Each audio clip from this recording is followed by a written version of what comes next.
CP is a two-tailed cat, a platonic relationship with adoption. The protagonist is a native of the Warring States period in Naruto, a pure native, a pure genius. The protagonist is not a reincarnator or time traveler. The plot is slow burn, not a power fantasy focusing on a realistic story within an unscientific world. The protagonist is blind, so there will be more non-visual descriptions, and he will not truly regain sight in the main story. Recovery only happens in side stories. The protagonist awakens Mangekyo around chapter 340. The setting is the Warring States period, the era of Madara and Hashirama. The protagonist is one of Madara's two deceased brothers, set as the elder brother. Because it's the Warring States period, there are many original settings and character designs have been organized until the end. Uchiha Rei's self-drawn character design. Since it's a fan work, there will be supplements to the original world and various original settings. This work is created by the author for themselves, prioritizing personal preferences within logical bounds. Uchiha Rei has clearly known what he bears since he can remember, and he understands what he should do given his identity. As the clan's heir, he must become the best of his generation to qualify to succeed his father, and only then could he lead the clan through the chaotic era. Or in other words, he is a person not allowed to be lost, so he has always been strict with himself. But sometimes fate likes to play tricks on people like him, watching them lose their way due to this teasing. Feeling the pain from his eyes, Uchiha Rei raised his hand fingertips, gently touching the bandages over his eyes. He knew clearly what a terrible wound lay beneath the bandages. The wound cut across both eyes, completely destroying the eyeballs, and even came close to destroying the brain. The one who made this wound was none other than himself a few days ago, when he was cornered by enemies. Because the feudal lords of various countries were constantly at odds, the ninjas, as the top military force, were always hired to serve the nobles.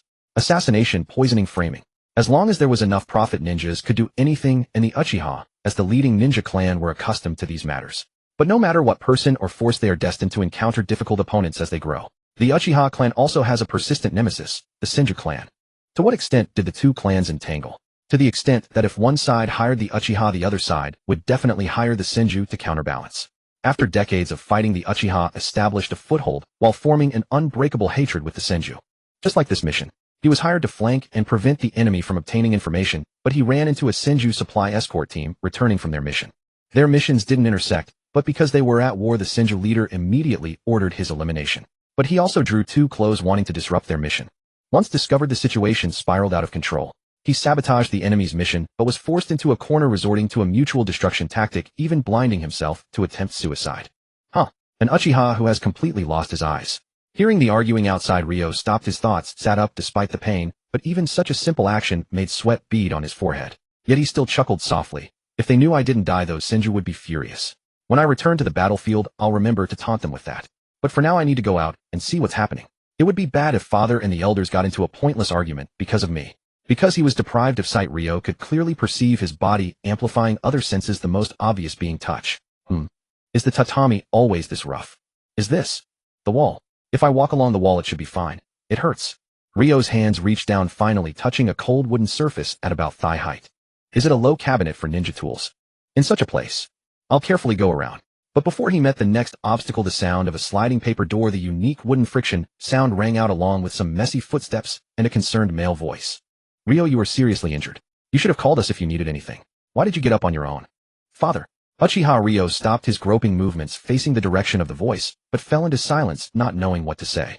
After all, this accident was caused by his unauthorized actions beyond the mission, leading to exposure. Although the original mission and the extra objectives were successfully completed, and he was alive though severely injured, he had lost the most important thing to the Uchiha, his eyes, and destroyed them himself. In this confusion and unease, Rei clearly heard footsteps approaching, and then a pair of broad, warm hands rested on his shoulders. His father's voice sounded again. Don't think too much. You need rest now. For me and the clan, your safe return is the most important thing. That's right, Rei. What you need to do now is to rest, another authoritative voice said. And this time, although you acted on your own, you did not disgrace the Uchiha name. You successfully destroyed the enemy's supplies, gained an advantage for our front line, and did not fail your own mission. Even the most experienced hands couldn't have done better, the elder continued. Rei strained to identify the voice. Is it the great elder? Yes, it's me. In short, you should rest well. Heal your body first. We'll think of something for your eyes. After all, you are the heir. No. Rei looked up, fist clenched in his sleeve, facing the direction of the voice. I asked that you choose another for the position of heir. Rei, don't say that. You. Father, I know my own injuries best. When I struck, I was in a desperate situation, intending to kill myself and destroy my brain. It's only luck that I'm alive. The nerves and bones are so damaged that with our clan's current medical skills, there is no hope of recovery. And I cut my own eyes. The priority now is to stabilize the clan's emotions and not let them seek revenge on the Senju rashly. Emotions can bring power, but they can also lead to wrong decisions. I hope everyone can be calm. Even if we want to retaliate against the Senju, it shouldn't be now. We should wait for a more opportune time to counterattack decisively and avoid unnecessary losses. The immediate priority is to guard against the Senju's mad revenge. Although I was battered, I did destroy that supply line and the large amount of supplies they were transporting. I hope you two can put aside any concerns for my feelings. Guide the clan to focus their resentment on me. Having a target for their anger will help them calm down quickly and face the Senju more cautiously. I am happy to contribute to the clan in this state. Ryo, you are truly a qualified heir. If you hadn't, the elder sighed. Anyway, your father and I will handle the rest. For now, you need to focus on healing. Your injury is not yet decided. Stay at home and recover. We'll discuss other matters when you are better. But hearing the elder's words, Ryo couldn't help but reveal a bitter smile. If I were truly a qualified heir, I wouldn't have been so arrogant as to think I could evade the Senju's sensory ninja and succeed. It's a pity I realized it too late. It's never too late to realize your mistake. You have done well, Ryo. You are only 13. You have an infinite future ahead of you. Don't define yourself now. Uchiha Taijima's face was grave as he reached out to ruffle his eldest son's hair, his voice growing low and gentle, but his expression was tinged with undeniable sorrow. If I have to say, it's because I was too useless as a father, unable to protect my child from the enemy. I should apologize, not you. It should never be you. Feeling the warmth from his father's hand, Ryo's nose tingled, but the wound that had destroyed his eyes had also destroyed his tear ducts. Even if the injury healed, the scar across his face would not allow him to cry. So he just lowered his head and laughed softly. How could that be? Father has always protected us. It's me who didn't recognize my own limits, made a wrong decision, and ended up in this state. But please rest assured, just as you said, I still have an infinite future. Even if I can't see again, I will continue to hone myself. I will never let the name of Uchiha be shamed. The name of Uchiha Ryo will shake the four directions once more. Hearing this, Uchiha Taijima finally showed his first smile of the day. He reached out and supported Ryo's arm, slowly helping him walk toward the bed. Well said, you are my most proud son. Ryo, remember, no matter what, a person must never give up on themselves. If you give up on yourself, no matter how hard others try, they cannot pull you out of the abyss. Ryo was slightly stunned but soon smiled. Yes, I will remember. Good, rest well. Your father and I will talk outside. Call us if you need anything before you get used to it. Ryo answered respectfully, but when he was alone again, he couldn't help but feel lost. I promised, father, but what future can an Uchiha without eyes have? Since he first stepped onto the battlefield, Ling had never found the days of recuperation so agonizing. Eating, changing dressings, dressing himself. Tasks that once were effortless now seemed impossible to accomplish alone, fraught with countless mistakes that only aggravated his injuries. Having lost only his sight, it felt as though the world had abandoned him, ruthlessly revealing its malice. Ling slowly propped himself up against the wall, replaying the events of that day in his mind. A torrent of negative emotions surged from the depths of his heart. Don't even mention fighting. After losing my eyes, just living a normal life is a formidable challenge. Though I told father I would pull myself together, can I truly do so? And without the Sharingan, can an Uchiha truly be called an Uchiha? Yet amidst the chaos of his thoughts, at the sound of the sliding paper door, Ling's face shed all bitterness and resentment, leaving only a gentle smile. At this hour, could it be Ban? Young Ban. After his words, a deliberately composed, childish voice replied, yes, it's me. Has your health improved a little, brother? Listening to the footsteps drawing closer, Ling smiled. Of course. Your brother is recovering well. The pain has subsided considerably, and I should be able to move normally in a few days. Ban knelt beside Ling with a medicine box. Father summoned me yesterday to talk. He said I'm to participate in the new heir selection. Is that so? That's wonderful. After all, Ban is so talented. I believe you can do even better than I did. But don't you think the elders are being unfair, brother? Ban pursed his lips, his brow furrowed. They didn't even wait for you to recover or attend the meeting. They just stripped you of your position as heir with that so-called vote. Ling paused, then reached out toward the voice. His hand was soon grasped by his younger brother. He held it firmly, lowering his voice. Ben, sometimes things aren't what they seem. Ban grew indignant. At the very least, they should have waited until you recovered and could attend the meeting before making a decision. To deprive you of all your rights without even letting you participate, it's too much. Not to mention the baseless rumors they're spreading within the clan. Now everyone in the clan is talking about you, saying you abandoned your mission to flee from the Senju, that you were stripped of your heir position for moral failings, and that you were even gouged out as punishment. But that's not the truth at all. Feeling the strength in his palm, Ling sighed with a helpless smile. That's not a ban. The head elder discussed this with me. It was a decision we reached together. In fact, it was my own choice. The situation is quite complex. What's so complex? It's nothing but distortion of the truth. You completed the mission, brilliantly sabotaged the Senju supply lines, and secured our advantage in this battle. The talk in the clan is nothing but slander. Though touched by Ban's defense, Ling softened his tone to explain. My actions, while giving us an advantage, have undoubtedly provoked the Senju. Comparing the two sides, emotions will inevitably shift. Our clan will want to press the advantage, while the Senju won't back down. If conflict erupts, it will only lead to more deaths. But if we reframe the incident and spread a different version, the clan will focus on my fault and stay wary of the Senju. Once the Senju's anger subsides, their momentum will wane, and we can achieve victory at minimal cost. When the war ends, we can reveal the truth, clear my name, and enhance my reputation. All I need to do is endure the rumors for a while. That's a pretty good outcome. Seeing Ling's gentle smile, Ban felt his frustration boil over. But aren't you angry at all at being slandered, brother? An heir must learn to prioritize the greater good. You'll need to think about these things too, Ban. Ben wanted to retort, but the sight of his brother's gentle smile silenced him. He bit his lip and lowered his head. But I'm nowhere near you. At my age, you had already awakened the Sharingan and entered the battlefield while I still haven't obtained it. If it weren't for those damned Senju, you would be the clan's greatest genius with a bright future. When I go to the battlefield, I'll never forgive those hateful Senju. Ling felt increasingly helpless. Ban, you may not believe this, but even though the Uchiha and Senju are sworn enemies, and I show no mercy when facing them, I don't actually hate the Senju as a clan. What I hate is my own lack of strength. But what about Brother Shun and Mother? They were killed by the Senju. How can you not hate them, brother? Then I hate only those who harm my family, not the entire Senju clan. The ones forcing us into enmity aren't each other, but the nobles' so-called circumstances and our own actions when we first settled in the land of fire to gain a foothold. Ling smiled, faintly reaching up until he found his brother's soft hair and gently rubbed it. Besides, my eyes are beyond recovery. Imagine if the future clan leader couldn't even read documents. Wouldn't he be easily deceived? How could such a leader earn the clan's trust? So for the clan's stability, I had to inform them in advance and select a new heir early. This is just a slight acceleration of what needed to be done. But what's wrong? Ling withdrew his hand, still wearing a gentle smile. Do you think losing my eyes would affect me, Ban? To me, it's just the beginning of an endless training. I'll adapt soon. Ban's attitude finally softened, his tense shoulders relaxing. Really? Of course. Have I ever lied to you? Ling smiled. So Ban, could you bear with it a little longer and give me some time? I promise you I'll regain my strength soon enough to silence everyone. Ban pursed his lips and nodded reluctantly. Good boy. Ling couldn't help reaching out to ruffle his brother's hair again. How about I take you for some inari sushi once I recover? Ban puffed out his cheeks, but didn't dodge, letting Ling mess up his hair. Honestly, brother, I'm not a child anymore. Yes, Ling laughed, withdrawing his hand. After all, even though you're only 7 now, at your rate of growth you'll soon be a qualified heir. I must be careful to act appropriately. Brother. Ban bristled again. Honestly, you got me sidetracked with all this talk. I forgot I came to change your dressings. Stop laughing and lie down. Ha ha. Ling laughed loudly, only to wince as the laughter pulled at his wounds, but he didn't stop teasing his brother. See, Ban's personality is so adorable, brother. Though he had spoken bold words to his younger brother, claiming it was merely the beginning of an endless cultivation, Ling's heart still harbored deep uncertainty.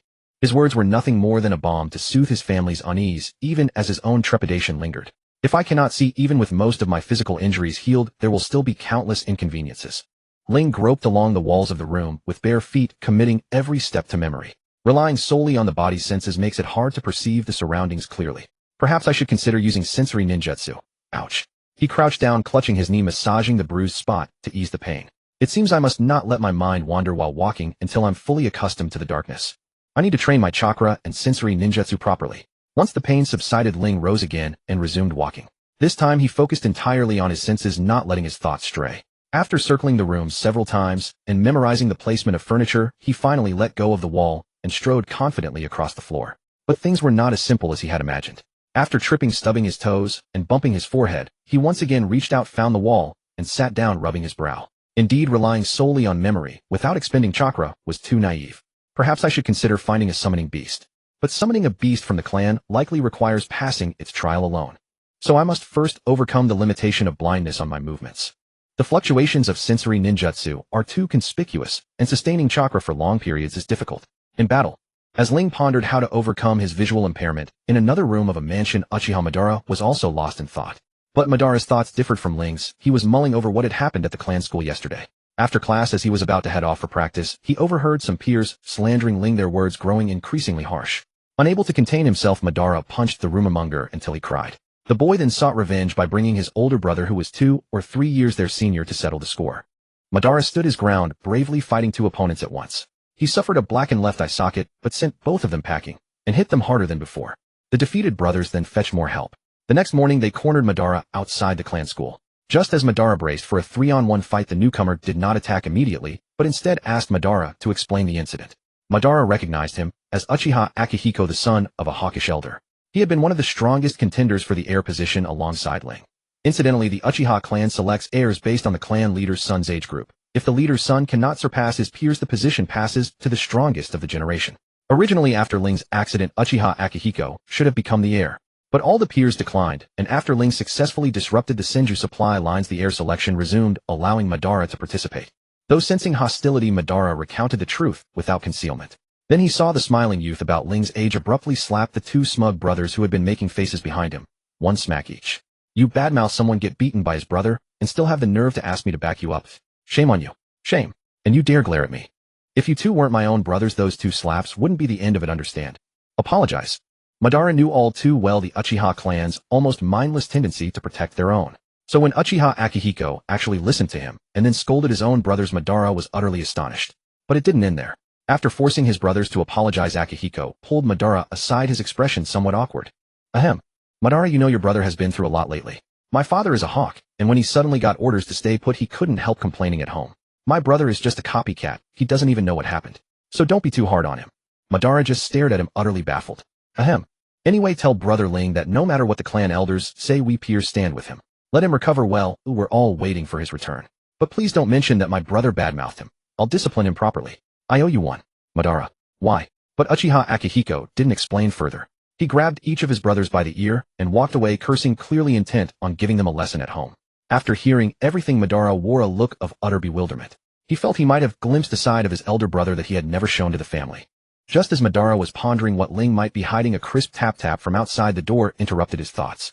Opening the door in surprise, he saw a chubby little toddler wobbling and clutching a branch nearly twice his own height, stripped of its bark and unevenly cut. The crisp tapping came from the branch hitting the wall. Madara quickly stepped forward, taking the branch that was swinging wildly with the toddler's movements. Izuna, what are you doing? Is there something you want? Big brother can help. The little boy looked up, revealing a toothless grin. I want to find Big Brother and give this to him. Looking for Brother Ling. Madara tilted his head, smiling as he took his brother's hand. Let's go together. It's about time to change his medicine. But why do you want to give him a branch? I heard father and the elders talking today. They said Big Brother's eyes can't be fixed. But in stories there are always blind swordsmen, right? They always have a walking stick. So I wanted to make one for Big Brother. I searched for a long time in the forest. Madara paused for a moment, then gave a helpless smile, pulling Izuna along.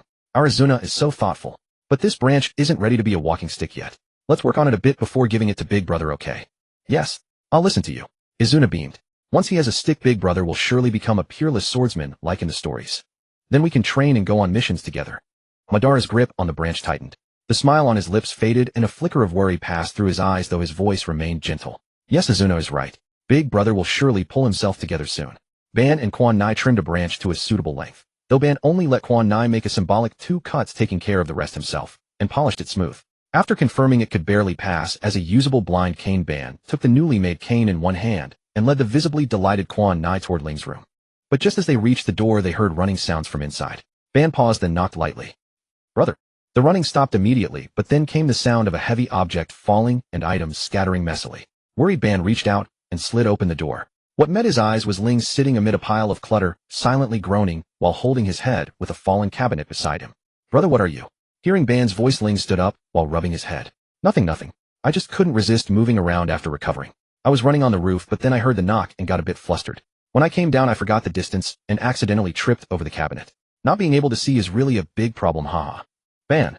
With a long sigh, Ban handed the blind cane to Quan Nai, gestured for him to wait at the door, and walked into the room. Brother, if you want to adapt, there's no need to rush. I'll clean up here. You can take Quan Nai to the yard for a walk. The weather is nice today, and since you're almost recovered, a walk for the first time in a while might lift your spirits. Sorry, Ban, for troubling you again. It's fine. I've finished today's lessons and training, Ban said, supporting Ling's arm and guiding him around the clutter. I can do extra practice later, and tidying up the room won't take much time. Meanwhile, Quan Nai couldn't hold back and ran over, holding up the blind cane. Brother, here you go. Ling grasped what Quan Nai had thrust into his hand, and after carefully feeling it, he looked puzzled. What is this? A branch? No, it seems polished. A stick? It's a blind cane. Big Brother, Ban and I just made it together. I helped too.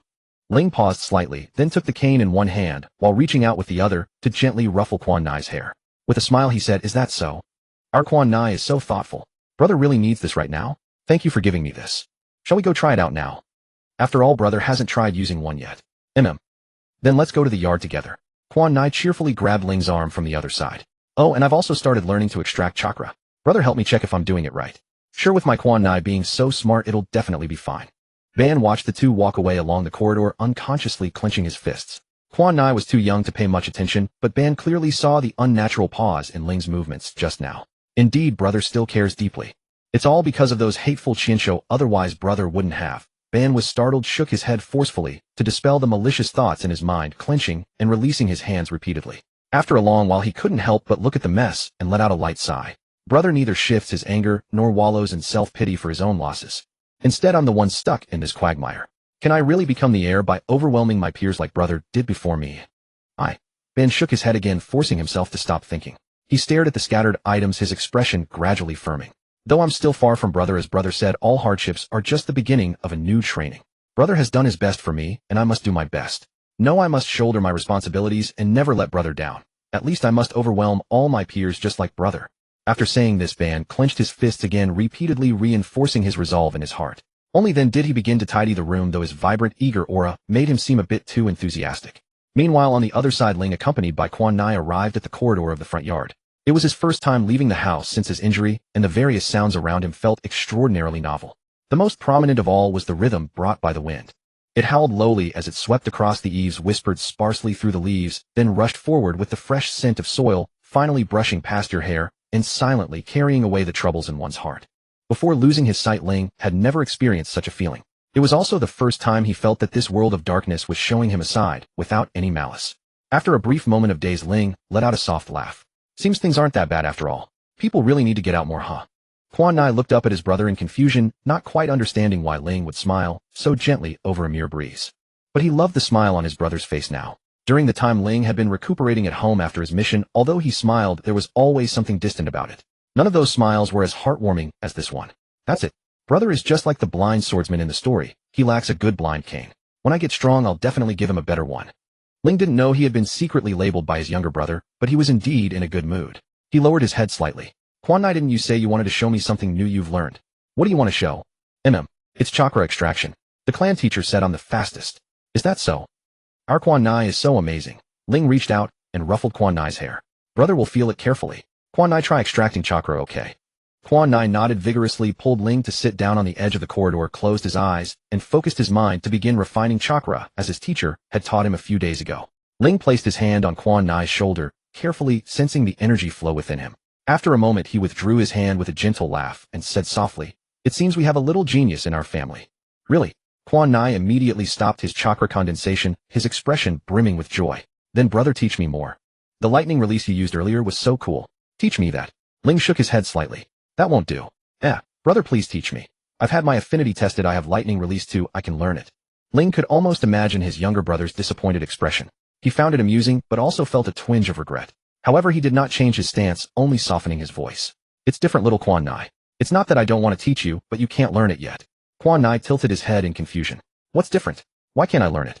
Well, as you know, chakra is divided into 5 natures: wind, fire, water, earth, and lightning. If one's body lacks chakra of a corresponding nature, they cannot learn the ninjutsu of that nature. Ling reached out and gently tapped Quan Nai's forehead, his voice gentle. But besides that, there is another crucial point: your own chakra capacity. With the same ninjutsu power, lightning release consumes more chakra and places higher demands on the body. And your current chakra capacity is not enough to release that technique. Quan Nai was not the type to throw a tantrum over not getting what he wanted.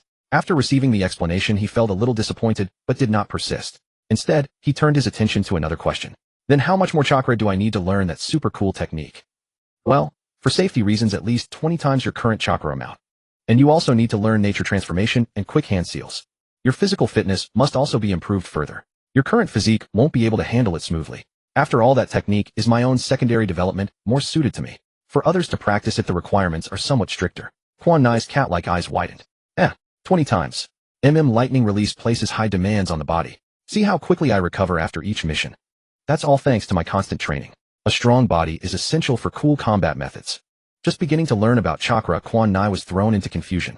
He lowered his head and started counting on his fingers, his voice sounding as if he doubted his own existence. 20 times the chakra, more physical training, learning nature transformation, and quick hand seals. Is it really this hard to fight coolly? Well, there's no need to rush, Quan Nai. When you grow a bit older, your body will condense chakra more easily. For now, focus on improving your physical fitness and practicing hand seals. Ling chuckled softly, reaching out to ruffle his brother's hair. But there are things you can learn now. If you put in the effort, you'll be far ahead of your peers in the future. Quan Nai immediately perked up, grabbing Ling's arm. What is it? What is it? Is it also cool? Ling looked up, his voice hesitant. Well, probably. After all, this is a technique that should be learned after hand seals. Then I want to learn it. Huh. Alright, but remember to be careful when practicing, okay? Ling stood up relying on his blind cane and groping to walk to a wall. Watch closely, okay? Quan Nai responded and focused his eyes on Ling.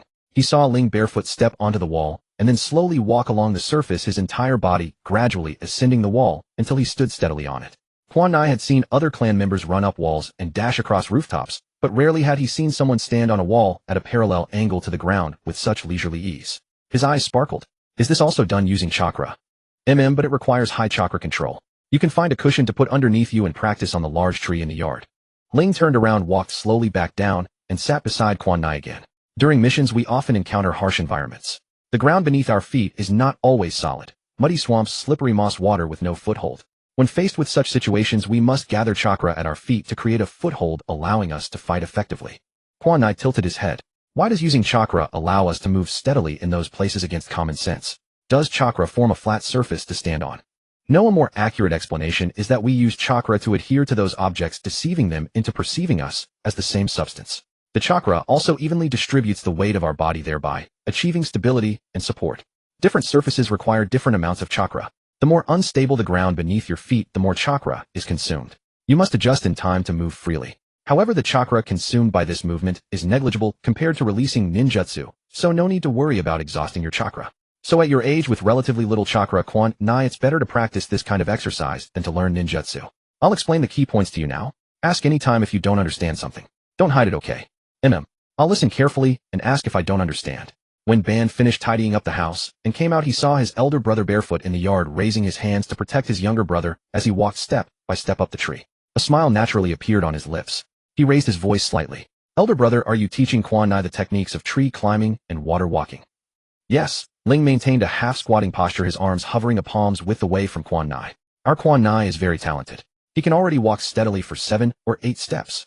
That's great, Quan Nai. Ben also walked into the yard with a smile. At your age, I could only manage 3 or 4 steps.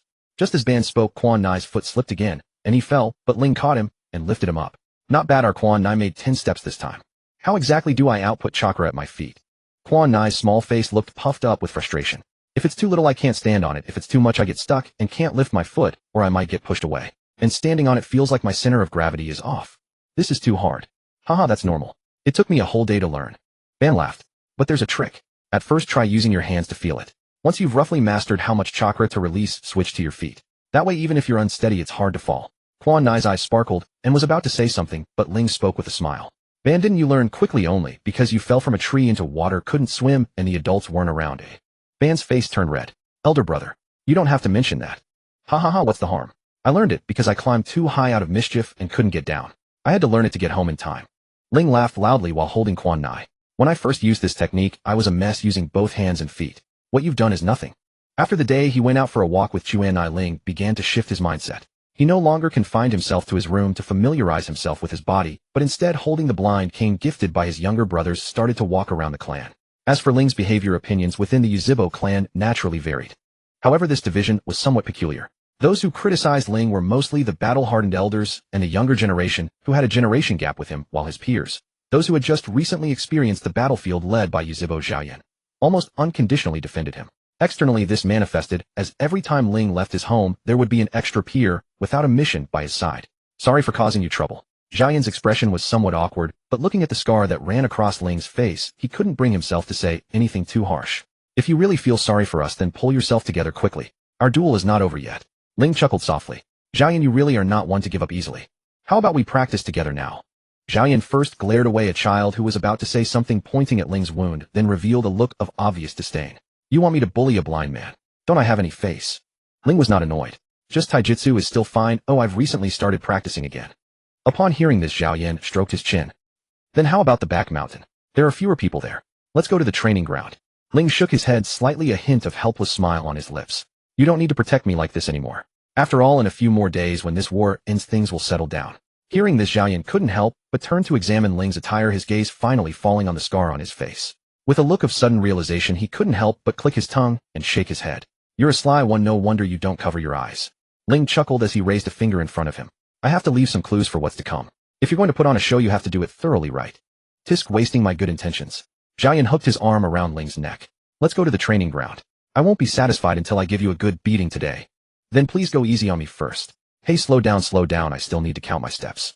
Zhao Yan slowed his pace, but listening to the crisp sound of Ling's blind cane tapping the ground, he couldn't help but admire Ling once again. Since he was one of the strong contenders for the heir, he naturally had his own calculations. With Ling's words combined with the rumors in the clan over the past few days and the movements on the battlefield, how could he not understand what was going on?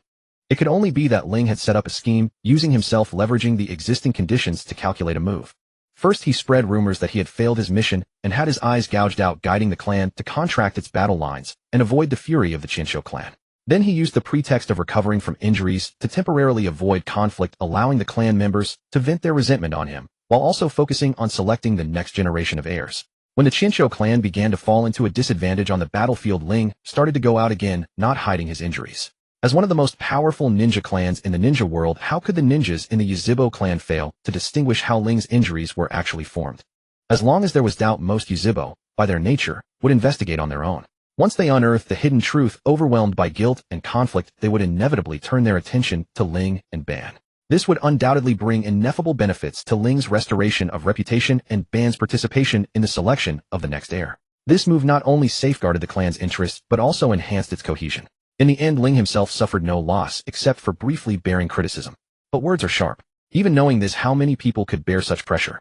Thinking of this, Yuzhibo Zhao Yan couldn't help but shake his head inwardly. He asked himself if he had suffered a similar calamity as Ling. He definitely would not have been able to set aside his own feelings at the first moment, using his own pain to lay out a plan, while also paving the way for his younger brother in the clan. Yuzhibo Ling was a madman who could always maintain his composure. Precisely because they had competed together and knew Ling's nature, when rumors spread in the clan that Ling had his eyes gouged out for failing a mission, Zhao Yan's first reaction was disbelief. Unless it was treason, the punishment for mission failure within the clan was at most deducting the mission reward to compensate the clan's loss, or at worst sending the person to copy ninjutsu and history in the archives. As a clan renowned for their dojutsu, the eyes were undoubtedly their foundation. Therefore, unless it was an unforgivable crime, the clan would never gouge out a person's eyes. Thus, Zhao Yan was convinced there was an inside story. After a brief exchange with a few of his former competitors, he became even more certain. This was also why, after meeting Ban that day, he said those words to Ban. He wanted to use Ban's mouth to convey some clan developments to Ling. When he saw the scar on Ling's face, Zhao Yan was even more certain that the clan's current sentiment was deliberately stirred up. Putting himself in Ling's shoes, he and those few gathered their peers to accompany Ling when they had no missions, hoping to shield him from the gossip. But reality proved that Ling had already arranged everything. He was just being a busybody. Hearing the snort beside him, Ling couldn't help but defend himself. This matter is not entirely my doing. After all, you've seen my current situation. The current result is thanks to the efforts of the elders and my father. Zhao Yan clicked his tongue. It must have been your idea first, right? You're still scheming even after being injured like this. You truly are a madman. Ling chuckled. This broken body of mine will likely be unable to contribute much to the clan in the future, so I must use what influence I still have now to do something for my family and the clan. Besides, as the former heir, since I've survived this ordeal, I at least cannot become a burden to the clan, right? Otherwise, the clan members would doubt the judgment of my father and the elders. Hearing this, Zhao Yan couldn't help but sigh inwardly, but also muttered aloud, seriously, does Ban know how ruthless you are? Ling did not answer the question, just smiled. Ban is very talented and hardworking. He will only do better than me in the future. Zhao Yan scoffed. That kid. Zhao Yan sneered, waving his hand. It's only because you're alive. If you were dead, not to mention the clan's reaction, even among our generation few would accept that kid as clan leader. Ban has responsibility and enough talent, but a clan leader doesn't need his stubborn, idealistic type. Ling chuckled softly. A stubborn idealist. But if one day someone can truly convince Ban, then they must share a grand vision, right? A single tree does not make a forest, and one flower does not make spring. If we can meet someone with a shared ideal and work together to achieve it, then it would be a promising future to advance both clans side by side. Indeed, there is still reason not to slack off. Can't you cure this brother complex of yours? As if you're any different. I remember last time. Zhao Yan immediately widened his eyes and reached out to cover Ling's mouth. Stop right there. If you talk. Don't bring up old history, or don't blame me for using ninjutsu to ambush you later. Listening to the gradually rising sounds of fighting around them, Ling smiled and pulled away Zhao Yan's hand. Then you'll have to remember to clear the area. I can't see now, so if we fight, I won't distinguish friend from foe. Uchiha Zhao Yan lay on the slightly pitted ground of the training ground, utterly bewildered as to how he had lost. Clearly, he had been gaining the upper hand in their exchange, but at the very last moment when he struck Ling's back with his palm, intending to subdue him, Ling precisely seized his wrist, crashed into his chest, and drove his elbow viciously up under his ribs. Before he could recover his breath, the elbow flipped upward and struck his chin. In a pure taijutsu match with genjutsu and ninjutsu forbidden, the outcome was self-evident. Uchiha Zhao Yan propped himself up and sat up, looking rather dejected. I said, are you really blind? Ling was still fumbling to retrieve his blind stick which he had set aside before the fight. Hearing this, he smiled wryly and pointed to the scars on his face. With this appearance, I can't even transplant eyes left by my clan members. What do you think? Then how did you grab me so accurately? Uchiha Zhaoyan leaped to his feet with a kip-up, picked up Ling's blind stick, and pressed it back into his hand. My angle should have been quite tricky. Ah, thanks. Ling took the stick and faced Uchiha Zhaoyan. If you had stabbed with your palm, I probably wouldn't have managed it. But since you slapped, I could roughly judge from the sound of the wind. I just got lucky and caught you. The wind, huh? Uchiha Zhaoyan brushed the dust off his clothes. You've been training your hearing. Yes. After all, I've done exercises in locating sounds by ear before, so starting from that angle is quicker. Ling nodded slightly, a faint smile on his lips. And honestly, after losing my sight, the world feels very strange. Many things I never noticed before are amplified infinitely. Should I also do some anti-darkness training? Uchiha Zhaoyan looked rather gloomy. How come it feels like we're growing apart now that you're blind? Ha, be confident. At least you'll never catch up to me in Jinjutsu. Your Jinjutsu was never as good as mine. You couldn't catch up even if you weren't blind. Uchiha Zhaoyan snorted. On the other hand, you'd better watch out. I'll surpass you in ninjutsu. Ling stood still for a moment, then nodded thoughtfully. Makes sense. After all, just using chakra to sense the outside world during combat takes a huge toll on me now. I really shouldn't divert my energy to ninjutsu. Uchiha Zhaoyan. Workaholic, keep on working. But he only thought this to himself, never saying it aloud. Instead, when he saw Ling hesitate for a long time and finally choose the wrong direction, he reached out and pulled him back. Wrong way. Seriously, why don't you apply for a summoning beast? You're talented enough in combat that you can eventually catch up on your own, but in your current state you can't rely on yourself to find the right path, can you? After all, even on missions that require traveling together, there will always be times when we have to split up. Ling fell silent again. What Uchiha Zhaoyan said was true. Even if he could still fight and carry out missions, the top priority was to overcome his visual impairment as soon as possible. But Ling gave a helpless smile. Give me some more time. Right now, if I want to fight, I don't even have enough chakra to ensure my combat effectiveness. And our clan has only been allied with the Nakomata clan for a little over a decade. Our relationship isn't deep. I'm afraid I can't pass the Nakomata clan's test. Then you must have money, right? Last time I met a cat that was all about money. It accepts all summons highest bidder base hourly rate of 1,000. No matter how you look at it, accepting all summons at the highest bidder is 2. Better than nothing. By the way, that guy Yogu is raising crows recently because of his cat allergy. You can ask him about it later. Crows. They are indeed intelligent birds. Once they learn chakra, they can also speak. Thank you, I'll go find Yoga later. Ling nodded slightly toward Uchiha Zhaoyan. By the way, any news from the battlefield from your father? I'll tell you slowly. But as Ling listened to the intelligence Uchiha Zhaoyan relayed, he couldn't help furrowing his brows. The elders dispatched a mission to strike from behind. They say we're to take the opportunity to attack their garrison and eliminate the Senju clan's sensory and medical ninja. Is the intelligence accurate? Uchiha Zhaoyan nodded slightly, then quickly realized, and said, Uncle Shinji brought it back at the cost of his life. The Senju pursuit squad was also wiped out by us. It should be reliable. But to ensure the intelligence doesn't become outdated or distorted, the planned strike teams are expected to depart from the clan tonight. What's wrong? After a brief silence, Ling stopped walking. You should sign up and preferably become the leader of one of the strike teams. Uchiha Zhaoyan raised an eyebrow, but didn't respond, only hummed to signal Ling to continue. Based on past experience, the Senju should have another garrison within 10 to 30 li of the main base, usually containing sensory ninjas and young disciples sent for training. You should join the search team responsible for this. What? Want me to take the credit? No, it's to guard against possible traps. Ling shook his head slightly, his voice cold. You said this intelligence was brought back by Uncle Shinji at the cost of his life, but the Senju and Uchiha have been fighting for decades. Both sides know each other's habits somewhat. It's not the first time they've set an ambush this way.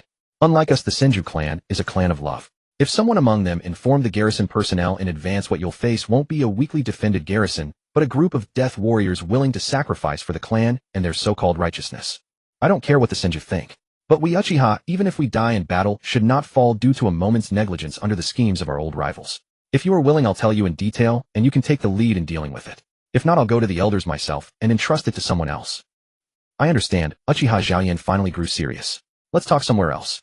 After consulting with Rin, Uchiha Akihiko still followed his suggestion and applied to join the reconnaissance squad, but during the mission, the atmosphere within the team was far from harmonious. Scouting and perception work undoubtedly required clan members with sufficient experience, and the problem with this particular squad lay in the poor rapport between Uchiha Akihiko and the individual responsible for reconnaissance. Oh, what's wrong? Didn't you say you wouldn't come? Did a spar with Rin at the training ground change your mind? Uchiha Akihiko cast a glance at the speaker, his expression unchanged. Hiratoshi, whatever personal grudge we have, I'll deal with it whenever and wherever it surfaces back at the compound. But if you delay this mission, TSK, I'm not so short-sighted as that. A faint mocking smile curled at the corner of Uchiha Hiratoshi's lips. The worst-case scenario is simply that I won't administer painkillers when patching you up. That would be ideal. Uchiha Akihiko's mouth twitched imperceptibly. He withdrew his gaze and turned to the others. Anyone else with objections had better voice them now. I am not Rin. I have no patience for coddling every one of you. The remaining Uchiha members merely shook their heads and said nothing. The feud between Uchiha Akihiko and Uchiha Hiritoshi was no secret within the clan. Both were illusion jutsu prodigies of the same generation, and clan members could not resist comparing them. Comparison inevitably produces a winner and a loser, and unfortunately for Hiritoshi, he was the eternal second-place finisher. Not merely second in illusion techniques, but second in every aspect among his peers. His illusion jutsu paled beside Uchiha Akihiko's. His ninjutsu fell short of Uchiha Masaki's, and his taijutsu and perception were outshone by their former young clan leader Uchiha Rin. The only area where he held sway over his contemporaries was medical ninjutsu, though only because none of the most gifted peers possessed water or earth nature chakra, making medical training unattainable for them. This bred a persistent unwillingness to yield to those three, but his rebellion took the form of endless defeated challenges, and the occasional sour remark never opened defiance or insubordination. Seeing the group quiet down, Uchiha Akihiko spoke again. Our mission this time is straightforward: locate the Senju clan's hidden stronghold and eliminate concealed threats for the main force. Hiritoshi is our sensor ninja and the sole medic in this squad. Everyone must keep track of his position and ensure the Senju do not exploit any openings. At this, Uchiha Hiritoshi clicked his tongue in displeasure, but offered no objection, instead affirming that he would cooperate and remain within the protective circle. After all, it was an unspoken rule on the battlefield to target sensor and medical ninja first, and he was hardly arrogant enough to face the entire Senju contingent alone. And after we find them, kill them all. Uchiha Masaki rested his hands behind his head, looking rather nonchalant. Well, in any case, whatever. Let's just hurry up, alright? I promised Maki I'd accompany her to the town gathering the day after tomorrow, and I'd rather wrap this up early. A scum who toys with people's feelings. How dare you? I take every relationship seriously, and I'm only dating one person at a time. Uchiha Masaki immediately dropped his hands, turned, and glared at Uchiha Hiritoshi. Besides, while we were together, I was completely devoted to her, and we always parted on good terms. By what right do you call me scum? If anything, Rin is the real scum. Look how many lovely girls threw themselves at him only to be bluntly rejected every single time. I say a training maniac like him deserves to remain single for life. Uchiha Hiritoshi pursed his lips. Humph. What's with that look? What right does the eternal second-place loser have to laugh at me? Haha. One-on-one. We're settling this after we get back. Uchiha Hiritoshi, you've got yourself into serious trouble this time. Bring it. I'll make you lose your way home. Uchiha Akihiko, these two infuriating jerks. He told himself he really shouldn't have come. After all, with a primary assault force already in place, the outcomes this reconnaissance squad produced would hardly sway the overall battle. At most, they'd serve to harass and provoke the enemy. With a long sigh, Uchiha Akihiko clapped his hands to draw everyone's attention once more.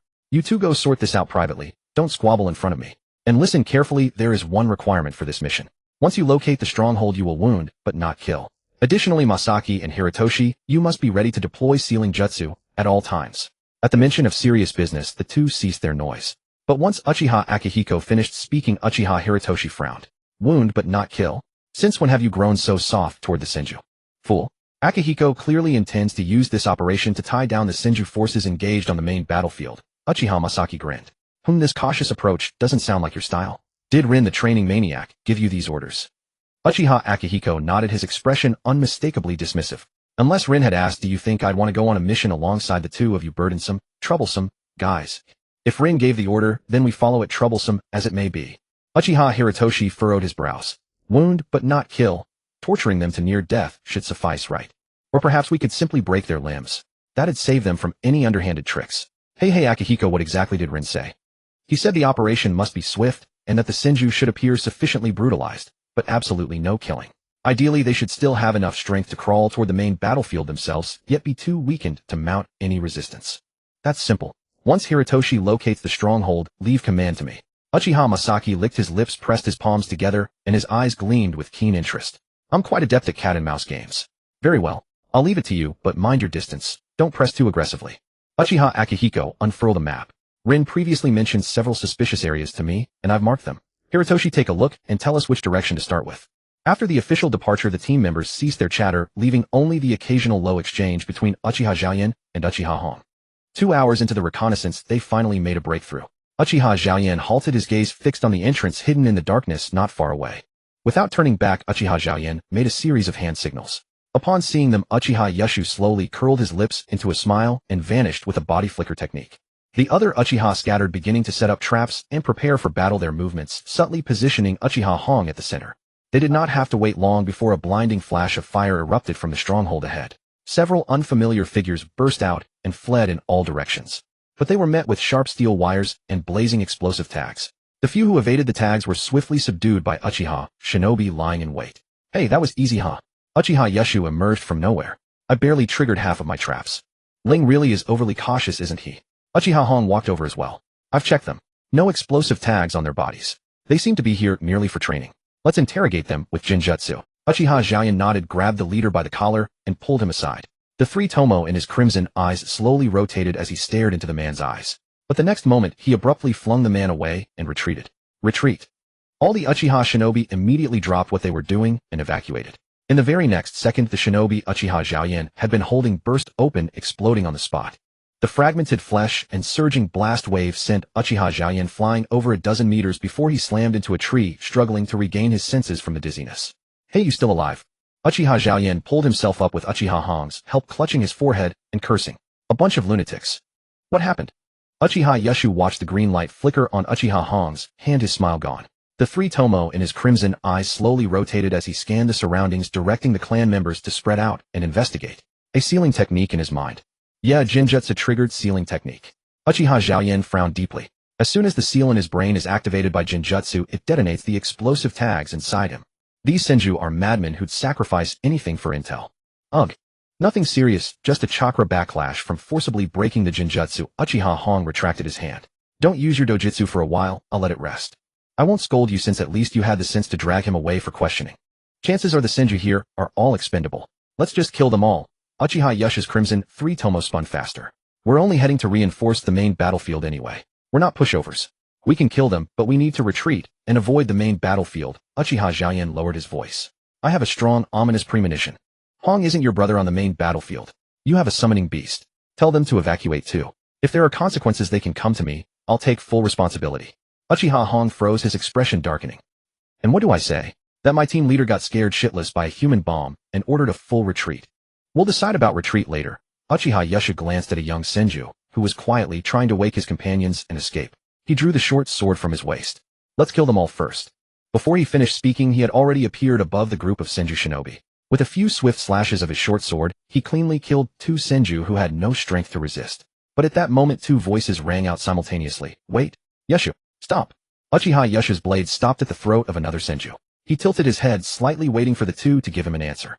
Unlike the visibly shaken Uchiha Xiaoyan, Uchiha Hong pressed his hands solemnly to the ground. There's movement underground. Don't kill those people yet. Uchiha Yeshu swept his gaze over the young Senju, who were even younger than himself. With a twist of his blade, he precisely severed the tendons of several of their hands, causing minimal bleeding. After that, he turned to the clan members scattered on alert. Tie them all up, then prepare to trigger the explosive traps. Those with sealing scrolls follow me to search the interior of the stronghold. The rest set up the traps and maintain a dispersed watch. Watching Uchiha Yeshu lead the search, Uchiha Xiaoyan pressed his throbbing temple. Hong, what's down there? An array of explosive tags. Uchiha Hong withdrew his hand, his expression cold. But it hasn't been fully activated yet. It seems to be linked to the lives of those Senju. It will detonate immediately when all of them are dead. Moreover, the design of the array is quite skillful, with many sealing techniques masking the fluctuations. If there was a battle going on above, we wouldn't have sensed it at all. What a treacherous tactic. It must be the work of the Uzumaki clan. Those two clans are always in cahoots. Uchiha Xiaoyan massaged his temple, his head still throbbing with pain. Notify the main battlefield as soon as possible, then retreat. Aware of the gravity of the situation, Uchiha Hong immediately formed hand seals and used the summoning technique. With a puff of white smoke, a short-haired pure white kitten yawned and appeared beside Uchiha Hong's hand, its voice still drowsy. Didn't we agree I don't work nights, Naya? Uchiha Hong's expression softened as he cradled the kitten in his palm. Sorry, Yukimaru. I'll get you some dried shrimp later. We've run into some trouble here. Could you please inform my brother?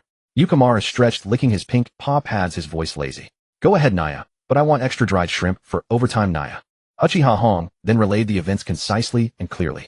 Yukimaru, understanding the urgency, confirmed with Uchiha Hong that nothing was missed before vanishing in a puff of white smoke. Also have Yukimaru report to the clan. Uchiha Xiaoyan shook his head vigorously to suppress the unease. Even an insignificant place like this has such arrangements. The Senju have never given up. Uchiha Hong nodded slightly, looking at Uchiha Yeshu, who was emerging from the stronghold with his clan members. How was it over there? Clean enough that even a rat would cry and leave something behind. Uchiha Yeshu spread his hands. Looks like they were prepared to evacuate from the start. Or rather, this isn't a real stronghold at all, just a decoy to mislead us. We need to leave here quickly. I suspect the underground explosive tag array is linked to the lives of these people, but we can't be sure if something else might trigger it. Uchiha Hong frowned deeply. Still, to be safe, we should continue scouting along the route Ling gave us. Xiaoyan, can you manage? Yeah, I'm fine. Let Yeshu take command from now on. Uchiha Xiaoyan shook his head vigorously. But Ling really is overly perceptive. Agreed. Uchiha Yeshu signaled the clan members to clean up the traces of the battle. Most of the time his caution is unnecessary, but he's a reliable teammate, you know. Hey Xiaoyan, didn't you two spar? How's Ling recovering? Ask him yourself when we get back. No way. That guy only ever trains. Now that he's blind, he's definitely going to be even worse. I don't want to spend all my time training. Uchiha Hong. Fight me when we get back. Fight. Amateur. Listening to their bickering, Uchiha Xiaoyan felt his headache worsen. Two troublesome brats. Anyway, that's it, meow. Is that so? Thank you for coming to tell me so late. Ling chuckled softly, curling his fingers to gently stroke the fluffy ball's chin. Your name is Shuowan, isn't it? It's Hong's summoning beast. It's me, meow. Shuowan clearly enjoyed Ling's touch, twisting to expose her belly, then grabbing his hand with her front paws. Meow, I've never seen you in cat country before, or I would have definitely contracted with you, meow. Huh. Contracting with me is quite tough. Would you like something to eat? Meow, I'll ask Hong for it during the day. Shuowan looked up at the scar on Ling's face, letting out a purring sound from her throat. Then meow, I'll go rest. If you have anything, ask Hong tomorrow, meow. Okay. With these words, Shuowan vanished in a puff of white smoke. Ling gently rubbed the fingers that had just stroked the soft fur, sighing helplessly. If I had known this day would come, I would have gone to cat country earlier to sign a summoning contract. I hope I can get something from Yugu tomorrow. But before Ling could go to Yugu's place to see if he could find a crow as a summoning beast, Uchiha Xiaoyan and the others who had completed their mission came to his door together. Looks like last night's mission went smoothly. Ling waved at Ban, who had escorted him all the way. Ban, go to your training. Xiaoyan and the others will take me to Yugu's place. Ban looked up at the three bandaged men, unable to suppress a skeptical expression, but finally nodded very reluctantly. Okay, brother, be careful on your way. See, Xiao Ban only becomes soft and obedient in front of you, Ling. Uchiha Yeshu ignored the murderous glare Ban shot at him. You have no idea how frightened my brother, who is in the same cohort as Xiao Ban is of him. Ban is a reasonable good child. If he ever fights with someone, it's mostly because the other party provoked him. Ling chuckled softly. Yeshu, didn't you also come looking for trouble with me over some matters? Uchiha Yeshu froze in his movements, then coughed to cover it up, fist clenched. At that time I was pursuing Chiho Chinsue, right? Youthful indiscretion. What's there to hide? It's just because Chiho Chinsue liked Ling and you liked Chiho, so you recklessly challenged him and got beaten so badly you couldn't get out of bed for 3 days. Uchiha Hong snorted. I think you'll die because of a woman one day. Uchiha Yeshu. Uchiha Hong. I'll fight you. Hearing the sounds of fighting beside him, Ling smiled slightly. Those two are still the same, always fighting at the drop of a hat. Nothing happened during the mission, did it? I was just about to tell you. Uchiha Xiaoyan avoided looking at the two troublemakers. The intelligence we obtained this time is indeed a Senju scheme. Last night, after Shuowan left to spread the news, Uchiha Xiaoyan and the others searched another stronghold and engaged in fierce combat. As a result, every member of the team was injured to some degree. Because the few had delivered the news in time, the main force avoided the buried explosive talisman array, but still suffered some casualties from the blast's aftermath. Moreover, the Senju station there were all determined to die, and the stronghold was completely destroyed by the explosion. In this clash, the Uchiha only had a slight upper hand, killing a few more Senju ninja than usual in a frontal battle, but gaining no other advantage. The Senju clan has been able to contend with us Uchiha for decades without losing. Naturally, they have some skills, Ling smiled. It seems the clan needs to train more sensory-type ninja. Have you mentioned this to the elders? I mentioned it when I came back early this morning.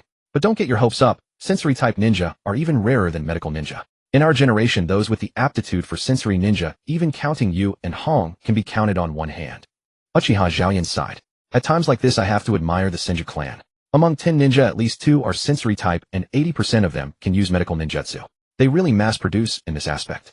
After all, they are the Senju of the forest. Each one is a stamina monster, Uchiha Yeshu said, holding his swollen face and limping over. We Uchiha are better at Jinjutsu and Ninjutsu. Uchiha Hong also covered his lower back in a strange posture, grimacing. Agreed. Encountering Senju in the forest is not a battle, it's torture. Ling laughed. Is that so? I think it's fine. We're not freaks like you. Uchiha Xiaoyan crossed his arms. By the way, you're really giving me the credit. Because the message was delivered in time, the credit for this mission is considerable. After all, you were the executor, and I don't have any use for credit right now. Uchiha Ling shook his head with a smile. So what are you three doing here so early in the morning? Don't tell me you came to spar with me. No, I just came to give you the mission details. I have no interest in being tortured twice in such a short time. Uchiha Xiaoyan showed a hint of disgust. My head hurts terribly. I just want to rest. You deserve it. I told you not to use dojutsu, not to use dojutsu. An injury that would have healed overnight now takes at least a week. Uchiha Hong frowned and sighed, his voice dropping. My matter is not urgent. I'll talk after they finish. I'll take you to Yugu's place. Ling nodded slightly. Then what does Yeshu want from me? I just came to see how you're recovering, Uchiha Yeshu said, hooking his arm around Xiaoyan's shoulder. When do you plan to return to duty? Well, I'm afraid it will take some more time. At least I have to make sure I don't get lost, right? Ling's smile remained unchanged. Although I can use chakra to sense the surroundings, that would leave me insufficient for emergencies and combat, and would only increase danger. That's true. Uchiha Yeshu rubbed his chin. But you'd better hurry up, or I'll take the title of strongest of our generation without hesitation. I can't pretend I didn't hear that. Uchiha Xiaoyan jabbed Uchiha Yeshu back. Even if the strongest isn't Ling, it will never be you. Let's go. Geez, my head is killing me. Uchiha Yeshu didn't linger, either holding his stomach and waving goodbye. Now Hong, you can speak. What is it you want from me? Uchiha Hong clicked his tongue, turned his head away, and said in a faint voice, it's not a big deal, it's just. Could you teach me how to? Uchiha Ling gave a helpless smile. Hong, I'm not the same as before. I can't read lips. Your voice is really too soft. Can you tell me loudly what you want me to teach you this time? Uchiha Hong's face instantly flushed red, and he wanted to turn and leave, but when his eyes met the helpless smile on Ling's lips, he deflated. After stuttering and hesitating for a long time, his voice finally became barely audible to Ling. It's just, can you teach me how to pet a cat? Can you teach me how to pet a cat? Huh. Ling was so startled that he almost dropped his blind cane. No. Why would you suddenly ask that? Having already spoken, Uchiha Hong began to abandon all pretense, his voice finally returning to normal. Shuawan says your technique is excellent, so I wanted to come and ask. If you don't want to just pretend I never said anything. When it comes to petting a cat, you just need to pay attention to the pressure and direction, right? Ling didn't know how to answer for a moment. But I usually curl my fingers and use my knuckles to groom small animals. Maybe Shuawan as a kitten prefers this kind of gentle stroking. Uchiha Hong's voice dropped again. What about more specifics? More specifics. How about you turn into a cat and let me try? Ling chuckled wryly. I really don't know how to teach such a thing. Uchiha Hong actually felt he was asking a very foolish question, so he coughed and changed the subject. I'll take you to Yogu first. I'll ask Shuawan later. If that doesn't work, I'll turn into a cat and come find you. No. I was just joking. With my perception, I really couldn't bring myself to do that. Ling couldn't help stepping back. How about you bring Shuawan next time and learn by watching the live demonstration? Let's go. I'll take you to Yogu. Ling finally breathed a sigh of relief, tapping his blind cane as he followed behind Uchiha Hong. Actually, it's normal for people to be inferior to others in some areas. Hong, you don't need to compare yourself to others in everything. See, your illusionary arts are much stronger than mine. People should focus more on their own strengths. The number one of the generation is just talking without feeling the pain. Ling's expression turned even more helpless. Didn't you guys spread that? In terms of illusionary arts alone, several of you are stronger than me. How am I the number one? You and that bastard Yeshu are equally annoying. No, you're even more irritating than him. Uchiha Hong pouted. At least that guy admits his talent. You just keep pushing yourself, always talking about cultivation whenever we meet. Why don't you exhaust yourself to death? Well, since you all are chasing so closely, I can't afford not to work hard. Ling laughed. But I probably won't be so busy from now on. However, Hong, as I said, you should put more effort into your own strengths. Your talent is excellent, almost without any weaknesses. But human energy is limited, you can't achieve perfection in everything. Uchiha Hong glanced back at Ling, snorted lightly, his tone cooling. Do I need you to teach me how to do things? Moi. Hasn't Hong come to ask me questions privately more than once? Ling tilted his head in confusion. I remember I invited you to train together on the back mountain. You first refused, then came to spy on me, and later I caught you. Enough. Shut up. I'm just advising. Whether to do it or not depends on your own will, Hong. Ling couldn't help but smile slightly upon hearing Uchiha Hong's frustrated voice. After all, in my opinion, it's Hong who excels in all aspects, who should be the number one of this generation. Uchiha Hong scratched the back of his head awkwardly without answering directly. We're at Yogu's place. Do you need me to wait for you? No need. I've already arranged with Ban yesterday. He'll come find me after finishing his training at the clan school. Thank you, I appreciate your trouble today. It's just guiding. Uchiha Hong knocked on the door for Ling. When you can return to the battlefield, we'll have another match. You all have more confidence in me than I do. Ling shook his head slightly, but couldn't help chuckling softly. I'll be as quick as possible. An overly modest fellow. Uchiha Hong also curled a smile, then turned to look at the open door and yawned. I'll head back now. Yogu, I'll entrust Ling to you. And Uchiha Yogu, who was named by Uchiha Hong, simply nodded, and then stepped aside. Come in. What do you need? Ling waved his hand in the direction of Uchiha Hong, and followed Uchiha Yogu. I heard from Xiaoyan that you're raising ninja crows. So I came to ask if I could sign a summoning contract with one of them. Uchiha Yogu tilted his head to look at Ling, paused briefly.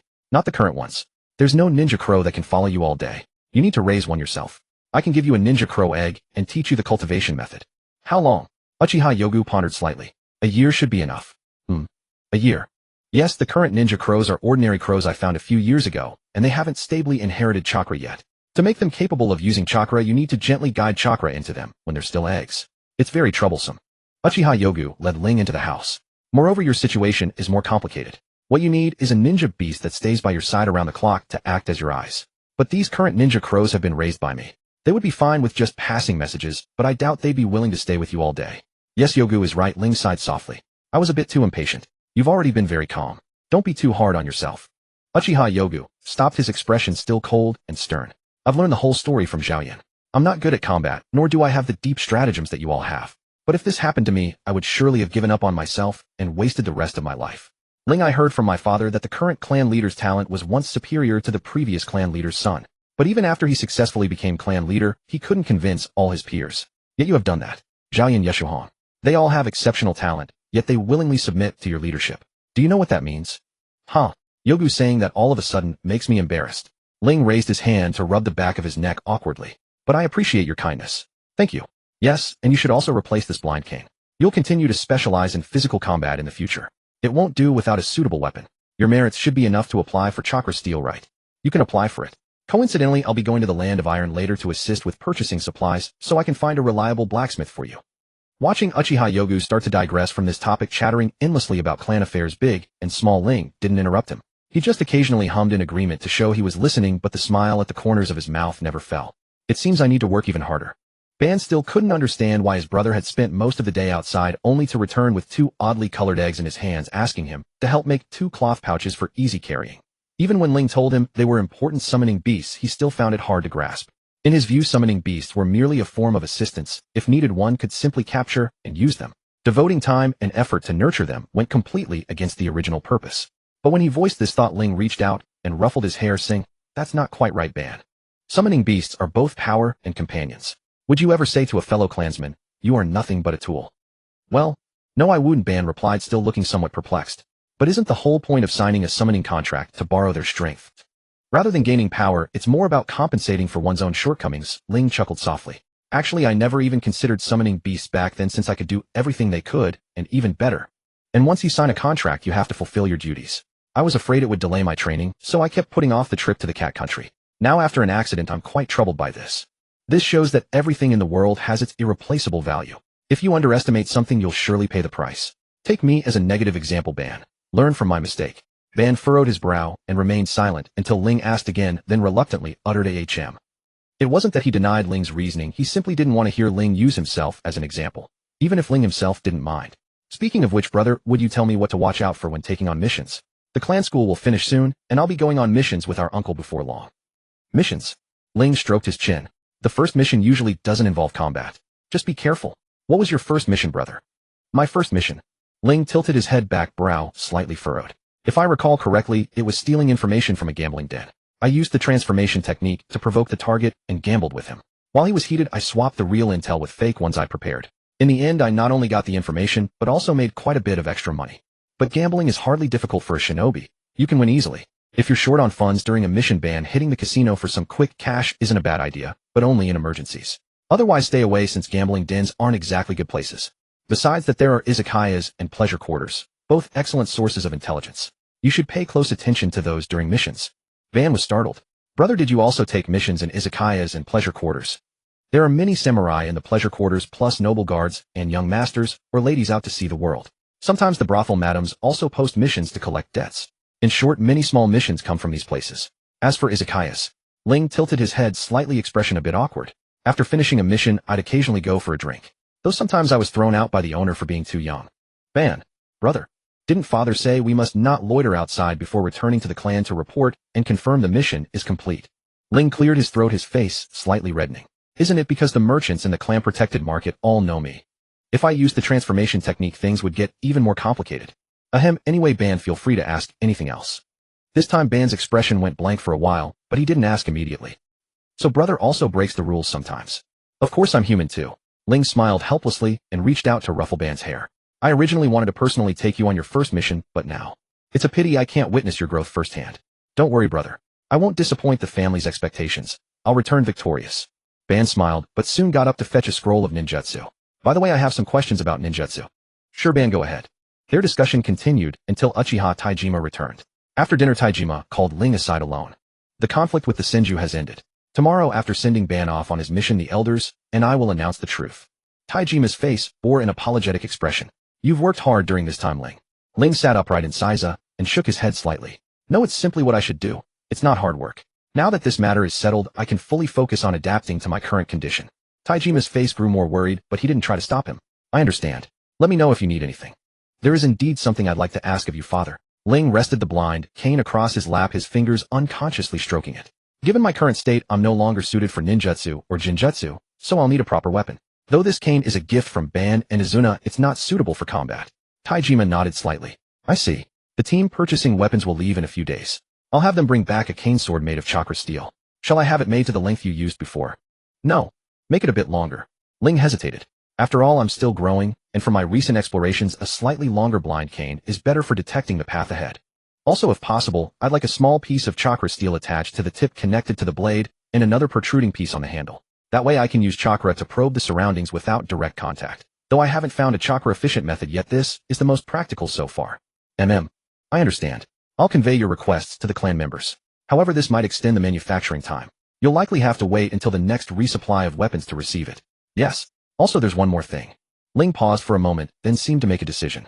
I'd like to go into seclusion for training in the back mountain. Could you please prepare the necessary supplies for me, father? I'll be off then. Ban adjusted his gear. Rest assured I will complete the mission and return without fail. After all, it's Ban. Ling smiled and ruffled Ban's hair. Stay safe. Taijima also nodded slightly. If something unexpected happens, it's fine to abandon the mission. What matters is coming back alive.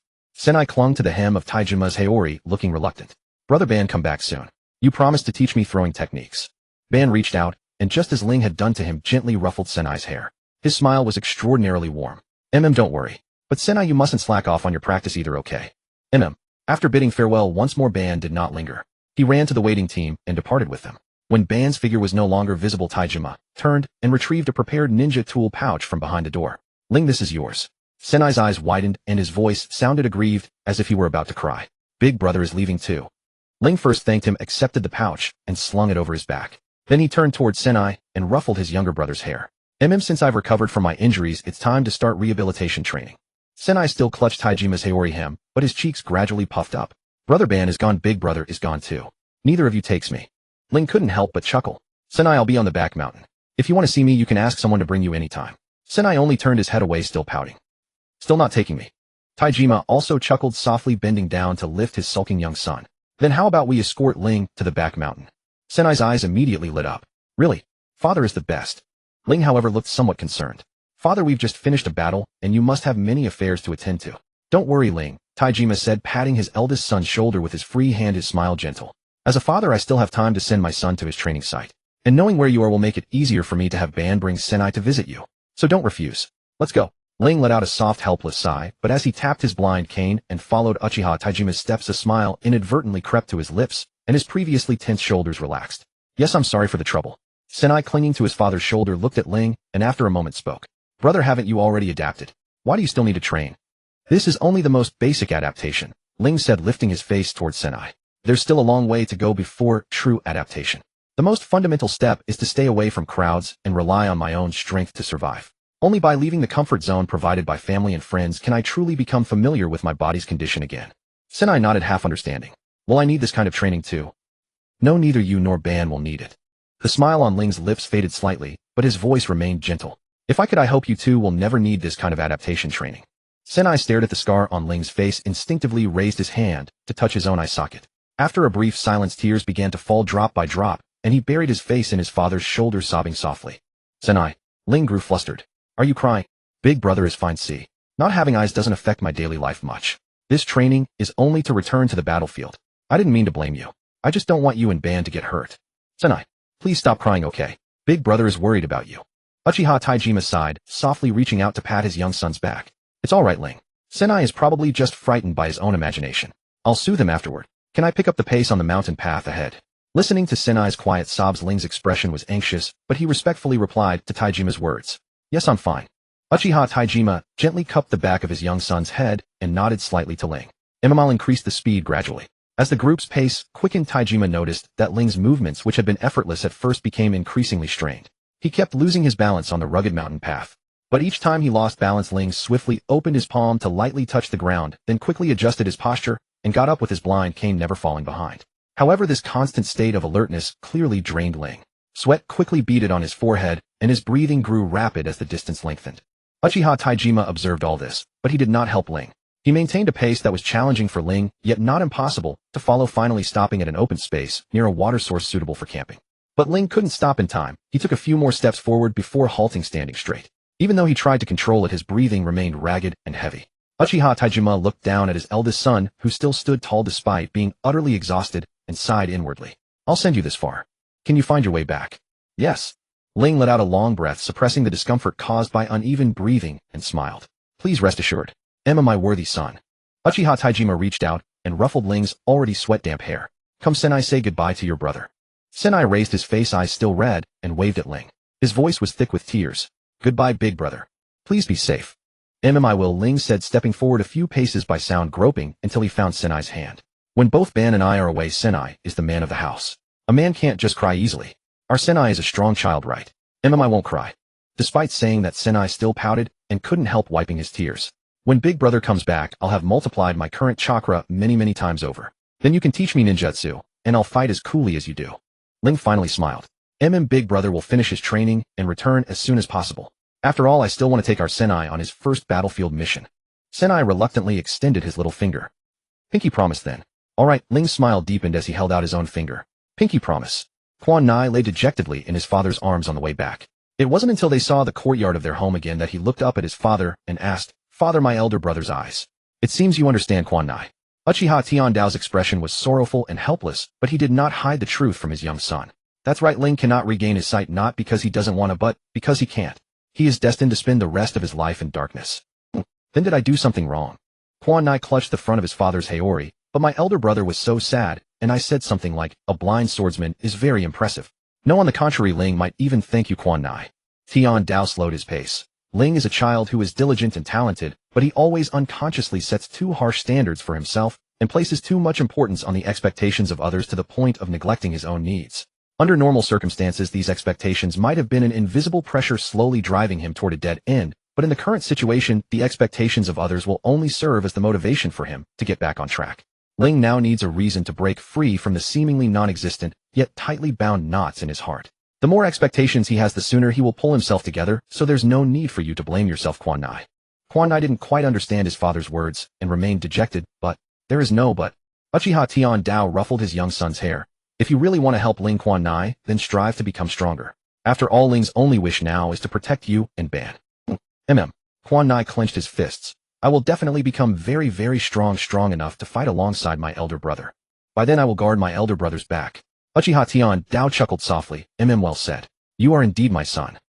And as Uchiha Tian Dao left with Quan Nai, there was no longer any human voice around Ling, only the murmuring of the mountain stream and the ethereal sound of the breeze passing by. Yet immersed in this natural symphony that could easily wash away the clutter in one's heart, the smile on Ling's face gradually faded. After standing blankly for an unknown amount of time, Ling crouched down, fingers interlaced in his hair, with a voice that had never shown such dejection before anyone. Even such a simple thing is this difficult now. This dejection did not last long, though. Ling quickly slapped his own cheeks and stood up with a smile. "All right, Uchiha Ling, don't lose heart over something like this. You are an Uchiha. It's just blindness, that's all. Seriously, it's a good thing I destroyed my tear ducts back then, otherwise it would be too pathetic to squat here crying alone. Well, looking on the bright side, at least I won't have tears for the rest of my life. That's not bad either. Besides, there are many things to prepare for training. If you want to be dejected, save it for the free time after the next mission. There's no time to slack off now." After several deep breaths, Ling calmed his mind, concentrated on distinguishing the various sounds around him, confirmed his position, and then began tapping his blind cane to explore the nearby terrain.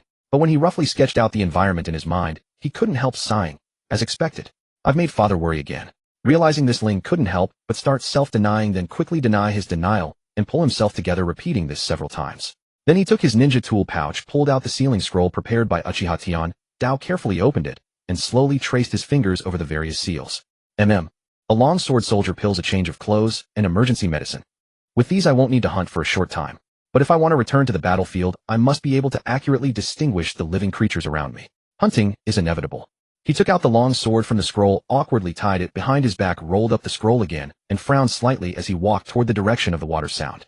The place father chose must be near a tributary of the Nanha River, close to the clan's territory. There are fewer wild animals here. The most abundant living creatures should be in this river near me. While during practice I'll also have to work for my dinner because soldier pills are really terrible, but my cooking isn't much better either. I hope I won't poison myself by the end of the training. A guy already missed the dishes Ban made. Over here Ling finally began his training, but it was quite embarrassing for him. First, while trying to spear fish in the river, he stepped on a moss-covered stone and fell into the water before he could react, soaking himself completely. Then when he got ashore he nearly got lost because he mistook the direction. He had to release a large amount of chakra to sense his surroundings and find his way back, but the heavy consumption of chakra exhausted him half to death. And when he finally caught a fish and wanted to start a fire to cook warm himself and dry his clothes, he almost set his ninja tool pouch and the firewood on fire. By the time he had everything arranged in a flustered and utterly disheveled manner, the sun had already set for quite a while. Ling sat down wearily on a flat stone, feeling the warmth from the fire in front of him, and finally let out a long breath. Not having vision is really inconvenient. I must warn Ban and Quan Nai to take good care of their eyes after the training. From today's performance, what I need most is guidance and movement. Releasing chakra to sense the surroundings is indeed a method, but it consumes too much. If an accident really happens, I'll lack countermeasures.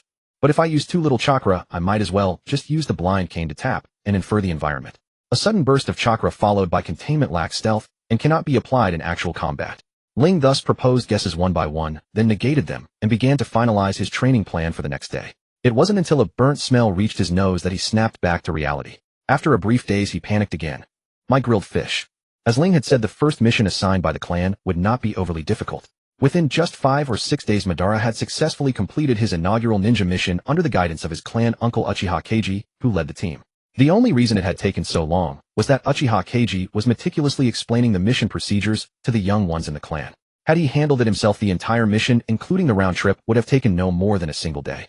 Madara also learned from Uchiha Keiji the structure of future missions. They would adopt a 1-to-2 mentoring format, pairing one elder with 2 newcomers, forming teams of at least 3 members for all assignments until their abilities earned repeated approval from the team leader, after which they could operate solo. Madara could hardly restrain himself from asking about Ling. Ling, you say? That boy is a true prodigy. Uchiha Keiji stroked his chin, a smile gracing his features. Few are granted independent mission clearance within 10 assignments, and that boy is one of them. Among his peers aside from him, only Hong earned solo status after just 17 missions. And how many missions did you require, senior brother? Uchiha Keiji held up 3 fingers. 3, excluding that first rookie assignment. And I am no exaggerating, as such a record is rare, even among our clan's history. Though Ling was merely a newcomer, his extraordinary caution toward missions was scarcely seen, even in our generation, allowing him to pass the clan assessments with ease. Yet unlike Hong, that solitary little fellow, Ling continued choosing to lead teams even after earning his independence. That boy has been quietly gathering allies and goodwill along the way. Madara, you too are now a contender for the position of young clan leader. Take heed from Ling's example. There can be no harm in it. As expected, elder brother is the strongest. Madara clenched his fists and smiled broadly. You are most kind, sir. I shall take my leave now. Thank you for your care during this mission, Uncle Keiji. Go on. Say hello to Taijima for me. Yes. Yet when Madara returned home with gifts purchased from his first mission's remuneration, he discovered that only Izuna was present, practicing shuriken throws in the small courtyard. Madara did not disturb his brother's training, merely standing quietly to one side and watching until Izuna had thrown all his shuriken. Then he spoke. Izuna, brother. Izuna immediately dropped his practice and came running, throwing his arms around Madara in a tight embrace. Welcome home, I'm back. Madara grinned and ruffled his younger brother's hair. Have you been behaving well, my Izuna? Yes, I've been very good. Izuna looked up, his eyes shining brightly. Even though I was home alone, I trained diligently. But upon hearing this, Madara was momentarily taken aback. Father aside, is elder brother not here either? Yes. On the very day you left for your mission, elder brother also went to the back mountain for training. Izuna's spirits visibly drooped. Hey Madara and I. Madara had been contemplating a visit to the back mountain later, and at these words, he looked down at his younger brother. What is it? Oh right, I promised to teach you throwing techniques. Since you're already practicing, shall we begin now? Madara and I. Izuna tugged at Madara's sleeve, his cheeks puffing slightly. Could we go see elder brother first? I know you must be terribly tired after just returning, but elder brother has had no words since he went off to train, and father and Onigawara and I are both so busy with clan affairs. So seeing Izuna bow his head and stammer hesitantly, Madara could not help but laugh. You are right. Now that I have completed my mission, I should report my safe return to family first. Father is difficult to disturb, but elder brother stands in place of a father to us. I ought to seek him out and inform him myself. Yes. Izuna nodded fervently, his eyes bright with hope. I can lead the way. Very well, then I leave it to you, Izuna. Then let us go at once. Izuna seized Madara's hand. By the way, Madara and I, how was your first mission? Was it difficult? Where did you go? Can you tell me? My mission this time. The two brothers made no haste, strolling leisurely along the mountain path toward the back mountain. Along the way, Madara recounted the full details of his mission to Izuna, whose eyes sparkled with longing, wishing nothing more than to grow up quickly and undertake missions himself. Training must proceed step by step, Madara said with a somewhat exasperated smile. You are still too young, Izuna. Izuna immediately puffed out his cheeks. I will grow up soon as well. Yes, I know. Madara ruffled his brother's hair once more. When the time comes, both your elder brother and I will take you on missions together. Yes. Izuna brightened instantly, tugging Madara forward with quickened steps. Elder brother's training ground is just ahead. I wonder how he is doing. With elder brother there should be no cause for concern, right? Yet Madara was far too naive. When he followed Izuna to the training ground brimming with joy and anticipation, what he beheld was Ling, his clothes torn and tattered, his appearance rather disheveled, sitting beside a fire. Madara was so astonished that he momentarily resembled a startled cat. Elder brother. Ling, who was seated by the fire drying his damp outer garment, turned his head. After a brief sensory scan he smiled. Odd is Madara and Izuna. Haha, I am still somewhat disorganized from recently adapting to these surroundings, so make yourselves comfortable. Izuna paid little mind to such matters, and went straight to throwing his arms around Ling, eagerly recounting all manner of his training over the past days. Madara, however, was deeply troubled by Ling's disheveled state. That concern reached its zenith when he noticed Ling was treading barefoot upon the earth, and that there were several suspicious charred remnants scattered near the fire. Elder brother, might I suggest you return home with me first, and attend to yourself. At the very least, change into a fresh pair of shoes.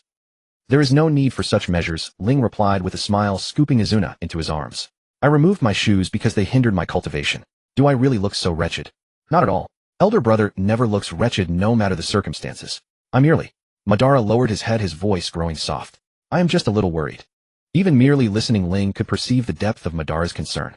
After a brief pause, the corner of his mouth lifted into a smile. Since you are so worried, would you like to have a sparring session with your brother? It has been quite some time. As expected, elder brother is truly the strongest. Madara clenched his fists and broke into a grin. Then please teach me. Thank you for your guidance, sir. I shall take my leave now. Thank you most sincerely for your care, Uncle Keiji. Go on then. Give my regards to Taijima. Yes. Yet when Madara returned home with a gift purchased from his first mission's reward, he discovered that only Izuna was in the small courtyard practicing shuriken throws. Madara did not disturb him, but stood quietly to one side watching until Izuna had expended all his shuriken before calling out, Izuna. Sparring. Ban was startled. Right now, yeah now. Ling patted Quan Nai on the back, signaling him to get off. Then he stood and walked to an open space on the side. After all, Ban seems quite restless. There's no better way to vent than a spar at times like this. As for the rules, if during the bout Ban can make me move my feet, then Ban wins. Whatever wish you make, I'll grant it. Conversely, if your weapon leaves your hand, or you give up voluntarily, I win. Then Ban has to stay here for a meal. How about it? Ban silently glanced at the suspiciously shaped charcoal by the campfire, his expression growing solemn, though his heart remained full of worry. But elder brother, you're not holding a weapon. Ha ha ha, what's this? Ling laughed heartily, slinging the blind cane over his shoulder. Want me to take a weapon? Could it be that Ban really wants to try my cooking?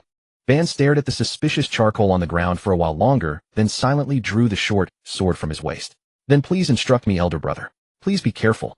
That's the spirit. Give it your all. Ling beckoned toward Ban. Show me your progress. Quan Nai sat on the stone where Ling had been looking at the two, facing off, his expression gradually turning excited. All right, ready, begin. The moment Quan Nai's words fell, Ban flung several shuriken. They encircled Ling from a treacherous angle, all aimed at his vital points.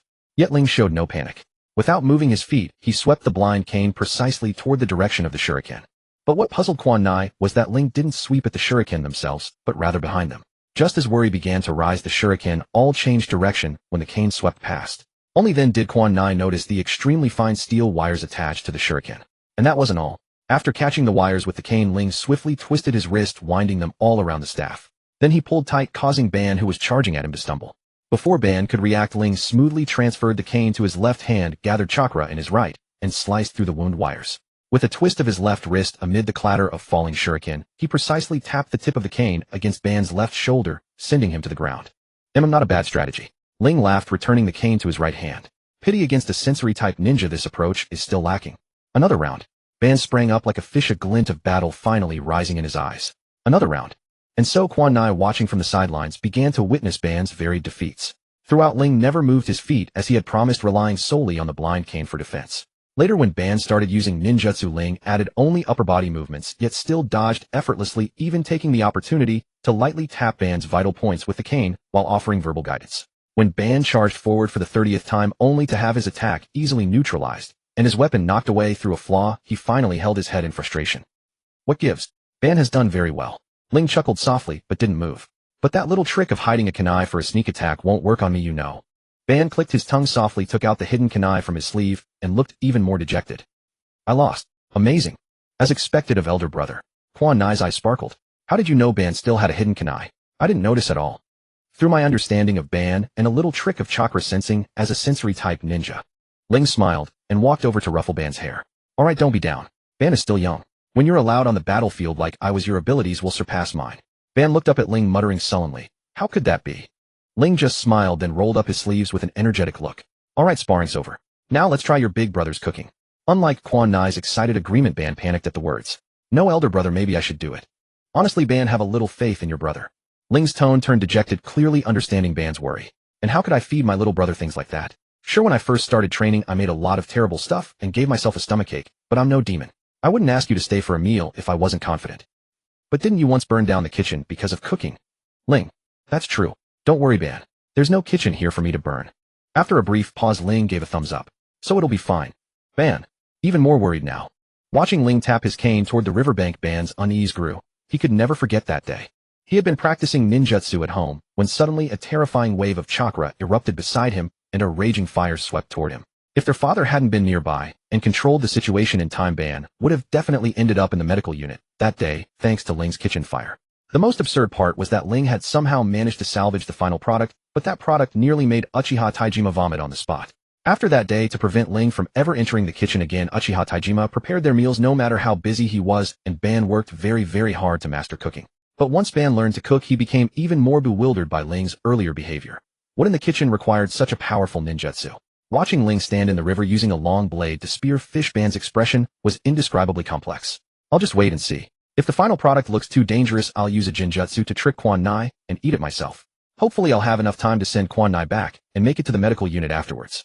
In the end, Ling did not produce any bizarre dark cuisine to torment his younger brother's stomachs.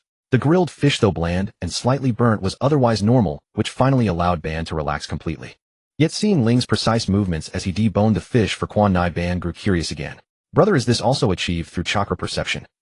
Yes, indeed, Ling replied, handing the boneless fish to Quan Nai. Since I cannot see my surroundings, I must maintain a state of perception at all times. This method is quite useful, though it consumes a considerable amount of chakra. If you wish to learn, Ban, I will teach you once I have refined it. But I wonder if you possess the talent of a sensory ninja. If not, it may be more difficult to master. A sensory ninja. Ban chewed on the fish. In that case, wouldn't it be better to have Brother Hong learn as well? Haha, even if I didn't mention it, Hong would eventually come to me on his own. He never misses an opportunity to grow stronger. Ling laughed. After all, it's common for him to secretly watch during my training sessions. Hearing this, Ban recalled the frequent rumors in the clan about Hong and Ren's constant skirmishes, small fights every 3 days, big brawls every 5. He fell silent once more, wondering how his brother managed to make such a madman submit willingly. As Uncle Chiji said, there is still much I can learn from my brother. Ban tossed the remaining fish bones and the skewer into the fire. But there doesn't seem to be a madman of that sort among my peers. Well, never mind. They're all too weak to even look at, so I'll just ignore them. In the following time, Ban asked a few more questions about cultivation, then took Quan Nai to wash their hands and faces by the river before taking his leave. After Ban left, the smile on Ling's face faded, and he looked rather dejected. I thought he would ask me more about how to get along with the clan members. But it seems Ban is also a difficult person to accept others.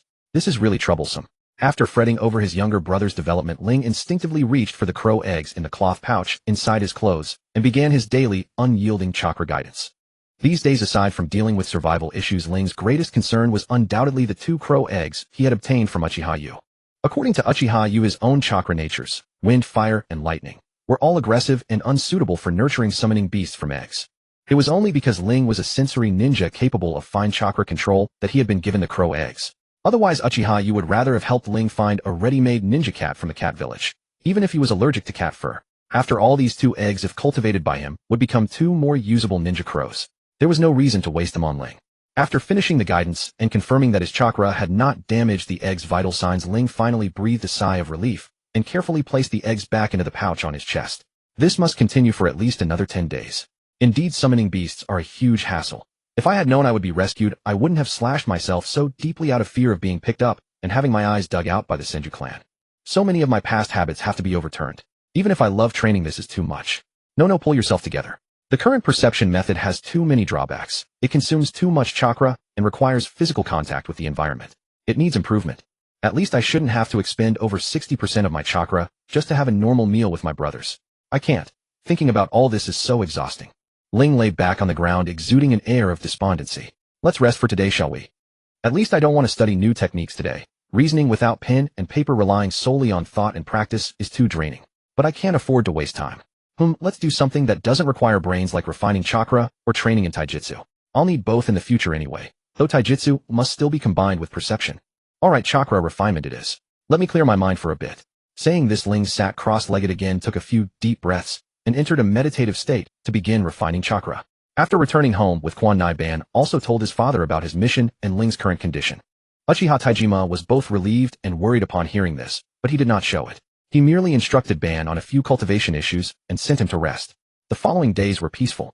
Ban began going on missions with adults and his peers, while Uchiha Akihiko and the others, having recovered from their injuries, resumed taking on tasks. However, Ban noticed several times that figures of Ling's generation, familiar or unfamiliar, sneaked off to the back mountain and returned cursing. As if by agreement, they came at different times, yet someone went to the back mountain every day. Notably, Uchiha Hong, the most troublesome of Ling's generation, never went to the back mountain after learning that Ling had begun training. Instead, he silently went to work at the medical department, which he usually detested. Ban was worried about Ling's situation, but when he accompanied his teammates to resupply at the medical department and happened to overhear Uchiha Hong sarcastically mocking his peers for being reckless in taijutsu duels, he felt relieved. After all, when Uchiha Hong let loose his verbal broadsides, none of the reprimanded dared to retort. Clearly, they had gained nothing from trying to provoke his brother. Since his brother hadn't suffered, Ban temporarily set aside his worries and focused on completing missions. Yet one thing still vexed him deeply. His teammates of the same generation were far too incompetent. They made mistakes that could be avoided with just a little thought, yet they charged in like their brains were filled with mud. Being weak could be forgiven as talent differs, but when the team leader had explicitly warned them and they still kept screwing up, were their brains eaten by the senju. After being repeatedly let down by his teammates' foolish behavior, Ban instinctively learned to wear a cold face. His first priority on every mission became thoroughly intimidating his peers. Even after obtaining permission to operate independently, he patiently accompanied his teammates on a few more missions. But when their stupidity drove him to the brink of madness, he decisively abandoned the team mode. He swore that if he ever teamed up with clan members again, he would be a complete idiot, except for his brother and his younger brother. But these were later developments. For now, Ban was still striving to convince himself to tolerate his teammates and salvage the situation, though he had already cursed them all in his mind. During this time, Uchiha Yu, who had been busy with logistics due to his lack of combat prowess, also went up the mountain to find Ling. However, unlike the others, he did not seek a sparring match. After all, no one had yet managed to bring the actual target down from the mountain. When Ling followed Uchiha Yu down the mountain, he attracted the attention of his peers. But the focus was not on Ling himself, but on the two dark fluffy creatures perched on his shoulders. The two dark gray fluff balls huddled with their necks tucked in, pressing tightly against the sides of Ling's neck, one on each side nestled in the hollow of his collarbone. At first glance, they looked like Ling had procured a short fur collar from somewhere. Ling, now neatly groomed, tapped his blind cane and followed behind Uchiha Yuko. Does the summoning contract have to be made right now? My training is at a critical point. Uchiha Yuko remained his eternally immovable icy face. Upon hearing this, he merely turned his head to glance at Ling. Training? All I see is a moving punching bag. A moving punching bag is too harsh. Then shall I call them sandbags who crave a beating? You challenge me to taijutsu. Uchiha Yuko's tone seemed never to waver. You're a freak who can go head-to-head in taijutsu with the Senju and Kagaya clans. Ling's tone carried a hint of helplessness. But I can't see now the combat situation isn't as exaggerated as you say. You're blind, not crippled. At least you still have the habitual movements honed from previous training, right? Those stubborn fools have no chance against you if they only compete in taijutsu. They'd be better off waiting like Hiroshi for your training to end before fighting you at full strength. Ling. He couldn't argue with that. Sighing softly, Ling shifted his neck, which was tickled by the two lumps of fluff. What should I pay attention to when making the summoning contract? The only thing you need to focus on is the direction of cultivation you desire. Uchiha Yuko opened the door and stepped aside to let Ling in. As you know, summoning a beast requires a contract, and a contract demands a price. Moreover, signing the contract only establishes a connection. It doesn't mean the beast must serve its master. However, these two ninja crows were born from the guidance of your chakra, so there is naturally a bond of trust and connection between you which is immensely beneficial for establishing the contract. First, they will feel an unconditional closeness to you, due to the shared chakra source. Second, after the contract is made, you won't need to pay much of a price for them to serve you. Third, as newborn ninja beasts, you can cultivate them according to your own ideas, making them more suited to your combat style. That is the advantage of personally raising a summoning beast. But the downside is equally obvious. These self-raised summoning beasts lack inherited knowledge and accumulated experience. Unless they encounter some fortuitous opportunity, it will be difficult for them to aid you in combat power. Upon hearing this, Ling raised his hand and gently rubbed the young crows nestled in the hollow of his neck with his fingertips, his expression softening considerably. That's enough. I don't need them to fight for me. Hearing Ling's pronoun for the crows, Uchiha Yuko's expression finally shifted slightly, but he said nothing. He simply walked over with a blank scroll. Since this is a summoning contract centered on you, we first need to establish names for the beasts to form a connection. Have you thought of any names? Naming? I'm not very good at it. It's fine. I need some time to prepare the summoning scroll anyway. You can take your time thinking. Ling tilted his head, rubbing against the fluff balls in his neck hollow. Names will follow you for life. They can't be too casual. Crows are auspicious birds. What should I call you? The fluffballs didn't understand Ling's thoughts. They merely narrowed their beady eyes, looking as if they were about to fall asleep. Ling sat upright until Uchiha Yuko approached with a small knife. Hand. Do I need blood? Yes. Have you decided on names? Uchiha Yuko cut Ling's arm with a knife, collected a bottle of blood, then tossed a cloth strip, and turned back. Stop the bleeding yourself. Let's call them Yada and Sanzu, Ling said with a smile, tensing his arm and pressing the cloth against the wound. For good luck. When he left Uchiha Yuko's place, it was already dark. Though darkness didn't affect him, he could easily return to the crude camp he had built on the back mountain. He had been away training for over half a month. If he hadn't come down from the mountain, it would be one thing, but now that he had, there was no reason not to go home. Of course, this was also partly due to his growing dissatisfaction with sleeping in the wilderness and increasingly with the food. The moment Senna saw Ling, he was overjoyed. He practically pounced on him. Brother. Long time no see, Senna. Ling smiled and ruffled Senna's hair, then turned toward the house. Father, I'm back. Uchiha Tandao nodded, slightly a hint of a smile on his lips. It seems you've gained a lot. Yes, but deducing new techniques is a bit arduous. Is Madara not here? Brother, Madara is still out on a mission, Senna said, clinging to the hem of Ling's outer robe. Brother, will you leave again after coming back? I probably have to leave again. I'm still far from good enough. Sorry, Senna, I can't stay to practice with you. Senna puffed up his cheeks and muttered, why can't I grow up faster? Uchiha Tandao couldn't help but shake his head with a smile at Senna's expression. Since you're home, rest well. Even though the war is tense, there's no need to rush things. Yes.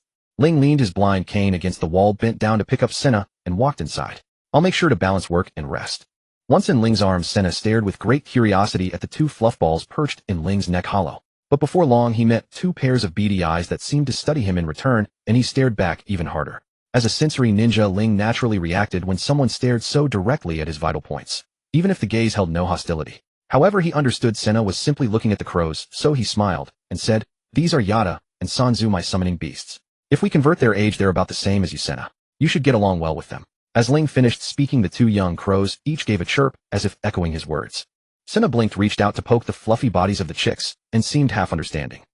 Then I'm a big brother too. After a brief silence, both Uchiha Tandao and Ling burst into laughter. Ling rubbed Senna's head with great affection. Yes, they are also family members. Our Senna has become a big brother. As days passed, Yachi and Sanzu grew more adept, and Ling's control over his body became increasingly proficient. After his staff sword was forged, he even took the initiative to go down the mountain to spar with Uchiha Hiroshi to test his current strength. However, since the sparring was private, little news leaked out. All that was known was that Uchiha Hiroshi resigned from the medical department with a foul expression the next day and started taking missions again. Judging by his venomous and irritable behavior, he hadn't gained any advantage. But Ban was clearly not an outsider. He knew what others didn't, and he had even been present on the day of their duel. Perhaps due to his limited experience, the moves exchanged during their duel seemed brilliant to Ban. Moreover, there was one difference from his own clan sparring sessions. The moment he called out the start, both of them completely regarded the other as an enemy. Every move struck unhesitatingly at the opponent's vital points, and they fought with real weapons as if the other were a sworn blood enemy. Ban couldn't help but shudder, and even after the battle ended and the killing intent vanished instantly, he remained unable to collect himself for a long time. In the end, Ling led him all the way home, where he gradually calmed down. Ling took the opportunity to analyze the fight with Hiroshi for Ban and taught him how to precisely dodge an opponent's attacks and then counterattack their vital points. Ban studied earnestly, yet couldn't help but wonder. Brother, do you usually spar with your peers like this?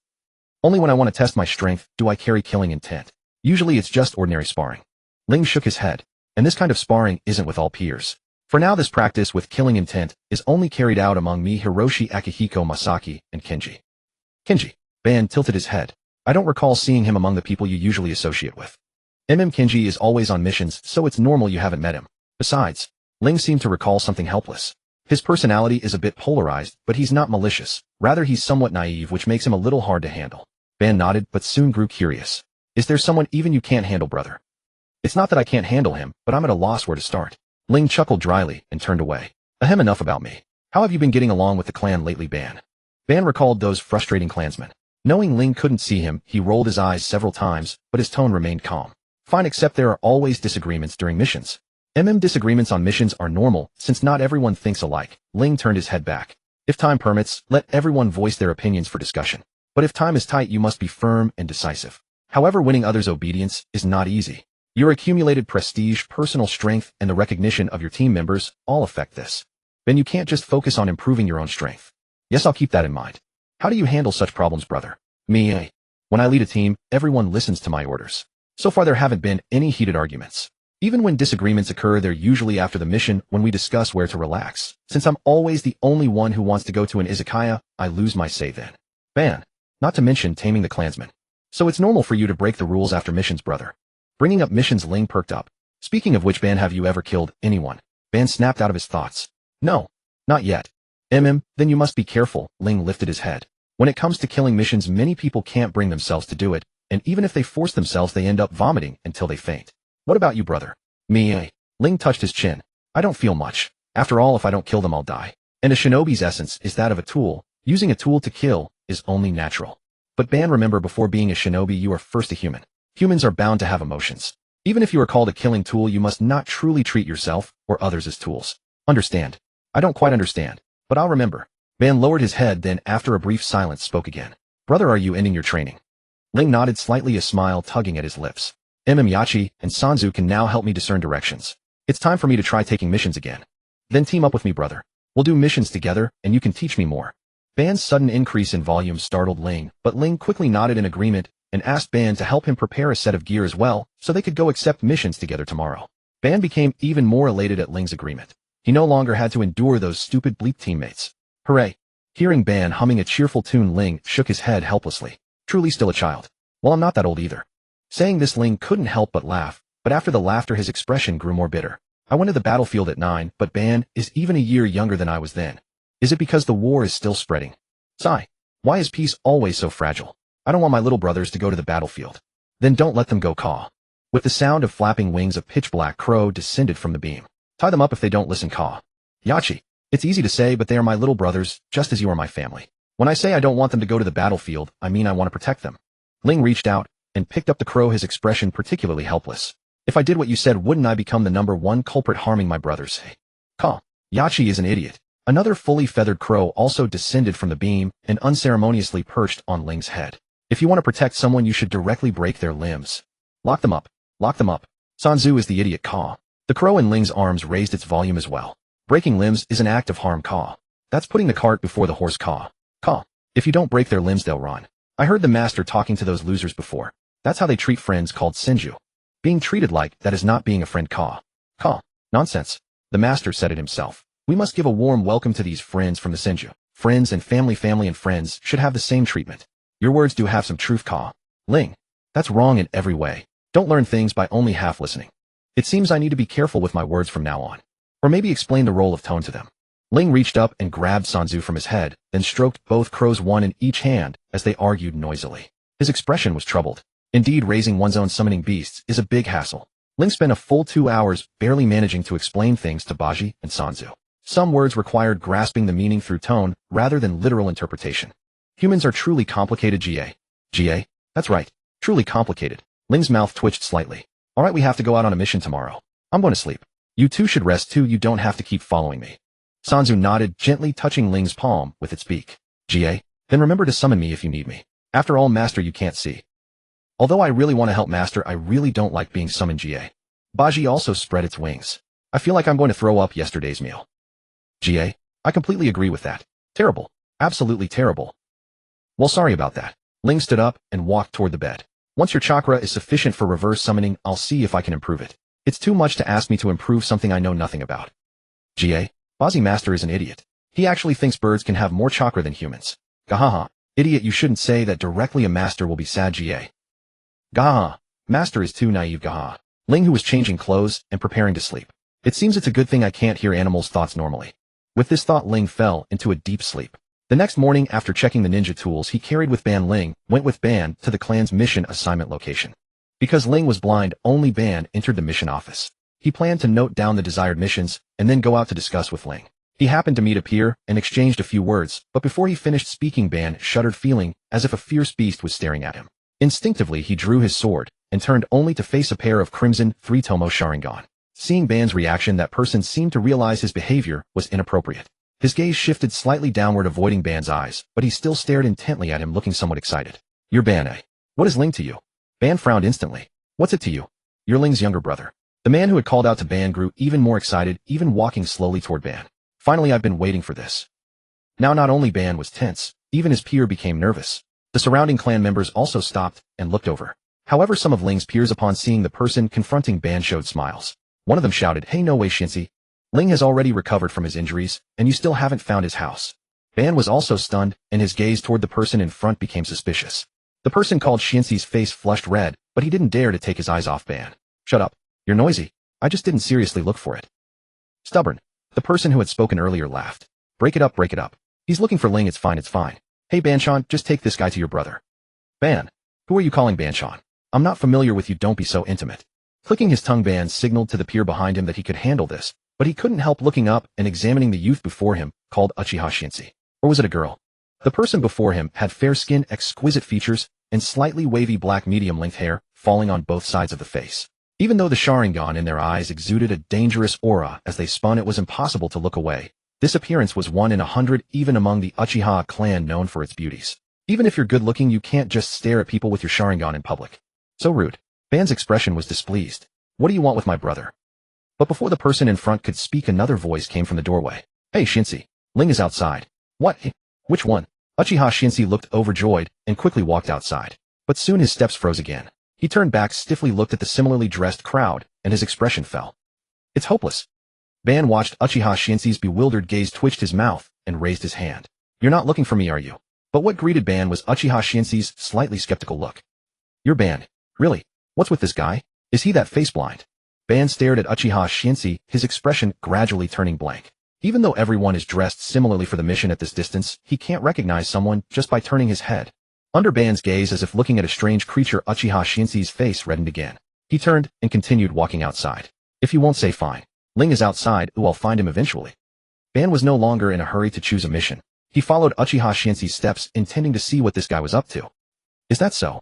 Shinsi is still looking for me. Ling's smile was a bit helpless. You guys are really mean. When I was training at the Nanha Chuan's back mountain, you should have taken him with you.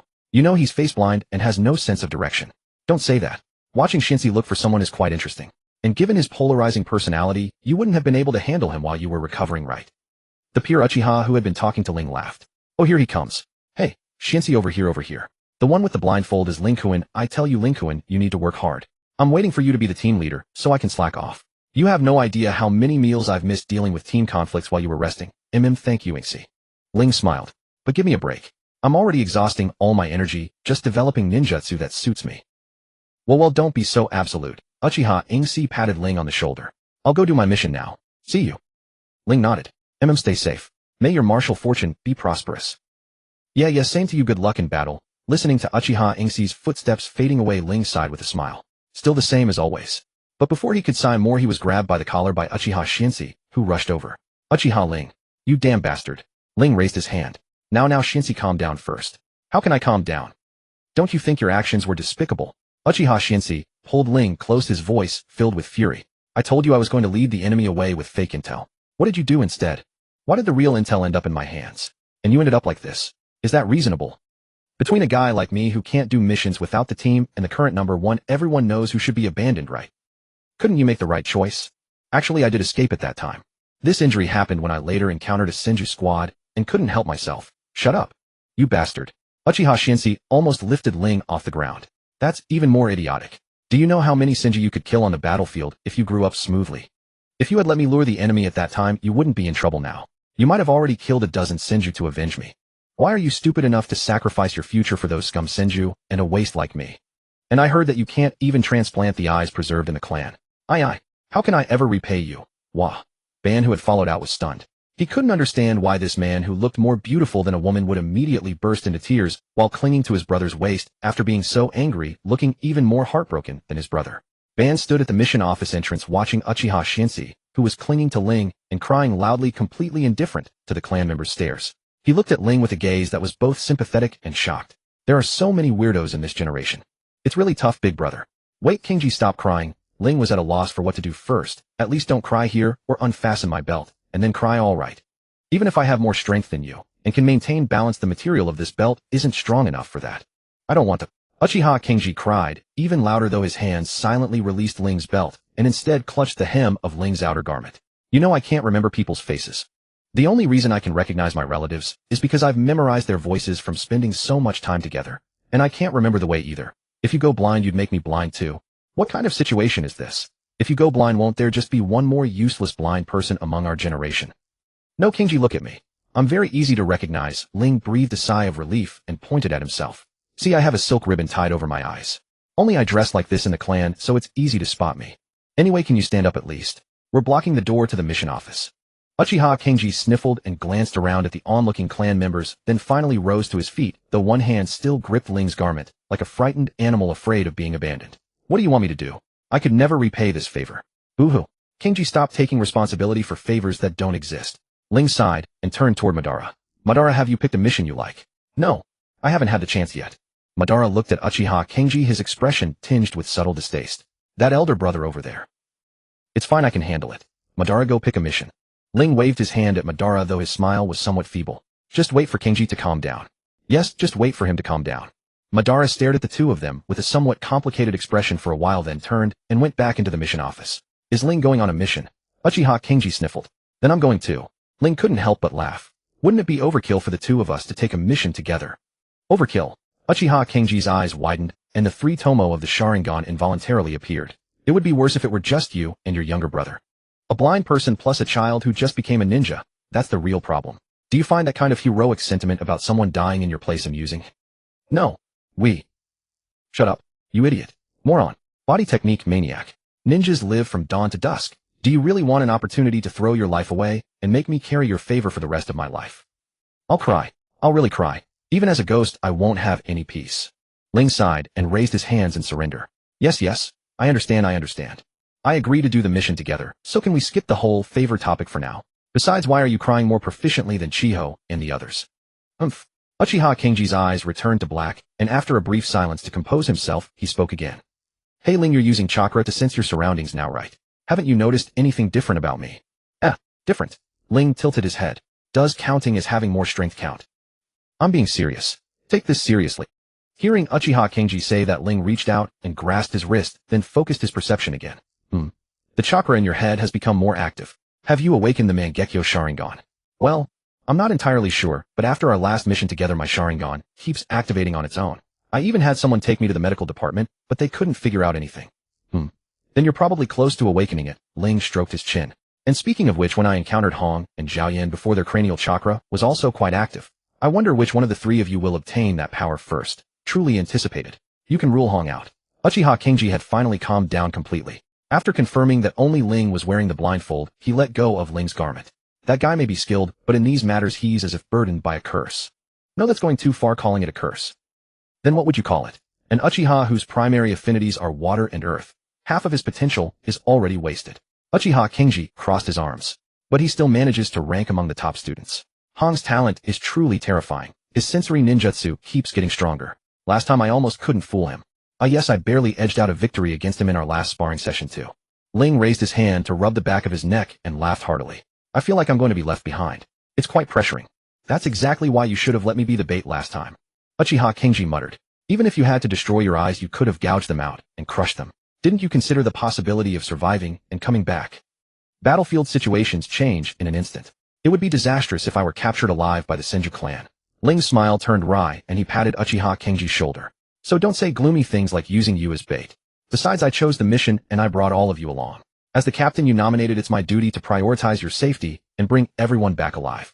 If I really sent you to die in my place, wouldn't I be betraying your trust for nothing? No but about it. I believe in Kenji just as Kenji believes in me. Ling smiled. If you truly feel guilty toward me, then surpass me tenfold or 100-fold. At that point, I'll be cheering you on from the rear. While Uchiha Shinsi was talking with Ling, Ban had also selected a few favored missions and walked out from the mission desk. Elder brother, I have chosen the missions. Ling turned his head towards the direction of the voice. What did you choose? There are 4 missions: bandit suppression, assassination, intelligence theft, and reconnaissance. Ban's gaze fell on Uchiha Shinsi, a mix of curiosity and a hint of disdain. I thought since we're going on a mission together with my brother, I might as well get some exposure to killing. The types of missions are quite comprehensive. Ling lightly tapped the staff sword in his hand. But reconnaissance missions are out of the question. I can't do reconnaissance now. Shinsi, any opinion? Assassination too for now. Shinsi glanced at Ban, who was quite wary of him, and scratched the back of his head. I feel like your brother doesn't really want to cooperate with me. The remaining two shouldn't be too problematic, probably. Ban's expression grew even more disdainful as he looked at Uchiha Shinsi. You want to come with us? Aren't you face blind? How can you do the mission if you can't even tell the target apart? It's simple. After leaving the clan grounds, just treat everyone without the clan emblem as an enemy. Uchiha Shinsi crossed his arms over his chest. I'm just face blind and directionally challenged, not stupid. Ling's mouth twitched slightly. Then why did you lead the Senju people to the camp last time? I never thought someone would actually strip clothes off a corpse and even cut themselves to match the wounds. That kind of injury would be considered near-death mortal wounds in our clan. Uchiha Shinsi became agitated again, though his voice was kept low. You didn't recognize him either because he had slashed his face. That's true. Fortunately, there was no loss that time. After that Hongjin, and I couldn't rest for a moment. Who says it isn't? For a while I felt physically disgusted, even by people wearing the clan uniform. Seeing that the two were about to start chatting again, Ban quickly interjected, then which mission should we choose this time? Bandit suppression or intelligence theft? Take both. Bandit suppression isn't difficult, consider it a warm-up. Ling smiled faintly. It's been a while since I've actually killed anyone. Time to test my hand with a simple mission. Hey Shinsi, don't try to steal my kills, okay? And no way. Let's compete on who kills more. What if I win? You'd be lucky not to get lost. By the way, I want to go to my home first and sign a temporary contract with the summoning beast. Sanzu and Yada could lead the way. Don't look down on me. No matter how lost I get, I won't fail to notice after I've slaughtered my way out of the bandit stronghold. Fine then. Ling shrugged. Ban, please register both missions. Don't forget to add Shinsi's name. Ban glanced at Uchiha Shinsi, looking somewhat displeased with his forced addition midway, but still nodded and returned to the mission desk to register. Ban simply couldn't understand what qualifications this man named Uchiha Shinsi had to join that terrifying sparring session. Was it because of his delicate features, his foolish behavior, and his face blindness that made him unable to find his way? But when the three left the clan grounds and headed to the mission location, Uchiha Shinsi's utterly silent travel method firmly captured Ban's attention. Though it was said that ninja were assassins hiding in the shadows, killing without a trace, Ban had never before seen someone who could move like a shadow, completely devoid of presence. He could even sense his elder brother's faint presence, but could not pinpoint Uchiha Shinsi's location. Instead, he felt extremely uneasy because of Shinsi's silent shadowing. Shinsi, stop hiding so well and following behind me, or I'll have to slash you. Sorry, it's a habit. Uchiha Shinsi caught up to Ling in a few steps. But you're really impressive. Even without sight, you can move as freely as before. Don't you slip? No, not really. After all, to move normally now I have to constantly release chakra to react in time. Then is your chakra enough for battle? Ling was silent for a moment. It depends on the situation. After all, this is my first actual combat since losing my sight. Let's be a bit cautious, shall we? You decide. The two's quiet conversation didn't intentionally avoid Ban, so he slowed his pace a bit. Just now. What was that? Right. Ban's intuition is quite sharp too. That was uncomfortable being followed like that, wasn't it? Ling laughed. Shinsi is very good at stealth. During a previous mission, he even infiltrated an enemy squad without being detected. What? Didn't I get discovered that time? Uchiha Shinsi clicked his tongue. And it was quite embarrassing because my chakra ran out. That's still impressive. That was a team of sensory-type ninja, even if they were resting. Ling's laughter carried a hint of teasing. Hey Ban, let me tell you. When Shinsi and I went on missions before, whenever it was his turn to keep watch, I'd feel like something was missing around me, yet also feel like someone was watching me. I couldn't sleep at all. Ban tilted his head slightly. A stealth ability that even my elder brother can't perceive. Don't listen to Ling's nonsense. It's not to that extent. I'm an Uchiha, I don't have any special bloodline limit. Uchiha Shinsi awkwardly raised his hand to touch the back of his neck. If a slightly experienced sensory-type ninja focused, I couldn't hide at all. Then how capable would a sensory-type ninja need to be? What level? Uchiha Shinsi frowned. At least someone who has been on the battlefield for a year and survived an ambush, I guess. I mean the Senju clan's sensory-type ninja. Ban. Isn't this incredibly powerful? What exactly does this guy want? Showing off. While Ling, your brother is looking at me with a really harsh glare. Didn't you say your brother was gentle? That look could kill. My Ban is indeed very gentle, Ling drawled. It's your fault. If you had admitted you were strong earlier, wouldn't it have been fine? It's because you're not straightforward. After a brief silence, Uchiha Shinsi raised his voice. And you're blaming me?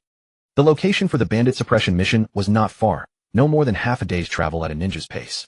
Thus those who set out in the morning arrived at a nearby village by dusk. However, the three did not enter the village. At Ling's urging, they stopped in the woods surrounding the settlement. Why stop here? Bien looked somewhat puzzled. Aren't the bandits supposed to be harassing this village regularly? Shouldn't we be investigating now? That's exactly what I was thinking. Ling's lips curved into a gentle smile. While that may be one approach, it would be somewhat reckless. Shinshir, could I trouble you for reconnaissance? Sure, just let me. Uchiha Rei reached behind him for his ninja tool pouch, withdrew a small spray vial containing a pale green liquid, and handed it to Ling. Make it last. That merchant Hong prices his goods outrageously. What is this? A reagent that only reveals its color in a cat's eyes. Uchiha Rei had no intention of withholding information. I have a slight navigational impairment. So when we need to split up, I typically give my teammates the coloring reagent and ask them to enlist their summoned beasts to help find the way back after the investigation.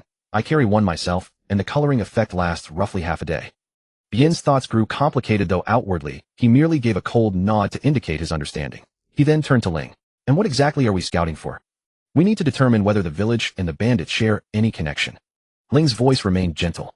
Given the known information, these bandits have been lingering near this village for quite some time, and they consistently manage to distinguish merchant caravans from disguised government troops. Do you understand? Bien cast a glance at Uchiha Rei, who had already slipped away toward the village, and his understanding deepened. You mean? There may be bandit informants within the village. That's why we need to gather intelligence beforehand, to avoid alarming them. You've grasped half of it. Ling nodded, a faint smile gracing his lips. The other possibility is that the entire village consists of bandits. Bien was truly puzzled this time, and asked outright. Why would you say that? Because the lord who governs this region enforces extraordinarily harsh taxes and laws. There have even been cases where farmers unwilling to surrender everything they owned secretly wrote to mountain bandits inviting them to raid. After all, one clause in the local tax code states those whose property is plundered by bandits are exempt from that month's tribute, and the shortfall shall be covered by the responsible local officials. Ling paused briefly. Though I cannot confirm whether this law has been amended in the present day, caution rarely does one any harm. Bien nodded thoughtfully. It seems I'll need to pay closer attention to hidden intelligence in the future. If only my brother and I had come on this mission, the investigation would have been considerably more difficult given that my strength lies in direct combat. Not necessarily, Ling shook his head. Two people have their own methods. Missions are fixed, but people are adaptable. There are no absolute rules for completing tasks. One must always remain flexible. Very well, let us scout the surrounding mountains for the bandits' stronghold. Bien fell into step behind Ling, who seized the opportunity to teach him numerous techniques for concealing one's presence and reading tracks, many of which differed from what his clan taught, and were far more efficient though they allowed less margin for error.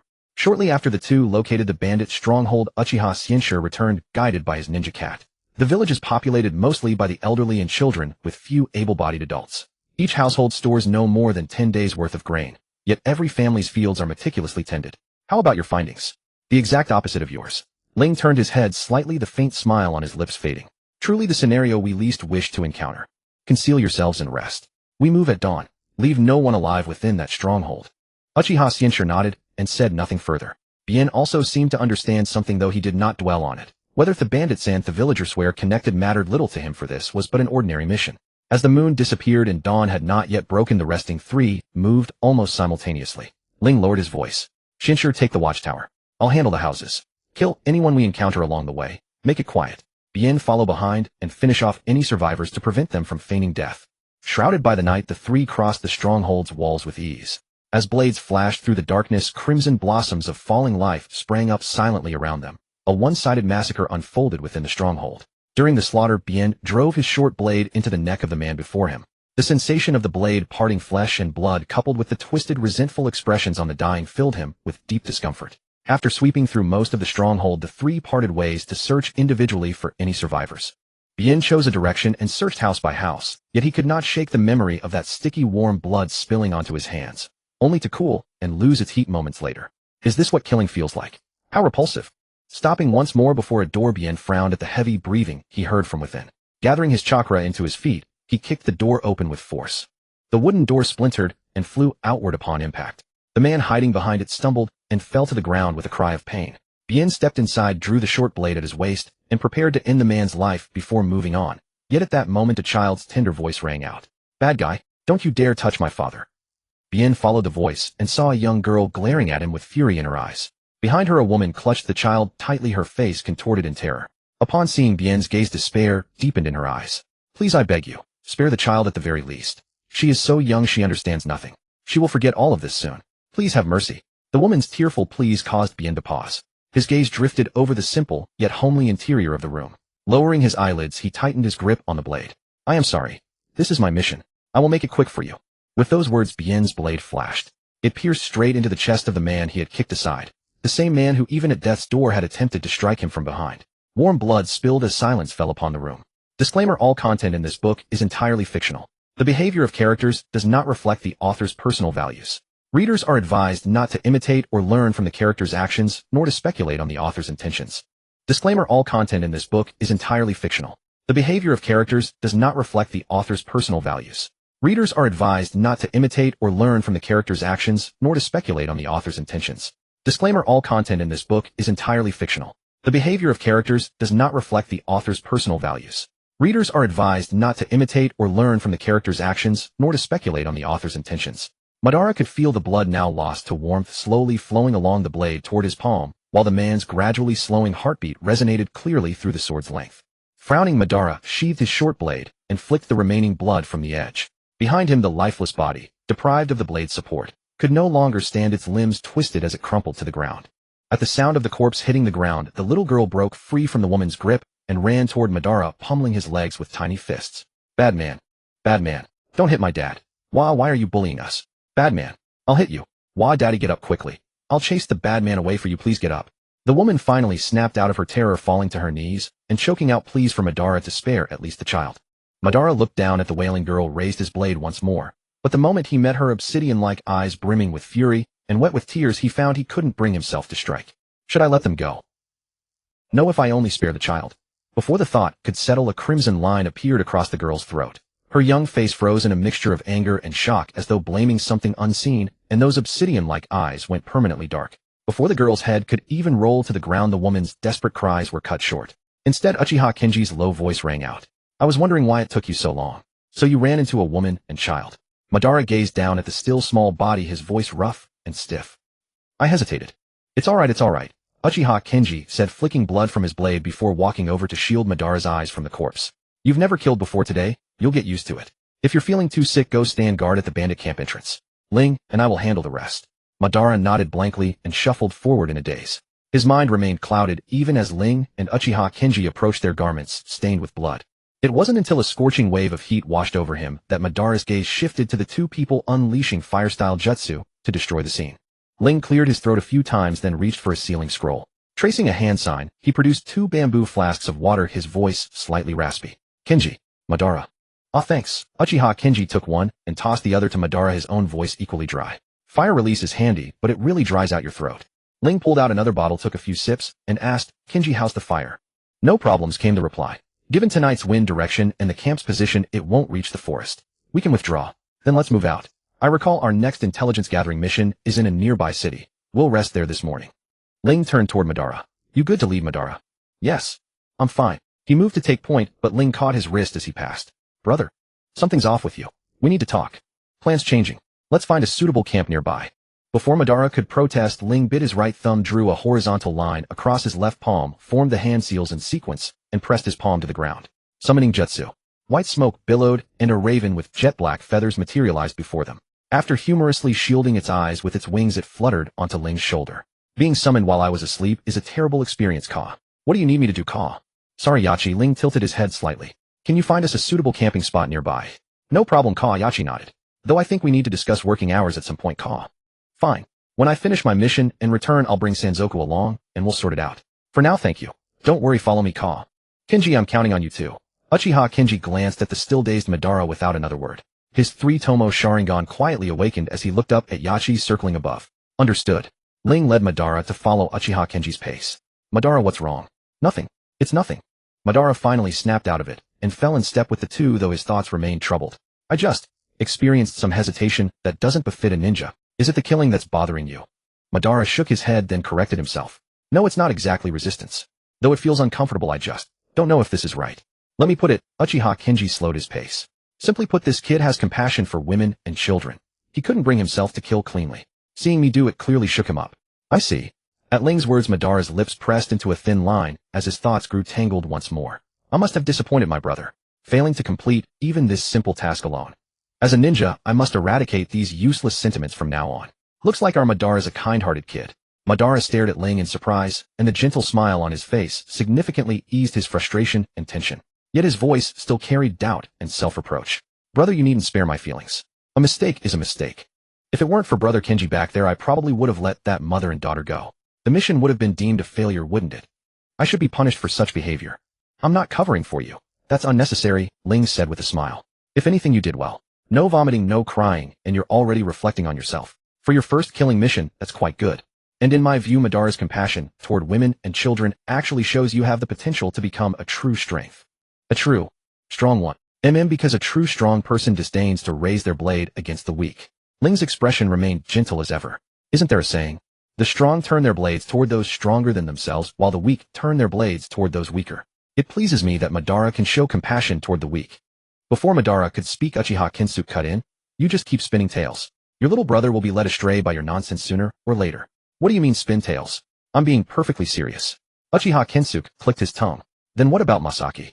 No wait, maybe it was Eiji. Forget it, I can't even remember his face. Anyway, last time, when that certain someone showed mercy to a woman, you broke his nose with a single punch. You're talking about Masaki, Ling said with a light snort, his brow furrowing. That fool who was led astray by a few words from the mission target. Madara thought. He's a mission target too, isn't he? As if reading Madara's thoughts, Ling turned his head. Masaki's situation was different from yours. That time we took on a bodyguard mission. Masaki sympathized with the spy who had come to gather intelligence, and had already shown hostility and armed intent. Sympathy alone would have been bad enough, but he even tried to help the man escape. I was already showing mercy by only breaking his nose. That's true enough. Uchiha Kinsuke sighed, his pace slowing as he gazed at the clearing before the nearby stream. I remember Ling said something quite cool yet terrifying back then. Let me think. I have no desire to raise my hand against our clansmen, but that doesn't mean I cannot. Keep your pathetic pity for others until after the mission. If anyone commits such a low-level mistake again, I'll break their limbs and drag them back to the clan the whole way. You have no idea, Madara. Ling came back then with a blood-soaked person slung under each arm, his expression absolutely terrifying. On top of that cold, merciless speech.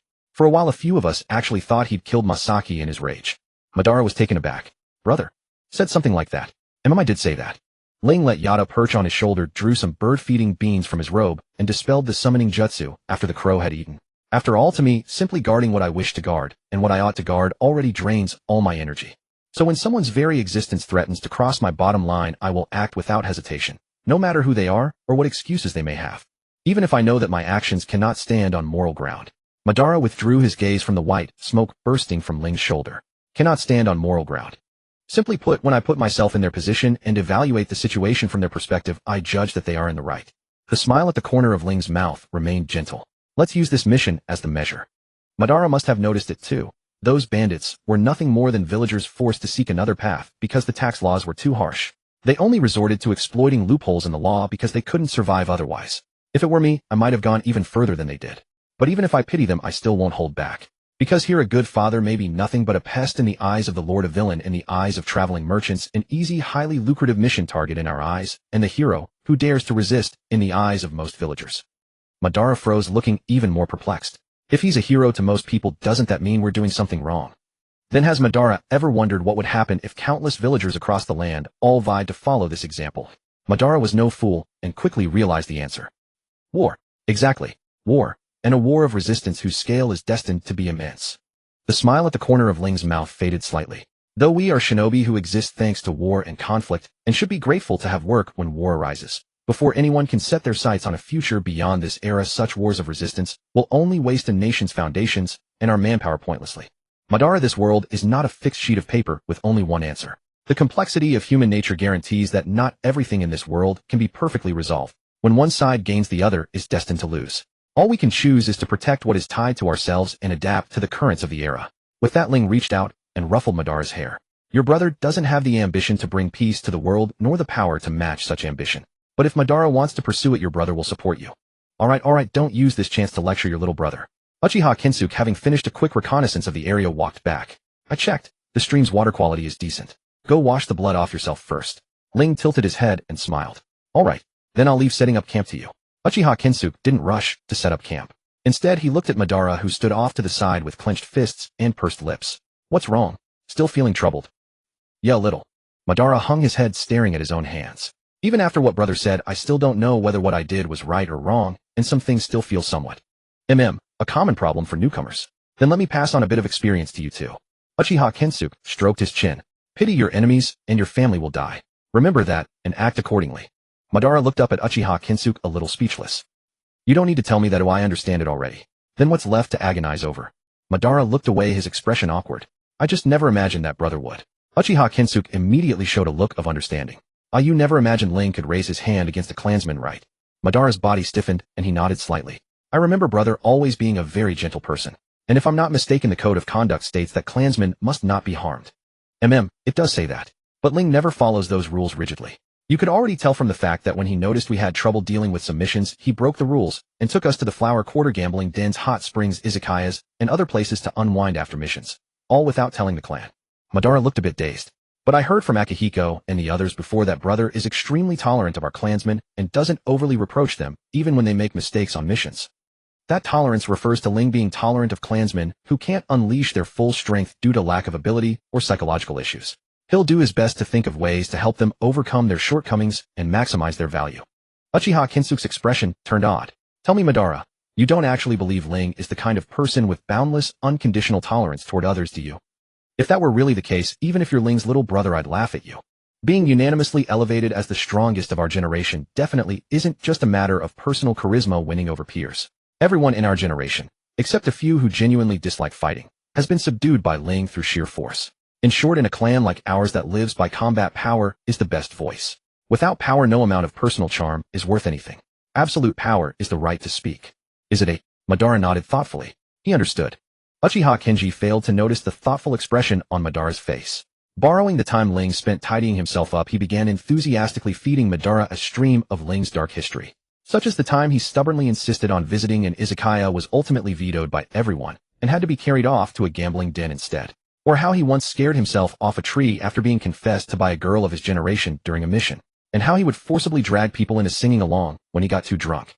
He especially emphasized to Madara just how decisive and cold-blooded Ling had been during his first kill. All summarized in one sentence: your brother is not a good man, at least not in the strictest sense of the term. However, Madara couldn't help but harbor doubts about this. After all, Uchiha Kenji had admitted he could barely remember faces, so Madara had every reason to suspect that Kenji had simply projected someone else's glorious deeds onto Ling. Uchiha Kenji could not bear Madara's skeptical gaze.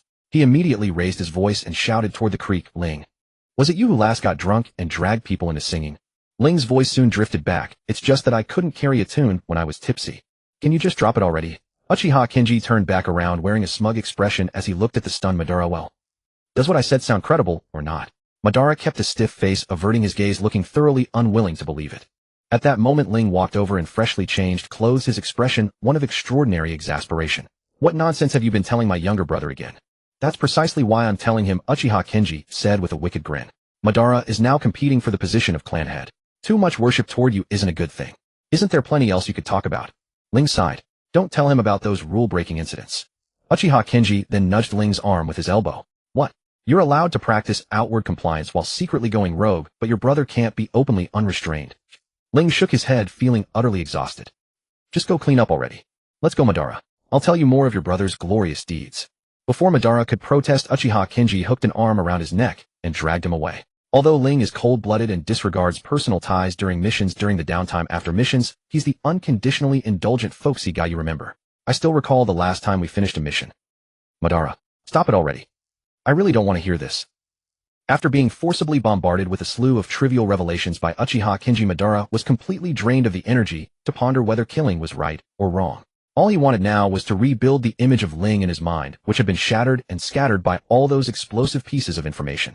And while Madara was attempting to reconstruct his impression of Ling, Uchiha Kenji also secretly tracked down Ling and whispered, well, did my strategy work? Ling could feel Madara's increasingly chaotic chakra, and the exasperation in his voice was nearly overflowing. It's somewhat too effective. Let's not discuss this further. I'm entrusting the intelligence theft mission to you with Madara in tow. Alright, but how much he learns from me depends on himself. Uchiha Kenji nodded. The mission target is a samurai clan, right? How well do you know them? If I recall correctly. When it came to the mission, both of their expressions turned notably serious. The earlier warmth vanished, replaced by a chilling coldness. However, since they had already been busy through the latter half of the night, the two did not linger long in discussion. After exchanging only a few brief words, they went to rest and recover their stamina. By afternoon, the refreshed trio set out for the town. Ling entered town directly, still wearing clothes embroidered with the clan crest, while Uchiha Kenji, after establishing secret signals with Madara, exchanged his clan-crested garments and used transformation jutsu to blend into the crowd before entering separately. Not long after entering town, Ling sensed someone tailing him.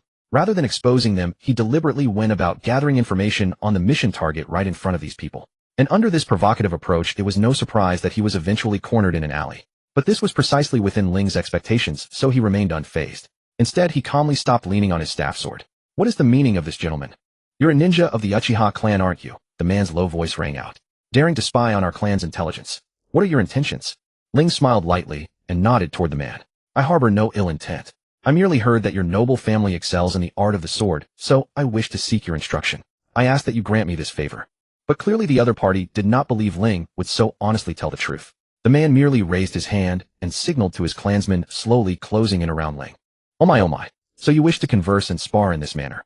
Ling lightly tapped his staff sword with his fingers, a smile still playing at the corners of his mouth. This promises to be quite the invigorating training session.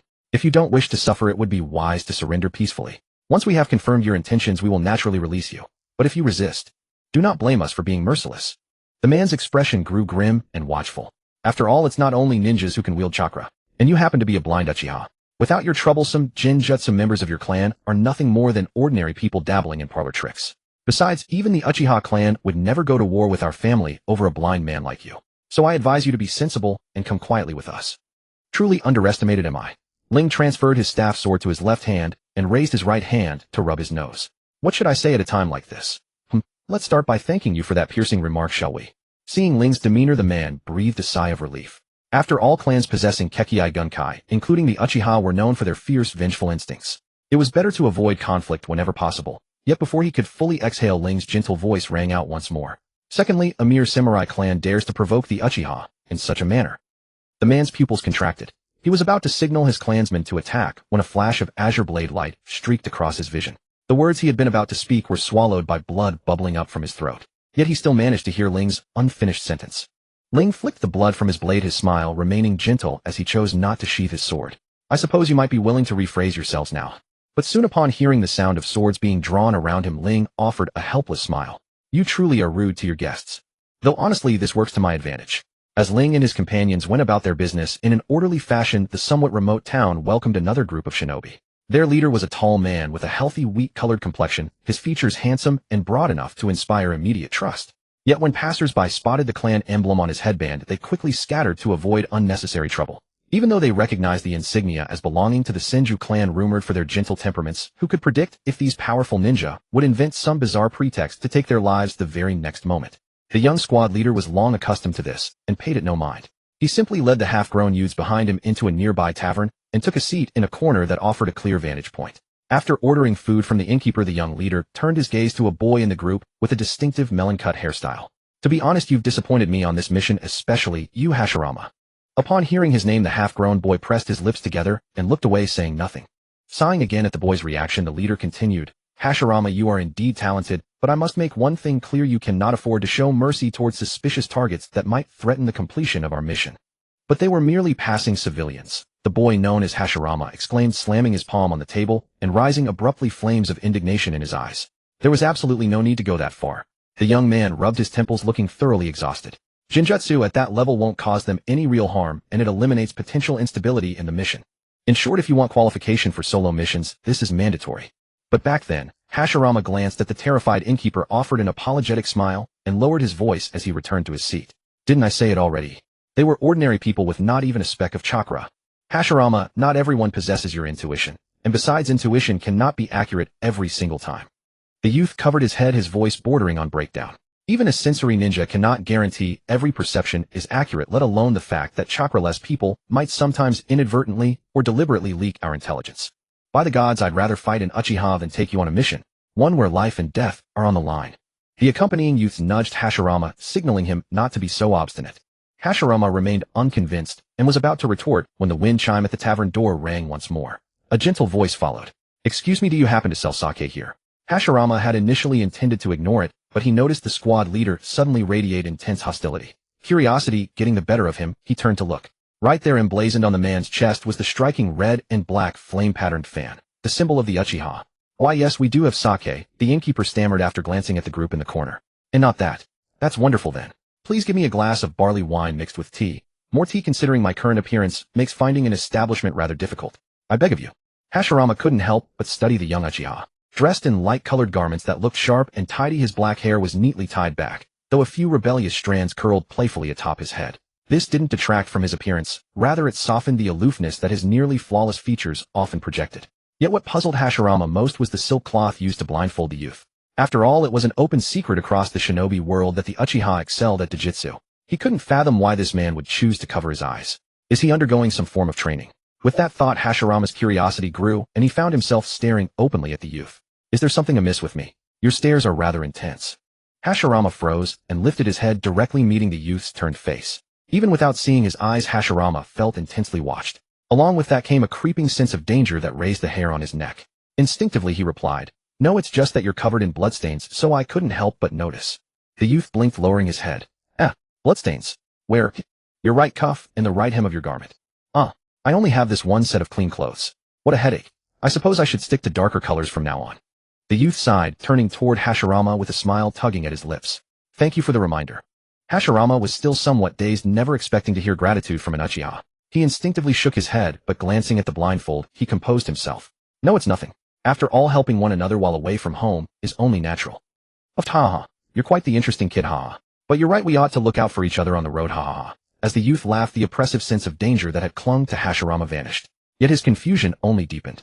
Why is this Uchiha so different from what the elders back home describe? Quite perplexed, aren't you? The youth rested his chin in his hand, his gentle smile unwavering. Why am I so different from the Uchiha your clan's elders speak of? Before Hashirama could formulate a response, the squad leader beside him spoke up. Innkeeper, where is our food? This is far too slow. Coming right up, the innkeeper replied with a forced smile, cursing inwardly. Everyone knows the Senju and Uchiha are mortal enemies. Who in their right mind would dare approach you two with that kind of tension in the air? After directing the staff to swiftly deliver both parties' meals, the innkeeper retreated to the sidelines with his employees, doing his utmost to shrink into obscurity. Under the threatening glare of the squad leader, Hashirama said nothing further. Instead, his gaze drifted unconsciously toward the Uchiha seated in the center of the hall, watching him generously drain a massive cup of tea-mixed barley wine in one go. Delicious. There's truly nothing better than a drink after a mission.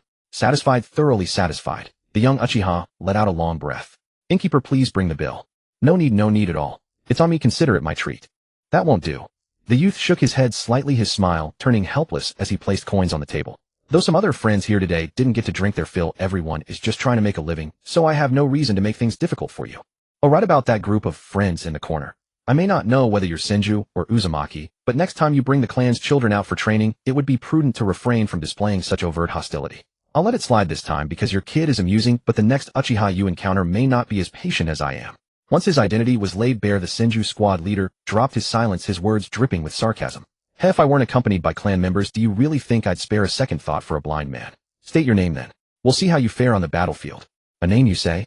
The youth rose, leaning on his staff sword, the smile on his lips curving noticeably higher. My name is Uchiha Ling. Zhu Jian watched his team leader, who had remained silent ever since exchanging names with that Uchiha named Ling, and finally gave in to his curiosity. Brother Qing, what's so special about that Uchiha named Ling? The young team leader under Zhu Jian's gaze sighed. What could be so special? Just a troublesome enemy. As soon as he said this, the other young Senju, who had been barely suppressing their curiosity, could no longer sit still and urged him to talk about that Uchiha. There's really not much to say. He's a bit younger than me, and our mission schedules never overlapped, so we never actually fought. What I know is just hearsay. Qinsho Chung sighed. You should all know about the battle we only recently ended with the Uchiha clan, right? Zhu Jin nodded. Yes, according to father, it was the first time in a decade that we suffered such a heavy loss at the hands of the Uchiha, and also the first time in a decade that a war ended so quickly. The one who made this war end so quickly was Yuzibo Ling. Qinsho Qing's expression turned even more pained. I don't know how he found out about our supply route, but he went deep into our lines alone and destroyed that batch of supplies, then blew up the mountain road, causing supply delays and putting us at a disadvantage in that war zone. At first that was nothing much. The problem arose after the subsequent encirclement to hunt him down. That madman used himself as bait to lure the pursuing clan members away one by one, delaying our reinforcements' return. When we cornered him, he fought as if risking his life. After trading several lives, he destroyed his own eyes and triggered traps he had prepared in advance, blasting the entire cliff to pieces.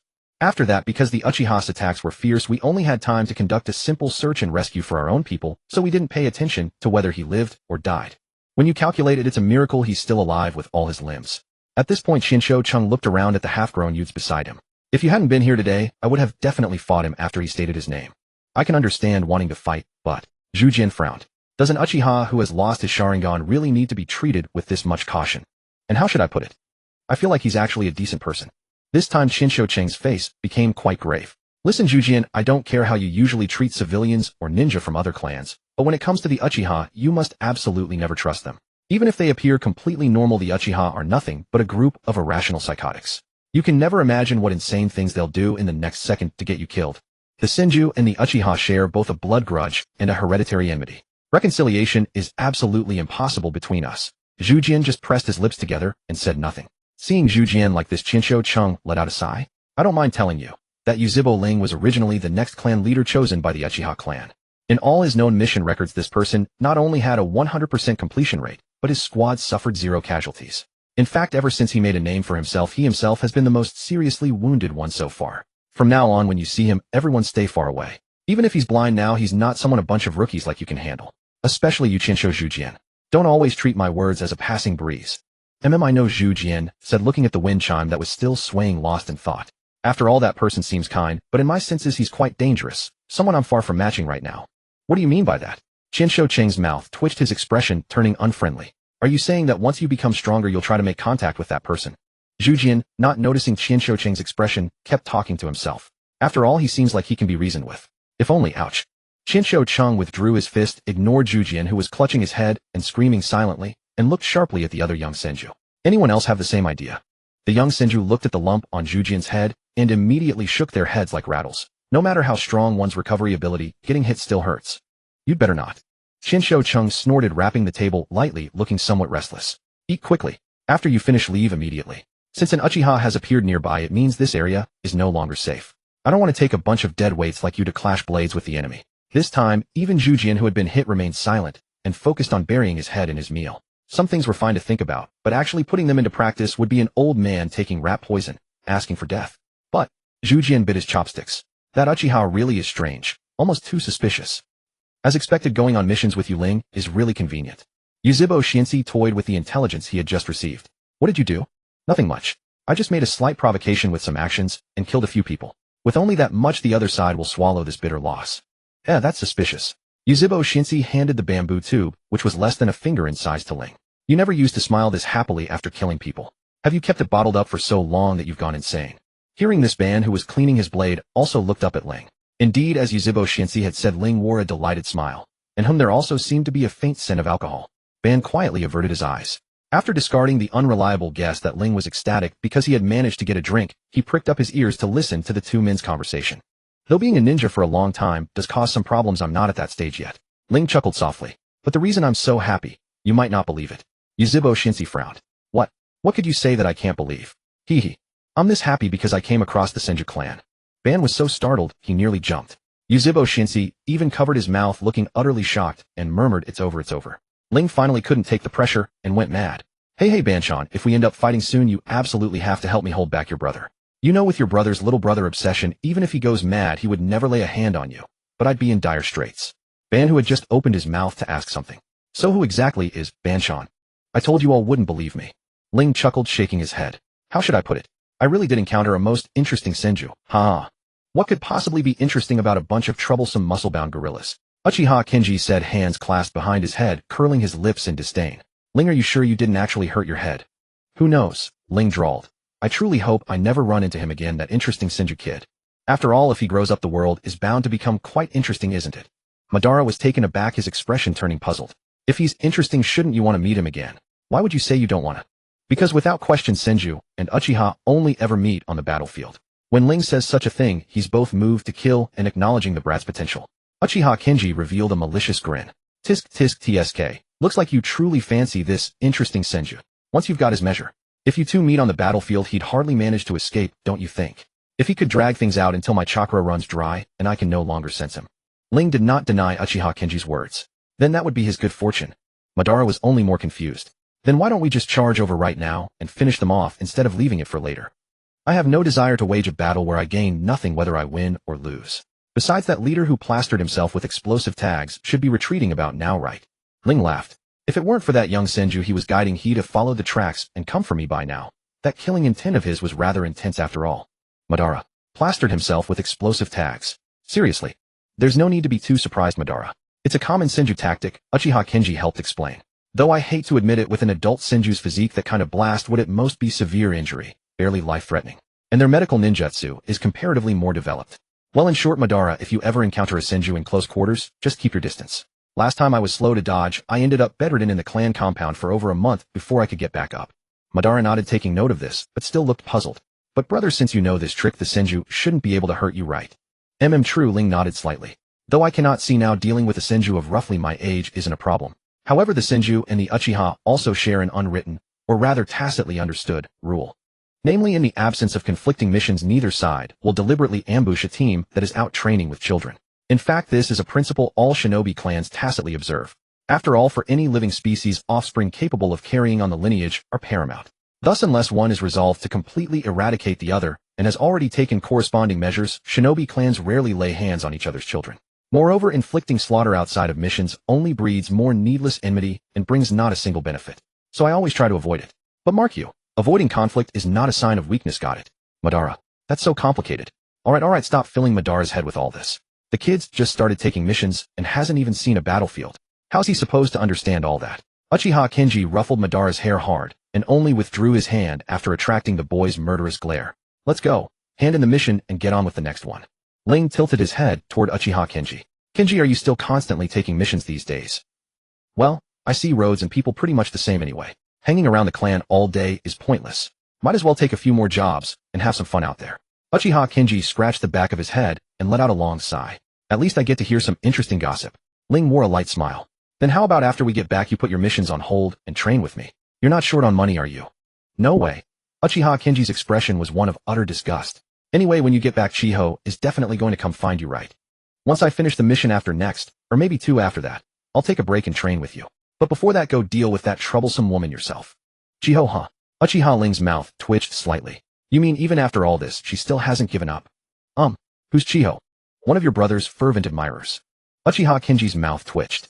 The only reason you haven't seen her is because Chiho took a mission a few days ago. If not for that madwoman, whether I could have gotten this precious first outing with you would have been another matter entirely. Ling frowned upon hearing this. What nonsense are you saying? Don't corrupt my little brother. Thereupon Uchiha Kenji merely gave the utterly shocked Madara a grim nod and dropped the subject. Madara returned to the compound with the two brimming with curiosity about Uchiha Chiho. Yet contrary to Uchiha Kenji's prediction, they were not intercepted by this Uchiha Chiho at the mission desk. That's not right. How could Chiho not be here? Uchiha Kenji shook Ling's shoulders with exaggerated motions. Oh heavens, Ling. Chiho actually didn't camp out waiting for you this time. Heavens. No need to make Chiho sound so terrifying.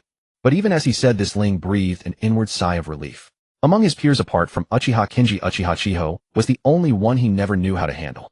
Unlike Uchiha Kenji, who wore every emotion on his sleeve and acted on excessive sentiment, Uchiha Chiho was a remarkably capable kunoichi who conducted herself with considerable discretion. Her foresight surpassed even many of her peers. Had it not been for the clan elder's rationale that a woman becomes fragile during childbirth and a clan head cannot afford vulnerabilities, which excluded Uchiha Chiho from consideration, Ling believed she would have had the qualifications to contend for the position of next clan head. Thus, while still heir, Ling had deliberately trained alongside Uchiha Chiho, hoping to secure a reliable right hand for the future, but then. Never in Ling's wildest dreams did he expect that his utterly platonic, purely professional training arrangement would be misread by Uchiha Chiho as him courting her. And when he clarified the misunderstanding, she did not even flinch. She openly declared that henceforth she would seek a spouse exactly like him and thereafter confess to him more than once. It was precisely this aggressive courtship of Uchiha Chiho that drew a great deal of unnecessary enmity upon him. His very first direct confrontation with Uchiha Yushu stemmed from exactly this. Therefore, when Ling heard that Uchiha Chiho was not currently around, he was genuinely relieved from the bottom of his heart. He truly had no idea how to deal with her. At the very least, he needed a little more breathing room. But this intermingled feeling of relief and weight soon transformed entirely into solemnity as they reached the doorstep of their home, all because of one puzzled remark from Madara. Brother, there's a very beautiful female clansman at our door waving at us. A beautiful female clansman. Ling's lips twitched slightly as he slowed his pace. Ban, what does that person look like? Ban glanced again at the graceful figure standing at their doorstep. The girl wore a light-colored kimono patterned with iris flowers overlaid with a long white haori, appearing shy and reserved. At this moment she was smiling gently and waving at them. But Ban couldn't shake the feeling that something was off, because the stunningly beautiful woman before him had her hair tied up in a neat wavy high ponytail, and from her posture and stance, she was clearly not the delicate gentle type one would expect. With that thought in mind, Ban relayed exactly what he had observed. What? Why didn't you describe her appearance? Are there really more than those few generic adjectives we use for all clansmen worth mentioning? Ling clearly didn't see anything wrong with Ban not describing the woman's beauty. Upon hearing this, he simply nodded with a wry smile. It really is her. Let's go. Ban wanted to ask more questions, but ultimately kept quiet, noticing the distance between the two of them. He had already witnessed how difficult Uchiha Kensen could be, and without knowing what made this kunoichi Rated the most difficult to deal with by his brother. Anything but agreeable, he preferred not to draw attention to himself. Long time no see, Ling Kuan. A long time no see, Chio. Ling's lips curved into a helpless smile. Shouldn't you have given up by now? Good grief, if you look up, give up, in an Uchiha dictionary you won't find it. Uchiha Chiho raised her hand to tuck a stray strand of hair behind her ear, a gentle smile on her face. Besides, I'd like to hear what excuse you've come up with this time to turn down my confession. When I first confessed, you said you only saw me as a little sister and a potentially reliable comrade in the future. So I worked tirelessly striving to make you take me seriously. But once I gained the strength to stand beside you, you said you bore the heavy responsibilities of the clan and couldn't make such a significant decision based on personal desires. I understand the meaning of political marriages to the clan, so despite my reluctance, I had no choice but to let it go. But I couldn't help but want to try once more, even though everyone says I'll fail. Ling Kuan, may I pursue you? The atmosphere among the three grew quiet. Ban stiffened, his gaze fixed obediently on his toes, deeply feeling that his presence was somewhat inappropriate at this moment. Just as he was debating whether to find an excuse to slip away, Ling spoke. I'm sorry. If my previous rejections were based on clan duties and the bigger picture this time, it must be on personal grounds. Given my current situation, I truly cannot bring myself to say something like, I can be responsible for a family. I don't mind. Whatever Ling Kuan cannot do, I will handle it. Uchiha Chiho stepped forward, her obsidian-like eyes shining brightly, her tone more sincere than ever before. Didn't you say then that even as a kunoichi, I was no less capable than male ninjas, perhaps even more outstanding? You also said that gender was not a measure of a person's ability, nor a limitation. My heart has belonged solely to you since that day. I'm sorry, Chiyo. The three fell silent once more. Ben had nearly counted every grain of sand in front of his feet. When he heard Uchiha Chiho sigh after the silence, he began considering whether to flee with his brother or leave him behind to seek out their father to quickly resolve the matter. But to his surprise, Uchiha Chiho seemed to flip some strange switch after that sigh. Her tone grew considerably more casual, almost relieved. Good grief, Ling Kuan. I'm not going to keep waiting for you forever. I'm a perfectly fine woman, you know. Ling smiled wryly. That's precisely because you're such a wonderful woman. I'm afraid of holding you back. Your smooth tongue hasn't changed at all, Uchiha Chiho remarked, threading her fingers through her hair to loosen the hair tie. Her wave-like locks cascaded down freely. I even dressed up like a noble lady early on, just like Maki and the others suggested, to show how serious I was about this. Huh? Were you dressing up just for me to see, Chiho? Exactly, Uchiha Chiho drawled in exasperation. I regretted leaving the house the moment I stepped out. Dressed up so elaborately just to come see you. I look like a complete fool. All that effort went to waste. Then you must have left quite a few people speechless, Ling said, his finger resting lightly against his chin with an easy smile. After all, back then you drew quite a number of challengers to my door without even trying. Can't be helped, Uchiha Chiho replied with a charming smile entirely different from her earlier gentleness. Who wouldn't appreciate a beautiful Uchiha? Even the Senju, our fiercest opponents, couldn't muster insults like ugly when our paths crossed. With their limited vocabulary, they could only call us crazy. Ha ha ha, very true. Who could resist a lovely Uchiha? Witnessing the ease between them, Ban felt an inexplicable sense of relief, yet curiosity gnawed at him. What made Uchiha Chiho so impossible to handle in his brother's estimation? All right, my business is done. Now it's your turn. Uchiha Chiho's smile softened slightly. Are you training or on a mission next, Ling? Ban clearly felt his brother tense up, though Ling's voice remained calm. I gained much from this outing. I'll likely need to train for a while. Then you'll surely need someone to read and record ninja scrolls for you. Uchiha Chiho pressed her palms together. How about I help? Since you're not particularly good at cooking, I can assist with that too. No, actually, when it comes to training, I can. You're going to refuse me. I'll cry, you know. Uchiha Chiho wore a cunning smile, slowing her speech. You wouldn't want to see a fragile girl like me sobbing at your doorstep, would you? NotbotherngIsit. This time Ling froze completely. Looks like there's no other way then. I'm so pitiful we've already gone this far together. Uchiha Chiho waved cheerfully at Ban and crouched down. Looks like I'll have to sit at your doorstep and complain to your younger brother about your heartlessness, cruelty, and coldness. Yes, I get it. Ling raised his hands in total surrender. But this time, Chiho, no more secretly drugging my food during training sessions. Uchiha Chiho covered her face, then playfully punched Ling's shoulder with a soft fist, earning a grunt before giggling. So annoying, I'm past the age where I believe just sleeping together means getting pregnant. I'm not that naive. See you tomorrow, don't dodge me, okay? Ban watched her skip away cheerfully, then looked up at Ling. Brother, just now. It's fine, Ling said, feeling the soreness spreading from his shoulder, his lips twitching slightly. She's just strong. Although he had said he would accompany Ling in his training after resting well and planning to take on another mission, Ban ran into Yuzhibo Shinsei and Yuzhibo Chinsui at the mission office. Before he could avoid them, Chinsui raised her hand and said, "Oh my, isn't this Ling's younger brother? Over here. Come quickly." After a brief silence, Ban obediently walked over. After all, the person before him might very well be his future sister-in-law. Although troublesome, it was necessary to maintain a good relationship with her. Wow, just as Ling said, you're quite refined looking. Yuzhibo Chinsui said with a charming smile. Yesterday, I didn't get a chance to take a good look at you. Ban looked away awkwardly. Sister Chinsue, hello. There. I'll buy you some candy later. Chinsue reached out and ruffled Ban's hair. Haven't you only been back for 2 days? Wouldn't you feel exhausted taking on missions so soon? When you first start taking missions, you don't have to push yourself too hard, you know. No, carrying out missions is also training. Last time on the mission with brother Shinsi and my elder brother, I learned a great deal. Ban raised his eyes. But Sister Chinsue, didn't you say earlier you were going to train with my brother? How is it that now? Well, because Ling Kuan doesn't really need me. Chinsue withdrew her hand. I was thinking there might be a chance to slip in, but Ling gives no opportunity at all. Truly vexing. I say, you crazy woman, just leave Ling alone, alright? Yuzhibo Shinsi pursed his lips. That guy wasn't interested in you even before he lost his sight. Now that he's blind, it's even more impossible. I've known that for a long time. Chinsue gave a light snort. But how can I resign myself to that?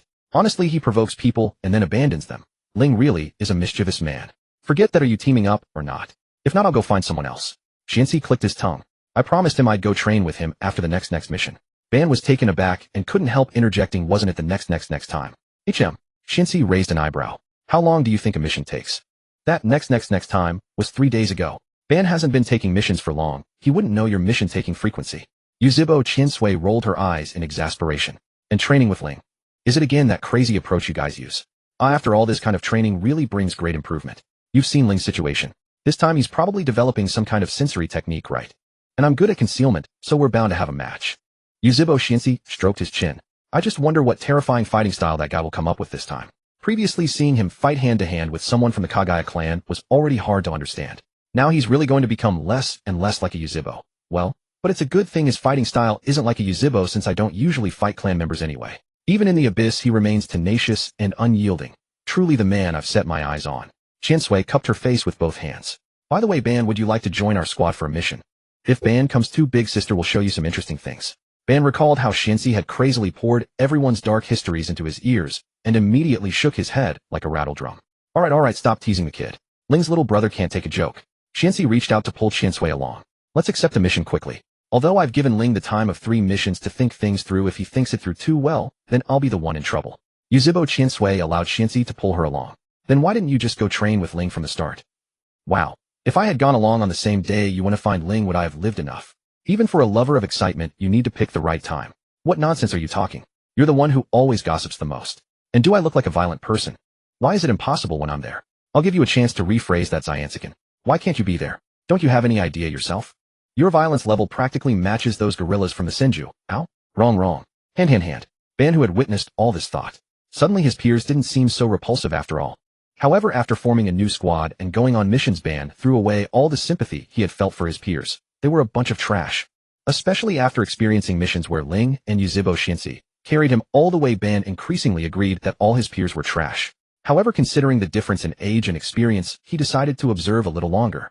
Compared to Ban's fulfilling life, Chuan-Nai, who always trained at home alone, could be said to be extremely lonely. However, he knew that his 2 older brothers were not staying home, because they each had their own reasons, not because they wanted to alienate him. So apart from occasionally puffing out his cheeks and inwardly complaining about why he couldn't grow up faster, he remained very well behaved. Yuzhibo Tiandao also noticed this, so he always tried to finish clan affairs as early as possible to return home and accompany his youngest son in training and explain ninjutsu. But besides that, Tiandao also worried about Ling and Ban. Yet those two each had their own ways of doing things, and if he tried to counsel them, it might only produce effects he didn't want to see. Thinking of this, Yuzhibo Tiandao couldn't help but sigh. This immediately drew Chuan-Nai's attention. He looked up at his father with round cat-like eyes and said somewhat uneasily, "Father, have I done something wrong?" "No, Chuan-Nai has done very well." Yuzhibo Tiandao reached out and scooped his youngest son into his arms, smiling with some melancholy. "I was just thinking about how Ling's training and Ban's missions are going. Even though I know their abilities far surpass their peers as clan leader, I should give them full trust, but at the same time, as a father, I can't help worrying about them." Chuan-Nai nodded with partial understanding, wrapped his arms around Tiandao's neck, and said with expectation in his eyes, "Then can we go see them?" Yuzhibo Tiandao laughed, then reached out and tapped Chuan-Nai's nose.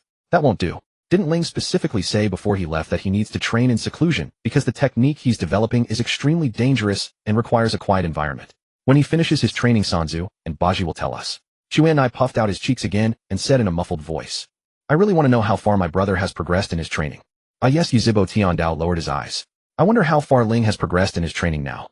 But Yuzhibo Tiandao did not know that at this very moment Ling, who was training in seclusion in the mountains behind the compound, was troubled by an uninvited guest who had unintentionally wandered into his perception range. The Uchiha and the Senju were hereditary enemies, yet they were also neighbors living on opposite sides of the Naka River, sharing the same land. Sometimes they would even visit each other's markets to purchase goods, though of course if they happened to be recognized by a foe while shopping, the consequences were on their own heads. When he was still young and barely able to remember, Ling had asked Uchiha Taijima why they didn't simply move elsewhere instead of staying here and glaring at the Senju. To this day, he could recall the expression on his father's face, as if he had been forced to swallow a mouthful of filth. It's not that I don't want to, but that I cannot. As Ling grew older, he gradually came to understand why Uchiha Taijima had said that, or rather why his expression had been so complicated. To tell this story properly, one must trace back to the time when the Uchiha ancestors moved from the land of thunder to the land of fire. Due to a disaster in their ancestral land, the entire Uchiha clan relocated. In their haste to find a place to settle, the ancestors did not carefully investigate their neighbors before settling at the Naka River.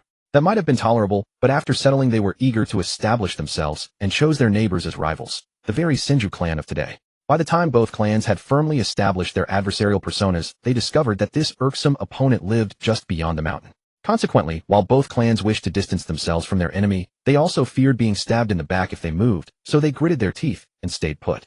Living next to a mortal enemy sworn to never cease fighting. While this was undoubtedly the biggest blunder in the ninja world, but ninjas were not known for their good temper. Could they tolerate such an insult? Both sides were plotting how to drive away this neighbor. To that end, they resorted to poisoning verbal abuse attacks on clan compounds, and so on. These were common actions when the two clans discovered that their neighbor was also their enemy. Ling still remembered the time when the Senju clan launched a sudden attack while his mother was pregnant, causing her to miscarry and die, and the fully formed male infant in her womb could not be saved. And Shun, his second younger brother, had also taken on a patrol mission that day and was ambushed and killed by Senju ninjas. As for Ban, he survived by sheer coincidence because Itachi had come down with a high fever that day and had gone to the medical department. Strictly speaking, he had lost 3 family members on that day, yet when they needed him most, he was not by their side. To say he felt no grief or hatred would be a lie, but Ling was well aware that the Senju clan's actions stemmed from the overlap of missions between the two clans. Ninjas were not permitted to engage in productive labor, which led to the mutual encroachment of living space. Compared to hatred, this was the fundamental cause of the intense conflict between the two clans. So from that time onward, he began to refine his taijutsu and set his sights on anyone who dared to issue missions to the Senju clan.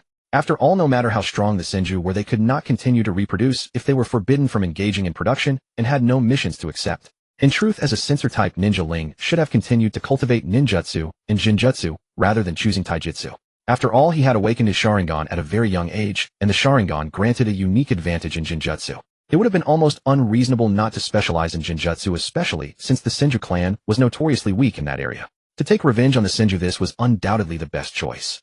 Moreover, focusing on jinjutsu and ninjutsu would have allowed him to avoid direct confrontation with enemies, greatly increasing his survival rate. Yet he chose this path against the advice of others, because jinjutsu could not achieve what he wanted. It was not that Ling was boasting or had a biased view of his clan. At least 90% of Uchiha who could awaken the Sharingan were natural-born jinjutsu masters. The remaining few either lacked talent in jinjutsu or were too straightforward in their minds to engage in the manipulation of hearts that jinjutsu required. Ling wanted to eliminate those who issued missions to the Senju, so he could not leave behind evidence of jinjutsu killings that would point to the Uchiha. But a blade was different. Which ninja clan would dare claim that their members did not know how to use a blade? Although the Senju clan had a good reputation in the ninja world for their generous and open-handed nature, interests and conflicts were never separate. For every person who liked the Senju, there was someone who hated them. When those who liked to hire the Senju found that after doing so their family members were subjected to inexplicable assassinations, even without them speaking, the Senju would angrily launch an investigation. But what did those employers killed by clean blade techniques have to do with the Uchiha who loved to play tricks in battle and show off with humiliating displays of skill?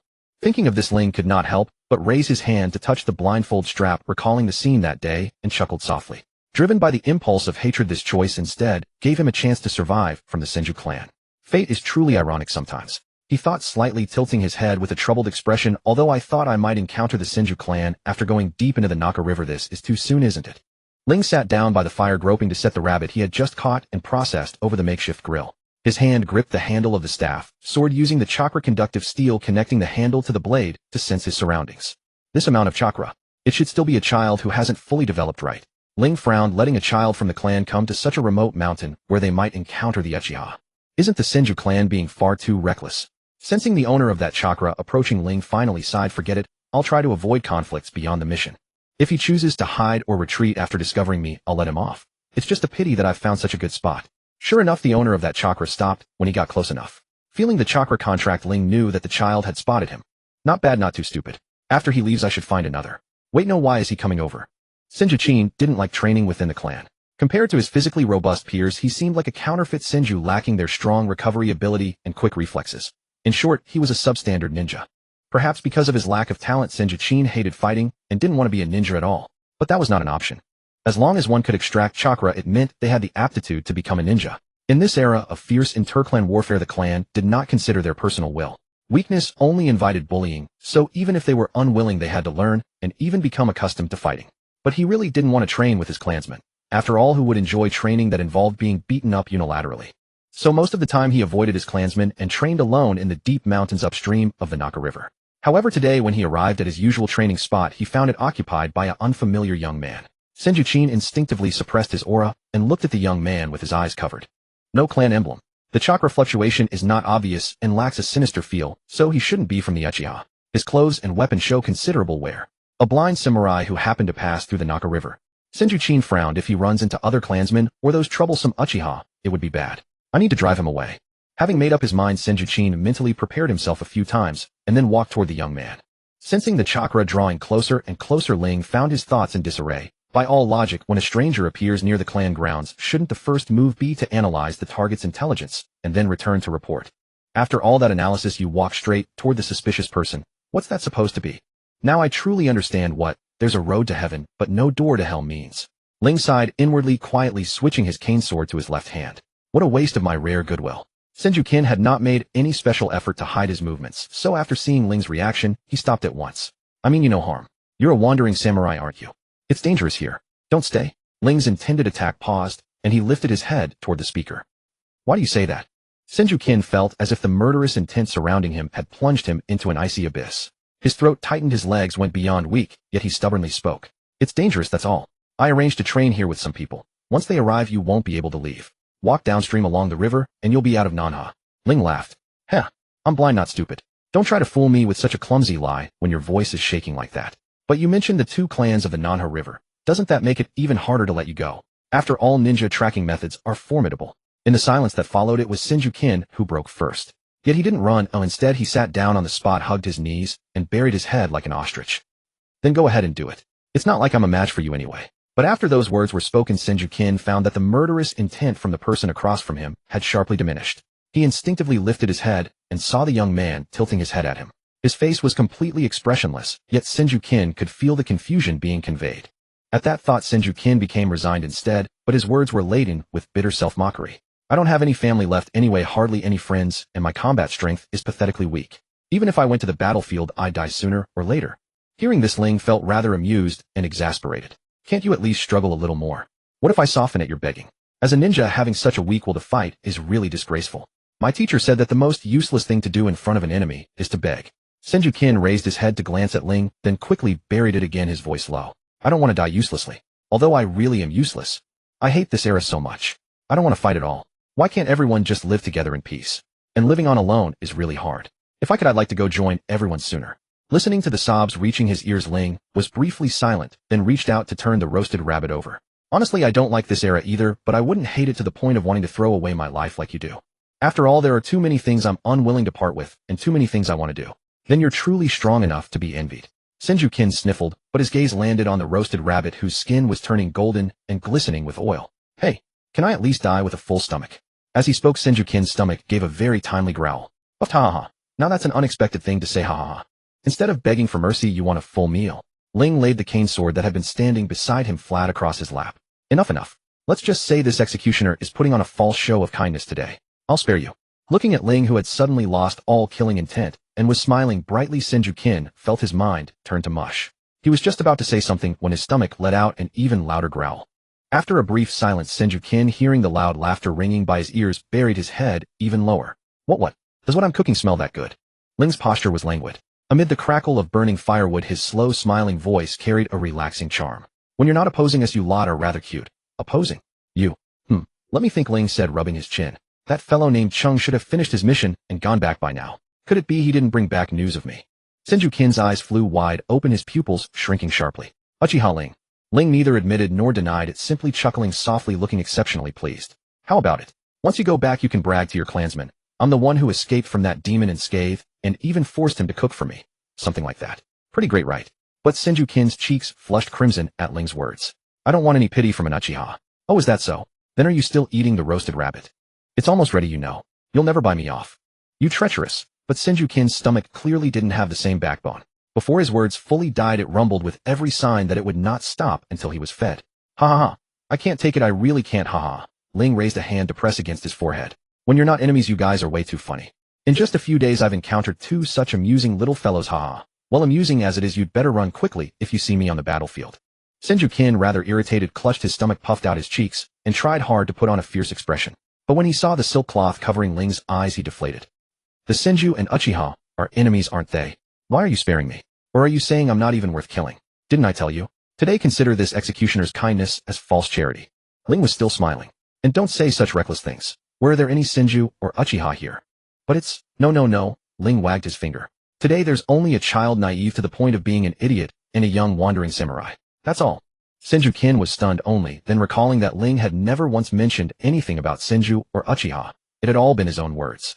The roasted rabbit should be done now. Eat it, then go home. Go back to that home. Even if no one is waiting for you, at least it still carries the warm memories of you and your family. You can't just give it up that easily.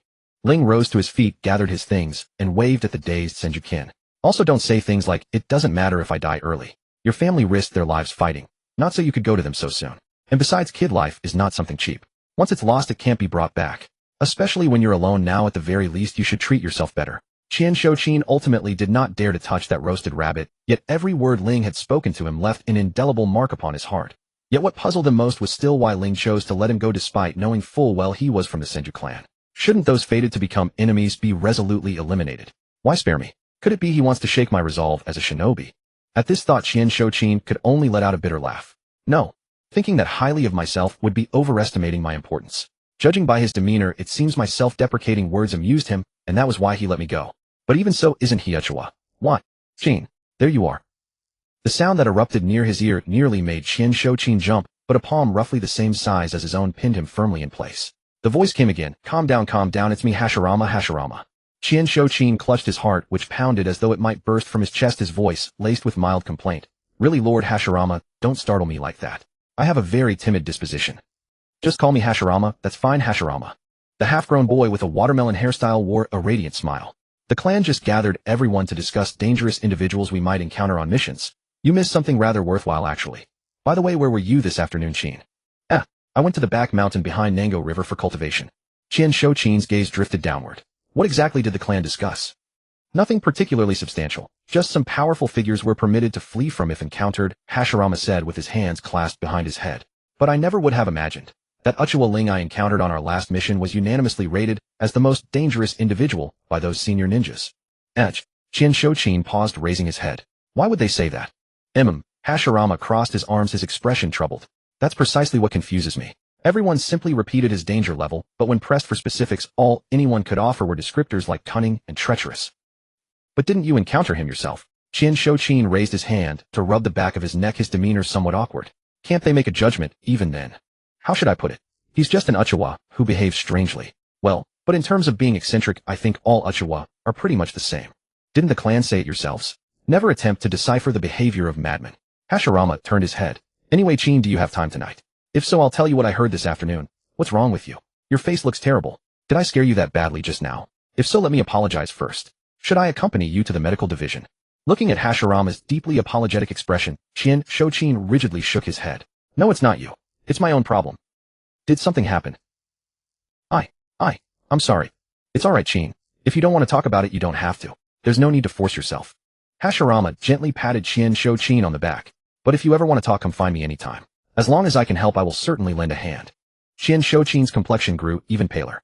He opened his mouth several times, but couldn't seem to form any words while Hashirama quietly remained by his side, patiently waiting. Just as he was about to change the subject, Qian Shouqin finally spoke. I actually encountered Uchiha Ling just now, at a clearing upstream along Nango River. Hashirama finally shed his casual demeanor, his presence shifting instantly to composure. Just now? Yes, he occupied the spot where I usually train. Qian Shouqin nodded slightly. His aura was well concealed, and he wasn't wearing any clothing bearing the clan crest, so I assumed he was a wandering ninja and went to remind him, hoping he would leave. But as I drew near, I was locked in by killing intent. I didn't even dare to run at that moment. Hashirama's hand resting on Shochin's shoulder tightened slightly, his expression growing grave. I understand. I was also locked in by his killing intent once, and then he said many things that made absolutely no sense. But he's really strange. Despite having killing intent, there was no hostility. Shochin lowered his head, unconsciously raising his hand to rub the back of his neck. In the end, for some inexplicable reason, he let me go and came back. He even told me to run if I encountered him on the battlefield, and before leaving, he helped resolve something troubling me in my heart. I truly don't understand anymore.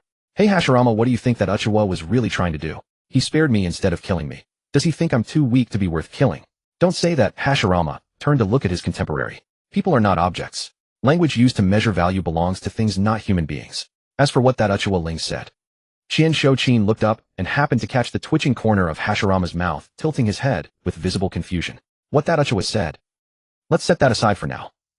Hashirama's gaze fell toward the direction of the Uchiha clan compound, his expression growing noticeably serious. One day I will find him and ask him directly. Hey Chin, I have a feeling, an extremely strong intuition. That Uchiha Ling is not an Uchiha who cannot communicate. If our two clans could open our hearts and speak candidly, perhaps we could jointly draw the curtain on peace. Then people would no longer have to. That's far-fetched. Shochin interrupted Hashirama's words. Even if, as you say, peace were to come to the shinobi world, it's unlikely the Senju and Uchiha would be the first to join hands, right? Given the current situation, I imagine each clan would only consider peace after destroying the other. How would we ever know unless we tried? Hashirama smiled, his eyes brimming with anticipation for the future. By then children could grow up in peace without needing to lift heavy weapons for survival at such a young age. Everyone would live out their natural lifespan. No one would be unjustly caught in the crossfire of war, grieving the loss of loved ones. Each person would pursue whatever they truly love. Even those who cherish combat and conflict above all else would have an untouchable harbor of tranquility within their hearts. Doesn't this show that deep down everyone yearns for peace? As long as someone is willing to step forward, open their heart, and accept everyone equally, an era where all can live and work in peace will surely arrive. If no one is willing to take that first step, then let me be the one. I will prove to all that world peace is no empty promise. I have always believed this with all my heart. Watching Hashirama's resolute expression, Shochin couldn't help but laugh. Haha, your wish is far too grand. But it does sound wonderful. Still, compared to that wish, Hashirama, you'd better be more careful. After all, if the clan elder hears these words, he'll definitely chase you down with his stick again. After letting Shochin go, Ling did not seek another place to cultivate. Instead, he returned to the clan grounds to find an elder briefly mentioning his discovery of Chinsho's traces in the back mountain. He requested that they dispatch spirit beasts to notify the scattered clan members training in the back mountain to gather closer to the clan grounds. Are there many of them? No, just a child. He was terrified after recognizing me. Ling assumed a reminiscent expression. Although I could have killed him, I ultimately let him go. The forest area near the border is close to the Chinsho, and I feared there might be sealing techniques. If I attracted a group of Chinsho, conflict would be unavoidable. Besides, last time I allowed the Chinsho clan to take back new intelligence about me. When that child reports, they should recognize me. Knowing that I occasionally train there, they will naturally keep their own children in check. However, I cannot be certain whether they will choose to retreat or probe further. It is better to have our clansmen withdraw slightly. Moreover, the two clans have just ended a war. This is a time for recuperation, and I wish to avoid conflicts beyond missions as much as possible. Your concerns are not without reason. I will send word to inform everyone. After noting the matter, the elder's voice grew more concerned. By the way, how is Ling's recovery? Ling chuckled softly, touching the back of his neck with a hint of embarrassment. Me. Thank you for your concern, Uncle Hashi. I've mostly recovered. After a bit more adjustment to my body, I should be able to return to the battlefield. Truly worthy of being recognized by Hongdu as the strongest of our generation. But don't overstimulate those young lads in the clan. The medical unit was overwhelmed because of you not long ago. Uchiha Haji laughed heartily. You know, my Hong has been complaining quite a bit. I did cause trouble for Hong back then. Ling laughed as well. But I haven't seen Hong since that sparring session. I didn't even notice him sneaking a peek at my training. Uncle Haji, do you know what's going on? That boy, after returning and telling me about his sparring match with you, took on a long-term escort mission. He said he needed to calm himself down. Uchiha Haji burst into laughter. My son is just that stubborn. Ling, don't worry too much about him. He'll come around on his own. I'm relieved to hear that. Ling nodded at Uchiha Haji, a gentle smile on his lips. Then I leave the matter of informing the clan to you, Uncle Haji. I haven't yet notified my family that I've finished my training, so I'll take my leave. Uchiha Haji glanced at the crow, quietly perched on Ling's shoulder, and nodded. Yes, go ahead. But given the current situation, you don't have to push yourself so hard. Don't put too much pressure on yourself. Don't laugh at me, but even setting aside other matters, I am quite eager to return to the battlefield. The sparring with clan members always ends with restraint, which leaves me a bit unsatisfied. Ling, you are truly a born shinobi. Well done. Uchiha Haji patted Ling's empty shoulder, laughing heartily. Alright, go home now. If you linger outside looking like this, the children who grew up on your stories will be disillusioned. After all, who would expect the legendary predecessor to look like this? Ling knew that his appearance after finishing his training was less than dignified. He did not linger, offering only a few sheepish laughs before letting the crow perched on his shoulder Yada guide him home. Master, there is something I must remind you of. Ka. Yada tilted his head slightly. That Sanzu fellow is completely unfit to stay at home. He has already pranked young Master Chuanai successfully more than once. Ka. Is that so? Ling frowned slightly. When I'm at home, Sanzu behaves well. When Lord Taijima and young Master Madara are present, he also follows the rules, but in essence young Master Chuanai is simply too easy to fool. Ka. Yada tilted his head to preen his feathers. Being tricked into swapping lunches is already a minor thing. Master, you really need to discipline Sanzu. Ka. Swapping lunches, huh? Is it okay for Sanzu to eat human food? Chuanai on the other hand. Ling tilted his head, reached into the tool pouch at his waist, and pulled out a bag of bird feed. Let me taste it first. Yada. Sensing the nutty fragrance spreading in his mouth, Ling casually took out a few seeds and handed them to Yada. Don't worry too much. I suspect Sanzu just swapped bird feed for some of Chuanai's food. This batch is made of good nuts, so it's fine for Chuanai to eat a little. But when I get back, I'll take Sanzu for a checkup. Yogu has told me many times not to give you human food. Also, I'll tell Sanzu that bird feed with insects cannot be used for swapping. Nuts are fine, but I can't let Chuanai eat insects. Yada silently picked up the bird feed. Don't you think Sanzu's behavior is excessive? Ka. Haha, didn't Chuanai say it too? You and Sanzu are our family. Since we're family, harmless pranks like this are fine. They're also a sign of closeness. Ling picked up another seed and popped it into his mouth. This tastes pretty good, actually much better than soldier pills. Should I ask Yogu for an extra batch to snack on? Yada stared at Ling's profile with his black bead-like eyes for a moment, then turned away. As expected, the truly reliable one at home is young Master Madara. Ka. Wow, that's harsh. Father is also very reliable, you know. When your summoned beast says that you should first reflect on your own shortcomings as a master rather than finding someone more reliable to convince your summoned beast. Ka. Yada ruffled his feathers and took flight. We're home. Ka. Ling scratched his head, looking a bit embarrassed. Alright, I'll reflect on it. He followed Yada's lead and walked toward the house. Upon returning home, Izuna was the most delighted. The prospect that Ling would stay and recuperate within the compound rather than venture back up the mountain only fueled his enthusiasm. By the following day, after returning from clan schooling, he was already chasing after Ling with ninja technique scrolls in hand, eager to ask about his newly acquired techniques. Though Ling rarely employed ninja techniques anymore, due to his impaired vision, what Izuna was learning was drawn from the very knowledge Ling had once mastered himself. Teaching proved no difficulty at all. However, Izuna's eagerness rekindled Ling's own interest in learning ninja techniques. A man of action, Ling set out that very afternoon to the clan's archive where scrolls were stored, requesting a few clan guardsmen to retrieve several relatively beginner-level lightning release scrolls that he had yet to peruse.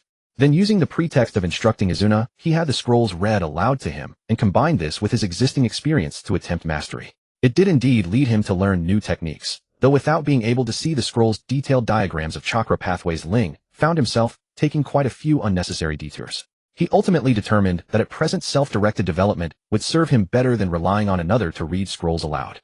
During this period, Ling also sought out Uchiha Tadama and requested his assistance in documenting a perception-based technique he had been experimenting with. While recording it, Tadama pointed out the most pressing problem Ling now faced: insufficient chakra reserves. For a perception technique to yield precise results, its chakra consumption had always been considerable. The Uchiha were not particularly renowned for such abilities, but Ling's innately gifted perceptiveness could at least reduce the amount consumed.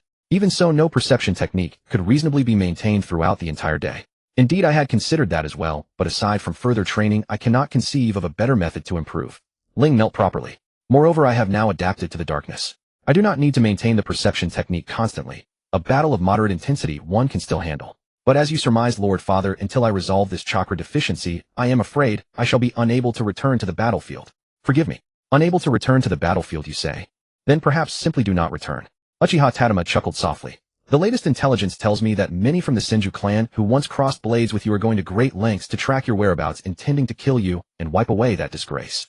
Tadama continued. So it matters little whether you take on battlefield duties now. However, your reputation can still be spread if you wish. At this, Ling smiled as well. Indeed. After all, they sent so many to ambush me, and yet I still escaped with my life. Once they learn I survive, I imagine cold shivers will crawl up their spines. They'll do more than spiders, Tadama chuckled. Slug-like creeps may crawl over them. But after that jest, Tadama's expression shifted. He pinched the corners of his eyes, a trace of melancholy coloring his voice. When Madara returned, speak with him. That boy has always listened to you. What is wrong with Madara? Ling tilted his head. Has he been disheartened by a failed mission? Yet with his abilities, surely he can judge the difficulty of a task, and would not choose one vastly beyond his means.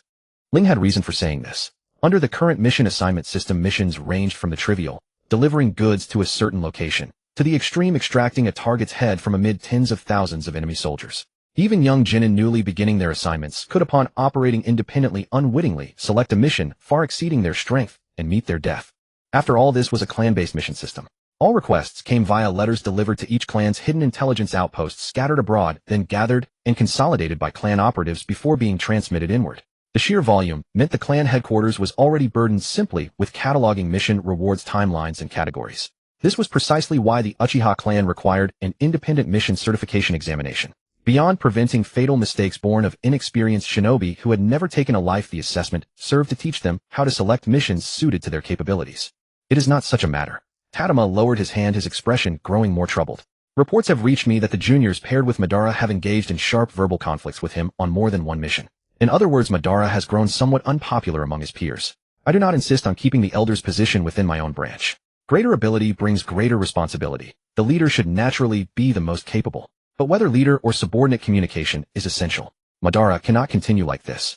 I understand. I shall find a way to speak with him when he returns. A resigned smile touched Ling's lips.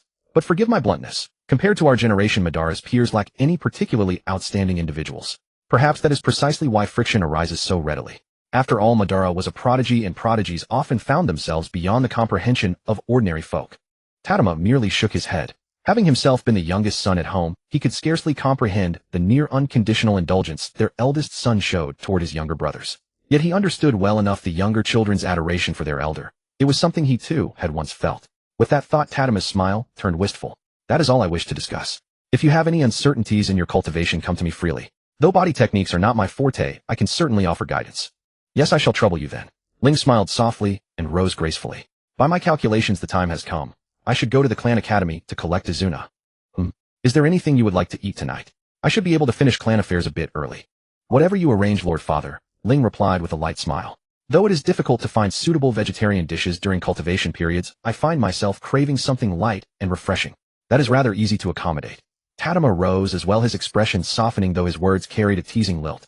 I had thought you might request something more suited to accompany a drink, and then ask me to share a cup with you. Ling paused, clearing his throat several times. If you truly wish for my company with a drink, it is not entirely impossible. But Tadama simply raised his hand and lightly tapped Ling's forehead.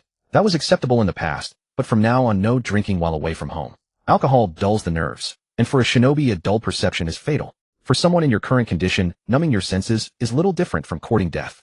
Ling rubbed the back of his neck, somewhat embarrassed. Yes, I will be more careful henceforth. Good. You are no longer a child. If you wish to drink in the future, do so within the clan grounds or at the civil market. But do not overindulge and avoid spirits of too high a degree. Purely in terms of liquor tolerance, you remain far too green. Tadama patted his eldest son's shoulder. And when you take Izuna to buy him diamond-shaped cakes, remember to bring some home for him to eat after dinner. He is still growing. Delicious as desserts, maybe they must not replace proper meals. Also, when you go to purchase sweets today, bring me a portion of Azuki sheep's liver as well. If there is anything you would like to drink, feel free to use my name to obtain it. Very well, that is all. Go along now. Listening to the fading footsteps of Uchiha Tadama, Ling lifted his hand to rub his nose. I truly thought I had concealed it well. It seems I must be more restrained should I ever break the rules again. Although Uchiha Taijima had said Ling could buy sake on the way back with Izuna, beside him Ling simply could not bring himself to set foot in a tavern. In the end, he only stopped at a confectionery to purchase Izuna's favorite diamond-shaped rice cakes, and the Azuki bean Yokan Taijima had requested, then headed home. But just as he reached the doorstep, someone stopped Ling. Ling, do you have a moment? I'd like to talk to you. Ling tilted his head slightly. This chakra. Is that you, Akihiko? Yes, it's me. I see. Ling nodded slightly. Sorry, Izuna. You and father will have to wait for me for a while. Take the sweets inside first. Izuna took the exquisite food box containing the sweets and replied obediently, but he could not help glancing up at Uchiha Akihiko. The man was covered in dust and ash with bandages wrapped around many parts of his body. Some were even seeping blood. On the right side of his face was an additional scar that looked especially ferocious despite being stitched up.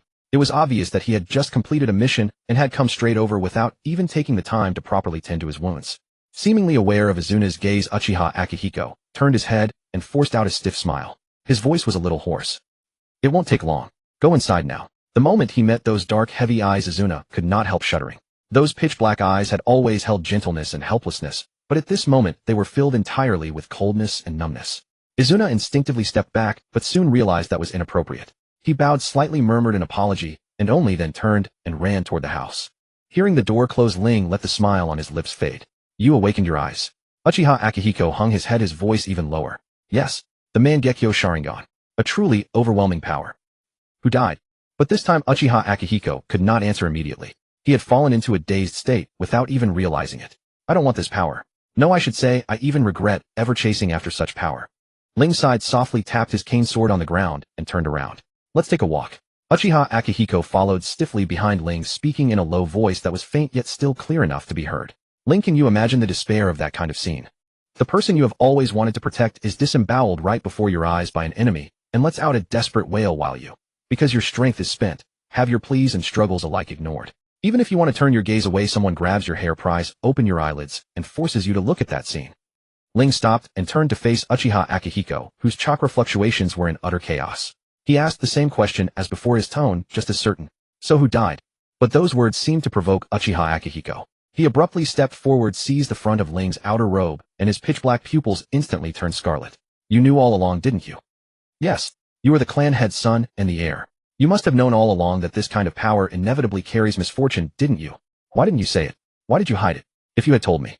Tears streamed from Uchiha Akihiko's eyes. He released his grip and sank to his knees, as if his body had lost all support. Despair and remorse came through clearly in his choked voice. If you had told me, I would have paid more attention to how things developed, and been more careful. Aki wouldn't have died. He was about to celebrate his birthday. He clearly should have had a future. If Ling were able to see at that moment, he would have noticed the tomo in Uchiha Akihiko's eyes spinning wildly, finally tracing an intricate and mysterious pattern in his gaze. And as that strange pattern slowly revolved, an illusionary power imperceptible to the naked eye spread outward, invisibly influencing people's minds. Translated into Ling's perception, all of this was simply that the chakra around Uchiha Akihiko's head had grown increasingly active, unsparingly radiating waves of chakra that were cold and sinister to the extreme. Ling let out a long sigh. Aki was Uchiha Akihiko's younger brother. If his own younger brother Shun had not died, he would have been about the same age as Aki now. But sadly both of their times had already stopped and would never flow again. At this thought, Ling cast aside the thoughts in his mind, reached out, and pulled Uchiha Akihiko up from the ground. Akihiko, I never managed to awaken the Mangekyo Sharingan myself, so I don't know what must be paid to obtain a power beyond 3 tomo, or what one would go through. Nor can I see what you look like now. But that doesn't mean I can't make a judgment. Even if I didn't know these things, the smell of blood on you, your grief-stricken voice, and the chaotic chakra that bears no similarity to your former self would all tell me everything. Tell me of your disarray, your remorse, and your wavering. But Akihiko, you must remember we were born in this era. Even if our closest kin pass away, we cannot immerse ourselves too deeply in sorrow. What we should think about is how to make those who harmed our kin pay an unforgettable price, and make it so they can never oppose the Uchiha clan again. Only in this way can we protect the family we have left. You came to me because there must be something you want my help with. Calm down now, then tell me, what do you need me to do for you? Uchiha Akihiko straightened himself with Ling's help, though his expression was still dazed. He raised a hand to press against his forehead, and his voice grew lower and lower, but the pattern in his eyes spun faster and faster. Ling, this is a curse. A curse upon our clan. No, Akihiko. The Mangekyo Sharingan is not a curse. This is... How can it not be a curse? A Kekkai Genkai that requires the life of one's closest kin to awaken. How can that be the favor of a god? Uchiha Akihiko's voice suddenly rose, his expression ferocious like that of a demon. If the so-called gods insist on using suffering to bestow power upon mortals, then I'd rather have no such gods at all. Listening to the sound of Uchiha Zhaoyan on the verge of collapse, Ling frowned. Zhaoyan, your heart is unsettled. My heart is unsettled. Uchiha Zhaoyan let out a hoarse laugh. How could it remain settled? I can even foresee my limited future, fighting until the very end with this cursed powerful strength, and then dying before Heian, letting him inherit this strength, and repeat my tragedy. Ling, don't you understand yet? Chasing this so-called higher level of power will only guide the Uchiha to a dead end. Our clan has no future at all. Is that so? So that's what you believe. After a long silence, Ling let out a long breath. No wonder. After all, the awakening of the Sharingan is always accompanied by violent emotional swings, and tragedy around us is never in short supply. But Zhaoyan, the future of a clan has never been bound to so-called Kekkai Genkai. An Uchiha can still display his own strength without the Sharingan, but once the Sharingan leaves an Uchiha, it is at most an exquisite eyeball that constantly consumes chakra and devours its master. No matter how the world changes, what will echo throughout this shinobi world will always be the name of Uchiha, not the Sharingan. Zhaoyan, do not let the power brought by Kekkai Genkai sway your will. It is humans who master Kekkai Genkai, not Kekkai Genkai that masters humans. This time Uchiha Zhaoyan fell quiet. But after a short silence, his voice was filled with mockery and sorrow. I'm such a fool, utterly an idiot, to be telling all this to someone who can't understand Mangekyo power at all. That is the power of a god. How can there be no difference between a god and a person? Well enough. After losing your eyes, you are no longer the one who could walk far ahead of us and lead us forward. Just go home and keep drowning in that false happiness. I have already far surpassed you. Zhaoyan, you have been too blind in your faith in the power of Kekkei Genkai. Uchiha Zhaoyan took a step then stopped again. But this time his voice was completely icy. Are you looking down on me, and on these Mangekyo Sharingan that represent power? No, I am merely stating a fact. Ling's expression remained calm. Zhaoyan's death and the sudden power have clouded your mind. If you cannot keep calm, then no matter how strong your power is, you won't surpass me. Then you might as well try, Uchiha Zhaoyan said.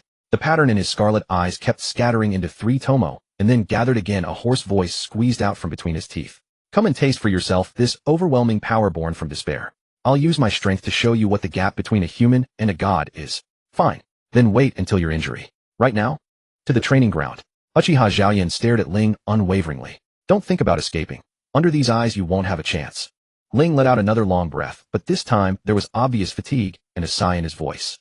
If you insist. Uchiha Zhaoyan gave a cold snort and took the lead. Ling also tapped his cane sword and followed his pace one in front of the other as they crossed the clan grounds. As they walked, the battle intent aimed at each other, yet not deliberately concealed, drew the attention of many clansmen. Clansmen who were not familiar with the two glanced over and then looked back. Quarrels between peers and arranged fights were far too normal. Besides, they were just 2 kids. What could possibly happen? But those who were familiar with them were all torn about whether to follow and watch. Those more politically sensitive ran toward the elders' council, intending to report this incident to the elders. After all, judging by their stance, it was clearly no ordinary spar. Moreover, Uchiha Zhaoyan had once been a strong contender for the position of clan heir. That he would choose to clash with Ling at this very moment, when Ling had lost his eyes and the clan was once again electing a successor, was to all the factions in the clan undoubtedly a signal to begin aligning themselves, even though neither of the combatants had ever thought about it.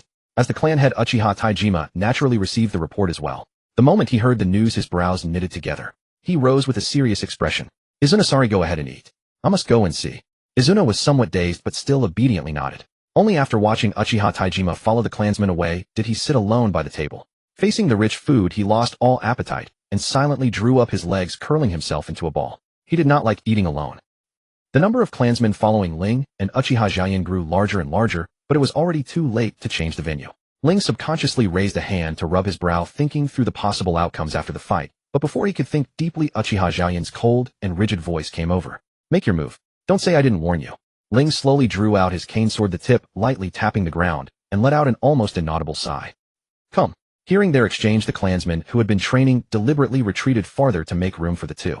Seeing that the entire training ground had been cleared, Uchiha Zhaoyan turned his gaze back to Ling. He had calmed down a little by now, beginning to think about how to give this terrible incident a better ending. But when he saw Ling merely standing there with an indifferent expression, as if waiting for him to attack, first the anger of being misunderstood by others burned again. Yes, Ling simply could not understand what he had experienced, nor could he understand what kind of power he had obtained. If I can use this opportunity to drag him down from his pedestal, that's not bad either. That thought had only just surfaced when it could no longer be suppressed. Uchiha Zhaoyan licked his cracked lips, his scarlet eyes all the more eye-catching under the dusk. That's right. The Uchiha have always revered the strong. As long as I defeat Ling, I will have absolute authority among my generation. Going further, why should I give the position of clan head to Madara? As long as I become clan head, I can send clansmen to avenge Chiuyan. Ah yes, once I obtain power. At this moment, the pattern in Uchiha Zhaoyan's eyes finally stopped changing, freezing on a magnificent, yet somewhat eerie design. And at the instant Uchiha Zhaoyan made up his mind, Ling standing opposite him also sensed a practically tangible hostility and could not help but grow even more cautious. The two stood facing each other in the middle of the field, and no one in the surrounding clansmen urged or questioned why they had not yet started. As the sky dimmed, Uchiha Zhaoyan finally realized that this standoff would only push him, already exhausted, into an even more unfavorable position. He clicked his tongue, then reached behind him into his ninja tool pouch and pulled out several shuriken. With a flick of his wrist, the shuriken arced toward Ling at cunning angles. With a few crisp clangs, the shuriken thrown by Uchiha Zhaoyan were all sliced in two by Ling and fell to the ground. Uchiha Zhaoyan was not surprised by this. Rather, his aim had been to make Ling cut the shuriken, more precisely to give Ling no chance to use chakra sensing. After all, Ling's eyes were already blind. To perceive the outside world, he could only rely on chakra sensing. As long as he denied Ling any chance to sense the surroundings and forced Ling to passively receive attacks, he would stand in an invincible position. Although he felt his conduct was despicable, Uchiha Zhaoyan did not show the slightest mercy. His eyes fixed unblinkingly on Ling, his hands flew through hand seals, guiding chakra to gather in his chest and compressing it to a high degree before blowing it all out from his mouth. The chakra, transformed by the nature of fire, instantly became a fierce and mighty fire dragon roaring toward Ling with a momentum that refused to end until one of them was dead. Fire style Great Fire Dragon technique. The fire dragon had not even approached, but the heat it carried surged against Ling's face, singeing the hair on his forehead. Yet it did not stir the slightest wave in his expression. In fact, Ling's body reacted before his thoughts. His right foot pulled back slightly, his center of gravity dropped, the blade in his hand glowed with a faint cyan light, an almost invisible current of air coiled around it, and then he swung upward sharply toward the fierce fire dragon. The fire dragon, at the instant it touched the blade, devoured the wind nature chakra wrapped around the edge. Its form swelled once more, but it also moved like a fish hooked, chasing the trajectory of Ling's sword swing. Ling did not directly deflect the fire dragon's direction. Instead, he gripped the hilt even harder, and when the blade reached its highest point, he let the long sword trace an arc beside his body, then suddenly swung it back upward, sending the now even more ferocious fire dragon back along its original path, toward Uchiha Xiaoyan. Uchiha Xiaoyan naturally did not dare to clash head-on with the fire dragon that had escaped his control. He dodged aside in an instant. However, because of his dodge, the clansmen standing behind him, who had been watching the spectacle, did not have time to get out of the way, and they suffered. Cursing, they moved farther away to avoid the fire dragon, and a few unlucky ones simply took off their scorched outer robes and threw them on the ground. Realizing how intense the battle between the two had become, the clansmen, with earth nature chakra in the crowd, joined hands and formed hand seals, raising thick earthen walls around the training ground to keep themselves from being caught in the aftermath again. Yet these reactions of the clansmen had no effect on the two in the middle of the field. Hidden behind the fire dragon, Ling had already closed in on Uchiha Xiaoyan. His long blade swept outward, forcing Xiaoyan, who had been in the middle of leaping up, into bending backward at the waist.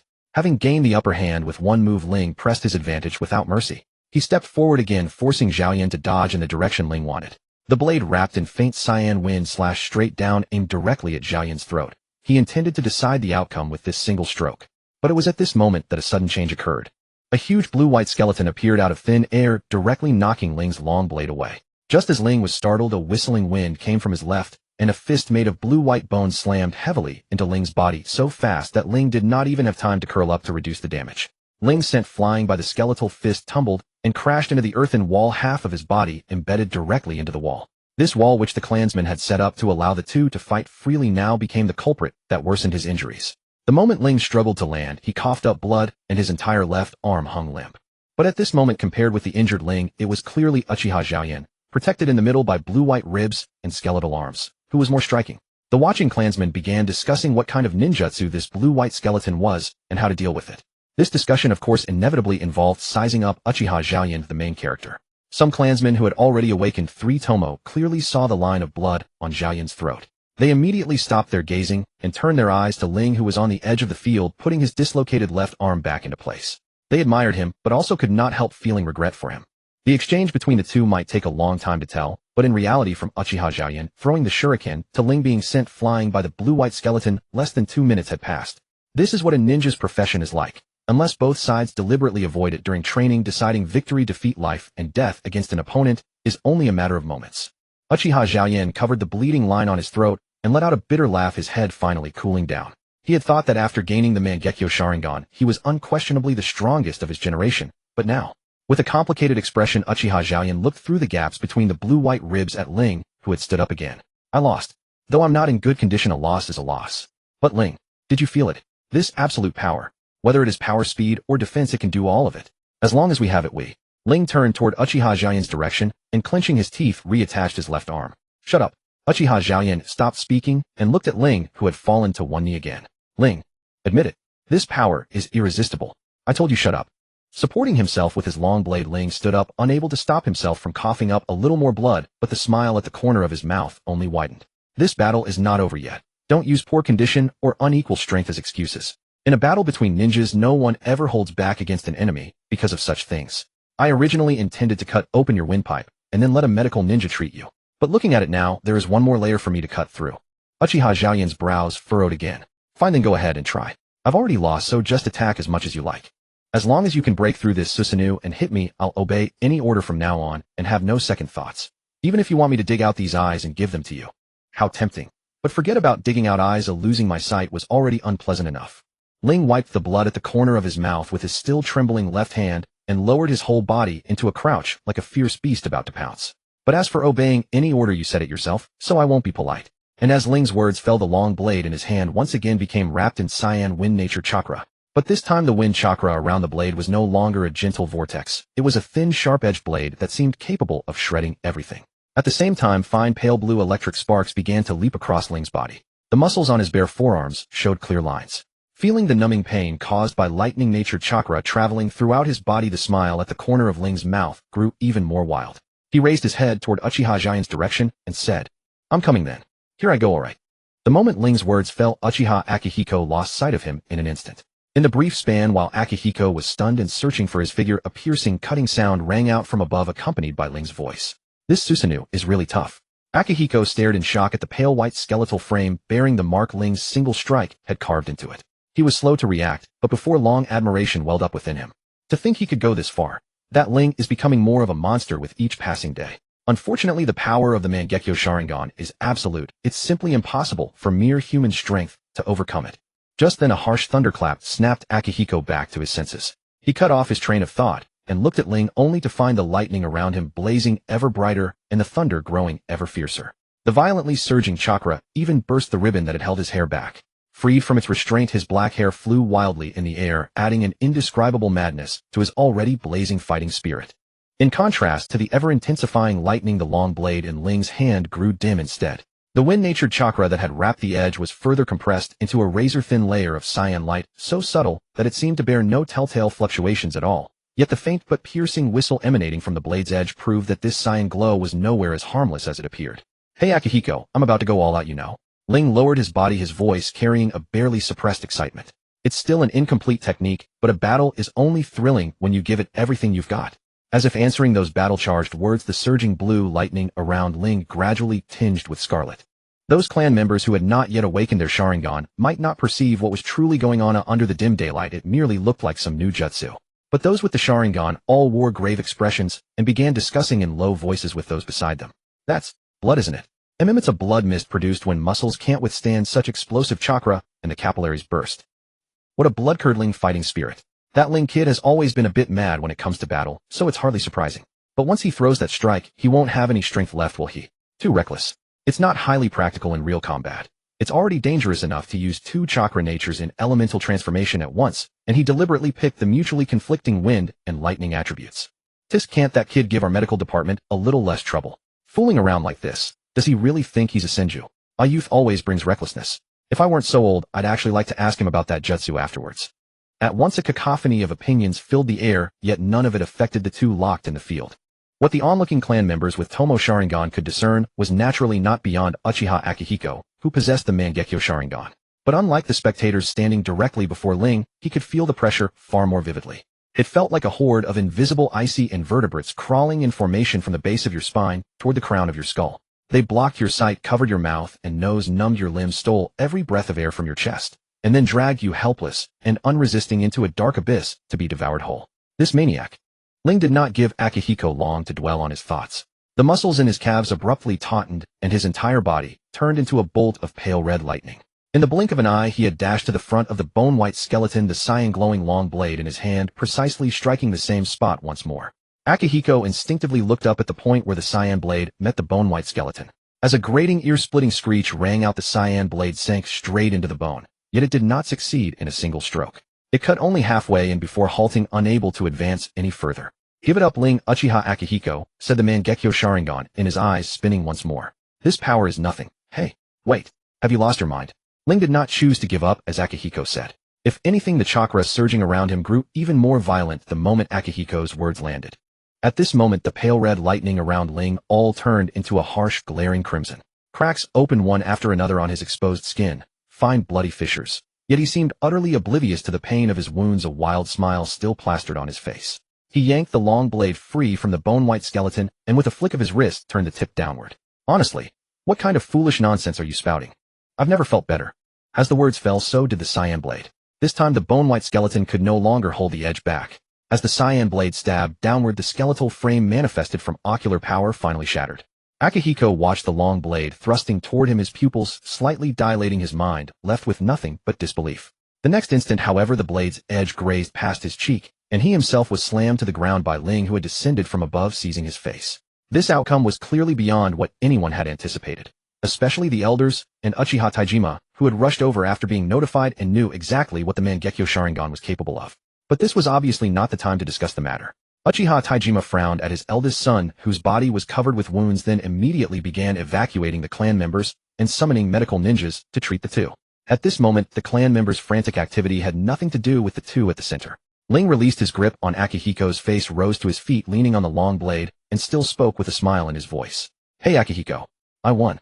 Akihiko also felt his body had reached its limit, so he remained lying on the ground. He merely turned his head and watched Ling standing upright despite being soaked in blood.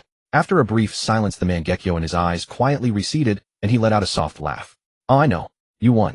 The smile at the corners of Ling's mouth turned gentle once more. He opened his mouth as if to say something, but suddenly began coughing violently, bright red blood trickling from his lips. He nearly staggered and fell, yet stubbornly remained on his feet. Huh, didn't I tell you? Don't rely too much on your Kekkei Genkai.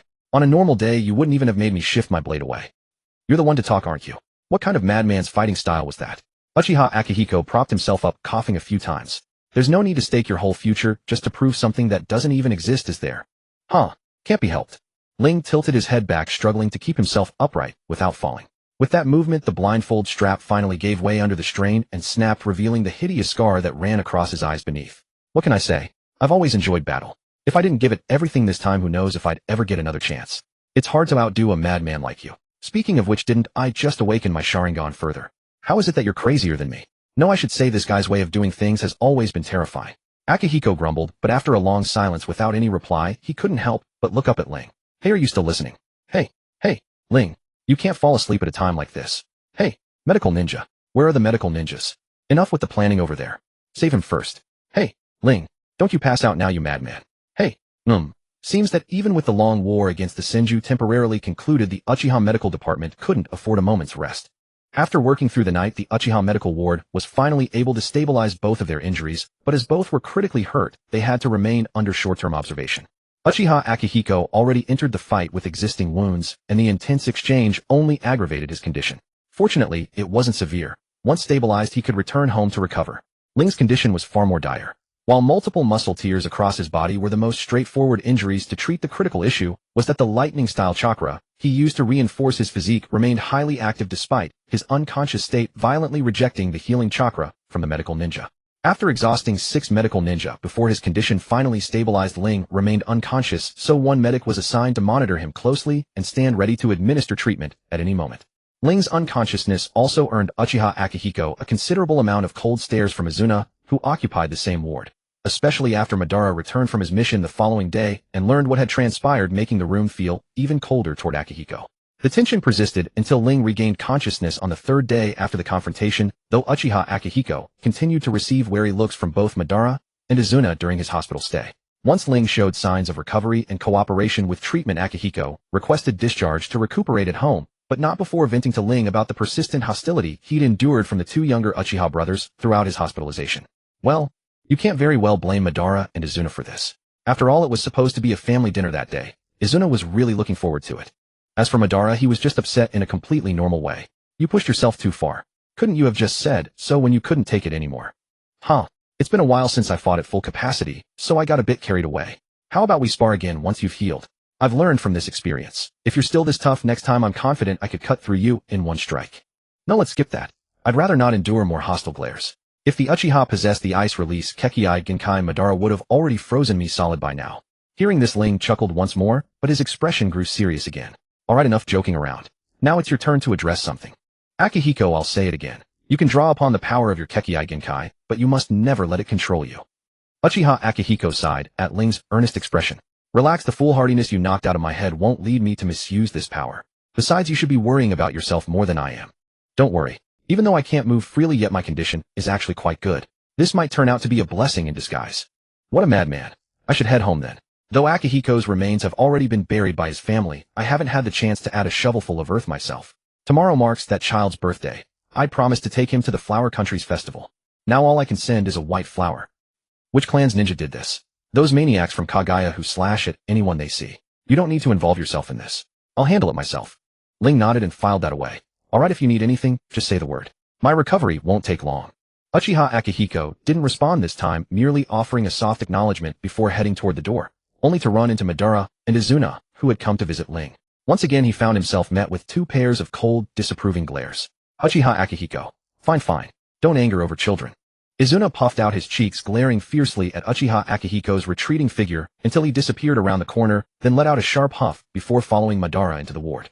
I heard voices. Ling smiled, turning toward the doorway. It's you two, Madara and Izuna, right? Sorry for worrying you again. Upon hearing this, Izuna's face scrunched up like a pufferfish in indignation. It's all his fault. He kept insisting he wouldn't be gone long, yet he ended up hospitalized alongside my brother, and we missed the reunion dinner altogether. I'm never trusting him again. Big liar. Well, Akihiko had his reasons too, and brother is perfectly fine now. Izuna, why don't you stop being so hard on him? Ling opened his arms with a gentle smile. There. Come here, let brother give you a hug, and you won't be upset anymore, okay? Izuna's anger melted at the warmth in Ling's voice. He quietly approached the bed, gripping the railing, and rested his head near Ling's hand with a sullen expression. I'm not going to forgive that guy. Era. Seems like you're quite worried about your brother, Izuna. Ling gently ruffled his hair, his expression exasperated yet fond. Alright then, I'll be more careful next time I spar. Let's call this one even. You're the kindest, aren't you, Izuna? Spar. Madara set down the food box he'd brought on the nearby table and scoffed. Brother, do you really consider a fight that nearly kills both sides a sparring match? In that case, the next time I cross paths with Akihiko, I'll have a proper sparring session with him too. Brother told you right. You shouldn't take out personal grudges on others. Ling sighed and turned his head. Moreover, although I suffered considerable injuries in this sparring session, I gained quite a lot from it. At the very least, my understanding of lightning-style chakra has advanced a step further. Ban subtly pursed his lips, though he showed no real intention of retaliating. I heard the clan members outside say that you used an incredibly powerful red thunder. What was that? Is it a new Kekkei Genkai? No. Don't believe the rumors from the clan members. It was merely that I couldn't control my own chakra and ended up injuring myself. Ling let out a strained laugh, looking somewhat embarrassed. My original intention was that chakra shouldn't leak out so conspicuously. After all, we are ninja. I had envisioned a silent enhancement. Who would have thought I'd fail to enhance and end up hurting myself like this? Well, but after this experiment, I've stumbled upon some thresholds. Next time I shouldn't get hurt. I shouldn't. I'll grow stronger very soon, so you don't need to work so hard, brother. Ban hauled the small table standing nearby onto the bed, then opened the food box and took out the dishes one by one, arranging them on the surface. When I came this morning, I asked around. They said you can now eat some light food, so I made something simple. Oh, thank you. I'm starving. Our band is so virtuous. Kagami also climbed onto the bed and sat properly beside Ling. I helped too. The rice balls inside. I helped season them. Is that so? Our Kagami is so capable. Ling reached out and casually draped his hand behind Kagami's back to keep him from falling off, his smile growing gentler. Which one is it? Could you feed your brother yourself, Kagami? Okay. Kagami's gaze lingered on the small table for a moment before he picked up a small piece of rice ball with his chopsticks. The seasoning is just right. The chopped plums and celery inside are refreshing, and I can almost smell the dried seaweed and sesame. Our Kagami's cooking skills are really good, and I wonder if it's because you're feeding me yourself, but every ingredient tastes even more delicious than usual, really. Kagami's eyes sparkled. Then I'll feed you, brother. Really? Then I'll leave it to you, Kagami. My arms don't have much strength right now, thanks. Ling simply pulled Kagami into his embrace, comfortably opening his mouth to enjoy his younger brother's feeding. Chopsticks are far heavier than Kagami. Watching Ling coax Kagami so quickly, Ban's expression also softened. By the way, father said you wanted to speak with me about something. What was it? That. It's not anything major. Ling swallowed the food in his mouth. I just wanted to do missions together and teach you some precautions, but since I'm covered in injuries now, it'll have to be postponed for the time being. I'll be more careful in that regard. Ban's expression clearly grew restless, yet his voice remained steady. Although I've already obtained the qualification for independent missions, because there are still some missions I haven't experienced, I want to continue following the team for a while to gain some experience. Ling bent his head to eat the sushi Kagami fed him, then smiled, and waved his hand toward Ban. Ban leaned over with slight confusion, but was met squarely with a flick from Ling's crooked finger. He instinctively raised his hand to his forehead, his expression growing even more bewildered. Really now? Doesn't Ban want to tell his brother the truth anymore? Ling retracted his hand. Whether you like something or not, you should say it directly. Only then will others know your attitude and try to make improvements. If you never share anything with the people around you, you won't get far alone. Ban let out a soft humph and turned his head away, muttering under his breath. I learned that from you, elder brother. What? How hurtful. Ling dramatically clutched his chest, his expression one of deep sorrow. When have I ever deliberately hidden things from you? That's so hurtful to hear. Indeed, you've grown up and are no longer as endearing. When you were little, you used to always cling to me and ask to be lifted up. Kagami tilted his head, looking somewhat bewildered as he glanced between Ling and Ban. Lift up high. Ban pressed his lips into a thin line and turned his head away. A red tint slowly crept up his neck, climbed to his ears, and spread across his cheeks. No, I didn't. How could you say no? I remember it very clearly. Every time I finished a mission and came back, you would run over, give me a hug, then tilt your head and reach out your hand to me. Ban's voice rose slightly. I didn't. You remembered incorrectly, elder brother. Kagami blinked his eyes, staring at Ban's crimson ears for a while before extending his hand toward Ban. Brother Ban, I want to be lifted up high too. Only then did Ban turn around. As he hoisted Kagami into his arms he muttered, remove the two. I never asked for anything like that. Held aloft in the air, Kagami tilted his head, a trace of mischievous triumph gleaming in his dark eyes. But if Brother Ban never asked for it, how would you know what the action of lifting someone up high looks like? Ban? Anyway, I didn't. Ban stiffly placed Kagami back onto the bed. I still haven't written my mission report. I'm leaving first. I'll come back when I deliver dinner tonight to pick up the food box. Kagami burst into happy laughter. So Brother Ban likes being lifted up just like me. By the way, did Elder Brother also like being lifted up when he was little? Ling stroked his chin. To be precise, I preferred being tossed up high. That was quite fun, but after one time when father threw me too hard and I hit my head on the roof beam, it was downgraded to just being lifted up. Hit your head on the roof beam. Kagami instinctively covered his head. That must have hurt like crazy. Exactly. Me. I was crying my eyes out back then. Ling crossed his arms. It was the first time I'd ever cried so miserably since I could remember. Well, if it happened now, I probably wouldn't cry. Kagami nodded as if understanding, but not entirely, but soon thought of Ban's reluctant emotional expression and cheerfully began chatting with Ling nonstop. He also solemnly promised Ling that he would definitely be a straightforward person in the future. At this, Ling merely smiled and ruffled Kagami's hair, offering no reply. After all, Ban had said similar words to him once, promising to live forthrightly. Oh my. Thinking about it now, it seems everyone around him is quite unforthrightful. Because Ling was injured, Madara temporarily postponed his mission assignments, visiting Ling daily right around mealtime. Having learned from last time, he firmly avoided discussing anything beyond cultivation with Ling. Izuna, on the other hand, would have preferred to stay by Ling's side all day. He had an endless supply of topics to discuss. But the clan school had only granted a single day of leave, so he could only accompany Madara for brief evening visits. Uchiha Tadama was preoccupied with clan affairs and could only send word through Madara. He made time on the day Ling was discharged from the hospital to personally escort his eldest son home. Yes, discharged. Ling's recovery speed stunned all the medical ninja. Despite suffering complete muscle tearing throughout his body, he was running and jumping again in less than a week, already planning his cultivation routine. Meanwhile, Uchiha Akihiko, whose injuries were comparatively lighter, still struggled to move due to wound pain. This left Uchiha Hiro, who had just returned from a long mission and learned of the matter, particularly astonished. But what truly infuriated him was that Uchiha Akihiko had awakened the Mangekyo Sharingan before him. But this time he could only simmer in silence, regretting once again that he hadn't come in first. What could he do? He certainly couldn't grab Uchiha Akihiko by the collar and demand why his younger brother had died first. That would be utterly uncalled for.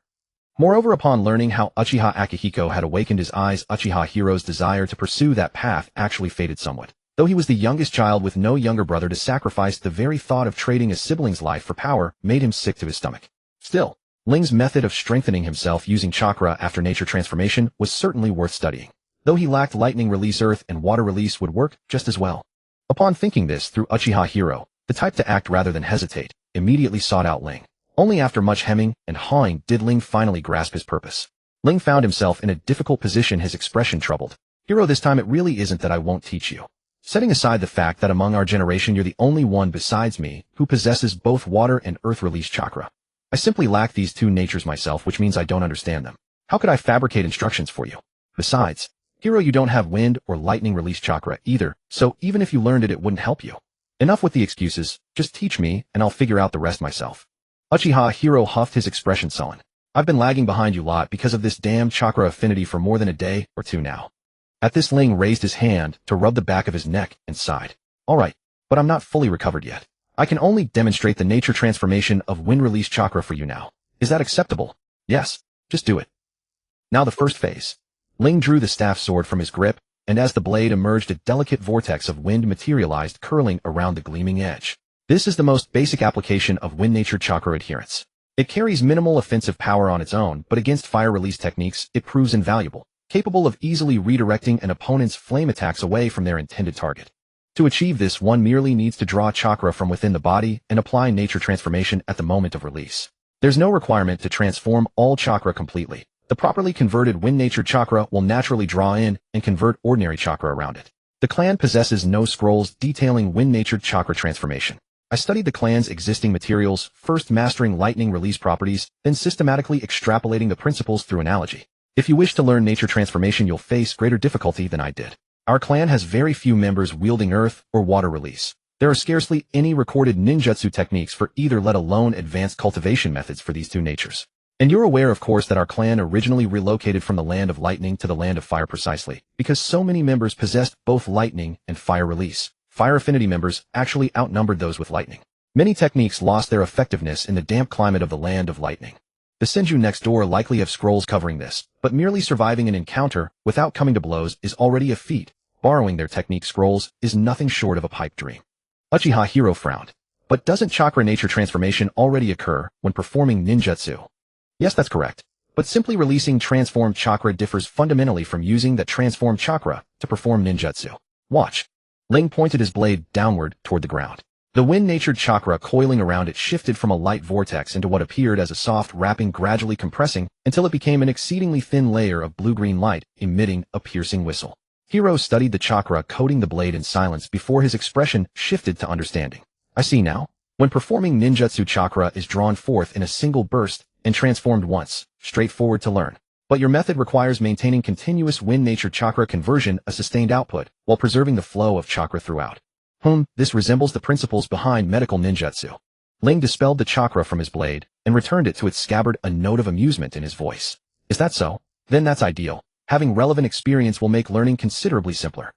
But I must apologize. I lack water nature chakra entirely and have no detailed knowledge of water release techniques. I genuinely cannot fathom what transformed water chakra could accomplish. But Hiro, you've always been exceptional. I'm confident you'll master it. Uchiha Hiro's lip twitched with exasperation as he delivered a light punch. Always apologizing and claiming inadequacy, yet you still dominate our sparring sessions. Just who are you trying to outdo all day? Ling raised his hand to deflect Uchiha Hiro's fist, smiling. I'm merely stating the truth. But his casual gesture caught Uchiha Hiro's attention. The medical corps ninja mentioned your injuries were severe, didn't they, eh? Yes, complete muscle tearing throughout my body and 2 broken ribs from blunt force trauma. Why do you ask? Uchiha Hiro's lip twitched again. He pressed against Ling's chest, then deemed the approach insufficient and lifted Ling's shirt to examine the area more closely. When Ling attempted to retreat, Hiro grabbed him firmly. Enough, stop squirming. Let me check. Ling remained frozen in his retreat posture, his entire body rigid with tension. Hiro, if you intend to examine my injuries, could you just let me remove my clothing properly? This half-removed state feels rather strange. What's there to fear? I have no designs on you. Relax. Your muscles are too tense. It's interfering with my assessment. Ling exhaled heavily, resigned, and lifted his own shirt. Perhaps we should move indoors after all. This is far too awkward. Cut the nonsense. A simple examination won't tack. But Uchiha Hiro's words were cut short by an irate voice ringing out, you bastard. Stay away from my brother. You bastard. Stay away from my brother. Hearing this, Ling couldn't help lowering his head and urged in a low voice. Hey Hong, are you done yet? I told you we should do it inside. How am I supposed to explain this later? Uchiha Hong glanced back at Ban, who was covering Quan Nai's eyes with a look of extreme fury, sneered, then turned his head around again. Explain what? He's already a ninja and he isn't blind. How could he not tell what I'm doing to you? Pull it open a bit more. Turn around. Ling sighed and cooperated as if resigned. That's why I said you should let me take my clothes off properly. Honestly. Brother, stop cooperating with that guy. Quan Nai, who had just reached the front door and been blinded by a hand over his eyes, was puzzled by this. He tugged at Ban's sleeve. Hey brother Ban, what exactly is going on? Brother, what happened with whom? Cooperate with what? Ban looked down at Quan Nai, then raised his head to glance at the 2 people who were completely unrestrained. Gritting his teeth, he scooped Quan Nai up and hurried into the house. You just wait. Hearing the deliberately heavy footsteps, Uchiha Hong wore a disgusted expression. Your little brother sure gets angry easily. That's completely unlike you. During times outside missions and training, you're basically putty that lets people knead into any shape. No, I just don't want to waste time on pointless disputes. You're the kind who won't give up until you get what you want. Speaking of which, are you done yet? Ling sighed. At least let's finish this before Ban charges out and throws another tantrum, okay?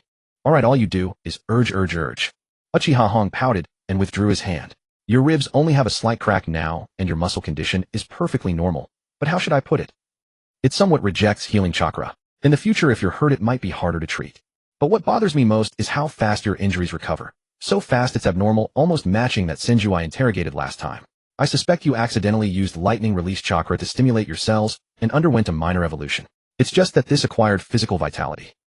Ban was practically infuriated by Ling's peers. It was bad enough that they all clung to his brother one after another, but now they dare to act so rudely to his brother. The most infuriating thing is that his brother actually indulges them like that. If any of his contemporaries dare to treat him like that, Ban would give them 2 hard slaps no matter what. No, I can't let brother keep tolerating them like this. People are bullied if they're kind, horses are ridden if they're gentle. Brother is simply too indulgent to them. After swiftly settling the confused Quan Nai down, Ban rushed toward the door like a gust of wind, pondering how he might succeed in getting a hit on that second among his generation. But just as he reached the doorway, he heard the 2 of them talking. But this kind of acquired physical vitality will also greatly damage a person's lifespan. Compared with your original body, you're bound to lose at least 5 or 6 years, aren't you? Ban's movement, which had been about to charge out, froze instantly, losing lifespan. Brother, could it be because of that spar? But why would that be? A trace of crimson rose in Ban's eyes and blue veins emerged on the back of the hand, gripping the blade one by one as it tightened further. But just as black specks began to bloom in his pupils about to form, Tomo Ling's voice came through. Oh, this really is unexpected. I was wondering why my body adapted so quickly this time. Isn't this a blessing in disguise? TSK, having gained a windfall, you still act smug. Hey, I made such a big profit this time that I really feel like showing off. The crimson in Ban's eyes instantly receded, replaced by full-blown astonishment. Why? Why can he still be so delighted after learning he lost lifespan? Even want to show off? Does brother feel not the slightest bit of anger or regret? Meanwhile, Ling outside was smiling and tilted his head toward the direction where Ban stood. Ban, if you want to listen, just come out openly. It's not like I have anything to hide from you. Uchiha Hong glanced at the bewildered Ban, then couldn't help grabbing Ling's arm again to study the changes in his body. TSK tisk, if it weren't for the fact that I don't have lightning release chakra, I'd want to do this once myself. The rewards outweigh the risks. Ban's eyebrows nearly twisted together. Why? Doesn't it shorten your lifespan? Why would you do it? Aren't you all afraid of death? Uchiha Hong sneered. Afraid of death? Go out and ask around right now if having your whole body's muscles torn up by lightning release chakra feeling worse than death could give you healing ability comparable to the Senju. No, comparable to the Senju isn't quite right. Twice your original recovery ability. How many clan members would choose to try? I don't need to think to know that at least 90% would do it without hesitation. Ling smiled too. Hong is right. Trading just 5 or 6 years of lifespan for such a powerful recovery ability. Everyone in the clan would want to try. Ban walked to Ling's side and reached out to knock away Uchiha Hong's hand, which was still groping around. Brother, I still don't understand. Don't you always say life is precious? But this is draining your life, right? Ling reached out and ruffled Ban's hair, the smile at the corner of his mouth gentle. Do you know the average lifespan of us, Shinobi Ban? No, not very clear. But no matter what, a person should be able to live to 50 or 60, right? Right, and also wrong. Humans can indeed live to 50 or 60, but the average age of us Shinobi is under 30. Ling withdrew his hand and sighed softly. And this isn't the average for our clan alone, but for all Shinobi across the ninja world. It's not that our allotted lifespan is insufficient, but that this fierce conflict makes it impossible for us to live long. Only 30. Uchiha Hong spoke up again. Under 30. Once a shinobi reaches a certain age, their body functions decline. With conflicts, this fierce, now physical decline is a death sentence. Though losing 5 years of life is a pity, this small loss of 5 years might well help us live to 40 or even 50. Rather than worrying about a hypothetical lifespan, surviving is more important, isn't it? Ben opened his mouth wanting to retort, but for a long while he couldn't find a suitable word. Rather than worrying about hypothetical lifespan, surviving is more important, is it? Seeing Ban lost in a daze, Uchiha Hong brought up another topic. Say, Ling, can you organize your method? I think it could be promoted once we're prepared. Ling rubbed his chin. Hard to say. My chakra was already out of control then, so reproducing it would be rather difficult. But I'll try hard. Even if only the lightning release members of the clan can benefit, it'd be great. By the way, Hong, do you want to come with me to the land of lightning later? I don't really mind, but what are you going to do in that godforsaken remote place? Hey, don't speak of the ancestral land like that. I remember seeing in the clan records that there's a ninja clan there that always uses lightning release chakra to strengthen their bodies. I want to try secretly learning from them. Besides, aren't you lacking water release jutsu? That area is humid, and there are quite a lot of people who mainly use water release. Cut the nonsense. I don't believe your purpose is that pure. Uchiha Hong pursed his lips. Then what are you really going for? How to put it? I think the situation over there is too peaceful, isn't it? Ling smiled. How can a place where the Kagaya clan exists be so peaceful? That's not in their nature at all, right? If you're really a madman. But I'll take this job. Uchiha Hong's smile grew increasingly mocking. They actually dare to provoke the Uchiha. Those ignorant bastards who don't know their place. Now. Calling them bastards is going too far. Ling shook his head, his tone gentle. Puppies are cute, you know. Having you say that about them would make them too pitiful. You're the one who's even more ruthless. Uchiha Hong snorted. Forget it. Whether they're bastards or worse than dogs has nothing to do with me. I'll be in the medical department later. Come find me when you're ready. Hearing the two of them settle on going to the land of lightning to stir up trouble for the Kagaya clan, in just a few words Ban still felt dazed. After watching Uchiha Hong leave, he looked at Ling. Are we going to go to war with the Kagaya clan next? No. The Kagaya clan is pretty troublesome. We have no reason to deliberately make enemies of them. Ling reached out and ruffled Ban's hair into a mess. I merely happened to need lightning release secret arts, so I went to the land of lightning. I happened to run into the Kagaya clan causing trouble, and because I was accidentally dragged in, I killed a few people. Ban. Those coincidences really are heavy with murderous intent. But Ban didn't think there was anything wrong. He only nodded, then forcefully dragged Ling back into the house to make him stop training and rest properly. But just before evening, Uchiha Zhaoyan came looking for them. Quan Nai, who opened the door, had no trace of a good expression and puffed his cheeks as he looked up at him. Why do you always come over right when our family is about to eat? What do you want to do to my brother this time? Uchiha Zhaoyan could have simply picked up Quan Nai and walked in, but thinking about what had happened not long ago, he felt somewhat guilty. He gave a dry cough. I promise this time I'll only take a tiny bit of your time. Really, I swear on my own Sharingan. Quan Nai stared at Uchiha Zhaoyan with puffed cheeks for a good while before stepping aside, his voice a little sulky. Come in. Let me tell you, father is home today too. If you dare to do anything to brother, I'll go to father and have him deal with your father. Hearing this, Uchiha Zhaoyan's lips curled with a hint of a smile. He raised both hands toward Quan Nai. Yes, yes, yes. This time I absolutely won't touch even half a finger of Ling's. You better mean it. Brother is in his room. Do you want me to lead the way? No need to trouble yourself. It's not my first time here, and I'll leave as soon as we're done talking. It won't take too long. Uchiha Zhaoyan's smile turned slightly bitter. He crouched down and ruffled Quan Nai's hair. Hey Quan Nai. Your brother is truly remarkable. This time as well he's walked ahead of us again. Quan Nai watched Uchiha Zhaoyan's back with a puzzled expression and muttered, What do you mean? Of course I know my brother is remarkable. You're so weird. Alright. Brother Ban is still in the kitchen. I have to go help. As he spoke, Quan Nai nimbly closed the door and trotted all the way to the kitchen. Meanwhile, on the other side, after knocking, Uchiha Zhaoyan slid open Ling's door. He saw Ling sitting upright behind a low desk, holding a rolled bamboo slipbook and reading the text by tracing it with his fingers. Only when he heard the sound did he lift his head. Is that Ban? I'm almost done reading this part. Give me a moment. No, it's me. Ling was taken aback, then released chakra to sense the outside. The smile on his face widened a little. Zhaoyan, have your wounds healed as well? No. I don't have your strange recovery power. My wounds still hurt like crazy. Uchiha Zhaoyan walked over and sat down across from Ling. I came to talk to you about the Mangekyo Sharingan. I see. Ling closed the bamboo slipbook and sat up straighter. Go on. I'll listen carefully. Yesterday I was summoned by the elders to look at a stone tablet said to record the clan's innermost secrets. Honestly, after learning about it, I felt a little unsettled.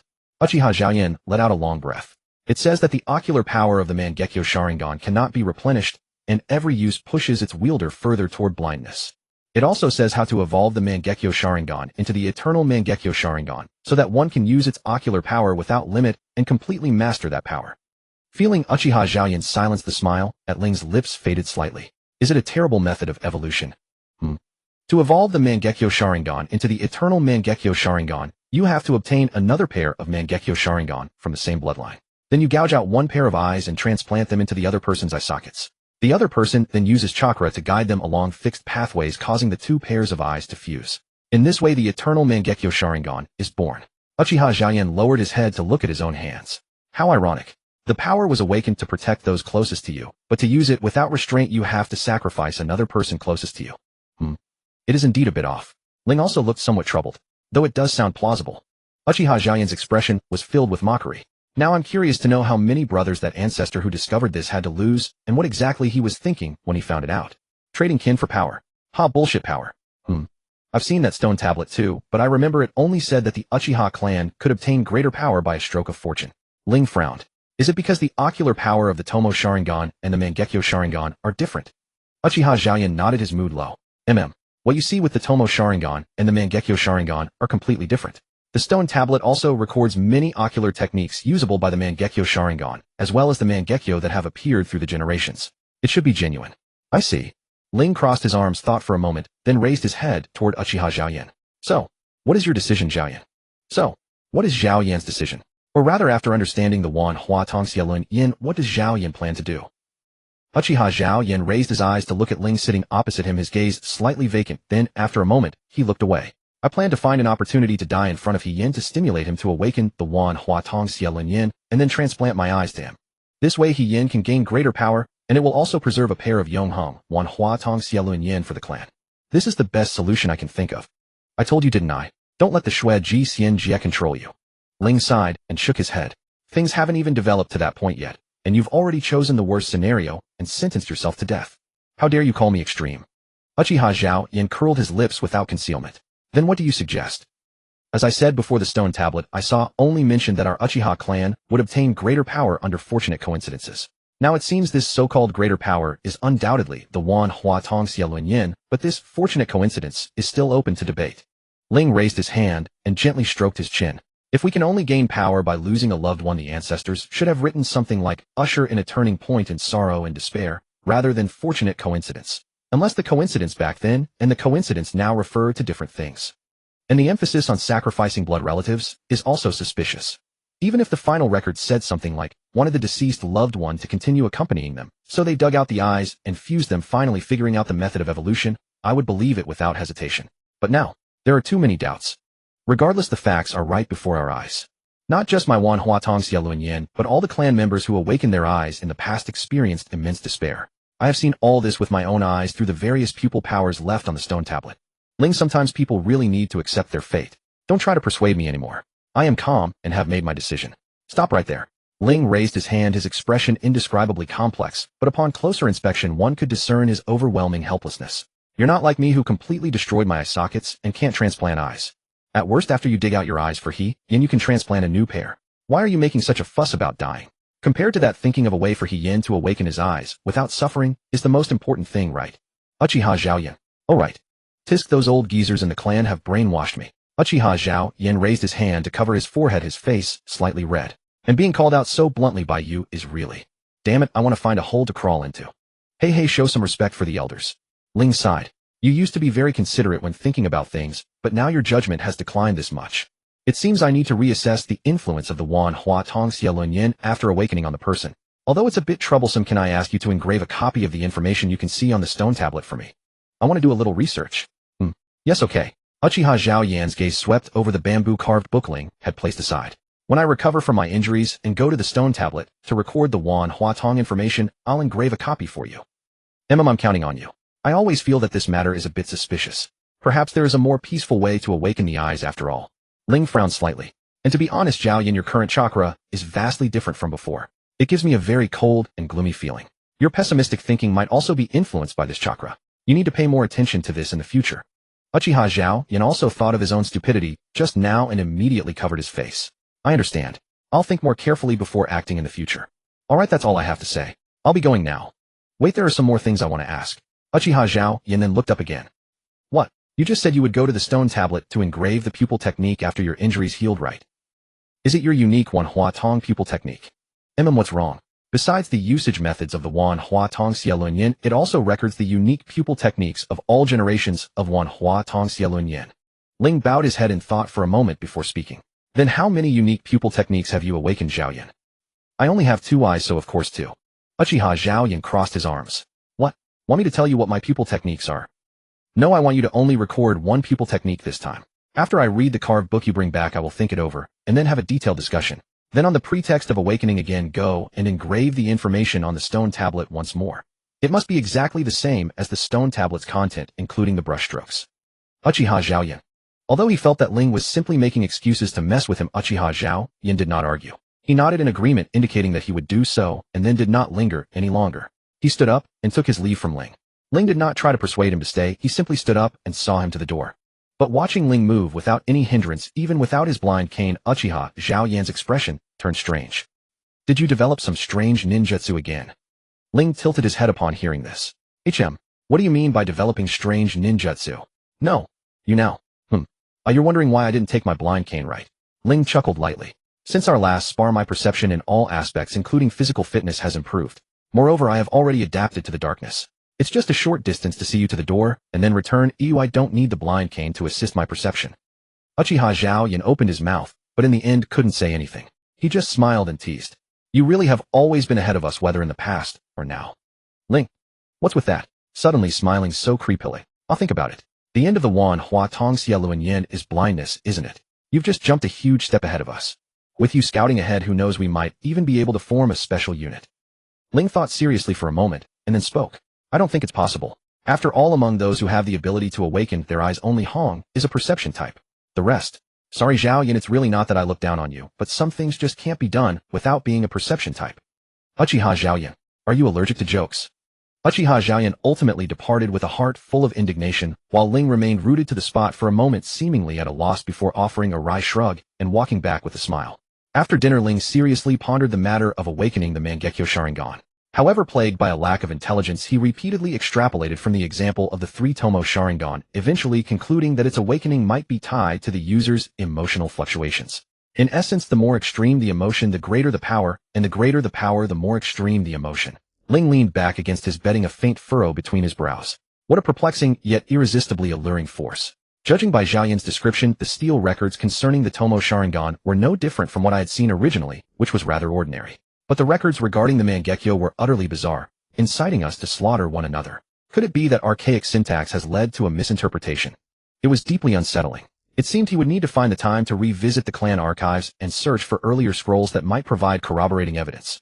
Ling pondered extensively, but ultimately could only temporarily suppress his suspicions, awaiting more detailed information from Uchiha Zhao. Yet before any such detailed intelligence on the Mangekyo Sharingan could arrive, Ling was instead visited by Uchiha Yogu's invitation to accompany his squad. You're asking me to serve as guard for the supply escort. Ling tilted his head and halted his sword swings. You're taking over logistics already. It's just a minor supply run this time. If it goes smoothly, I'll gradually take over everything. Do you have the time? Yeah, I'm free, Ling agreed with a nod. But if you're looking for a sensing ninjutsu practitioner to accompany the squad, Hong being a medical nin himself would suit the role better than I do. While considering my current condition, I really am alright with this. I asked him about it. He said he's too busy training his chakra nature transformation to leave, so he told me to come to you. He mentioned you've already recovered enough to return to missions. Is that so? Then it's settled. When do we depart? The day after tomorrow. Pack your own supplies and gather at my doorstep. Uchiha Yogu's gaze swept the surroundings before he produced a sealed scroll. I brought over the bird feed you requested last time, but those two crows couldn't possibly finish it before it spoiled. Did they bring back companion crows, hence the additional order? Actually no. I found the taste quite decent, so I thought I'd use it as a snack. Besides, Uchiha Chuan seemed to enjoy it as well. Could you just buy nuts directly? Wouldn't I still have to shell them myself then? Ling tilted his head. Besides, you added flour and other ingredients to that bird feed, which could serve as a supplementary staple. Wouldn't that be far superior to ninja ration pills? Uchiha Yogu opened his mouth several times, but ultimately found himself at a loss for words. He merely reiterated the day after tomorrow gathering time before taking his leave. Following Uchiha Yogu's departure, Ling summoned his contracted toads and sent them to locate both Uchiha Hong and Uchiha Zhao. He informed them of his upcoming mission and explained that their prior arrangements would need to be postponed for a few days. Uchiha Hong had no objections, given that he was the one who had originally tasked Uchiha Yogu with finding Ling. He simply administered another physical examination and upon confirming Ling's complete recovery, promptly dismissed him. However, matters were far more complicated with Uchiha Zhao. He simply could not bring himself to believe, nor did he wish to, that Ling had healed faster than him and was already preparing for a mission. With a darkened expression, he curtly muttered "I see" and effectively threw Ling out of his home. The sheer decisiveness of that action left Ling pondering for quite some time as to why he had been so summarily ejected. Nevertheless, he soon dispensed with those thoughts. After informing his family of his intentions, he devoted himself to meticulously planning for the mission ahead, arriving punctually at the assembly point early on the designated day. This supply run was not among the large-scale distributions that typically sustain the entire clan, but rather a modest operation that would not disrupt clan affairs. It also presented an optimal opportunity for the clan to establish entirely new trade routes. Yet the true essence of this supply mission lay in serving as a trial for the generational transfer of authority within the Uchiha clan. Once it was confirmed that the younger generation could stabilize the situation, these ninjas, whose bodies were already beginning to decline, would be dispatched to the most fiercely contested battlefields to expend their final reserves of strength. Since it was indeed a trial, other clan members were naturally participating alongside Uchiha Yogu. The assessment would evaluate multiple factors, including the time and cost of provisioning personnel casualties and the quality of the supplies. After several iterations, the most competent individual would be selected to assume the role of logistics commander. Uchiha Yogu himself lacked combat prowess and harbored no ambition for power or influence. His sole preoccupation was completing tasks swiftly so he could return to experimenting with his contracted summons. Precisely for this reason, when his peers debated whether to appoint Ling as squad leader, he readily acquiesced without a second thought. Ling, however, found the situation rather exasperating. Since he had no intention of transitioning into logistics, he solemnly outlined the potential complications when Uchiha Yogu threatened to become a figurehead, making it clear he would obey command, except when combat was involved. Reluctantly, Uchiha Yogu conceded, producing the prepared sealed scrolls to distribute among the group. Our mission targets the Nara clan, a ninja family residing along the border between the Land of Fire and the Land of Tea. Our objective is to forge long-term trade relations and secure medical supply routes from them. Any questions? The Nara clan. I haven't heard much about them. A youth with slightly curled hair crossed his arms. They're not a clan that frequently engages in warfare, are they? The young woman standing beside him gave a slight nod. Their clan primarily survives through herbal cultivation, intelligence, trading, and assassination. They rarely participate in direct confrontations, and when mission conflicts do arise, they tend to avoid confrontation. They re, for lack of a better term, a pacifist ninja clan. The youth turned his head again. Hey bro, is that right? Upon hearing this, Uchiha Yogu glanced up at the boy. That's correct. The Nara are indeed a peaceful clan. Seeing this, the youth reached out to poke the young woman. Hey Rin, tell me more about the Nara clan. Uchiha Rin frowned with visible impatience. That's all I know. Go ask Ling. So cold, the youth muttered, but dutifully turned toward Ling anyway. Hey senior brother Ling, fill me in. The Nara clan. Ling stroked his chin, a hint of amusement touching his lips. I actually encountered a Nara ninja during a mission before. How should I put it? It's quite a laid-back clan indeed. The youth was about to press further, but Uchiha Yogu spoke first. Uchiha-sen, secure those scrolls properly. And if you possess such insatiable curiosity, read more books instead of pestering others with questions every single mission. Uchiha-san subtly stuck out his tongue at these words, showing absolutely no fear of Uchiha Yogu's stern demeanor. Hard pass. Reading puts me to sleep. A ninja must remain alert at all times. Uchiha Mori's stubborn outburst earned him another lecture from Uchiha Yuku before they even set off. Yet as they traveled, he'd seize brief rests to lower his voice and pester Ling with question after question, clearly not reflecting at all. This thoroughly exhausted Uchiha Yuku. Ling, however, being the one targeted, hardly minded answering Mori's endless questions. If anything, he found it quite entertaining. Only when Uchiha Yuku reached his wit's end and dispatched Mori alongside Uchiha Rin to scout the surroundings for danger did the camp finally fall silent. Ling stopped coddling Mori so much. He's the type who, given an inch, will take a mile and open a dye shop right on your doorstep. Uchiha Yuku's usually impassive voice carried a barely concealed edge of irritation. And even if you answer him now, he won't remember it. He'll ask the same questions next time. You're simply wasting your breath. Now don't say that. Mori's helping me reinforce my own memories, Ling replied with a soft laugh. By the way, how far have we come? We're currently at the border of the Land of Fire. I've already sent a ninja crow with a message, and once Nara responds, we can depart again. We should reach our destination by tomorrow afternoon at the latest. Is that so? Still, I haven't had much to contribute on this journey, Ling sighed with a wry smile. I hope the return trip stays this leisurely. That remains to be seen. Uchiha Yuku sat beside Ling. There are plenty of people who have eyes but refuse to use them. And don't change the subject. I'm serious about Mori. Really? Yuku, you should sometimes show Mori a bit more leniency. Even though you're the same age, you are his older brother. I'm already being lenient. He's different from me. He has combat talent. Where my potential has a visible ceiling, he has far more possibilities. But that also means he'll face greater dangers. Allowing him to keep this attitude because others indulge him will only get him killed faster. I'm doing this for his own good. Then, Ling exhaled. Say that to Mori himself. What good does it do to tell me? That boy never listened to me since his father brought him in to be adopted. Uchiha Yuku lowered his eyes. Yet to outsiders he's overly affectionate. Don't say that. Mori's cheerful and warm personality is just like yours, Ling chuckled lightly. How should I put it? Though not blood brothers, they're closer than brothers. If you ask me, Yuku, you should smile more like Mori does. You always wear such a stern face. Many people are scared off before they even speak to you. Who would know you have a warm heart? Everyone's heart is warm. That has nothing to do with expression. True, what you said isn't wrong, but that's not quite what I meant. Isn't it? Well, then it isn't. Uchiha Yuku turned his head toward Ling, whose smile held a touch of exasperation. Who told you to constantly talk about opening your heart to the Senju? Now, whenever I hear that phrase, I can't help but think in a certain direction. I'm telling you to pay attention to my tone and context. Can opening one's heart to an enemy be equated with opening one's heart to one's own people? Common sense should tell you they're different, right? But you were the same bright smile and gentle tone in both situations. Uchiha Yuku looked away, yet his voice was more serious than ever. Actually, thinking about it carefully, you're rather frightening. You remind me of the wolf in stories who uses a fake smile to lure people in. Then have you never considered that wolves are pack animals? Yes, I know. That's precisely why I'm at ease with you. Ling. Never mind. Let it go. He was exhausted just dealing with this. Uchiha Yuku watched Ling make an unbearable expression before sprawling across the grass in a grand star shape, clearly refusing further conversation. He stopped speaking as well, instead turning his thoughts to how best to proceed once the Nara clan responded. But compared to the deliberations of Uchiha Yuku and his companions, the true headache fell upon Nara Kashiza, the head of the Nara clan, who had just received the Ninja Crow's message. Though the Nara clan possessed inherited secret techniques and was regarded as a major clan in the ninja world, their actual position sat uncomfortably between the great powers and the rest.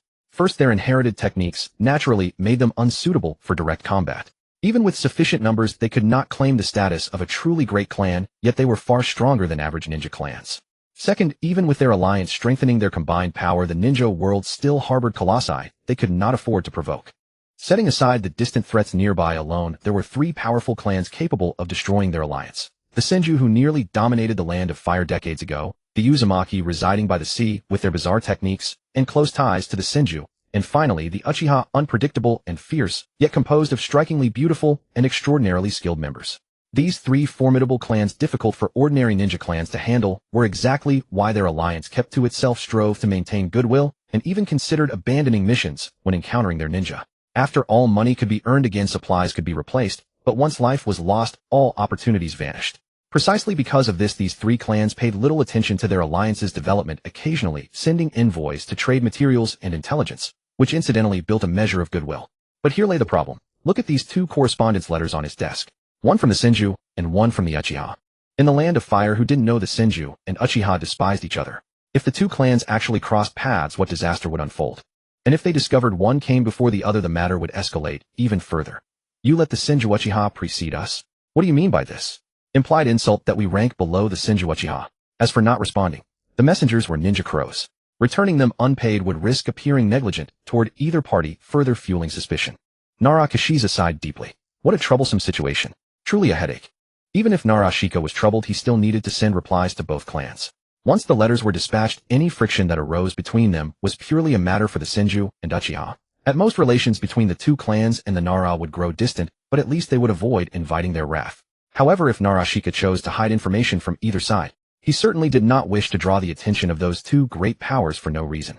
Not that the Nara were strong enough to face them directly.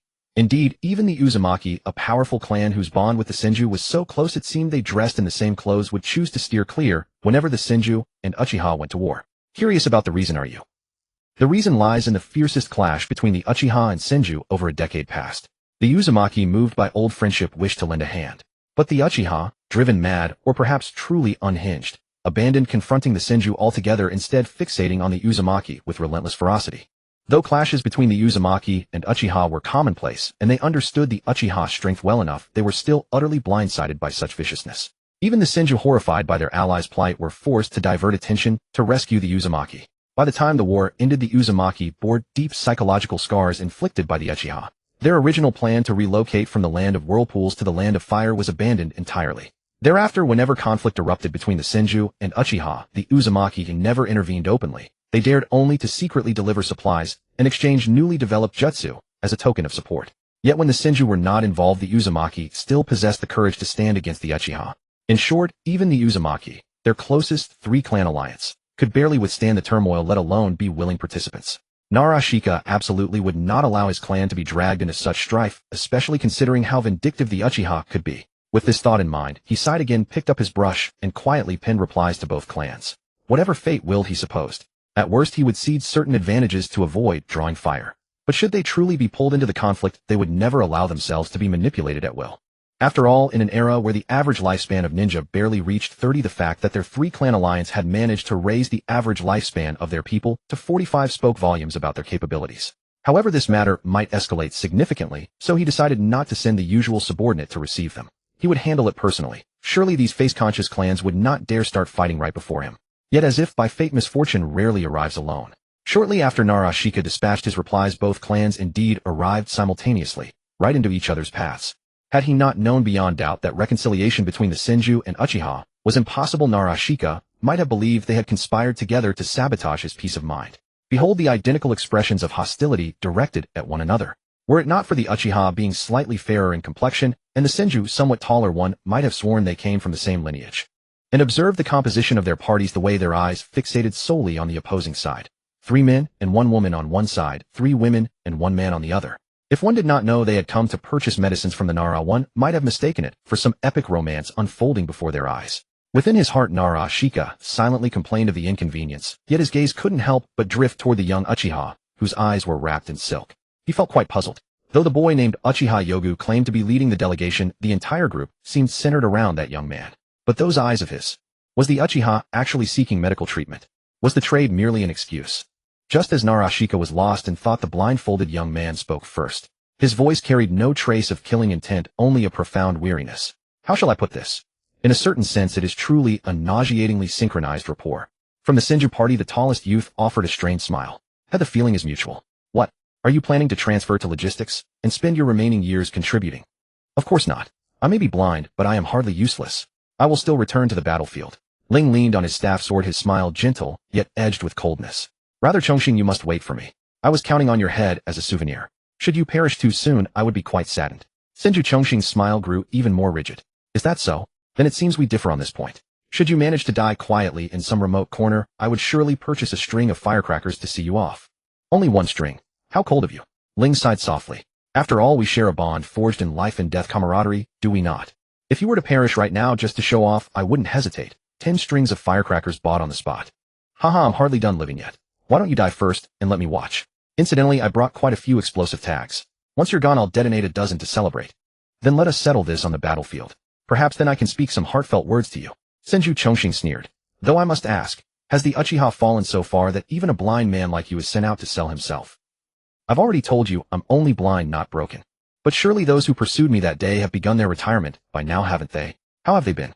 Do give them my regards when you return. I treated them most enthusiastically. Watching Senju Chongqing's expression begin to twist, Naruto feared that if he continued watching, both sides would truly come to blows. He cleared his throat lightly. My free time is limited. Let us attend to business first, shall we?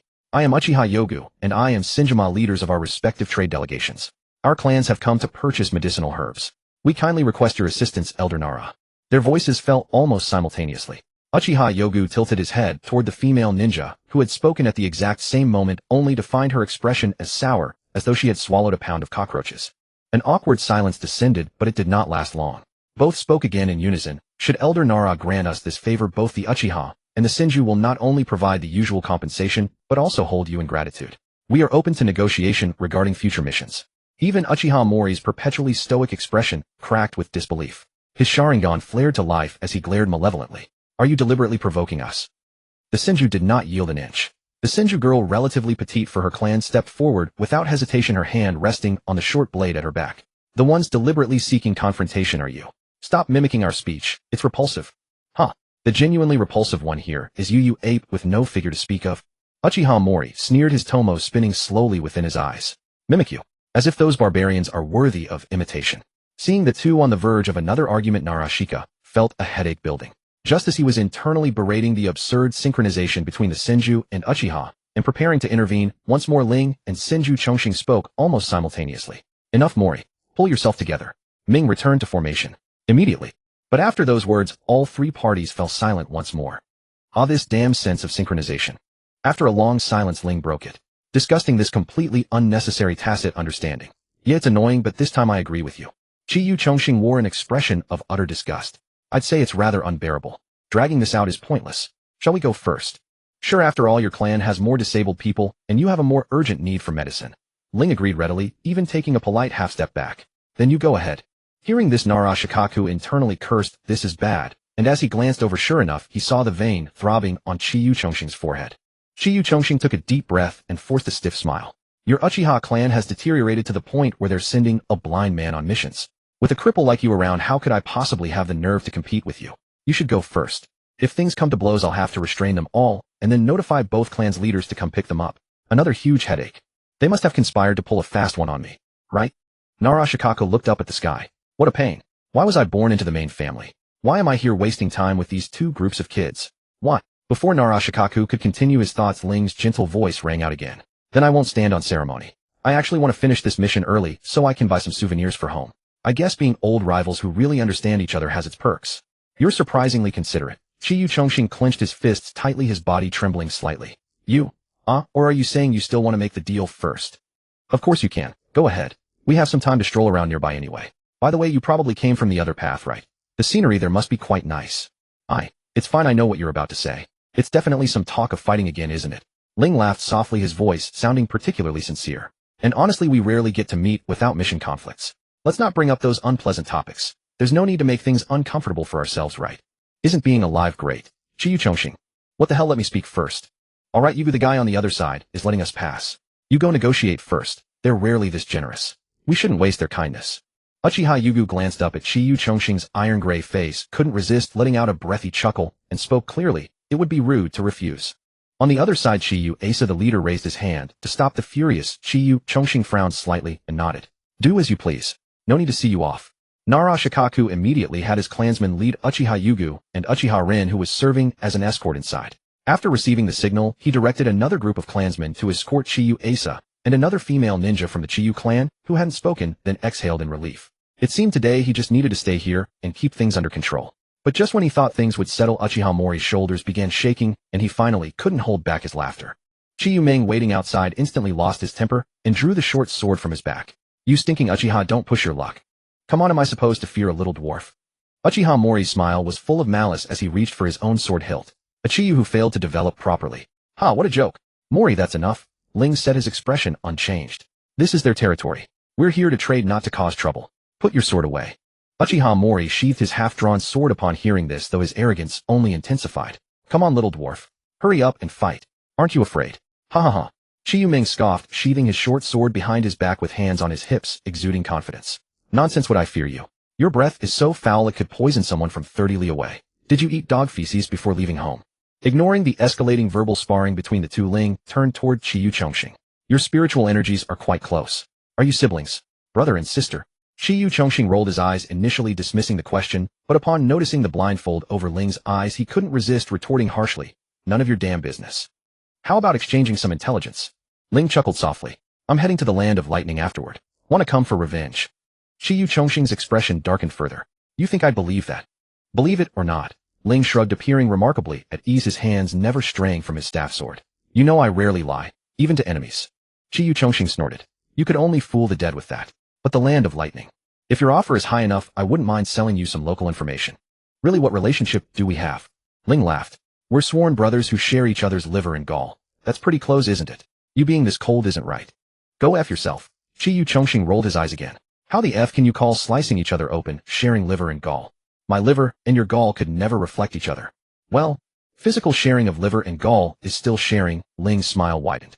Because you're the first opponent who escaped death at my hands twice, I remember you clearly. Look at me now. I'm an easy target, right? Want to try? If you win, that counts as revenge. If you lose, I'll have an extra souvenir to give the Chiyu clan. Fair deal, isn't it? How could you just ask me to commit seppuku for my sworn brother, who shares liver and gall? And try. Even if I actually went for it, not to mention winning or losing, could you even find me? Don't be like that. Life requires courage to try. What if you succeeded? F off. Watching Chi Chongqing getting provoked by Ling in just a few sentences again, Narashikaku couldn't help but stroke his chin thoughtfully. Compared to the other two whose argument was filled with personal attacks, this one was clearly on a higher level. They exchanged intelligence while insulting each other. Oh, you want to know what intelligence they exchanged? First, one side asked if I was going to the land of lightning and whether they had plans to go. The other side replied, it depends. Then one said, if you're coming, I'll just have to deal with you. The other said it's not certain who would win or lose. Then one said, come, then let's see if I can kill you. The other replied, I don't have that kind of free time, go bother yourself. Finally, one asked if you're really not coming. The other said, I'm really not coming. Look at this, look at this. These two together have nearly 800 scheming minds. Narashikaku thought this over and glanced at Uchiha Mori and Chi Ming, whose argument had grown increasingly intense and even drawn considerable attention. Compared to this, the others were still quite green. The transaction with the Nara clan concluded swiftly, and after half an hour of trading insults, Sun and Ming finally fell silent. Not out of words, but sheer exhaustion. With no further pleasantries, the two parties exchanged sincere hopes for each other's early demise before parting in opposite directions. Once the Uchiha group disappeared from sight, Sun Ming pulled out her bamboo water tube and took a long gulp. Damn it, that kid really can talk. Exhausting. Among their group, only that blind guy seemed tolerable. She stroked her chin, digging through her memory. Oh, I know. That's the leading figure of the Uchiha generation. But is he really that dangerous? Speaking of which, Chongqing, how do you know him so well? I nearly died at his hands twice. Of course I know him. Chongqing's lip twitched. Weren't you curious about who broke my ribs last time? That kid did it. Sun Ming's eyes widened. Then why didn't you just kill him, eh? That's exactly why I don't want to fight him. If it were anyone else today, I would have gone at them. You're actually afraid of the Uchiha? Sun Ming's voice rose again as she leaped up and smacked the back of Chongqing's head. So embarrassing. Don't say I'm your younger brother from now on. Am I afraid of him? Chongqing clutched the back of his head, his voice rising too. I'm afraid he won't target me first when the fighting starts. He'll go after you instead. I had my ribs severed in one strike. Your frail frame wouldn't even make it past a waist cut. Huh. Is this how you talk to your elder sister, little brother? Who wanted to be your brother? I had such a gentle appearance, and now look. So violent. Just wait until you can't find a husband. Isn't it because you hogged all the nutrients in the womb? Otherwise, why would I develop so slowly and get called a dwarf by those Uchiha bastards? Behind them, Senma, carrying the sealing scroll, watched the two argue and drift off topic with helplessness. After a soft sigh, he turned to the ever-silent figure beside him. Jean, did any Uchiha follow us? I can still sense surveillance, but they have no intention of following, Jean said calmly, his gaze shifting slightly. Are we looking for an opportunity to ambush them? I can take the first move. No, we retreat as quickly as possible. The medicinal herbs we acquired this time are urgently needed by the clan. We can't afford any mistakes. Senma's brows furrowed slightly. Ming, Chongqing, stop arguing. From now on, we travel at full speed back to the clan.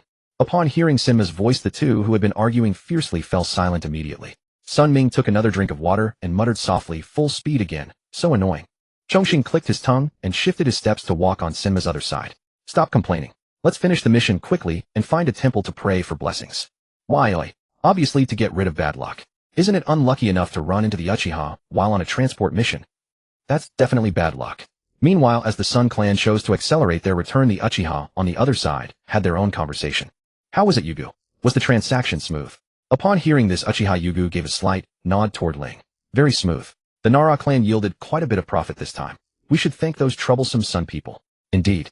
I wonder what's been happening lately, Ling said with a light smile. Every time we encounter the Sun Clan, something good comes of it. Every time lately.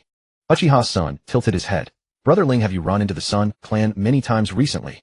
Yes. I don't know why lately, but even though we're not on the battlefield, we keep crossing paths with the Sun Clan. Oh, they've chosen to leave, have they? Ling turned his head toward where the Sun group had departed. Indeed, quite important supplies. Going to launch an ambush. Uchiha Lin stroked the sword hilt. We should be able to cause them considerable trouble. Hearing this, Uchiha's son perked up as well. Shall we go? Let's go. Kill all those bastards. Bring their heads back as souvenirs. Especially that foul-mouthed little dwarf. I can hardly wait. No, let's not. The Sun Clan has already left the town and heads toward the forest. By the time we catch up, they'll likely be deep in the woods. Ling shook his head. Engaging in an ambush battle with the Sun Clan in the forest is far too unwise. Besides, there's no formal declaration of war between our clans right now. Let's avoid conflict this time. I'm fine with it, Uchiha Yugu spoke up. We can also have the ninja crows gradually carry back the supplies from this transaction. The mission won't be compromised. The previously excited Uchiha's son suddenly froze. Ling frowned slightly. If everyone thinks the same. No, upon careful consideration, let's not fight. Uchiha's son interrupted Ling, snatching the sealing scroll from Yugu's back. After all, my brother isn't very capable. He'd just slow us down once the fighting starts. Let's not fight. Yugu, who had nearly fallen from the tug, stood speechless. Uchiha Lin furrowed her brow. Yugu himself didn't agree. Uchiha's son immediately turned to Lin. But don't you still need to bring back souvenirs for little Sui? If little Sui sees your wounds, you won't be able to explain it away, will you? Upon hearing Son mention his younger sister, Lin fell silent for a moment before finally withdrawing her hand from her weapon. Indeed, returning with injuries might frighten little Sui. But letting the Sun Clan off so easily feels too generous, doesn't it? What do you mean letting them off? Brother Ling also wants to avoid this battle, right, Brother Ling? Ow. Brother, let go of my ears. They're going to fall off. Hearing Sin's cries, Ling couldn't help but nod with amusement. Indeed, this battle holds no benefit for us.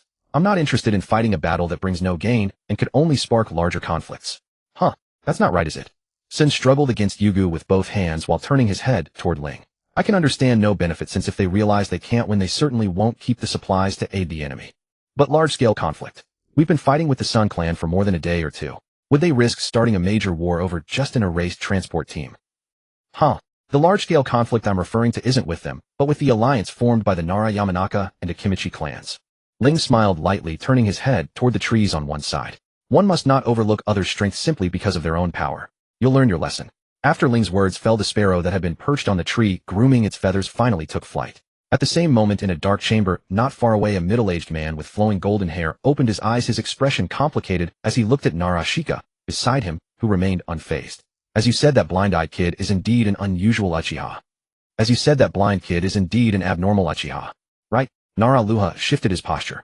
The mere fact that he can speak civilly with someone from the Senju sets him apart from a normal Uchiha. And his perception is remarkably un-Uchiha-like, the blond man said, lifting a hand to pinch the corner of his eye, a faint smile curling at the corner of his lips. Those last words were clearly meant for me. Oh, a burly tall man beside him straightened up, interest flickering in his eyes. So that kid actually noticed you in the end. His perception is quite exceptional. But more importantly, it's the boy's chakra. The blond man let out a soft laugh. Perhaps it's because he lost his eyes. His chakra lacks the usual coldness of the Uchiha. How should I put it? It's rather endearing. For you, Bowen, with your finicky nature, to say that is truly rare, the burly man roared with laughter. Hey Luha, although our three clans sometimes gather for discussions, you rarely choose the meeting room as a venue. What's this about? The blond man nodded slightly. Yongkong is right. Is there another war on the horizon that requires us to instruct our clans to pull back their forces? No. I called you here because of that Uchiha Ling, that blind little Uchiha boy. Nara Luha sat up straighter.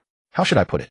Although the boy knows when to advance and retreat, displays proper etiquette, and is commendably communicative compared to other Uchiha, you must instruct your clansmen to stay far away from him when they encounter him on missions. Regardless of age, yield immediately. Yamanaka Bowen frowned. I can understand avoiding the Uchiha, but that boy doesn't even have the most dreaded Sharingan, and he can actually hold a conversation. That's far better than meeting other Uchiha. Surely we don't need to be this cautious. How, that's because you didn't see what happened between the two clans today. Nara Luha shook his head. Rather, in my view, among all the representatives from the Senju and Uchiha today, only this boy deserves to be feared. From the very start of the meeting, that Uchiha Ling kept trying to provoke the Senju into attacking them through words. Although the Senju were wary and didn't fall for it later when physical conflict was about to break out, and both sides shouted to stop, the Uchiha side immediately sheathed their blades without a moment's hesitation. The Senju, however, were reluctant. In fact, they only sheathed their blades after Uchiha Ling pointed out that this was a trading ground, and they had time to think before continuing the verbal provocations. If that shows the difference in control over their clansmen, then the subsequent conversation between Uchiha Ling and Senju Chongqing highlighted his control over his enemies. Although the Senju clan didn't appear to be at a disadvantage on the surface, they were gradually placed in a passive position under Uchiha Ling's deliberate guidance. This is evident from the fact that one clan left quickly while the other stayed behind to buy souvenirs. But these are not the fundamental reasons for my wariness.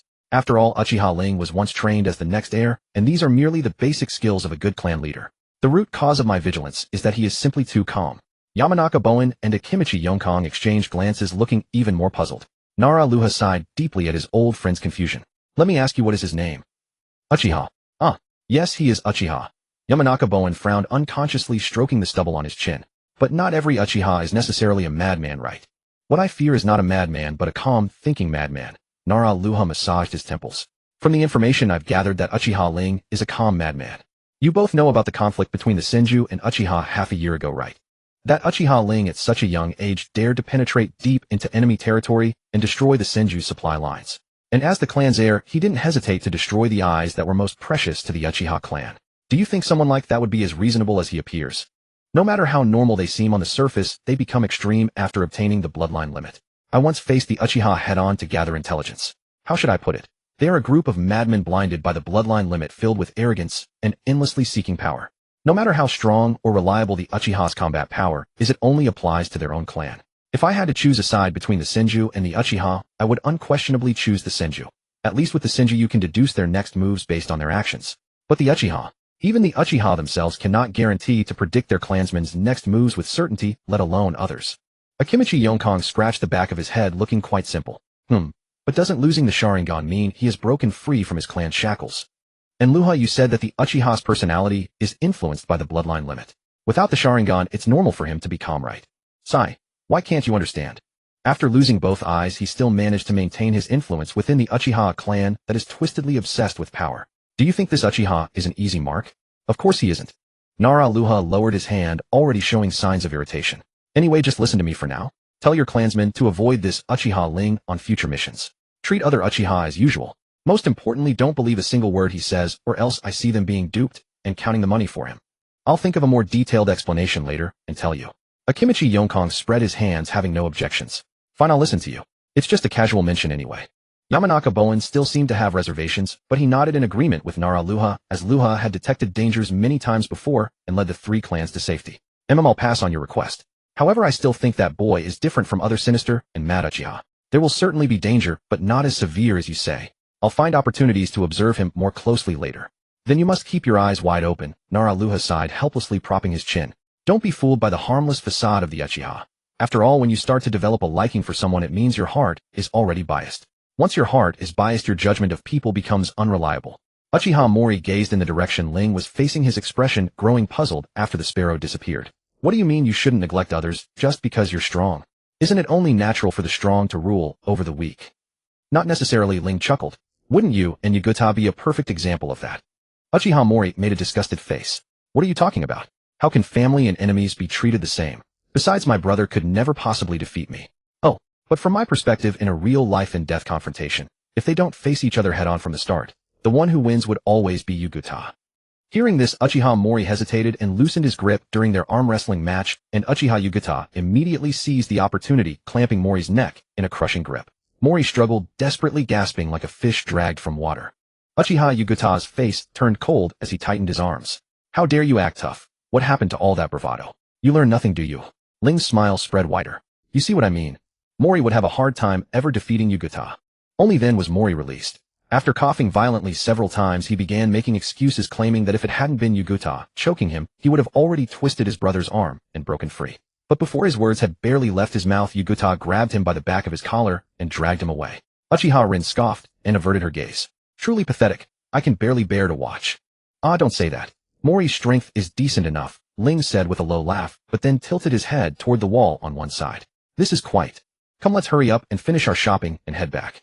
Uchiha Rin glanced at the small wild cat darting past the top of the wall. Her three-tomo Sharingan flared briefly before disappearing. No traces of a transformation jutsu. What's wrong with that cat? No, it's just that I find the gaze of humans and animals to be strikingly different. Ling tapped his staff sword against the ground as he walked forward. By the way, that dessert shop we passed earlier was quite nice. Shall we go there?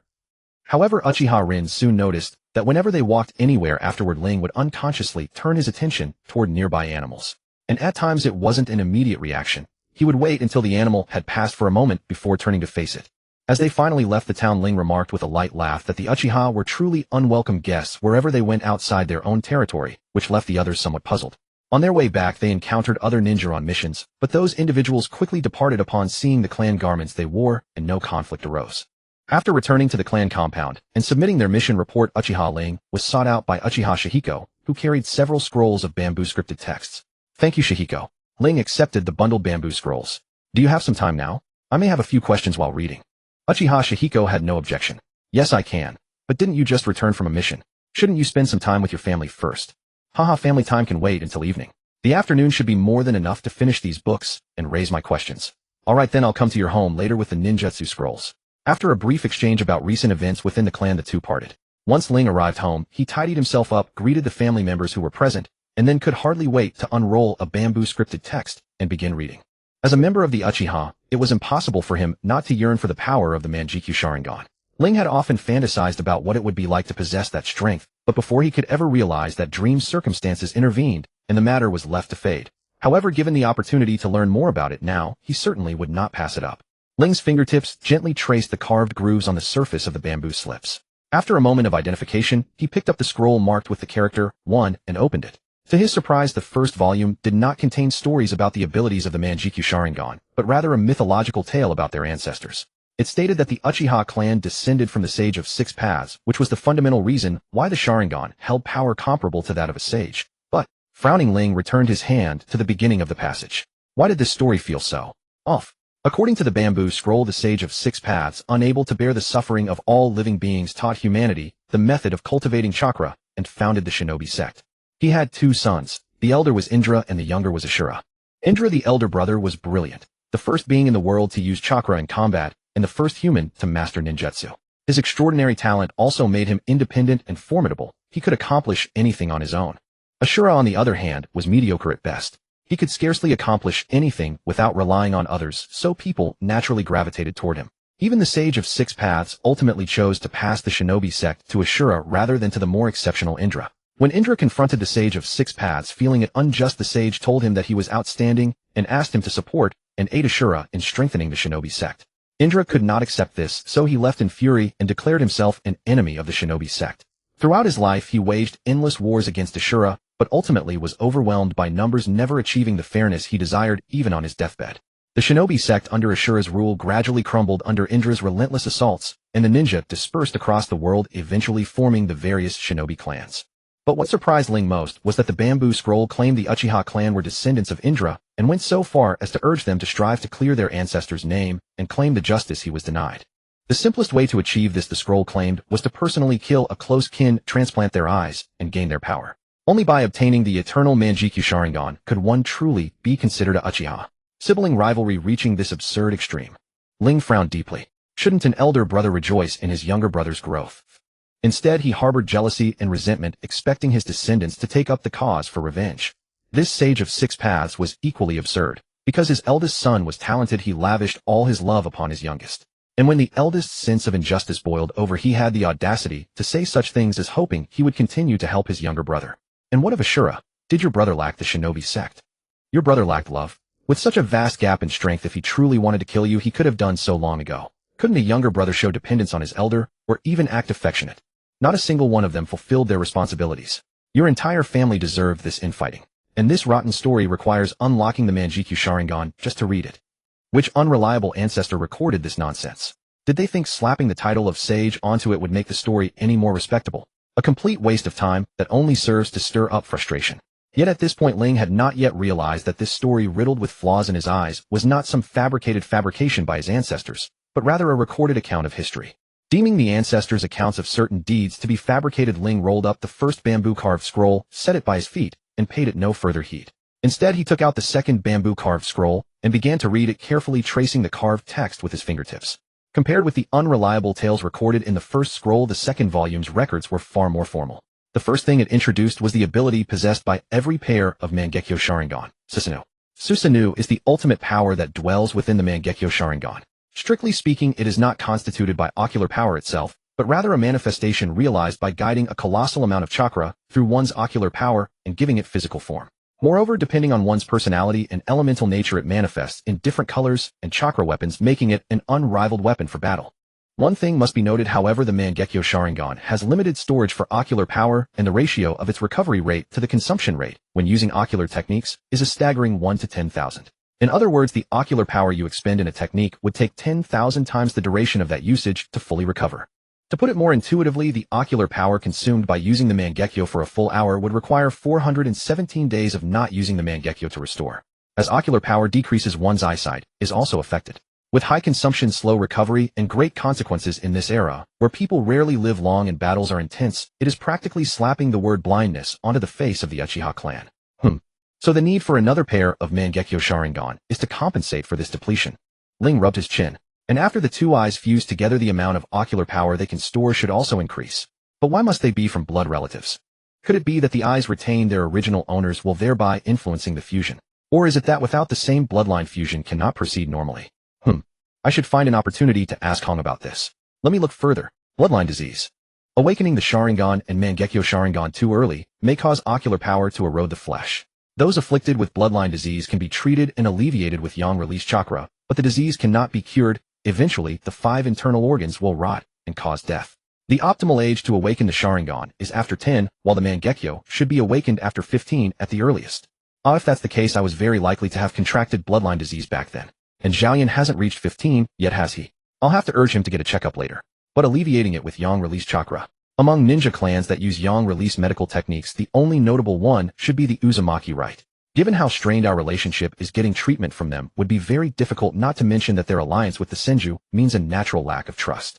Does this mean that if such a situation arises in the future, I'd have to capture an Uzumaki and control them with Genjutsu to assist in treatment?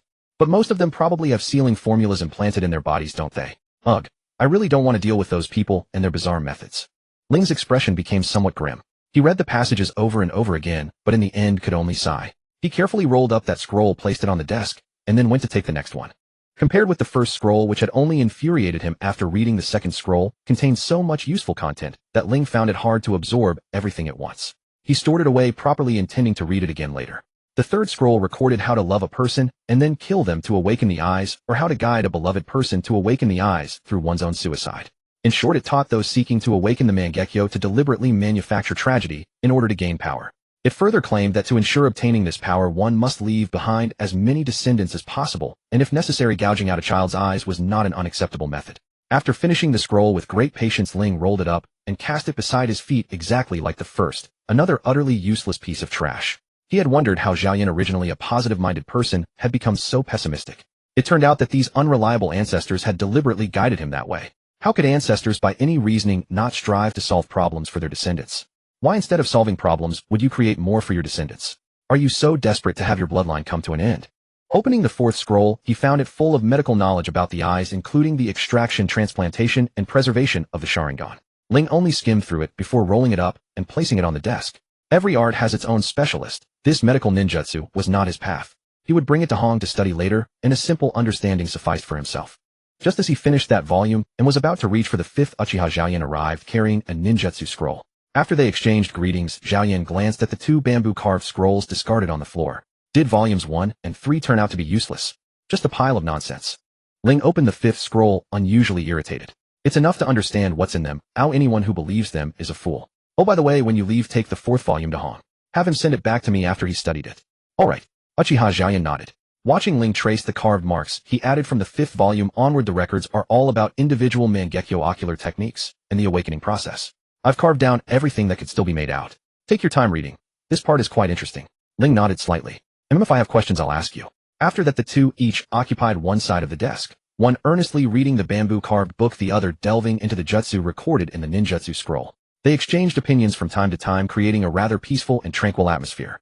As time passed, Ling finally finished reading all 9 bamboo-carved scrolls. The bizarre and overwhelmingly powerful ocular techniques recorded therein even made him briefly suspect that the Uchiha ancestors had some connection with the Uzumaki. What astonished Ling most, however, was that these recorded ocular techniques almost never repeated.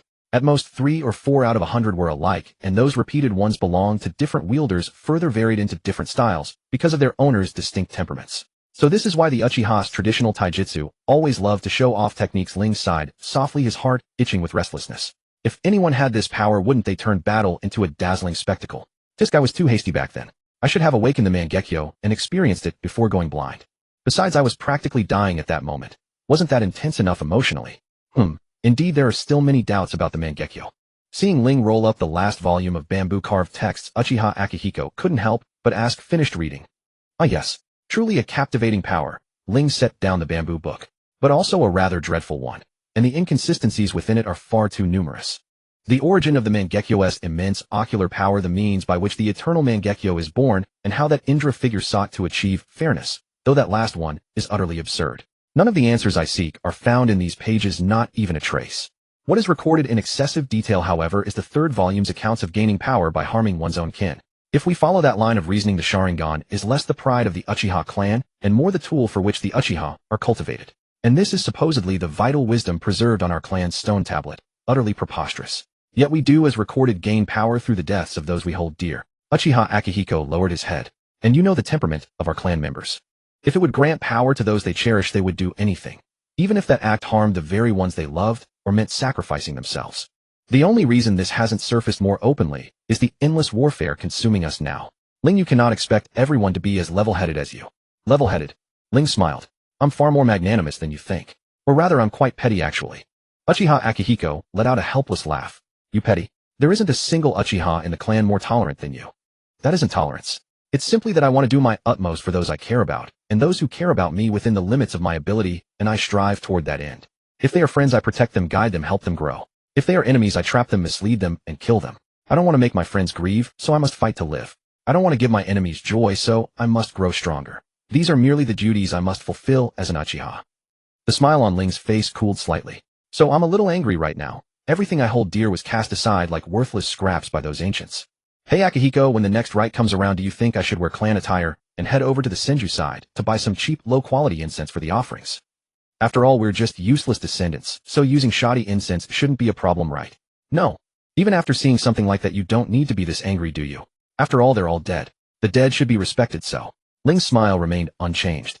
Precisely because they're dead that I'll buy the cheap incense to show my displeasure. It's not as if I can go down there myself to reason with them. Uchiha Akihiko, showing such a reverence toward your ancestors. Are you truly unafraid of divine retribution? With a soft sigh, Uchiha Akihiko changed the subject. Let's get back to the Mangekyo Sharingan. You've read everything now. What do you have to say? There is one thing that stands out to me. Ling raised a hand and tapped the table. Setting aside how the Mangekyo is awakened, the ocular abilities it generates upon awakening are what interest me most. Even I find the Uchiha to be an aggressive clan, yet fewer than 1/5 of the recorded ocular abilities are actively offensive. The rest are less about attack and more about protection. I noticed one ability you recorded, named Izanagi, said to foresee the deaths of all living things within one's sight 10 seconds ahead. I take it you wanted to foresee danger. What of the other? Presumably it's also of the protective sort. Exactly. Uchiha Akihiko made no effort to hide it. My other ocular ability is named Izanami. Through eye contact, I can project my Mangekyo's ocular power onto another person, allowing them to wield Susanoo in battle as well. However, they can't be too far from me. If they are, the link of ocular power is severed and Susanoo collapses. And while I'm using this technique, I can still manifest my own Susanoo, but the ocular power consumed is doubled. Foreseeing the future and lending out power. Ling frowned slightly. Based on your case and those of the predecessors, it can be deduced that a Mangekyo Sharingan's ability originates from the wielder's most fervent wish at the moment of awakening, or rather the power they believe could overturn the despair they faced. To put it more precisely, what stimulates our eyes might not be despair itself, but an intense craving for something. If we could guide that aspect. No, I can't really think of anything that would make me truly happy to that degree. But isn't the most crucial part that feeling joy itself is the fulfillment of the craving within one's heart? Uchiha Akihiko sighed. And in this accursed era, unless a meteor falls from the sky and wipes out the entire Senju clan, I can't imagine anything that would make me happy enough for that. Then how about devising a method of awakening based on each clan member's personality? Ling stroked his chin. Take Masaki for example. Isn't he quite the flirt? We could knock him out, and the moment he regains consciousness, plant the idea that the surgery was a complete success, and he's now a girl. Then once he's accepted that reality, release the Jinjutsu. No, on second thought, let's forget it. That guy in women's clothing would be disturbingly grotesque. A sculpted physique beneath that pretty face would give even the Senju nightmares. If it were Kinji instead, that might be more acceptable. He's quite strong, but his build is actually somewhat slender. Though Kinji probably wouldn't fall for that, would he? Who else can we work with? Hero. For instance, tell him he's become the strongest, then suddenly snap him back to reality. Wouldn't that be too much of a shock? Still, the feasibility is probably higher. Hey Ling, are you some kind of demon? What's wrong? Why would you say something like that all of a sudden? Looking at Ling's innocent expression, Uchiha Akihiko's mouth twitched. When you die, you're definitely going to hell. Definitely. Wow, that's harsh. I know I'm not a good person and deserve to go to hell, but hearing it from your mouth is really hurtful, isn't it? No, you underestimate yourself. Even King Yama would gladly lend you his throne for a couple of days after seeing your behavior. Uchiha Akihiko was momentarily at a loss for words. And plotting out scripted lives for your clansmen like this isn't fundamentally different from what's recorded on that stone tablet. While I was just hypothesizing purely a hypothesis, when it comes to actual implementation, I'd ask the person first and then overlay it with Jinjutsu. Besides, compared to simply embracing tragedy, this kind of dramatic twist is a bit better, wouldn't you say? But on that note, Ling's expression grew serious. Can your ocular ability truly only be used through eye contact? Uchiha Akihiko understood immediately what Ling was getting at and felt even more exasperated. Yes, that's right. It can only be used through eye contact. Don't even think about it. And honestly, if we're talking about who should be taking it easy right now, it's you of all people. Well, you have a point. After all, from a certain perspective, I'm now completely immune to visual Jinjutsu. Ling laughed heartily. And it's enough that I survived to keep writing my story and experience more battles. I really shouldn't ask for too much.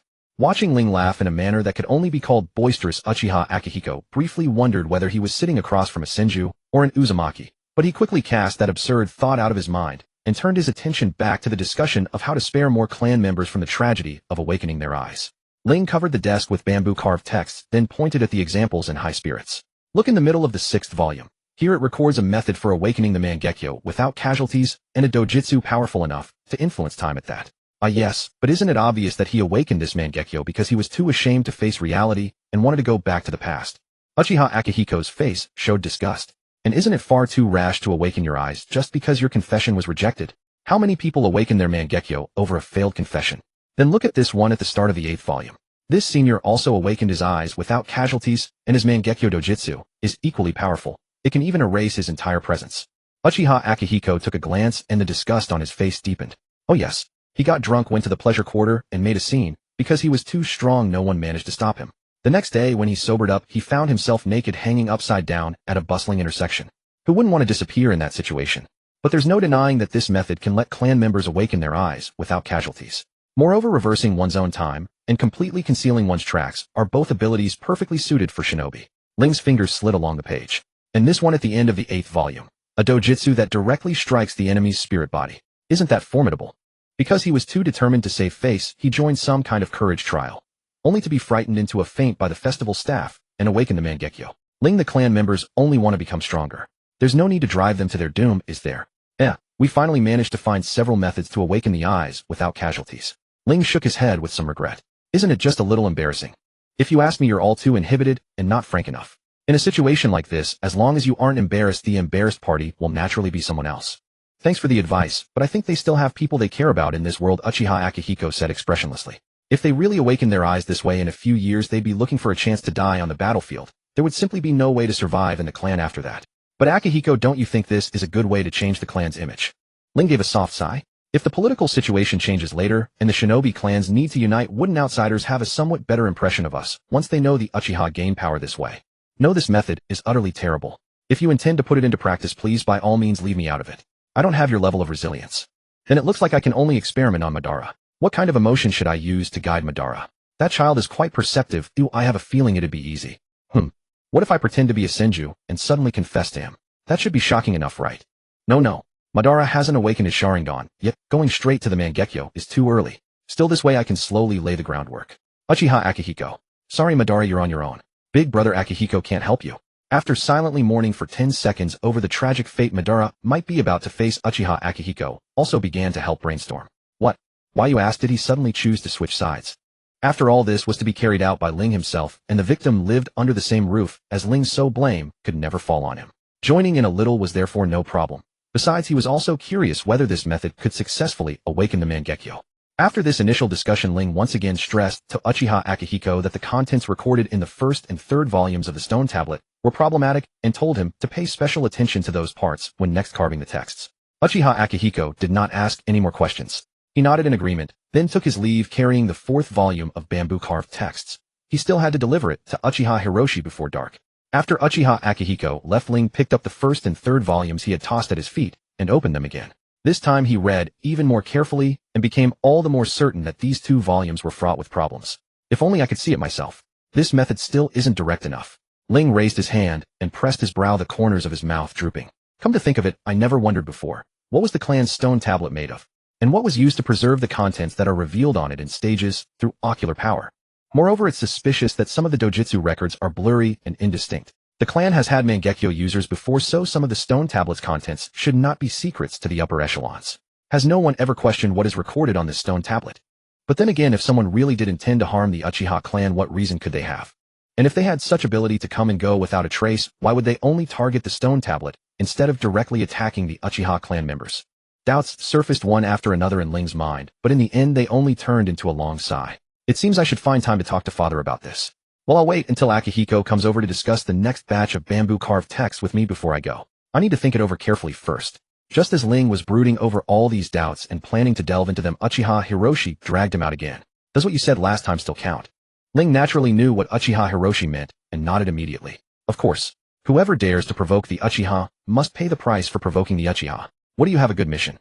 It's a mission issued by the priestess of the land of demons, and she didn't send it just to us. She probably wants to choose candidates in person, Uchiha Hiroshi said with arms crossed.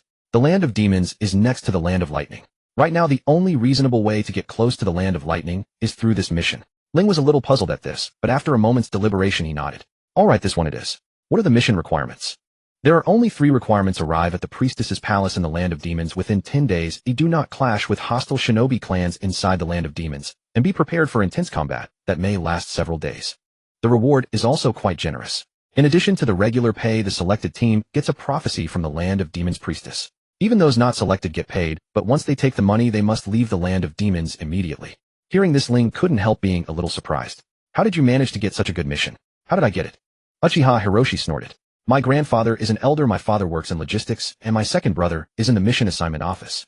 What do you think? Or has your brain started to degenerate from spending too much time with Akihiko? I really have been overusing my brain lately. Thanks for your con. I wasn't concerned about you. Don't flatter yourself. Without delay, after confirming the mission, Ling immediately gathered his things and prepared to set out. Notably, Madara had earlier helped Ling organize an array of travel supplies into sealing scrolls for easy access. Therefore, less than 10 minutes after Uchiha Hong came looking for him, the two set off together toward the outskirts of the clan territory. Rather than taking the shortcut through the land of earth, the two chose to traverse a series of small nations nestled between the land of earth and the land of wind, finally reaching the borders of the land of ghosts on the 9th day. Within the land of ghosts, they encountered the Senju and Uzumaki in succession. If it hadn't been for the witch's palace being near, both parties might well have turned around and fought another round right there. And even during the welcoming procession to the interior of the palace, the forced smile greetings between the two factions never let up. In fact, with neither side needing to focus on the journey anymore, things only escalated further. However, the other ninja clans present were in no mood for amusement. Close allies clustered together chatting idly while the more aloof ones pretended deafness, refusing to look at the quarreling Senju and Uchiha, whether they gazed at the sky or the ground. Even the Uzumaki clan merely stood behind the Senju, eyes fixed on their own noses, hearts kept still, deliberately turning a deaf ear to the venomous exchanges. But this verbal battle was clearly going against the Senju side. After all, with the Uchiha's strikingly fierce beauty, they needn't even open their mouths. Simply crossing their arms, tilting their chin up with a half smile as they sized up the opposition was enough to provoke outrage. For a verbal battle to truly be called so, both sides must be hurling insults. Yet one Uchiha kept a smile plastered on his face, peppering his words with barbed remarks, but not once letting a dirty word slip. If a duller opponent had come along, they might easily have mistaken him for an old friend. The other Uchiha simply said nothing at all, standing with arms folded in outright mockery, watching like spectators at a circus act. So the scene now resembled nothing more than the Senju clan provoking a response that never came. A thoroughly embarrassing display. Watching their comrades' vocabulary steadily dwindle, the Uzumaki could hold back no longer. The shorter one stepped forward, grabbed both Senju by the arm, and said, "Enough, enough. Shiren Maki, don't bother squabbling with them. It's not like anyone's surprised the Senju can't out-argue the Uchiha, has been the case for days now. We'll settle things on the battlefield. Besides, one of them is blind anyway. What fun would it be to pick on a blind man?" The Senju named Shiren who'd been pulled immediately turned his head toward his companion. What kind of talk is that? What do you mean we can't out-argue them? I can't be bested in argument. Uzumaki Jiru shrank his neck slightly. But well, you just can't. What do you mean I can't? Can't you see they've run out of words entirely? Although I'm blind, I'm hardly mute. And besides, our two clans are simply exchanging daily greetings. Ling raised a hand with a smile. They may be quite animated and their word choice is rather sharp, but honestly this is just our clan's ordinary way of saying hello, nothing more. Exactly, Uchiha Hong chimed in, his ever-present smirk on full display. Besides, do you really think I'd bother insulting them? With Senju like them, any insult I hurled would merely be free tutoring. He sneered. This only enraged the two Senju further. Senju Hakuga scrunched his brows. How leisurely can you be? Clearly you don't understand the gravity of the situation. The Witch of the Land of Ghosts. Who do you think she is? She's someone respected by every great daimyo. Such an important mission wouldn't be entrusted to mere juniors. Only the most elite among us would be chosen. Yet your Uchiha actually sent a useless blind man. I'd say that alone proves your clan's decline. With those words, though, everyone pretended nonchalance. Every ninja harboring curiosity about the Uchiha's personnel choices pricked up their ears. Just as that Senju had said, the Witch of the Land of Ghosts held a position of transcendent importance across the ninja world. That authority stemmed from her prophetic abilities. In pursuit of her prophecies, every great daimyo was all too willing to sidestep conflicts with the Land of Ghosts. Thus, even amid continuous warfare, the Land of Ghosts managed to maintain peace and develop undisturbed. Yet precisely because the Land of Ghosts rested under the Witch's watchful presence, its expansion was checked. Or rather, while other nations wouldn't attack the Land of Ghosts for fear of losing access to her prophecies, they certainly wouldn't allow unchecked growth either. For only by keeping the Land of Ghosts weak could the nations retain the leverage to coerce or bribe the witch into offering her visions. So truly they couldn't fathom why the Uchiha would dispatch a blind man. Never mind the Uchiha, not even if the Senju had sent a blind man would the others have been this intrigued. But before Ling himself could speak, Uchiha Hong was already on his feet. Someone like you, Ling, could be dealt with in an instant whether he's blind or not. I wonder where such confidence comes from. You don't genuinely believe you have a chance, do you? How naively pitiful. Hong, laying that much on me in one shot is too harsh. Ling tilted his head, looking somewhat exasperated. After all, he is a Senju of my own age. Then 2 moves. In one-on-one combat, I'd keep it within 10. In a skirmish, perhaps easier still. Though phrased modestly, the disdain in his words was unmistakable. And yet, since it was an Uchiha speaking, everything about his demeanor seemed perfectly natural, as if arrogance came by right of birth. Seeing yet another one-sided argument brewing, the other Uzumaki, who had been silent until now, stepped in, pressing his hands onto the two Senju's shoulders to calm them, then fixing a cold stare on Ling. Uchiha Ling, you should still remember me, yes? Ling tilted his head slightly, then pointed to his eyes, his expression turning rueful. You're not blind, are you? Or are you suggesting we play a guessing game? Mediocre yet overconfident. Unfazed by Uchiha Hong's sarcastic jab, the tall Uzumaki maintained his impassive demeanor. We crossed blades once before, in the Land of Grass. The Land of Grass, Uzumaki. Oh, you're the one who was trailing me back then, correct? Ling smiled. My apologies. I was too consumed with killing you to ask your name. But it's never too late to make proper introductions. Shall we get along better from here on? I'm Uchiha Ling. I am Uzumaki Makadatsu. The gift you so generously bestowed upon me in the Land of Grass, I shall surely return it in kind. It's a pity, though, I didn't get the chance to gouge your eyes out myself. What a bold name. Uchiha Hong's eyebrows rose slightly as he glanced at Ling. And why does this one seem so obsessively fixated on you? Ling furrowed his brow, retracing his memory for a moment before speaking uncertainly. If I recall correctly, he tried to interfere in my fight with E, but approached from a poor angle and took a direct fire-style jutsu to the face. Upon hearing this, Uchiha Hong cast a glance over Makadatsu and snorted. Can't even dodge a fire technique. Looks like all that boldness is just in his name. Uzumaki Mudwa kept his eyes fixed on Ling, his tone solemn. I will kill you, make no mistake. Ling merely smiled and nodded. Fine, then I'll see you on the next battlefield. I'll be back soon enough, but if you want to ambush me after this mission, I'll gladly oblige. The hostility between the two sides grew thicker, yet it all quieted when a maidservant emerged from the inner chamber. Facing the assembled ninja, she kept her expression as calm as ever, neither haughty nor servile. The Miko is ready. Please follow me in an orderly fashion.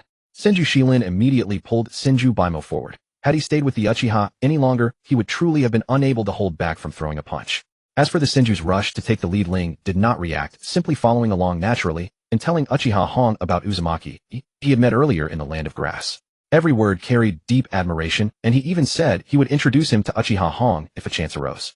Uchiha Hong only snorted and did not take up the subject. Nevertheless, his gaze could not help sweeping across the vital points of the Senju and Uzumaki emissaries, wondering whether while stirring up trouble with Ling, he might drag a few more down as well. But all those tangled thoughts were reined in when he saw the white-haired Miko, and he waited only for her to choose the mission personnel. I am called Zhongjing, the current Miko of the Land of Demons. I am deeply grateful to all you honored ninja for heeding my invitation and coming from afar. Regardless of whether this undertaking succeeds, I shall present you with generous gifts. The white-haired Miko's voice was serene. Her pale purple eyes held no fixed focus, yet every person who met her gaze instinctively looked away, not daring to offend. Below in the hall, though Ling could not see, he could sense the powerful, gentle spiritual energy of the Miko lineage, and he likewise lowered his head in reverence. What I am about to undertake may require fighting inhuman monsters. I have the power to seal them, but I cannot subdue them alone, which is why I sought your aid. Yet I know little of the ways of ninja, and so I have committed the discourtesy of summoning all of you here at once. Zhong Jing's gaze swept over the wary ninja, and she bowed slightly. This is indeed my fault. I hope you honored ninja will not hold it against me. Since the employer had gone this far, the ninja of the various clans naturally had nothing to say. They simply nodded and murmured their indifference. In truth, Zhong Jing was overanxious. For a ninja, a life lived licking blood from the blade. Being chosen by an employer was already routine.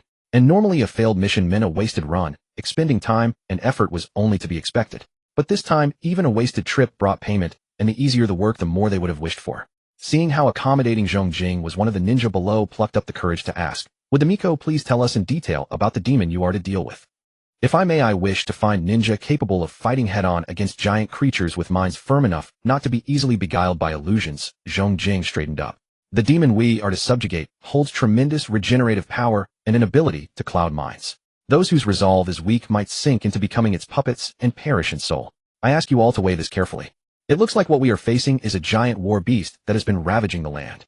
Not hard to handle, I'd say." Uchiha Hong frowned, glancing around. "But some of the smaller and mid-sized clans have already begun pulling out. Withdrawing is the right decision for them.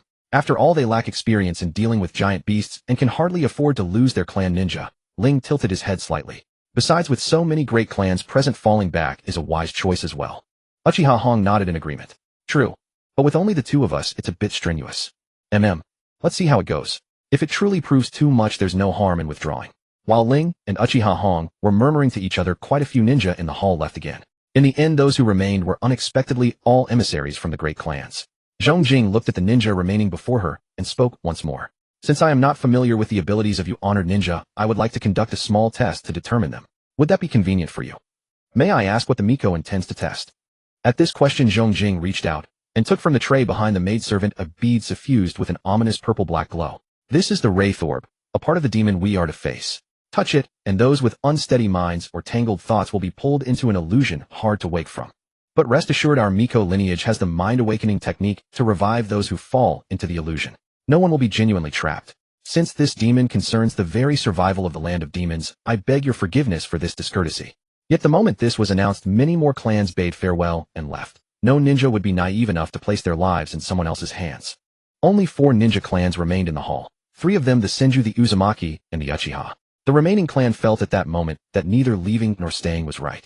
Ling, thinking this improper, was about to pull Uchiha Hong away to take his leave, when Senju Shellen's voice rang out. "The prestigious Uchiha is retreating without even trying. Indeed, how far they have fallen." At those words, Ling's feet, already set to leave, paused involuntarily. He let out a soft sigh. "It seems you really enjoy finding rivals for yourself. Huh. If you're scared, just say so." Senju Shellen's voice was steeped in derision and bound with fathomless hatred. "A blind discard like you should crouch in your clan and cling to a dog's life." Ling shook his head helplessly, knowing that retreating now would damage the Uchiha name. He simply reached out and patted Uchiha Hong's shoulder to soothe him, then turned toward the Miko, a gentle smile curving his lips. "Lady Miko, would you allow me to be the first to try?" "Of course, there is no objection," Hiragi Kagami said, not returning the Wraith Pearl to the tray. Instead, she held it up and walked slowly to Ling, an apologetic look on her face. "It seems I was rather thoughtless to invite everyone here together. I truly am sorry for placing you in such an awkward position." "Haha, no need for apologies. Just remember next time not to hire the Senju and the Uchiha at the same time. After all, calling our 2 clans sworn enemies would hardly be an exaggeration." Ling extended his hand. "Please give me the Wraith Pearl." "Yes, thank you for the advice. Please be careful as well." Hiragi Kagami placed the Wraith Pearl gently into Ling's palm. "I will be ready to cast the mind-clearing art at any moment." The instant that icy pearl touched his palm, Ling felt his vision expand dramatically. But this was not a physical vision. It was more like a spiritual space being opened up before him. Ling instinctively lowered his head to look at his hand. "This is..." Before he could ponder it, a thunderous shout burst beside his ear. "You insects again. Damn shrine maiden. Damn you.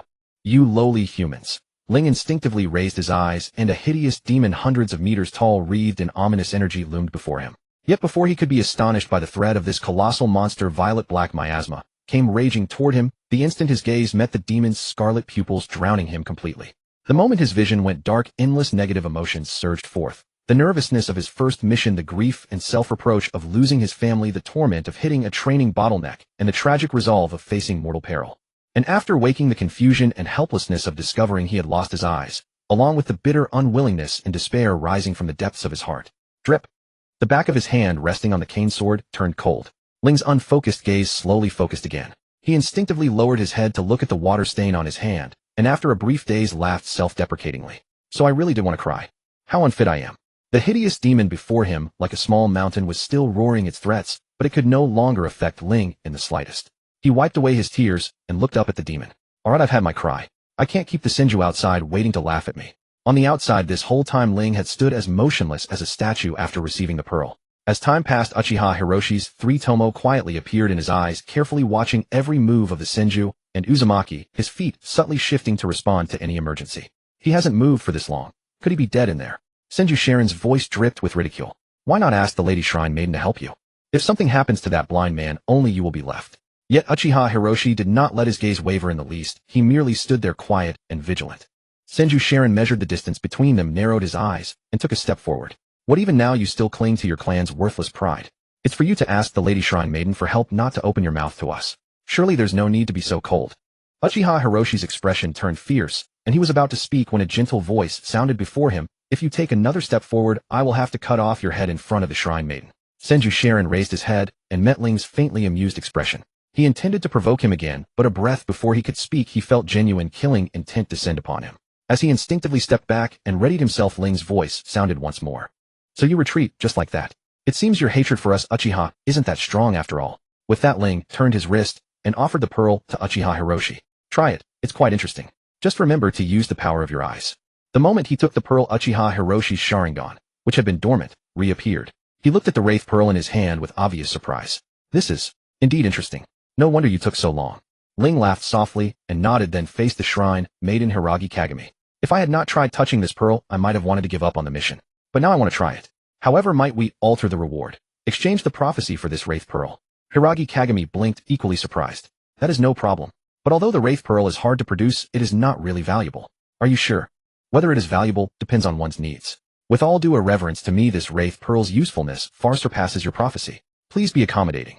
And if possible, I would like as many as I can get.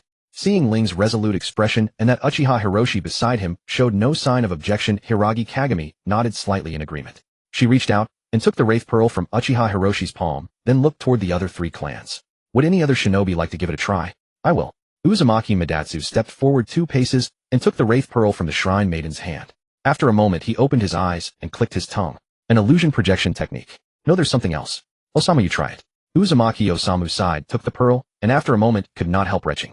No good. I feel queasy. What kind of disgusting thing is this? Useless. If we have enough time, a few sealing techniques can take care of that thing. What's there to fear? Don't you think this pearl is interesting? Uzumaki Osamu looked listless. Isn't it just extracting the monster's chakra and remotely projecting it onto a spiritual body with a technique? It's not as if we lack that technology. We do have it, but we lack a stable chakra source. Didn't you see that the monster in the illusion space just now had clear consciousness? Uzumaki Madatsu stroked his chin. If only we could obtain a stable chakra source. I mean, you have a point. We can bring it up with the elders back home. While the 2 Uzumaki's discussion grew more bizarre by the minute, Senju Hakaboku and Senju Sharon took the pearl one after another. Their assessment was that its effect was far inferior to the Uchiha's Jinjutsu. As for the last remaining clan, after looking at the 3 families before them, any one of which they could not afford to offend, they wisely chose to take their leave. But the most important thing was to slip away before these people remembered that the 2 of them had been standing there the whole time watching the show. With the onlooker clan gone, the atmosphere in the room became even more delicate. Even someone as slow as Hiragi Kagami could now sense the mutual animosity between the 2 sides, and her expression grew increasingly apologetic. But at this point she had no reason to drive anyone out. You must be troubled, aren't you? Ling faced Hiragi Kagami, the smile at the corners of his mouth still gentle. I believe you heard the conversation between the 2 Uzumaki. If you want to seal that monster, the Uzumaki clan can certainly help. And the Senju and the Uzumaki work closely together. You are the one issuing the mission, so just decide based on your own actual situation. There is no need to mind the 2 of us. Hiragi Kagami's gaze toward Ling grew more appreciative, and she finally made up her mind. But at that moment the inner door was thrown open, and a childish voice tinged with tears rang out, Mother, I dreamed of that monster again. Mother, I dreamed of that monster again. Accompanied by this tearful childish voice, everyone's gaze inevitably converged on the inner door. As their eyes shifted, a lovely little girl as pure as jade and snow appeared in their sight. The little girl ran over and threw herself into Higashikagami's arms, tears streaming as she looked up. Mother, can't that monster be destroyed yet? Higashikagami nodded apologetically to the others, then knelt down and cradled the girl in her arms, her voice gentle. Don't worry, Hitomi. You won't dream of it again soon. Mother has invited powerful ninja, so you just need to endure a little longer. Everything will be settled soon. Only then did Hitomi sob and lift her head, but when her eyes touched the unfamiliar ninja in the room, she stiffened abruptly. Her small hands, still with dimples, clutched tightly at Higashikagami's clothes, and her tear-streaked face gradually turned expressionless. Sensing that her daughter had calmed down, Higashikagami looked up at the two clans that stood distinctly apart before her. If possible, I would like to begin the mission immediately. Do you still need to adjust your condition? But this time, all three clans remained silent. After a long while, Senju Hakumo couldn't help but scratch his ear. My lady, if I understand correctly, you want all 6 of us to work together on this mission. Yes, because the demon Makurio has a great influence on my lineage, so I wish to resolve it as soon as possible. Noticing the uncomfortable expressions of the ninja, Higashikagami lowered her head slightly. I am aware of your irreconcilable conflicts, so I intend to divide into 2 teams. One team will accompany me to seal Makurio, and the other will remain to protect my daughter. Because the shrine maidens have fought Makurio for generations, when the seal loosens, a young shrine maiden who has not yet mastered her power is highly susceptible to its influence, and may even have her mind controlled. Uchiha Uzumaki and Senju working together on a mission. Uchiha Hiroshi's mouth twitched. That would scare the living daylights out of everyone. And Senju Shirinku, who would usually retort to every word of the Uchiha, also fell silent this time. There was really nothing to argue against that statement. After an awkward silence, Ling sighed softly. Then we shall follow the shrine maiden's arrangements. As long as no Uchiha stabs us in the back, the Senju and Uzumaki have no problem. Then I leave it to all of you, Higashikagami said with a slight smile, wiping the tears from her daughter's face. Hitomi, for the next few days, these 2 Uchiha ninja will protect you. They are very powerful and will guard you well. Mother will also seal it and return soon, so don't worry about the dreams anymore, alright? Hitomi looked up at Ling and Uchiha Hiroshi, then at the Senju and Uzumaki, standing aside before speaking in an extremely faint voice. I understand. Higashikagami smiled and stood up, taking her daughter's hand. Please follow me. You Uchiha, just stay safely behind us. It's really too easy for you this time. Uchiha Hiroshi looked up at Senju Shirinku, his expression mocking. Who do you think made it so easy for us? You. Alright, Hiroshi, stop teasing him, Ling said with a helpless look. There are not many Senju who are so devoted to us Uchiha and remain consistent in their attitude. And besides, they really are working for free this time. They are already pitiful enough. Uchiha Hiroshi sneered again. Indeed pitiful. They wanted to kill us out of anger, crying and throwing a tantrum, but in the end they tried to steal a chicken only to lose the rice, and now they have to work for us. Our 2 clans have been at odds for generations, and a fool like him, whose hostility is so obvious, yet always delivers benefits to his enemies, is indeed rare. It's so adorable to see him work so hard, yet get nothing in return. Senju Shirinku. Damn it, he was going to kill that Uchiha Hiroshi today no matter what. Uzumaki Osamu immediately reached out to hold back the charging Senju Shirinku. Don't get excited. The mission comes first. What are a few Uchiha compared to the Shrine Maiden's mission? Calm down. Even if you're not afraid of offending the demon country, at least wait until the Shrine Maiden is gone.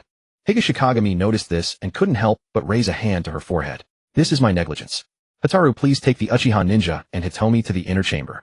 As soon as she finished speaking, a slender figure appeared behind her, his voice cold, yet respectful. Yes, Lady Higashikagami. Princess Hitomi, please come with me. But Hitomi did not go to him as he said. Her small hand tightly gripped Higashikagami's finger, and she looked up calmly at her mother. However, if one observed closely beneath that calm exterior, she was already flustered and didn't know what to do. Higashikagami sighed helplessly. Hitomi, don't you recognize Hataru? Or are you still uneasy about the ninja? Don't worry, they will all protect you.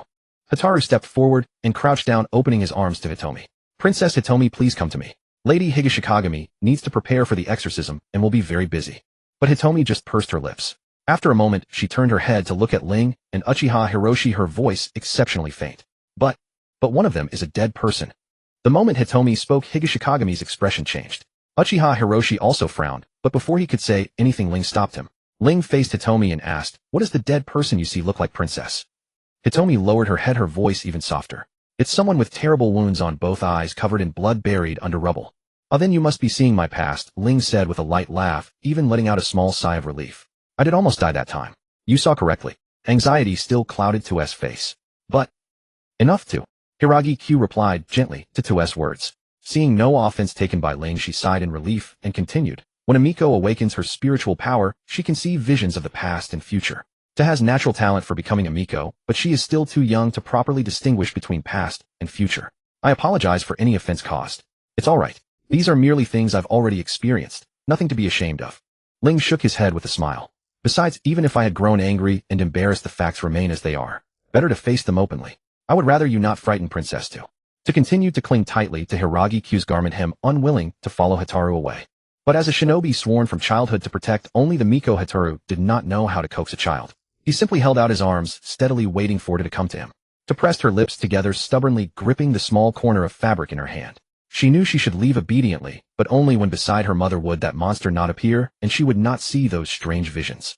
Uzumaki Matsu observed Hiragi Q tenderly urging the child, and to even with her mother's gentle coaxing still kept her head bowed. Growing impatient, he crossed his arms. He could understand a child's attachment to their mother, but in the midst of a mission such behavior was maddening. Because they are young children, do not consider others. They focus solely on their own desires, and never realize how much trouble their behavior causes those around them. Princess Miko, Mr. Hataru, would you mind if I tried? Hiragi Q looked up and regarded Ling with embarrassment. This? My younger brother sometimes clings to me like this when I go on missions. Being so relied upon by family is truly a sweet burden, isn't it? Ling chuckled softly. So I dare say I have some experience in this area. If you don't mind, please let me try. Hiragi Q glanced at the patient Uzumaki and Senju waiting nearby, then sighed. Very well. Please go ahead. Then I'll trouble you, Ling said, stepping closer and crouching down. He reached into his ninja tool pouch with his left hand and withdrew a spare blindfold cloth. Hey now, princess, to look here. Isn't that a little bird on my hand? Ta lifted her head and looked at the white cloth in Ling's hand. That's a cloth strip. Yes, right now it is just that. But if I fold it slightly. As Ling spoke, his fingers moved deftly the cloth, wrapping rapidly with each motion until a shape emerged. Now tell me, what do you see on my hand? Tu's eyes widened slightly. A white bird. That's right, a little bird. Ling held out the cloth bird toward to his voice gentle. Birds are remarkably resilient creatures. They know the sky is vast and dangerous, yet they also know the warmth and comfort of their nests. And still they never shrink back, for they understand these are the things they must face. Princess Miko is the same. Sealing dangerous demons is her duty, and correspondingly, Princess, Ta has your own responsibilities as well. Don't you agree?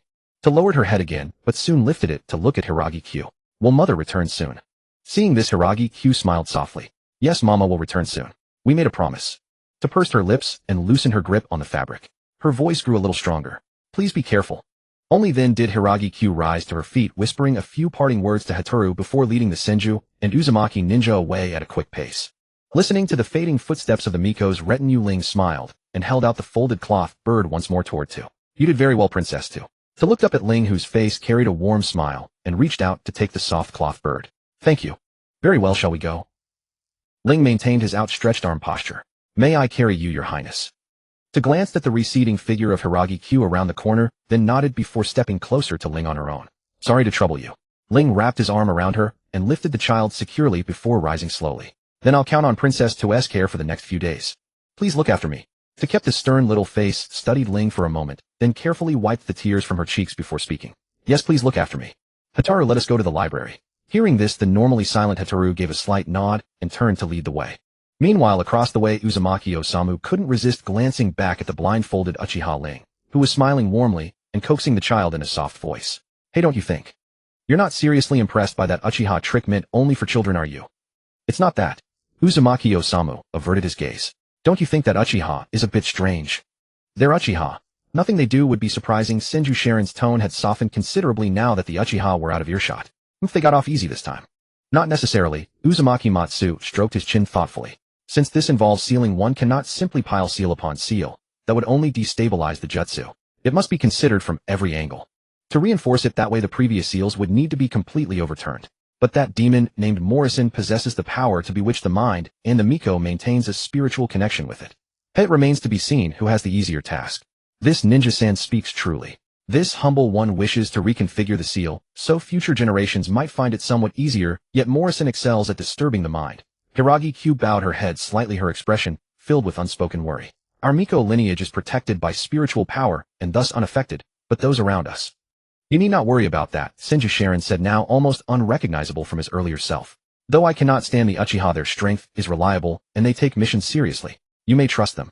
Uzumaki Osamu found it truly difficult to understand the strange mentality of these reliable Senju comrades. They utterly despised the Uchiha, while simultaneously shielding them with equal fervor, and it was not merely a matter of one or two individuals. In simple terms, the two clans could fight and quarrel all they liked, but if you dared to question some action of the Uchiha, the Senju could instantly pull out at least 30 reasons to prove you wrong, and the most commonly used rebuttal was, he is an Uchiha after all. Watching the two having already drifted from how dependable the Uchiha elder siblings are, to how cunning Uchiha are on the battlefield, and then to how Uchiha would respond if they were in this operation, listing more than 10 proposals, Uzumaki Osamu fell silent for a brief moment, before wisely joining the discussion between the Miko and Uzumaki Midoku regarding sealing techniques. And when the group finished preparing their equipment, and set out following the Miko's guidance, Uzumaki Osamu finally realized what had felt off to him. The tone and expression Uchiha Rei used to coax a child were utterly indistinguishable from how he treated the Senju. He was actually coddling the Senju like children. Uzumaki Osamu shuddered, instinctively halting to look back at the palace behind him, and could not help muttering. Is even this something that can be explained by he is an Uchiha? What are you muttering about? Let's go. Hearing Uzumaki Midoku's voice, Uzumaki Osamu hastily snapped back to his senses, rubbed his arms, and jogged to catch up with the group. After all, rather than wasting time pondering such trivial matters, it was more practical to consider whether he should cooperate with the Senju to dispose of those two Uchiha after the mission concluded. Tong obediently sat in the crook of Ryo's arm, her pale purple eyes fixed on the silk blindfold covering Ryo's eyes, until at last she could not resist whispering, "Are you really not dead?" Ryo let out a faint chuckle at this, tilting his head toward Tong, the smile at the corners of his mouth tinged with helplessness. Why would Lady Tong think that?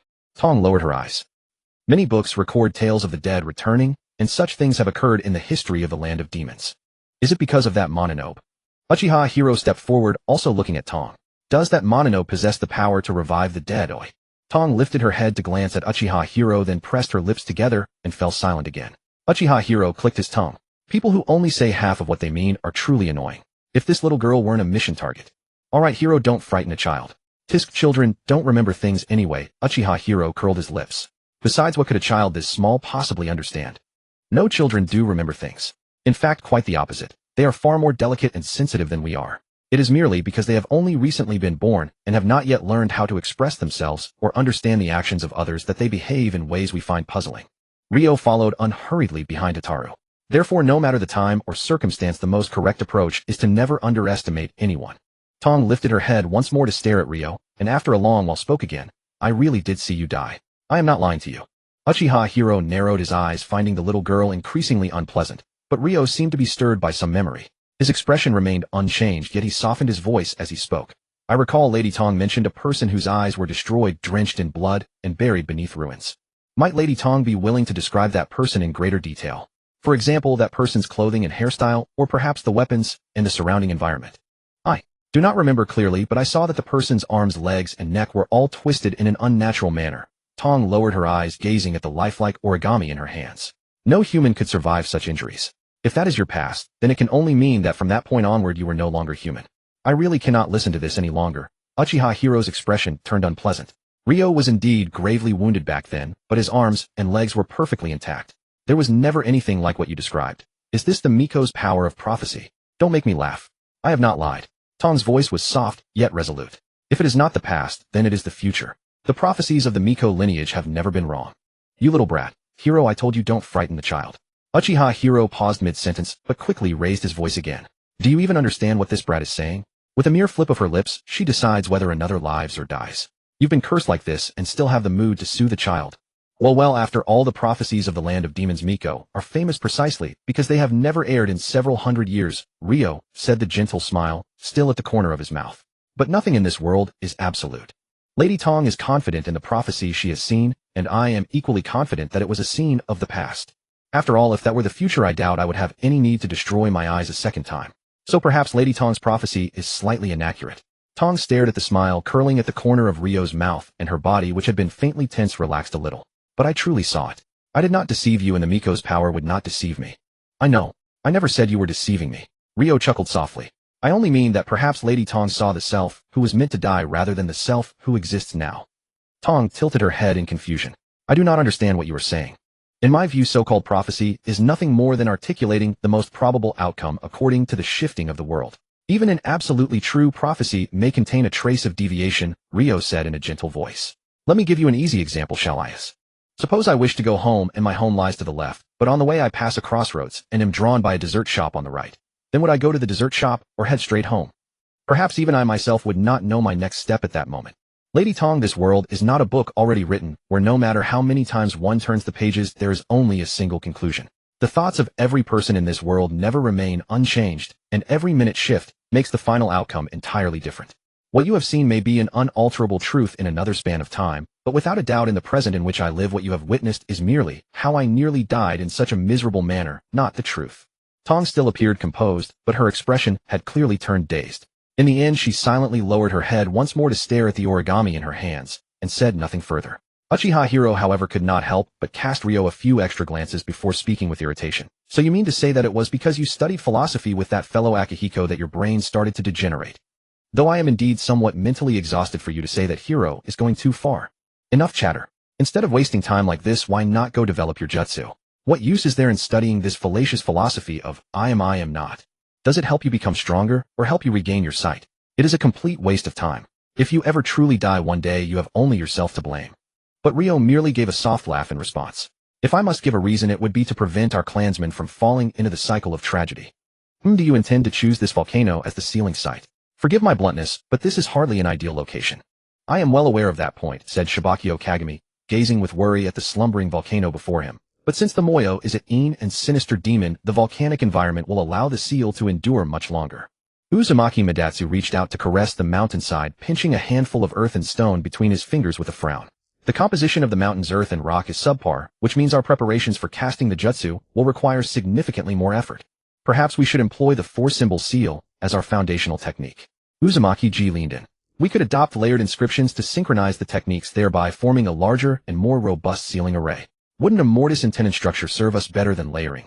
Uzumaki Madatsu furrowed his brow. This terrain is fundamentally unsuitable for constructing a technique. If we use the layered approach, there is a high probability that the mountain could crumble during the battle with the Moyo, causing the technique to fail entirely. What are you afraid of? Don't we have Sharon and Byakuin? Simply have them reshape the mountainside. That Moyo is after all a massive chakra creature. While the mortise and tenon structure harmonizes with the terrain, I estimate that within a decade or so this sealing technique would be insufficient to contain it, and it might be shattered in an instant. Your reasoning is sound, and the layered construction is indeed more dependable. Very well. Uzumaki Madatsu nodded, then turned to the two Senju. Sharon, Byakuin, I'll draft a plan for both of you shortly. Use your chakra to reinforce the mountainside, and complete the work as swiftly as possible. Then we'll finish the sealing at midday when the solar energy peaks. Let me calculate the timing. The next clear day arrives in 2 days. So we need to reshape the mountainside within a limited time frame. Senju Sharon tilted his head to gaze up at the small volcano, his expression deeply troubled. This is truly a monumental undertaking. Senju Byakuin stepped forward and scooped up a handful of earth and stone, his features gradually twisting into a grimace. Transforming this soil to meet your exacting standards will be quite the ordeal. Aren't you simply treating us like beasts of burden? Upon hearing this, Uzumaki-ji quietly turned to look over. How could you possibly be considered mere beasts? Senju Byakuin raised his head and sneered. Wouldn't you say this is exactly what's happening? Even if sufficient chakra can alter the soil's structure, no amount of chakra should be wasted so recklessly. Draft animals are fed, yet you two work without any sustenance provided. You're nothing more than free labor. The earth and stone in Senju Byakuin's hand instantly flew through the air without a single grain wasted, landing squarely on Uzumaki-ji. Despite the banter the moment the two Senju received the plan from Uzumaki Madatsu, they immediately set to work using their chakra to harden and level the loose earth and stone, making it far more suitable for the Shrine Maiden and the two Uzumaki to establish their sealing techniques. Unlike the Shrine Maiden lineage, whose techniques center on spirits and exorcism, the Uzumaki clan's sealing arts encompass virtually everything.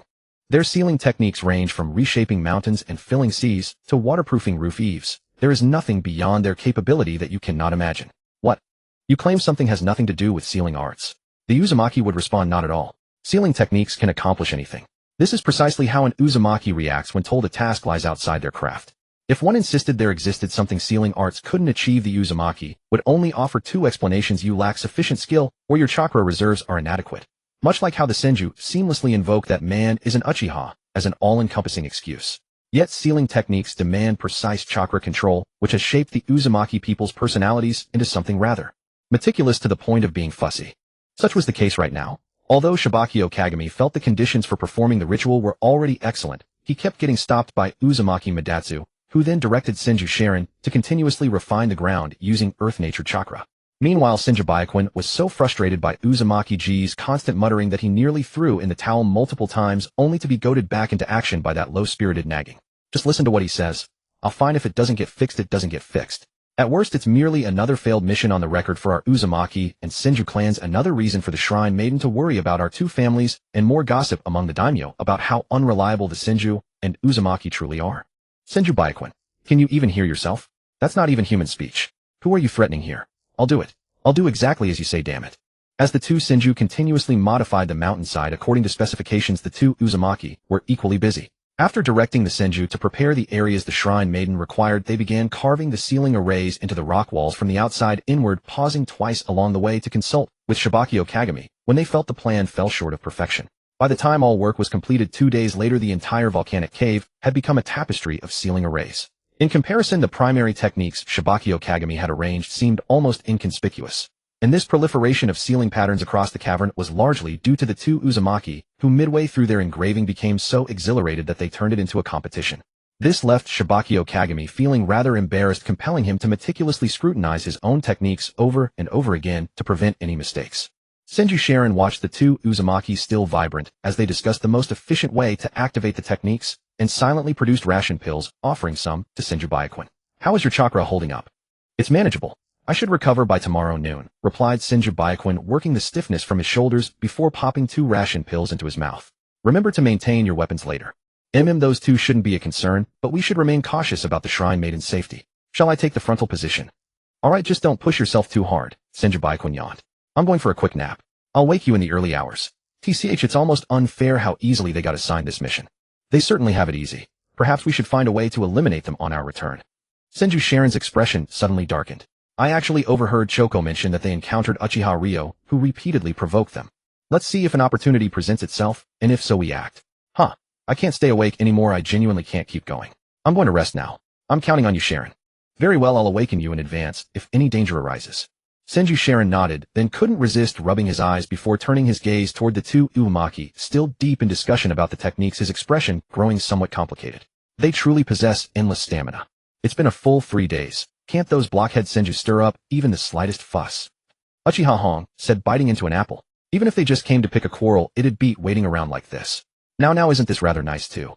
Ling held a bamboo slip scroll in his hands. It's a rare privilege that they've allowed us to read in the archives. The Land of Ghosts has a long storied history, and all these tales are quite fascinating. Besides, there are so many kinds of myths and legends here. These 3 days have been a bountiful harvest. Uchiha Hong only cast a glance at the young girl sitting beside Ling, then, with a sidelong look, took another bite of his apple. All I can see is how happily you're playing babysitter. Utterly unambitious. Don't underestimate children. Children are the future. But before the words had fully left his mouth, the bamboo slip scroll in Ling's hand shot straight at the doorway. In the same motion, he scooped up Tong and seized his cane sword. Hong, watch out. At that very instant, the study door was violently smashed open from outside, and the bamboo slip scroll Ling had hurled was deflected by a stone halberd. By now, Uchiha Hong had also drawn his weapon and stepped in front of Ling. The 3 tomo in his eyes revolved slowly, and through the churning dust he finally discerned the attacker, only to be taken aback. That is stone. Stone. With Tong cradled in his left arm, Ling could only raise his right hand and slip his cane sword behind his back for easy drawing at any moment. Yet this undoubtedly also cut off his perception of the outside world. What exactly do the enemies look like? Human, animal, or a spirit? Uchiha Hong studied the stone golem pacing out of the smoke. The golem stood 7 feet tall, held a long halberd in hand, and was clad in stone armor that clinked crisply as it moved. Combined with the heaviness of its footfalls, it radiated an inexplicable pressure. It's a stone man. Uchiha Hong frowned. Be careful. This thing registers as nothing but a boulder to perception. By the way, how did you detect it? Only Ying comes by every day to deliver meals, and that one's footsteps weren't Ying's. Ling adjusted his stance after stowing his cane sword, settling the child, who was trembling faintly in his arms, more securely. Don't fight here. Take it outside. I got it. You go on ahead. I'll try out this puppet. Uchiha Hong drew his weapon, the scarlet, in his eyes deepening. No chakra strings, no visible external power source either. It's a real curiosity that it can move. Alright, I'll wait for you up top. With that, Ling jumped straight out of the window with Tong in his arms, while the stone man, attempting to chase him, was cut off by a swing of Uchiha Hong's blade. Tong finally managed to pull herself together. Her little hands clutched tightly at Ling's collar. It's Morio. Ling climbed onto the roof in a few steps. Hearing this, he tilted his head in slight confusion, but understanding quickly came. MMIC. I don't know where Her Highness the Priestess has led her people to perform the sealing, but it must be a good distance away. For this Morio to deal with them, while still keeping an eye on this side, it truly does have some skill. Why not just put me down? Tong pressed her lips together. Mother once said that Morio's foremost goal is to devour the priestess. As long as you carry me, it will come looking for you sooner or later. Ling couldn't help laughing at that. He reached out and tapped Tong's nose. Your Highness, you wouldn't be judging by appearances, would you? We Uchiha may look gentle and frail, but once we get fierce we're quite frightening, you know. Besides, it's probably a little late to think about leaving now. Tong, still confused, couldn't help raising her head to look around. Only then did she see the hundreds of stone men surrounding the priestess's palace, and her small face went pale on the spot. Sensing Tong's unnatural trembling, Ling raised a hand and patted the child's back, his voice gentle. Don't worry. Since I've accepted this mission, I won't fail, and there's no way I'd abandon the mission target and run. If you're scared, close your eyes. I promise no one will harm so much as a strand of your hair. Let me think. How about counting to 1,000? I'll take care of every single one of them. Tong stared at Ling's profile for a while, then closed her eyes and buried her face in the hollow of his neck. Only after a long time did she make a very, very small sound. There's a good child. Ling listened to the footsteps closing in around them, slowly drawing his cane sword and tapping its tip lightly against the ground. The warm smile on his face thinned by a degree. So it was no illusion. Beings devoid of life signs and of chakra cannot be rendered in my perception. Yet another weakness of mine uncovered. If these bizarre foes have been called forth by Morio's unsealing, then finishing Morio should cause them to scatter on their own. But until that happens, I need to find some way to perceive the enemy. Locating purely by sound carries far too much uncertainty. Then again, 15 minutes ought to be more than enough for the Senju and Uzumaki to dispose of Morio, right? Enough. I'd rather count on myself. With that thought, Ling stepped forward. He dodged an incoming attack from the left, while kicking out, sending the stone man that had clambered up tumbling straight off the eaves. Whoa, you're pretty heavy. Uchiha Hong also vaulted onto the roof at that moment. Water release isn't of much use and earth release is useless. Try a different ninjutsu later. The stone men also regenerate after being chopped apart. Though their individual strength isn't high, they're just moving stones, nothing to speak of. Is that so? That's quite a relief then. Ling chuckled softly. The blade in his hand took on a faint green light as he raised it and sliced through another climbing stone man. How about it? Has it recovered? If you're going to have me watch the effect, then stop knocking the stone men off. These damn things swarm up thick as cockroaches. How am I supposed to observe anything like this? Uchiha Hong clicked his tongue and cut down a stone man with a swing. If we'd swapped in a Byakugan, that'd be more like it. You're right. There's too little room to stand here. Ling nodded slightly, then softened his voice. I'm changing the battlefield now, Princess Tong. Don't be afraid, all right. At that, Tong couldn't help but open her eyes to look at Ling. Yet before she could speak, a violent sensation of weightlessness swept over her body, and the view before her changed rapidly from open sky to the tower's eaves. The Uchiha holding her had actually jumped straight down. But this was a 5-story tower, so high. Tong instinctively grabbed Ling's collar, then buried her head again and squeezed her eyes shut. It's fine. What she couldn't see didn't exist. She wasn't scared in the least. The wind howled past her ears and time itself seemed to stretch into an eternity. As the sensation of falling ceased, Tong opened her eyes once more, only to find herself face to face with the rigid, lifeless visage of the stone giant. But before fear could seize her heart, the stone giant's face receded again. Tong could only watch helplessly as the ground grew ever more distant, the fingers clutching Ling's collar growing numb from the relentless shocks. Ling could sense Tong's stiffness, but he had no energy to spare for her feelings. After leaping from the eaves, he raced outward, stepping on the shoulders and heads of the numerous stone giants to speed his escape. Though narrow spaces had their advantages against enemies that could endlessly revive and whose weaknesses remained unclear, it was better to choose an open area, especially when carrying a child in his arms, making defense far too passive.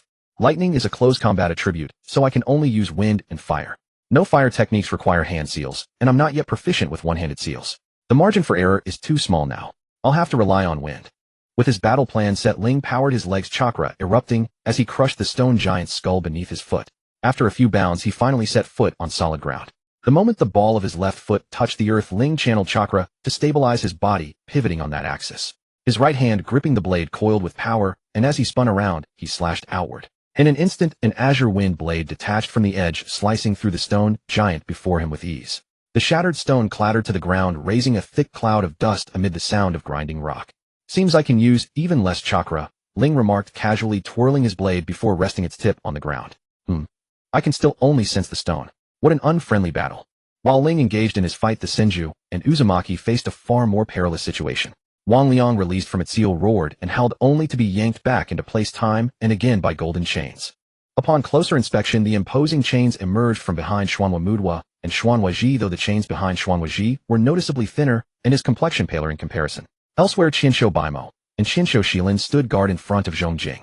Though their bodies were far smaller than Wang Liang's, they held their ground like reefs in the sea, never yielding an inch in the brutal physical clash. Protected behind the two, Zhongjing felt nothing but the occasional gust of wind from the collisions. As the ceiling formation gradually activated, Wang Liang grew more agitated. Damn priestess. Damn it. Why won't you accept my power? If you did, no one in this world could stand against us. I will never accept your evil power. Zhong Jing's face was stern. As the formation expanded, layers of air rippled outward from her body. Let this ominous power sleep forever in this volcano along with the seal.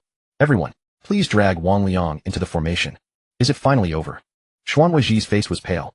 The chains extending from his back formed sharp spearheads plunging into Wang Liang's body amid its screams. If this fight lasted any longer, my chakra would be exhausted. On the other side, the chains behind Xuanhua Mudwa had doubled, yet his expression remained calm. Hold on a little longer. The activation of the formation can be left entirely to me. You don't have to tell me that. Xuan Weiji's spirit was flagging. Next time I face a giant chakra creature like this, I must be in peak condition. This is utterly exhausting. Enough focus. The moment those words fell, all the brilliant golden chains piercing Wang Liang's body pulled taut. No matter how Wang Liang struggled, it couldn't budge an inch and was dragged impotently into the ceiling formation Zhong Jing had activated. Wang Liang's massive form twisted upon touching the ceiling formation. Knowing its chance was lost, it turned all its heads toward Zhong Jing, malevolence blazing in its crimson eyes. I will return. You know it. You cannot destroy me.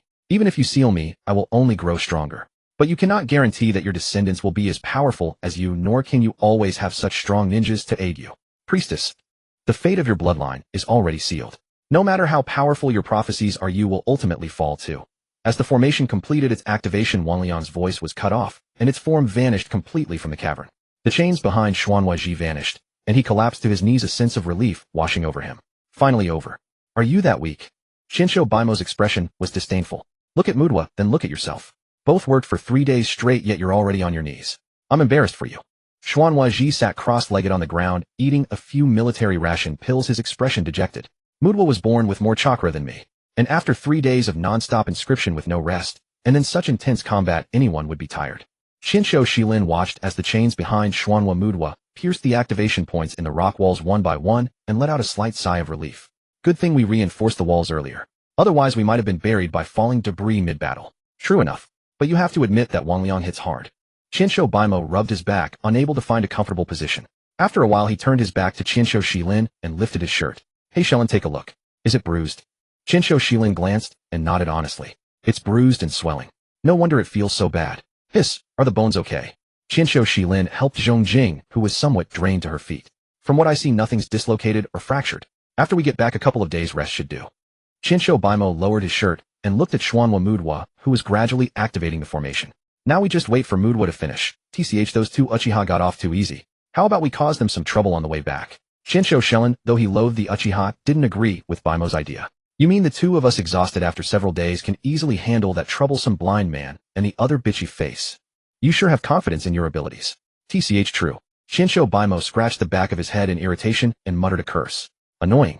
And as the priestess successfully sealed Wang Liang far away in the priestess palace, swung his blade into empty air. Hearing the rustling sound of falling powder, a smile tugged at the corner of his mouth. He relaxed his stance. Oh, what a reliable bunch of opponents indeed. When Zhong Jing saw the damaged priestess shrine, her face instantly turned a shade paler. It was only when she saw Ling holding Tong and dining in the temporarily arranged lodging that her expression finally eased a little. The commission of the Land of Demons Shrine Maiden could be considered concluded from this point, but the ninja from the 3 clans who had gathered again at the priestess shrine did not treat one another amicably. Senju Shilin looked as if he had swallowed gunpowder. At the sight of the priestess shrine's miserable condition, he began subjecting the 2 Uchiha to a barrage of sneers and sarcasm. No matter what was said to him, Ling kept the same smiling expression throughout, making it impossible to tell what he was thinking. Uchiha Hong, for his part, only gave a single head the entire time. Even a direct glance at Senju Shilin seemed like a waste of his attention. Seeing this, Zhong Jing could not help once again reminding herself that she should absolutely never assign missions to the Senju and Uchiha together in the future. Thank you all for your assistance, my lords. I have the rewards for the Senju and Uzumaki clans ready, but as for the reward for the Uchiha clan... Zhong Jing showed a troubled expression. Sealing Morio consumed a great deal of my power, so I cannot make Morio pearls for the time being. Would it be acceptable to pay you in installments? Exactly how long would that take? Zhong Jing thought for a moment, then looked at Ling. I think it will take around half a month. At that time I should be able to produce 10 Morio pearls. Of course, if you are not in a hurry, I can take my time and pay you a total of 15 Morio pearls after a month. Then please take your time, your highness. The 2 of us took on more than one mission on this trip, and we still have things to do in the Land of Lightning. After all, by the time we return, the timing should be about right, Ling said with a smile, nodding to Zhong Jing. Whatever number is ready by then will be fine. Sorry for the trouble. Zhong Jing naturally had no objection. She nodded immediately and sent people to prepare the rewards for the 3 clans. Taking advantage of this lull, Ling turned toward Uzumaki Mudwa with a faint smile still at the corner of his mouth. Oh yes, please pass a message to Yi for me. Uzumaki Mudwa looked up at him with his brows tightly knitted. What? Tell him that last time we fought I didn't get enough of it, and I hope to see him on the next battlefield. The curve of Ling's smile widened a little. If he simply can't wait that long, tell him to come to the land of lightning to find me, and we'll have another good fight then. Uzumaki Mudwa raised an eyebrow half smiling. Then why not come back to the land of whirlpools with us? The distance is about the same anyway. About the same. Ling was startled. Isn't the land of lightning right next to the land of demons? To go to the land of whirlpools we'd have to cross all the way back, wouldn't we? The moment Ling said this, the Senju and Uzumaki members were all stunned. Even Senju Shilin folded his arms. Did you slice into your brain when you destroyed your own eyes? The land of demons is northwest of the land of fire, and the land of lightning is northeast. What kind of neighbors are they? Ling silently turned to face Uchiha Hong. Hong. Uchiha Hong had already opened a map when Uzumaki Mudwa said the distance is about the same. He was now staring at the two land of lightning labels in the upper left and upper right corners of the map, and he stiffly rolled up the miscopied map. Is that so? Was it the land of lightning I said then? That must have been a slip of the tongue. What I actually said was that we were going to the land of snow for a mission. Huffed, and Uchiha with 3 Tomo actually misread a map. Senju Baimo burst into snorting laughter.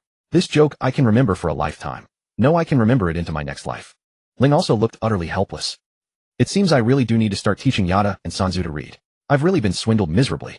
Uchiha Hong's expression and tone did not change in the slightest. No, it was just a slip of the tongue. The mission is to go to the land of snow. Fine, then it looks like we'll have to prepare some winter clothes. I've already prepared them. Ling finally could not help turning around and said with a plaintive tone, isn't that even worse? You watched me packing the whole time, yet you didn't remind me to prepare winter clothes. Uchiha Hong did his best to ignore the laughter from the two Senju. I brought a set for you too. Since we're about the same build, you can wear mine. Ling let out another sigh. It looks like it will be delayed again. Hey blind man, I've also heard Chongqing say that you're planning to go to the land of lightning, Senju Baimo said with a sneer. What exactly are you trying to do? Or is it your clan that has something in mind?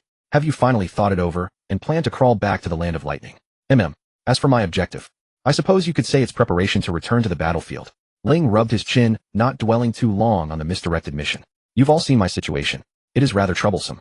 After all, without my sight, using ninjutsu in group battles would easily hurt my clansmen. So I wanted to train my taijutsu a bit. The fighting style over there in the land of lightning is well suited to that, so I've been wanting to go there for some training. If you want to set up an ambush, you are more than welcome. Besides, the main reason I'm training in taijutsu is to deal with you Senju. Think of it as an early rehearsal. Senju Shilin narrowed his eyes. You really are confident. When you fish like that, be careful the fish drags you into the water. Although it is indeed a big fish, a fish is still just a fish and cannot defeat a human, Ling said, facing in Senju Shilin's direction. What's more, I prefer spearing fish rather than angling. Doesn't that give a greater sense of accomplishment? Be careful not to get your fishing boat overturned. Ling smiled without replying. Because the priestess shrine's servant had brought over the rewards, the two sides did not continue their exchange. Each took their reward and left one after another. After leaving the priestess shrine, Ling walked to a secluded spot before stopping. He turned around to face Uchiha Hong, the smile on his face fading slightly. What exactly is going on? Uchiha Hong stiffened again. The map was copied wrong. Since it had writing on it, I didn't pay much attention to the markings. Ling also knew that most of the clan's maps were copied by the children in the clan school under the pretense of familiarizing themselves with maps. Many teachers, when collecting them, only gave a rough check for terrain mistakes, then sent them all to the mission office for people to use. In short, they were disposable goods, so a few errors were inevitable. With this in mind, Ling could not help but sigh. Then let's simply keep the mistake as it is. Then let's make the best of a mistake. Ling sighed, bit his finger, and began forming hand seals. Summoning jutsu. The instant his palm touched the ground, black runes spread out like a school of fish. As a puff of white smoke rose, a crow far larger than its kin appeared in the clearing. After scanning its surroundings with shiny black bead-like eyes, it flapped into the air and landed leisurely on Ling's head. If you have something to say, hurry up. I'm in the middle of a contest with Izuna. Ling briefly told Sanzu what had happened, then stated his request. So I'd like to ask you to go to the mission office and check whether there are any missions to the land of snow. But Sanzu turned to Uchiha Hong and burst out laughing without restraint. Kaha. The famed genius of the Uchiha's new generation actually misread a map. Kaha. Even this crow less than a year old wouldn't make such a stupid mistake. So embarrassing. Kahaha. Uchiha Hong's face darkened, and he turned his head away. But in his heart he was already thinking that once he got back he would thoroughly investigate who had released this batch of mistake-ridden maps. The delay was a minor matter. At worst, after finding out, he could immediately send word back via a summoning beast and have someone else sent. However, making a fool of themselves before the Senju because of a misprinted map was what really irritated him. At that thought, the pressure around Uchiha Hong grew even heavier. Seeing this, Sanzu, who was perched on Ling's head, immediately stopped laughing, lowered its head, and pecked Ling's forehead. Summon me again in an hour. I'll go ask around for you. With that, Sanzu voluntarily dismissed the summoning jutsu and vanished with a burst of white smoke. Ling raised a hand to pat off the dirt that had been carried onto his head, then turned to Uchiha Hong. Let's go. Let's head to the border of the land of snow first. Even if there are no missions, it wouldn't be bad to buy some special medicinal herbs to bring back. I won't make such a foolish mistake again. Sorry. It doesn't matter that much. After all, if we want to throw the land of lightning into chaos, the two of us alone aren't enough. For now, let the matter ferment a few more days. Ling tapped his cane sword as he walked after Uchiha Hong, a gentle smile tugging at the corner of his mouth. If the turmoil isn't big enough, there's no way we can hit those taijutsu masters of the Kagaya hard. Uchiha Hong just glanced back at Ling when he heard that, then curled his lips. That's why I say Zhaoyan is blind. There are so many people he could think well of, yet he actually thinks you have a good temper. Indeed, I don't think my temper is very good either, Ling said with a soft laugh. If I had to explain it, maybe the people of our clan just have faces that are too good at deceiving people. Alright. That bamboo-carved book you had, Zhaoyan, give me last time has a problem. Uchiha Hong lowered his voice. The surgical technique in it can preserve ocular power to the greatest extent during eye removal, and it is relatively simple and easy to perform. But it is very likely to cause the person whose eyes are taken to die after both eyes have been removed. And before dying they will suffer terribly, because their ocular power is completely drained away, left in a state where no medicine or treatment can save them, unable to live and unable to die. Where did you get such a sinister thing? Oh, that. Zhaoyan transcribed it from the clan's stone tablet. Uchiha Hong's steps immediately faltered, and his voice rose without him noticing. Stone tablet. The one in the basement of the ancestral hall. Ling made no attempt to hide anything and nodded faintly. Your scroll's contents are still fine. Indeed, they look like something our clansmen would do. Among them, there was another scroll that recorded in detail how to kill someone important to you to obtain the Mangekyo Sharingan, and then how to kill your brother to obtain the Eternal Mangekyo. It teaches brothers to kill each other. Uchiha Hong's face was full of disgust. Which ancestor left that behind? Is that person insane? At that, the smile at the corner of Ling's mouth faded a little, and his fingers unconsciously stroked the handle of his cane sword. Yes, I too would really like to know which ancestor left that record. And it had better have been left by an ancestor. Over on the Uchiha side, the atmosphere was still fairly good for the time being, but on the other side, the Senju and Uzumaki, who were on their way back, were not in such a pleasant mood. Honestly, we've been played for fools. Senju Shilin grabbed his hair. That blind man was deliberately luring us to the land of lightning, wasn't he? Definitely right. What mission? He was simply spouting nonsense. Uzumaki Mudwa nodded slightly. I don't know what he's plotting, but he was indeed guiding us toward the land of lightning. And the bait he offered was very generous. Then what will you do when you go back? Are you really going to tell Brother Yi? Uzumaki Ji looked up. With Brother Yi's personality, he will definitely go to the land of lightning and wait around like a fool. That guy has a sharp nose for battle, and he has fought against Uchiha Ling more than once. Not to mention news that the three clans carried out a mission together will spread soon. Uzumaki Mudwa sighed. There's no point in hiding it from him, is there? Must be nice, your two clans. Senju Baimo let out a long breath. Our Senju generation just doesn't have anyone who can truly take the lead. It's fine on ordinary days, but when there's any real problem, no one is willing to yield to anyone else, and after ages there's still no solution. I just never expected that blind Uchiha Ling could continue to hold his position even after losing his eyes. True, and I don't know how to describe it. After losing his eyes, that guy is even harder to fathom than when we met last time.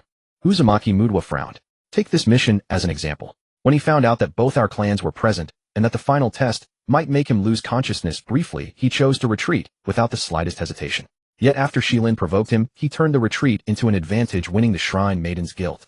But what I find hardest to understand, and also the most brilliant move, was the attitude he showed to outsiders. Alright, Senju Shilin nodded. It's as if he fed that Uchiha pride to the dogs. But Mudwa, you should have seen him when he still had both eyes right. Was he like that back then too? Uzumaki Mudwa pondered for a little while, then shook his head. No, back then he was more aggressive than he is now. Even though he always wore a gentle smile and spoke in a very amiable manner, he would not hide his murderous intent toward you. And honestly, Uchiha Ling's taijutsu is so crisp and decisive that he doesn't seem like an Uchiha at all. He seems more like the Kagaya. His fondness for closing in and trading blades is also very similar to your clan. Well, when it comes to ninjutsu though, he inherited the Uchiha's flashiness perfectly. I remember Brother Yi held Uchiha Ling in very high regard. Uzumaki Ji yawned. He said something like if he weren't an Uzumaki or Ling weren't an Uchiha, they definitely would have become good friends. This immediately drew the utterly shocked stares of the two Senju, and Senju Shilin couldn't help raising his voice a little. With that blind man, Uzumaki Ji was already used to the Senju making a fuss over anything related to the Uchiha, so he just nodded calmly. Brother Yi also said that if they ever met with no conflict or hostility between them, he would definitely have a hearty drink together with him. Hearing this, Senju Shilin instantly calmed down. Well, then it's fine. That kind of situation is absolutely impossible anyway. After returning to the Uzumaki clan's territory in the land of whirlpools, Uzumaki Mokutsu barely paused to rest before seeking out Uzumaki, relaying everything about Ling's challenge to a duel in the land of lightning.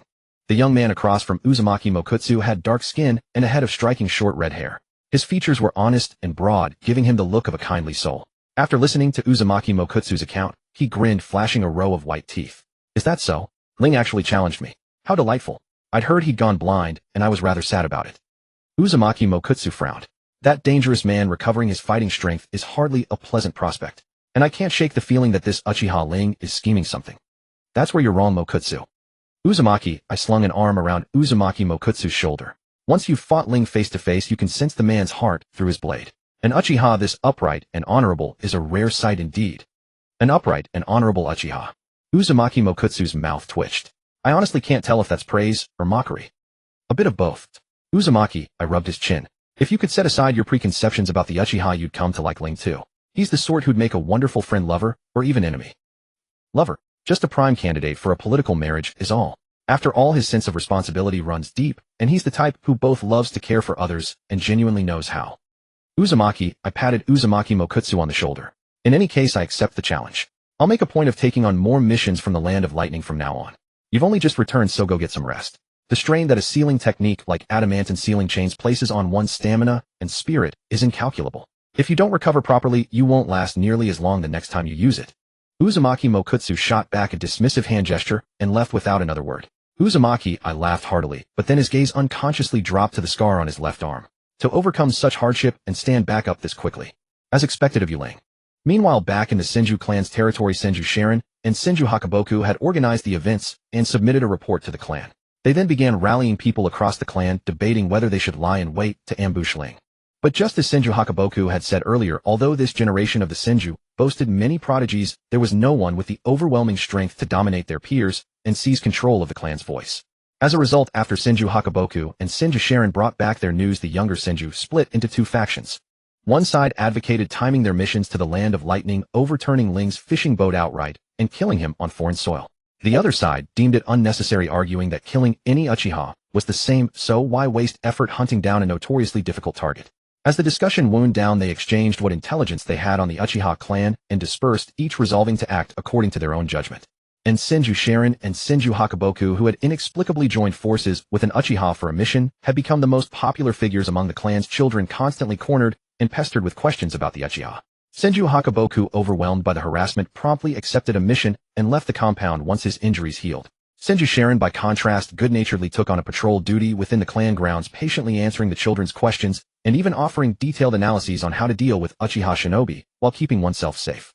Among his listeners were naturally Senju Kin, who had once met Ling by chance at the Naka River, and Hashirama, who knew that Ling had deliberately spared Senju Kin despite fully understanding the situation. Senju Kin watched his peers crowding around Senju Sharon, firing question after question, and unconsciously touched the back of his neck while stealing glances at Hashirama. Hey Hashirama, do we really need to go ask too?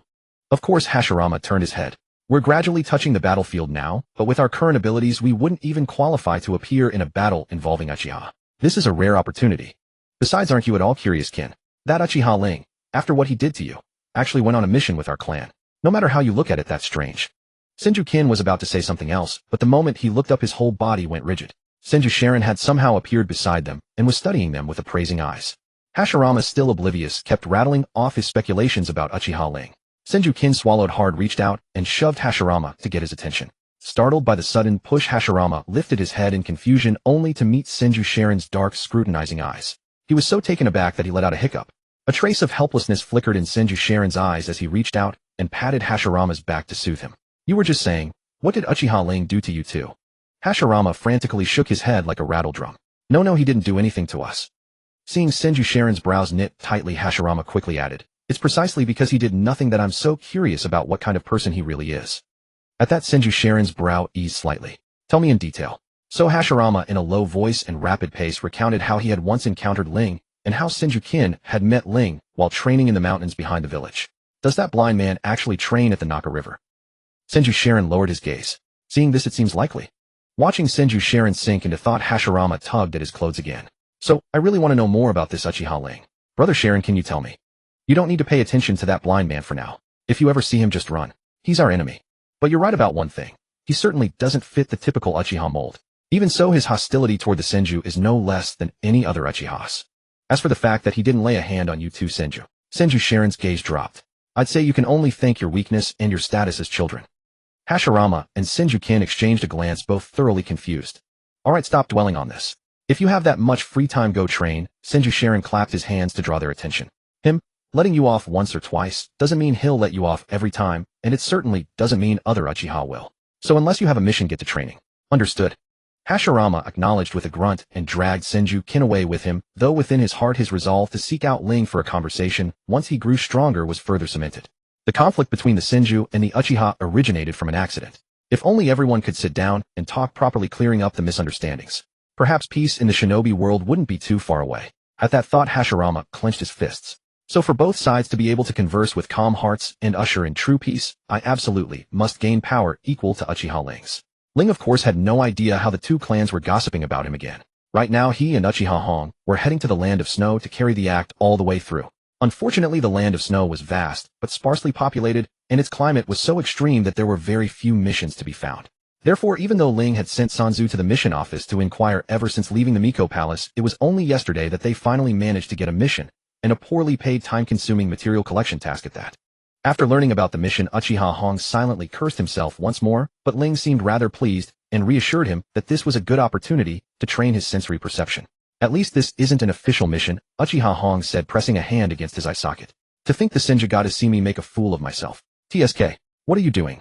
Ling tilted his head. You've been doing that a lot these past few days. It's nothing. Maybe I've been using my eyes too much while traveling, so they're a little itchy. Uchiha Hong closed his eyes and bore the discomfort. When I get back, I'll collect some medicinal herbs and make some eye drops. That'll be enough. Ling's steps paused almost imperceptibly, then the smile at the corners of his mouth spread wider and his tone shifted. Now that you mention it, that really is something worth discussing. When we get back, I'll have to have a good talk with Akihiko and the others. Uchiha Hong immediately turned his head, his Sharingan unconsciously activating, and raised his voice. It's fine if you know, but if you dare spread it around, I'll fight you to the death. But that's a little unlikely. Ling tilted his head slightly. After all, Sanzu is much more outgoing than Yada. By now he's probably already told Izuna and Madara. And Madara still has a bit of a grudge against you because of what happened last time. Although he isn't the type to gossip, he definitely won't help you keep it secret. Izuna is very popular at the clan school, so there's a good chance he'll share it with his peers. Uchiha Hong's eyes flew open. He reached out and grabbed Ling's shoulder. Summon that damned crow of yours back right now. Ling cocked his head, looking innocent. But it's not a bad idea to use this matter as a lesson for the clan. We can also take the chance to clean things up at the clan school. Ling Yu. The Tomo and Uchiha Hong's eyes spun faster and faster. I'll take care of that matter. You summon that crow back right now. But no matter what, isn't it better for it to spread from my side? Ling spread his hands. Look, the Senju and the Uzumaki are also on this mission. There's no way they'll save you any face. When we run into them, who knows how much they'll mock you. Rather than letting your emotions get the better of you, then wouldn't it be better to get used to it in the clan first? Besides, it's better for the clan to hear it from me than from the mouths of the Senju. When that happens, the clan won't just be laughing at you. Enough, stop talking. Uchiha Hong released Ling's shoulder as if all his strength had drained away, then pressed both hands tightly over his face. His voice was full of despair. Just let me be alone. Ling, however, leaned over and poked Uchiha Hong with his elbow. Look on the bright side. It's not that big a deal. At worst, your brothers and peers will mock you with it until the day you die. The rest of the clan will probably be done laughing after a month or two. And anyway, if worst comes to worst, I'll help you kill all those Senju who laugh at you. They won't be laughing for long. But when we get back to the clan, you'd better be mentally prepared. Feeling Uchiha Hong's chakra growing increasingly chaotic, Ling stroked his chin, reached into his ninja tool pouch, took out the phantom pearl that Hiragi Kagami had once used to test them, pulled open the back of Uchiha Hong's collar, and casually tossed it inside. Whoosh! A chakra shockwave instantly expanded outward from Uchiha Hong, so powerful that even the blades of grass on the ground were swept into the air. Ling retreated a few steps with the momentum, but the next moment Uchiha Hong grabbed his shoulder again. At the same time, a voice thick with gnashed teeth rang out. You bastard! You did that on purpose, didn't you? Did his eyes really awaken? Just looking at Ling's smiling face made Uchiha Hong's anger surge. What do you think? He knew it. This guy was definitely up to no good. Then congratulations. Ling tucked his cane sword under his arm and raised his hands to clap, sounding sincere. Hong is the second person of our generation to awaken his eyes. Uchiha Ling. If Ling could still see, he would have seen the Mangekyo Sharingan in Uchiha Hong's eye sockets spinning more and more swiftly, its pattern gorgeous yet eerie, while the owner of those eyes wore a face filled with rage. Now don't get so worked up. Ling seemed absolutely delighted. He reached out toward Uchiha Hong. Isn't this a good thing? By the way, let's have the phantom pearl first. Uchiha Hong ground his teeth, reached into his clothes, and took out the phantom pearl. Only after his expression shifted several times did he slap the bead heavily into Ling's hand. Don't let me ever see this lousy bead again. Or I'll cut a hole in you and sew it inside. SSS, that hurts. After putting away the phantom pearl, Ling couldn't help rubbing his hand. What kind of illusion did you see that made you so mad at me? Won't you tell me? Shut up. Fine. Ling raised both hands in a gesture of surrender, but couldn't help chuckling softly. But this at least confirms it. The condition for awakening the Mangekyo Sharingan isn't killing your closest friends or family. It's an intense emotion in the blink of an eye. So, Uchiha Hong's pupils had returned to pitch black, and he was slightly calmer. You were using me as an experiment. And I just tried it on a whim. I never expected it to work so easily. Ling nodded slightly. It seems the clan's habit of emotional restraint is actually a good thing for awakening the eyes. Well, in short, awakening the Mangekyo Sharingan is much simpler than I imagined. And with your example, I have more confidence in guiding others to awaken it. But how should I stir up their emotions? And I suppose I'll just have to try Madara first. So everything you said before was all lies. Uchiha Hong's eyes lit up. None of that actually happened. That, I don't know either. Ling spread his hands, a gentle smile at the corners of his mouth. I just took what might possibly happen and pushed it a little toward the worst case. After all, with Sanzu's personality, my family, and the people who often come to my house should all know by now. As for how far it spread, well, you're on your own. Uchiha Hong. Damn it. He'd better just die after all. Uchiha Hong covered his face, utterly bewildered. Though he had finally attained the power he had long dreamed of, his only desire was to find some dark corner and perish. At least the second one opening his eye was acceptable. After witnessing the tragedy that Uchiha Shuken endured to awaken his Sharingan, Hong had also been seeking an alternative method, but this? What kind of way is this? At the very least, he could have injured himself. Why did it have to be through such an utterly humiliating method? How could he possibly face his own child in the future like this? When his child inevitably asks, how did daddy's Mangekyo awaken? How is he supposed to answer? Well, I misread the map. My old rival laughed at me, and I was so overwhelmed with shame and rage that my eyes opened. Who on earth could bring themselves to say that? Was it because he had slain too many that heaven's retribution had fallen upon him? That made no sense whatsoever. Hadn't every ninja taken lives? Then why had fate singled him out alone for such punishment? As Uchiha Hong retreated into sullen silence, desperately trying to calm himself, Ling remained perfectly still, using his chakra perception to monitor the shifting energy within Hong's brain. Before one awakened the Mangekyo Sharingan, the strength of one's dojutsu was measured entirely by the number of tomo in the eye, a standard by which outsiders gauge the power of the Uchiha clan. In truth, even after the Sharingan had evolved to the 3 tomo stage, its power would continue to deepen with training. It did not plateau simply because 3 tomo had appeared. This meant that within the Uchiha clan, the gap in ocular power between 2 3-tomo users could sometimes exceed the disparity between a single tomo and a 3-tomo user. This was precisely why, when Ling had previously sensed Uchiha Shuken's geometric surge in power upon awakening his Mangekyo, he could not discern whether that was the standard baseline for all newly awakened Mangekyo, regardless of prior strength, or whether it was a variable scaling from Shuken's original 3-tomo capacity, or simply a fixed massive boost independent of any personal baseline. Hong's case had not entirely clarified the matter, but it allowed Ling to eliminate the first hypothesis altogether. He would need 2 more Mangekyo awakenings to determine whether the power came from a variable multiplier or a fixed addition. Madara was still too young. For now, the goal was simply to guide him toward opening his Tomo Sharingan. To awaken a Mangekyo, he would need to find a peer. Ling absent-mindedly tapped his blade hilt, lost in thought. Kenji's ocular power should suffice, but his extroverted nature and occasional recklessness made a sudden awakening unlikely. As for another candidate, both Miki and Chiho possessed adequate power, yet one actively avoided him, and the other he sought to avoid, making either arrangement awkward. Could he look to elders within the clan instead? He still lacked the standing to speak with them as equals. If push came to shove, considerable persuasion would be required. Yet for the sake of strengthening their abilities, the clan members would likely comply provided due investigation was conducted first. Meanwhile, each lost in his own thoughts, they completed their assignment under the strange tension of one sulking in isolation while the other observed in silence. During this period, Ling also asked about Hong's Mangekyo abilities. After a long, reluctant pause, Hong finally spoke. Ten no Mi and Toki no Nagar. Ten no Mi passively nullifies any genjutsu cast by someone with weaker ocular power. It drains my chakra automatically. Toki no Nagar reverses my personal timeline, but requires conscious activation and chakra expenditure. That is all. An awakening tied to the manipulation of time. Ling tilted his head slightly. How does the reversal work? Yours alone, others, or perhaps the world around you?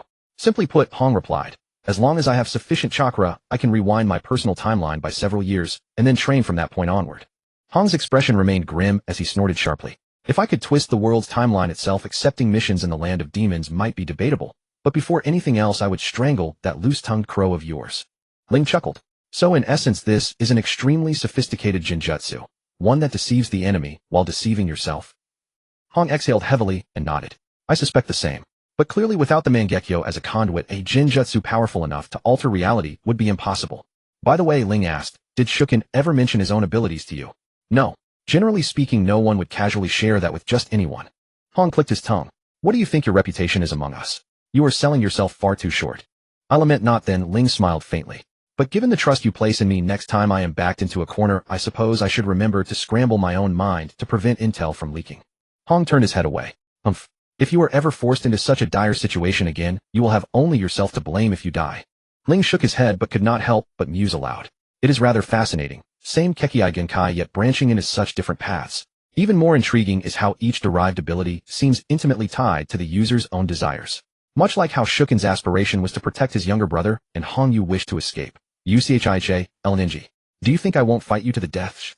Ling raised his hands in surrender. Alright, I will rephrase. Hong Yu wanted to take something as a warning, and once you possessed sufficient ocular power guided by that moment of intense emotion, your Sharingan underwent the evolution into Mangekyo. In simpler terms, if we want the Sharingan to evolve, we must give it a clear objective, tell it what we need. With that in mind, guiding the emergence of a desired Mangekyo ability is not nearly as difficult as one might think. Hong wore a complex expression. Why does something so formidable sound so absurd when you describe it? Perhaps, Ling shrugged, because it is not nearly as complicated as people assume. After all, Kekkai Genkai was refined across generations precisely to make it accessible to descendants. While there is indeed a threshold that separates the worthy from the rest, if one who has crossed that threshold still struggles to master it, then the very reason this bloodline was cultivated in the first place deserves deeper contemplation.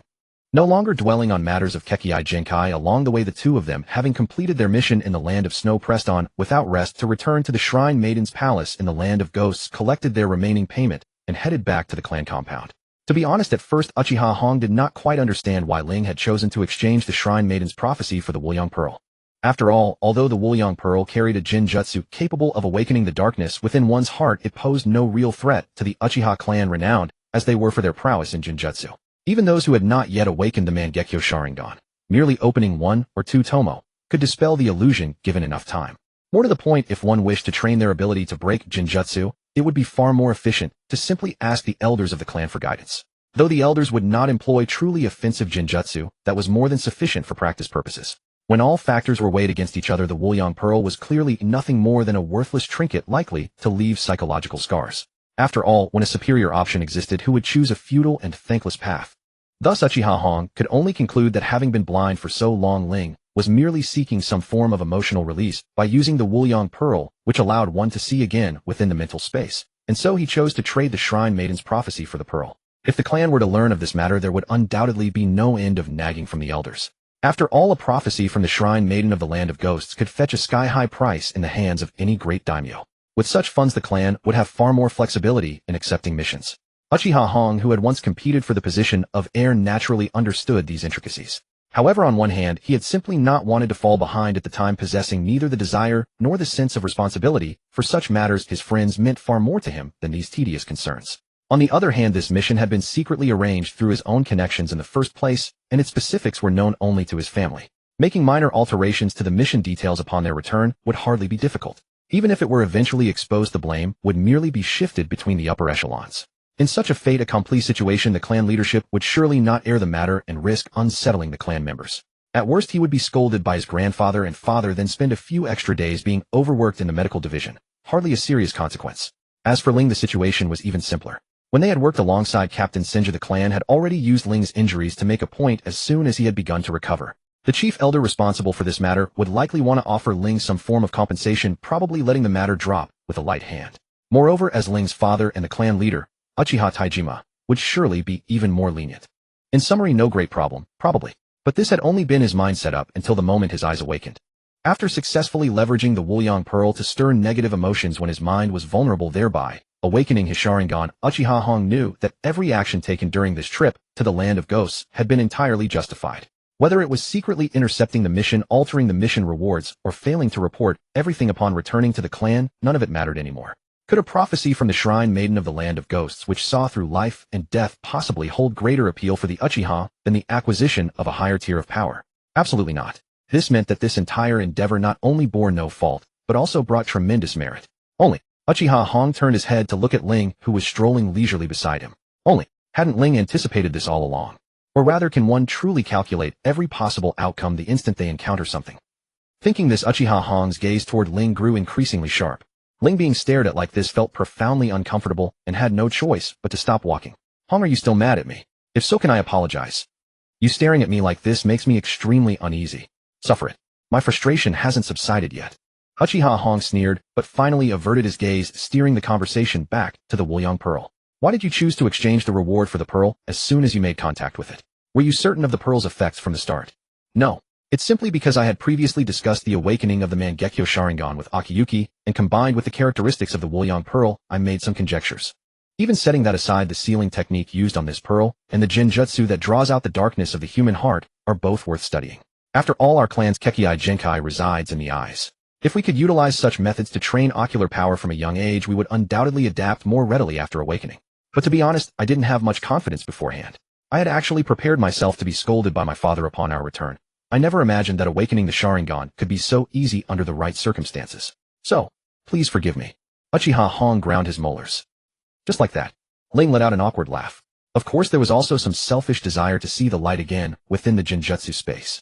Alright, I acted impulsively. Uchiha Hong raised an eyebrow. You had selfish desires as well. Hong, I am human too. Of course I have selfish desires.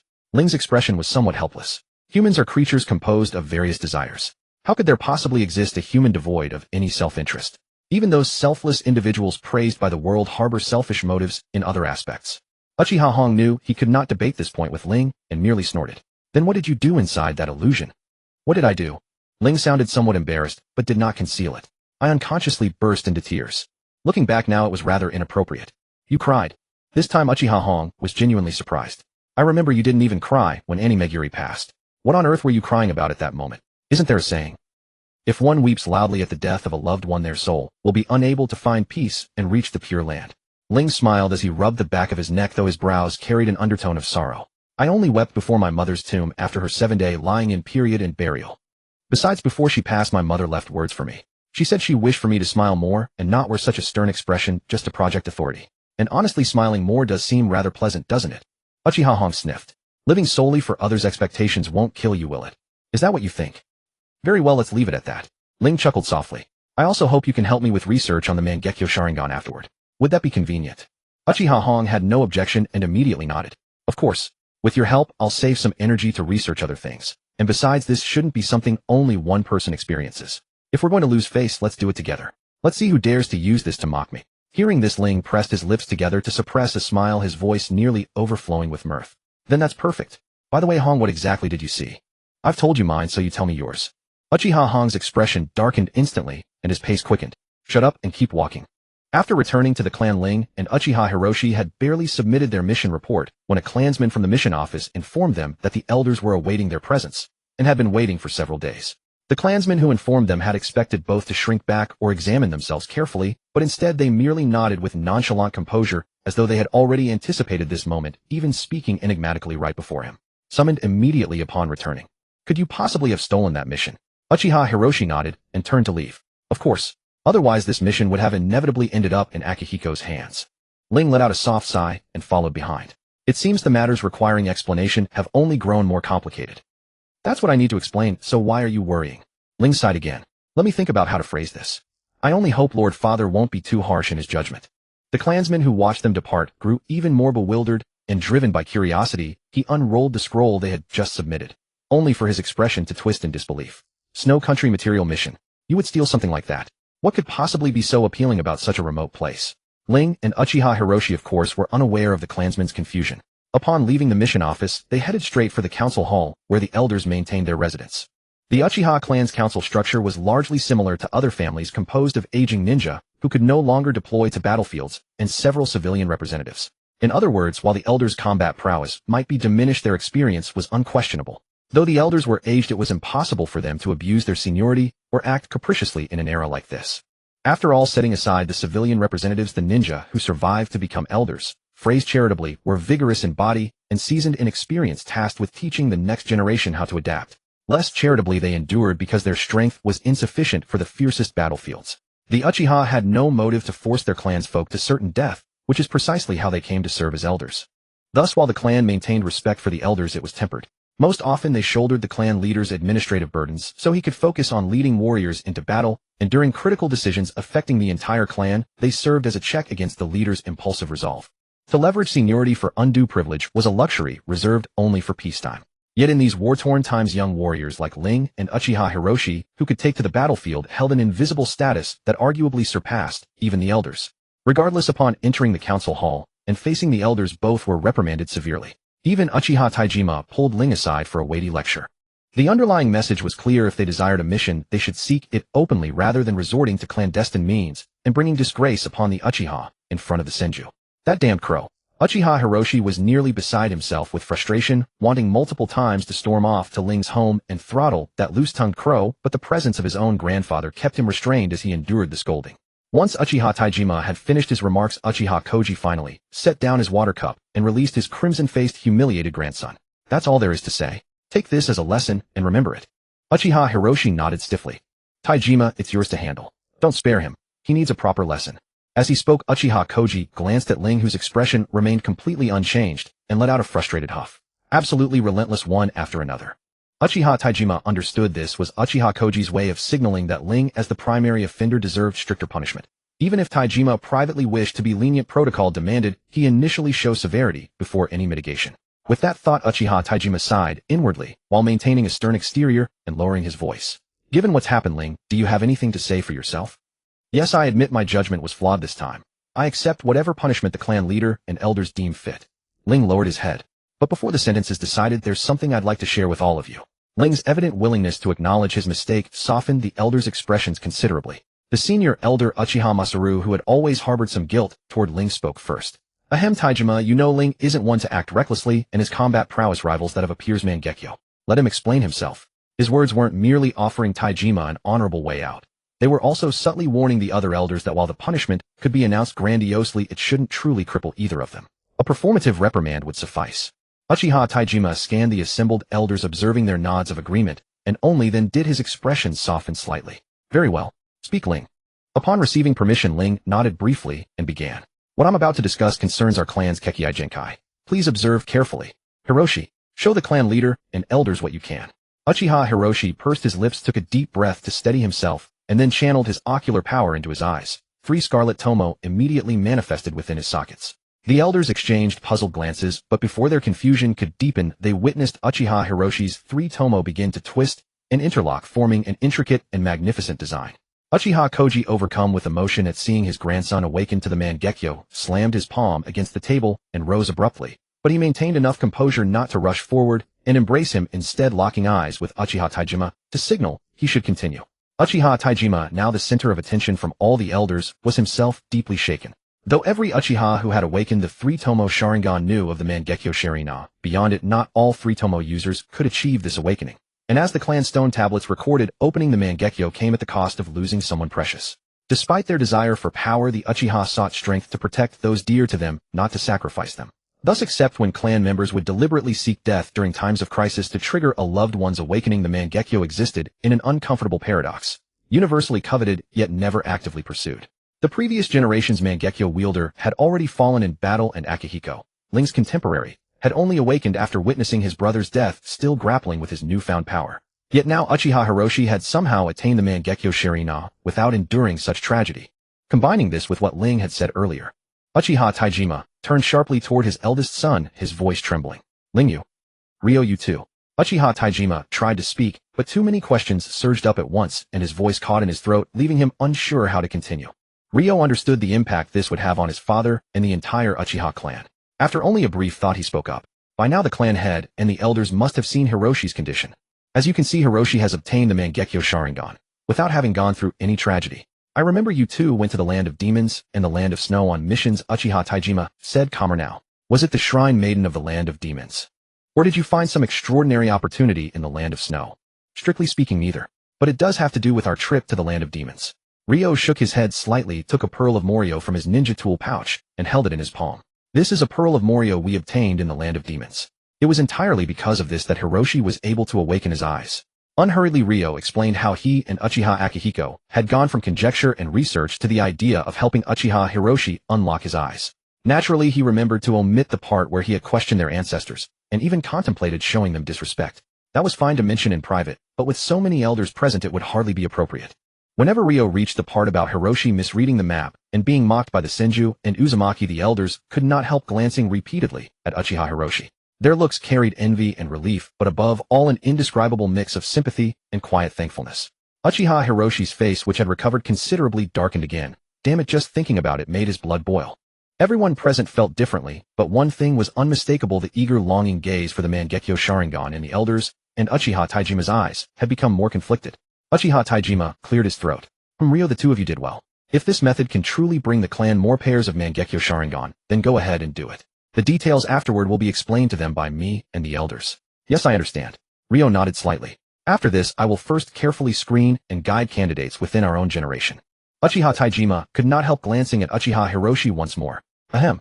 Don't be too harsh either. You still have a long road ahead of you. Though Ryo privately felt there was nothing to it, he still nodded. Yes, I'll remember. After this whole incident, the higher-ups no longer needed to think about how to punish the two. The clan took away 10 of the 15 pearls of Morio and stored them safely for separate research, mainly to see whether they could create a substitute. After all, the power of these pearls came from that self-proclaimed immortal thing called Morio. There might be no way to deal with him now, but who knew what might happen in the future? The remaining 5 were left to Ryo to use on others. If he succeeded, the clan would add a few more pairs of Mangekyo Sharingan. If he failed, at worst, they would lose some face, and no one would really be hurt.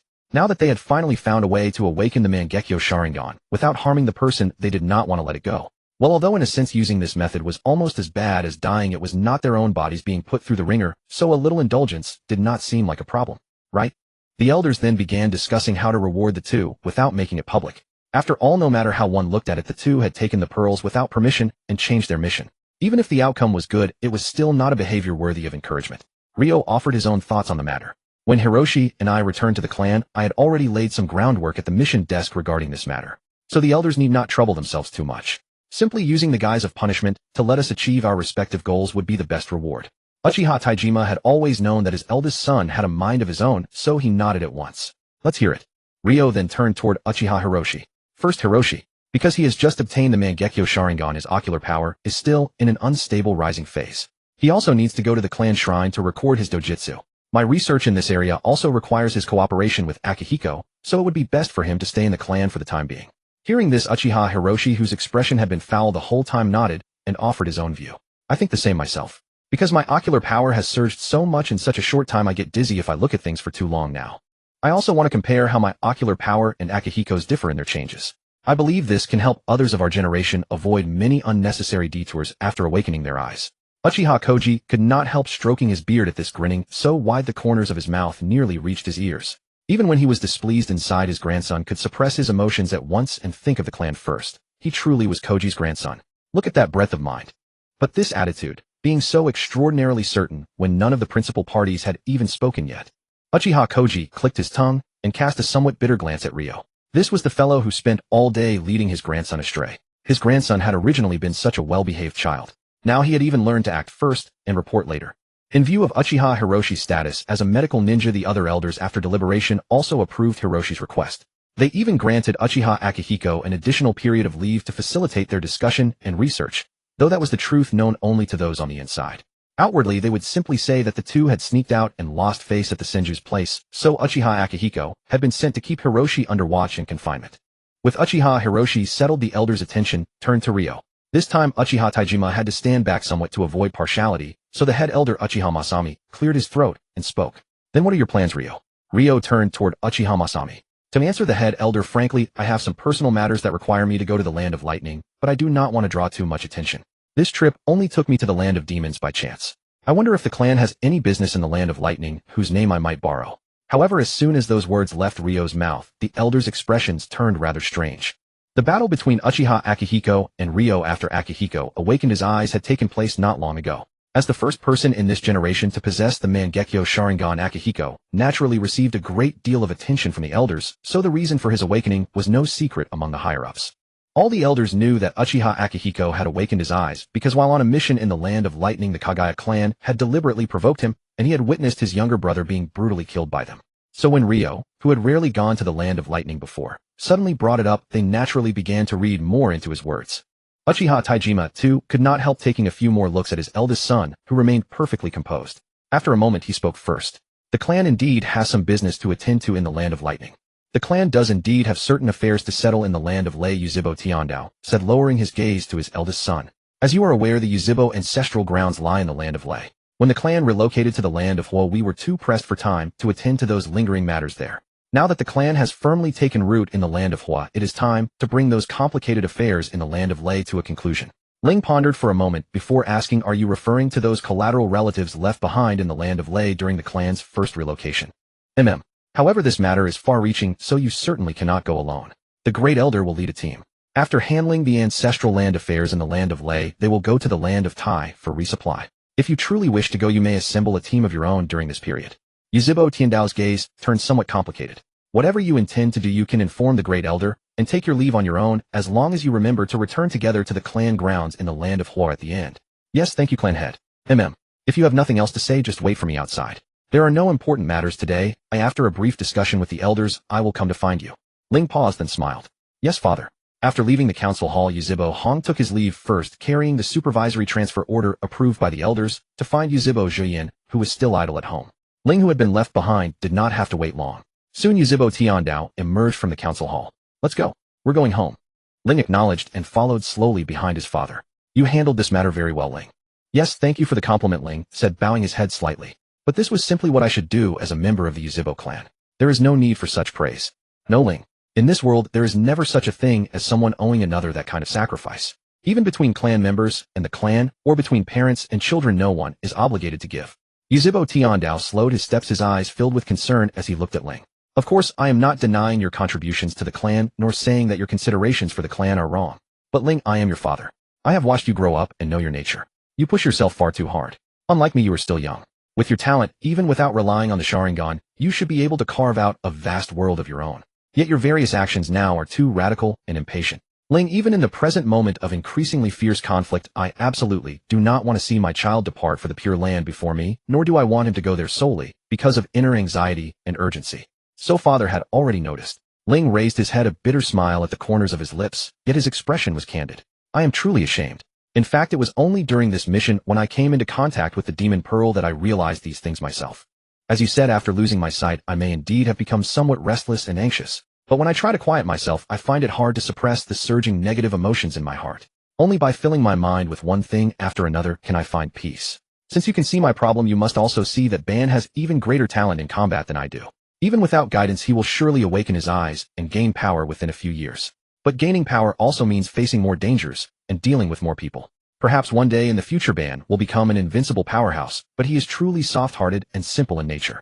On that very day, he might be deceived by someone he trusts and end up battered and bruised. And Xuanai, that child is very good at considering others, and he is easily moved to sympathy. If Ban truly becomes clan head someday, Xuanai will force himself to do things Ban dislikes, even if he himself is not good at them. But if it were only such matters, I would not be so disturbed now.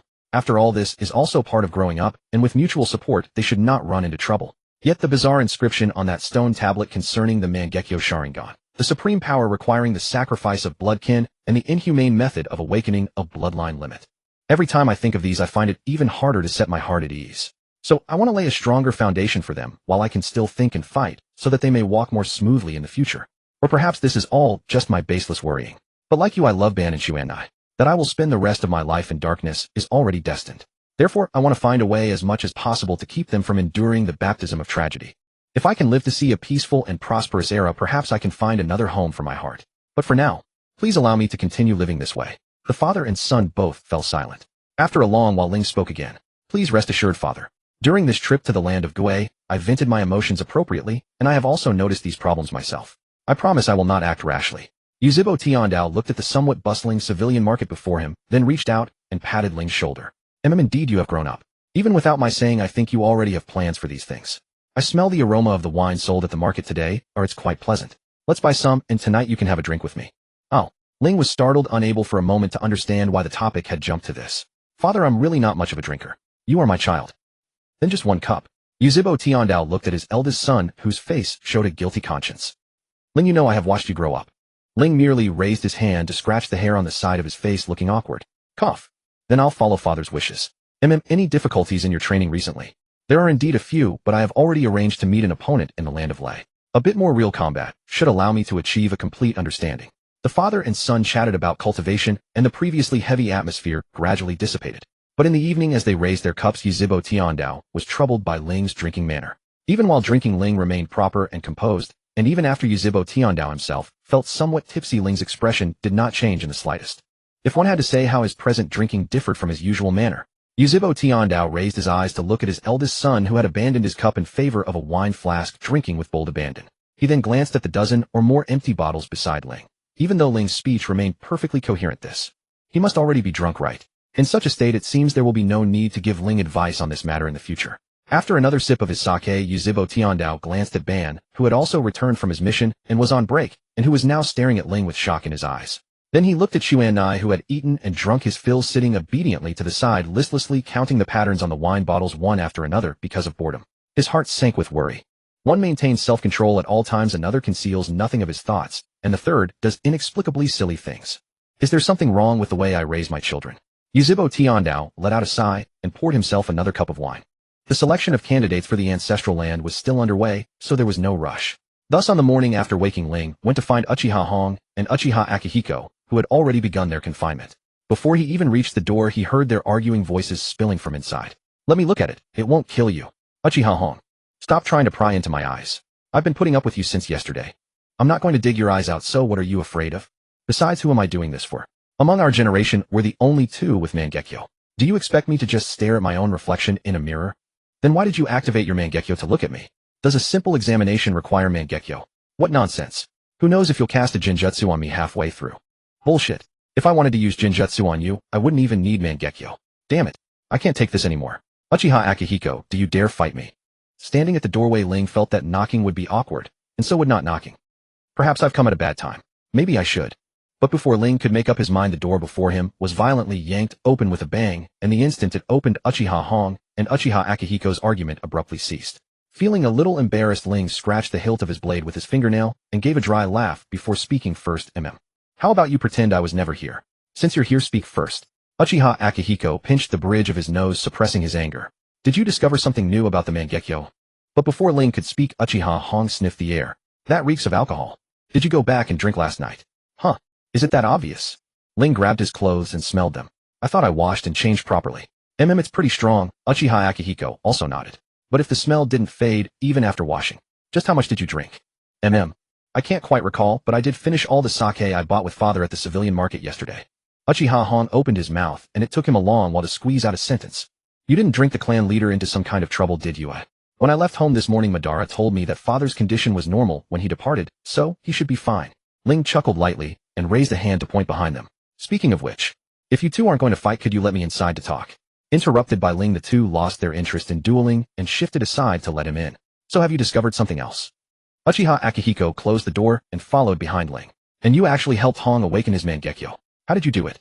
Hong always refused to tell me. All that. It's actually nothing much. Uchiha Ling.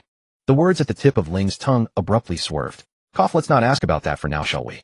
It won't be long before you catch wind of it from the Senju or the Uzumaki. Uchiha Akihiko. Why would it come from those two clans?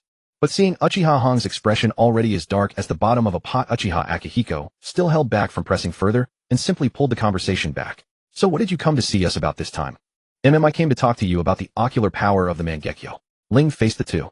Hong, you may not notice it clearly because your ocular power is still unstable and you're directly involved, but in my perception the difference in your ocular power is like night and day.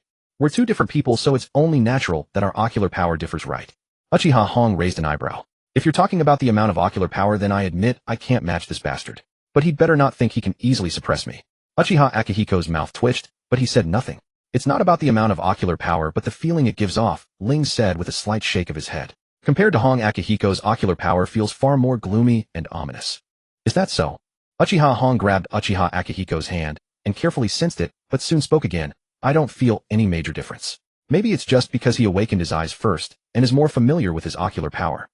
No, the difference is huge.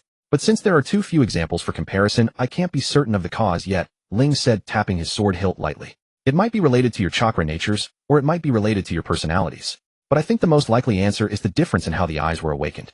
In any case, if anyone else successfully awakens in the future, I hope you'll pay close attention to this aspect. Also, Hong, when you go to the underground shrine to look at the stone tablet later, remember to help me carve 2 copies of it. Huh, didn't this bastard already carve one for you? Uchiha Hong frowned. What do you need so many for? Because Ling has always suspected that someone tampered with the stone tablet.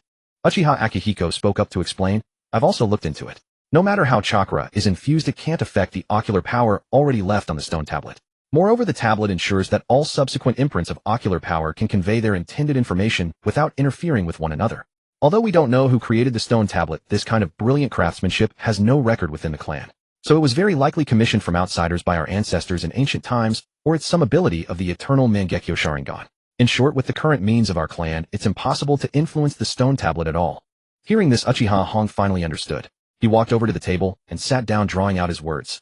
Oh, so you two saw something outrageous on the stone tablet and suspected someone was up to something. Got it. Then I'll do as Ling says. But I don't think this matters that much. After all, if it's really as you two say, even if we found a hidden hand behind it, we couldn't do anything about it anyway. Right now we have a far more serious problem in front of us. Ling was taken aback, showing rare confusion.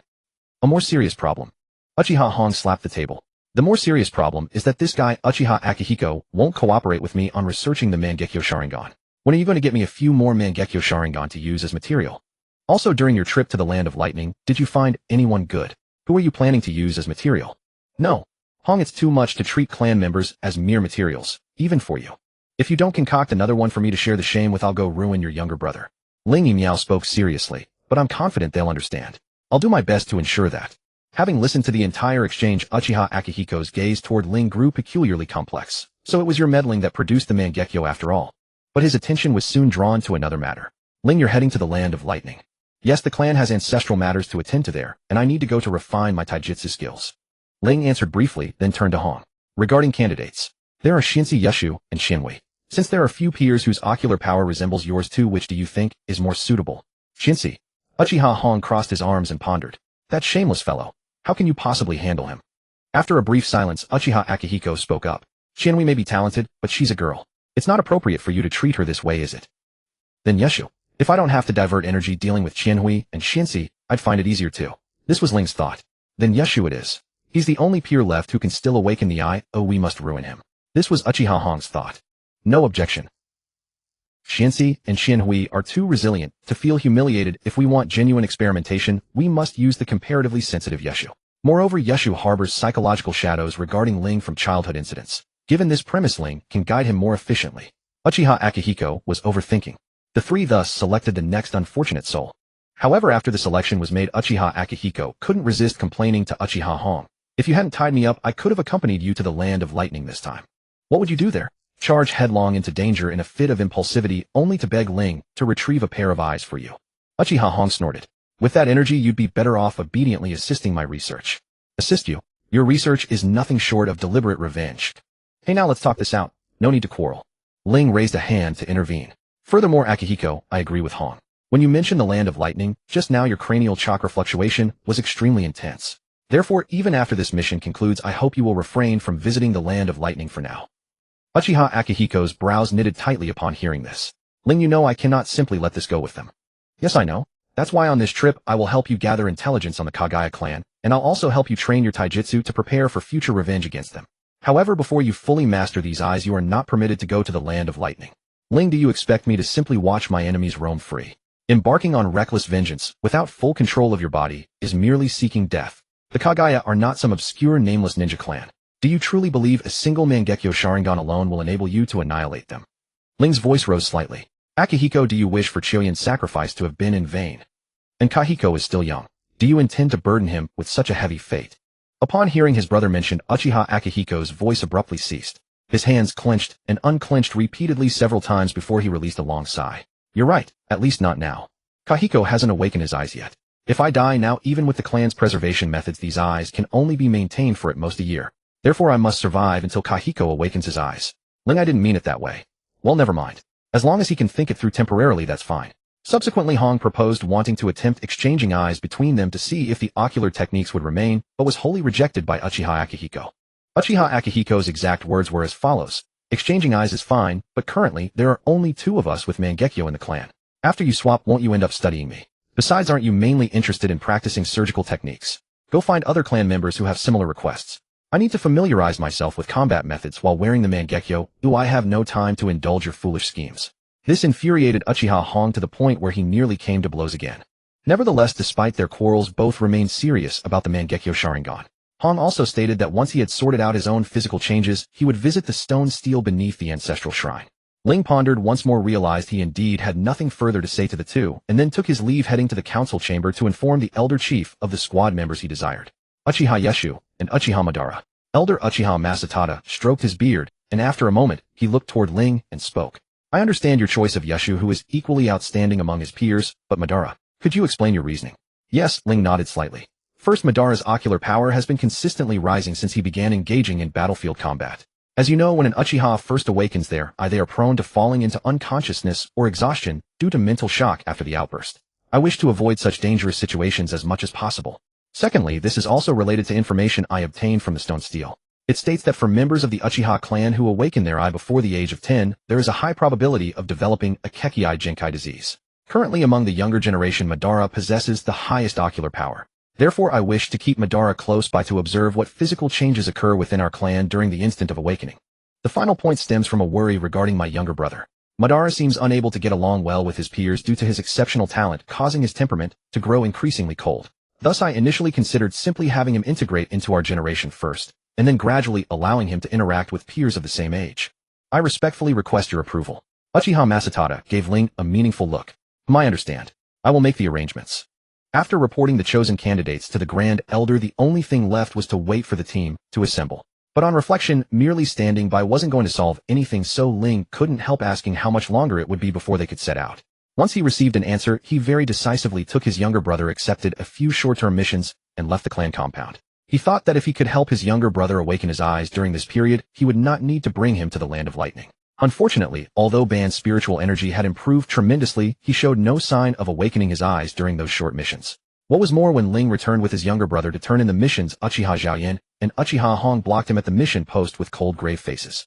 The two completely ignored Ban, who had started bristling the moment he saw them, and directly took hold of Ling on either side, dragging him away. It was only after Ling, utterly bewildered, had been pulled along for some distance that he came to his senses and called out to stop them.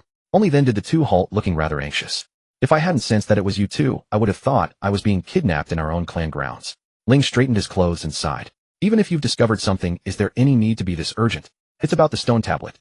Uchiha Zhaoyan lowered his voice. Someone has tampered with it. Ling's hands paused as he was adjusting his clothes, and his expression turned icy. No wonder. Wait for me a moment. I'll tell Ban and come right back. Hurry up, Uchiha Hong clicked his tongue. To think someone actually sneaked into the ancestral hall. A bunch of... Hearing Hong's indistinct curses trailing off, Ling did not delay any further. After a brief moment of sensing to get his bearings, he walked toward Ban. Elder brother. Hearing the slight displeasure in Ban's voice, Ling reached out and ruffled his younger brother's hair, some of the cold severity on his face fading. All right, stop sulking. Zhaoyan and the others, and I have urgent matters. Can I leave the mission handover to Ban? After hearing that, Ban's brow furrowed even more. Yes, I can manage alone. But elder brother, if your peers come to you for everything, then what good are they to you? Wouldn't it be more comfortable to just do it alone? Hearing this, Ling's brows could not help knitting with a touch of melancholy. Ban, there is a reason the saying, human strength has its limits, has been passed down. Even if your talent is enough for you to handle any unexpected crisis, there will come a time when you need companions. Ban, those who walk alone without a companion are destined never to walk far. If possible, I hope you can make a friend of equal ability who shares your heart, even if they are from another clan. Ban shot a glance at the two men at the street corner, their faces filled with anxiety, and subtly curled his lip. You worry too much, elder brother. At the very least, at the same age, I have not yet achieved what you achieved back then. And making friends outside the clan is utterly impossible. Ling was even more helpless, but just as he was about to say something, Ban gently pushed him. Elder brother, go attend to your business. Those two may not be your equal, but they normally act with restraint. For them to be so abrupt today, something important must have happened. If you wish to talk with me, you can wait until we are home tonight. For now, go to them first. Very well. I'll leave the task of turning in the mission to you, Ban. Ban nodded. Have a safe journey, elder brother. Ban watched Ling quicken his pace toward the two at the street corner. After a brief exchange, Ling's expression turned cold and sharp, and he followed them, stepping onto the rooftops with Chakra and heading far away. Only after the three had vanished from sight did Ban lower his head to look at the mission scroll in his hand. After a short silence, he let out a contemptuous laugh and walked into the mission post. Ling naturally knew nothing of Ban's subsequent reaction. He simply followed the two along shortcuts to the ancestral hall. After announcing himself to the clan member on guard, he went straight to the underground chamber where the stone tablet was enshrined. Once they were out of the clansman's sight, Uchiha Hong spoke, first, his voice not loud. The day after you took your younger brother to do missions, Zhaoyan showed me the bamboo-carved book he had given you. Honestly, at the time I didn't think anything was off. I only thought that some radical-minded ancestor had altered the information left on the tablet while recording it. After all, everyone knows that we Uchiha tend to have a few loose screws in our heads after awakening our eyes. But when I saw what was written on the tablet with ocular power, I knew something was wrong. Xiaoyan isn't a sensory nin, so he might not have noticed, but I'm different. The moment I used my Mangekyo Sharingan to read the tablet's contents, the malice clinging to it nearly made me sick enough to throw up. Wrapped in that malice, I couldn't continue reading alone. I had no choice but to pull Xiaoyan in to read it with me just in case. But after I had read the whole thing and begun transcribing it, Xiaoyan told me that among the various Mangekyo ocular techniques recorded later, several had been unnaturally blurred. But when we went to ask the clan member who had been on watch outside, he said no other clansman had come since Xiaoyan's last visit. Yet the alteration of the stone tablet could not be faked. Someone had definitely gotten in. Hong is right. Uchiha Xiaoyan also nodded. And the method used to blur the ocular records is extremely skilled. It looks as though it had simply been worn away by time. If I hadn't seen it still relatively clearly last time, and you hadn't had me transcribe it twice, I would never have noticed, even though it looked different this time. Ling's face sank. His left hand touched the stone tablet, but in his perception, it was only an ordinary stone tablet. Once he realized this, he understood that to perceive the problem with the tablet more concretely, one had to possess the Sharingan. But his hand unconsciously tightened around the hilt of his sword. After drawing a deep breath, he spoke in a low voice. Exactly which ocular techniques were blurred? Those are the ocular techniques that awaken the eyes through relatively peaceful means, along with a small portion of offensive ocular techniques. Uchiha Hong glanced at the taut veins on the back of Ling's right hand. If you had delayed any longer, we would have reported directly to the clan. It should be reported to the clan, but a simple report alone would be useless. Ling withdrew his hand, and his expression returned to its usual calm. Yet the corners of his lips, habitually curved with a warm smile, were now bent downward in a hard, cold angle. The ancestral hall has always been a place for paying respects to our predecessors. Even if no important materials are stored there, it is covered with jutsu formulas, and clan members are stationed to guard it long term. Being able to evade the guard's vigilance is nothing, but being able to evade those jutsu as well is another matter entirely. From this we can deduce two possibilities. First, an earth-natured clan member who harbors resentment toward the clan hid the fact that they had awakened the Mangekyo, and is extremely familiar with the ancestral hall's jutsu, took advantage of a moment when no one was paying attention, and subtly altered the contents of the stone tablet. Unlikely.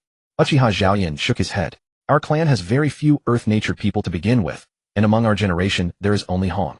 Moreover, even if someone were thoroughly familiar with the jutsu, it would be impossible to enter this place without damaging the jutsu in the slightest.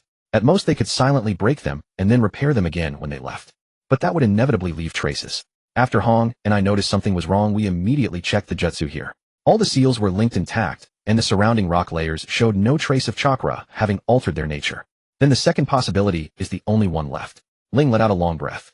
There is one outsider, or even a group of outsiders, who knows mysterious jutsu, has extremely high attainments in jutsu formulas, and may have obtained the Mangekyo Sharingan. They are targeting our Uchiha clan, and they bear us intense malice. It may not sound good to say this, but I would rather it be a clan member who harbored hatred for the clan and laid hands on the stone tablet. After all, the most unsettling thing is the unknown. Now how are we supposed to explain this to the clan? Uchiha Hong raked his fingers through his hair in exasperation. Should we find someone to redesign the jutsu formula, or simply tamper with the stone tablet? Our clan has never been adept at jutsu formulas in the first place, and this unknown enemy comes and goes without a trace. Even if we revise the defensive formulas, they wouldn't improve much. Uchiha Xiaoyan frowned as well. Still, tampering with the stone tablet is worth a try. I've looked into it before.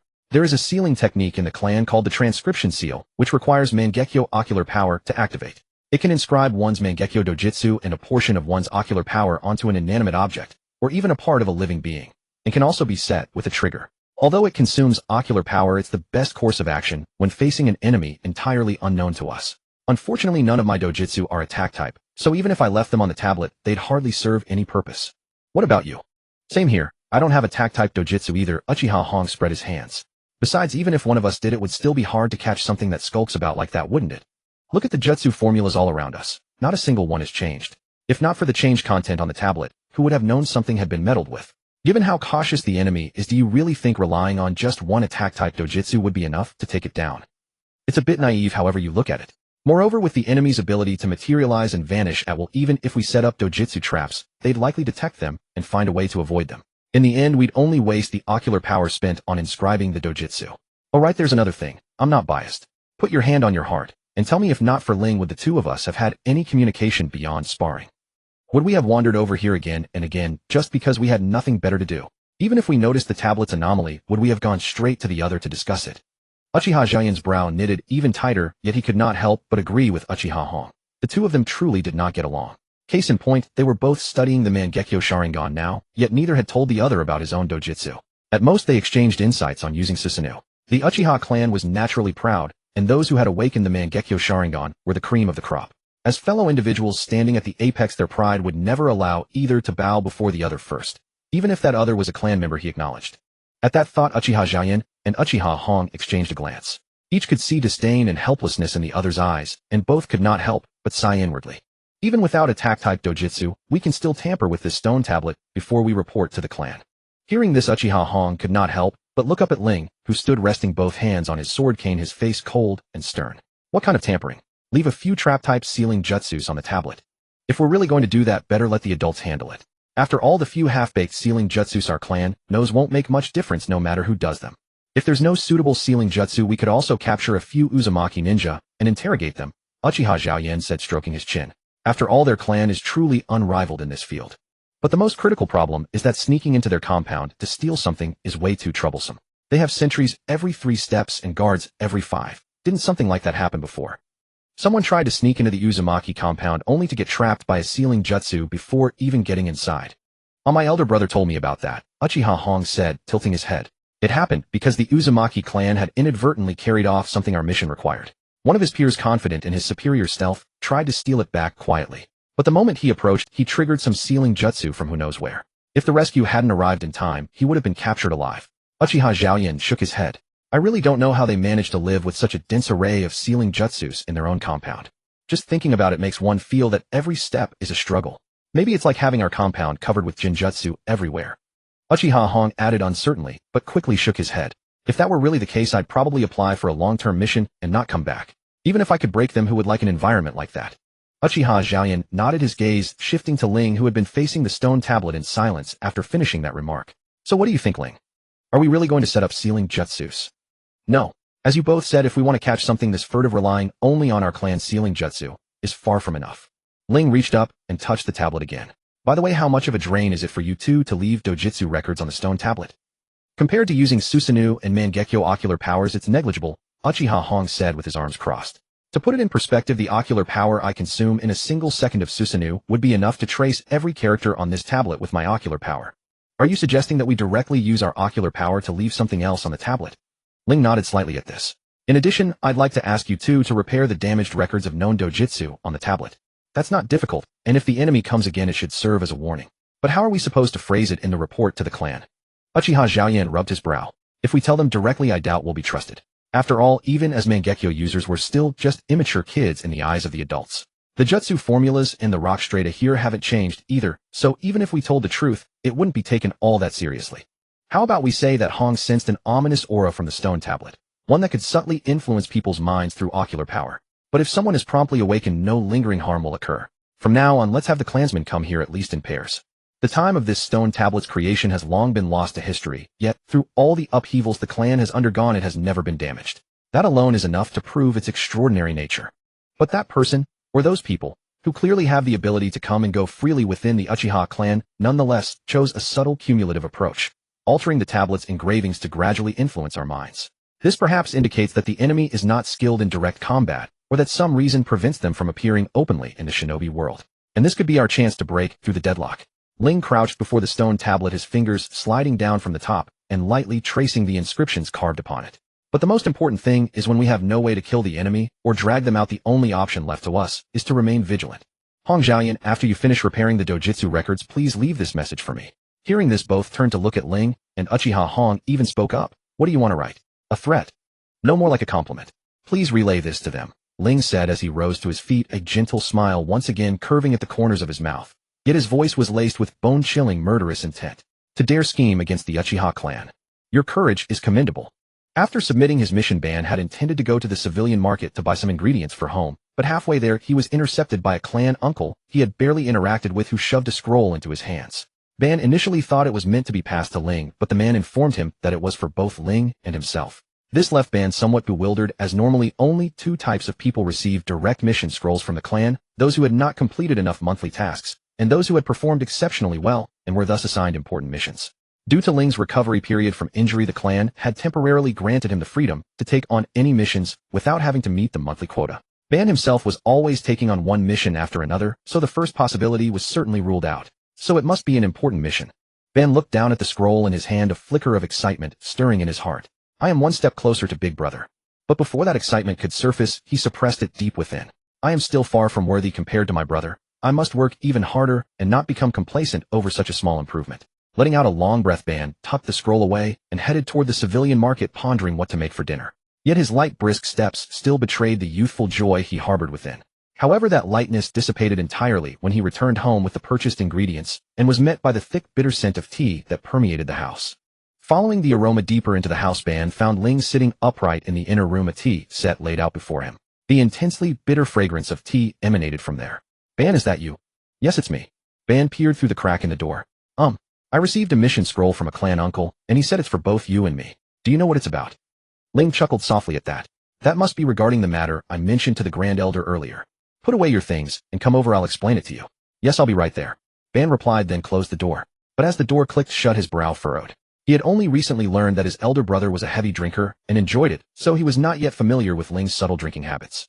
However, he had long known his brother's tea-drinking habits. When encountering joyful events, Ling would brew floral tea with a light, sweet fragrance. When faced with a dilemma, he would brew fruit tea that was crisp and slightly tart. But this kind of tea so oversteeped that it had lost its original flavor, and even the aroma was bitter. Ban recalled Ling having brewed only twice before. Once was when Ling first went to the battlefield, and the other was when their mother passed away. Neither occasion was remotely associated with a good mood. Did something happen when he met those two? Ban placed the purchased ingredients in the kitchen, a hint of worry creasing his brow. If only I were stronger, maybe I could help somehow. Brother. Ban turned his head to find Quan Nai gripping the doorframe. A rare smile appeared on his usually expressionless face as he waved at his younger brother. What is it? Is there something you need help with, Quan Nai? Brother, didn't you go on a mission with Big Brother? Quan Nai walked over to Ban. Did something happen during the mission? Big Brother looked a bit scary when he came back. Sorry, Quan Nai, I'm not sure either. But I don't think it's the mission's fault. Ban sighed. I'll try to ask him about it. Could you help me wash the ingredients? I'll cook after I talk to him. Quan Nai nodded obediently. Ban smiled and ruffled his hair, then turned to find Ling. But he stopped at the door and turned back. By the way, do we have any tea snacks at home? Big Brother once said that eating something sweet helps when feeling down. Oh, I know. Father bought some red bean yokan yesterday. Quan Nai pointed to the top cupboard. They're all up there. Let me see. Oh, there's only one piece left. Ban looked troubled. Shouldn't Father have some too? Give it to Big Brother first. Father won't mind. Quan Nai looked up at Ban, who was standing on the ceiling. Besides, Father ate a lot yesterday, he'll be fine without it today. Ban thought about it and decided that made sense. He reached up to retrieve the neatly wrapped red bean yokan from the cupboard. Alright, I'll give it to Big Brother first. After sensing that Ban had left, Ling's smile faded. He sat still for a moment, then raised his hand to pour himself another cup of the tea that had become so strong it had lost its original flavor. Having spoken with Uchiha Zhaoyan about the plan, Ling did not linger long at the shrine. He headed straight back home. Having his worst fears confirmed was not a pleasant thing. In fact, he was now deeply troubled by the hidden hand lurking in the shadows. How many people were they? How could their abilities be countered? Why were they targeting the Uchiha clan? And who? Each unanswered question left a shadow in his heart. But more critical was his own helplessness in the face of it all. The enemy is right before me, yet I am powerless. Ling traced the patterns on the teacup, his lips pressed into a thin line. What use am I now? Knock knock. Big Brother, may I come in? Hearing Ban's voice, Ling snapped back to reality. He looked toward the direction of the sound and offered a gentle smile. Of course. Come in. Ban slid the door open and placed the sliced yokan on the table, then sat down across from Ling. Big Brother, are you in a bad mood? Ling held the teacup, a warm smile still lingering on his lips. He made no effort to conceal his emotions. Yes, I'm feeling a little down. Ban carefully observed Ling's expression and ventured. Is there anything I can do to help? Not yet, Ban. Ling said, his smile widening slightly. Not even I can do anything right now. Ban was taken aback. Is there really something that even you can't do, Big Brother? Ban, I've told you many times before. There is no one in this world who is omnipotent. Every being's strength is only relative. Ling took a light sip of tea. Everyone has strengths and weaknesses. You do, and so do I. I asked Jiayan and Hong to investigate, and the results came in. But when it came down to it, I realized I couldn't get involved because of my own lack of ability. Enough. Let's not dwell on these troubling matters. Read me the scroll that the clan uncle gave you. Ban knew better than to press further. He cast a worried glance at Ling, then took out the scroll and began to read. In the end, Madara could discern nothing from his elder brother's expression, so he could only obediently focus on the mission that had been assigned to them. No matter how Madara examined the scroll, however, he could not make heads or tails of the line, instructing them to break away from the team upon entering the land of lightning and act according to circumstances. Actually, this operation was recommended by me to the elder. As for the reason, Ling set down his teacup. I have some personal grievances in the land of lightning. Traveling with the team is merely a cover. Personal grievances? Madara was taken aback, trying to recall the missions Ling had undertaken. I thought you never had any conflicts with shinobi from the land of lightning, brother. Madara, sometimes grievances are born without the two parties ever meeting face to face. Ling turned toward Madara, the corners of his mouth slightly raised yet devoid of any warmth. It is like the children of our clan who have never truly laid eyes on the Senju yet already regard them as enemies. It is the same between me and the land of lightning. Could it be that this so-called grievance is the reason for brother's foul mood? Madara tilted his head, not entirely understanding, but that did not stop him from accepting the explanation and continuing to ask about the mission. Then what are we supposed to do in the land of lightning? Ling paused for a moment before answering. Truth be told, I did not want to bring you along at first. This journey is fraught with peril, and in my current state, I may not be able to fully protect you. But Madara, you have been improving far too quickly. When I first awakened my eyes, it was because I lacked strength and broke through at the brink of death, a reactive awakening. But you are different. Your ocular power has been steadily climbing ever since you first set foot on the battlefield, and now it is already approaching the threshold for awakening. You could unlock your eyes at any moment. Isn't that a good thing? After all, the Sharingan is our Uchiha clan's Kekkei Genkai, isn't it? Besides awakening, it would let me handle battles far better. Madara's words trailed off. Are you worried that I might awaken my eyes mid-battle and be left powerless in a crisis? That concern does exist. Ling did not hide his anxiety from Madara. The greater one's power, the greater the perils one must face. You are still a newcomer who has not even been on the battlefield for a year, and precisely because of your extraordinary talent and hard work, you have never encountered a truly overwhelming situation. If it were only that I could set it aside. But this remarkable ability of yours is also making it hard for you to fit in with your peers. You might even begin to think, if I can do it alone, then companions are unnecessary. Madara, I am truly worried for you. Madara's fingers, still clutching the scroll, curled involuntarily. He lowered his head, not daring to look at the worry in Ling's eyes. I will be more mindful from now on. Unexpectedly, Ling shook his head. No, this is where I, as your brother, owe you an apology. Madara froze again, staring up at Ling in astonishment. Ling continued, people are inherently different. It was wrong of me to want you to walk the same path as me. Those who are championed have the road of the championed. Those who blaze new trails have the road of the trailblazer. Madara, you too should have a path that belongs to you alone. That is also one of the reasons I decided to bring you along. Madara was now thoroughly lost by Ling's speech. What reason? I will no longer interfere with your decisions, but I believe it is necessary for you to understand what it truly means to fight in a shinobi clan war. A shinobi clan war. Madara grew even more confused. Am I not already fighting for the clan, eh? You have fought against people, but that is not the same as a war between shinobi clans. Ling shook his head. There are many complicated things involved that cannot be explained in a short time. I will speak with you slowly while we are on the road to the land of lightning. Go home and prepare yourself. In 3 days we will depart with the group.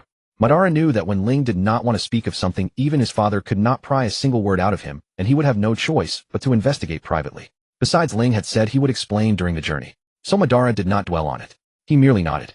Very well. I will prepare both your gear and mine. I am counting on you. Madara did not linger. He quietly withdrew from the room, leaving the space to Ling. That evening, when Uchiha Tajima returned home and caught the bitter aroma of the tea, he also had a long conversation with Ling, one far graver in tone than Ling's earlier talk with Madara. Ling laid out their findings for Uchiha Tajima in meticulous detail, successfully adding another member to the household's ranks of the disquieted. And when Uchiha Tajima discovered that the sweet red bean yokan in the cupboard was gone, his dismay climbed yet another notch. But what could he say? He could only take out his long and used tobacco pipe and sit beneath the eaves smoking through half the night. Madara in turn could only do his best to soothe Izuna, who had grown restless because of the heavy atmosphere hanging over the house. 3 days passed, neither too long nor too short. At dawn on the appointed day, Madara and Ling headed together to the entrance of the council hall and took their places at the edge of the formation according to the elders' arrangement.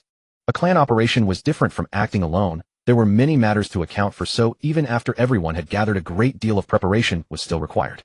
Under Ling's guidance, Madara also met another teammate who would be traveling with them, Uchiha Masaki. However, Masaki's behavior struck Madara as rather odd. Every inch of his face proclaimed reluctance, yet he was strangely obedient to whatever Ling said, and their cryptic exchange only made Madara all the more intrigued. I thought you'd be avoiding me again this time, Ling chuckled. Seems the clan's name works a lot better when it comes to finding you. I wasn't avoiding you. I was just drowning myself in missions because I got dumped. Uchiha Masaki's gaze drifted slightly to the side. Anyway, what did you want from me? I went to see Akihiko and Hiro earlier. Those two didn't exactly look at me with much kindness. Especially Hiro. The gloating in his eyes was practically about to spill over. Ling could not help but let out a soft laugh. For you, isn't that a good thing? Ling's ambiguous words made Uchiha Yeshu even more uneasy, yet he dared not press further, so he could only try to approach from another angle. Did you go to the Lei country because of Xiaoyan? For the time being, yes. Ling said with a smile at the corner of his mouth. After all, they have presented us with such a grand gift. As a fellow great clan, wouldn't it seem too impolite if we didn't reciprocate? If Yeshu wishes to withdraw, there is still time. I will go speak with the Grand Elder and have someone else replace you. No, a trip to the Lei country wouldn't be bad. Uchiha Yeshu's reluctance was almost written plainly on his face, yet his voice remained calm. Tell me, are you really sure it's a good thing? It's a good thing. Seeing Ling nod, Uchiha Yeshu relaxed a bit, crossed his arms, and stood aside, without further words. Ban saw that the two had finished talking and finally interjected. Now, brother, can you tell me the difference between battles among ninja clans and ordinary battles? Ling nodded slightly, but before he could speak, Uchiha Yeshu showed a surprised expression. Your brother has only been on the battlefield for less than a year, hasn't he? You're telling him all these intricacies so soon.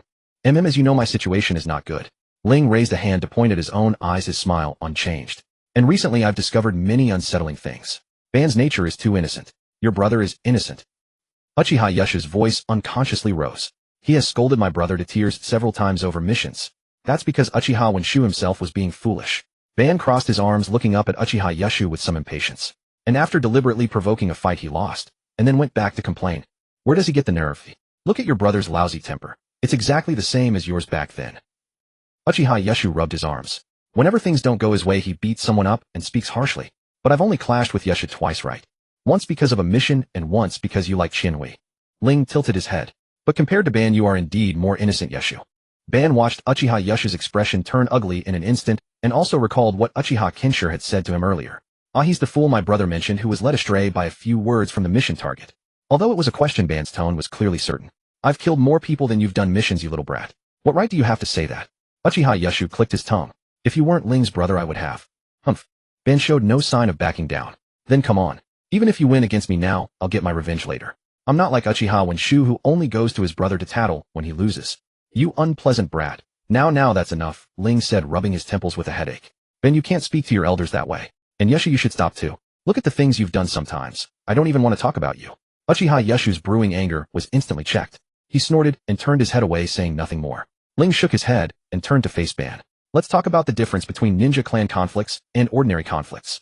I wonder if you have ever encountered a situation where the opposing ninja clan had received a conflicting mission but chose to retreat when the two sides met.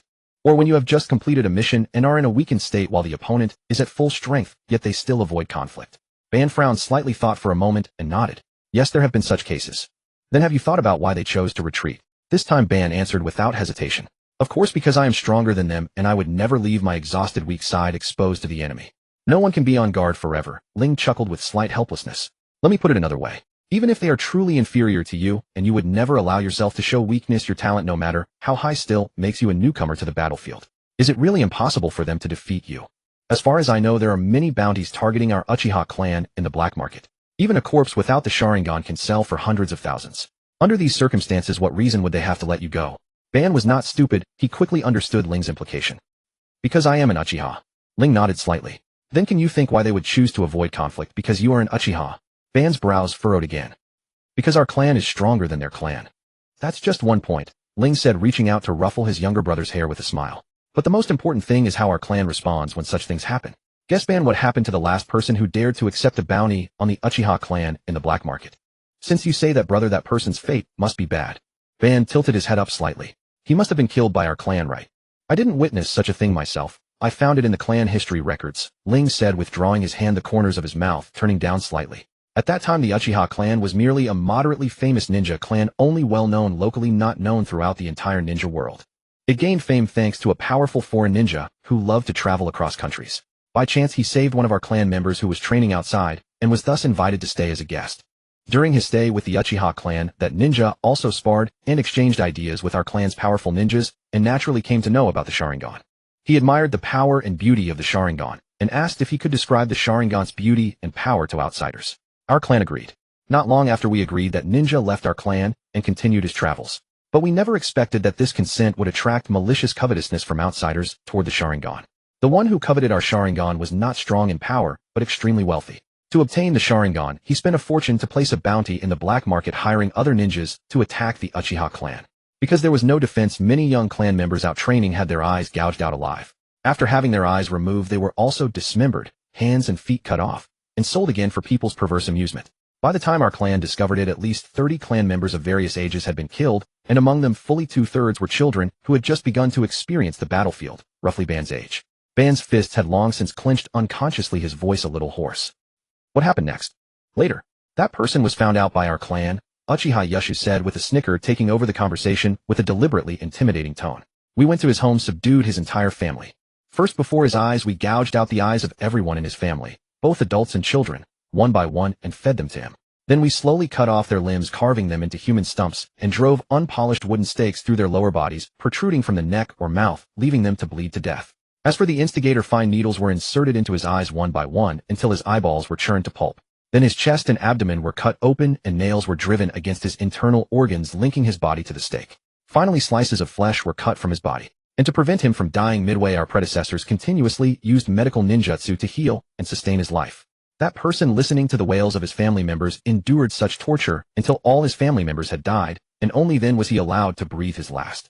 After the instigator died, those who had attacked the Uchiha clan for the heavy bounty were also visited by those predecessors for revenge one by one. So you arrogant little brat, do you understand why no one dares to provoke the Uchiha clan?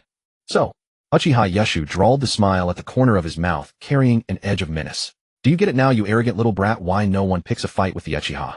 Madara, whose fingertips had gone slightly cold at the story Ling and Uchiha Yushu had just told, rolled his eyes. Did they really think he had been raised on fear? Ling did not immediately notice the faint discord between the two, and just nodded. The facts are exactly as Yushu said. After that incident, the Uchiha gradually entered the world's field of vision, no longer keeping to their own corner. That was when they came to be branded madmen. I understand the sacrifices our ancestors made for us, but Madara wore a conflicted look. What does that have to do with the fighting among shinobi clans? Haha. You may have real talent for martial arts, brat, but you've got no intuition for this kind of thing. Uchiha Yushu draped an arm over Ling's shoulder, smiling frivolously. Looking at you like this, you really are innocent. Madara's brow twitched. He silently ground his back teeth, resolving that once he was strong enough, he would give that man's face a solid punch. Yushu, don't keep teasing Madara. Ling let out a helpless sigh. You weren't much better back then either. Or would you rather I told Madara about you? Uchiha Yushu's laughter stuck in his throat, and his voice turned mournful. Ling, with so many people in our generation, why do you always single me out? At least go fleece someone else if you're going to fleece, all right. When did I ever single you out? Ling looked even more at a loss. After a light sigh, he raised his hand to his forehead. Honestly, where was I? Uchiha Yushu muttered under his breath, at the part where your younger brother has no insight whatsoever. Yushu, you. Oh, never mind. Ling gathered his thoughts and turned toward Madara. Madara, you just asked how this relates to the conflicts among shinobi clans, right? Yes. Madara nodded. I truly can't understand what the Uchiha being called madmen has to do with the battles between shinobi clans. Then Madara, let me ask you, why was our clan oppressed at the very beginning? Ling's face was expressionless. Was it because we should not have repaid that man's kindness and entertained him, or because we should not have allowed him to send our clan's intelligence out? Or was it because our clan lacked the strength to stand against others? No. The other side saved members of our clan, so repaying and hosting him was only proper. And intelligence is something that would have leaked out eventually anyway, that hardly counts as a crime. As for strength, Madara curled his fingers slightly, thought for a moment, then shook his head. Since our clan was ultimately able to do those things to take revenge on those who had hurt us, we clearly weren't weak. Then why did we, though we were not weak, become objects in other people's eyes that could be exchanged for payment? Madara's brows knitted into a deep frown. Because we had no reputation. Correct, but that's only part of the reason. Ling nodded slightly. The other main reason was that the Uchiha at the time did not contend. Did not contend. Madara tilted his head. Why would not contending be a reason for being harmed? If you can't figure it out, Madara, try putting yourself in that position, Ling said with a soft laugh. See what happens when you choose not to contend. When I don't contend. Madara thought back over his experiences from childhood to now. People come looking for trouble. Oh, so how did you deal with it, Madara? I fought all of them off. And after you fought them off? After I fought them off, they would take a detour whenever they saw me. As he said this, Madara began to understand somewhat. So brother, your trip to the land of lightning this time isn't just to stand up for a friend. It's also to warn the Kagaya clan. Exactly. Ling smiled and nodded. As I told you before, the great shinobi clans normally refrain from moving against each other's training squads in order to preserve their strength. Even the Senju clan, who are practically our sworn enemies, would not lay a hand on the young members of our clan out on training trips, except during the times when the two clans are at war. After all, striking at a clan's young members means not just declaring war on that clan, but also showing that you hold the entire clan in contempt. At a time like this, retreat is absolutely not an option. If you show weakness and keep silent, then the enemies you face will no longer be just the clan that provoked you. All your enemies with grudges will follow in their wake and throw themselves at you, tearing you apart. Even those with no grievances will not mind stepping up to add another kick. This is the battle between shinobi clans. It begins without a sound, yet with the slightest lapse it can swallow a person whole. Thus, when the other side knows your identity perfectly well and still insists on provoking a conflict, you must not show weakness at any cost. Because at that moment what you represent is no longer just yourself, but the entire clan behind you. This does seem fundamentally different from ordinary fights. Madara nodded thoughtfully. But in that case, isn't it enough to have a stronger person from the clan answer their provocation? Why did you have to go, brother? The real reason they dare to provoke you is that they believe you are not strong enough, Ling explained patiently. At such times, only a response from a peer or a younger member can produce a stronger deterrent. Well, roughly speaking, it conveys the idea, if you're not even as good as our younger generation, how dare you come looking for a fight? Uchiha Yeshu cut in at the perfect moment. Besides, sending a peer or a junior also signals that you don't want to blow the conflict up. In plain words, you sent your young to provoke, I sent my young to respond. It's only a squabble among the younger generation, so there's no need for the clans to step in, right? Madara nodded slightly and sank into contemplation. Uchiha Yeshu threw a glance at the brooding Madara, then spoke up again. Now that you've finished educating your little brother, let's talk about something serious. What is it? Seeing Ling turn around, Uchiha Yeshu frowned. Their roots are in the land of lightning. And this trip includes clan members who are going to handle our ancestral land matters. If we really stir up trouble, it might be rather unwise. What's so unwise about that? Ling smiled. It's not the Uchiha who are targeting the Kagaya clan. After all, as a great clan, we must be magnanimous enough for a great clan. But the nobles of the land of lightning whose interests have been harmed are a different matter. They'll never allow a lowly weapon to stick its hand into the cake on their plates. To Uchiha Yeshu's ears, Ling's words automatically became, if this trip to the land of lightning didn't leave the Kagaya nursing broken bones, it would be a waste of their provocation. The Kagaya clan is doomed. The thought surfaced unbidden in Uchiha Yeshu's mind. But sympathy was one thing. Was he really going to hold back? Then he thought of that poor nose bridge and decided it was better to let it go. Well, Uchiha Yeshu rubbed his nose. That may be so, but those nobles aren't that stupid, are they? Ling chuckled softly. I can't agree with that. Have you forgotten, Yeshu, what standing our clan once had in the land of lightning before we came to the land of fire? That nobles among ninja title can only fool sheltered princesses who have never seen the world, Uchiha Yeshu said with a frown. Expecting it to actually carry weight with real aristocrats is simply impossible. Ling tilted his head. Isn't fooling the princesses enough? Uchiha Yeshu was taken aback at first, then instinctively raised a hand to cover his mouth. Whoa, you really are a terrible person, aren't you? Well, this is also just making use of one's advantages. Besides, Ling shrugged slightly. When both parties are willing, it can hardly be called deception. You really are. If divine retribution ever strikes you down one day, I won't be in the least surprised. Thank you for the compliment. Madara, who had overheard everything, could only think. What kind of riddle was that now? But the unit had finished mustering, so he suppressed the question for the moment. The Uchiha host set out from the clan grounds in an imposing procession bound for the land of lightning. The departure of so many Uchiha from the Naka River could hardly remain hidden from their old rivals, the Senju. The matter soon found its way onto the desk of the Senju clan's current patriarch, Senju Butsuma. Senju Butsuma glanced over the intelligence, rolled it up casually, and set it aside. Leave this alone. It's a truce period now. Unless you run into them on a mission, don't start any trouble. But clan head, the Senju who had brought the report, said hesitantly, I believe this deserves our attention. Senju Butsuma raised his head, indicating for the man to continue. A while ago the Uchiha had a clash with the Kagaya. This trip of theirs might be. Butsuma raised a hand to stop the clansman. The Kagaya may be a major clan, but if the Uchiha needed to mobilize that many people just to deal with their provocation, they would have been wiped out by us long ago. This force is most likely handling internal clan affairs.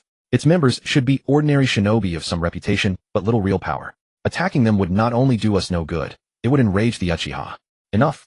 I know how much you hate the Uchiha, but this group won't cause any waves. Say no more about it. Yes. Watching the clansman withdraw with barely concealed frustration, Senju Butsuma sighed. His gaze, however, fell on his eldest son, who had picked up the scroll. What are you interested in this? At that, Senju Hashirama looked up, making no effort to hide his interest in the Uchiha. Yes, I want to understand the Uchiha a little better. The fighting is fierce now. Sooner or later you'll encounter Uchiha shinobi on the battlefield, so it's good to learn about them a little beforehand. Senju Butsuma nodded slightly. There is indeed an Uchiha child of your generation worth paying attention to. As for his name, it should be Madara, I think. His talent is practically a match for yours, and he is also a strong contender for the next Uchiha clan head.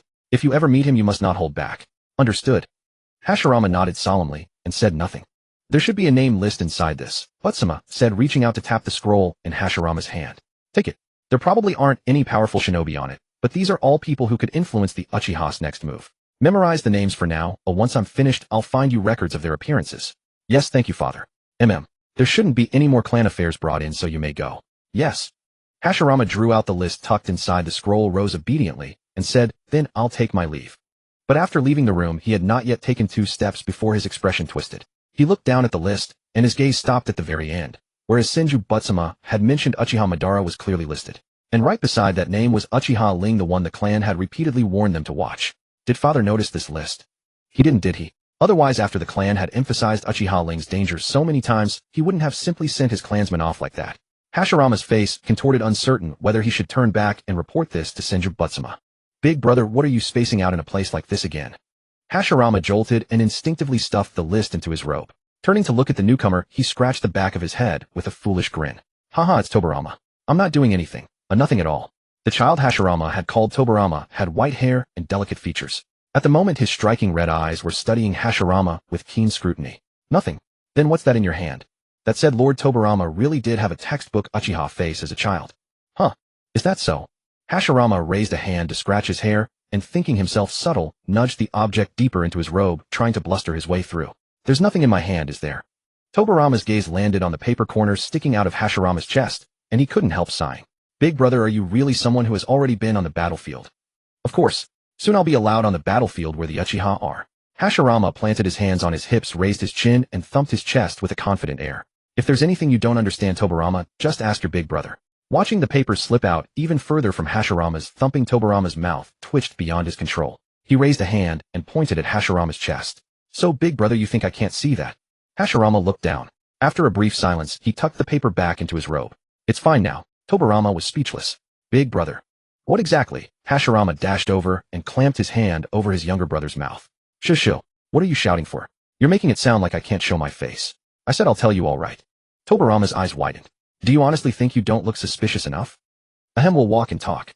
Hashirama draped an arm over his younger brother's shoulders and pulled the list out of his robe. Father gave me a list. I found something in it, and now I'm a bit torn. Hey, look at this. Tobarama followed the direction Hashirama indicated, and the name Uchiha Ling immediately came into view. Uchiha Ling. That looks a little familiar. Hashirama glanced back at the distance from Senju Butsuma's office and lowered his voice. Unless I'm mistaken, it's that Uchiha Ling the clan has been talking about. Tobarama lifted his gaze to his eldest brother, a trace of bewilderment flickering across his expression. The name Ling is hardly uncommon. How are you so certain? Indeed, it's not rare, but look here, Hashirama pointed again to the name Uchiha Madara. Father said there's someone of my generation named Uchiha Madara who may be the next head of the Uchiha clan. Didn't the clan previously say that Uchiha Ling was the clan head's son? These two names mean nothing separately, but appearing together, they're very likely brothers. The Uchiha clan has always valued family above all else. It's completely normal for an elder brother to take his younger brother on missions, isn't it? You make a fair point, elder brother, but Tobarama furrowed his brows. The Uchiha are different from our Senju. Their clan head isn't inherited by bloodline or passed down through succession. It follows the principle of the worthy assuming leadership. Uchiha Ling isn't the heir because he's the clan head's son, but because his strength is so overwhelming and it just happens that he's the clan head's son. What you're suggesting may be possible, but the probability is slim. Besides, such a significant operation on their part could never have gone undetected by the Senju. How could they possibly let us so easily ascertain what the heir is planning to do? Though all the great shinobi clans regard it as an unwritten rule not to lay hands on the younger generation, they're all well aware that clan heirs fall outside this protection. Otherwise, why does everyone keep such tight-lipped about their respective heirs' information? Is that so? Watching his eldest brother's dazed expression, Tobarama couldn't help but sigh. However, while your hypothesis may have low probability, it's still possible. At this point, it would be best to inform father. Tobarama, I don't want to tell father. Tobarama's expression instantly turned blank. What are you planning to do again? Hashirama hooked an arm around his younger brother's shoulders and quickened his pace. I want to visit the land of lightning to see this Uchiha Ling. After a brief silence, Tobarama reached out and touched Hashirama's forehead, then nodded thoughtfully before swatting his hand away and turning back. I'll speak with father and have him assign a team to take you to the land of lightning to find these two. Wait, Tobarama, hold on. Hashirama grabbed him and pulled him back. Tobarama, calm down and just listen to me first. Elder brother, there is no way I'm helping you with this. Tobarama's face hardened. Don't you understand the relationship between our clan and the Uchiha? But Tobarama, that Uchiha is different. Hashirama pressed hard against Tobarama, who was trying to walk away, locking eyes with him. Although I've only met this one Uchiha so far, I'm certain he's different from the others. Unable to break free, Tobarama folded his arms, his expression darkening. Different. All I know is that Uchiha are madmen, and we should stay away from them. But that Uchiha Ling truly is different, Tobarama. You're aware of the conflict between our two clans, right? Elder brother, can you stop spouting nonsense? Sensing his younger brother's exasperation, Hashirama cleared his throat. Then do you know kin who is of my generation? After a moment of consideration, Tobarama replied. You mean that mediocre ninja with no talent, who's always lacking confidence? Hashirama nodded.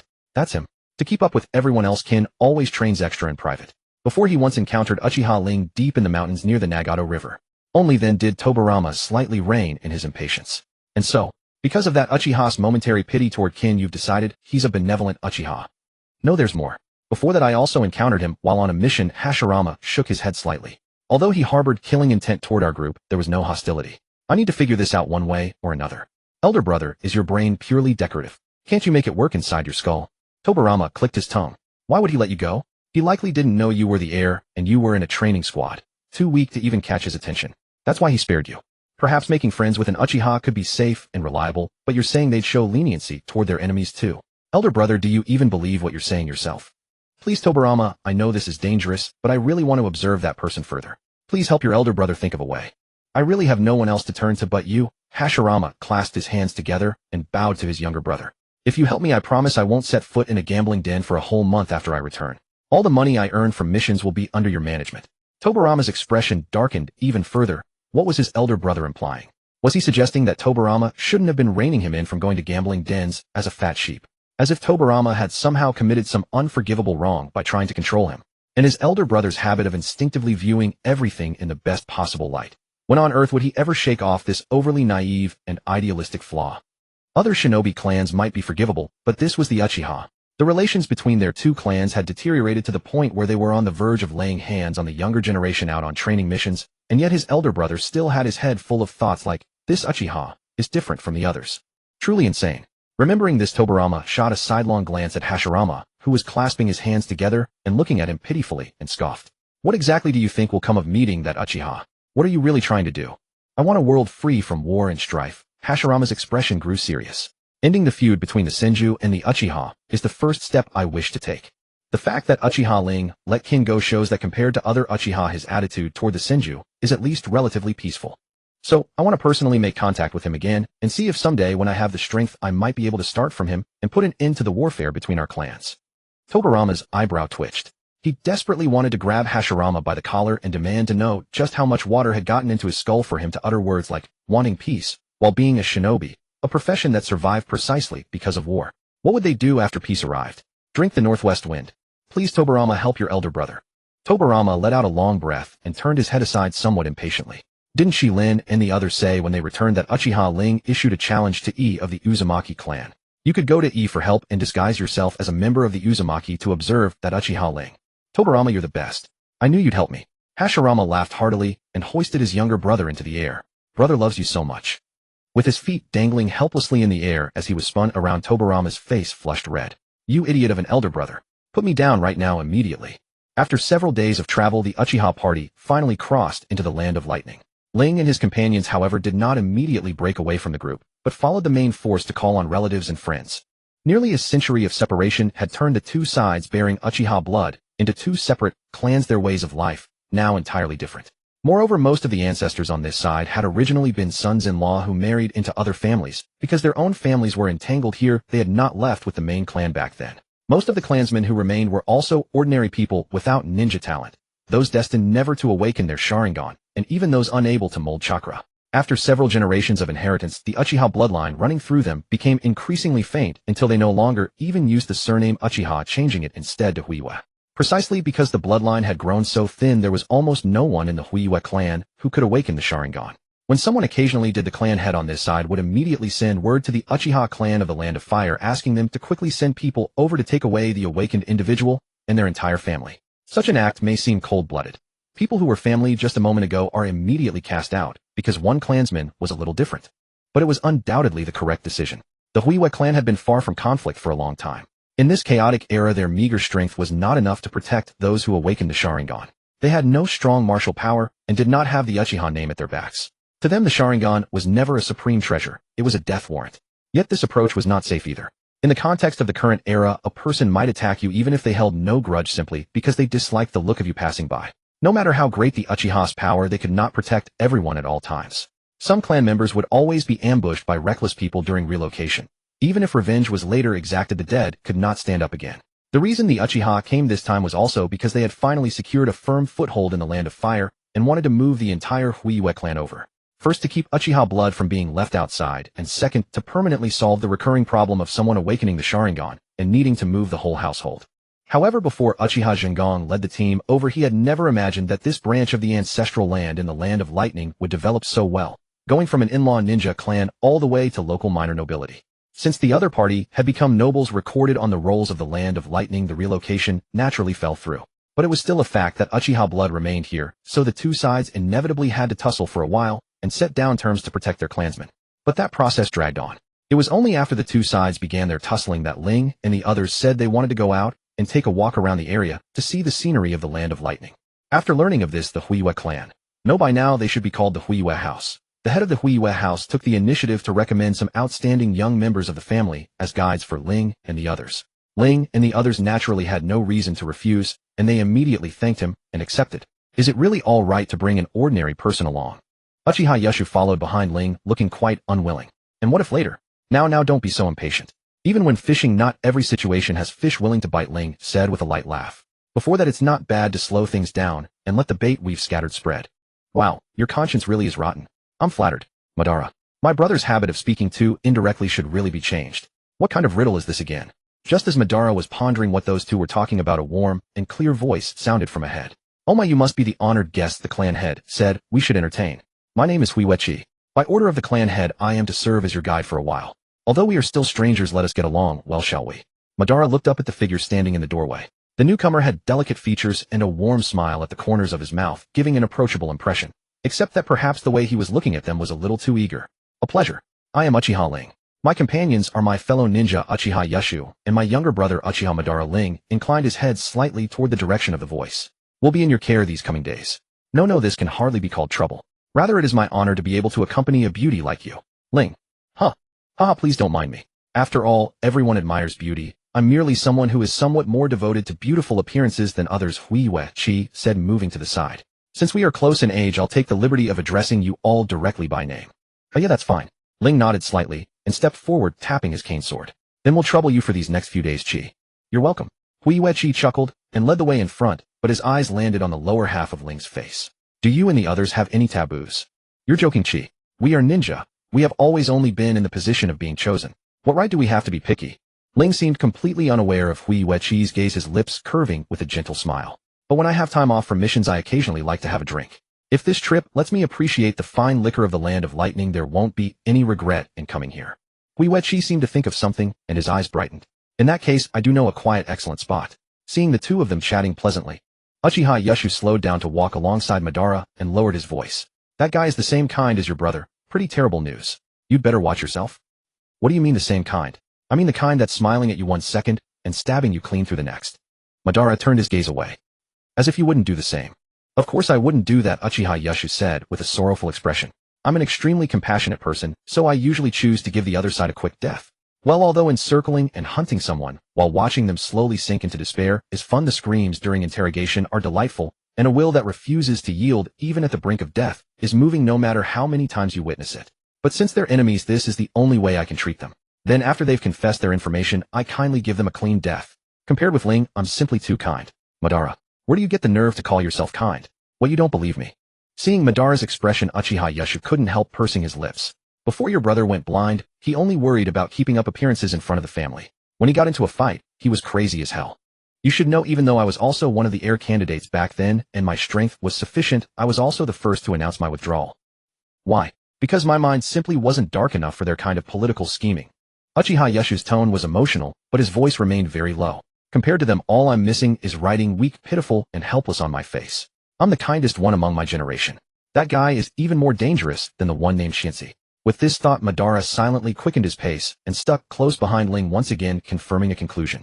There are so many weirdos among my brother's generation. Ling and the others, under the guidance of Huiwechi, explored all the interesting places around. During this time, not knowing what purpose he had in mind, Huiwechi once tried to get Ling drunk with alcohol, but ended up getting drunk himself to the point of vomiting and then clung to Ling's legs, babbling away a great deal.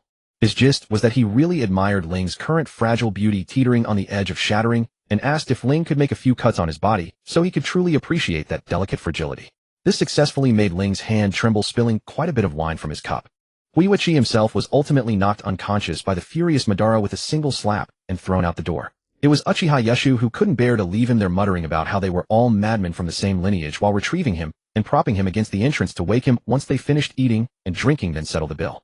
The group appeared to genuinely be sightseeing in the land of lightning, but beneath this relaxed atmosphere Madara grew visibly restless. In his view, such aimless wanderings served no purpose toward their goals. If they had that time, they'd be better off training at their base.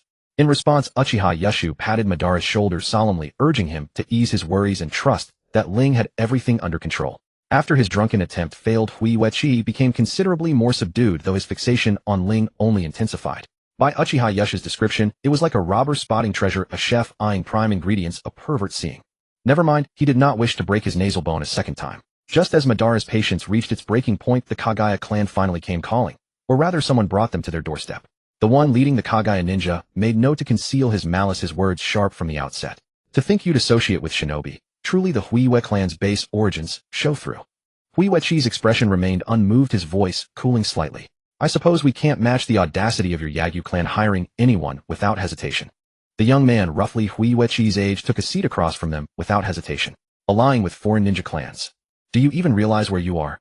Huiwechi's voice rose sharply. Yagyu Jigen, don't you dare throw false accusations at me. Yagyu Jigen showed no fear, instead raising his own voice to draw attention. Huiwechi, you should remember, this is the land of lightning.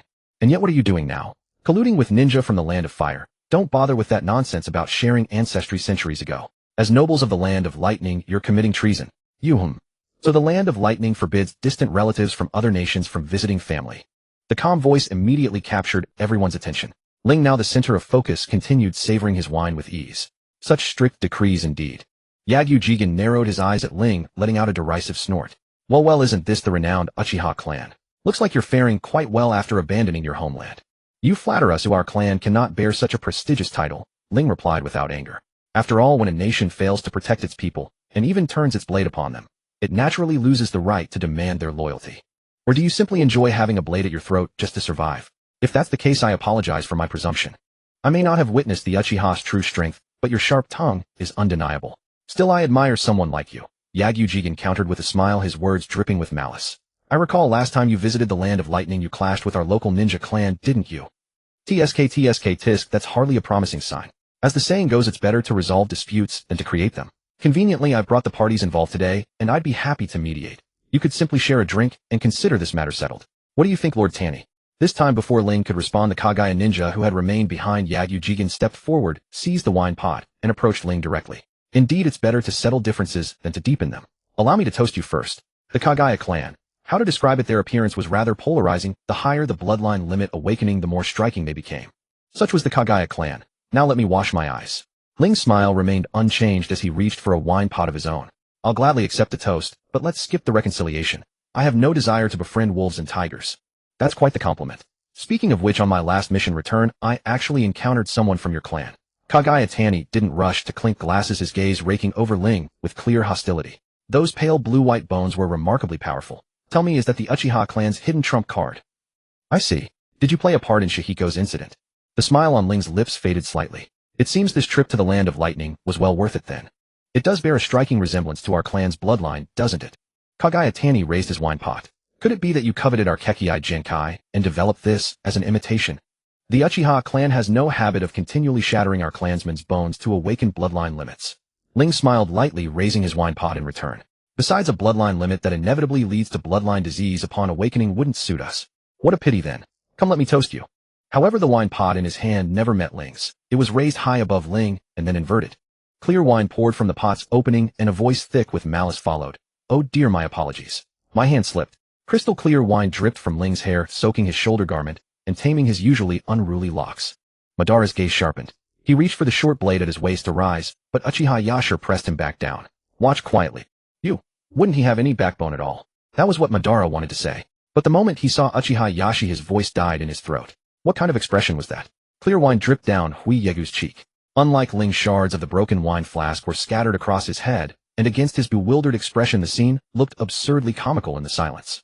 His eyebrows tilted downward, eyelids half closed in what appeared to be compassion, yet his gaze slanted upward carried a frivolous scrutiny, and the faintest trace of a smile at the corner of his mouth subtly revealed the owner's inner delight and anticipation.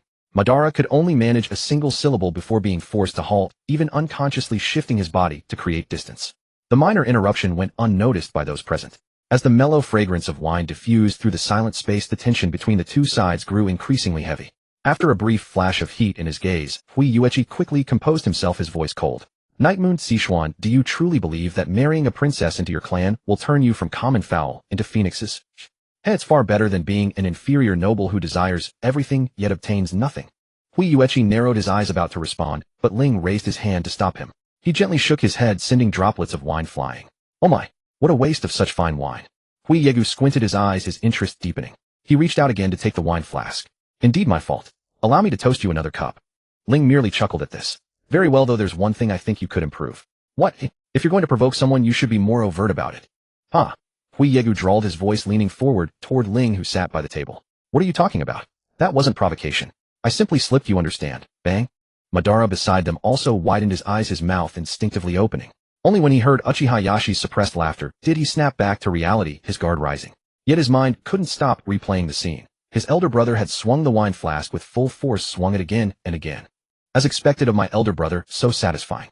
Meanwhile, Ling, the center of everyone's attention, leisurely set down the wine flask, now reduced to just its neck. He ran his fingers through his wine-dampened hair at his forehead, sweeping it back. His voice was gentle, a smile playing on his lips. Learn from this.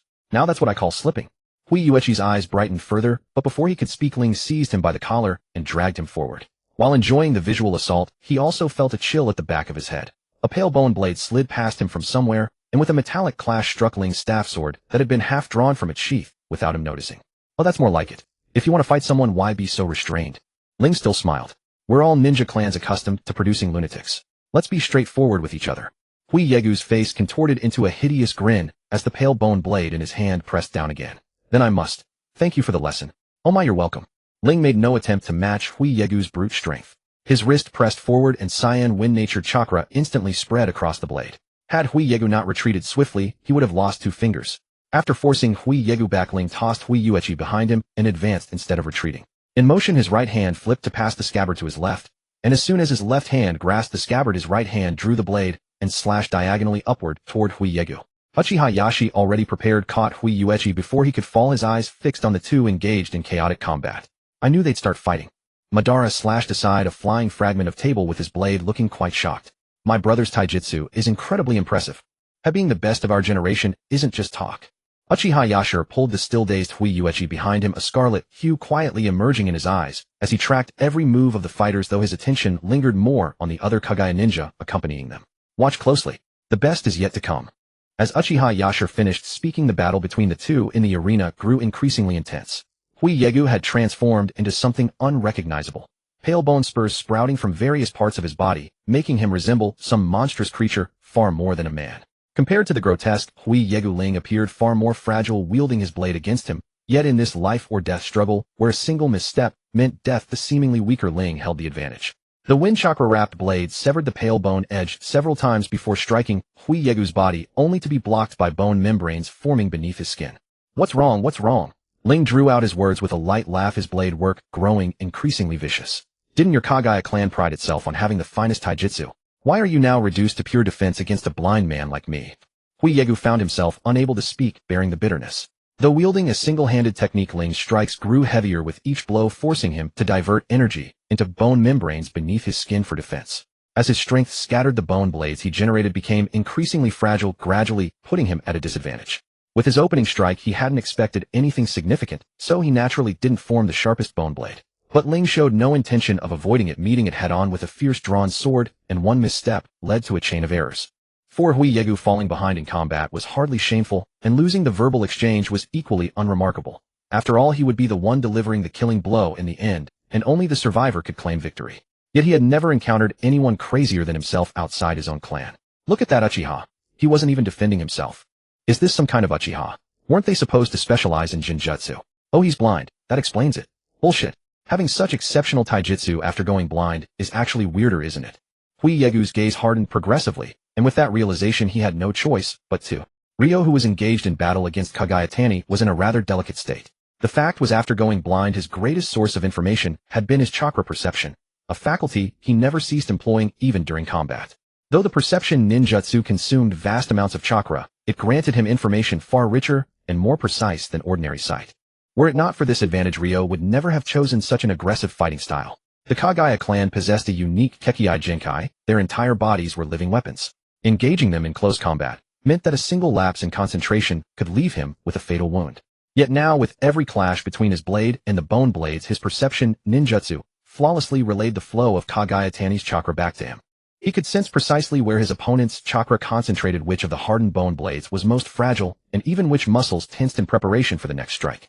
Therefore, even after exchanging close-quarters blade work with Kagaya Tani for over a dozen rounds without sight, Ryo remained completely unscathed. This was the advantage of possessing superior battlefield intelligence, but its disadvantage was equally apparent.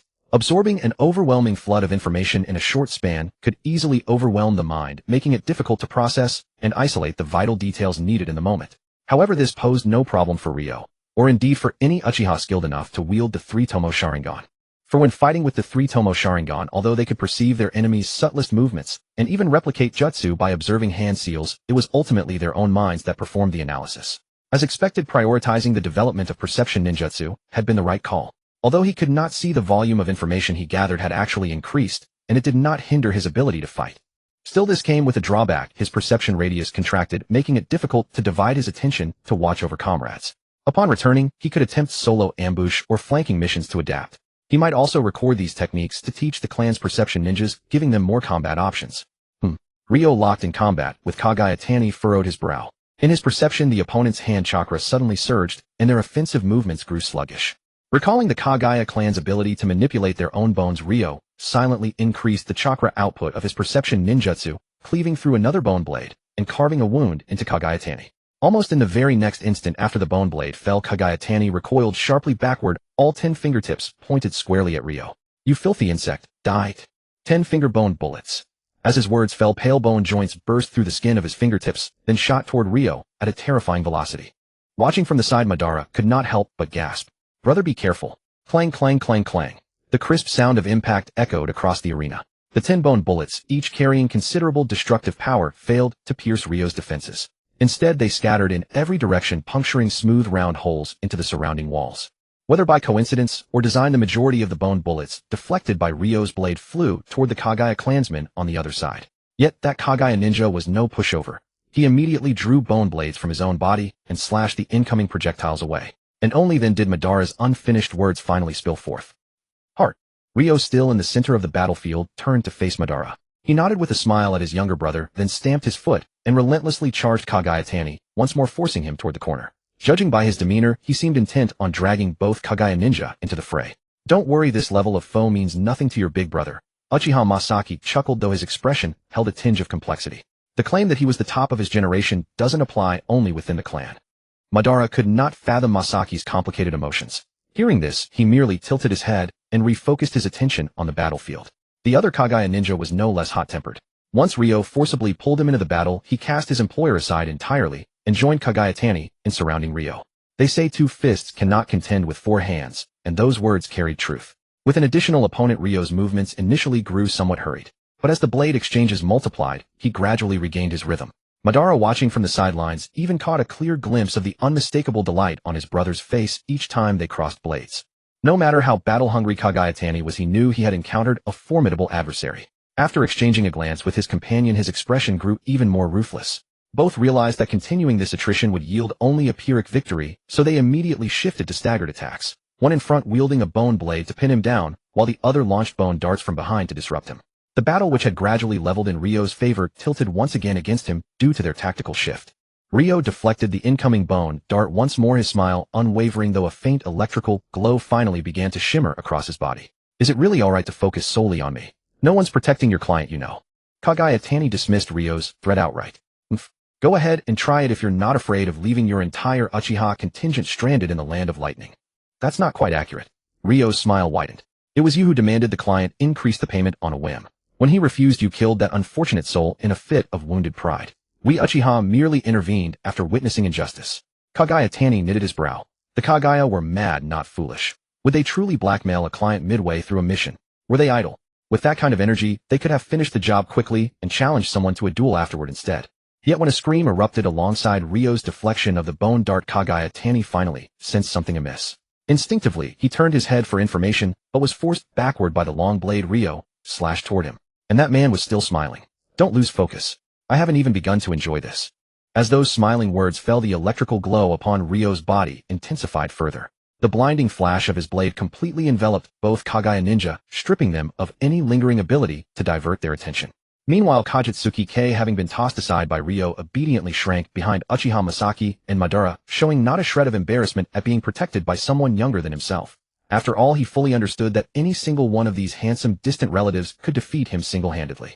Yet at that moment, hearing Kajitsuki Jiken's screams grow ever louder, Kei could no longer contain his curiosity. He cautiously peeked out, and happened to catch Ryo discarding the scabbard from his left hand, a flicker of confusion rising in his mind. But before that confusion could take shape, he witnessed Ryo strike Kagayatani back with a single blow, then drive his left hand's fingers straight into the other man's eye socket. Amidst the Kagaya ninja's agonized screams, Ryo gouged out his eyes and swiftly withdrew. Discarding the crushed eyeball in his palm, Ryo's face still bore a smile. Since you can't even protect your client, it makes no difference whether you have these eyes or not. Don't you agree? Kajitsuki Kei paid no heed to the curses spewing from the blinded Kagaya ninja. His eyes were fixed entirely on Ryo's mocking, teasing smile. Slowly he raised his hand to press against his chest, a faint blush coloring his cheeks. So this is the legendary Uchiha, crazy beauty. Wu being manipulated was worth it. Kazuki Kei's increasingly ragged breathing clearly drew Madara's attention. But when he turned his head and saw the look on Kazuki Kei's face, one that suggested he might faint from sheer excitement, Madara instinctively wanted to back away even farther. This guy spells trouble. Just as Madara decided to retreat a little, Uchiha Masaki reached out and shoved Kazuki Kei toward him. Keep an eye on this one, and on yourself. I'm going to claim my share of the spoils too. No sooner had the words left his mouth than he charged forward and joined the battle, working with Ryo to press the two Kagaya shinobi further into a corner, leaving Madara and Kazuki Kei staring at each other. After a moment of hesitation, Madara stepped sideways with an air of resignation, and suppressing his deep discomfort stood in front of Kazuki Kei in place of Uchiha Masaki, silently praying the fight would end soon. He truly couldn't bear to stay around a weirdo any longer. On the other side, Uchiha Masaki went straight for the Kagaya shinobi, whose eyes Ryo had already gouged out the moment he joined the battle. Realizing this, Ryo quickly turned his focus to the other Kagaya shinobi and soon claimed another pair of eyes. Afterward, as though it had all been prearranged, whatever Ryo did to one Kagaya shinobi, Uchiha Masaki replicated exactly on the other. Ryo and Uchiha Masaki then pared away the flesh of the two Kagaya shinobi piece by piece, drove their blades along the joints, severed their limbs, split open their chests and abdomens, snapped their cervical spines, and finally used the two Kagaya shinobi's own bones to pin the pair, their viscera spilling out above Yatsuki Jigen, who had long since been killed by bone darts. When Uchiha Masaki and Ryo strolled back, chatting and laughing, wiping blood from their hands, Madara, who had watched every last moment, remained frozen stiff. He had killed before and had even used jinjutsu or physical torture on people when extracting information was necessary. But to toy with someone to death step by step, starting with provocation. Madara sheathed his short blade. His fingers quietly clenched and unclenched to ease the stiffness caused by gripping the hilt too tightly. Are we really all right to do this? Will the Kagaya clan send people after us over the next few days? Ryo flicked the blood off his blade. But soon they won't have the energy for that. Uchiha Masaki also sheathed his blade, but couldn't help looking back at the three corpses. Say, wouldn't it be better to throw them outside? Won't it affect the boss's business here? I mean, you have a point. How about we clean things up after apologizing to the boss? Then throw the two Kagaya bodies out at the street corner. Ryo shook the blood off his hands.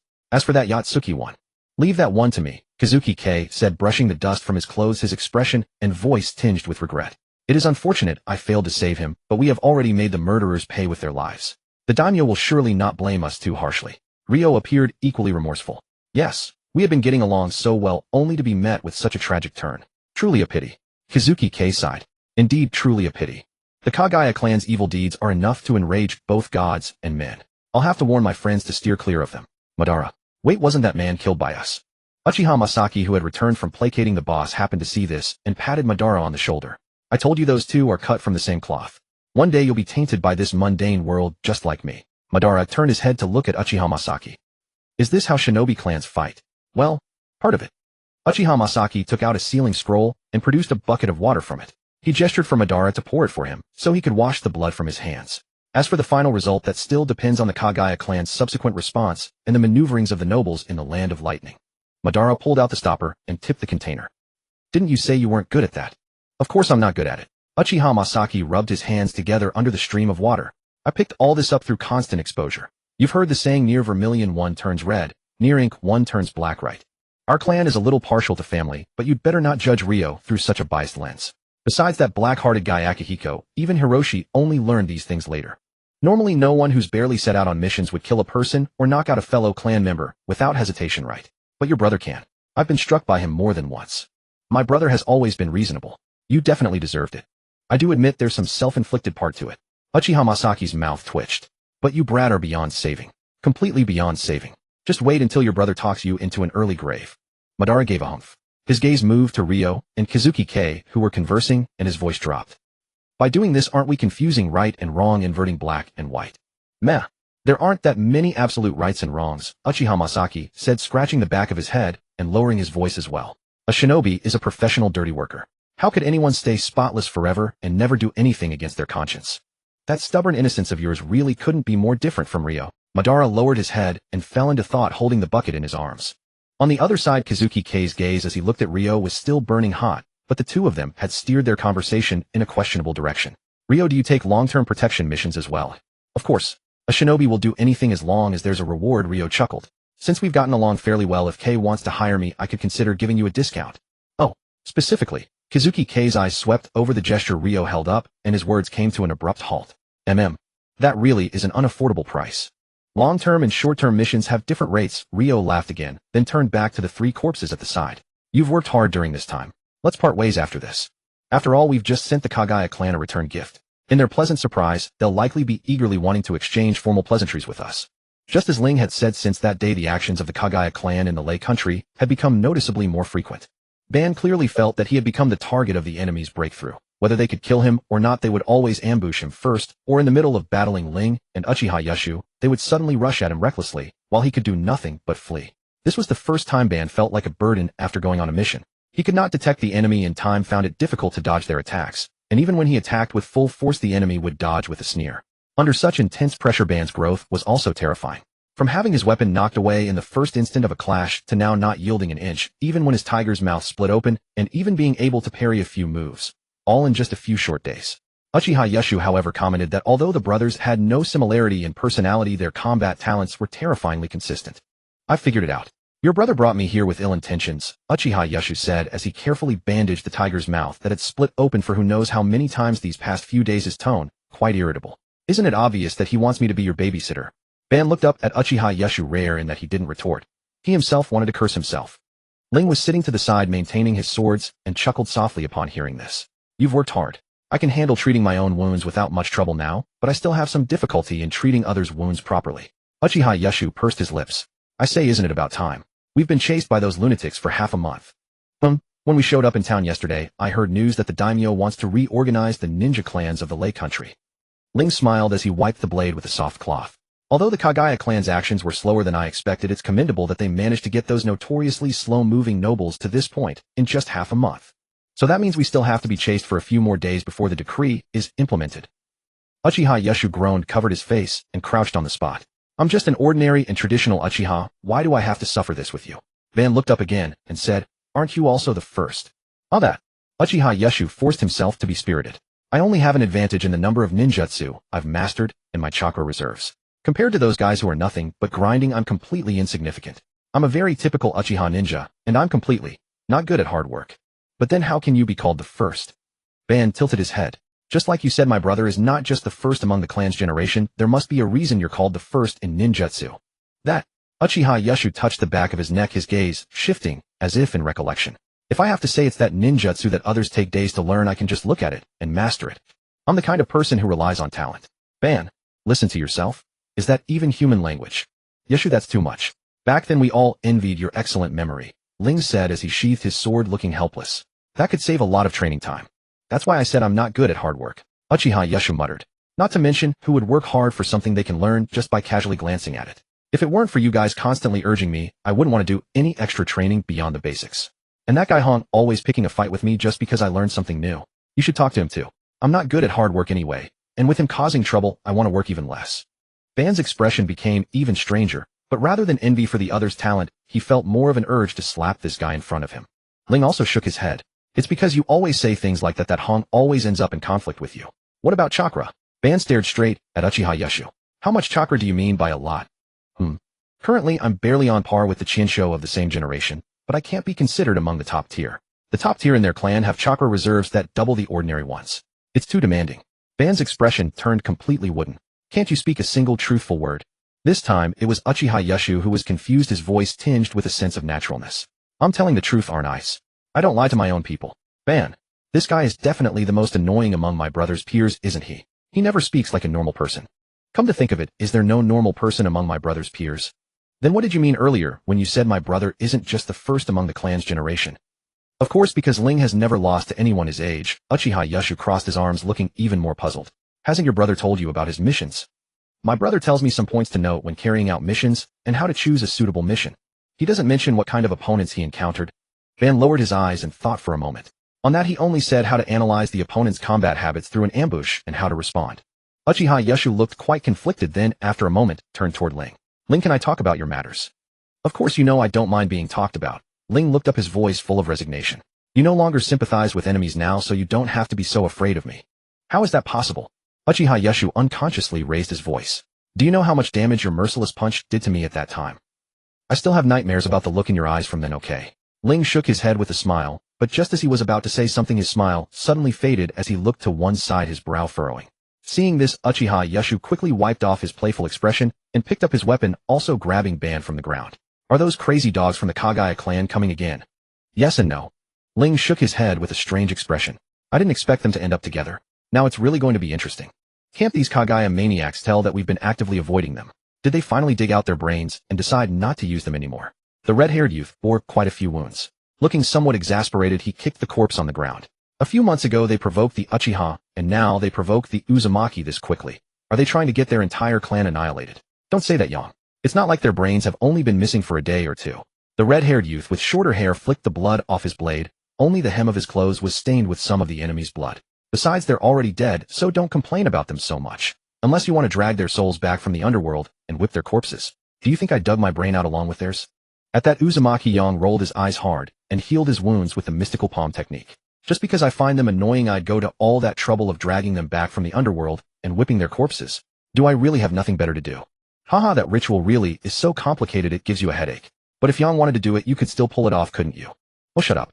Uzumaki Yang clicked his tongue and looked at the last member of the group. Hey Hashirama, you're not hurt, are you? The half-grown youth who was named was briefly stunned, then nodded, his expression full of apology. I'm fine. Sorry for the trouble, Brother E and Brother Yang. It's no big deal. Besides, the two of us are interested in the Uchiha too, Uzumaki Yang said, waving his hand. His wounds had already fully recovered. But how come you're interested in the Uchiha? Could Lord Butsuma already be sending you to the battlefield of open conflict? No, I think it'll still be a while yet. Hashirama let out an awkward laugh and scratched his scalp, which was itching from the dye he had used. I'm actually not interested in the Uchiha. Now if Hashirama doesn't want to talk about it, don't keep digging, Uzumaki, he said, reaching out to ruffle the kid's hair. And even if he won't say it, I can guess a bit. Hashirama must be fascinated by Ling, right? We can understand. After all, I'm fascinated by him too. Oh. Hashirama looked up in astonishment, stammering. Fascinated. Yeah, although we haven't crossed blades many times, I've already been completely drawn to him, Uzumaki, he said, stroking his chin. No, I should say that a warm and open-hearted Uchiha like him is naturally the type to win people over, right? Hey. If you say Uchiha Ling has delicate features, I'll agree with both hands and both feet, because the Uchiha really are flawless in looks, Uzumaki Yang said, as he stood up and worked his joints. But if you say he's warm and bright, he may be blind, but are you blind too? And when have the two of you ever met anywhere but a battlefield? Do you call being chased down and slashed warm? Do you call every blade aiming to kill bright and cheerful? Sigh. People who have never crossed swords with Ling won't understand. An Uchiha that open and honorable really isn't common. Uzumaki, he shook his head with a regretful expression while quickly disposing of the corpse and burying it with earth-release ninjutsu. He's the kind of person who, even when he sincerely wants to kill you, carries no trace of enmity at all. Hashirama was startled and couldn't help asking, on the battlefield too, he only has killing intent and no enmity. Oh. So Hashirama, you were also drawn to Ling for that reason. Uzumaki, he raised an eyebrow, his smile seeming even happier. That's right. He's someone who almost never feels hostility toward others. Well, although he's never soft-handed when it comes to taking lives either. As he spoke, Uzumaki, he showed Hashirama the scars on his left arm and chest. See, these are the keepsakes he left me. Hashirama looked at the two scars, his voice catching. With wounds like those, there really was no hostility. Yeah, none at all. Amazing, isn't it? Uzumaki, he lowered his clothes. I've actually met Ling no more than 3 times so far. Aside from the first time, which ended in a draw, I was at a disadvantage both of the other times. The most recent time was on the battlefield of the Land of Grass, nearly 2 years ago. At that time, I was losing ground everywhere. But just when he had split open my chest and abdomen and the next blow could have taken my life, he chose to pull back his sword. Even though my slash nearly shattered his spine, to go help another clansman who was about to die. Hashirama carefully studied Uzumaki's expression only to find no hatred in his eyes. Instead, they were full of nostalgia and deep feeling.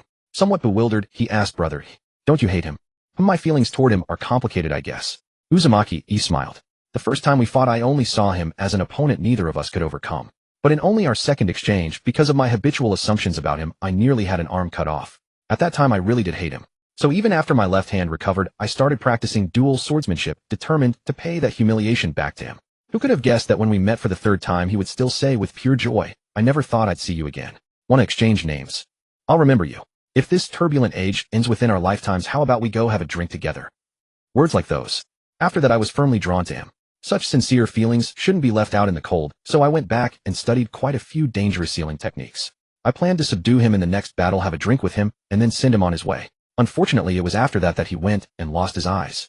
Watching Uzumaki sigh over the past, Hashirama felt even more puzzled. Generally speaking, wouldn't words like that on a battlefield be considered provocation? What's there to be happy about? Seeing Uzumaki lost in his thoughts again, Uzumaki Yang, who had been observing all along, kindly explained to Hashirama.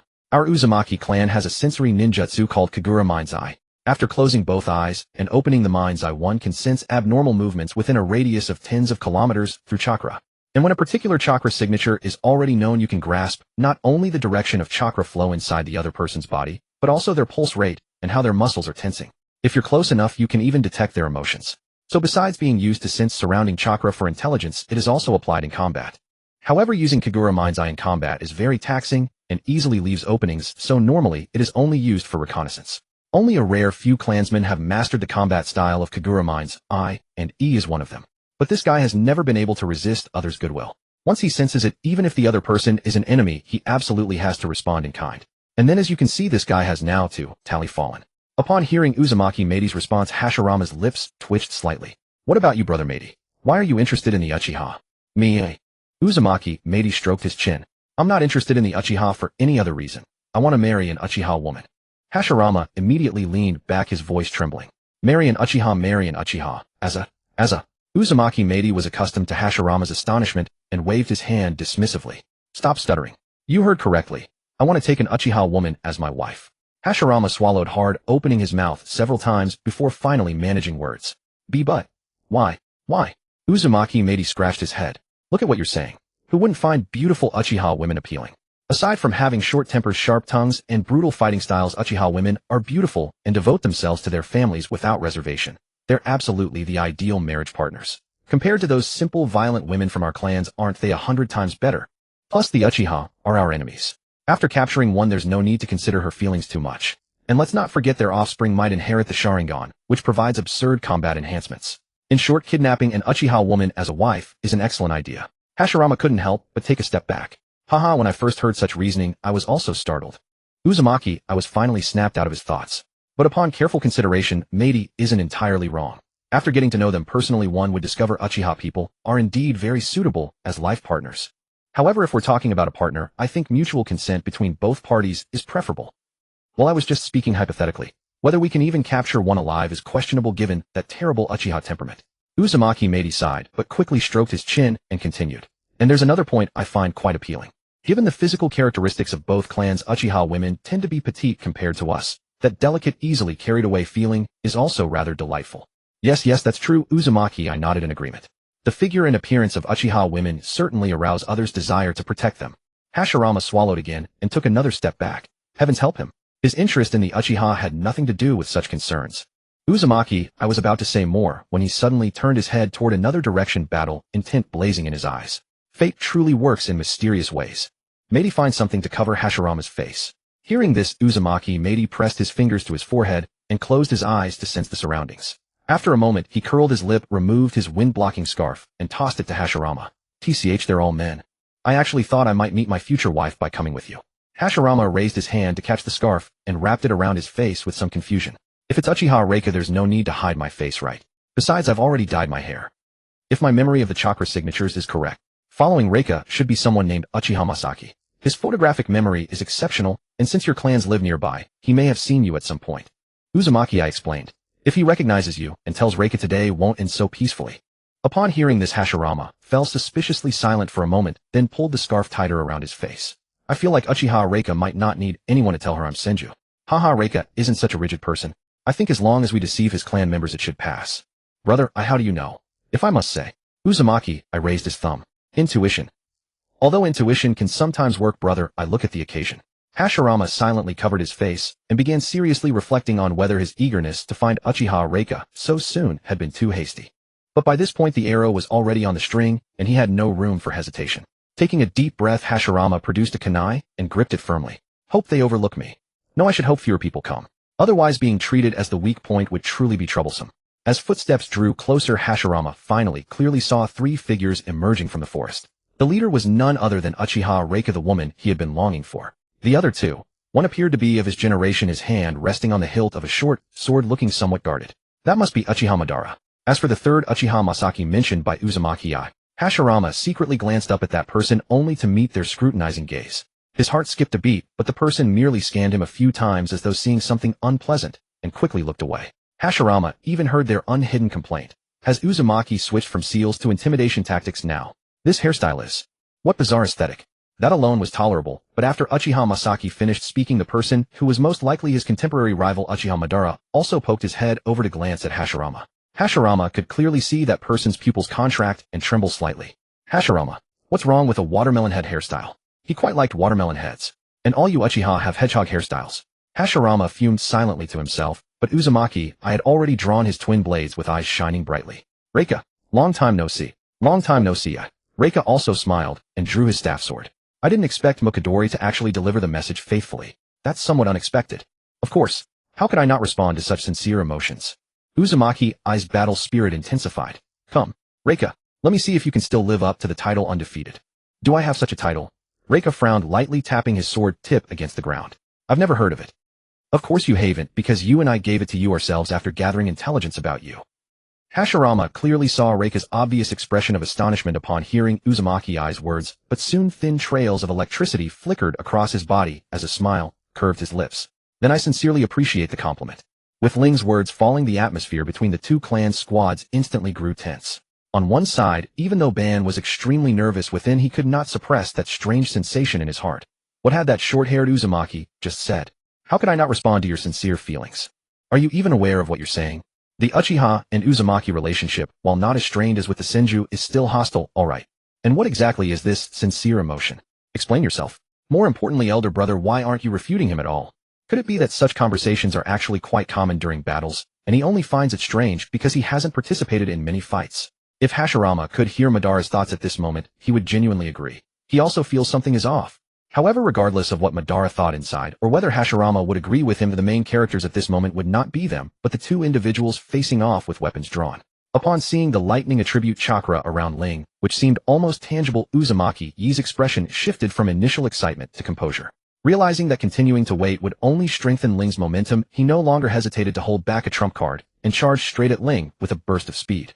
Ling's reaction was equally swift, angling his long blade to deflect Uzumaki Yi's dual swords striking from above and below. Truly impatient, he remarked with a smile, "You've given me time to properly prepare." Hearing Ling's amused tone, Uzumaki Yi also smiled.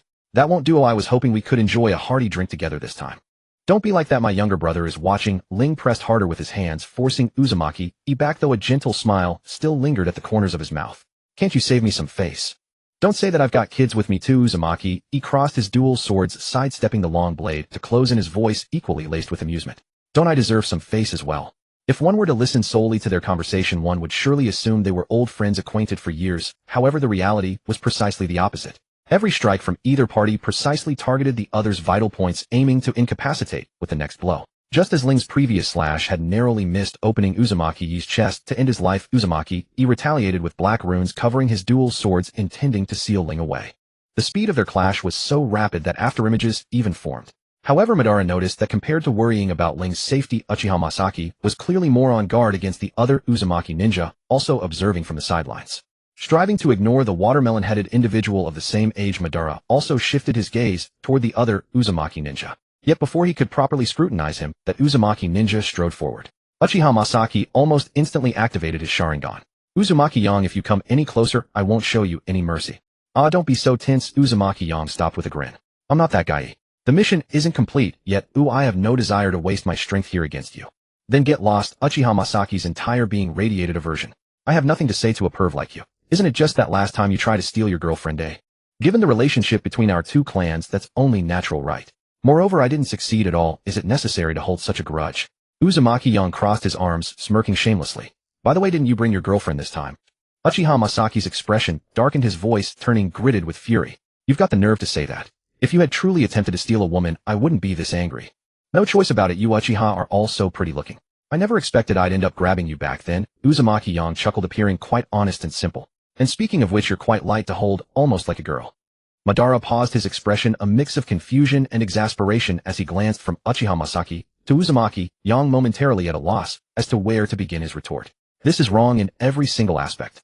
And by the way, why would an Uzumaki looking for a wife target an Uchiha to snatch? Madara couldn't help but step back, his eyes subconsciously drawn to the watermelon-headed figure shielding his face. Couldn't this watermelon head also be Hashirama, who had been keeping an eye on the commotion from afar, instantly bristled, his voice pitching with excessive tension. I'm not. I didn't. Don't you dare think that. But Madara merely took another step back, his eyes unmistakably filled with distrust and wariness. Hashirama felt as though he were going mad, letting out a mournful wail as he clutched his head. He should have waited until his strength was sufficient before coming himself. Look at the perilous situation unfolding now. In contrast to the excessively cheerful atmosphere over there, the two engaged in battle displayed increasingly vicious techniques. Facing Ling's long blade aimed at his head, Uzumaki, he parried as before, but the blade in his hand failed to convey any tangible resistance. Hearing the piercing whoosh sound emanating from the opponent's blade, Uzumaki, he was seized with terror. In his hasty retreat, he managed only to lean back desperately, yet still grazed by that highly aggressive wind attribute, leaving a bloody trail across his cheek.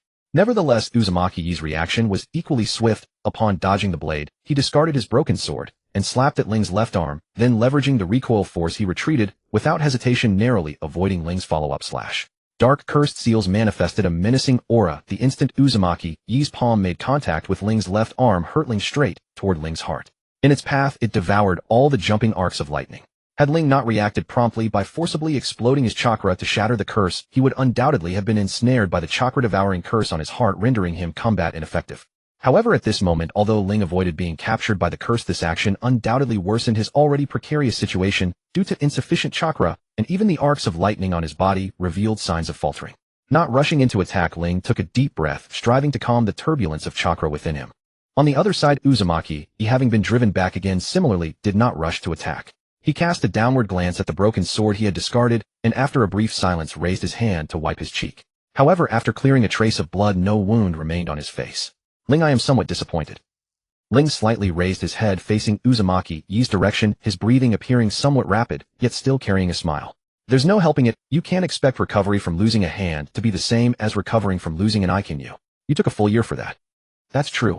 However, Ling, Uzumaki, he also exhaled deeply, his posture slightly lowering. If this is all you possess, then the long-awaited drink we anticipated can be realized today. But with that level, we'll have to settle for something less than a proper feast. A drink. While I would certainly welcome that, let us leave it for when we reach the netherworld.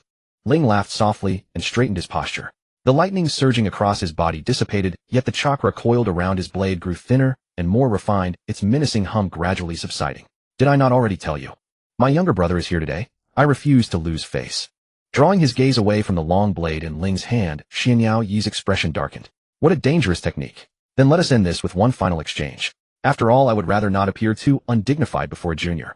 As Xianyao Yi finished speaking, several chains of blazing golden light extended from his back, coiling behind him like massive serpents waiting to devour their prey. Seeing this, Uchiha Yashu, who had been openly dismissive toward Xianyao Yang, ceased his pointless bickering and turned his attention to the battlefield, his expression grave. Madara watched closely. Only a Uzumaki who can wield the adamantine sealing chains is a true descendant of our clan. Should you cross paths with such a one on the battlefield, kill them without hesitation. A true Uzumaki. Only those who master this technique are inscribed in the main family's registry. This time it was Xianyao Yang who spoke. Although the adamantine sealing chains are fundamentally a sealing jutsu, to this day only members of our Uzumaki clan have been able to wield them.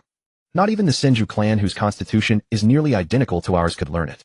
If you must understand it, think of it as a Kekkai Jinkai, a bloodline limit that belongs exclusively to the Uzumaki, inaccessible to outsiders. The doubts in Madara's heart instantly dissolved, yet a heavier weight settled upon his spirit. Though he had only formally accepted missions for less than a year, he had already come to clearly understand the gulf between bloodline ninjas and ordinary ones. Under equal physical conditions, a ninja possessing a Kekkai Jinkai might as well be guaranteed victory. With this thought in mind, Madara looked up at the two figures standing on opposite sides of the field, concern naturally stirring in his eyes. Before he could dwell further on it, Xianyao Yang's voice reached his ears once more. Uchiha Ling is your elder brother, isn't he? If he loses, remember to flee immediately. You might just keep your head attached to your shoulders. Xianyao Yang still stood with his arms crossed, appearing casual and unhurried at the edge of the field. Yet the unmistakable fluctuations of his chakra swept away whatever trace of levity remained in the atmosphere. The same goes for you. Uchiha Yashu shifted his footing, positioning himself between Madara and the battlefield. The three tomo within his Sharingan began to rotate slowly. And do not forget to hold out your neck for me when the time comes. As the tension thickened around them, the two combatants in the arena finally moved. But this time it was Ling who took the offensive. Blood-colored electric arcs enveloped Ling's limbs, with each stride shattering the ground beneath his feet like spiderwebs. In a speed almost imperceptible to the naked eye, he surged towards Xianyao Yi. Xianyao Yi was no pushover. The snake-like chains coiled behind his back reacted instantly upon seeing his target move, closing in with terrifying pressure and carving devastating craters into the ground as they lunged to ensnare their prey. Compared to those writhing chains, Ling's figure seemed almost minuscule, yet he navigated through the gaps in the golden barriers with pinpoint precision. Yet as he drew closer to Xianyao Yi, the space available for evasion grew ever more narrow. Xianyao Yi had clearly noticed this as well. He dispatched several golden chains to form a dense defensive barrier in front of him, while the remaining chains shot outward in every direction, cutting off all of Ling's escape routes. Xianyao Yi's maneuver further reduced Ling's margin for error. A single misstep, indeed, even if his attack failed or was merely delayed by the chain barrier, would see him pierced by the incoming chains and become a lamb at Xianyao Yi's mercy. Yet Ling did not falter. If anything, his speed surged once more, and in the next instant, he was already upon the chain barrier blade, falling in a sweeping arc. A piercing screech erupted at the moment of impact, but it lasted only a heartbeat. To Xianyao Yi's utter shock, the unyielding chains shattered beneath Ling's blade. In his rush, Xianyao Yi could only pump chakra into his feet and hastily conjure an earthen wall before him. Yet how could such a hastily constructed barrier possibly withstand that blade? Witnessing Xianyao Yi struck down and the chains erupting behind him shatter into countless golden motes, Xianyao Yang could bear it no longer. He lunged forward to join the fray. You damn fool. Stop right there. Uchiha Yashu had been keeping a wary eye on Xianyao Yang from the corner of his vision all along. Could he possibly stand idle and watch the man interfere with Ling's battle? He drew his blade and stepped forward to intercept. Within moments, the two had exchanged 3 or 4 strikes, all aimed to take a life. In the blink of an eye, the clash of steel rang out almost simultaneously with their words. It was not until the wind generated by their newly formed duel brushed against his face that Madara managed to snap back to reality from the cascade of events. Gripping his weapon, he glared fiercely at the youth from the Uzumaki ranks. But he found the masked boy with the distinctive hairstyle returning his gaze, his face equally etched with bewilderment. In that brief exchange of looks, each could plainly see the confusion mirrored in the other's eyes. Yet just as both were about to draw their weapons and escalate into a three-way conflict, another deafening boom erupted from the center of the field. Neither had time to close the distance before both instinctively turned to look. Uchiha Yashu and Xianyao Yang's opponents had completely changed in that single explosion. Ling and Xianyao Yi stood back to back like apparitions, having blocked attacks launched by their own clansmen.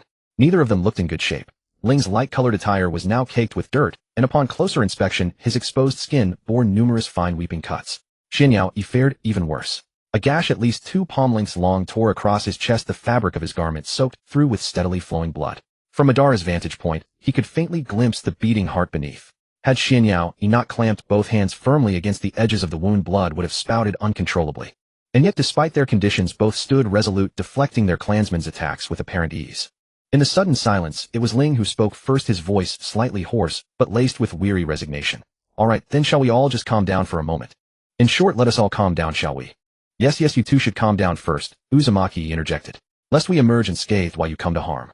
Uchiha Kagami and Uzumaki Yang exchanged glances, both letting out derisive snorts. One concealed the crimson Sharingan in his eyes, while the other retracted the chains unfurling from his back. Yet the hostility between them remained wholly undiminished. Only then did Uzumaki Yi sigh, shaking his hand that had grown numb from gripping the chains, only to gasp sharply as his injuries flared in protest. Such piercing swordsmanship. Ling, you barely resemble an Uchiha at all. What nonsense is this? Ling sheathed his blade, his brow furrowing involuntarily from the throbbing pain across his body. Haven't you seen my Sharingan before? Incidentally, did I miss your vital organs? I was fortunate. Using that earthen wall, I staggered half a step aside. Uzumaki Yi wore a smug grin, perfectly avoided the critical spots. Hearing this, Madara, who had quietly retreated behind Ling and Uchiha Kagami, raised an eyebrow. Organs nearly spilling out, and he dares claim he dodged the vital areas. Shameless. What a pity, Ling said, shaking his head gently, a note of regret in his voice. I had saved my killing strike for last, conserving chakra. Haha, looks like luck still favors me. Green light flared across Uzumaki Yi's palms, and the gruesome wound on his chest knit together before their eyes at a visible rate.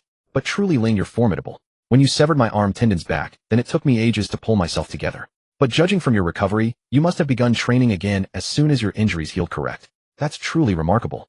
Huh. After all, I genuinely enjoy combat. Ling's smile deepened. And didn't I say, I can't afford to lose face before my younger brother. Speaking of younger brothers, Uzumaki peered curiously at the utterly exasperated Madara. You came to the land of lightning to confront Kaguya this time, didn't you? Bringing your own child on such a perilous mission seems unwise. He'll need to face this sooner or later. Compared to situations like this, it's hardly dangerous. Early experience only benefits him. Ling smiled faintly and turned toward Hashirama's direction. As for you. Uzumaki glanced back at Hashirama and chuckled. Because several of us are rather interested in the Uchiha. Interested in the Uchiha. Ling leaned on his staff sword, raising an eyebrow toward Hashirama. Are you certain that brat also? Of course, Uzumaki followed Ling's gaze. If anything, he was the one who approached me and begged to be brought along. Oh, Ling drawled. Voluntarily. Noted your hand on the hilt. Uzumaki stepped sideways, positioning himself between Ling and Hashirama. Come now, show some restraint. I rarely take on juniors. If he were harmed, it would be quite awkward to explain. Besides, don't you also bring your younger brother? Mutual destruction seems imprudent. If worst comes to worst, how about I let you take a bite? You'll still need to deal with Kaguya later after all. Hard to refuse, really. Ling finally ceased his thumb rubbing the sword hilt, but his smile gained a mischievous edge. However, in light of my great magnanimity, how about we exchange intelligence later? No problem. Uzumaki laughed heartily. Though I will refuse anything involving matters of principle. I'm hardly shameless enough for that. Ling chuckled as well. Speaking of which, may I take that bite first? Uzumaki rolled up his sleeve and generously extended his arm. By all means.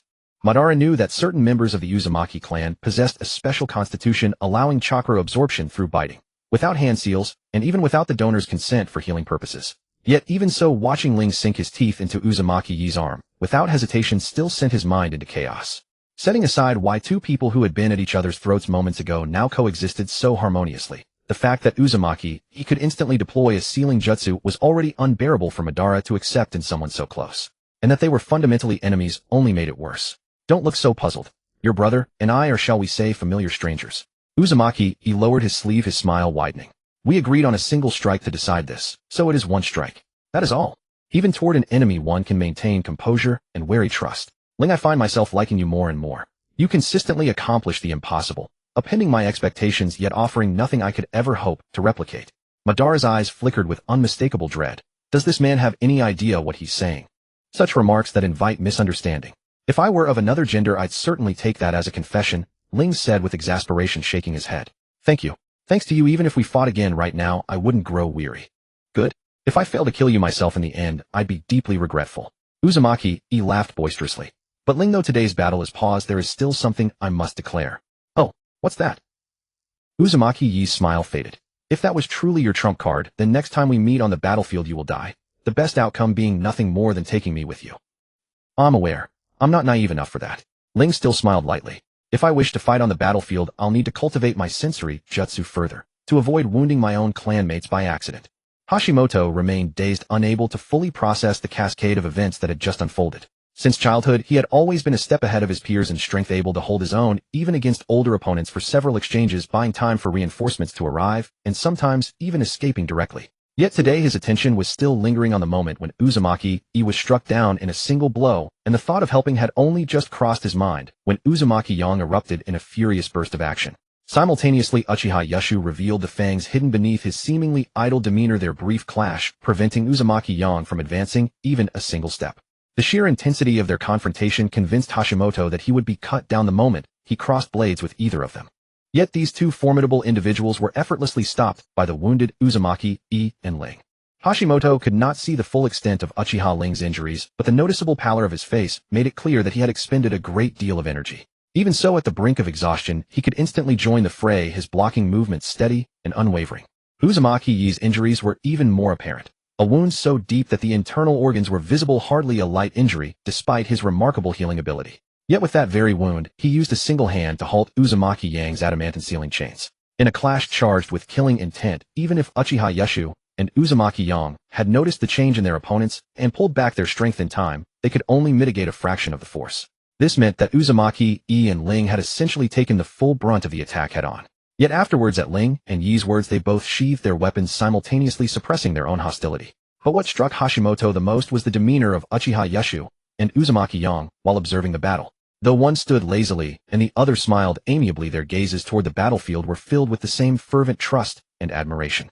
Thinking of this, Hashimoto could not help but look at the two who mere seconds ago had been genuinely intent on killing each other, yet were now exchanging warm greetings.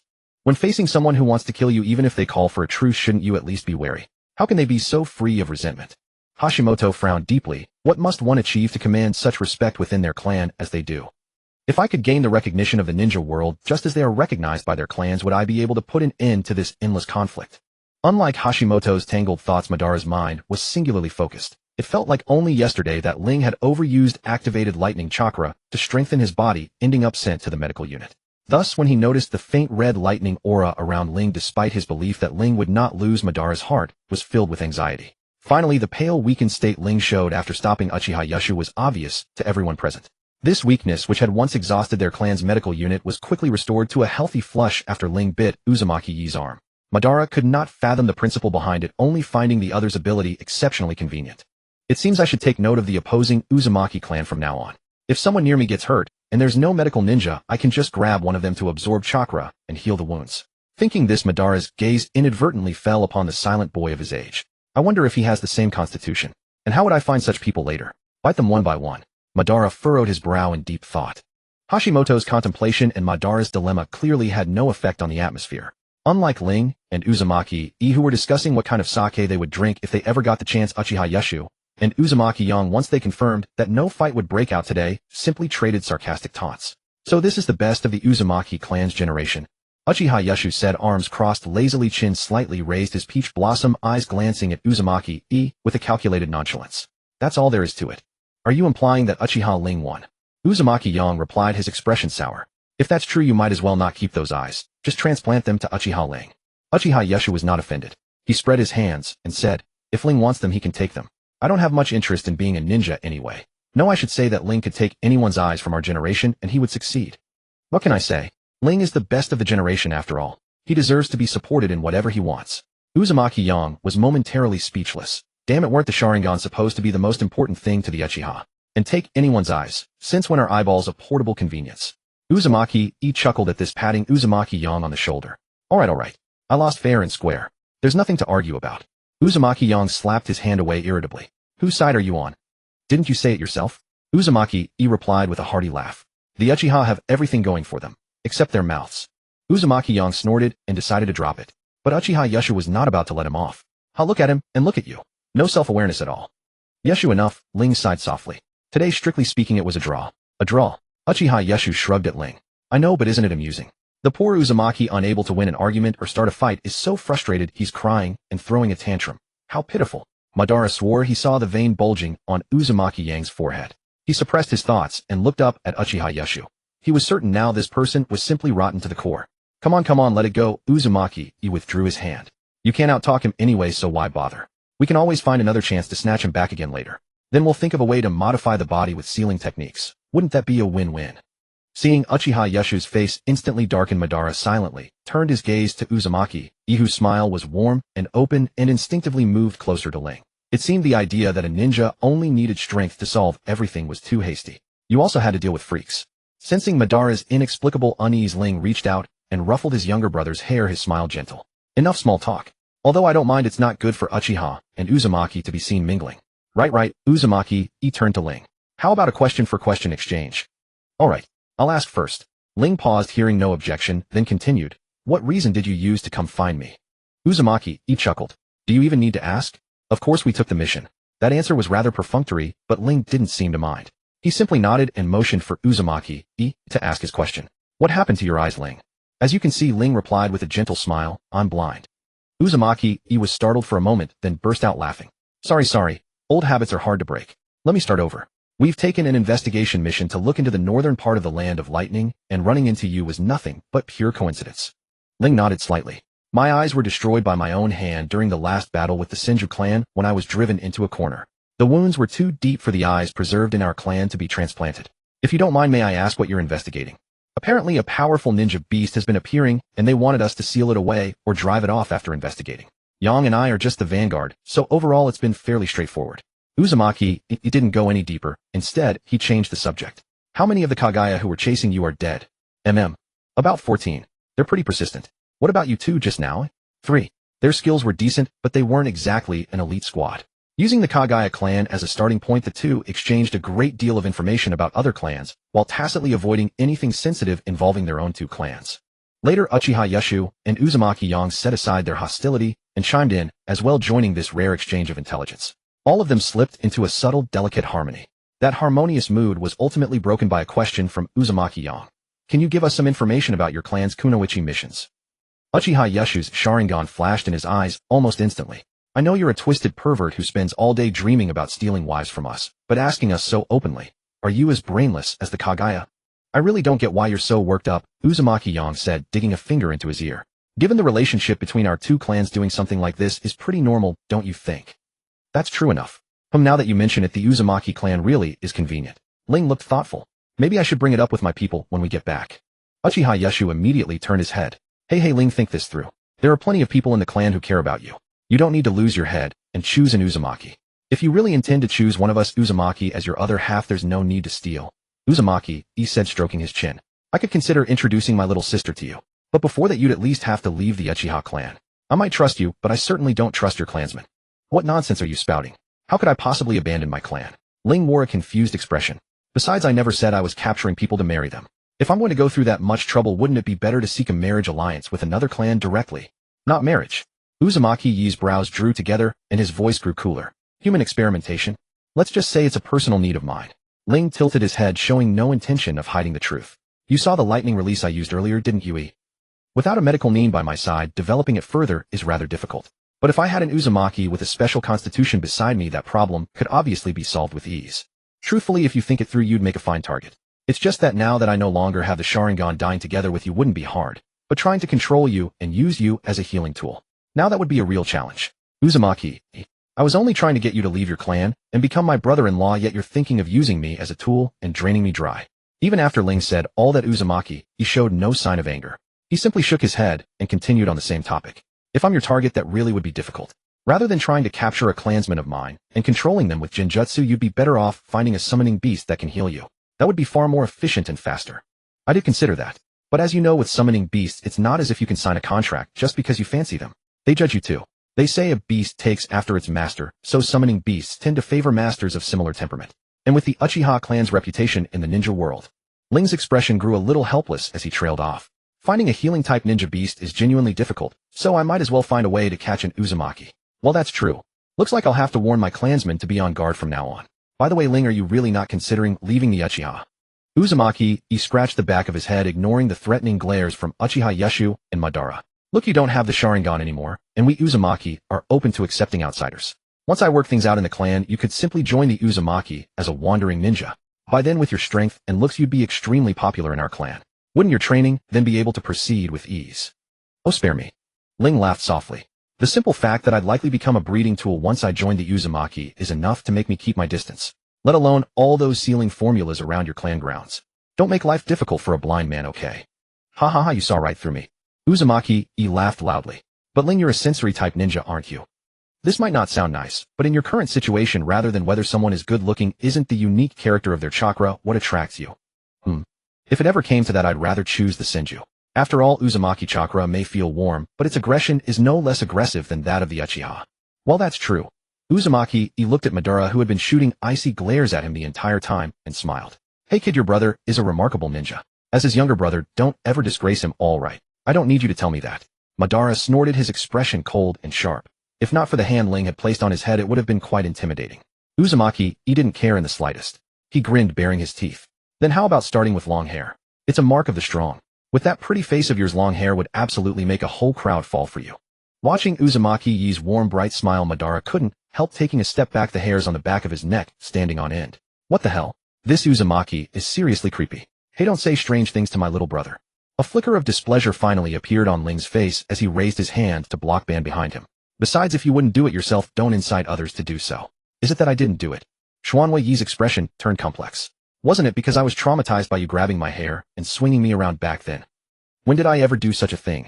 Ling frowned deeply. At that time, I merely grasped the adamantine sealing chains. Your hair was pulled because you yourself entangled it with the chains. TSK, alright, stop it. My scalp is starting to ache again. Xuanhua, he waved his hand while clutching the back of his head. But you can't deny it, can you, Ling? Those who frequently appear on battlefields and still dare to keep long hair are all formidable people. What kind of twisted logic is that? Well, think about it. Long hair itself is a weakness, isn't it? And on the battlefield with blades and ninjutsu flying around, if someone's hair isn't even ruffled after a fight, it must mean the battle posed no threat to them. They were at ease, right? Doesn't that prove that those with long hair are all the stronger? Ling opened his mouth wanting to refute Xuanhua Yi's twisted reasoning, but unsure where to start. Finally, he just shook his head and said, "You've fought and you've shared your intelligence. Shouldn't you be leaving by now? After squeezing out all the value, you start chasing people away. Ling, you really are. Aren't you leaving? Do you want to wait and rendezvous with the Senju or the Kagaya?" Ling remained with his hands crossed over his cane sword. "I won't hold back then. Fine, I'll leave." Xuanhua Yi sighed, then quickly broke into a smile. "See you on the battlefield next time. Don't forget to have a drink with me. With tensions between our clans so high, you're quite the optimist."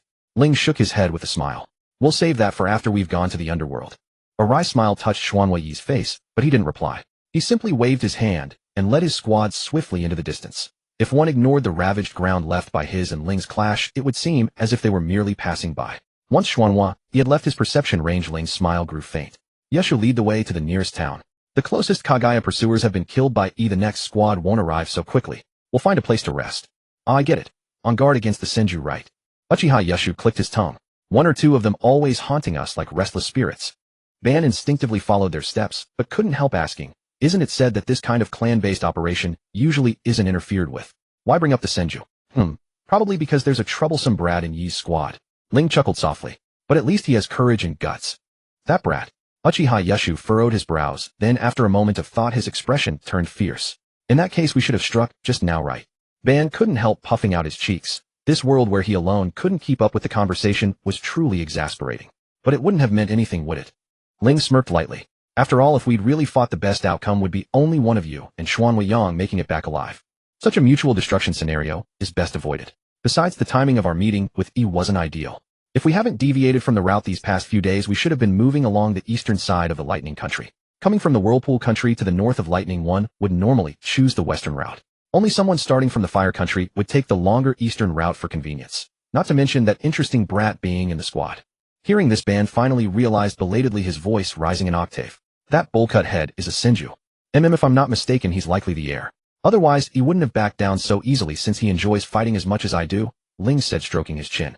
"But no matter how close the two clans are, it's unreasonable for an heir to just run out like this. That part is indeed troubling." "Brother." Ban's face flushed with anger. "They were mocking us, weren't they? Why didn't you respond this time?" Enough. Ling already explained why. Uchiha Yeshu let out a long sigh. "It's because neither side's brat can afford to die easily that we didn't fight today. But, alright. We can kill them when we meet them next time," Ling said, patting Ban's head soothingly. "Let's leave first. Our current state is decent, but running into the Senju would still be troublesome. Even if we have to face them, we should at least wait until the Kagaya clan exhausts their energy, then deal with them properly." Uchiha Yeshu ruffled his fluffy hair in frustration. "I get it. Let's go back to town. But seriously, Ling, why did you insist on bringing me along? You should tell me by now." "It's not that I can't tell you yet. I'm not sure myself," Ling said with a relaxed shrug. "But I promise you it's definitely nothing bad." "That's unfair. Too unfair. You're still keeping it from me. And Akihiko too. Why does he always pick on me even with his first reputation? Now even Hiro is getting above me. You're all just too much. I'm definitely going to complain to Uncle Toda and the elders when I get back." It's not good to say this, but my actions are actually tacitly approved by father." "What you two, father and son?" Uchiha Yeshu stepped forward and pressed down on Ling's shoulder. "We've come this far, just tell me. I can't prepare for battle with this uncertainty hanging over me. No, if I say it now it might not work. You insufferable jerk. I'm going to hate you. Really hate you." Now don't say that." As Uchiha Yeshu's somewhat noisy voice rang out, the anger that had been rising in Ban due to the feeling of being toyed with gradually dissipated. His pair of jet black eyes finally settled on the gentle, even coaxing smile still lingering at the corners of Ling's mouth. He felt that perhaps he should revise some of his perceptions about his elder brother. With Uchiha Yeshu's somewhat clamorous voice rising, the anger that had been swelling in Ban from the sense of being trifled with slowly faded. His dark eyes finally fixed on the still gentle, almost coaxing smile on Ling's lips. He thought he might need to revise some of his views on his elder brother.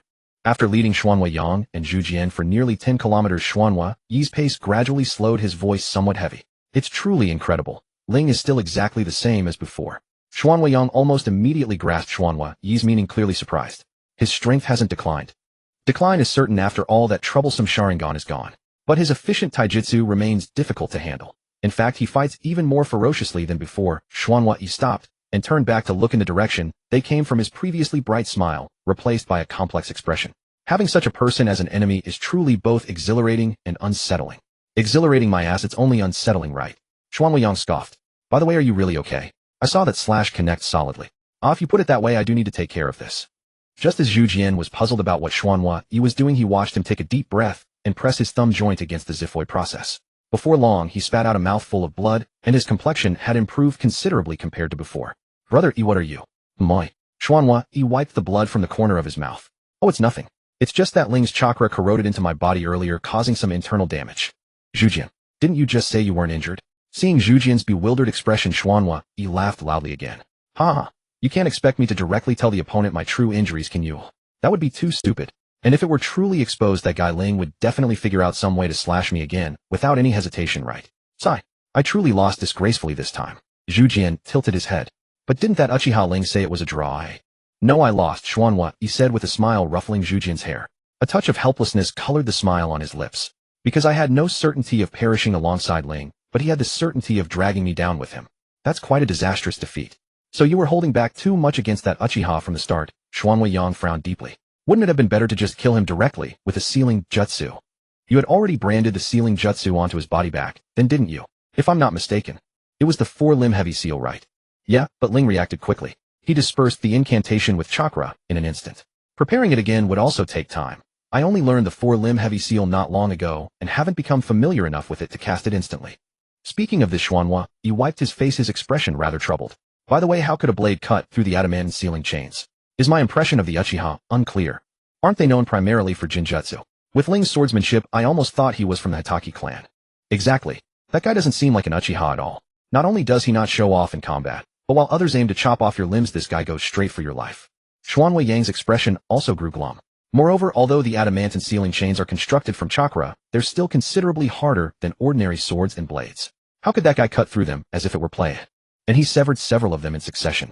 Fighting against an Uchiha already requires constant vigilance against jinjutsu, which is troublesome enough, but now even taijutsu won't allow anyone to get close. If all Uchiha were like this, how could we still fight?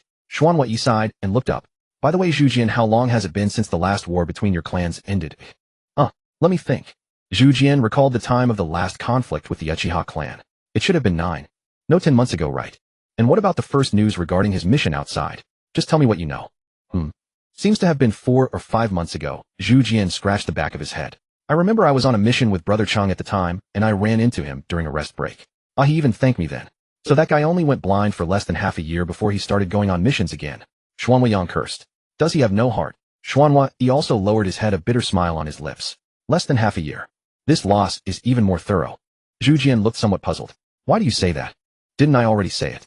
I was almost had my arms severed by Ling, and afterward I trained with dual blades. Xuanhua Yi smiled. But at that time, after knowing that my dominant hand was nearly ruined and the chance of recovery was slim, I once became utterly disheartened and even considered giving up entirely. It wasn't until clan members informed me that my arm was recovering well and would heal with proper care that I found the will to rally again. So although it took a year to fully recover, nearly 2 of those months were spent in self-abandonment. Ling's last participation in the war, his injuries couldn't possibly have been lighter than mine, right? But even so, he immediately pulled himself together. Well, I suppose this is what you'd expect from Ling. He's truly a man who's not easy to catch up with. Zhujian suddenly began to cough violently. I'm telling you, you really need to fix this habit of speaking.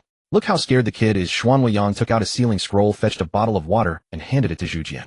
And you, Zhujian, that guy is the one involved, yet he showed no reaction to E. What's there for you to get excited about? Zhujian took the water bottle with a dazed expression, momentarily unsure whether he should criticize Xuanhua Yi's way of speaking or that Uchiha Ling's complete lack of reaction to it. Young, you're not entirely correct there. Xuanhua Yi shook his head. The problem isn't me, but rather all of you who misinterpret my words. I act and speak with sincere intent, yet you twist the meaning of what I say. What does that indicate? It shows you're not open and straightforward enough. Look at Ling. He never misinterprets my meaning. If you're not as forthright as an Uchiha, you should reflect on that. You're good in every way except for this brain of yours. Xuanhua Yang tapped his own temple. There's truly no hope for you. Haven't you heard the saying, if you're not going to marry her, don't lead her on? It's just that you happen to face an Uchiha with a messed up brain. If it had been someone else who had feelings for you. TSK. Zhujian silently held the water bottle and took a sip. So, is it okay to talk to an Uchiha like this? Learn something. Just as Hashirama was plunged into an inexplicable mental turmoil by their conversation, Uzumaki Iwa's expression grew solemn. Very well, Hashirama. I have done what I promised you, and now it is time we settle scores regarding your own matters. Yes. Though it is true that our two clans have enjoyed harmonious relations since ancient times and maintain close ties, even the closest bonds do not justify the heir of a clan departing alone to undertake missions alongside ninja of an allied clan, especially when one's strength falls so far short. Though I admire your courage and the capabilities you have demonstrated at your age, as heir you embody the stability of your entire clan. You may lead from the front and even fall upon the battlefield, but you cannot meet some obscure and untimely end upon your own private ventures. Uzumaki Yuwa kept a stern countenance. Moreover, you have been on the battlefield for less than a year, and your body has not yet reached its prime, due to your young age. How dare you conceal your departure from the clan, set out from the fire country, cross alone through the hot water country and the moon country, and come to the lightning country to find us? Even considering only your own safety, this is far too reckless, and what is more, you might not have found us at all. In such a situation, what would you do if you encountered the Hyuga clan? All you could do is pray they would not torture you, but instead kill you swiftly. Had we not received word from our summoned creatures and chosen to return and alter our route, you would most likely already be a corpse by now. Hashirama bowed his head and admitted his mistake honestly. Before he could muster sufficient strength, he would never choose to do this again. Whether trust in such matters was even advisable remained uncertain. Just look at that same age Uchiha's gaze. His reputation was thoroughly ruined. Recognizing and correcting one's mistakes is commendable. Uzumaki Yuwa reached out to ruffle Hashirama's hair, then smiled again. But now that I think about it, Hashirama, you truly are remarkable. At your age, I was still obediently undergoing training with the clan. I lacked this kind of courage and boldness entirely. In this regard, you have completely surpassed me, ha ha ha. Once you grow stronger, the Senju will enjoy at least a decade of peace and stability. Uzumaki Yo immediately reached out and turned Hashirama around. This fellow may be formidable in combat, but his mind has become clouded by his desire to imitate that Uchiha. Take his words selectively, but avoid such reckless schemes in the future. Hashirama's mouth twitched a few times. Glancing at Uzumaki Yuwa still laughing heartily, he gave a quiet acknowledgement. Uzumaki Yuwa paid no mind to his clanmate's teasing. Very well, the spar with Rei is complete, and I have had my fill of lecturing Hashirama. Now all that remains is to head to Thunder Gorge, make the handoff, and get Hashirama sent back. This step must be swift, otherwise once the Hyuga can no longer hold Rei back, we shall face consequences. Rei is remarkably perceptive. Who knows, we might even end up fighting a second round with him, ha ha ha. Hashirama's eyes widened instantly. He had been disemboweled, and they still wanted to fight a second round. Uzumaki Yuwa paid no mind to Hashirama's astonishment, merely smiling as he patted his shoulder. Well, little Hashirama, this time you have finally come face to face with the Uchiha you have been longing to see. What are your thoughts? Do share. It is unexpected. Hashirama frowned slightly. I am not certain whether it is my imagination, but I did not sense even a hint of killing intent from Uchiha Rei, though he certainly appeared determined to kill us. Well, with that guy's personality, it is nearly impossible to provoke a fight when children are involved. Uzumaki Yo mused, stroking his chin. Last time during a training exercise I encountered his Uchiha squad leading the charge. The two clans were at war, and I expected a brutal confrontation, but he only raided our supplies. His subordinates may have hurled a few insults, but in the midst of open warfare that meant nothing. Hashirama's eyes lit up. So you are saying that Uchiha Rei is a person who loves peace? But this time Uzumaki Yuwa and Uzumaki Yo exchanged bewildered glances, then turned to Hashirama, speaking in unison. How could you think that? Hashirama's faint excitement was doused like cold water, his voice growing weak. Isn't it? Certainly not. Rei may be a pure person, but that does not change the fact that he relishes combat. The reason he did not act against you is simply that he deemed you unworthy of his attention. In plainer terms, you could not provide him the enjoyment of battle, so he chose to ignore you. What spared your lives was never his mercy but your weakness. Rei is younger than me, yet he joined the battlefield half a year earlier and has hardly ever known defeat. Do you truly believe such a person would harbor any pity for the children of his enemy? Uzumaki Yuwa's expression grew grave once more. While I hold Rei in high regard and speak well of him, urging you to learn from him, you must not. No, this must be discussed with Uncle Bucko. Yohu from the Senju side is coming to receive Hashirama. Shigekyo, answered Uzumaki Yo, noting the confusion in Yuwa's eyes before adding a clarification. The large man obsessed with wealth and religious devotion, whose sister happens to be short. Uzumaki Yuwa struck his palm. If it is him, he will not accept bribes to cover up anything about Rei. Yes, I can rest easy. Hashirama's face fell immediately. Brother Yuwa, didn't we agree? No. Uzumaki Yuwa shook his head. Though breaking my promise to keep your secret was wrong, Hashirama, the thoughts you are harboring right now are far too dangerous, combined with your reckless actions. I am sorry, but I truly feel I should inform Uncle Bucko. Still, if you wish to seek out Rei again, next time I can continue as your free escort. A free escort again? I never want to encounter that person again. Uzumaki Yo ruffled his hair in frustration. Honestly, such a perfect opportunity last time. Uzumaki Yuwa burst into laughter. Rei was leading the Uchiha squad then, so it was natural for him to attack after you kidnapped someone. especially since you grabbed the wrong person. Being taken back is hardly a loss, is it? Uzumaki Yo's expression darkened instantly. Can you stop bringing up things I would rather not discuss? After Ling and his companions had slain members of the Kagaya clan and been hunted for a month within the Land of Lightning's borders, the Kagaya clan, finally unable to withstand the pressure from the Land of Lightning's nobility, withdrew their forces and ceased the pursuit. Yet the team's appearance was far from commendable, weathered and disheveled from their ordeal, with the hems of their garments stained deep brown by layers of coagulated blood that refused to wash away. Among them, the most profound change had befallen Uchiha Madara.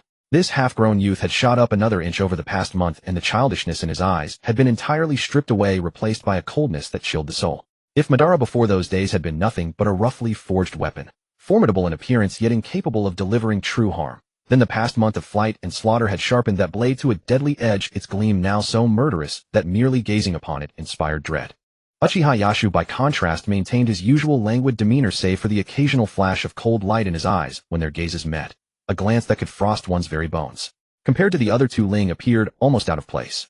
Though his figure was upright and poised, he carried no oppressive aura. Instead, a gentle smile lingered at the corners of his lips, making him resemble, at first glance, an innocent traveler hijacked by Madara and Uchiha Yashu. It's finally over. Uchiha Yashu stretched his limbs, looking thoroughly drained. If I keep working like this, I'll collapse before I turn 20. By the way, Ling, you still haven't told me what you're actually after. How should I put it? I haven't found the right moment. Ling tilted his head slightly, looking somewhat exasperated. You're far too wary of me. Even though you know I would never harm you. I know you wouldn't harm me, but you. Uchiha Yashu rubbed his nose, his lip twitching. Life is already bitter enough. I don't need another nightmare fuel.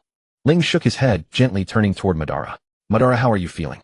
I feel quite well, Madara replied, gazing down at his own palm before slowly curling his fingers into a fist, the corner of his mouth lifting slightly. No, I should say it cannot be any better than this. Is that so? Then I am relieved. Ling chuckled softly, reaching out to ruffle his younger brother's hair. At least this proves that your choice to become a shinobi was not a mistake. Madara paused in surprise. Aren't we already a shinobi clan? Yes, but possessing shinobi aptitude does not guarantee one will become a good shinobi. Ling withdrew his hand. If one cannot grow through battle and find joy in it, being a shinobi will be an exceptionally grueling profession. Your brother speaks truly, Uchiha Yashu sighed. You've heard about Ling's missions, have you not? Madara did not understand why Uchiha Yashu would bring this up suddenly, but he nodded nonetheless. Yes, I've heard from our clan uncle. Your mission completion rate has always been 100%, and no accompanied shinobi has ever fallen in battle. Well, that's how it sounds, but in truth more than half of our peers have already perished, Uchiha Yashu said, his eyes utterly impassive. Those of us you recognize are merely the small fraction who survived. Some might even say we were not the most talented. Uchiha Akihiko, you should be familiar with him. That man's Jinjutsu, even before awakening the Mangekyo Sharingan, ranked among the upper echelon of all shinobi in the clan, rivaling even the elders. Yet despite that distinction, he was never the undisputed top Jinjutsu user of his generation. Meanwhile, another shinobi with even greater talent perished gruesomely through his own arrogance. You understand what I'm saying? Yes, I understand. Madara exhaled deeply, suppressing the surge of excitement over his own growing strength. I will train harder. Madara need not press himself too hard. If one can find joy in combat, growing stronger will come naturally.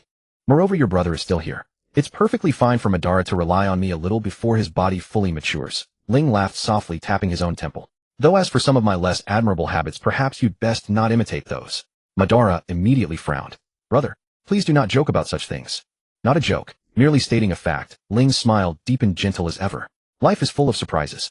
Before Madara could retort, Ling turned to Uchiha Yashu. After we return to resupply and rest, I intend to spend a few more days investigating the northern regions of the Land of Lightning. Will you accompany Madara back to the Iron Country with the clan, or travel with me? Can I actually choose? Then I want to go back. Uchiha Yashu's words suddenly caught his tone, becoming cautious. I can still return, right? Yes, of course. Given how guarded you are around me, I hardly have the means to compel you otherwise. Ling's expression grew wry. If you really wish to know, you may ask Akihiko, though he likely won't reveal everything either. Then I'll go back. Besides, I have no interest in whatever schemes you three are hatching. Please, for the love of all, do not let me know. I absolutely do not wish to be dragged into hard labor by you all. And more importantly, Uchiha Yashu exhaled deeply, his gaze falling upon the staff sword in Ling's grasp. That blade of yours is the real issue, isn't it? Can it still hold up, eh? Well, that's true. Ling sighed, wearing a troubled expression. While the chakra conductivity remains acceptable, the edge is already beginning to chip. It's no longer suited for high-intensity combat.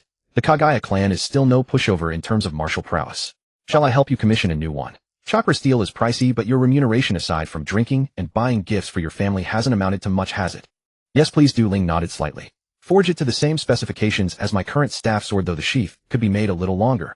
Though somewhat dismayed that he would not be included in Ling's forthcoming actions, Madara was well aware of how much he had hampered the other two over the past month. Thus he listened attentively to Ling's requirements for the weapon, secretly calculating whether his modest savings could cover the cost of a custom blade. Should Ling's weapon sustain further damage in the future, he could step in to replace it. Although his brother was clearly stronger and far more composed in his conduct with peers who unconditionally obeyed his commands and willingly assisted him. Nonetheless, someone still needed to look after him, did they not? Are you still determined to act alone? Uchiha Taikyu, the elder of the clan, stroked his chin and frowned deeply. Ryo, I know you would never act without cause.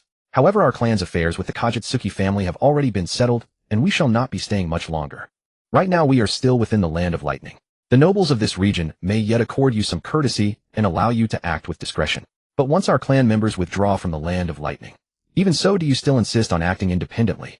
Yes, just as I reported to you, a shinobi beast capable of drawing out the Uzumaki clan's involvement is certainly no ordinary foe. Gathering intelligence is absolutely essential. Ryo maintained a stern expression on his face. I have read the clan records. When our clan first relocated to the Land of Fire and was engaged in its fiercest conflict with the Senju, the Uzumaki clan was also present on the battlefield. Although we drove them back in a single stroke when we sought to eliminate them entirely, the Uzumaki unleashed their sealing techniques and inflicted such severe damage upon us that we were forced to retreat. Even though the Senju chose to negotiate a temporary ceasefire at that time to help their allies clean up the aftermath, the fact that they resumed hostilities after only brief rest, pressing us to the brink, demonstrates that those sealing techniques did not throw them into disarray. Therefore, I believe that if on some future day the three clans were to plunge into all-out war, this intelligence could significantly reduce the clan's casualties.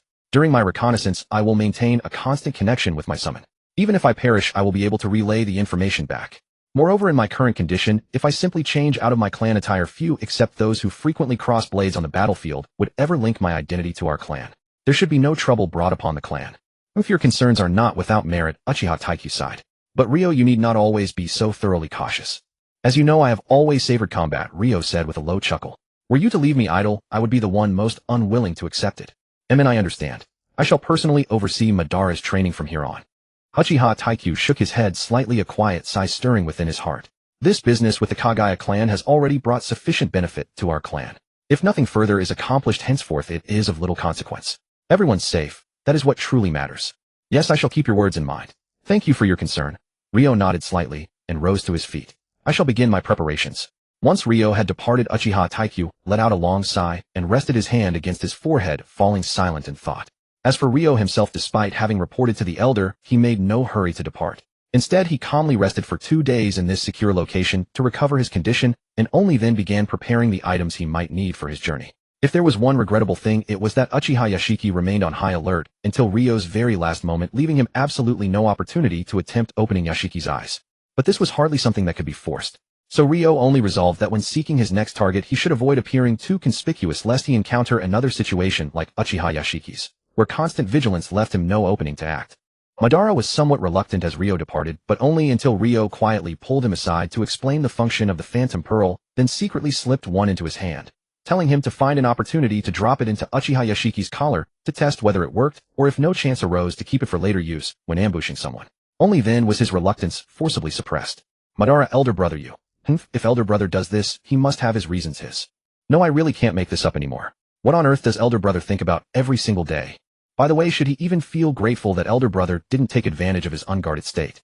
Watching Ryo grow distant, Madara wore a solemn expression as he stowed away the Phantom Pearl and decided that he would find a pair of gloves to wear immediately, just in case he accidentally touched something with strange properties in the future. As for the dullness of perception caused by wearing gloves, he could endure it. Hey, Ryo is only going out to gather intelligence. You don't need to wear that funeral face, do you? Uchiha Yashiki drifted over, looking considerably more relaxed.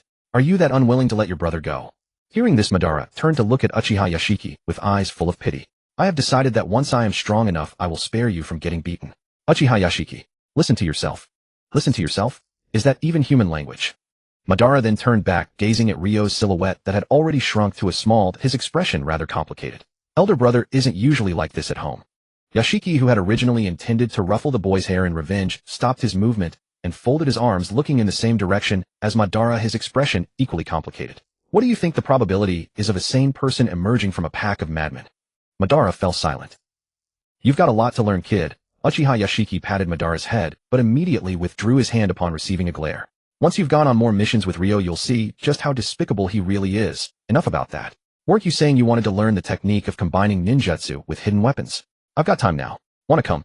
Madara immediately gathered his thoughts, not dwelling on Yashiki's pat, to his head, his voice bright. Yes. Thank you. Good heavens, you're just like your brother in one aspect. Your love for combat, Uchiha Yashiki said with a disgusted expression. I truly don't understand what's so appealing about such exhausting work. Both of you are so interested. Is it really that fun? Madara nodded vigorously and looked down at his palm. That feeling of clashing with an opponent without overthinking, just focusing entirely on battle, it's wonderful.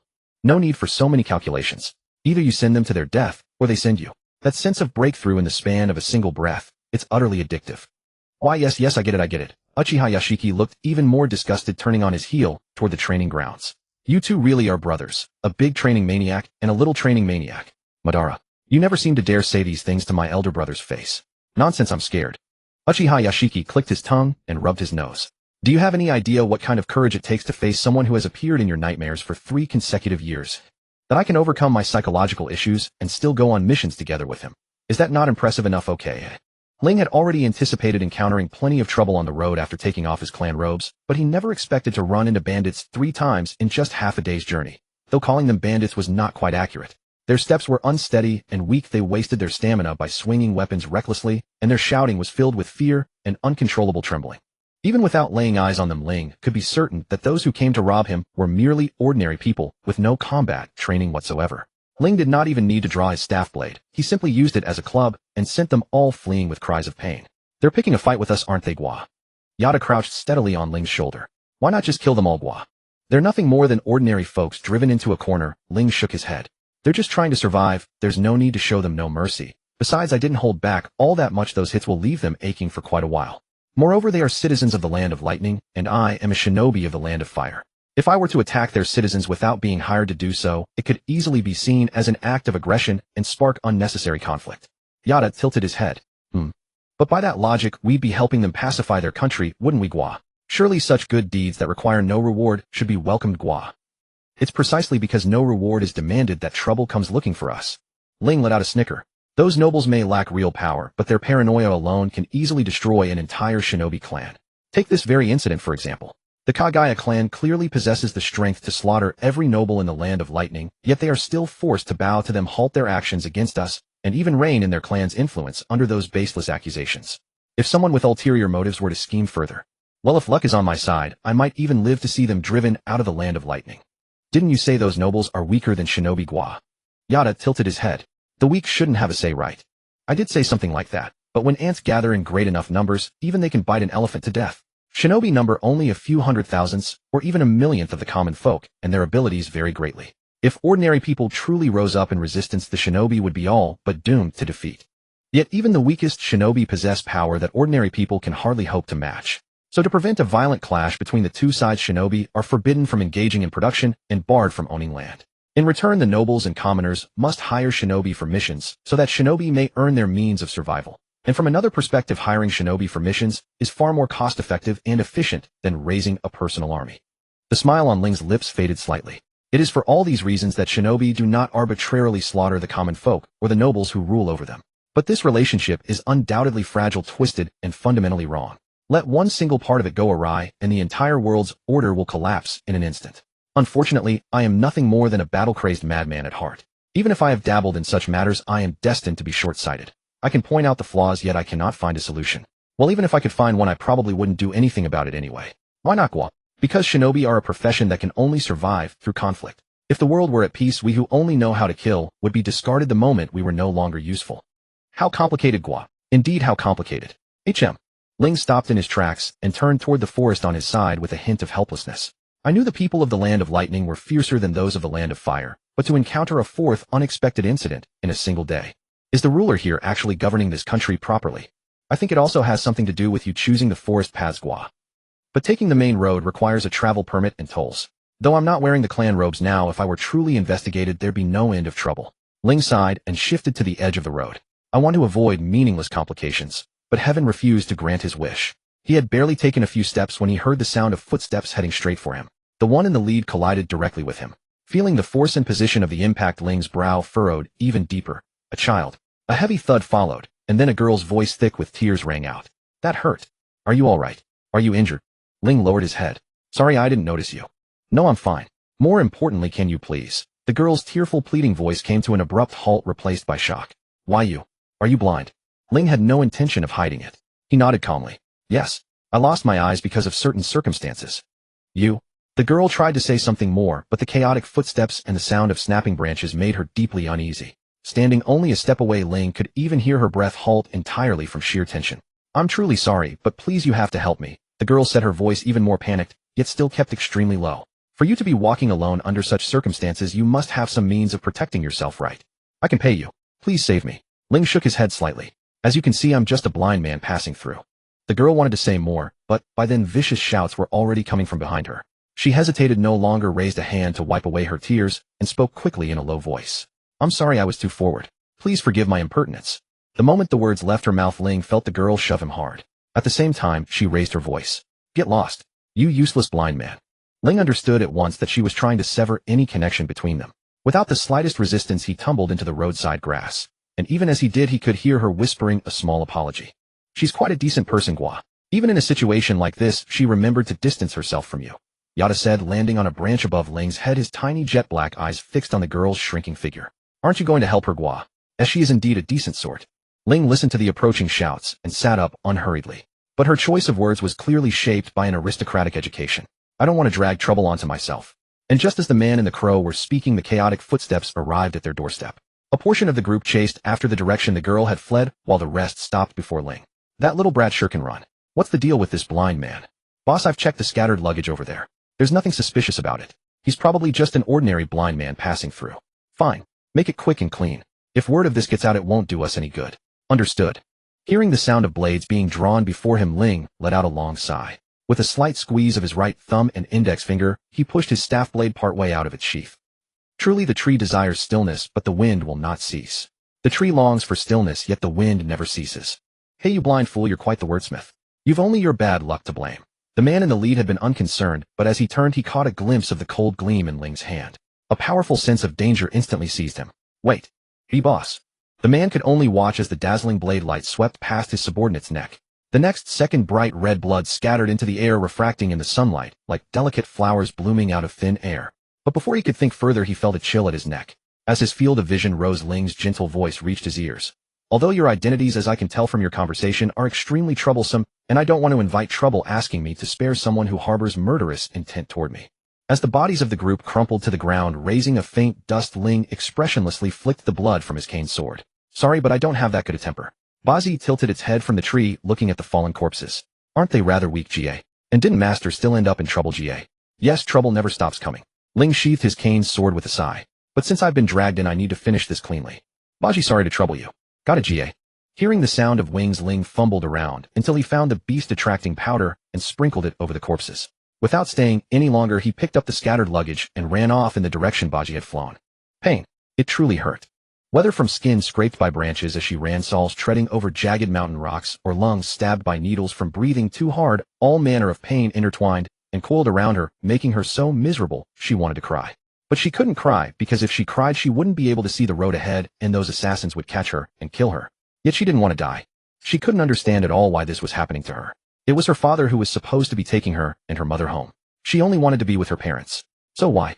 Why did those older brothers and sisters hate her and her mother so much? Father had so many wives, so why were she and her mother the only ones treated that way? Was it because they were of humble birth? If so, they should have simply said so. They would have left. Why did they have to kill them? Damn it. A mongrel is a mongrel. She sure can run. Honestly, Princess Xinchuan, can't you take pity on us and stop struggling? That's right. We'll make it quick. Like your mother, you won't feel much pain. Listening to those malicious voices, Xinchuan gritted her teeth and forced her already numb legs to keep moving.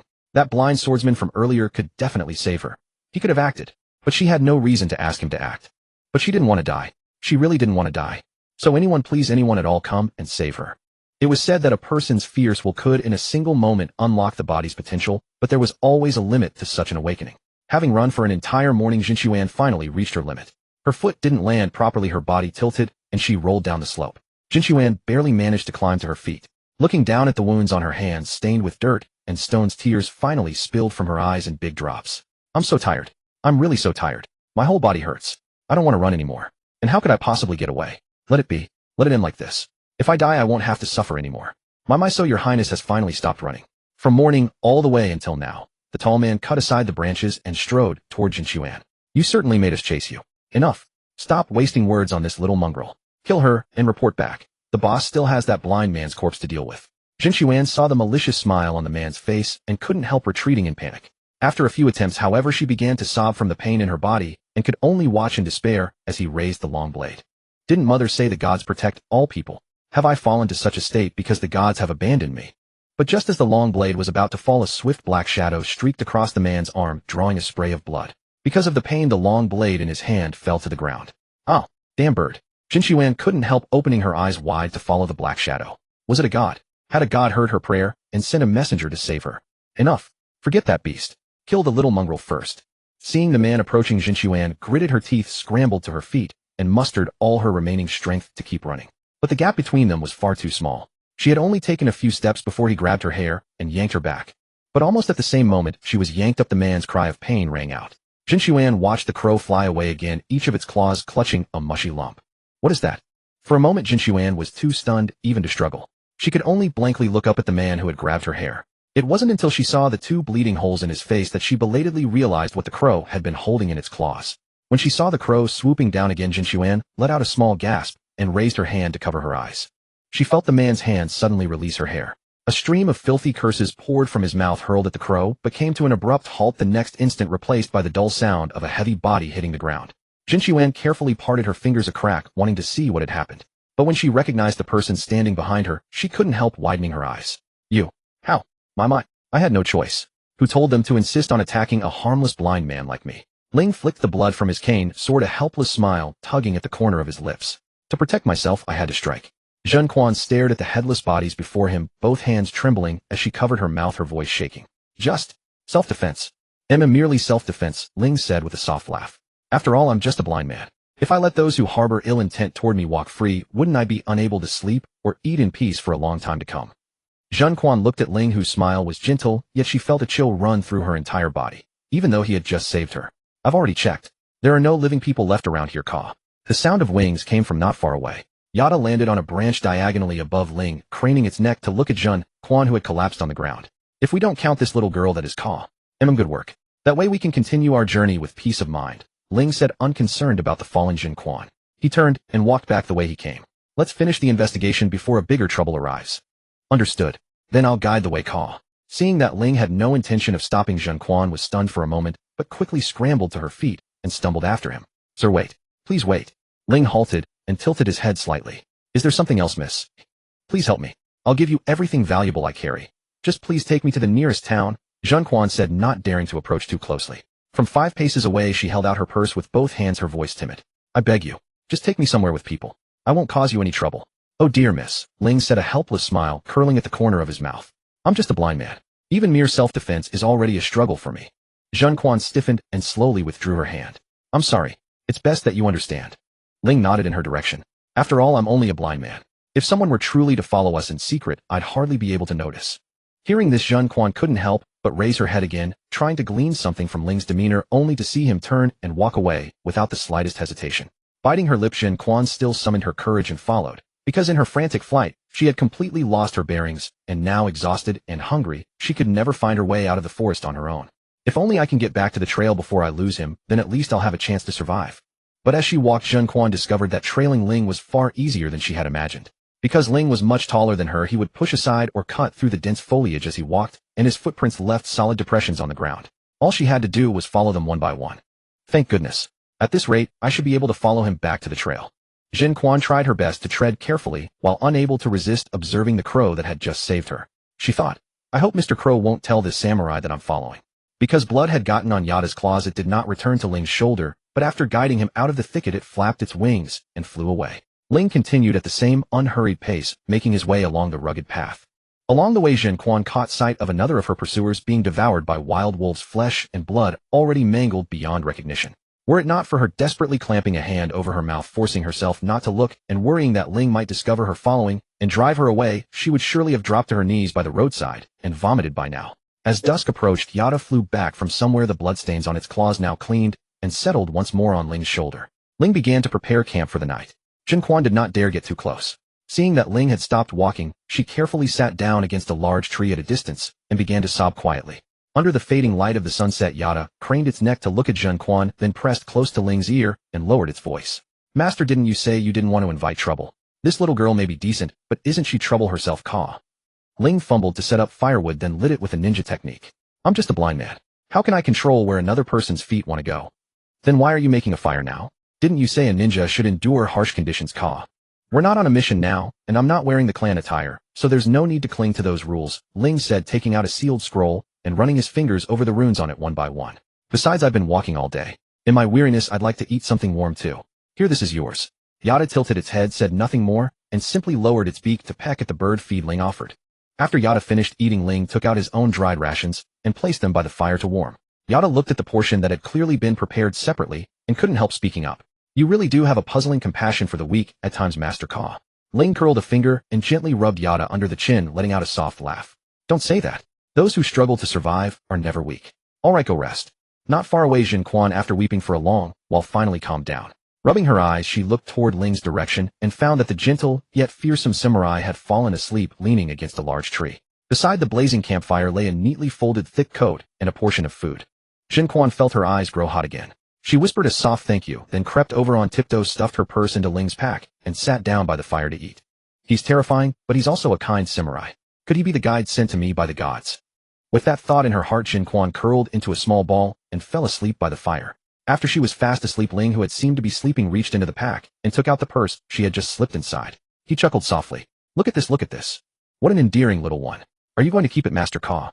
I'll return it to her later, Ling said, putting the purse back. I have to give her a reason to follow with peace of mind, don't I, eh? With all due respect, Master, you're already meddling in other people's business, Ka. Didn't I already say? Ling leaned back against the tree, trunk, his voice thick with amusement. I'm just a blind man. If someone truly were to follow us in secret, I'd hardly be able to notice. All right, sleep now.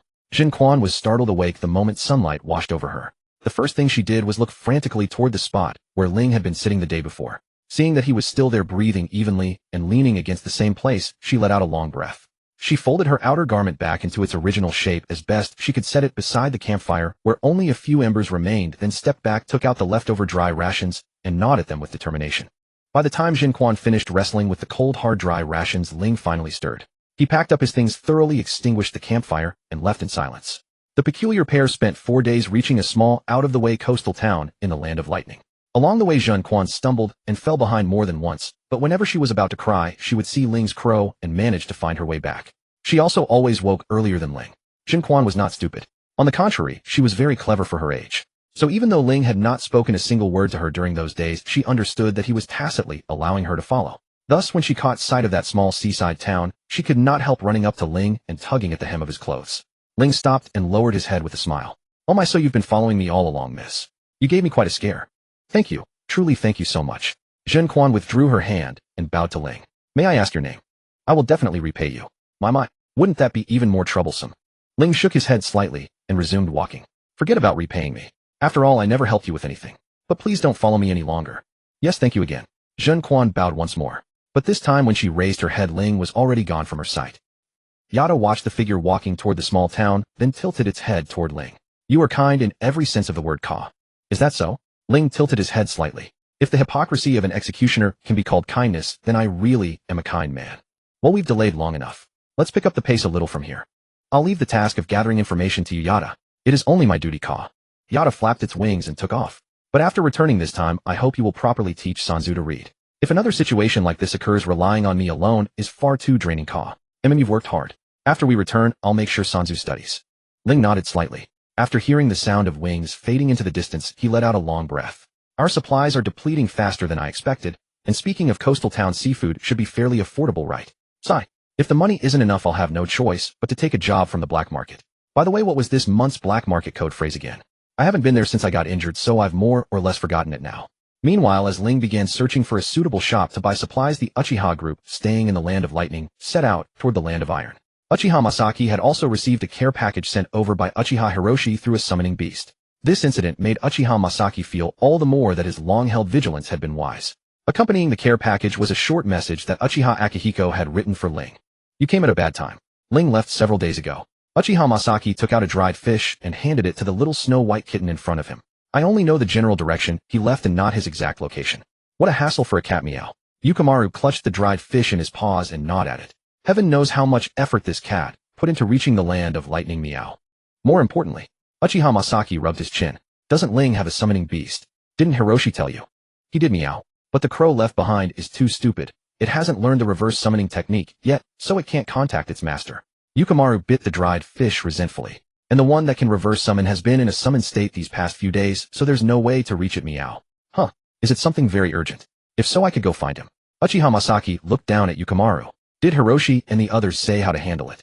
They did, meow. Yukimaru pushed aside the half-eaten dried fish and began licking his paws. Hiroshi told this cat to take the message back if I couldn't find him, meow. But it was really too much trouble for a cat, meow. Is there anything you want to say, meow? This cat can take it back on the way, meow. But don't forget to give me some dried shrimp later, meow. Nothing much on my end. Alright. Uchiha Masaki turned and raised his voice a little toward the window. Madara, is there anything you want to tell your family in advance? There happens to be a ninja cat here delivering messages, so it can take it back for you. Hearing this, Madara, who had been practicing channeling chakra into thrown weapons, stopped what he was doing and hurried over. I bought some specialties of the Land of Lightning before. There are quite a lot. Can you help me send them back? Of course I can, meow. Yukimaru patted the sealing scroll beside him. As for the payment, just give the dried shrimp to Hiroshi later and have him pass them to this cat, meow. Okay, I'll go get them right away. Watching Madara jog off, Uchiha Masaki turned his gaze to Yukimaru. I'll add a commission too. When you go back and see Hiroshi, scold him for me. Half a kilo of dried shrimp. Deal, meow. As he spoke, Yukimaru picked up the dried fish again. Since you're sensible, this cat will scold him twice for you, meow. Uchiha Masaki grinned. Then many thanks. I'll visit Cat Village later with the dried shrimp. By the way, do you have any ninja cats who know medical ninjutsu to recommend? I've also been thinking about finding a summoning beast to help me these days. This cat does indeed know quite a few ninja cats who practice medical ninjutsu, meow. Yukimaru finally finished chewing through the little dried fish. But they're all my closest friends. Recommending such dangerous work to them would be hard for me. You understand, right? I know. Uchiha Masaki reached out and ruffled the kitten, smiling. It'll cost extra. Jing Yuanheng had grown up in the kingdom of Lei since childhood and had smoothly settled down here, marrying and having children. Since his home was by the sea, while making a living by fishing and selling his catch, he also processed seafood to sell to passing travelers as a secondary income. Any unsold goods were easy to handle. He would just keep them for himself. Thus he had seen travelers of all kinds from every direction, but the traveler today involuntarily made him turn his head repeatedly. That traveler was not old, merely about 14 or 15 years old, but he stood tall and straight, and every gesture gave off a sense of calm composure. But this was not what concerned Jing Yuanheng the most. Currently the war among various countries raged ceaselessly, and though young people with old souls were rare, they were not non-existent. What concerned Jing Yuanheng the most was the young man's appearance. Although he had grown up by the sea thanks to the aristocrats who always came to experience life by the seaside for pleasure, he had seen at least 80 or 100 handsome people. Yet no noble lord had ever given him the same breathtaking feeling as this young man. The boy's skin was as fine porcelain, and most of his jet black hair was neatly tied back, but there were stubborn strands that arched up rebelliously as if dissatisfied with being bound by their master. And those few strands stubbornly brushed across the young man's brow and cheek, yet only accentuated the gentle smile on his lips. Under the light-colored attire, he appeared even more otherworldly. But when his gaze fell upon the silk band covering the young man's eyes, Jing Yuanheng couldn't help but feel regret. He could hardly imagine that someone who should have been the center of public attention had gone blind at such a young age. After all, even without the most expressive of the five senses, the young man before him was still so handsome that it made one involuntarily lose themselves. Shopkeeper, are you listening? Jing Yuanheng immediately snapped out of his regret, showing a kind smile to the young man. Sorry, I was distracted. What were you saying, young sir? I want to buy some dried fish that can be preserved during the journey. Since I need many varieties, but only small quantities, the shopkeeper in town suggested I come to the seaside fisherman. The young man's voice was gentle and clear. What do you recommend? I see. Then, young sir, do you want the ready-to-eat type or the kind that needs processing? If you have ready-to-eat ones, that would be a great help. As you can see, my situation makes lighting a fire somewhat difficult. The young man's voice was full of joy and gratitude without a trace of gloom, which made Jing Yuanheng feel even more sorry for him. I understand. Then I'll take out some of each kind. Young sir, please wait a moment. Although it's a bit presumptuous. The young man seemed a little embarrassed. I am also travel-worn. If it's convenient, could I have a meal here? I will pay for it. Huh. If you don't mind the rough fare of a fisherman's household, then please stay. But no need to pay. It's just a meal made haphazardly from unsold fish. Jing Yuanheng laughed. There's a table in the courtyard. Please come this way. Thank you, the young man said as he tapped his blind stick and walked over. Then I'll buy more dried fish later. Ha, truly I am indebted to your kindness. However, although dried fish lasts much longer than fresh fish, it still spoils easily in humid weather. Watching the young man sit down smoothly at the table, Jing Yuanheng walked toward his house. Then please rest here a little, young sir. The food will be ready soon. Shortly after Jing Yuanheng entered the house, a pitch-black crow landed on the young man's shoulder. I've investigated clearly. A week ago there was a violent earthquake in the direction of Laming Gorge which even triggered a small tsunami. Ka. Direction.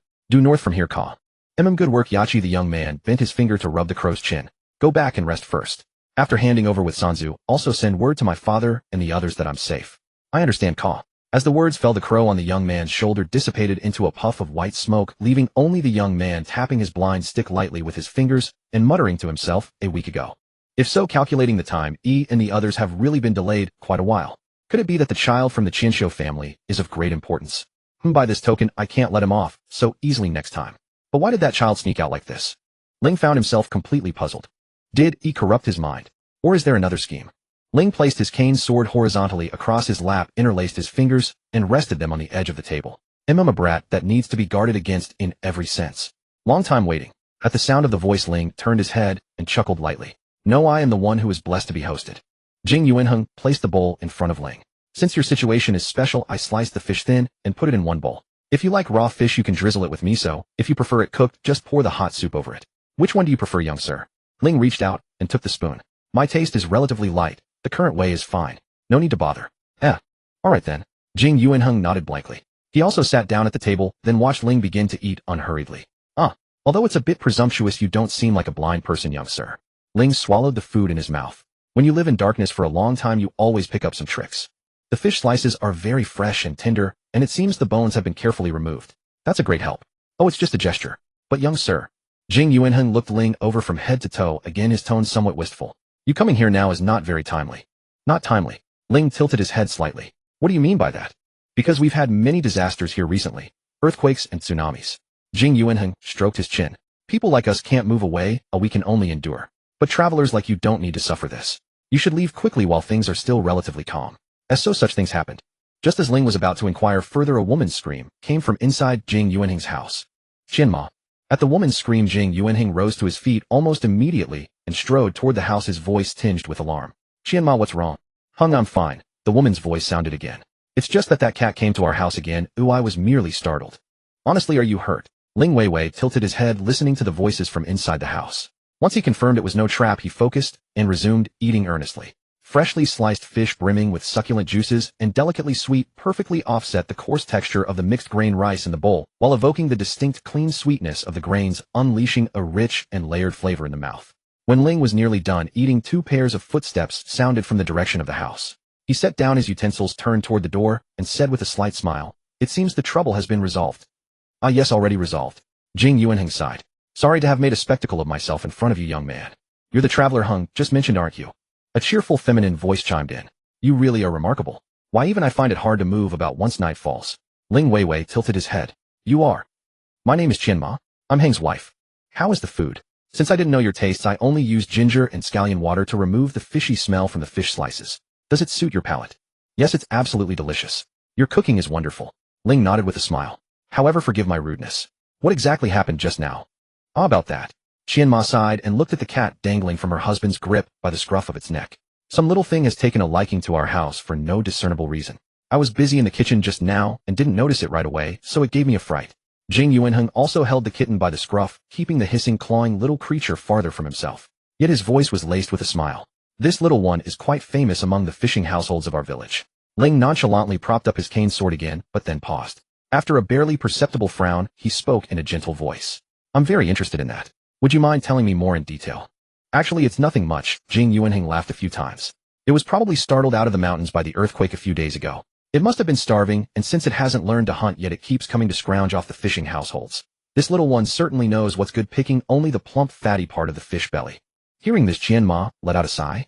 Actually, a cat this small can't eat much no matter how it eats. It would be fine to keep it around to catch mice and the like, but it's a shame it's a Nikomata. They say that when a Nikomata lives with a human for a long time, it takes on human form and replaces that person. It might sound cute, but I really wouldn't dare to keep it. I've never seen a Nikomata before, Ling said, laying his cane sword across his knees again. May I touch the little one to feel what it's like? Of course. Jing Yuanheng handed the kitten over.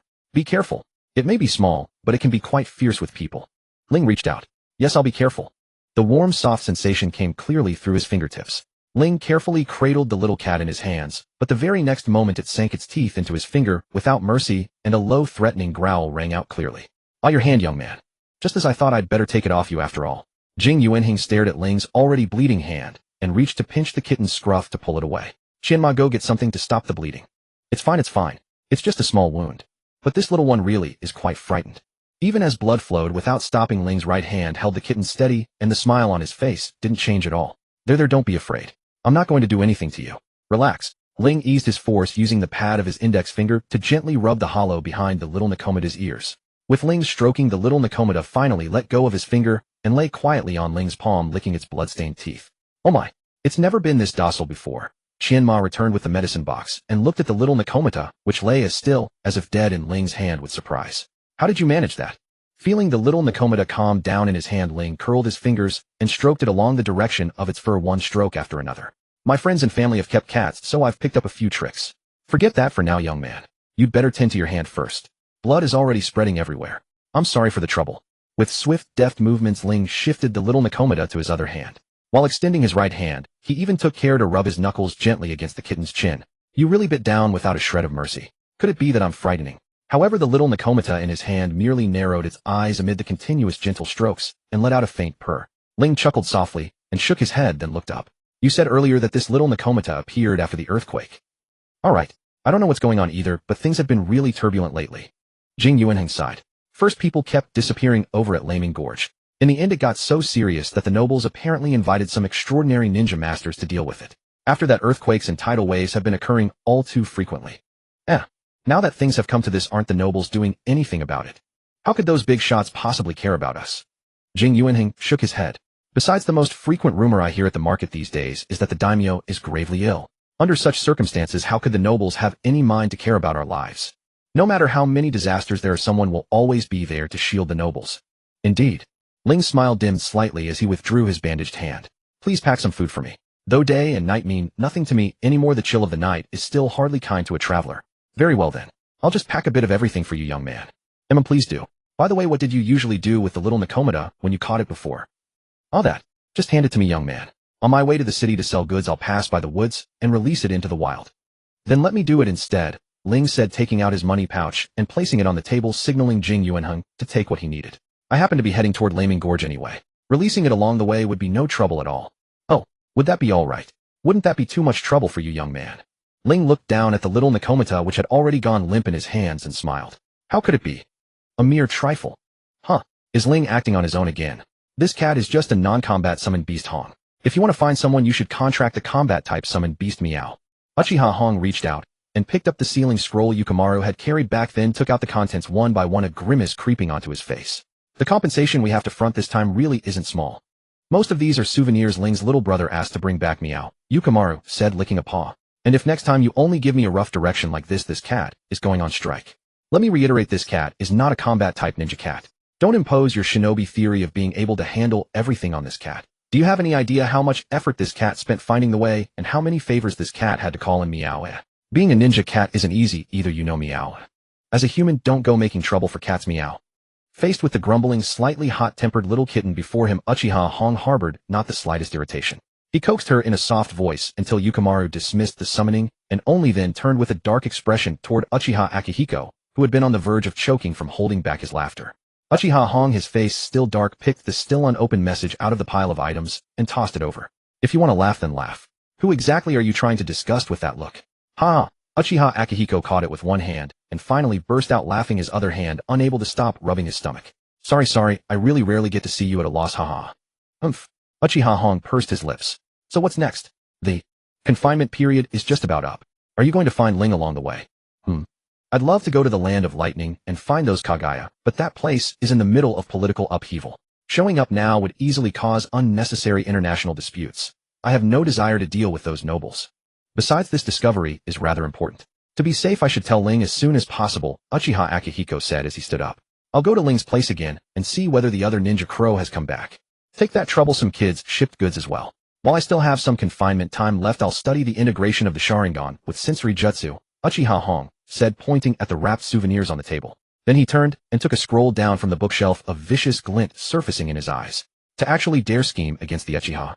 Those reckless fools. Speaking of which, was there really an outsider's presence at the stone tablet? Uchiha Akihiko packed the things on the table one by one and held them in his hand. Even Ling, with his remarkable sensory abilities, didn't detect anything. That's what I've been saying, Uchiha Hong said, tapping his temple. The key is the Sharingan. The Sharingan. Without using it, I can't sense anything either. This is what baffles me. Even a troublesome bloodline limit, like transparency jutsu, leaves traces in sensory perception. What method could that person have possibly used to deceive the senses? It's simply incomprehensible. I don't really understand you sensory ninjas, Uchiha Akihiko said, slinging the things over his shoulder with a helpless look. But for anything involving specters and the supernatural, find the Uzumaki clan. They've had a hand in at least half of the uncanny affairs in the shinobi world. Oh, that's true. Then how about we go capture an Uzumaki for research later? Uchiha Hong looked up. I'm skilled at illusion-based interrogation too, but when it comes to long-term mental control, you're the better one, aren't you? That's true, Uchiha Akihiko said with a sour look. But in that kind of situation, you'd have to bypass the seal, protect the target's brain, and constantly set aside a portion of your ocular power. It's troublesome enough, and worst of all, it affects combat strength. Hearing this, Uchiha Hong seemed to recall something equally revolting. He lowered his head and waved his hand with marked impatience. Enough. We'll hash out the details once you're back. Now get out of here. The very sight of you makes me queasy. Have you forgotten that we've worked together for ages, and that this is my house? Uchiha Akihiko clicked his tongue. Don't you think that's an inappropriate thing to say? First, hating you doesn't stop me from working with you. Nor do emotions change just because the venue has changed. Uchiha Hong looked up in no small surprise, his eyes holding an extra layer of contempt. Could it be that awakening your Sharingan warped your personality, made you fall for me, and gave you the delusion, thanks to our brief truce in front of Ling, that you can throw an arm around my shoulder and carry on like brothers for the rest of your days? Uchiha Akihiko instinctively imagined that scene, felt a chill run through him, and even activated his Sharingan in the process. How can you say something so disgusting? If you know it's disgusting, then please hurry up and get out of my sight, all right. Uchiha Hong turned away in revulsion and let out a gag. I'm about to throw up. After putting away the food he had purchased, Ling bade farewell to the warm and courteous couple, asked for directions, and holding the little Nakomata, made his way toward Thunderhowl Gorge once more. Since it was already afternoon and Thunderhowl Gorge had been plagued by frequent strange incidents of late, only this one person and one Nakomata walked the road, giving the scene a rare touch of leisurely serenity. There shouldn't be anyone around here. Ling stopped, lowered his head toward the little Nakomata he had been cradling and stroking the whole way. How about we have a frank talk? The little Nakomata merely gave a lazy rumbling purr, and even went so far as to turn over and offer her belly with great courtesy. Ling chuckled softly, found a relatively flat stretch of rock to sit on, and began rubbing the little Nakomata's belly. The soothing comfort of his fingertips gliding over that exquisite fur even prompted an involuntary sigh from within Ling. All right, I'll begin with myself. First of all, I'm a sensory-type ninja. At those words, the indulgent purring finally stopped, and Ling could feel the little creature in his hands tense up in an instant. But Ling simply smiled lightly, withdrew his hand, and continued, secondly, perhaps it's because of your own peculiar nature, or perhaps it's due to the Uzumaki clan's seal on you, but in my perception, you're somewhat unusual. That makes it hard for me to simply disregard you. Boy, you've certainly got guts. Your voice is gentler than I imagined, Ling said with a few light chuckles, laying his cane sword across his lap and resting both hands on his knees. As I said, Miss Nakomata, I intend to speak with you openly and honestly. As I said, Miss Nakomata, I intend to speak with you candidly. The little Nakomata swished her tail, scratched at Ling's clothes a few times, then nestled into a more comfortable position. Though I don't see what there is to discuss with a human, I happen to be bored right now, so I'll humor you.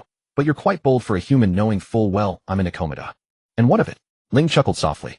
They say that when a Nakomata takes up residence with a human, she gradually comes to resemble that person and eventually replaces them. But there's hardly anything worth replacing about an ordinary blind man like me, is there? You certainly have a sharp tongue despite possessing chakra reserves that any human would be proud of. The little Nakomata licked her paw. So what does this bold human wish to say to me? Since the Uzumaki clan saw fit to seal you, Miss Nakomata, you must surely possess extraordinary abilities. As you can see, I am in dire need of a summoned beast. Would you by any chance consider becoming mine?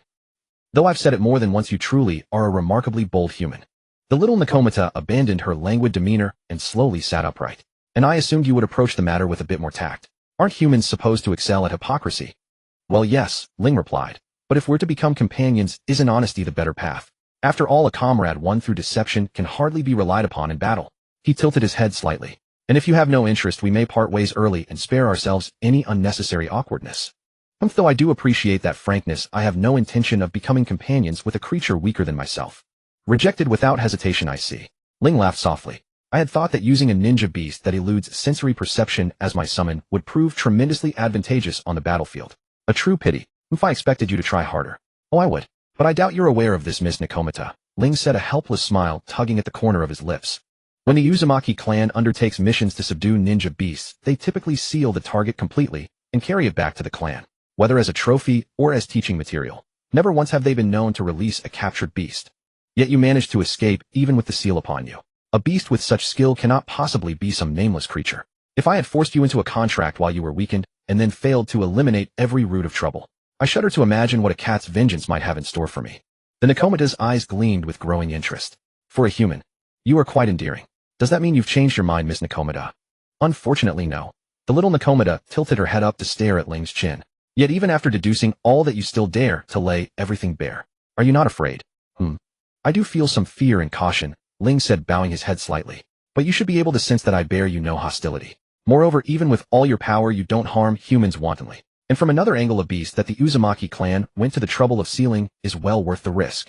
But what truly makes it irresistible is that at heart you are a cat.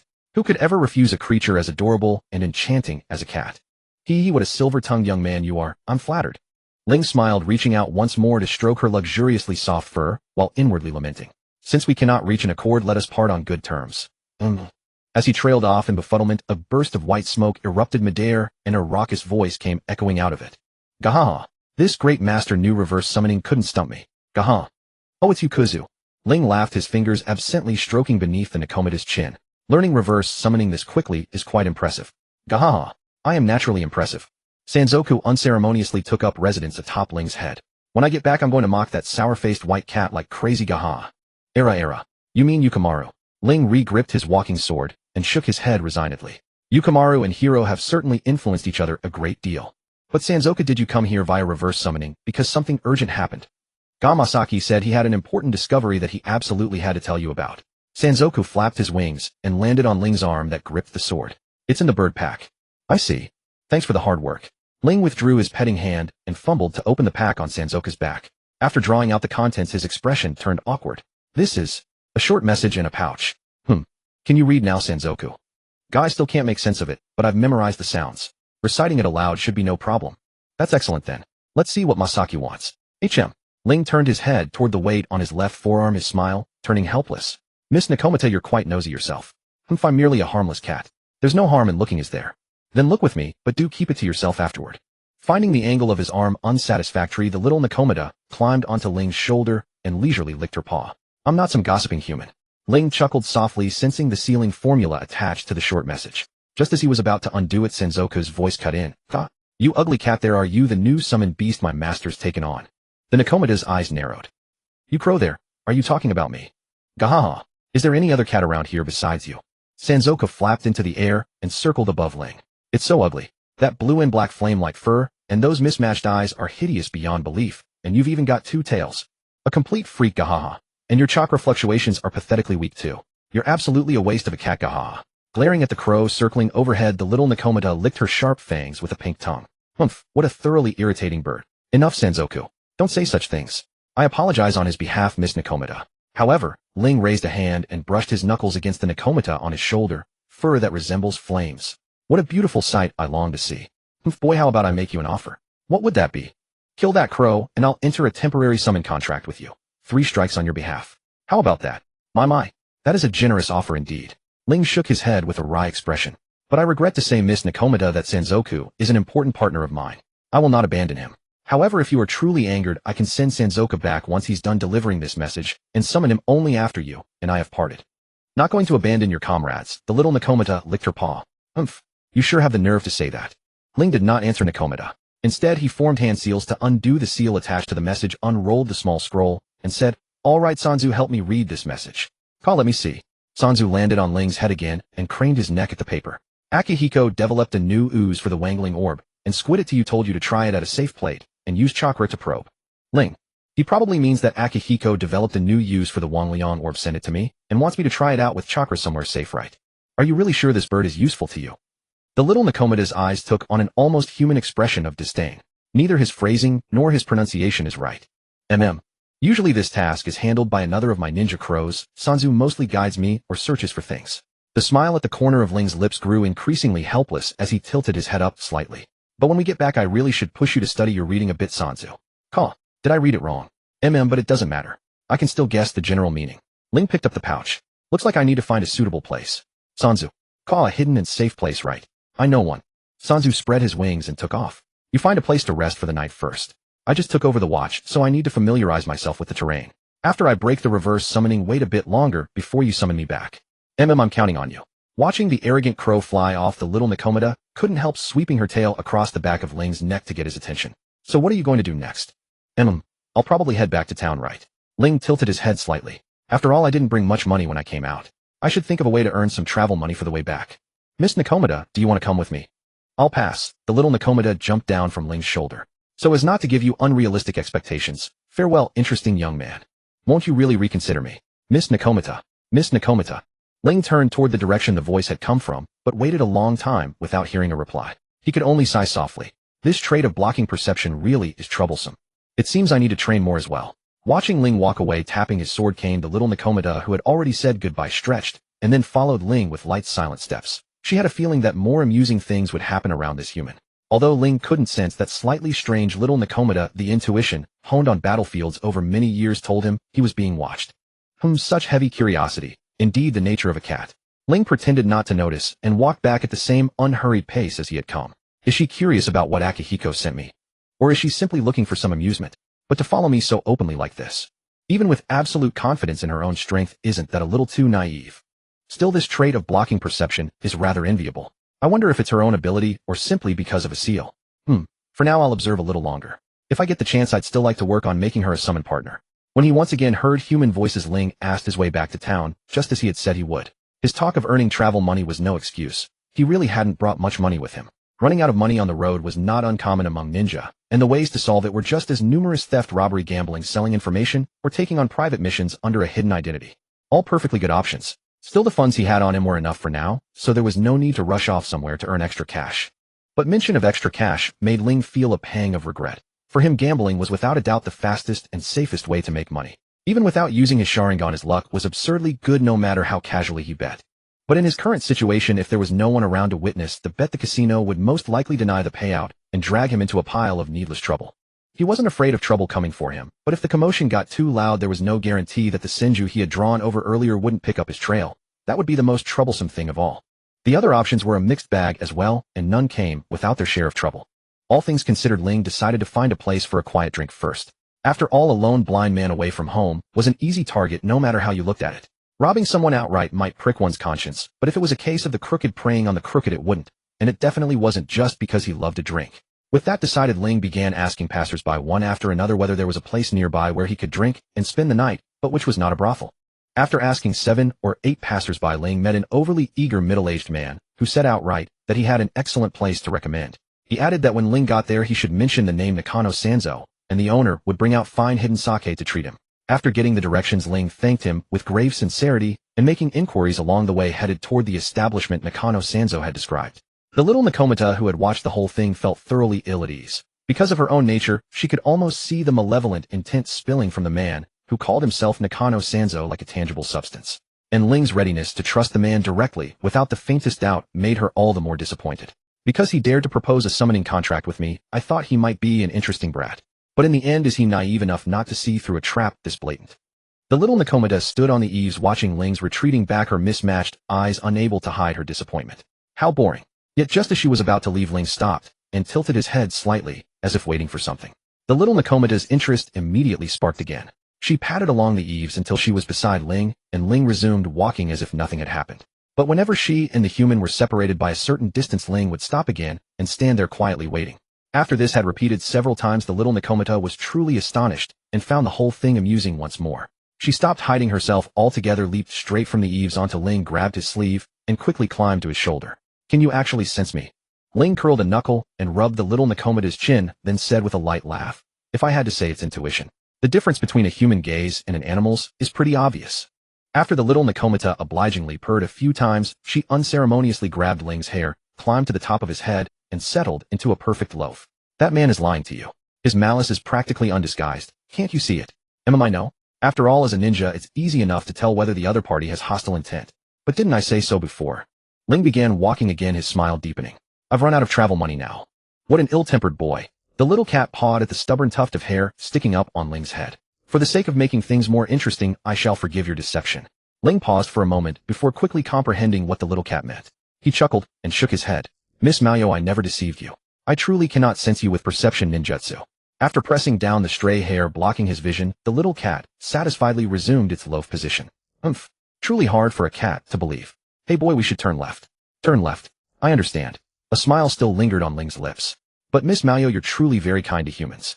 Earlier at that fishing household, Miss Maoyu must have had both the opportunity and the ability to kill those two correct. They harbored no ill will toward me. Why would I act against them? Oh, perceiving malicious intent. Could it be that Miss Maoyu is a special perception type beast ninja? Of course not. This is a certain application of yin-yang chakra. Could it be that humans nowadays can't even manage such simple things? The little cat yawned. Truly in decline. Yin-yang release. It's the first time I've heard this term. Ling raised his hand to touch the back of his neck, where Maoyu's fluffy tail had been tickling him. It seems Miss Maoyu is a beast ninja who has lived for a very long time. But a beast ninja who has lived so long can still be restrained by sealing techniques. Indeed, are sealing techniques the most to be wary of. Moreover, compared to the Senju, the Uzumaki clan's chakra does carry more aggressive properties, and their dispositions tend to be more irascible. But then again, that's provided the hostile target isn't from our Uchiha clan. Noticing Ling fall silent, the little cat tapped his forehead with its paw. What are you spacing out for? Nothing, I was just thinking that Miss Maoyu seems to quite like humans. Yes, I do enjoy humans. After all, humans always come up with novel and eccentric ideas, creating many interesting things. If one cannot find amusement during a long life, it would be quite lonely. However, because I can clearly perceive malicious intent, it's always difficult to grow close to humans. However, you're rather special. Saying this, the little cat extended its paw, once more tapping Ling's forehead with its soft pad. You can be completely free of malice toward everything around you. Logically speaking, even being cautious of external objects would reveal some hostility, would it not? Then will Miss Maoyu reconsider becoming my summon? Umph. Are you avoiding the question? How cunning. But Ling merely smiled without giving a direct answer. By my estimation, we should be arriving shortly, correct? 20 meters ahead, and to your right. The little cat tucked its paws neatly on Ling's head, not dwelling on his evasion. Though I do enjoy interesting matters, the malice there is practically overflowing. Are you truly going to such a place? Don't say it that way, Miss Maoyu, Ling chuckled softly. For people like us who often walk on the edge of a blade, it's an authentic good place. When one possesses sufficient strength, no one can refuse a black market that actively seeks them out. No one can. Ha ha ha. I like the sound of that. The place Nakano Sanzo had introduced was merely an unremarkable inn. The moment Ling pushed open the door, he could feel several pairs of evaluating gazes settle upon him, yet his expression remained unchanged. He took only 2 slight steps forward to avoid the doorway. May I ask which one of you is the proprietor? I am the proprietor, Tokiwa Kawakami, a somewhat languid male voice responded. Did you come specifically to find me? Yes, I am searching for a place to drink and stay. Ling turned toward the source of the voice.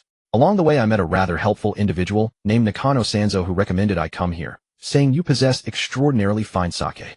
Oh, someone recommended by Nakano. Tokiwa Kawakami's voice drew slightly longer.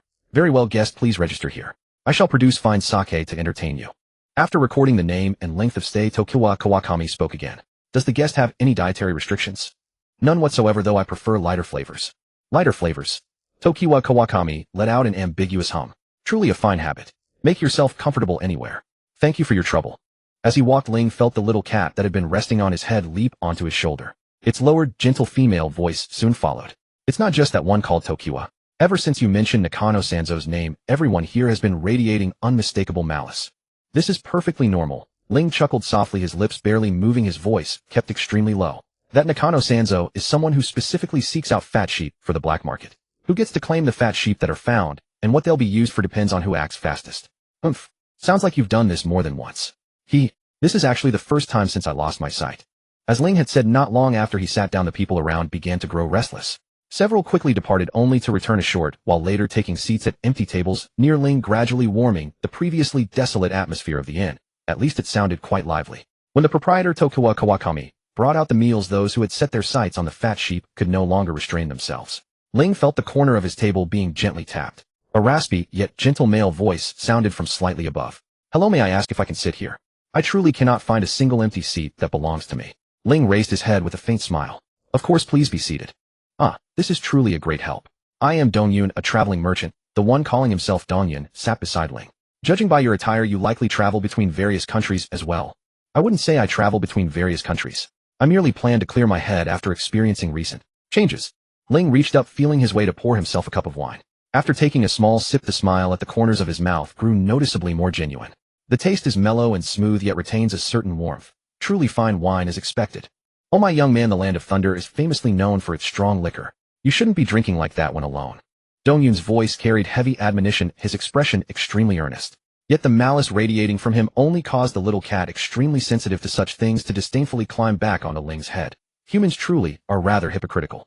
The Nakomata watched Ling and the man who called himself Dongyun exchanging pleasantries over drinks, feeling bored, yet unable to suppress her growing curiosity about Ling. For even in this situation, Ling showed not the slightest hint of malice toward Dongyun. Judging by this kid's behavior, he is clearly not a kind-hearted person, but why can he remain unclouded even after sensing others' malice? The Nakomata still couldn't understand, for even between relatives, minute malice would surface over various matters. She simply couldn't fathom how someone could remain calm and composed in the face of undisguised malice. What a strange human. Slightly yawning, the Nakomata stood up as Ling once again picked up a piece of tender fish, reaching out her paw to pat his forehead and meowing. Ling paused slightly, somewhat puzzled as to what this little Nakomata he encountered wanted, until he was meowed at again and tentatively lifted the fish slice higher. The next moment, he clearly felt the Nakomata on his head grabbing his chopsticks and tearing at the fish slice. Although the ninja beasts targeted by the Uzumaki clan are mostly not to be trifled with, such a personality truly makes it hard to raise one's guard. Ling's smile widened. Really, if I can't charm this adorable little cat, I won't be able to sleep well. Is this a pet you're keeping, young brother?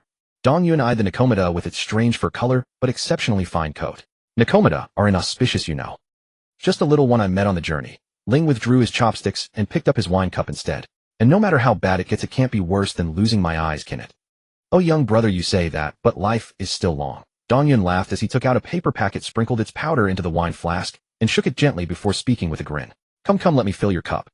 All right, thanks. Seeing Ling extend his cup, the Nakomata's heterochromatic cat eyes went wide, and without a second thought, she bit Ling's hair and tugged hard. Ow, ow, ow. Ling leaned back, drawing a sharp breath, and the cup involuntarily fell onto the table. Do you want more fish? Meow. You want a drink?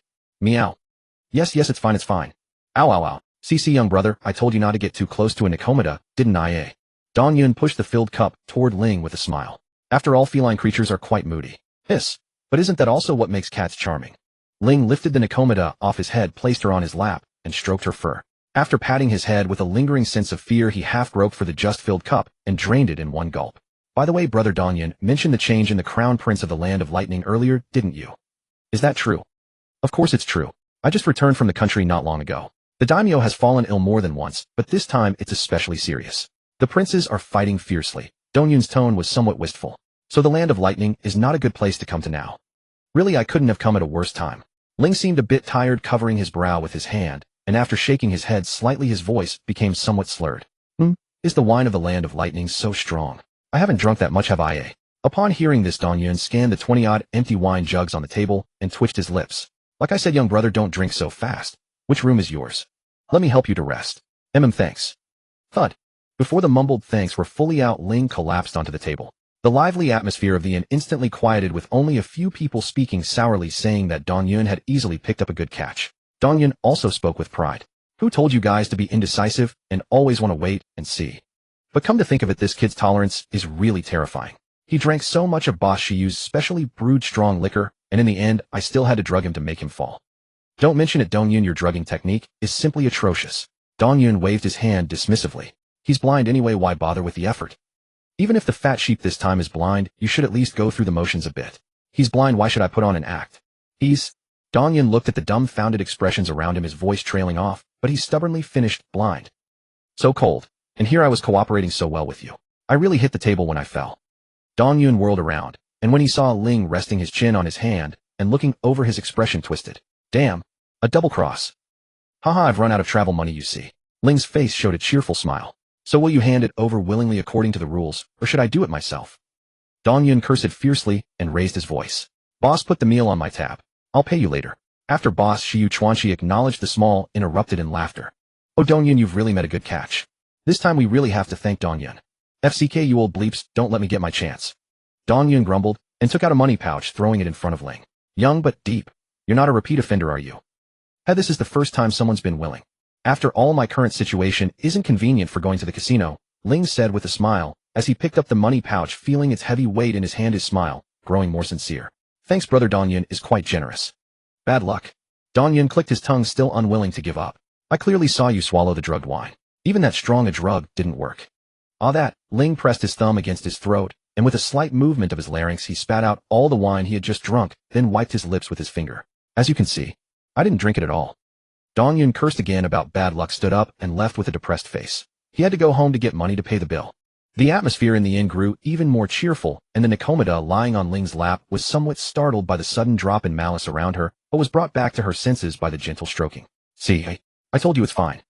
The Nikomata looked up, meeting Ling's sideways smile, and his unchanging gentle voice came again. A hunter might covet the prey, but if the prey can hunt them in turn, they will keep their distance. After all, the relationship between hunter and prey is never fixed. The little Nikomata shook its head again, climbed back onto Ling's shoulder, and lowered its voice. Aren't you afraid of messing up? If you really wanted to fool me, you'd need to make a poison whose taste and texture were just like wine, wouldn't you? Ling smiled and shook his head as he continued eating the leftover food. But it's not like I've never messed up.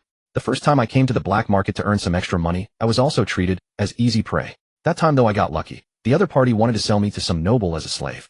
I was still young, so the man was afraid that drugging me too much would damage me. He stopped giving me more medicine and simply locked me up. After I recovered, I killed him on the spot. Then what? Then I followed the trail, found out where their lair was, and went back to my clan to report them. The little Nikomata said. Normally, shouldn't you have stormed the lair directly after finding out? Why take such a risk? Ling saw nothing wrong with asking his clan for help. Thanks to those people, I got to witness quite a few interrogation methods practiced by my clan's elders. And what about the one just now? The little Nikomata watched Ling pick up the last slice of fish and began patting his face with her paw pads again. Why didn't you kill him? If I did that, I'd have to wait until he brought me out of the black market before making my move, and it would easily make enemies of the forces behind him. Too much trouble. After all, my goal from the very beginning was just to get some traveling money. There was no need to provoke the local powers, Ling said. As he turned his chopsticks toward the little Nikomata, his voice returned to normal volume. Boss, is there any more of this wine? Hearing this, Shiyu Chuanchi, seated behind the counter, looked up slightly, his voice as languid as when they'd started. That was a special for easy marks. You no longer qualify. What a pity. Ling shook his head slightly and rose to his feet. Which room is mine? Pick any empty room. You're responsible for your own safety. The little Nikomata's expression twisted into disgust once more. There it was again, that unvarnished malice. Ling made a sound of acknowledgement, nodded to the hunters around him, and headed upstairs. After casually picking a room and setting up a guard seal, he took out the cloth bag Uchiha Akihiko had Sanzu deliver. Feeling through the bag, he could only tell there were 2 beads inside, one simply lying there while the other seemed to be wrapped in an extra sheet of paper. Ling frowned slightly. After a brief deliberation, he undid the seal on the bag and opened it, pouring its contents into his palm. To his surprise, he was not pulled into that illusion space, which only made him even more curious about the Morio pearl that had not been wrapped. What is this thing? The little Nikomata's voice was full of revulsion. How vile. It's a Morio pearl. I got it as payment from a mission. Morio pearl. Morio. Something made from that nasty thing from the land of demons. The little Nikomata grew even more disgusted, climbing onto Ling's head to get as far away from the 2 beads as possible. What's the use of such a disgusting thing? I'm not entirely sure yet either, Ling said. He put the wrapped Morio pearl back in the bag, holding only the unwrapped one. If anything happens in the outside world, could I ask Miss Nikomata to remind me? You're dreaming, boy. She tucked her paws back in and pressed her chin down on that irritating cowlick. Why should I listen to you? Ling chuckled softly and said nothing more.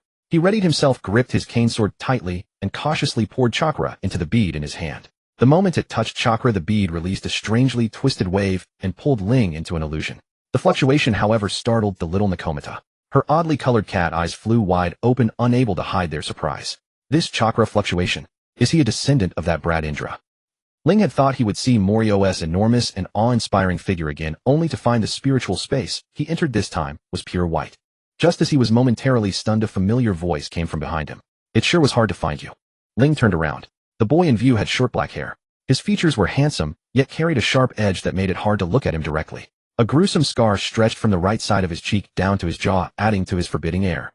Ling, however, was not afraid, and even looked a little wistful. Akihiko, long time no see. I guess you could say that. Uchiha Akihiko rubbed the back of his neck a bit uneasy. This is the new use I wanted to tell you about. By inscribing eye power into a transcription seal, you can leave your will in an already constructed spiritual space. But I haven't figured out what else this technique can do besides passing information covertly. Transcription seal. Ling raised his hand and touched his chin. That's a technique that requires at least 3 tomo right. It takes at least 3 tomo eye power to do it. Uchiha Akihiko nodded. And besides the eye power restriction, the fact that splitting off your eye power lowers your strength is another difficulty. Is the spiritual body you have here connected to your main body? No, Uchiha Akihiko shook his head. We can only sense each other's positions, we can't share thoughts. If we wanted to share thoughts, we'd have to exchange chakra again, and my remaining here also consumes chakra. If it goes without replenishment for a long time, this portion of eye power will be entirely lost. You can sense each other's positions. That's already an amazing ability, isn't it? Ling reached out and touched the pure white wall. By the way, how was this done? As I recall, after entering, I should be able to see Morio, and the negative emotions it gives off should trap you in the illusion, making it hard to escape. Oh, that thing. It was too noisy, so I activated Susanoo and cut it to death. Ling. Seeing the confusion in Ling's eyes, Uchiha Akihiko couldn't help scratching the back of his head. Well, don't worry. The other beads weren't affected, only this one changed. Although I never saw what the real Morio looked like, at least the one inside the pearl was just a paper tiger. Other than emitting a massive amount of negative emotion to influence others, it had no abilities at all. And those negative emotions can be resisted as long as one's mind is firm enough. As for the change here, after I killed it, I could spend chakra to shape it however I wanted, but the drain was too great, so I simply kept it in this form that saves the most chakra. Huh. Ling curiously felt the sturdy wall again, a hint of a smile, lifting the corner of his mouth. Looks like I'll need to keep in closer contact with the land of demons from now on.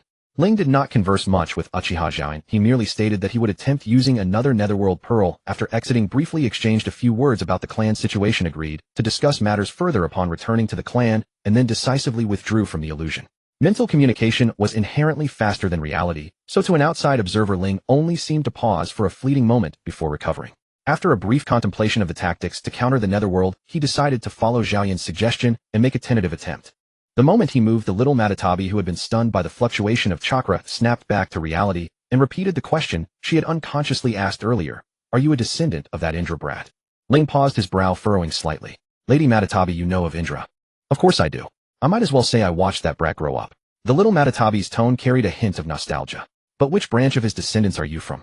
Without seeing your eyes, there's no way to tell. Ling gently traced the hilt of his blade with his fingers, then, after a brief deliberation, spoke. I bear the name Uchiha. Uchiha. Uchiha. Uchiha. The little Matatabi wagged her tail, unconsciously lost in recollection, but soon her fur bristled, and her voice turned sharp. Isn't that the branch with the worst personalities and all-around madmen? Ow, ow, ow. Ling lifted the little Matatabi, down, his voice filled with exasperation. Lady Matatabi, please spare my hair, would you? Though it's a bit troublesome to maintain, I have no plans to change my appearance just yet. The little Matatabi remained in a bristled state, her voice dripping with suspicion. Are you really an Uchiha? Ling stroked the little Matatabi in his arms, letting out a low chuckle. Yes, genuine. Though it seems our clan's reputation hasn't changed throughout the ages. With such an easygoing personality, you really don't seem like an Uchiha. The little Matatabi gradually melted into a cat-shaped pancake under Ling's hand. After all, the Uchiha line may not have inherited much else, but they've preserved Indra brat's arrogance and strength to the fullest, along with that obstinate, trigger-happy foul temper. Ling raised an eyebrow slightly. Lady Matatabi, your words suggest. Are you quite familiar with Indra? Didn't I say so? I watched that brat grow up. The little Matatabi lifted her head, still finding it hard to believe that this gentle young man, with such excellent petting skills, was an Uchiha. That brat had a terrible personality. After the old man died, he tried more than once to capture and fuse us together just to obtain the old man's power.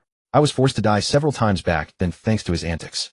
The clan records about Indra date back centuries, perhaps even millennia, yet the little Matatabi claims she watched him grow up and experienced multiple deaths and resurrections during that time. Ling frowned slightly. The only beings that fit such conditions should be the tailed beasts, which my clan tutor once mentioned as the protagonists of bizarre tales. Hey kid, how did you lose your eyes? Ling snapped back to attention. Because I lacked strength and feared falling into enemy hands, I intended to kill myself. The little Matatabi was taken aback. You did it yourself? Yes, I did it myself. To be honest, I never thought I'd survive in the end. I'm starting to believe you're an Uchiha. The little Matatabi silently rolled over, graciously revealing her belly. That streak of madness has never changed throughout the ages. Ling laughed again. Much obliged. Lady Matatabi, could you tell me about Indra and Ashura? Shouldn't the Uchiha clan's records be fairly complete? Isn't there any documentation? Having lost both eyes, I was unable to see that part myself. And to my shame. Ling's voice dropped. The stone tablet recording those events was tampered with by some unknown vermin, making it hardly trustworthy. The little Matatabi purred softly. What did the stone tablet say? It said that Indra was dissatisfied with the six-path sage leaving the ninja sect to Ashura, so he clashed with Ashura and instructed us descendants to seek justice for him. Both those brothers did fight for a long time, but that latter part doesn't sound like something that brat would say. He may have been wild in his mischief, but he was always the strongest. He would never utter words like asking others to seek justice for him. The little Matatabi hugged Ling's hand, gently nibbling his fingers. If he could communicate properly, he would never have ended up in such a mess with that foolish Ashura boy. He'd more likely say something like, I'll never rest until one of us is dead. But even though he muttered about never-ending conflict, that Indra brat never actually went for the kill against Ashura. It's ridiculously stubborn. Still, it's strange. That stone tablet was made by Indra himself. Apart from the old man and his brother, no one should be more skilled in release than him. How could anyone tamper with the tablet he made? Lady Matatabi, do you have no idea who that person might be? That beetle might know, since he's the only one who always flits around everywhere. The little Matatabi crawled out of Ling's hand, pressing one paw against his palm.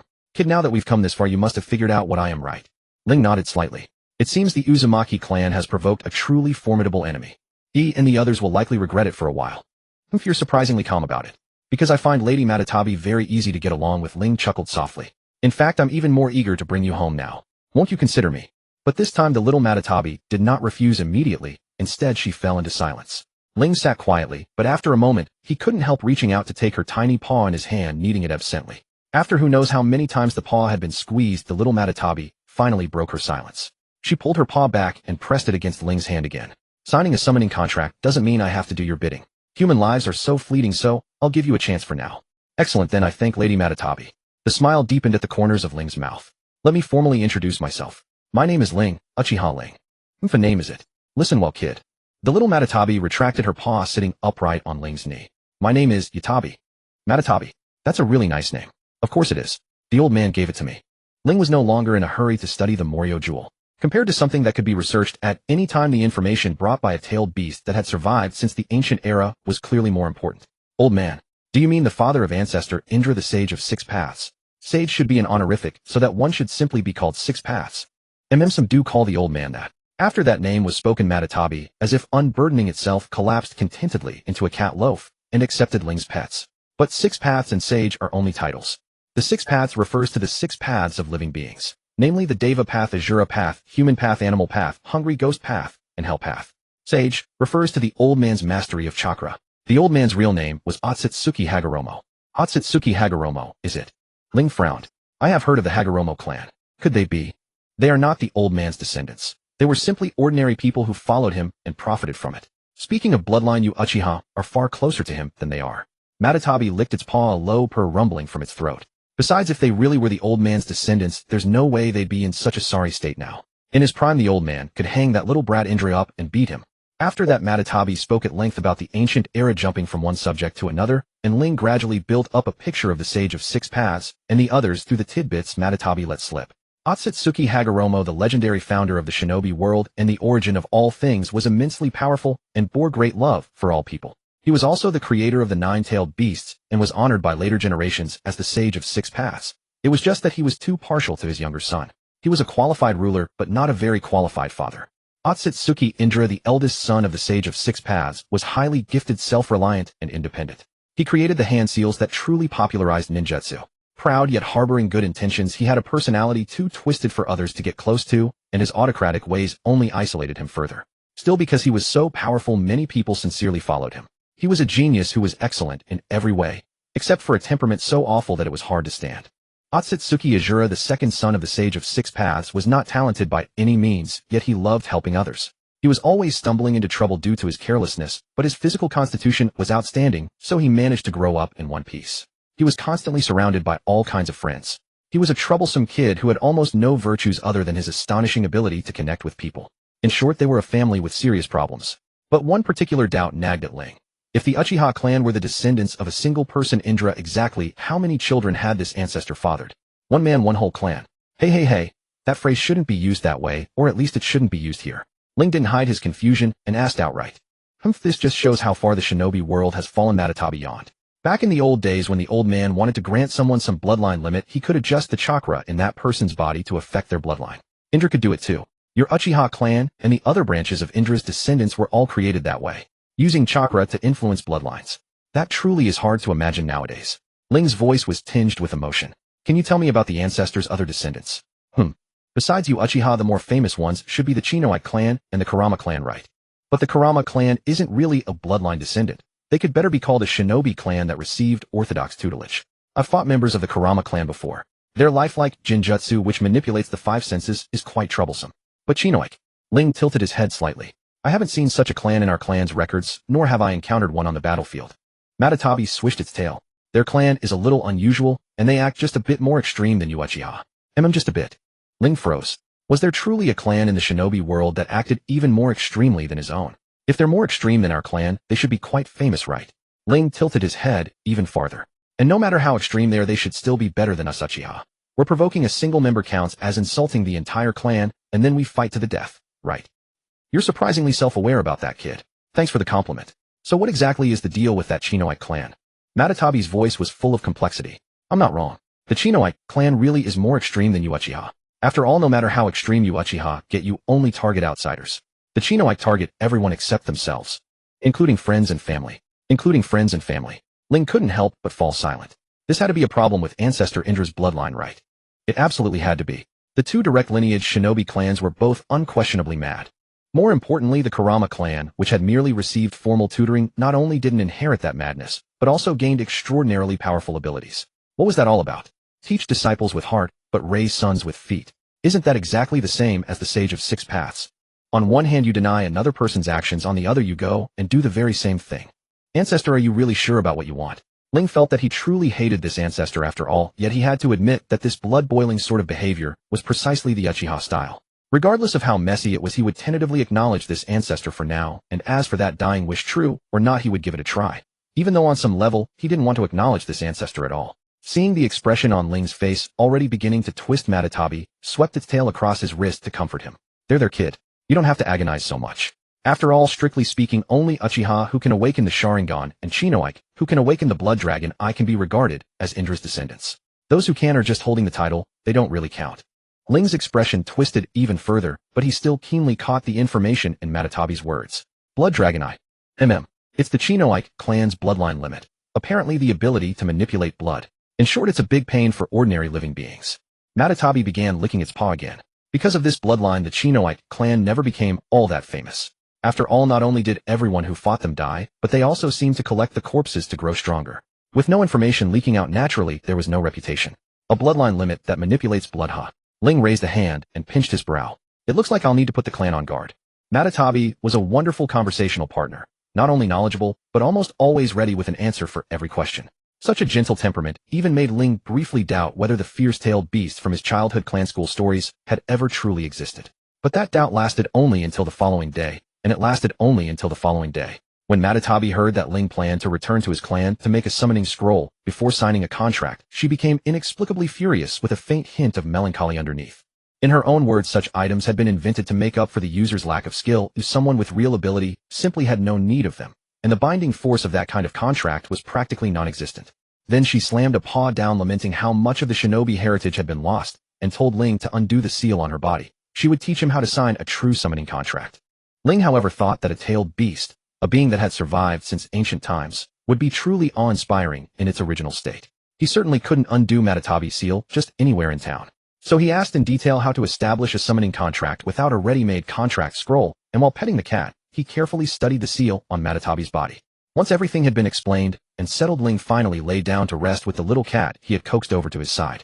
Early the next morning, he summoned Sanzu, and under Sanzu's lead he returned to Laming Gorge, found a secluded place, and used chakra to forcibly blast open the seal left on Matatabi by the Uzumaki clan. Though he had prepared himself mentally, the instant the seal shattered, the chakra, raging with boundless malice, still struck Ling breathless. All color fled from his face. Had the staff sword not been supporting him, he might have fallen to his knees.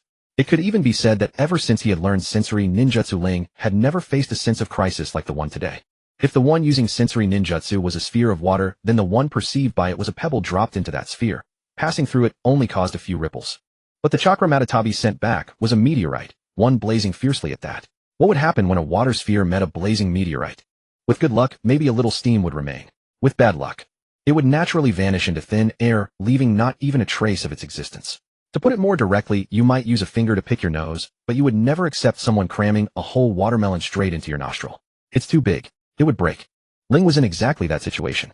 The chakra, laden with unmatched malice, violently scattered the chakra he had used for sensing, then unceremoniously invaded his body in reverse along the path his chakra had taken, bludgeoning his mind into blankness and briefly costing him control over his own body.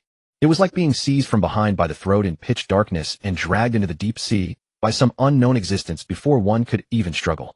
No matter how terrified or uneasy, there was no resisting, and no way to resist. Hey kid, are you okay? Matatabi carefully lowered her head to look at the figure far too small for her. Can you still move? Feeling the scorching breath washing over him, Ling gave a stiff nod. There was still not a trace of color on his face, and his voice was a little hoarse. I'm fine. Just a little shaken. Sorry, let me catch my breath. Humph. Matatabi circled around and lowered her mountain-like body in one light, slow motion. Her head tilted slightly toward Ling, and she placed her tail behind him. If you're uncomfortable, lean against it and rest for a while. Ling stood there a while longer, then let out a long breath and stepped back, sinking into the fluffy fur. His voice still faintly hoarse, he said, "Thank you. It was my fault for forgetting to remind you to restrain your senses. You don't need to thank me." Matatabi's voice, even when magnified 100-fold, was still filled with tenderness. "But it's truly amazing. Even in that situation you didn't feel any hostility. Are you some reincarnated sage?" Even though his senses and instincts were still screaming warnings, Matatabi's fluffy soft fur carrying the scent of sunshine did a great deal to soothe Ling's taut nerves. He tried to move his stiff limbs, and after 5 or 6 attempts managed a barely serviceable grip. Letting out another long breath, Ling's voice was no longer as strained as before. "I just feel from the bottom of my heart that there's no need." "Why? How should I put it?" Ling continued the clench and release motion of his hand. "Holding hostility toward being stronger than me would only create enemies for myself out of nowhere and might even hasten my own death. And harboring hostility toward those weaker than me is even more pointless. They are already fated to fall as souls beneath my blade the moment they declare enmity. So why waste futile energy resenting someone already marked for death?" Arrogant words. But I don't dislike them. What about Sanzu? Ling propped himself up a little. "I can't use chakra right now." "How is he?" "That crow was forced to release the summoning the moment you were shocked. Right now he's probably panicking wherever he was summoned from." Matatabi swished her other tail. "By the way, even in your current state you're not thinking of giving up. The summoning contract I will teach you has more binding power than one made with a scroll, but it only ties the two parties together more closely and forbids them from deliberately hurting each other. I just thought you were interesting, so I decided to form a contract with you. I have no intention of fighting for you, and I might not even answer your summons." Ling stood up again and moved his limbs. Though his face was still pale, his voice had already returned to normal, and the familiar gentle curve had returned to his lips. If that's the case, I want Matatabi even more." "How so?" "If I had to say." Ling raised his hand to stroke her fine soft fur, the smile at the corner of his mouth deepening. "Probably because I'm an Uchiha who acts with no taboos and has a rebellious nature." The moment the sealing jutsu on Mata no Kagaya was lifted, Rei momentarily lost control of his body from the mental impact. Sanzu, who had been maintaining his summoning state through Rei's chakra, was likewise forced to dispel the technique and teleported back to the Uchiha state. Nevertheless, it had still caught a glimpse of Mata no Kagaya's imposing colossal figure. Thus, at the first opportunity after being forcibly withdrawn from the summoning, it attempted once more to reverse summon back to Rei's side, though it failed. After the unsuccessful attempt, Sanzu immediately took flight, soaring past Izuna, who was approaching it, and made straight for the room where Uchiha Tadama resided. Sanzu's unusual behavior made Izuna somewhat uneasy, and he immediately gave chase, running toward Uchiha Tadama's location. Inside the room, Uchiha Tadama was simultaneously handling clan affairs and instructing Yada on new grammar along with the sealing runes commonly used for transmitting messages within the clan. Sanzu's customary habit of crashing through the paper doors upon entering startled both the man and the crow, but since Sanzu often behaved this way, neither paid it much mind. Uchiha Tadama even laughed with a touch of helplessness. "What is it so hasty?" "Calm. Danger. Great danger." Sanzu dove straight toward Uchiha Tadama, its sharp claws tearing through documents on the desk as it halted too abruptly. "The land of lightning. Thundergorge. In crisis." Upon hearing this, Uchiha Tadama's expression instantly turned cold. Ignoring the papers on the desk, he spoke with a hint of urgency. "Elaborate." Sanzu then quickly and briefly recounted how Rei had somehow found an ugly cat bearing a seal, intended to forge a summoning contract with it, but after breaking the seal was struck by the cat's chakra and lost control of his body, rendering him unreachable. Uchiha Tadama's expression darkened considerably. "What did that ninja beast look like? Can you estimate its strength?" "Ka cannot estimate." The mere leakage of its chakra was suffocating. Its form was like a mountain beyond the reach of mortal force. The unspoken implication was that the odds were likely grim. The fact that no final verdict had been reached merely meant that the summoning contracts on both Sanzu and Yada had not yet broken. Izuna, who had followed Sanzu all the way and heard the entire exchange, was now pale as well. He was about to begin accepting missions as a true ninja, and he naturally understood what those words meant. Yet when he tried to speak, no sound came out. He could only stand stunned, looking up at his father with a grave expression. Uchiha Tadama's knuckles gripping the brush had become taut with prominent veins, yet his expression remained composed. He set down the nearly shattered brush, threw on his heori, and rose to his feet. "I understand. I will send someone to investigate and provide support." As Uchiha Tadama passed by him, Izuna instinctively reached out and grasped his father's garment. Even though he tried to hide it, the tremor in his voice betrayed him. His elder brother. In trouble. Uchiha Tadama paused, then reached down to press a reassuring hand upon his youngest son's head. "It will be fine. Rei always knows his limits. I shall be back shortly." Yet his somewhat hurried footsteps betrayed the unrest within him.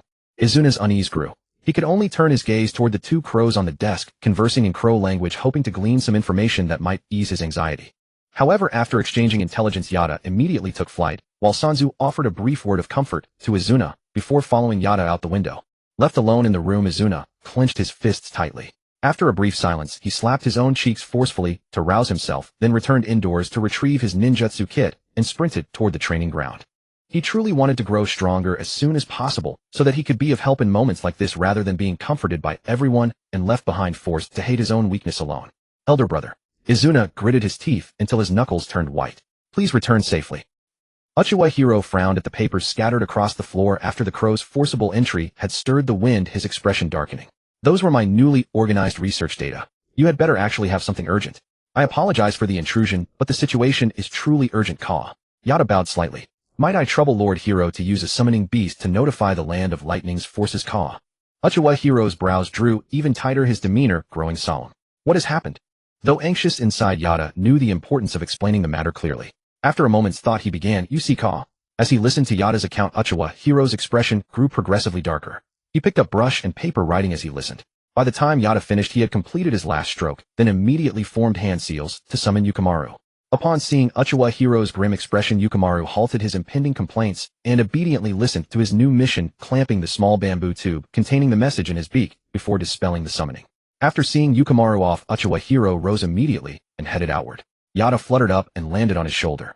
Thank you for your assistance. May I ask who will receive the message on the other end? Ka. That would be Yaki, that fellow, Uchiha Hiro said, directly flipping out the window and sprinting across rooftops toward the council hall. From what you've described, Rei must have provoked an extraordinarily powerful ninja beast. When facing a ninja beast, yet unable to muster a team, the Manjikyu Sharingan was undoubtedly the best choice. There were fewer than 10 Manjikyu users in the clan at present, but this operation involved another nation and had not been reported beforehand. Those Manjikyu users who had already made a name for themselves were unsuitable. Only I and Akihiko were appropriate. I will go now to fetch a special approval order from my grandfather. You go find Akihiko and have him prepare his gear and wait for me. Then we depart immediately. Even if we cannot save him in the end, we will find that ninja beast and tear it apart. Understood, Ka. Yada spread his wings and took flight. I am going at once. Rei lay sprawled within the fluffy fur for a long while before gradually regaining control of his body. However, his chakra still struggled to circulate naturally. You recovered rather quickly, boy. Mata no Kagaya stared at Rei, who was bending forward to stretch his legs. For a human, your physical condition is quite impressive. Impressive, huh? Rei exhaled deeply, rose to his feet, and moved his stiff joints. I still feel it falls far short. Greedy boy. Mata no Kagaya swayed her tail, her heterochromatic cat, eyes narrowing lazily. Although your current condition is unsuitable for forging a summoning contract, you should be able to use chakra now, correct? Yes, I can. Rei raised his hand to pinch the bridge of his nose. His instincts continued to frantically signal danger, but his body was no longer tense. I should summon Sanzu back and report to the clan that I am safe. Indeed, you should. Mata no Kagaya nodded in agreement. Given the Uchiha's nature, if that crow says something indiscreet, I will be in deep trouble. Your Uchiha's Sharingan is quite troublesome. Rei also nodded and began forming hand seals to attempt the summoning. However, due to the still turbulent chakra within him, he failed 3 or 4 times. Just as Rei was about to wait a bit longer, a burst of white smoke erupted in the sky. Sanzu's figure shot toward the reclining Mata no Kagaya like a jet-black feathered arrow. Ka, you ugly cat. If you've got any guts, come at me, you bastard. Ka, you ugly cat. Have the guts to come at me, you coward. Before Ling could utter a word, Sanzu froze stiff from the sudden surge of Yulu's chakra, forcibly dispelling the summoning. Meanwhile, Ling, whose sensory perception had just been extended outward, collapsed once more. Yulu glanced at Ling, now sprawled pathetically across her tail fur, and let out a dismissive hum. This one started it. I know. Ling sighed and pressed her fingers against her temples. I'll just have to wait until I recover. I'll try summoning Yasaka in a bit. She sighed again, hoping she could regain control of her body before the clan made any major moves, and hoping Yasaka wouldn't be too agitated this time around. Uchiha Zhao Yan watched Uchiha Hong sprint across the rooftops and casually tossed him the prepared package. Got the permission? Uchiha Hong nodded. Yes, since I couldn't find anyone, I just forged Grandpa's seal. We need to move before anyone notices. Even in an emergency, I still find your methods utterly unreasonable. And none of your business. Uchiha Hong turned his head toward the crow perched on Zhao Yan's shoulder. You can find Ling, right? Yasaka nodded, but before he could speak, he dissolved into a puff of white smoke and vanished. Left behind, Zhao Yan and Hong exchanged glances, only for both to break into smiles the very next moment. I knew it. Ling's all right. The moment Yasaka was summoned, he immediately sensed the calamitous chakra radiating from Yulu. Every feather on his body bristled, making the bird appear nearly twice its size, every cell in its body screaming at it to flee. But Yasaka forcibly restrained that impulse, for he knew he hadn't used reverse summoning. He had been summoned here by someone. True to his expectation, Ling's gentle voice soon drifted up from below. Yasaka. Yasaka lowered his head, folded his wings, and landed on Ling's palm. Are you alright, master? Yes, sorry for worrying you. Ling reached up and gently smoothed Yasaka's feathers. I'll be back at the clan soon. Could you deliver word that I'm safe? Yasaka slowly calmed down and regarded Yulu for a moment with those glossy black bead-like eyes nodding slightly, as if about to speak. Just then another burst of white smoke exploded overhead, and Sanzu's irritable voice rang out clearly for every living being present. Caught. Don't think you can scare me just because you're big. Fight me without using chakra. Don't use your abilities. I could take on 3 of you. Yasaka couldn't help but shield his eyes with a wing. Sometimes he really didn't want to admit this creature was his own kin. Ling, equally exasperated, turned toward the source of the voice and raised her volume. Sanzu, I'm fine. Huh. Sanzu flapped his wings, hovering in the air. He looked down at Ling, then glanced over at Yulu, repeating this several times before cautiously landing on Ling's head. Caw. Sanzu, I don't understand crow language. Ling let Sanzu pace about on her head, without complaint, keeping her gaze fixed on Yasaka. Please.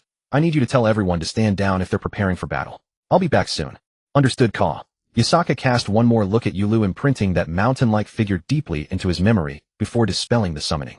I shall await your return at the clan grounds, Caw. Only when Yasaka burst into white smoke did Sanzu finally confirm his master hadn't been devoured by that ugly cat and turned into something else. He settled comfortably atop Ling's head with great relief. Caw. Master, it's truly miraculous that you're unharmed. How fortunate. How fortunate. She means no harm. Ling lifted Sanzu into her arms.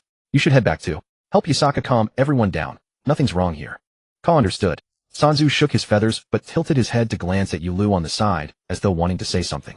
In the end, however, he simply averted his gaze. Caw, then come back as soon as you can. Yes, sorry to have worried you. As another puff of white smoke erupted within her arms, Ling exhaled deeply. Looks like I made it in time. Yulu licked her paw. You have a remarkably clear sense of your clan's role. Uchiha with such self-awareness are rare indeed. Is that strange? Not particularly. After all, you're descendants of that kid Indra. Acting a little eccentric is only natural. Ling paused at that, then broke into a smile. Well, at times like this I can't help but recall something the Senju always say. You see, they're Uchiha after all. The instant Yasaka dispelled the summoning and returned to the Uchiha compound, he found himself face to face with 2 pairs of scarlet triple Tomo Sharingan. Unfazed, he calmly landed on one of their shoulders. Master appears to have reached some sort of agreement with that ninja beast previously, and no danger occurred. Caw. Are you certain Ling is unharmed? Uchiha Zhao Yan asked the crow on his shoulder. And what was that ninja beast about? Master stated it personally. There was no danger. Caw. As for that ninja beast, Yasaka ruffled his feathers. I could only sense its overwhelming power far beyond anything we could opposing. Master said he will return shortly and explain everything himself. Caw. Has Ling brought back some other weird and troublesome thing again? Uchiha Hong wrinkled his nose in disgust. Isn't one Uzumaki, Eki, enough? Uchiha Zhao Yan nodded in thorough agreement. Ling does have a talent for attracting strange things. But still, we should notify Uncle Taijima first, right? I'll go right now. Caw. Yasaka bowed his head. Thank you again for your assistance. Caw. Yeah, go on, go on. Uchiha Hong scratched the back of his head and tossed the package back to Zhao Yan. I'll head back to clean up the mess I made in my room. Zhao Yan caught it, hesitating as if to say something. Then what about that forged document in your hand? Just destroy it later. Uchiha Hong looked defiantly unbothered. Anyway, I restored the scene to its original state. Nothing bad happened in the end, and without evidence my grandpa can't do anything to me. I said it again, you're truly unreasonable. And none of your business. Because the chakra in his body had not yet fully calmed down, he couldn't follow the method Yulv had explained to sign the summoning contract. So Ling sat on Yulv's tail, took out the Wangliang pearl, and decided to study it first. Yulv remained disdainful of the bead in Ling's hand, and seeing Ling's keen interest only made her more impatient. What's so good about that thing full of malice? This one. Ling took out the paper-wrapped Wangliang pearl from his pouch and held it in his palm. My clansman said that after killing the Wangliang's avatar inside, one can obtain a mental space that can be altered according to one's own will. Yulv then showed some interest, lifting her head slightly from the ground. A mental space that can be altered by one's own will. Yes, you've seen my situation. Although I have sensory ninjutsu to replace my blind eyes and can still be active in battle, there are some delicate tasks that my current level of sensory ninjutsu cannot accomplish. Ling sighed lightly. To achieve that, I need to further develop my ninjutsu on the current foundation. Although I have confidence in further developing sensory ninjutsu, it is too difficult to just rely on memory and then practice through trial and error. So at least I want to use paper and pen again to record my research. As it happens, my companion discovered this usage of the Wangliang pearl, so I have no reason not to try it. Although my eye injury is incurable, it hasn't damaged my soul, so I can still see in the spiritual world, which makes my idea quite feasible. Besides that, I also have a selfish desire to see the light of day again. You know, people never value what they have until they lose it, and then they can't help but pursue it. I'm no exception. You've had it rough. Yulv said, her gaze falling on the blindfold around Ling's eyes. And you're an Uchiha no less. Ling just smiled calmly. Yeah, an Uchiha no less. But it's not bad, at least I survived, didn't I? To be alive and continue the battles I love most. That's enough to make me grateful. Yul snorted. Humph, although you're a descendant of Indra, you don't seem to have inherited his stubbornness. Is that a compliment? Of course. The fact that I accepted your summoning contract means you're to my liking. You know, back then, all of us were pretty annoyed with that kid. Yul licked her paw. But to be honest, that kid Ashura was also annoying. Ling paused his action of unwrapping the paper and looked up slightly. But from your description, Ashura seems to be a very popular and kind person, doesn't he? Humph, just a kid with insufficient ability and too much naivety. Yul snorted with a laugh, not intending to dwell on the topic. I'm very interested in that bead of yours. What do I need to do to enter that mental space you mentioned? Just touch it. Ling paused. I can give this one to you, Yul, but can I first try to fight the Wangliang? The bead I brought out earlier was given to my younger brother, so I can't experiment with it anymore. Sure, it's yours anyway. Yul lay back down. And don't make it sound like I'm going to snatch it. Even-tailed beasts have pride, okay? Ling chuckled a few times. Sorry. I'll go ahead then. Yul stared at Ling for a long while before snorting a laugh, then extended her chakra to connect to the bead. After a brief daze, the enormous figure of Wangliang reappeared before his eyes. But this time as the purple-black aura swept in overwhelmingly, although Ling could still feel his various negative emotions being irresistibly stirred, he strangely couldn't give any response. Ling looked down at his hands. Could it be that the shock from earlier was too strong, so now I can't mobilize it easily? He muttered, Does it also cause stiffness when reflected on the soul? No, that's not right. It's not just being scared. Wangliang's chakra is also full of malice, but it lacks the oppressive feeling of a tailed beast. Is it because of a difference in chakra quality? Or is there some different special substance in their chakras? But comparing the two, the tailed beast with deeper malice is actually easier to get along with. Moreover, the fact that as long as you don't actively harbor malice, you won't be reciprocated with malice is surprisingly simple. If all tailed beasts have such a nature, then after accumulating some more strength, it might be worth contacting them. They should become good allies. Thinking this, Ling raised his hand to wave away the purple-black chakra swirling around him, looked up at the twisting, coiled monster before him, and while comparing the differences, also pondered how to deal with this huge creature. For a large-scale beast like Wangliang, it naturally has an advantage in battle. Without the Sharingan with the ninjutsu and taijutsu I currently possess, I'm still too powerless against such a large beast. Besides, I don't have the physique of the Senju or Uzumaki clans that can go head-to-head with such a creature. If I don't rely on external help, it will probably require a long and arduous effort. By the way, isn't Zhao Yan's dojutsu able to project Susanoo onto others? Will this mental space be useful? Or rather, can I stimulate the evolution of the Sharingan in this spiritual world and obtain my own Mangekyo? Well, although I've decided to let it go, I still can't help but want to try. But before Ling could continue his thoughts, that sense of crisis like falling into the deep sea struck again. At the same time, a bloody red chakra aggressively invaded from the sky, and even the frenzied Wangliang became as silent as a rooster with its neck pinched. Ling looked up and saw the scarlet chakra growing larger and larger. He even clearly saw Wangliang first stiffen and then shrink back, its body that had once occupied half the sky twisting and coiling into a ball looking somewhat pitiful. Ling frowned deeply. Wrapped up like that, it looks a bit like a black maggot. Disgusting. Just as he thought that, a huge shadow emerged from nowhere and engulfed him completely. Yul's voice came from above. This thing is as nauseating to cats as ever. Ling then looked up, but was stunned the moment he saw Yul. Although Sanzu had once said that Yul was a cat with blue-black fur that blazed like fire, Ling had only thought it was a metaphor and assumed Yul was just a long-haired cat. But now that he saw her with his own eyes, he realized he was completely wrong. The fur on Yul's body was impossible to distinguish with the naked eye. As a gentle breeze rippled, it danced like real blue flames, and the mysterious black runes kept shifting with the flickering of the flames, drawing people's gaze. Just as Ling unconsciously let his eyes follow the black runes on Yul's body, Yul's voice came again. Kid, what are you looking at? Ling turned his head and met Yul's heterochromatic eyes.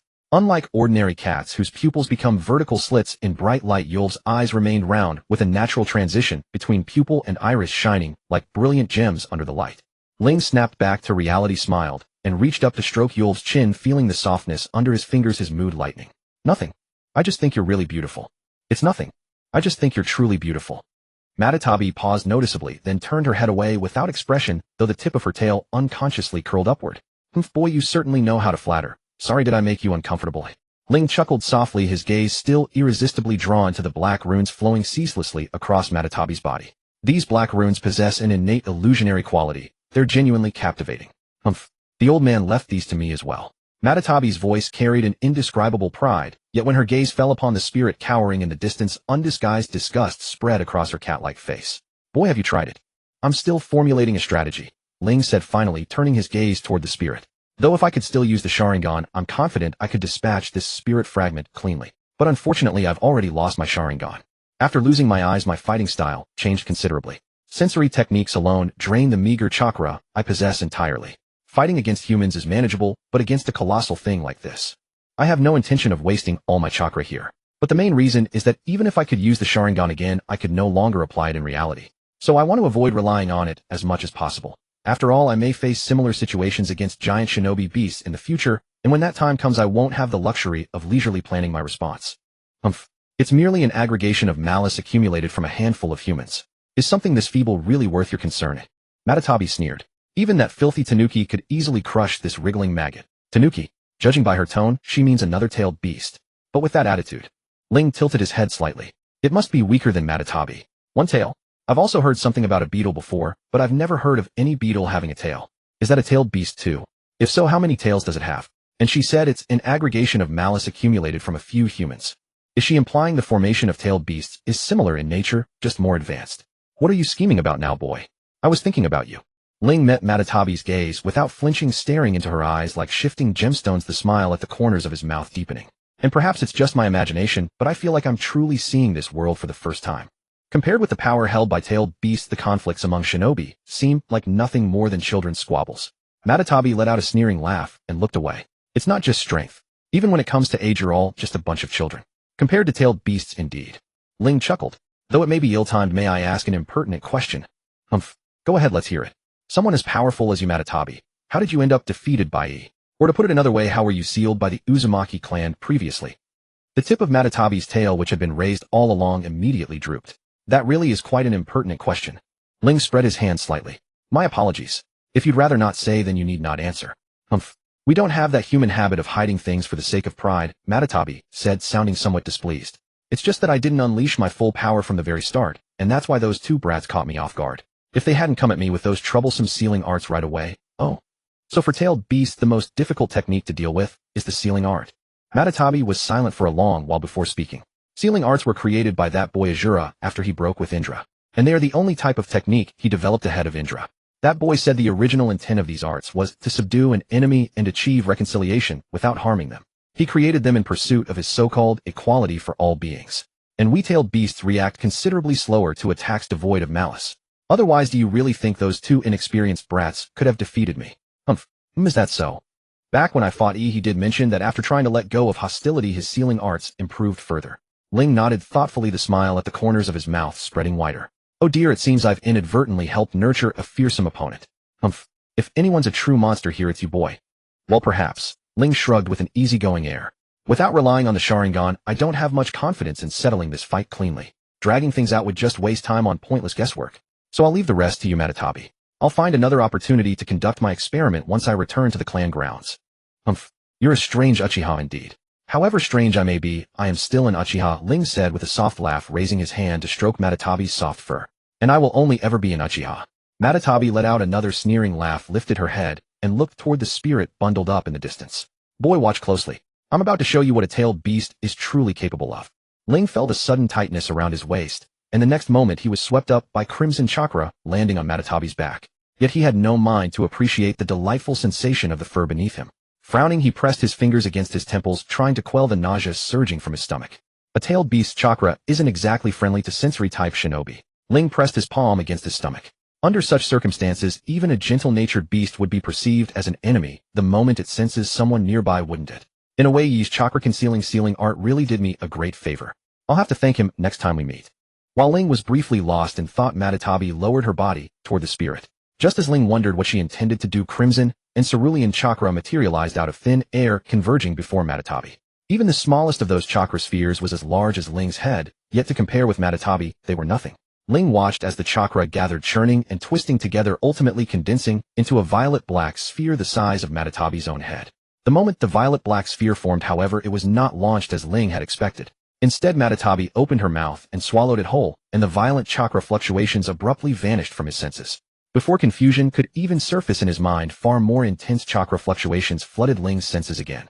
In the instant Matatabi opened her mouth, the chakra sphere, compressed countless times over, shot toward the distant spirit at a speed that defied both eye and perception. Ling unconsciously activated his Sharingan, yet even so he could only see a streak of pitch-black line racing across his vision, followed by a violent burst of golden light erupting in the distance. The fierce gust of wind that followed forced Ling to instinctively lower his body against Matatabi's back. When the wind subsided, a massive crater had replaced the ground where the spirit had once coiled, and the spirit itself was nowhere to be seen. Ling stared blankly at the scene before him, his voice somewhat hoarse. What was that? Tailed beast ball, Matatabi said as she gracefully licked her paw. One of the standard techniques we tailed beasts use. Tailed beast ball. Ling raised his hand to suppress the raised hairs on his arm. What a terrifying power. Of course. Yulv lifted its chin. What do you think a tailed beast is, eh? Ling chuckled softly and rubbed Yulv's fur.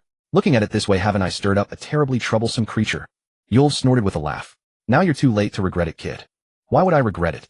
Ling gazed at the collapsing world, reaching out to stroke the wonderfully textured fur. You should be the one not regretting choosing an Uchiha. Yulv said nothing, but from the tip of its tail curling up again, it was clearly in a good mood. When the world collapsed until only the spot beneath their feet remained, surging crimson chakra radiated from Yulv's body, spreading and transforming at an astonishing speed, reconstructing this mental world. Yet the world thus reconstructed. Ling looked at the ground that seemed like a fluffy cushion magnified 1,000 times, and the walls that appeared to be enclosed all around, tilting his head. This change, a cat bed. Ah, there's even a ball of yarn. It's getting more and more like a cat bed. Ling folded his arms, feeling that the question of whether a cat spirit was actually a cat was really worth discussing. Yulv stretched lazily, then curled up on the spot. I never thought the Shrine Maiden of the Ghost Country could use sealing techniques to such an extent. Not bad at all. This is also a sealing technique. Ling slid down from Yulv. Does that mean the Uzumaki clan and the Shrine Maiden lineage of the Ghost Country are descendants of Ashura? No, the Shrine Maiden lineage is only disciples. If we're talking about descendants, Yulv wagged its tail. It should be the Senju and the Uzumaki, right? Ling was startled, walked over to Yulv, and sat down. I remember Indra is the older brother. Ashura is the younger brother. Yes, that's right. Then it seems I should be gentler to the Senju from now on. This time it was Yulv who was puzzled. Why, oi? Because they are the younger brothers. Ling tilted his head. So when we meet next time, I'll be more efficient in helping them reduce their suffering. Well, I'll also tell my other companions. Yulv, in a sense, it really is being kind to them. It will take some time for the chakra to calm down. Before that, tell me more about Indra and Ashura, okay? Or about the Senju and the Uzumaki is fine too. Ling looked up at Yulv with a gentle smile on his face. I really want to know about my brothers. Well, even though we can't coexist peacefully, if I can reduce their suffering, I'm willing to do that. Yulv looked at Ling, scratched its paw awkwardly. As expected, even if he looks normal, he's still Indra's descendant. Isn't he also crazy? When Yada went to report to Uchiha Taijima had just finished discussing with the elders and was about to dispatch clan members under the pretext of welcoming back returning clansmen to support Ling. So he was somewhat stunned when he heard Yada say that Ling was already fine. Ling is fine. Uchiha Taijima frowned. Did he communicate with you? Yes, my master just summoned me, GA. Yada stood on the table in front of Uchiha Taijima, repeating the words he had already said to Uchiha Akihiko and the other. My master said that everyone need not be so tense, you can stand down the battle preparations, GA. Hearing this, the elders in the room exchanged glances. Finally, Uchiha Taijima spoke again. Is there any more detailed information? My master said he will return soon and will explain in detail to everyone, then GA. At this point, Yada tilted its head as if recalling. That ninja beast is extremely powerful. Its chakra reaction was higher than everyone present. Even the leaked chakra carried an undeniable hostility. But when my master summoned me, he was sitting in the creature's fur, looking not tense at all, GA. Later, Sanzu also voluntarily reverse summoned itself over uttering many provocative words, but that ninja beast showed no significant reaction. Presumably it has already reached some agreement with my master, GA. Upon hearing this, Uchiha Taijima also calmed down a little. He raised his hand and pinched the bridge of his nose. What do the elders think? The elders exchanged glances, whispered for a moment, and then pushed one person forward to speak. We can still dispatch some personnel to check. After all, the protection for this family's team was too weak. We can eliminate some unnecessary risks. However, the personnel can be rescreened. Also, regarding Ling, it's best to first contact the clansmen there for a simple investigation. Uchiha Taijima lowered his hand. Then let the elders decide this matter. Yada, you tell me more in detail.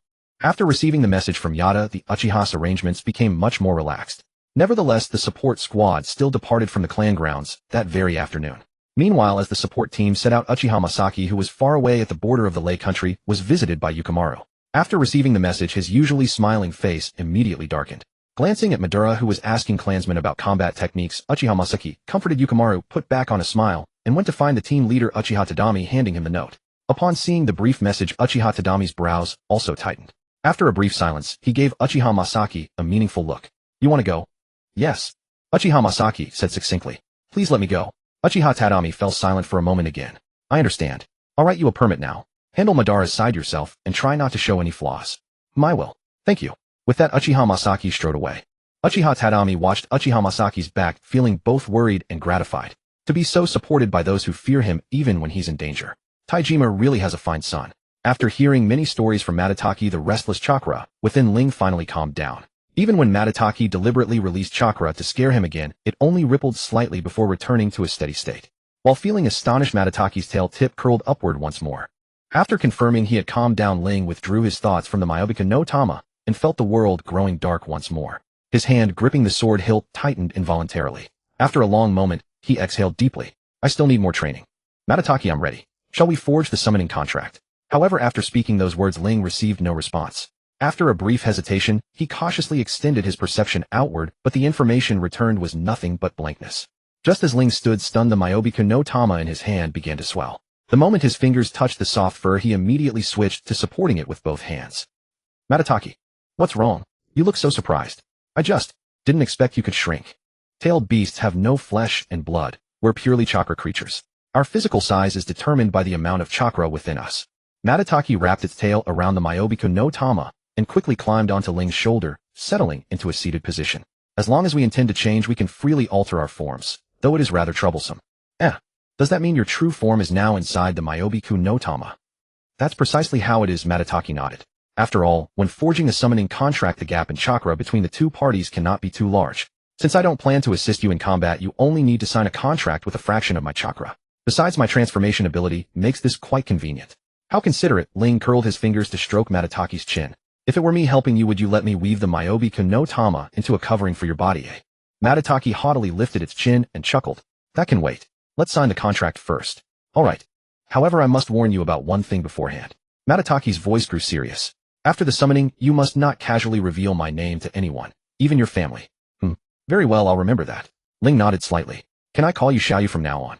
Whatever you like. Now form the hand seals. Do you still remember the sequence? Ling recalled for a moment before beginning to form the hand seals, though his mind wandered. It seems names hold special significance to tailed beasts. Is revealing one's name a sign of trust? Or is there some other precaution? Meanwhile, things were going smoothly on Ling's side, but another matter caught Uchiha Masaki off guard. Ling's side proceeded smoothly, but on the other front, Uchiha Masaki's sudden departure left Madara somewhat uneasy. Madara watched Uchiha Masaki pack his belongings, his brows furrowing slightly. Is something urgent happening? Hey Madara-sama, didn't Ling tell you not to pry into others' missions? Uchiha Masaki smiled and shook his finger. That's rather impolite, you know. Madara pouted. I have no interest in your mission. I was just wondering why you left in such a hurry. After all, once you're gone, there won't be anyone left in this team I'm particularly familiar with. Oh, so you're... Uchiha Masaki stroked his chin and leaned closer to Madara. You're saying you'll miss me? Who would have thought that cold, aloof little kid who makes peers cry could have such an endearing side? Madara's forehead vein bulged instantly. After his facial muscles twitched twice, he huffed and turned away. I'm not missing you. I'm just worried you'll die alone out there. Don't worry. A ninja who survives battles long enough to reach my age doesn't typically die easily. Madara merely scoffed and quickened his pace to leave.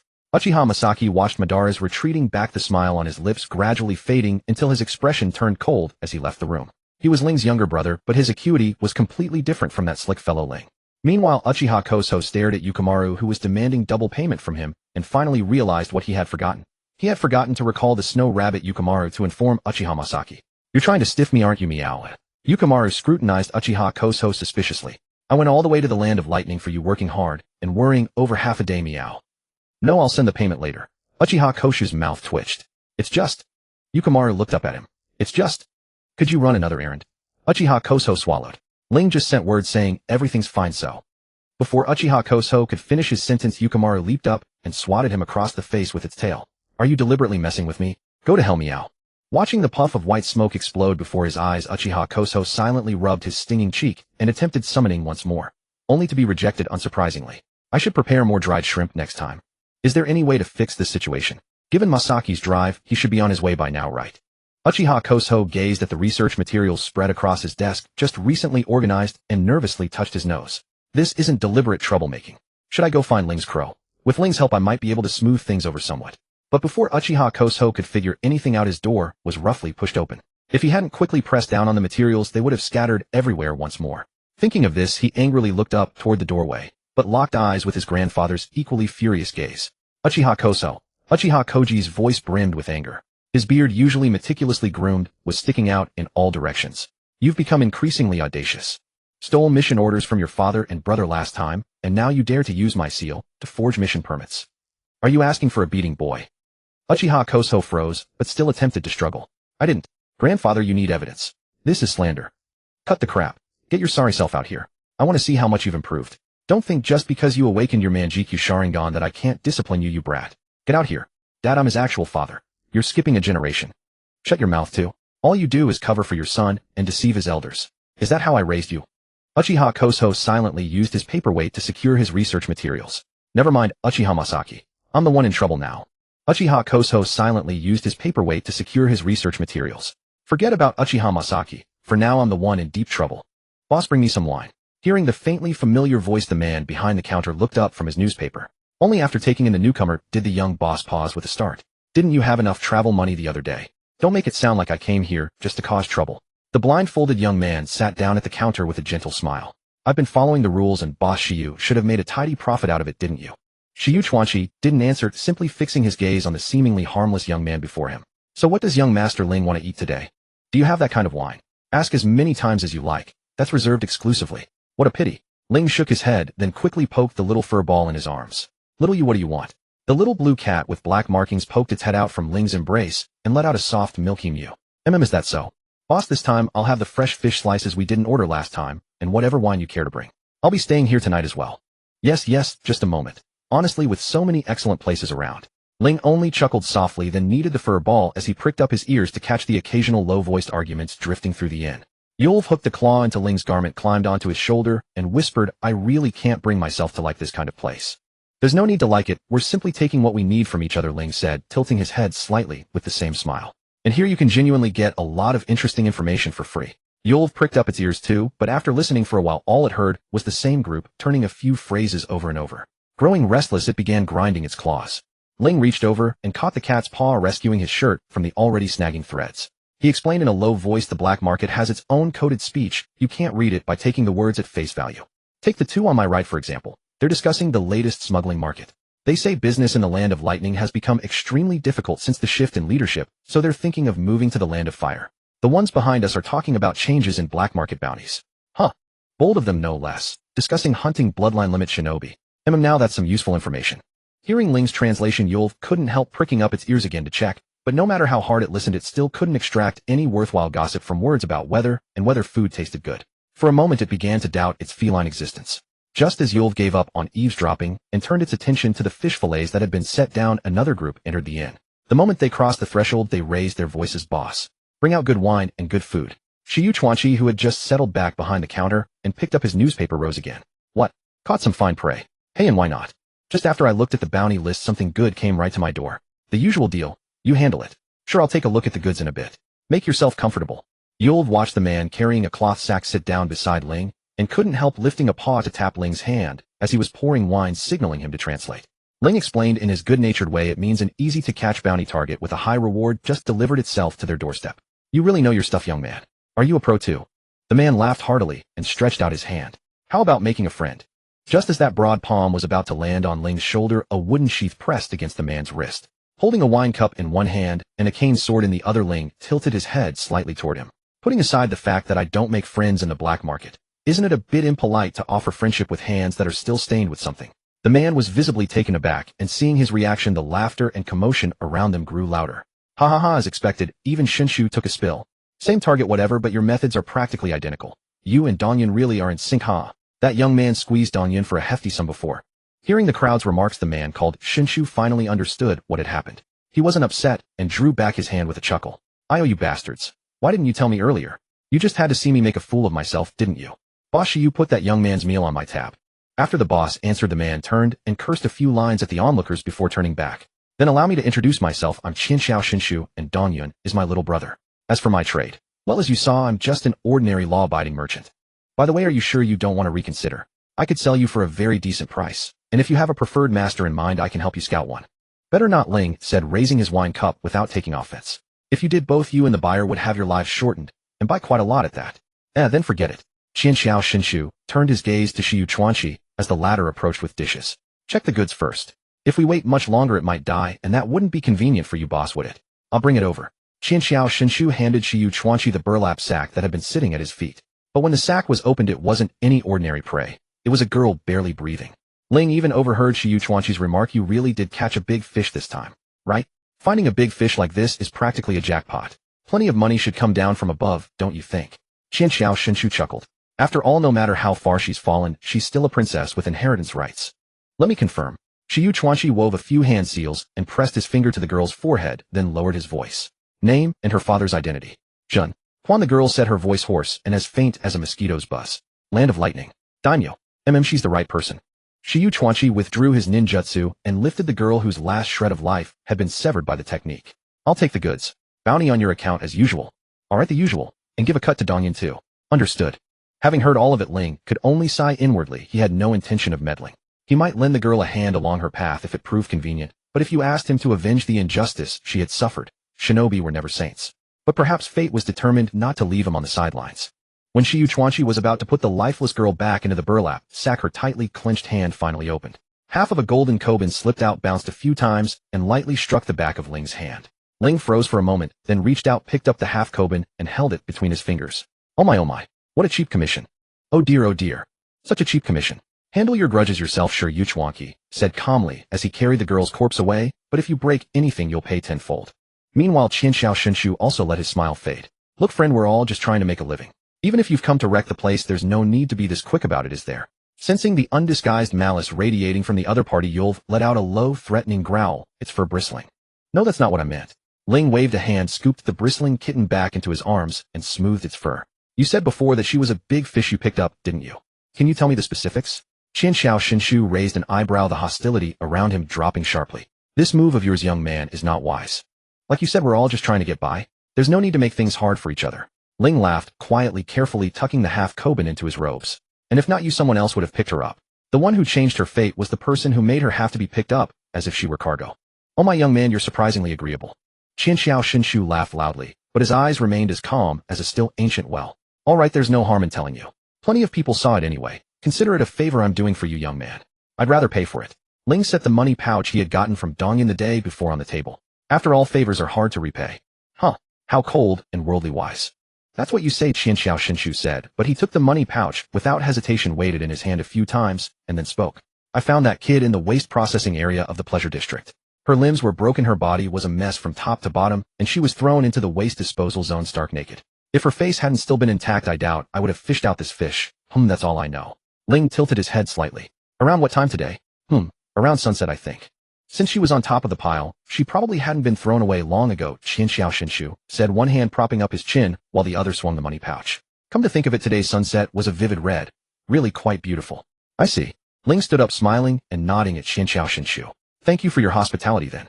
But just as he reached the door, a slightly muffled sound of something cutting through the air came from behind. Ling caught it with a reverse grab. It was the very money pouch he had just tossed to Qianxiao Shinshu. Ling was slightly puzzled. He turned toward the bar and held up the pouch. Qianxiao Shinshu's voice came over. Anyone can tell you're inexperienced, boy. What man goes to the pleasure district without money? You'll be looked down on. Ling paused, a hint of doubt creeping into his voice. This is a losing deal, money lent and never returned. Qianxiao Shinshu looked at Ling, let out a derisive snort, and picked up his cup. Though I think it's utterly foolish, I respect someone who can keep such foolish kindness. Take care on your way, young man. Then I'm deeply grateful. Ling laughed softly, tucked the pouch into his belt, and pushed through the door, leaving only his voice behind. Please remember to keep a room for me, boss. This traveler doesn't want to sleep on the streets after a busy day. Shiyu Chuanqi, who had come back after taking care of the goods, merely raised an eyelid. Seeing the door properly shut, he sat back down on his small folding stool, picked up the newspaper, and continued reading from where he had left off. But someone wouldn't let him have his peace. Qianxiao Shinshu's voice sounded again. Hey boss Shiyu, do you think I stand a chance of luring that cold but naive little brat into my hands? That one is definitely top-grade goods. Shiyu Chuanqi raised his eyelids again. He saw nothing strange about this question that had been about mutual help one second and calculating value the next. He said flatly, then I'll take the money you have stored here as your funeral expenses. That's too much. My funeral expenses wouldn't need that much. Shiyu Chuanqi lowered his eyes to the newspaper again, but his voice was very low. What a waste of your eyes. Can you really not see the round fan pattern hidden on the inside of that kid's collar? You dare to lay your hands on any goods without fearing you'll get burned. Qianxiao Shinshu's expression went blank for a moment. Only after a long while did he speak, also lowering his voice. Hiss. Though the quality really is good, he doesn't look like one of those madmen, does he? With so many years of friendship, don't try to fool me. Believe it or not. If you don't get lost. TSK. So cold. After they had walked a good distance from the guest house, Yulf sprawled on Ling's head, reached out a paw, and patted Ling's forehead. You sure seem to enjoy meddling in other people's business, kid. Calling it meddling isn't wrong. Ling's voice was still gentle, but there was no smile at the corners of his mouth. But sometimes I just can't stop myself. Then why meddle in this matter? Yulv swished its tail, making the bead tied to the end sway back and forth. I hate the malice people give off, but I also know that for you humans this kind of sticking your neck out for no reason is idiocy to a certain extent. You don't seem like that kind of person. Ling was silent for a moment before speaking. Little you must have said it before, right? Humans are hypocritical creatures, and I'm no exception. I can slaughter the weak for profit without caring whether they have families, whether they have their own hardships, or whether they are innocent. And yet I can't stand seeing people abuse the weak just for fun. Whenever I come across such a situation, I can't help but feel angry, and even under certain impulses I do things that don't fit my place. Yulv thought of the half-koban that had been flicked over, then jumped from Ling's head to his shoulder. It really is hard not to read too much into it. Ling smiled and curled a finger to rub under Yulv's chin. In my view, whether it's fighting the strong or taking away the weak's right to live as long as life is involved, it must be treated with utmost seriousness, never as a game. That's why I can't understand or accept the wanton taking of other creatures' lives just for amusement. Yulv paused. Other creatures? You mean other people, right? No other creatures. Ling shook his head. Humans are no nobler than any other creature. We all exist by depriving others of something.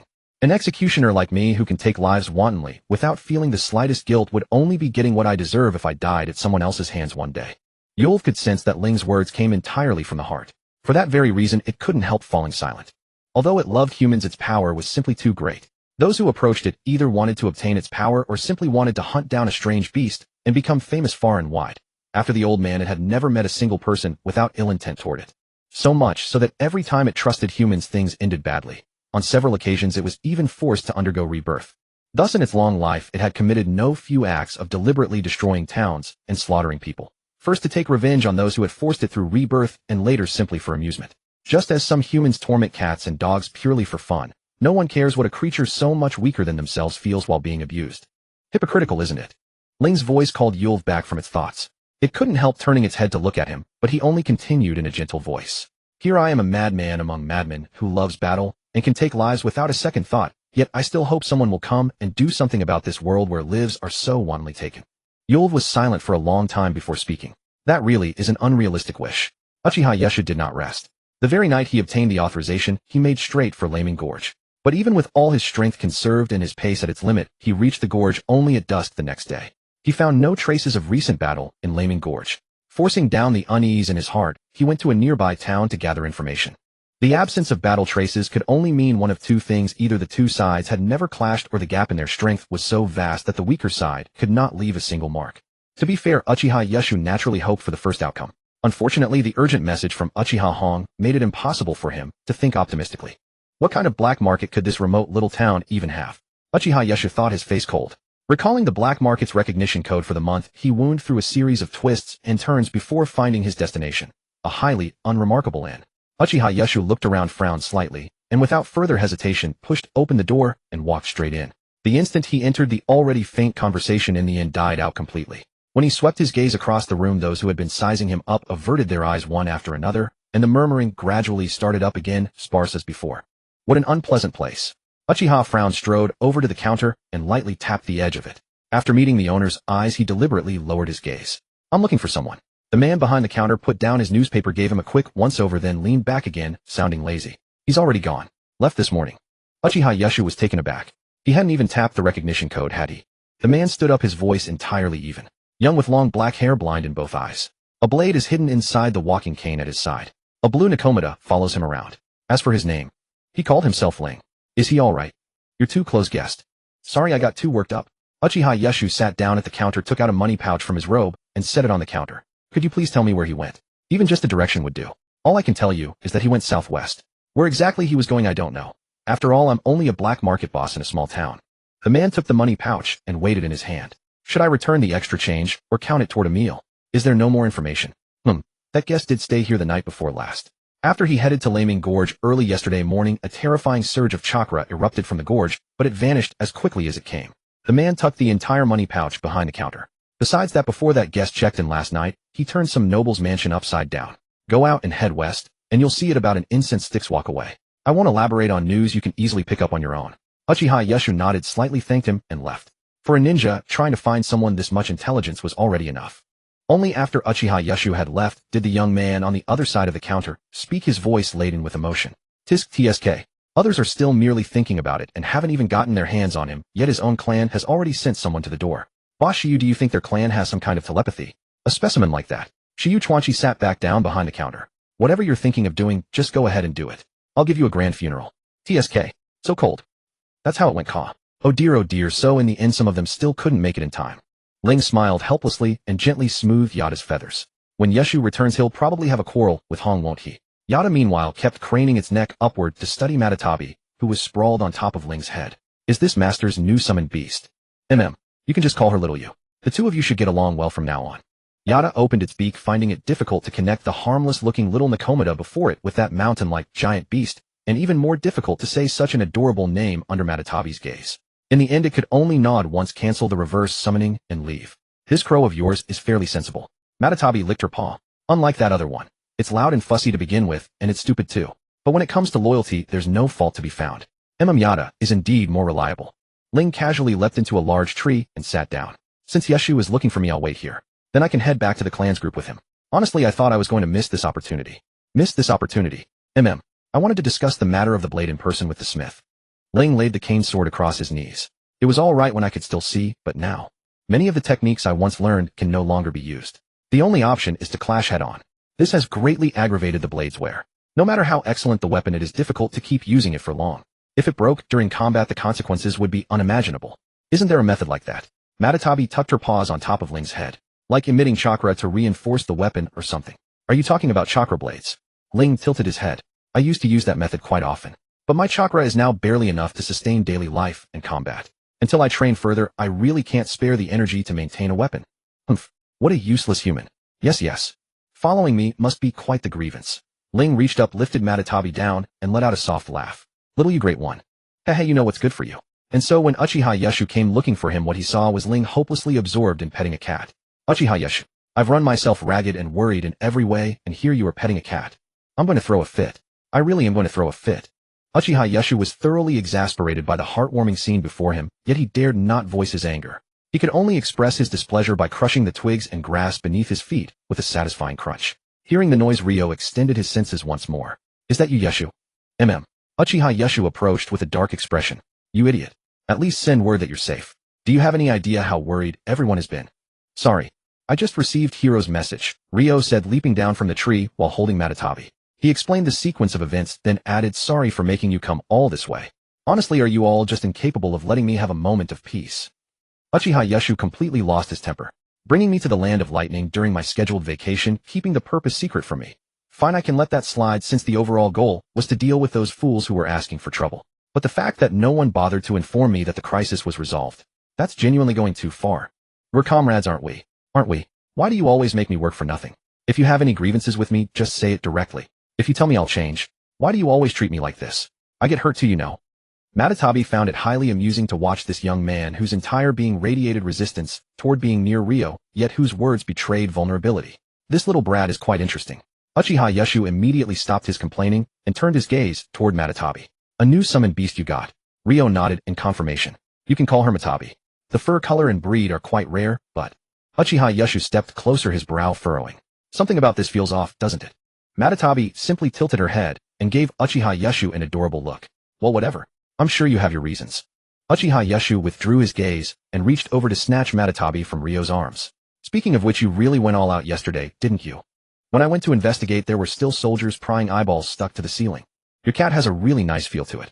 I only did what a perpetrator of cruelty deserved, Ryo replied, still calm. The only issue is that I'll need to file a report with the clan about taking on that private commission. Uchiha Yeshu began to understand why Ryo was so fond of Matatabi. Commission? What commission? Ryo took out the half-koban and gave it a flick. A heavily paid one. Uchiha Yeshu pursed his lips, lowered his head, and inhaled the cat's scent, grumbling reluctantly. You're always saying I break the rules. When I get back this time, I'm going to the land of cats to sign a summoning contract myself.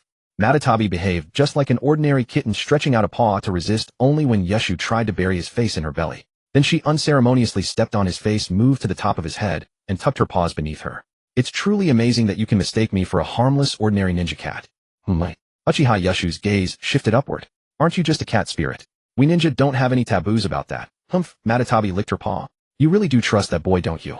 Uchiha Yeshu silently took Matatabi down from his head. You're not one of those ultra-dangerous summoned beasts that can change their form, are you? Ryo let out a low chuckle, but didn't deny it. This indeed isn't Matabi's original form.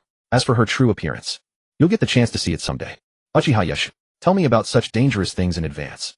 Sensing Yashu's stiffness, Matatabi broke free from his grip and leaped back onto Ryo's shoulder. Humph, what an easy-to-tease kid. Uchiha Yashu stared wide-eyed as Matatabi settled down on top of Ryo's head. Who else but you would let an ultra-dangerous summoned beast stay so close to a vital spot? And you accepting it is just as wrong. What kind of strange things have you done to yourself in these few short days, eh? The resistance radiating from Uchiha Yashu was almost tangible, and his expression shifted through an elaborate variety of emotions, which Matatabi found thoroughly entertaining. Ryo reached out and patted Uchiha Yashu on the shoulder. No need to be wary of comrades. Well then, let's head back. Uchiha Yashu walked ahead on his own. Indeed, there's no need to be wary of comrades. But you also shouldn't treat every strange creature as a comrade, right? Let me tell you, I have a very timid heart. If you keep this up, one day you're going to scare me to death. Oh, then what about those nightmares you had about me? Now that you see me in person. Shut up. That was just a metaphor, I tell you. Honestly, my being your contemporary must be divine punishment for liking the Senju in my past life, right? Liking the Senju doesn't warrant divine punishment. Enough, just shut up and let me complain by myself for a while. Do you have any idea how wronged I feel right now? If you won't comfort me, can't you at least let me comfort myself? Matatabi patted Ryo on the forehead. What did you do to that kid? Look at him, both afraid of you and in awe of you. Ryo gave a slight shrug to show he didn't understand either, then silently fell and stepped behind Uchiha Yashu. Since there was no urgency, the two traveled at a leisurely pace and took 3 days to rejoin the clan's convoy. Upon seeing that Ryo was perfectly unharmed, Uchiha Masami, who had already received news from the clan, finally relaxed completely and rallied the clan members to hasten their return journey. When the convoy reached the border between the Land of the Moon and the Land of Hot Water, it formally split into 2 groups. One was the supply unit heading to the Land of Iron, and the other was the return unit leading the new clan members back to the Land of Fire. Uchiha Masami naturally led the return unit back to the clan, while the leadership of the supply unit was entrusted to Uchiha Keishi, who had come with the reinforcements. Madara, due to his status as heir, was forcefully kept in the return unit by Uchiha Masami for the sake of public morale. Before parting, he bade a rather reluctant farewell to Ryo and Matatabi. Judging by his demeanor, he had long since forgotten the words he once spoke about not needing a summoned beast. After all, it was just an innocent and adorable little cat, wasn't it? With the convoy paired down, the supply team Ling was with made even better time. In less than a week, they crossed the Land of Hot Water and the Land of Sound, and entered the Land of Iron. The Land of Iron was unlike the other countries of the shinobi world. Although its might was second only to the 5 great nations, it hosted not a single ninja clan. Instead, it was home to countless samurai families. In other words, it was a country that did not really welcome ninja. Even though it was the largest exporter of ninja tools in the entire shinobi world, many small clans would conceal their identities whenever they stopped there to resupply. With the Uchiha's level of power, there was no need to conceal their identity, but they still had to observe some of the Land of Iron's rules.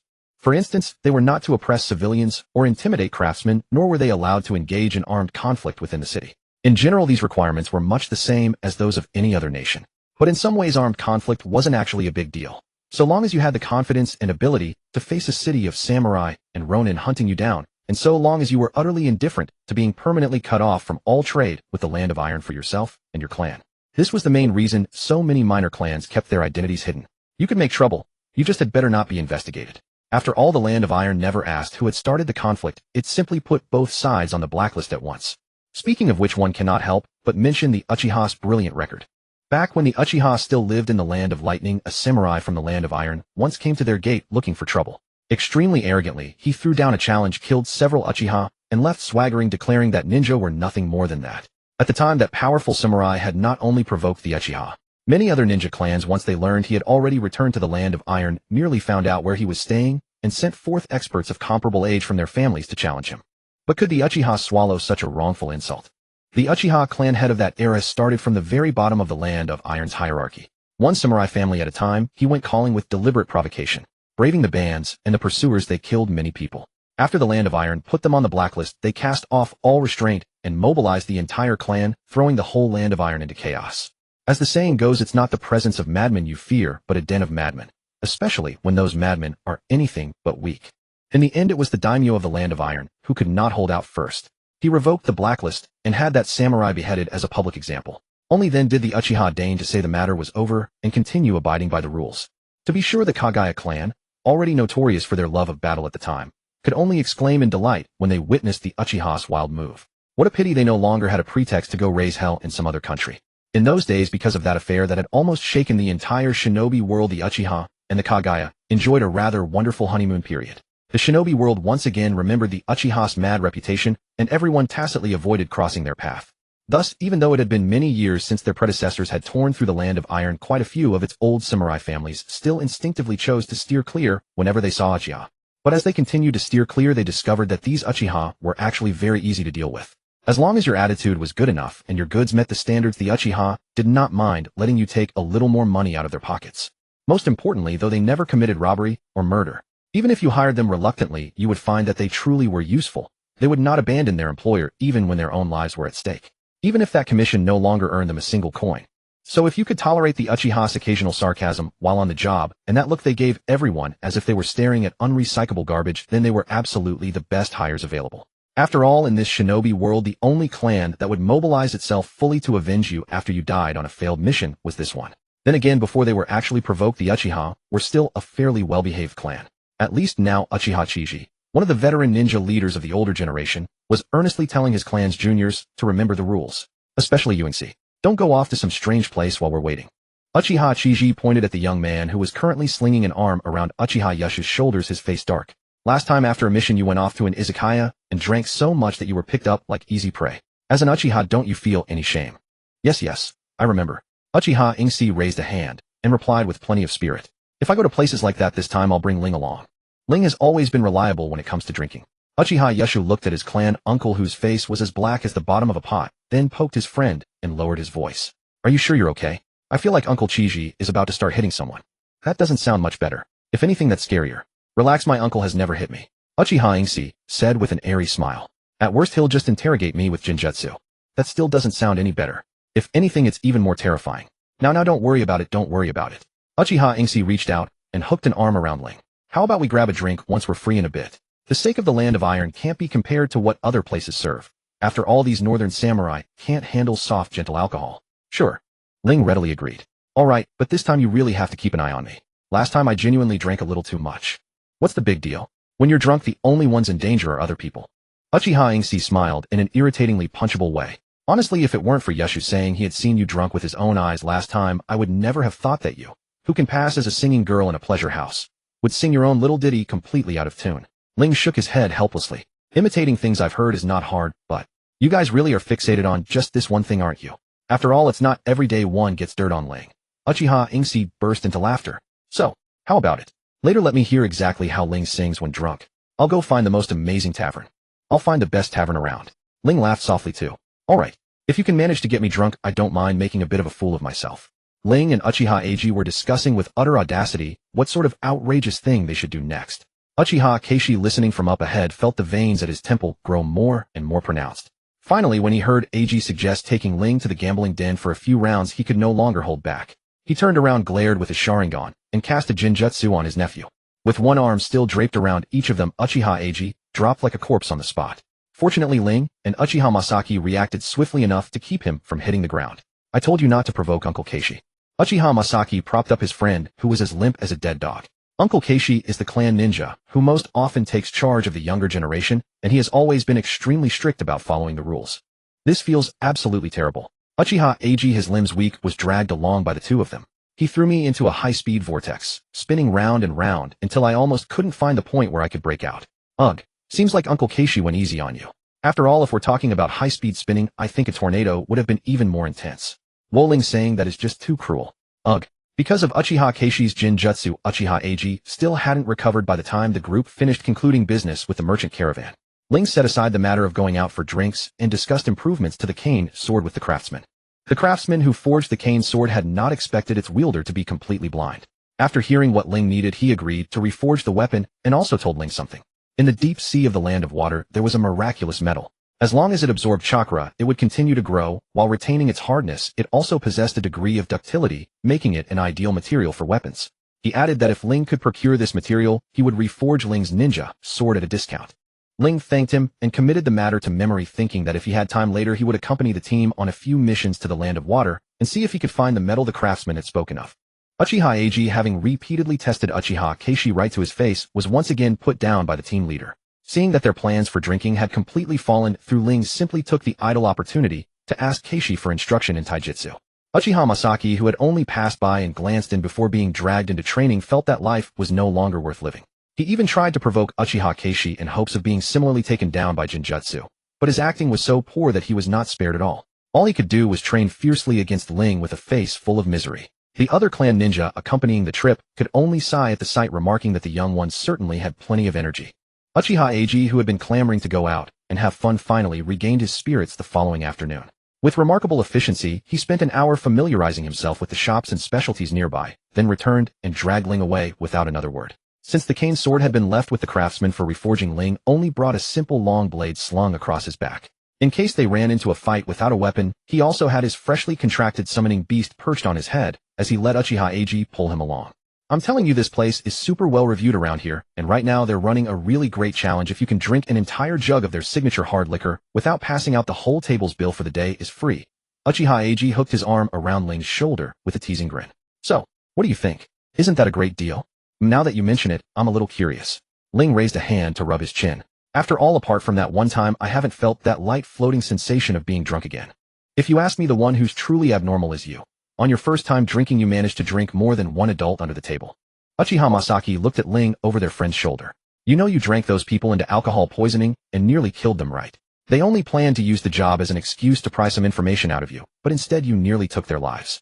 You almost became the Uchiha who killed his own client, even if it wasn't intentional. Well, I never expected something like that to happen. After all, they were the ones who asked me to drink with them. Uchiha Masaki pursed his lips. Then you should have shown a little consideration for those with ulterior motives. Just feed them some false intel and brush them off. Rich, gullible employers with easy jobs like that aren't easy to find. Now you can't say that, Uchiha Eiji said, turning his head. Wasn't that the case with Kenji last time? Because his client deliberately set him up, he got lost in the land of wind. He was trapped in the desert for a whole month before finding his way out.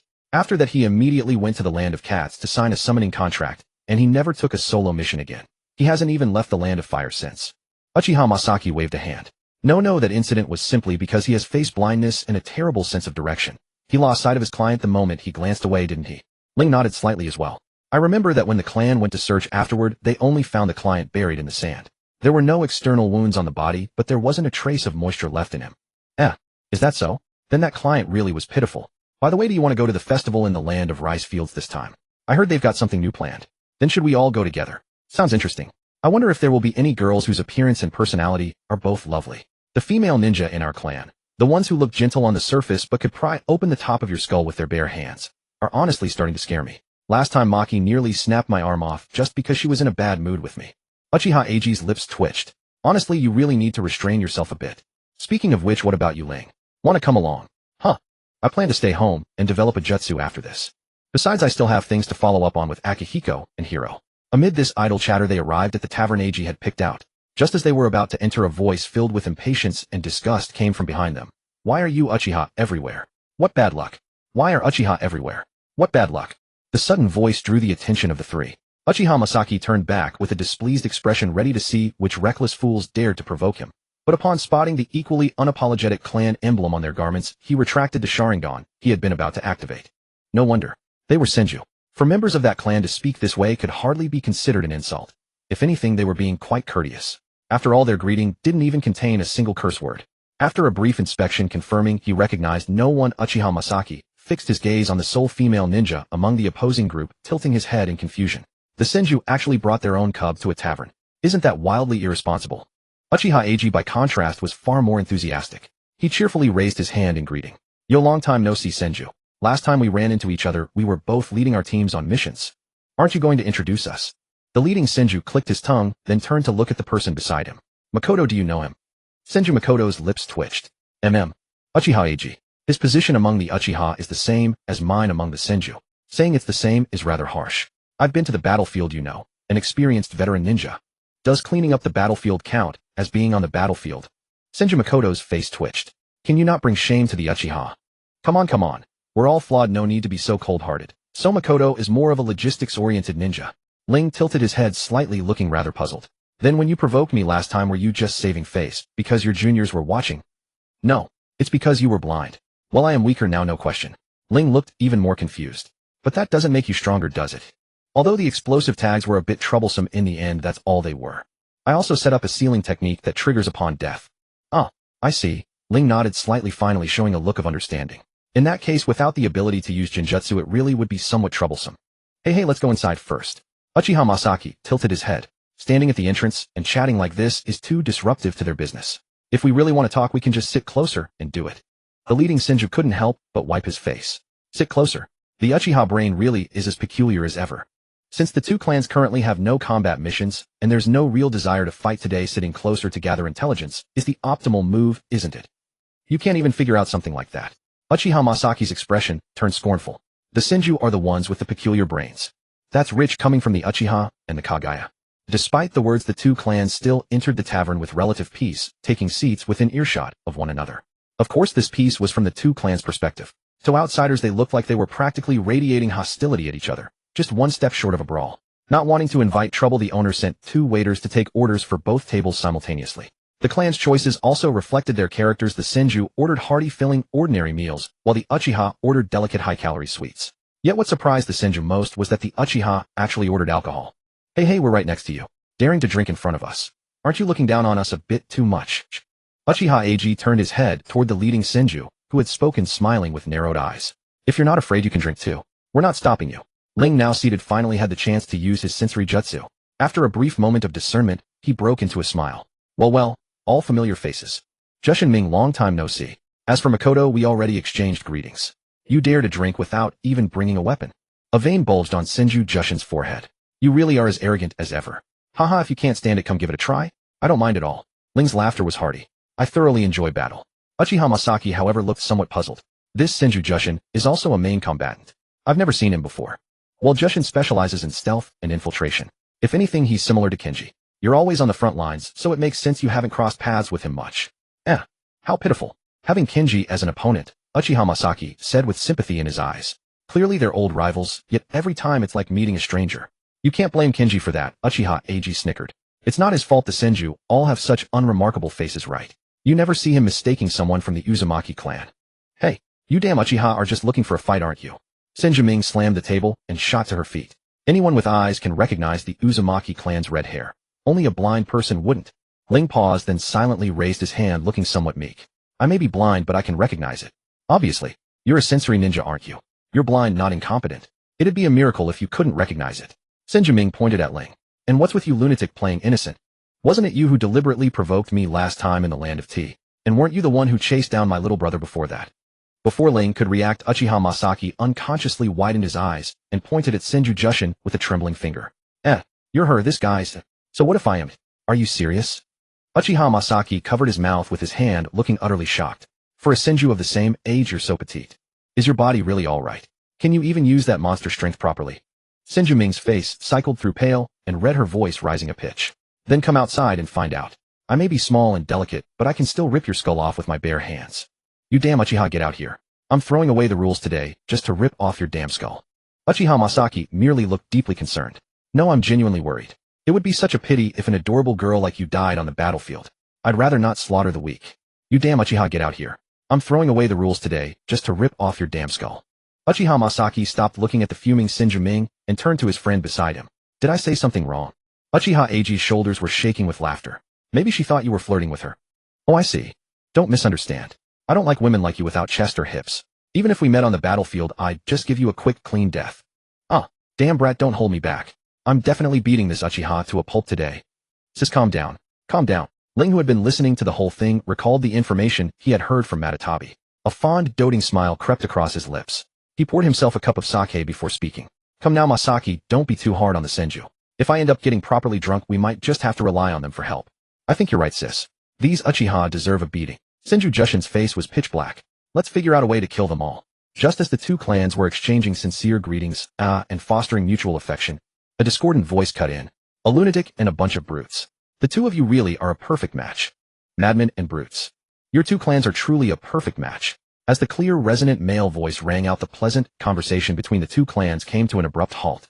Shizuru Ming looked at the newcomer, immediately calming down with a smirk that didn't reach her eyes. Indeed. The hypocrites of Hyuga and the true scoundrels of Kagaya are also quite the pair. That's not quite right to say. They aren't in a life-or-death feud like us. Those two clans are rather innocent with each other. Uchiha Ag sneered. But if I recall, after the Kagaya clan sought to marry the Hyuga clan's main family daughter, their relations soured. Isn't that so, Ryo? It wasn't a marriage proposal. It was an invasion. The two clans were at a severe impasse back then. Ryo poured himself another cup of sake. That was several generations ago. The exact time. Roughly around when our Uchiha migrated to the land of fire, wasn't it? That was before you came here, Senju Shigeyoshi interjected naturally. The Hyuga left the land of lightning precisely because they fell out with the Kagaya back then, but now the two clans are drawing close again. In a way it's rather amusing. Huh. To be able to swallow such an offense, Uchiha Masaki studied the man with pure white eyes across from him, a trace of admiration on his face. What a good temper. If you think every clan goes around biting whoever they see like you Uchiha madman, then blame the other party for having wandering hands. No. Ever heard of the one who provokes first is the cheap one? Thus the Senju and Uchiha volleying remarks back and forth thoroughly raked the Hyuga clan over the coals. But the young ninja leading the Hyuga side merely snorted with a laugh, a hint of mockery, curling his ethereal features. You speak as if your own hands are so clean. Senju Shigeyoshi narrowed his eyes. At least we're cleaner than a pack of fame-chasing hypocrites like you. Compared to you lot, even the Uchiha seem adorable. Don't say such disgusting things, alright. Uchiha Eiji exaggeratedly rubbed his arms. I'm getting goosebumps. The uncultured will always be uncultured. Even your speech is nothing but the same few feeble, meaningless phrases. The young ninja leading the Hyuga side grew more contemptuous. But rest assured, as the foremost dojutsu clan in the ninja world, we won't bother with clowns like you. Yet the moment those words fell, the smiles on Uchiha Masaki's and Uchiha Eiji's faces dimmed. A faint red gleam even flickered in Masaki's eyes, clearly taking issue with the other's claim to being the #1 dojutsu clan. But before they could act, Ryo spoke up first. Then that's for the best. We're all here to relax. There's no need to harm our goodwill. How about I toast to you all, and we let this matter rest? The two Uchiha who had been about to make a move sat back down, though their expressions were exceedingly hostile. Senju Shigeyoshi's brow furrowed. Were the Uchiha actually swallowing this humiliation? Seems there's still someone sensible. Then let's toast to freedom. Ryo cut off the other's words, raising his cup from afar, a hint of pity curling at the corners of his lips. After all, opportunities to speak freely without your main family around are quite rare for you, aren't they? Ha ha ha, as expected of Ryo, ha. Uchiha Eiji burst into laughter, slapping his thigh loudly. To freedom. To freedom. Well said, ha ha ha. Indeed, we should toast to freedom. Indeed, there's no need to take these pitiful souls unable to act on their own. Well, seriously. Uchiha Masaki also laughed, raising the cup filled with tea in a toast. To freedom. The Senju side watched as the faces of the Hyuga members shifted from white to pale green, then flushed crimson amid the Uchiha's chants of to freedom. Some instinctively activated their Byakugan veins bulging around their eyes, a truly fearsome sight. That's salt on the wound. Senju Shigeyoshi looked at the Uchiha, who were already laughing and joking again, his tone tinged with emotion. Truly merciless. Chizuru Ming stifled a few snickers. Have to say, when the Uchiha aren't using that mouth on us, what they say is quite satisfying. Noted. Hee hee. So the Uchiha are perfect in every way, except they have a mouth. Senju Makoto quietly picked up a rice ball, took a bite, then added, and it's alive. Sharp-tongued indeed. The Hyuga man lifted his chin. But that's all you can do. After all, your abilities are so limited that you've resorted to letting a blind man speak for you. How pitiful. Haha, well, it was my own choice, so even if it's pitiful, there's nothing to be done. And compared to me. Ryo chuckled softly, drinking the sake from his cup. Perhaps you lot who cannot even blind yourselves are even more pitiable. Exactly, truly pitiable. Uchiha Eiji also laughed with malice. And you really do need that title of foremost dojutsu clan of the ninja world, because without that empty reputation, you can't even protect your own clansmen's eyes. We Uchiha have no need for titles bestowed by others to protect our clan. Uchiha Masaki's eyes glowed scarlet, meeting the other's pale pupils without flinching. What we rely on to protect our people has always been the blades in our hands and the heads of our enemies falling to the ground. As for you, when wronged, do you even dare to hope the main family will protect you? How interesting that will be. The Senju clan fully settled into a mode of watching the drama, while eating, while marveling at how vicious those Uchiha tongues truly were. After all, which major clan in the ninja world didn't know of the conflict between the Hyuga main family and branch family? To prevent their bloodline limit from falling into outsiders' hands, the Hyuga clan had divided itself into the main family and the branch family. The main family was the true heir of the Hyuga clan and bore the duty of protecting and advancing the clan. The branch family served as guardians of the main family, tasked with protecting the Hyuga main house. The main family could only have one heir. If the main family produced multiple descendants in the same generation, only one was chosen to inherit the main family, and all the rest became branch members. When the eldest son of the main family turned 3, branch members were forced to have the caged bird curse seal carved upon their foreheads. This seal could suppress the Byakugan's power. When the Byakugan was activated against the seal's restrictions, the seal would activate, instantly killing the branded branch member. Through this seal, the main family could also control and destroy the brain functions of branch members, enabling total domination. In other words, each generation could have only one main family member, while the branch family was forever destined to be the guardians of the main family. No matter how incompetent the main family, no matter how exceptional the branch member, every destiny was sealed at the age of 3. While this system protected the bloodline limit from leaking out, it also aggravated internal conflicts within the clan. Under such circumstances, freedom had undoubtedly become the eternal pain in the hearts of the Hyuga branch family. and the Uchiha who toasted to freedom, while casually questioning whether the main family protected by the branch family would actually stand up for them, were practically dancing on the enemy's landmines. But what did the disputes between these two dojutsu clans have to do with the Senju? The three Senju tacitly raised their teacups, shrank their presence, and quietly enjoyed the show. The verbal exchange between the Hyuga and the Uchiha grew sharper by the moment, but no matter how fiercely the Hyuga attacked Uchiha Yeshu, and Uchiha Eiji simply kept circling back to the same point, that a branch family member's life was never their own, and turned it into endless variations. When it came to raw force, the Senju had never feared the Uchiha, but when it came to quarreling, they chose to shut their mouths and refuse to engage during battles just to avoid that awkwardness. What? You're asking what Uchiha Ling was doing? The Hyuga already had it bad enough having to face two Uchiha-grade trash talkers. Can't you just let the fiercest one drink in peace? But just as the Hyuga side finally realized they could never out-argue the Uchiha, and were about to leave, the sound of singing drifted over. Bamboo cage, little bird in the cage. When will you come out? In the night before dawn, the crane and the turtle slipped. Who is that behind you? The Hyuga's faces were now far beyond merely ugly, yet the instigator kept humming the same tune over and over with no sign of stopping. Uchiha Eiji, who had practically been cursing the other side all on his own, hesitated and craned his neck to look at the two empty wine flasks on the table. Only 2 bottles. Did this place just serve straight alcohol? Still fine, he hasn't started going off-key yet.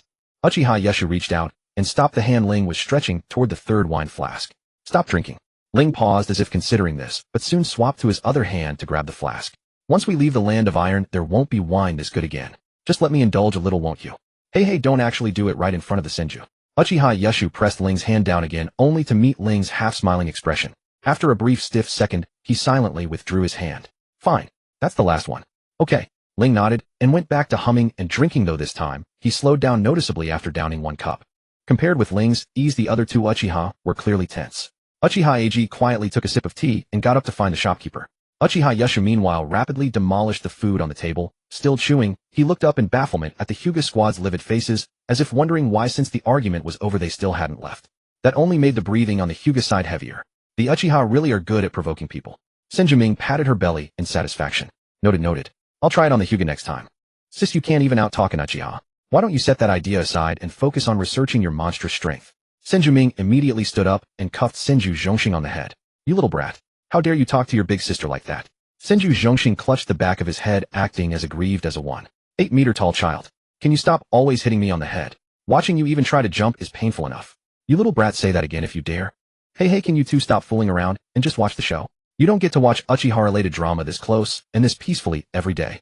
But Senju Cheng's voice trailed off as he spoke. With dead fish eyes, he watched Uchiha Yeshu carefully carry a plate away from Ling's side, and then very naturally slip into their table. What do you mean by this? Relax. No fighting. I'll just sit for a while. Uchiha Yeshu sat down in the empty seat with a composed air and let out a sigh of relief, but soon deflated. I'm going to be the main fighter in a bit. I can't stay over there. Damn it. I knew I shouldn't have taken this mission. Senju Ming watched Uchiha Yeshu sit off to the side, muttering to himself in a peculiar way, and her curiosity stirred once more. There's no need for you to be afraid of him, is there? Uchiha Yeshu shot Senju Ming a rather astonished look. How do you dare say something like that? But aren't you two Uchiha, who can hold your own on the front lines? Then has your clan ever held discussions about me? The Senju. They haven't, have they? Uchiha Yeshu spread his hands, then pointed behind him. They have, right? So people like you who've never been to the front lines, how can you talk like that? The Senju fell silent again. Uchiha Yeshu shook his head, looking deeply disappointed in them. If you don't believe me, go ask Senju Shilin and the others. Apart from that brainless idiot Uzumaki, who back then dared to fight Ling one-on-one from beginning to end. The Senju fell silent for the 3rd time. Subconsciously following Uchiha Yeshu's words, they began to recall, when their peers mentioned Ling, most would merely mutter an unpleasant "what rotten luck," and change the subject before leaving. When the elders occasionally brought him up, they were drenched in killing intent. Compared with their peers, they seemed to hear Ling's name more often from clan members who sat somewhere between the older and younger generations. See, the Senju really are too oblivious, aren't you? And honestly, Uchiha Yeshu propped his cheek on his hand and looked at Senju Ming, whose brow was still knitted tightly. Are you really not going to consider my suggestion? It's rare for the Senju to have a girl as cute as you. If you died, I'd feel really bad about it. Senju Ming exploded again. You stinking Uchiha, you're asking for. Bang. Senju Ming hesitated and looked down at the table. It wasn't her, was it? Look at the back, look at the back. The sound clearly came from behind me, didn't it? Uchiha Yeshu sighed and couldn't help covering his face. She's this dense. How pitiful. Senju Ming's eyes went round, but then she heard Ling's gentle voice. My, I don't have many hobbies, but drinking is one of them. May I take this as a provocation? Looking over, they found Ling's table already blasted to splinters. Uchiha Yeshu picked up the red bean roll he had brought, twisted around to look, and mumbled around it at the sight of the broken wine flask on the floor, while not a single familiar face among them. How did they dare? Uchiha Ag also snuck over, sat down with Senju Chung despite the latter's disgusted look, and leaned over Uchiha Yeshu's back to look at the Hyuga, who had already been pinned to the ground. Overconfidence and a grudge, that's all. Besides, haven't they been getting close to the Kagaya lately? They probably heard about the trouble you stirred up in the land of lightning, and wanted to help settle the score right. Forget it, it's fine really. If someone helps me wear them down, I can save some strength for later. Uchiha Yeshu turned back around the red bean roll dangling from his mouth, and looked at Uchiha Ag. You'd better think about how to explain it to Uncle Chiji. Even if you win to find the owner, the compensation afterward won't be small. Hey, at a time like this, you should be helping me think of a solution too. Aren't we best friends? Senju Chung watched the two Uchiha whispering to each other about how to handle the aftermath, showing not the slightest intention of joining the fight behind them, and found it a little puzzling. You're just going to leave it at that? Uchiha Ag peeked out again, saw Ling completely dominating the opponent, and then retreated to enjoy desserts alongside Uchiha Yashiki. How could I possibly intervene? Where would I find an opening? Besides, he's holding back so much. What is there for me to manage? Sen no Makoto glanced over. With all that commotion and only a single set of tables and chairs destroyed, that was indeed rather restrained. Sen no Mu and Sun no Makoto, hindered by poor angles, could not see the fight clearly. But Sun no Shuku, with an unobstructed view, observed every detail.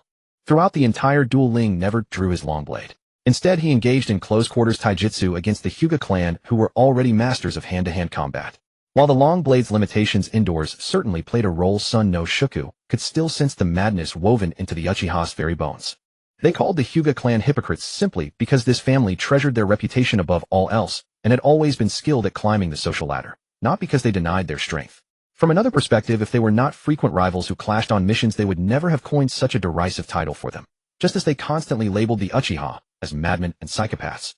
Only worthy opponents deserve the privilege of a nickname. As for those unworthy of being called rivals, what purpose could there be in remembering them? Moreover, ninja of dojutsu clans always possessed perceptiveness that far surpassed other Kekkei Genkai users. This insight granted them overwhelming advantages in close combat, driving them to dedicate themselves to taijutsu that complemented their visual prowess. Just as the Uchiha's taijutsu style incorporated complex, showy maneuvers designed to mislead opponents. Given that the Sharingan could perceive every subtle movement of the human body, Uchiha techniques also contained elaborate trap arrangements that could easily backfire if one wasn't careful. This was the characteristic arrogance of dojutsu clans. However, since the Sharingan excelled more in Jinjutsu, the Uchiha devoted most of their efforts to mastering illusion techniques. The Hyuga's Byakugan, on the other hand, was entirely different. Upon activation, the Byakugan granted an all-encompassing panoramic field of view with no blind spots. It could perceive the flow of chakra throughout the surrounding environment, spy on distant targets, see through solid objects, and even detect an opponent's tenketsu points and chakra pathways. Those who had mastered this Kekkei Genkai could further amplify their visual abilities through chakra, extending their sight up to a kilometer away. Its perceptiveness far surpassed that of the Sharingan, making it a Kekkei Genkai that seamlessly integrated both combat and reconnaissance. Under the influence of such a formidable dojutsu Kekkei Genkai, the Hyuga clan developed the gentle fist fighting style, which channeled chakra strikes into tenketsu points to temporarily block an opponent's chakra and limb movement, a technique that demanded precision in chakra control comparable to the finest in the shinobi world. Sen no Shuku had once clashed with Hyuga ninja as well. Though he emerged victorious, the frustration of having his strength rendered useless left him thoroughly disgusted. After all, the Senju clan's martial arts emphasized iron fists. To maximize the properties of steel, they even created the unique technique known as the strength of 100, which channeled chakra in an unprecedented way. Yet this approach demanded equally exceptional physical conditioning, which was precisely what Uchiha Yashiki had been asking about when he inquired whether Sen no Mu could properly channel force. Yet what was he witnessing now? That blindfolded Uchiha was actually choosing to engage in direct taijutsu combat against the Hyuga. Even if you're an Uchiha, even if you're equally skilled in taijutsu, even if you're some damn number one of your generation. But you're blind and still dare to act like this. How presumptuous. You really don't consider us Senju worthy of your respect, do you? Yet everything unfolding before him filled Sun no Shuku with both fury and helplessness. The Hyuga ninja fought exactly as he remembered, driving their chakra into the opponent's tenketsu to secure victories. The Uchiha Ling wasn't simply dodging every technique. Instead, at the moment an attack landed, he detonated chakra at the point of impact to neutralize it, a maneuver that wasn't particularly difficult provided one could actually see. Precisely because of this, Sun no Shuku's expression grew increasingly grave. After observing for a short while, noticing that Ling had never fallen for feints or wasted any chakra, unnecessarily utilizing every drop to its fullest potential, his unease intensified. Is he deliberately showing off in front of us, sending a signal that he's ready to return to the battlefield? Is this some kind of intimidation? His movements are efficient, lacking those showy techniques designed to deceive the eyes. What is this? A new variant of Uchiha-style taijutsu. And he's utilizing perception ninjutsu to such an extraordinary degree. Sun no Shuku watched the smile on Ling's face grow increasingly triumphant as the battle intensified, his brows furrowing deeper. TCH. I need to warn by Mo and the others to stay alert when we return. This madman was born for combat. Sun no Mu observed her younger brother's grave expression, then casually glanced at the two Uchiha engrossed in their desserts and huffed while lifting her chin.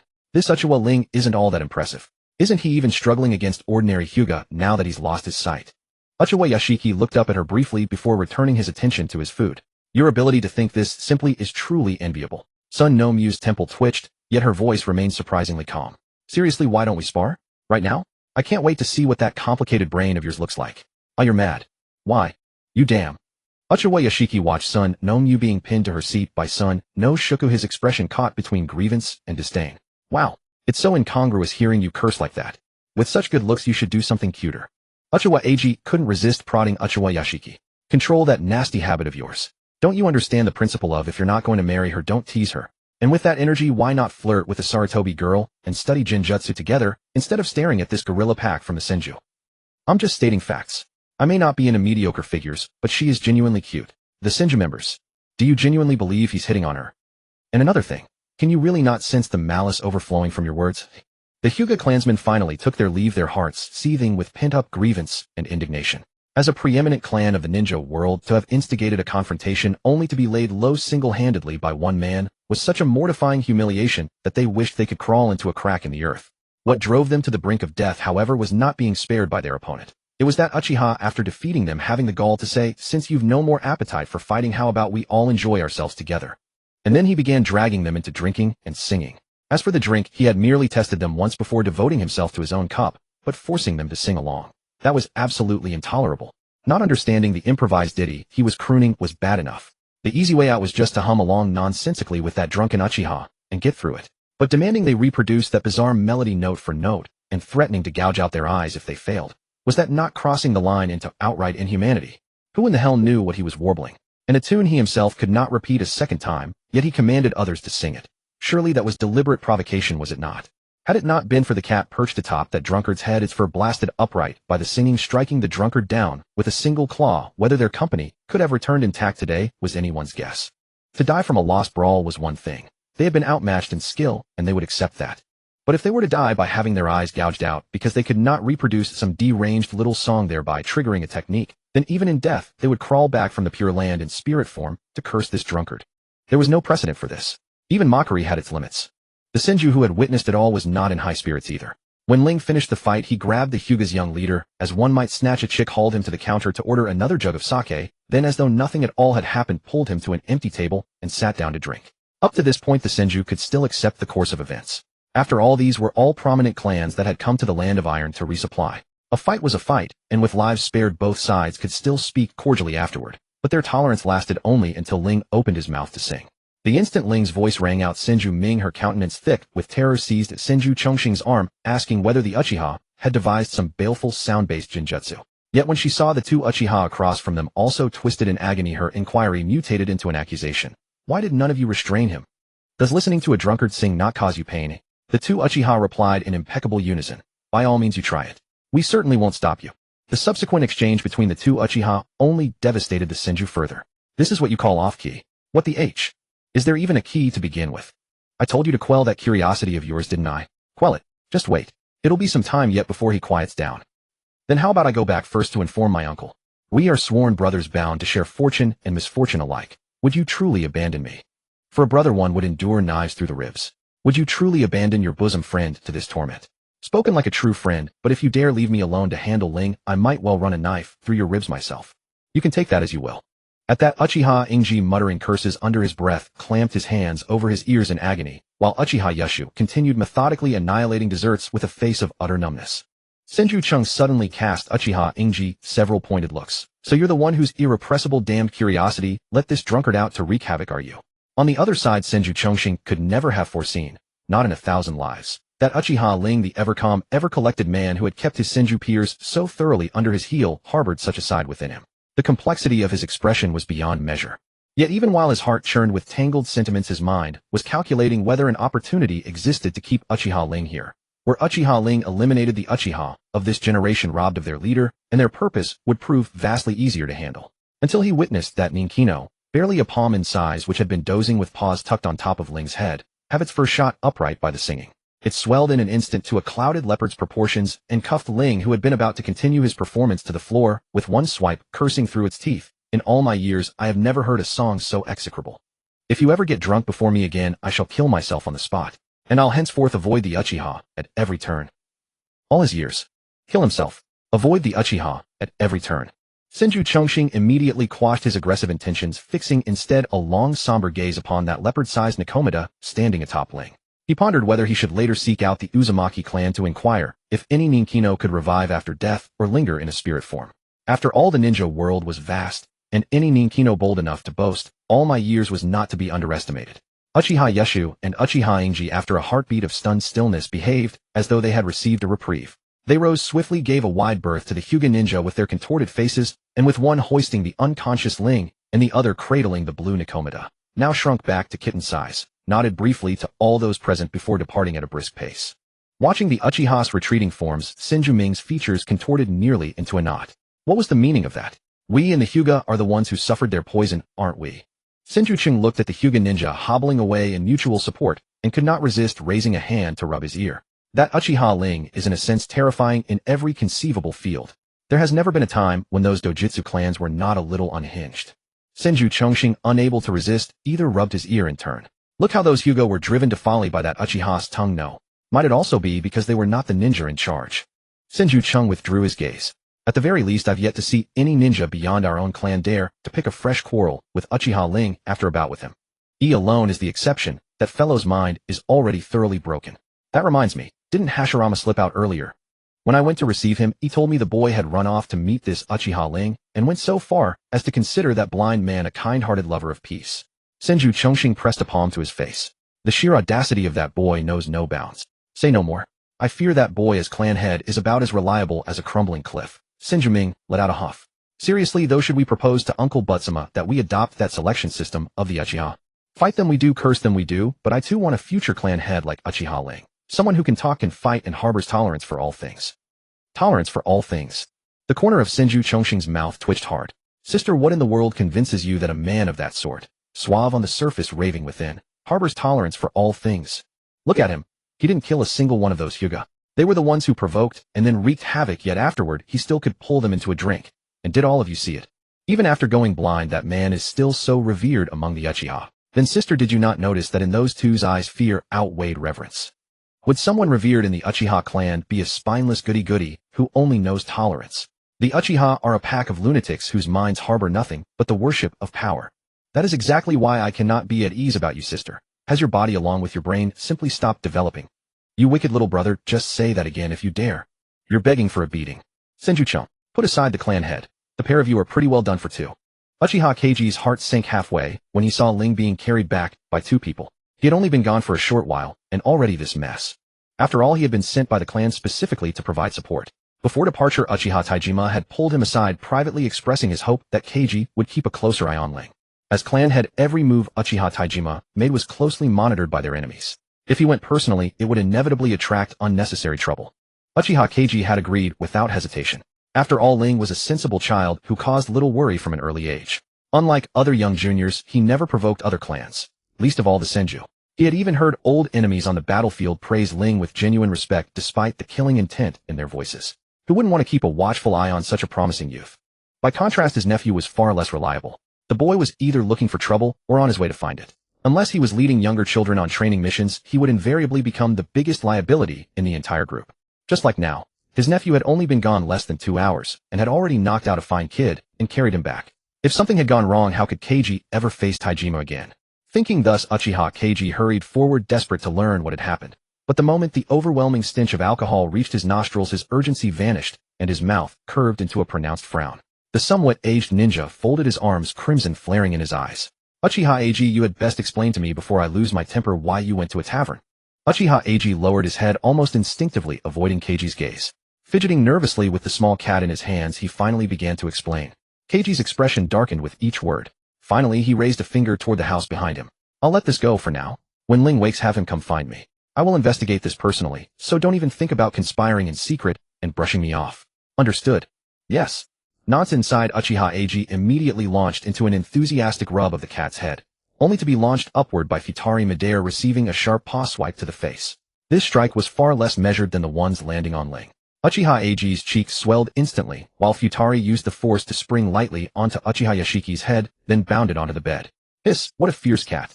Uchiha Eiji cupped his swollen face, but showed no anger. Instead, he crept closer with that insufferably cheeky grin. Hey, mad at me. Don't be, I didn't mean it. How about some dried fish? Uchiha Yashiki placed Ling gently on the bed, as well watching his friend tease the cat with a twitching corner of his mouth. If I were you, I'd steer clear of that cat. What are you talking about? Uchiha Eiji kept one hand on his face while the other brandished the dried fish. This is a ninja beast capable of driving Ling into life-threatening danger. Securing a summoning contract with it would be a massive gain, you know. Besides, I'm nothing like you talented ones. A frail Uchiha like me needs protection after all. And not masking your desires is commendable. But being this overt about it comes across poorly. Futari tilted his head regarding Uchiha Eiji. Moreover, I stay by this boy's side only to witness more interesting things. I have no intention of fighting for him. If that's your plan, you'd best abandon it sooner rather than later. So powerful yet not a combat-type ninja beast. And, perhaps precisely because I'm so powerful I dislike combat. Would you enjoy stomping on ants? Uchiha Eiji pondered this earnestly for a moment, then nodded, successfully leaving Futari at a loss for words. Seeing Futari turn and present his rear to them, Uchiha Eiji and Uchiha Yashiki decided against further teasing. After settling Ling, the two huddled together, murmuring over how to handle the clan elder's questioning before slipping out. At the sound of the door closing, Futari turned back, fixed gaze upon Ling's evenly spaced breathing, and murmured, "You share such striking resemblance, yet you are not alone. How increasingly fascinating you become." Stretching a proper feline stretch, Futari gracefully leaped onto Ling's chest. Plenty of time yet. Let's wander elsewhere. MRP.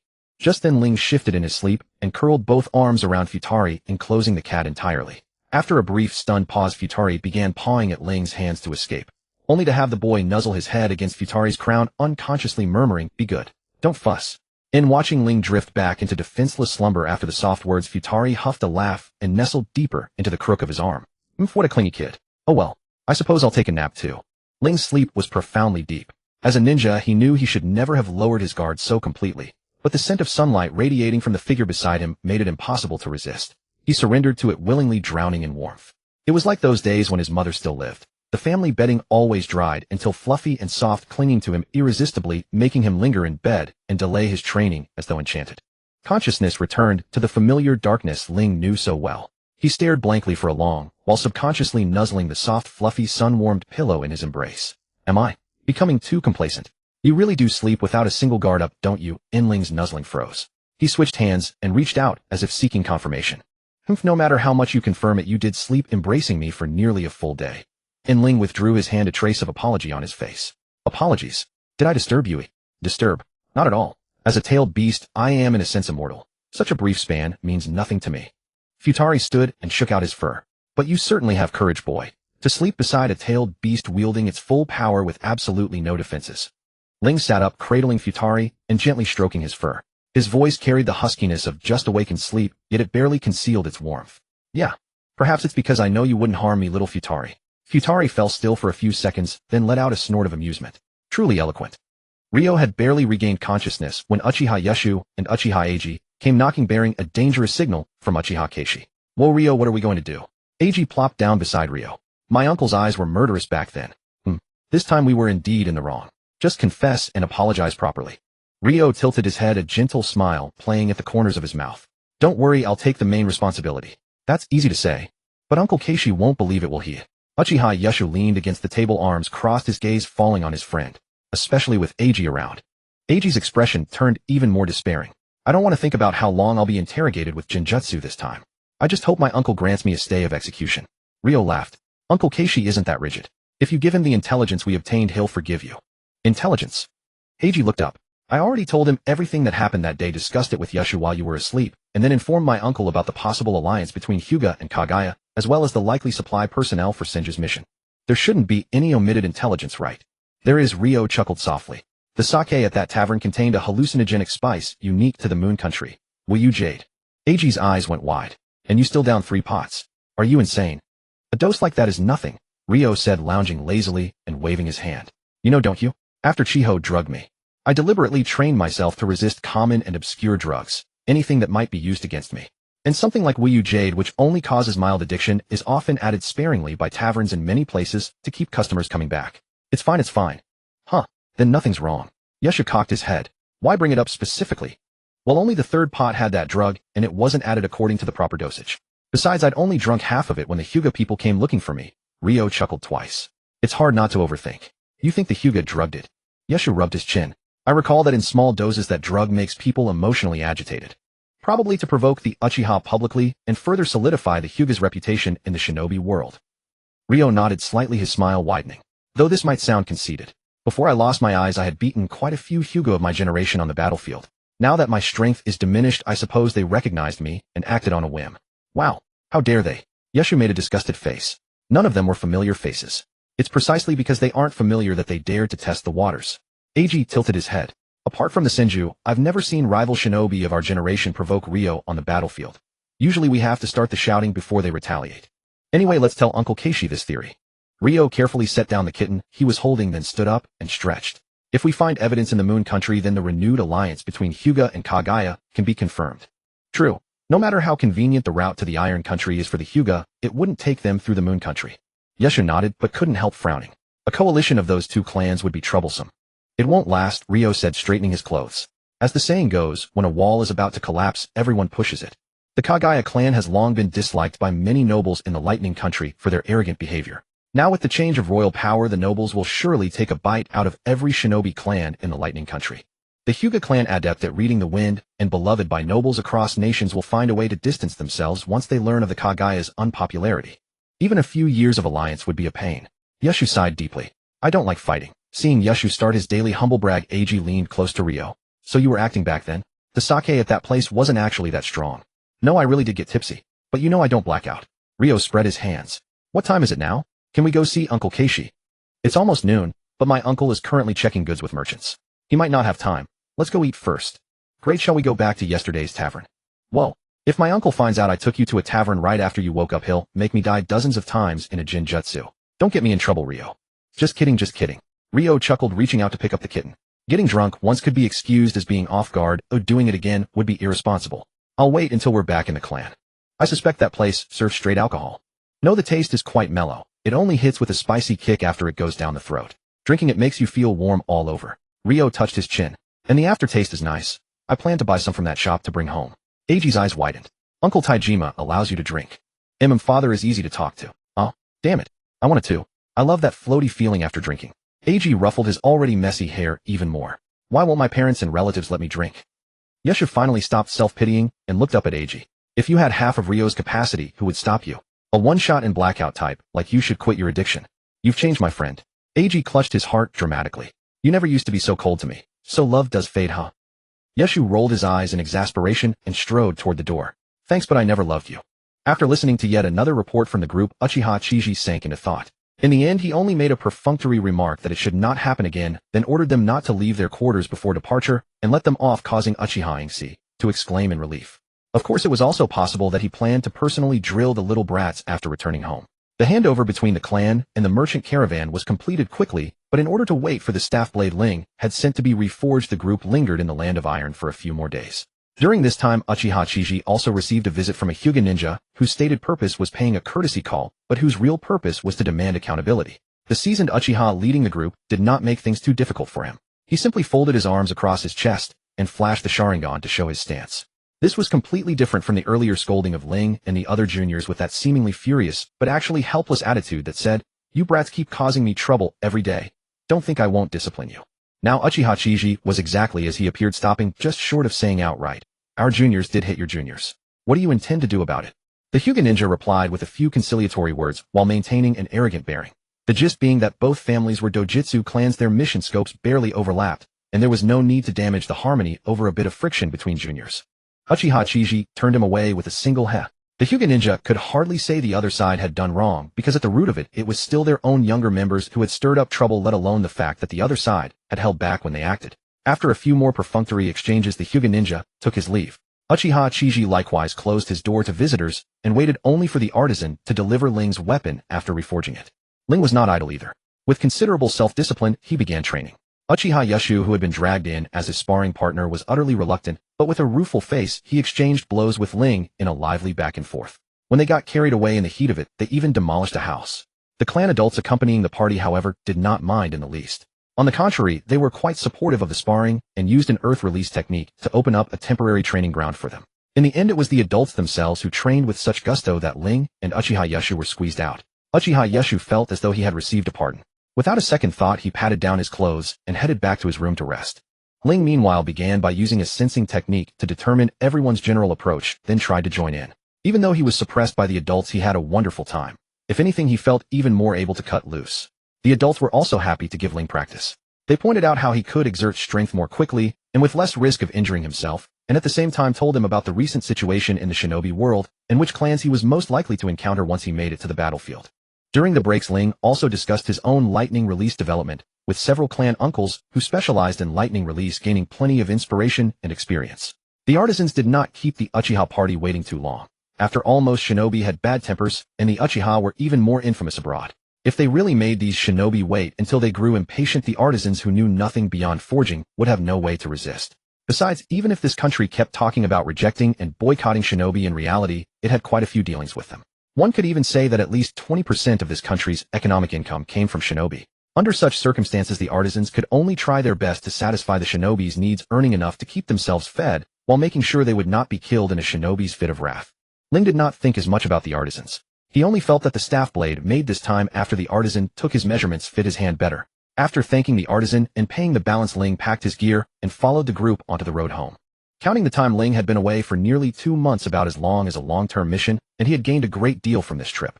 He re-established contact with the Huiyue clan and brought back new clansmen who carried Uchiha blood. He answered the Kagaya clan's provocation, using the momentum to weaken their influence in the Land of Lightning. Most importantly, it gave his younger brother some real training, which should make it easier for him to survive missions in the future. He fought the adversary he wanted most, and while gaining a clear-eyed understanding of his own strength, he also traded some hidden information on the side. He successfully coaxed Lady Nakomata into coming along, gaining a formidable ally, and also another means of understanding the secrets of the past, not to mention that she had a gentle temperament and felt absolutely wonderful to the touch. He drank the signature strong liquors of the Land of Lightning and the Land of Iron, and even slept soundly after getting drunk, thoroughly relaxing the mind that had been tensed from his previous actions. Finally, while resting in the Land of Iron, he and the clan elders had refined to a preliminary stage the lightning release technique he had envisioned, and he also obtained a weapon that suited him even better. Therefore, Ling felt this trip had been extremely fulfilling. The only pity was that because he had gotten carried away by alcohol, he had forgotten to tell the Senju that he no longer planned to remain in the Land of Lightning and would instead stay in the Land of Fire or travel to the Land of Water. What? Ask why he would tell an opponent about his likely whereabouts. Well, if one had to explain it, it was probably because he had always believed that a journey without an arranged duel was incomplete. After all, since he had taken the initiative to seek a fight, it would be a bit inappropriate for the other side not to send someone to respond right. And whoever responded would at least have to be from his generation and not too weak.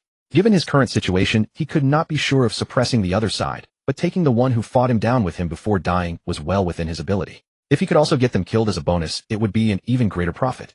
Why would he not do something that was a sure win at no loss, and also let him enjoy a high-quality battle? Even so, Ling could hardly leave the group on his own just to seek out the Senju for an arranged duel. He merely wanted to enjoy a fight. He was not so depressed as to throw his life away.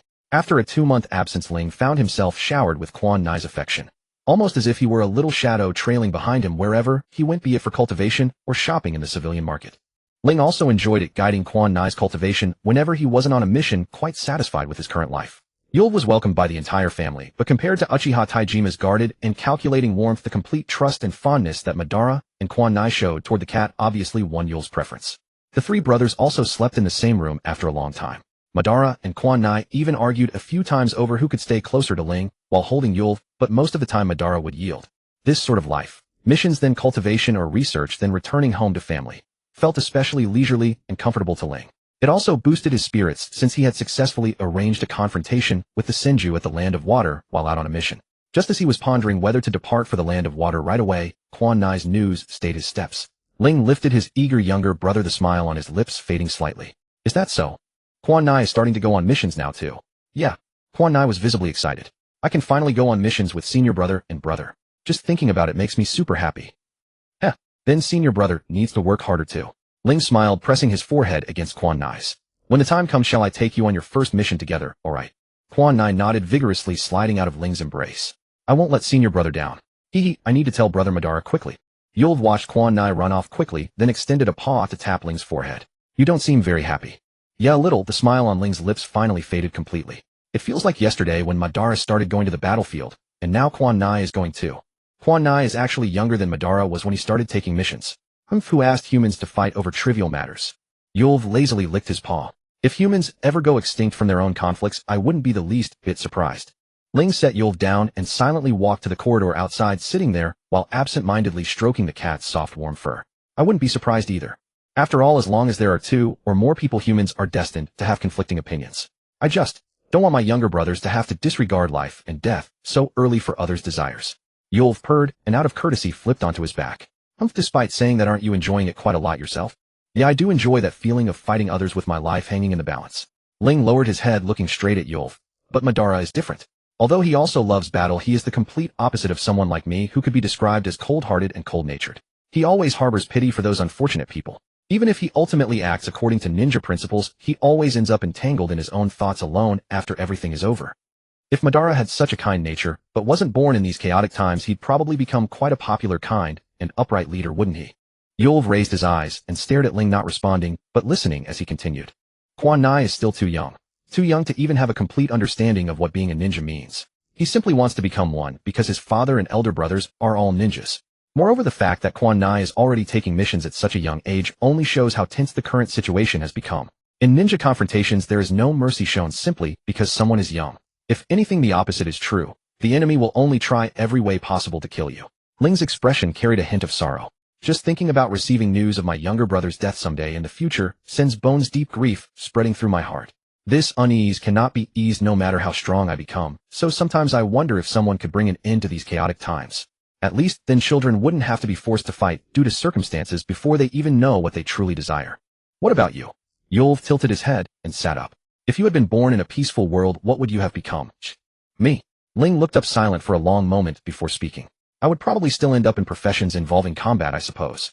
Or perhaps become some notorious criminal. After all, from the moment I first fought for my life against an enemy, I knew with certainty that nothing in this world could please me more than giving everything in battle. I genuinely love this endless conflict. To date, I haven't encountered another person who shares my passion for battle and constantly anticipates the next fight. How should I put it? It is a bit lonely, really. Yulv observed the bitter smile on Ling's lips, then quickly climbed onto his shoulder, extending a paw to press against his cheek. You dare say you are lonely when I, the Great Two Tails, am keeping you company. What a bold human.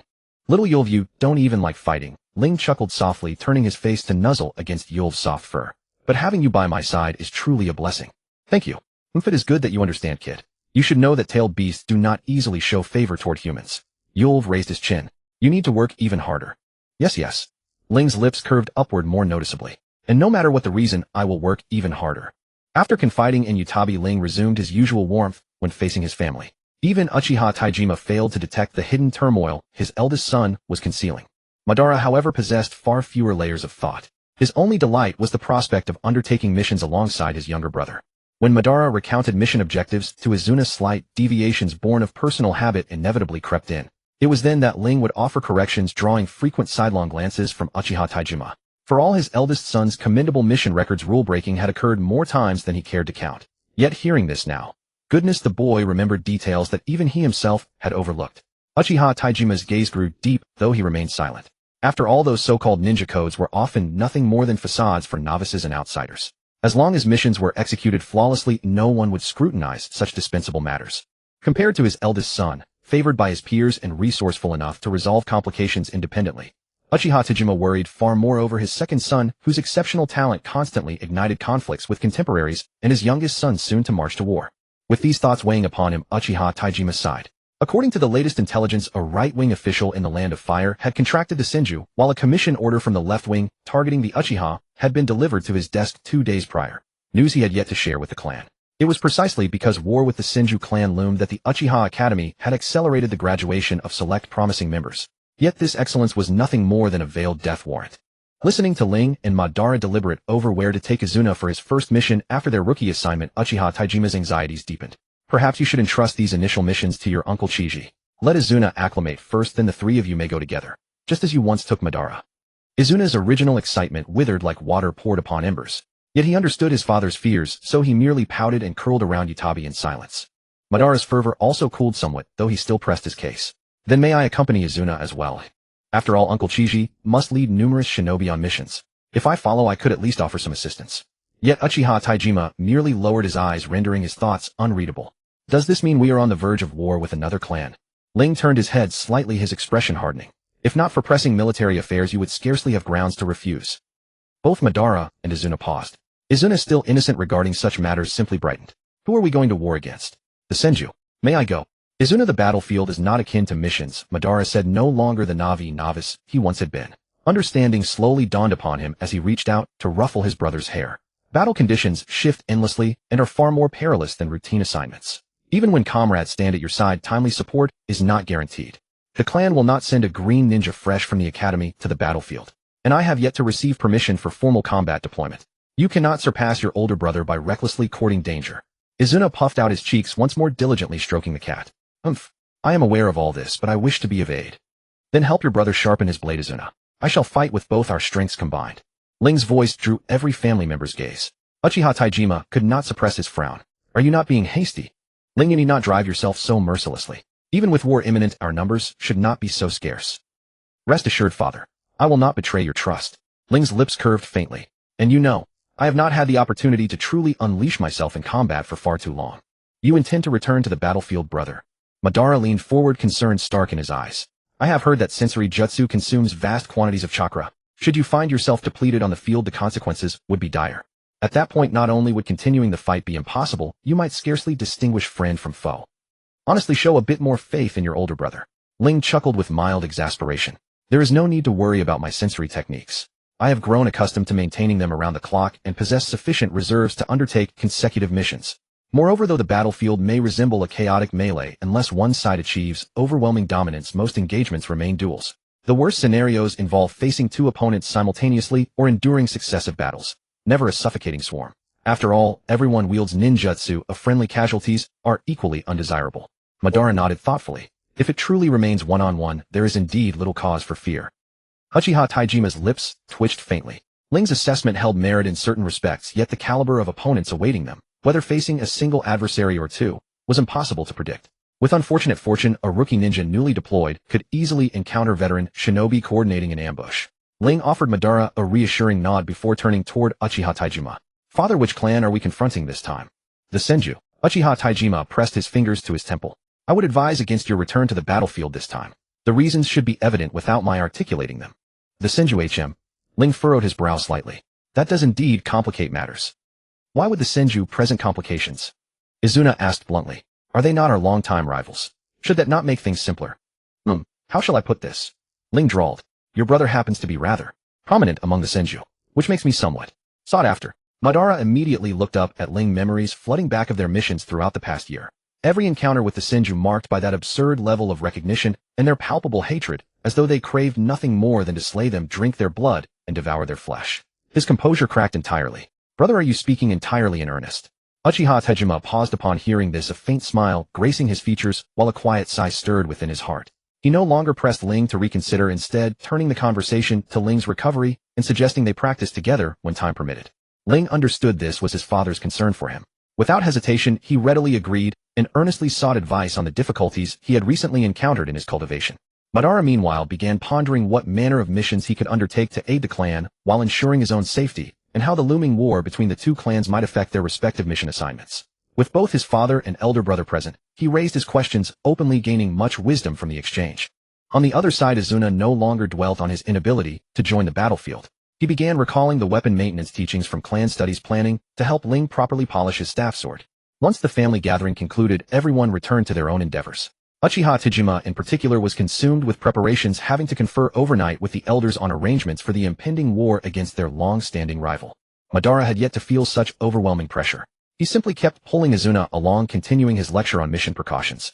Judging by their direction and Madara's relentless chatter, the brothers would likely share quarters tonight. Futari hopped from Izuna's arms as the younger man watched with evident reluctance, then climbed atop Ling's head. Her voice remained ever gentle. Are you planning to stay here zoning out? No, merely pondering what opponents I might encounter and how to face them. Ling rose and walked outward without impediment. After all, the Senju and Uchiha clash with such frequency that beyond the first day, when opponents may be scattered and chaotic, both sides will adjust their formations based on who survives. Though I have now adapted to my blindness, and it no longer hinders my daily movements in battle, if I cannot promptly respond to an enemy's shifts, I risk falling into dire straits. Moreover, there are certainly no shortage of Senju who desire my death. And your point is? So, I am considering how to exploit a breach during their initial complacency, and how to withdraw unscathed before exhaustion overtakes me. Ling frowned slightly. As you know, my seemingly normal state is sustained through constant use of sensory ninjutsu, which consumes chakra. Even with the improved sensory technique reducing this drain, it remains a burden for me. In brief skirmishes this may go unnoticed, but over extended engagements this flaw will be magnified enormously, especially when facing the Senju. Then simply do not go then. Futari lowered her head, just able to see Ling's nose. Besides, your family would not wish for you to go anyway, would they, eh? Yes, that is indeed so. After all, no one would want their kin to venture into danger. But I wish to go. Or rather, I should go. Ling's voice was equally gentle, yet devoid of warmth. Those of my age are most susceptible to emotional surges. With slight guidance during combat, there exists the possibility of harnessing their emotions to dictate the main battlefield. If I can achieve this, our battle preparations can proceed with greater composure, and clan casualties would be reduced. Futari continued gazing at Ling's nose for a moment. In a certain sense, that is truly unsettling. Ling paused, his thoughts snapping back. What? Me, eh? Naturally you. Futari swayed her tail. You plot against others, contemplating how to end their lives, yet reveal no malice whatsoever. It is as chilling as the innocent cruelty of a child. Innocent cruelty, is it? Ling raised his hand to rub the back of his neck where the cat's tail had tickled. This is the first time I have heard such an appraisal. I am not complimenting you. I know. Ling's lips curved into a smile. I merely find it novel. Though it describes cruelty, it is still the first time someone has called me innocent. Ha ha. Futari chuckled and lifted her head. Speaking of which, kid. Moi. You seem to have never once considered asking me for help. Ling paused, instinctively questioning. Didn't you say you detest battling? Futari herself was taken aback, reflexively countering. Yet coveting power greater than one's own, and seeking aid from a stronger existence. Should that not be an innate instinct of all creatures? But that is not entirely incorrect. Ling crossed his arms, expression troubled. But when we established our summoning contract, did we not agree? You detest combat, so you will not aid me in slaying enemies. You will simply remain by my side as a purely supportive summon. Having made that promise, I cannot go back on my word. And though I harbor concerns about the battlefield due to my current weakness, I am still capable of managing. The worst case would merely be fleeing in disarray upon first encounter. However, if you happen to know of anything in this ninja world that could substantially improve my physique or increase my chakra, I would be quite interested to hear it. After all, no matter how diligently I train, I have only barely doubled my chakra over these past 2 years. Yet for one like me who yearns for battle chakra, is never sufficient. Should you have any leads, it would prove invaluable. Futari no longer listened to Ling's words. She merely fixed her heterochromatic gaze upon the rebellious black hair atop his head. After a long moment, she raised her paw and pressed down the unruly locks. I cannot think of anything in the ninja world that would enhance chakra on short notice. After all, I am a tailed beast, one that never lacks for chakra to draw upon. Ling sighed softly. I suspected as much. Besides, how could there exist a method to safely increase chakra merely by spending a modest amount of time searching? Even entertaining such thoughts feels like dreaming. There does remain a solution, however. Oh, what is it? If you can withstand the malice inherent within tailed beast chakra, I can lend it to you. Seeing that Ling was not responding after all this time, Yulv could not help raising a paw to tap his forehead. Hey kid, do you have any idea how rude it is to give no response after someone has spoken to you? Sorry, Ling snapped back to the present, though his brows remained furrowed. I was just a little surprised that chakra could be lent out. So even the method of interchanging chakra has been lost. Have your human inheritances truly decayed to such a degree? How pathetic. Was it really that common in the past? Of course. In fact, it was a skill every person who learned chakra had to master back then. Yulv licked a paw. Otherwise, how do you think Indra turned your Uchiha clan into his descendants? Wasn't it because he gave you too much of his chakra, causing a mutation in your bloodline? I remember you saying something like that last time too, little you. By the way, is the Senju clan the same as us? Like Ashura gave them too much chakra or something? No, they truly are his descendants. That boy Ashura married a woman from the Senju clan. It was a genuine bloodline that had already been greatly weakened. Ling. So even that monstrous recovery ability and chakra reserve were the weakened version. From that perspective, anyone who could think Ashura's talent was weak back then must have been quite remarkable. So kid, do you want to try it? Yulv settled back down. Although I don't intend to fight for you, something as simple as lending you a little chakra is well within my power. Though whether you can accept it smoothly depends on you. Alright, then let's try it tomorrow at the back mountain. After all, making too much noise at home would only invite unnecessary trouble. Ling agreed, but then something occurred to him. By the way, little you, do you know any way to conceal chakra fluctuations? Why do you ask? Yulv lowered its head. Did your research with those other kids hit an obstacle? No. I just have some doubts again. Ling frowned unconsciously. For certain reasons we found an opponent who cannot be sensed through chakra, yet can be slightly probed with the Sharingan. Because the opponent's movements were too elusive, we believe they came in a spiritual form, and our research has been focused on spiritual bodies as we tried to develop a ninjutsu that could sense their presence. But from what you just said, it is clear that chakra itself still has many secrets, some lost, some yet undeveloped. In that case, the opponent might simply be exploiting some forgotten method of using chakra. Perhaps we were on the wrong path from the very start. I see. But this time you really did ask the wrong person. Back then the only talents the old man gave me were fire release and genjutsu. I know almost nothing about other ways of using chakra. Yulv paused for a moment. If you want to ask about such strange and obscure things, you should go ask 7 tails, 8 tails, or 9 tails. So each of the tailed beasts has different specialties. You could say that. Yulv tilted its head. But those 3 have rather bad tempers. Especially 7 tails. That beetle is the one who hates humans the most aside from the tanuki. Even if you found it, it probably wouldn't answer you properly. 7 tails, huh? I remember you saying it is also a tailed beast that likes roaming around. If we really compare them, it probably knows more hidden secrets of the ninja world than I do. Yulv wagged its tail. After all, although I am just as strong, I could still die if I faced a top-tier human powerhouse. But it can fly, which gives it a considerable advantage. The fewer times it dies, the more it knows. Not to mention its gossip-loving nature and its habit of building nests everywhere. If you and I haven't had a falling out by then, I could try asking it a few questions on your behalf. But don't expect too much. That one really doesn't like humans. Does it hate humans? Ling sighed softly. Not surprising, I suppose. By the way, may I ask a rather rude question? What? Little you must have died and been reborn because of humans more than once. Why do you still like humans? Every time you say something is rude, the question really is quite rude. Somewhat displeased, Yulv hooked Ling's hair with its claw. You really know how to strike where it hurts, kid. You don't have to answer if you don't want to, Ling said, reaching out to lift Yulv down before it could go for his hair, stroking its fur. From my point of view, if I had the ability to live forever yet kept dying over and over because of my affection for the same kind of creature, I would certainly come to hate that creature and stay away from it. That's why I was a little puzzled. Yulv was silent for a very long time. Actually, for a while after each rebirth, I hated humans too. But the old man once said that one day humans would understand tailed beasts and accept them without any reservation. When such people appeared, the world would become what he had hoped for. When he said that, I could feel his expectation and his trust.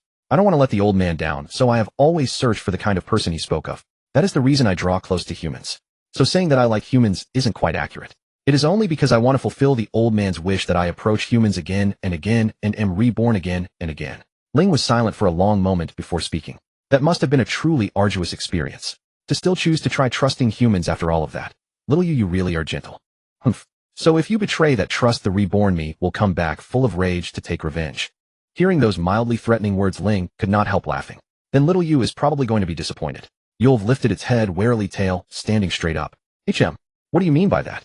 Ling curled a finger and gently hooked the little cat's chin, his voice warm. I worked so hard to win you over. I'm too busy adoring you to ever do anything to betray you. Didn't I tell you before? You're the one who shouldn't regret choosing an Uchiha. You know that ancestor of ours gave us a powerful bloodline limit, but he didn't exactly give us good personalities. The following morning, Ling instructed Yada to inform Uchiha Taijima that he would be cultivating at the back mountain. Then, after checking his gear, he set out for the mountainside with Yulv in tow. After a simple warm-up to confirm his condition, Ling let out a long breath. Alright, I'm ready. Let's begin. Let me make one thing clear beforehand. This is different from last time, Yulv said, patting the top of Ling's head. You've already experienced the malice contained within the tailed beast's chakra. This is power that could devour all rationality with the slightest misstep. The key point is, while I can share chakra with you, I cannot remove the malice from it, so you must watch yourself. I understand. Proceed. Yulv chuckled, and a massive surge of crimson chakra poured from the little cat's body in an instant, enveloping Ling, whose brows immediately knitted tight. The moment the tailed beast chakra filled his body, Ling felt those negative emotions washing over him in waves. And this chakra stirred emotions entirely unlike the Wangling variant. The negative emotions invoked by Wangling chakra only stirred the surface, easily distinguishable, and as long as one guarded against them, they would never take hold. But tailed beast chakra was different. Though it carried a fierce aggression, it did not destroy upon entering the body. In fact, it intensified your physique tenfold, even 100-fold. The incitement of negative emotions was not its intent. Rather, it crept into your mind little by little, urging you to abandon reason and unleash instinct. It was like a fruit, poisonous yet exquisitely sweet, something one knew to fear but still found irresistible, and the very moment you reached to pluck it and bring it to your lips, it would utterly destroy you. Sensing the solid, tangible power surging through him, Ling could have sworn he heard a voice. Accept me. Claim this power and battle without restraint. Abandon your reason. You know all too well it has never been anything but a hindrance to one who thrives in conflict. So stop pondering things that only slow your advance. Cast them aside and indulge in this power with all your heart. Come now, accept me, and I shall fulfill every desire of yours. Ling's grip tightened on his staff, his breathing growing ragged against his will. The urge to fight to slaughter. It had never been so fierce and urgent as it was now. Accept it, accept it, accept it. Every cell in his body seemed to rebel in that instant, furiously conveying their will to Ling. Do you not crave battle? Accept it, accept it, accept it. Can you not sense what kind of enhancement this power will bring you? Cast aside every concern and fight to your heart's content. Is that not what you have always desired deep down?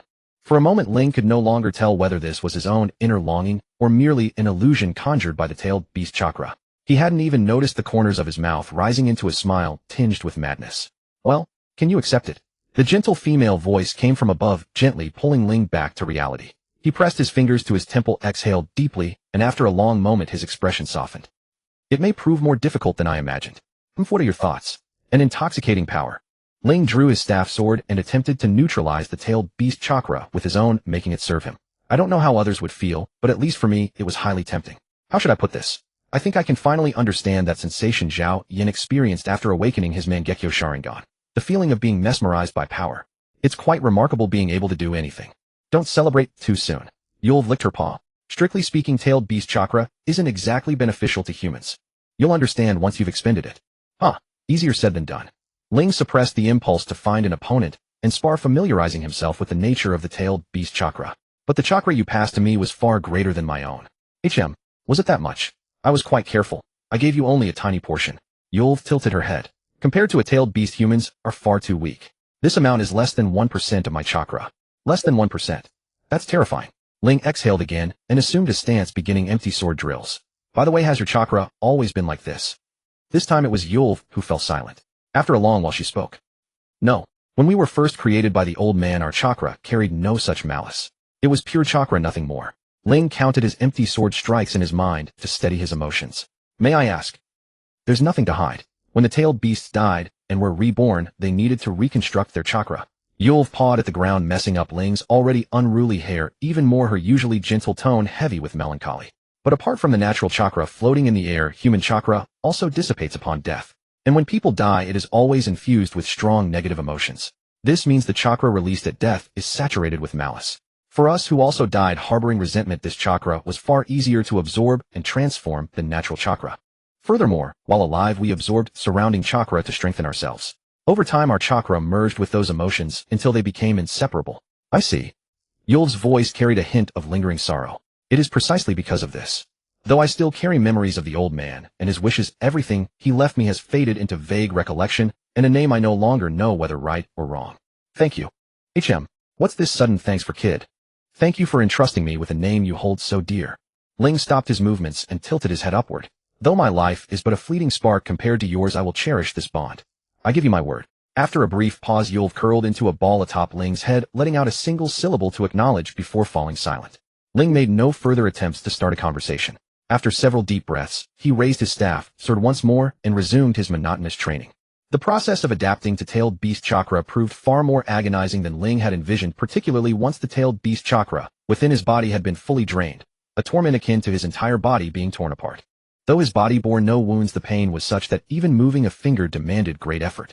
Nor was it merely physical fatigue, his spirit too had grown languid from resisting the malice steeped within that chakra. Yet Ling did not give up this training. After only a brief respite to settle his mind, he asked Matatabi to do it once more. During his second attempt to accommodate the tailed beast chakra, his own reserves had already been consumed to the point of near exhaustion, leaving him with no means to soften or resist it. Consequently, the agony of being corroded was even more unbearable than before. For Ling, however, this very pain became the best aid to maintaining his sanity. He only frowned slightly, slowly savoring the changes the tailed beast chakra wrought upon his body. Admittedly, tailed beast chakra had granted him power beyond imagination, but every advantage has its price. And in this instance, the disadvantages clearly outweighed the benefits. The negative emotions contained within it were the greatest obstacle preventing him from mastering tailed beast chakra. For the Uchiha clan, who were already naturally prone to emotional intensity, completely severing the interference of those negative emotions was plainly impossible. Once he had again exhausted the chakra Matatabi had transferred to him, Ling collapsed against a tree in fatigue and sat down. Is this what tailed beasts must endure and confront every day? More or less, Matatabi said, leaping down from the top of Ling's head and landing on his lap. It looked up at his face, which seemed especially pale in the night. I'm used to it, so it doesn't bother me, but aren't you forcing yourself too much? If you wish to familiarize yourself with a power and apply it, you must advance one solid step at a time, Ling said, reaching out to scoop the little cat into his arms. And I'm not as miserable as little Matatabi imagines. Rather, from the second time onward, I even found myself somewhat enjoying it. Matatabi raised its head in astonishment. I know you're a descendant of Indra, but to take enjoyment even in something that can be called suffering you. Is it not pure joy to be able to clearly feel yourself growing stronger? Ling chuckled softly and raised a finger to point at his temple. After that accident, it has been a long time since I have felt so distinctly that I am becoming stronger. And I have discovered something very interesting.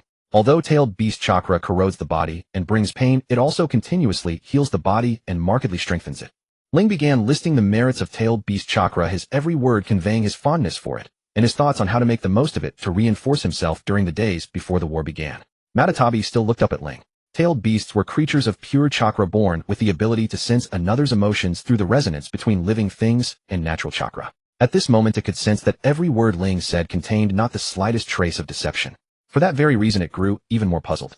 Don't you also get headaches from the malice within it? At these words Ling stopped elaborating on his training plan. He tilted his head slightly and wore a somewhat troubled expression. Indeed, that malice is like having your head forced down to listen to shoddy monotonous stories. Hearing too much of it truly does make one feel dreary. Just dreary. Just dreary, Ling said, curling his fingers to stroke Matatabi's fur again and again. Though I can sense the terror, loathing, and resentment of the dying from that emotion-laden chakra, to me, they are no more than unimportant trivialities. Little Matatabi, you know I am human, and a human life is all too short. So short that merely caring about the things one cares about can exhaust all one's energy. Ling's voice gradually faded, and only after a long while did he speak again. Little Matatabi, there are far too many things I fear. Since my mother and second brother passed away, I have always dwelt in dread. Always afraid that I am not strong enough, always afraid that my two remaining younger brothers will die, always fearing that one day I will die without being able to offer them even a single parting word. In my circumstances, I truly cannot say those people are pitiable, nor can I feel indignant at everything they suffered. But didn't you do something superfluous like that back in the Land of Lightning? Matatabi tilted its head, no longer knowing whether it was asking Ling or trying to convince itself. Were you not feeling pity for them?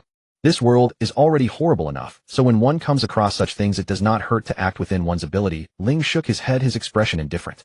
Besides, as a ninja, I am basically one of the perpetrators who created these tragedies.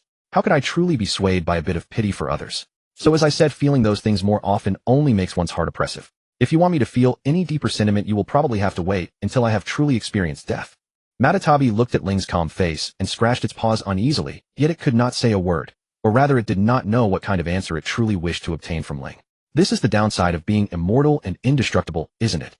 Ling bent his knuckles to rub Matatabi's chin, a warm, yet slightly helpless smile tugging at the corner of his mouth. Because to an immortal being like little Matatabi, time is the least significant thing. Therefore I cannot fathom your considerations, and you cannot understand my worries. It is very difficult for fundamentally different forms of life to understand each other. Matatabi felt the warmth from Ling's palm, involuntarily lowered its head and sighed. You're right. What answer was I expecting from you in the first place? Man and cat fell silent for a long while before Ling spoke again. This may be a little inopportune, but little Matatabi. Ling carefully placed the little cat back on his lap, pressed his palms together before his forehead, and said, his voice full of sincerity, I have rested enough. Could you lend me a little more chakra to train with? Matatabi, really now I feel even more conflicted. Please lend me a little more chakra. In the warm sunlight, the blindfolded boy pressed his palms together and bowed again toward the small cat before him. I'm just a little short of perfectly completing that lightning release. The cat, no larger than a palm, had silky, striking blue fur with black patterns that seemed to shift and flow in the sunlight, lending it an air of mystery. Upon hearing the young man's words, its heterochromatic eyes narrowed as it glared back. No. You treat your training like you're throwing your life away, and I'm not giving you chakra today. Don't be so heartless, the youth pleaded, dragging down the corners of his eyes to look pitiful. Maratabi, you can feel it. I really am fine. At this, Maratabi's paws couldn't help but tap against the stone beneath it, its soft voice tinged with irritability. I can feel a dried fish, that's all. You only ever bury yourself in training. You barely bother to eat properly, and in the past 5 days you've rested less than 12 hours, half of which was spent unconscious. Even the second before passing out you were grinning and telling me your future training plans. Are you really not afraid of dropping dead? Humans are already short-lived. After all, I barely managed to meet such an interesting kid. Could you please take a little better care of yourself? A cat that's bored will become emotionally unstable. Think about it. When my emotions go haywire, who do you think suffers, eh? Maratabi, don't be like this. I'll be careful this time. Just lend me a little more. I said no. Rest now, immediately. This young man and his cat were none other than Rio and Maratabi, who had come to the back mountain to train and adapt to the tailed beast chakra ahead of the coming war. Since the tailed beast chakra possessed natural restorative properties, Ryo had enthusiastically begun exploiting this advantage to develop new ninja techniques once he could endure its hostile energy. He had even on several occasions borrowed Marutabi's chakra within the phantom realm that Marutabi had opened, shaping it into paper to record the pathways for his techniques. Because whenever Ryo immersed himself in studying ninja techniques, a radiant intensity emanated from him, a genuine palpable passion that even Marutabi could sense radiating from his every move. And since Marutabi itself could sustain its energy for many days before resting, it hadn't paid much mind to Ryo's physical condition. Instead, it had thoughtfully considered and responded to every question Ryo posed, helping him advance further in his training. This slight negligence was precisely why Marutabi had been so startled when Ryo, just the day before, had confidently exited the Phantom Realm after confirming the next direction for his technique development, only to collapse the very next second as he stood up utterly drained. It wasn't until it confirmed that Ryo had simply fallen into a routine exhaustion sleep that it finally relaxed. Yet this also finally made it realize the difference between humans and tailed beasts, and ever since Ryo regained consciousness, it refused under any circumstances to lend him more chakra for training. Ryo sighed softly at Marutabi's resoluteness, knowing there was no possibility of accelerating his training through the tailed beast chakra for now. I may have pushed a bit too hard, but this feeling of clearly sensing myself getting stronger is truly addictive. Ryo lifted Marutabi and gently stroked its fur as the little cat sulked, though his thoughts remained on training. I wanted to finish this reinforced technique before the war began. It was already so close. If only the chakra flow were just a little. Though the petting felt pleasant, Marutabi quickly noticed Ryo's distracted state. The kid was actually talking out loud. Marutabi tucked its paws in and restrained its claws, seriously contemplating whether it should just knock the human unconscious and carry him back. Just as it was about to make a decision and forcibly drag him back, a burst of white smoke exploded in the air above. Ryo's murmuring stopped instantly, and he looked up toward the sky. Yatagarasu, is something happening at home? Lord Taijima plans to begin assigning the previous missions and combat zones, and sent me to inform Master to come to the council hall. Yatagarasu landed on Ryo's shoulder and nodded toward Marutabi. However, it was also said that if your training is not yet complete, you may skip the initial mission assignments and join the battlefield directly once both sides have assessed each other's capabilities. I haven't been to the battlefield in nearly 2 years. Some adaptation is still necessary. Ryo rose to his feet, carefully placed Marutabi atop his head, stretched briefly, then picked up his staff sword and began descending. Do you think you can discern what kind of preliminary mission Father intends to assign? Master, you must understand one thing. I am merely a crow. Yatagarasu offered this defense before pausing and continuing. I did get a glimpse of the battle map. There are quite a few symbols marked across complex terrain. While I haven't fully memorized the meaning of each symbol, I suppose the formations in such terrain are nothing more than ambushes and traps. Complex terrain, huh? Ryo frowned slightly. That would be advantageous for both the Senju and our own clan. Yatagarasu tilted its head and glanced at the silk bandage covering Ryo's scars. Yes, it may indeed be somewhat disadvantageous for you. Then let's see what kind of terrain it is. If it's not an overly humid and stifling forest, there should still be room for me to operate. And it also depends on the Senju's combat strength. Regardless, thank you. I'll go back and prepare, then head to the council hall. Yatagarasu turned its head to the other side, pondered for a moment, then spread its wings and took flight. Then I'll return first to deliver the message. Yes, thank you. Watching Yatagarasu dissolve into a burst of white smoke and disappear, Marutabi withdrew its gaze. Have you really not reconsidered? Reconsider what? Marutabi lowered its head. Although I don't know what happened to you in the past, based on everything I currently understand, the moment you appear on the battlefield, you will unerringly become one of their primary targets. About that, there's nothing to reconsider. Ryo let out a quiet laugh. Didn't I already tell you? There will never be anything in this world that brings me greater joy than throwing myself completely into battle. Whatever comes, I will face it head on. After Ling returned home to freshen up, and then headed to the council hall, the area outside was already bustling with people. Ling stopped at the edge of the crowd, planning to form hand seals to summon Yata and ask his father privately. After all, as the clan leader's son, skipping the line to receive a mission was permissible. But before he could act, he heard someone calling his name. Lingquan. Over here, over here. Come quickly. Ling paused in his hand seal, slightly tilted his head to confirm the direction, then tapped his walking stick and walked over. Is everyone here? Yes, except for Yogu, who focuses on logistics. Everyone is here, said Uchiha Jayan, who stood at the front. We're currently assigning battle zones to the uncles. It hasn't reached us yet. At that moment, the previously speaking Uchiha Chinsui also approached. Long time no see, Lingquan. Long time no see, Chinsui. Ling turned toward the direction of the voice and nodded slightly. Your pupil power has improved a lot. Of course, I also need to strive to survive. Chinsui raised her hand and flicked her high ponytail. Although our Uchiha reputation is well known, there are too many blind people when we go to the black market. When not wearing clan attire, they are just like a pack of jackals scenting blood. Speaking of which, I encountered that too last time. Uchiha Shinsi also leaned in with arms crossed. That uncle suddenly came over and hugged me. It was so disgusting. No way. Who told you to be more handsome than many girls in the clan? Uchiha Hong sneered. If you really dislike it, just wear a face mask. I think you're enjoying it. Uchiha Shinsi snorted, raised his finger pointing at Uchiha Hong. Although I can't recognize faces Uchiha Hong, there is no one else in your generation with such a provoking tone. Wow, amazing Shinsi, you actually got it right. This time Uchiha Shinsi glared with his Sharingan towards the direction of the voice. And you Uchiha Yushu with such a distinctive voice, don't think I'll mistake you. After this battle, I will definitely teach you two a lesson. You'll have to find us first. Uchiha Yushu rubbed the back of his neck, looking quite tired. Really, just spare me a peace-loving Uchiha. I don't like fighting. Uchiha Hong glanced over. Isn't this the time when you play chase games with the enemy? That was to make it easier to capture and interrogate them later. You don't know how much my conscience was tormented when I did that. Huh, you still have a conscience. Uchiha Zhaoyan's gaze was disdainful and puzzled. How do I remember you saying before that you liked the cat and mouse game? Hey, at that time the opponent was the Chincho. Uchiha Yushu tried to find an ally. Finally his eyes wandered and landed on Ling. Nah, Ling, you judge for me. Uchiha should hate the Chincho, right? Although I am very cruel to the Chincho, I don't actually dislike them as opponents. Ling tilted his head slightly. Rather, I quite like them. How, looking for an ally, and you end up with Ling? Uchiha Hong raised his chin. Want me to show you your brain? Uchiha Hong, watch your tone. I may fear Ling, but do you think I'm afraid of you, the Eternal Second? Don't think you're so great just because you've opened the Mangekyo. Who are you calling Eternal Second, you bastard? Yo, you're getting angry. Who is so pathetic that they always come second no matter what? Oh, it's you. The two young and hot-blooded Uchiha thus began to quarrel, while Uchiha Shinsi cheered and fanned the flames from the sidelines, trying to worsen the rift between them. The other Uchiha showed no intention of stopping them. Instead, they clearly began to take sides and point fingers, looking like they couldn't wait to watch the show. Ling, who was initially surrounded in the center, was squeezed out by the crowd of onlookers, shaking his head as he stood on the periphery. Uchiha Chinsui also squeezed out, unable to resist complaining while looking back. Really, they can even quarrel over such trivial matters. So childish. Haha, but they are all reliable, aren't they? And maintaining a relaxed mindset is beneficial for performance on the battlefield. Ling laughed softly, but his smile soon faded. The familiar chakra has decreased a lot. Chinsui, do you know anything? Well, Chinsui turned back to look at the peers gathered in twos and threes, craning their necks to watch the excitement, and lowered her voice. Wiyue Chinsha Ruashia. One name after another came from her lips. After listing about 20 names, Uchiha Chinsui finally added, these people have already gone to the Pure Land. The rest who didn't come are mostly like Yogu with no knowledge of combat, so the clan didn't summon them this time. After all, we are not the main combat force of the two clans.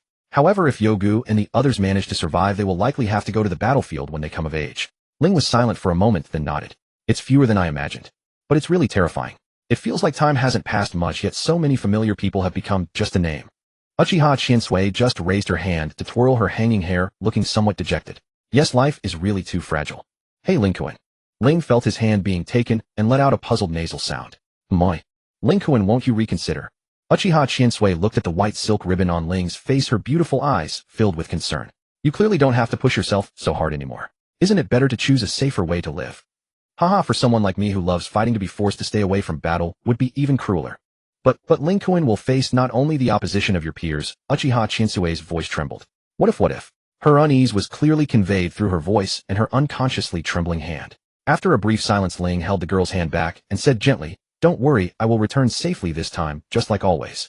And haven't you all said it? I am the strongest of our generation. Because I am the strongest, no matter how hard it is, I will strive to win, since you are all behind me, aren't you? Because they were facing an old adversary they had been entangled with for a long time, the Uchiha clan's pre-war mobilization was highly efficient. They quickly arranged the true main forces for this battle and shifted the focus onto the younger generation of the Uchiha. Compared with the older clansmen who were battle-hardened and measured in their actions, the younger generation of Uchiha were far more worrisome than their seniors. After all, among these youths were their very own children. Though there is a saying that brothers fight side by side and fathers and sons take the field together unless compelled by the times, who would wish their brothers or children to step onto the battlefield alongside them. Uchiha Taijima was no exception. He himself was adamantly opposed to Ling going to the battlefield, yet all the other elders agreed that Ling should go. Their only dispute was over which war zone Ling ought to be sent to. The elders, who could see only Ling's commanding influence over his peers and his renown among the Senju, lent their full support to sending Ling to the main battlefield, hoping he would draw enough attention to facilitate the movements of their own main forces. The more conservative elders preferred having Ling lead his peers to the secondary battlefield, avoiding the Senju's main forces and leaving the younger generation more room to grow. Only the elders whose grandchildren were in Ling's generation could truly empathize with Uchiha Taijima's feelings. They overrode all objections to arrange the squad in a place even safer than the secondary battlefield, but even they believed Ling should be on a battlefield. Thus, after a long bout of squabbling, deliberation, With the elders, Uchiha Tajima finally settled on the mission for Ling's generation to conduct wide-area reconnaissance, intercept the Senju supply convoys, and provide defensive protection for their own logistics teams. It would not be too dangerous, but it was certainly no easy task. This mission is pretty easy, Uchiha Kenji said, unable to help stroking his chin as he looked at the mission scroll Uchiha Akihiko had brought back. The main mission is interception, so it should be centered on sensor-type ninja, right? The other peers also gathered around, and Uchiha Shin craned his neck to look at the scroll. Then does that mean we'll center on Brother Ling and Brother Hiroshi? After all, there shouldn't be anyone else among our peers who knows sensory jutsu. Exactly so, Uchiha Chiho said with a nod, her expression calm. So the most important issue now is the distribution of combat strength. Ling and Hiroshi definitely can't be in the same team, and Akihiko and Hiroshi, both of whom have Mangekyo, can't be together either. Then I'll be with Hiroshi. Uchiha Kenji handed the scroll he had read to the person beside him. You all know my situation. I'm always short on medicine, and it's not easy to restock during wartime. So it's more suitable for me to be with Hiroshi, who can prepare medicine. Uchiha Hiroshi nodded. But isn't it suboptimal to split into only 2 teams? Why not make it 3 or 4? 2 elite teams can go on decapitation strikes, and the rest can protect logistics. After all, the Senju ninja aren't pushovers. If our stealth isn't good enough, and we're discovered in advance, that would be no laughing matter. After a moment of discussion, Uchiha Akihiko turned to Ling, who was standing at the edge absent-mindedly petting a cat. What's your view, Ling? I haven't been to the battlefield in a long time, and I'll be counting on you all to look after me this time. Arrange the teams however you like. Ling tilted his head slightly. But it would be best if every team had someone who knows medical ninjutsu. Like Kenji said, resupply for missions out in wartime is very troublesome. Can't the Senju do that?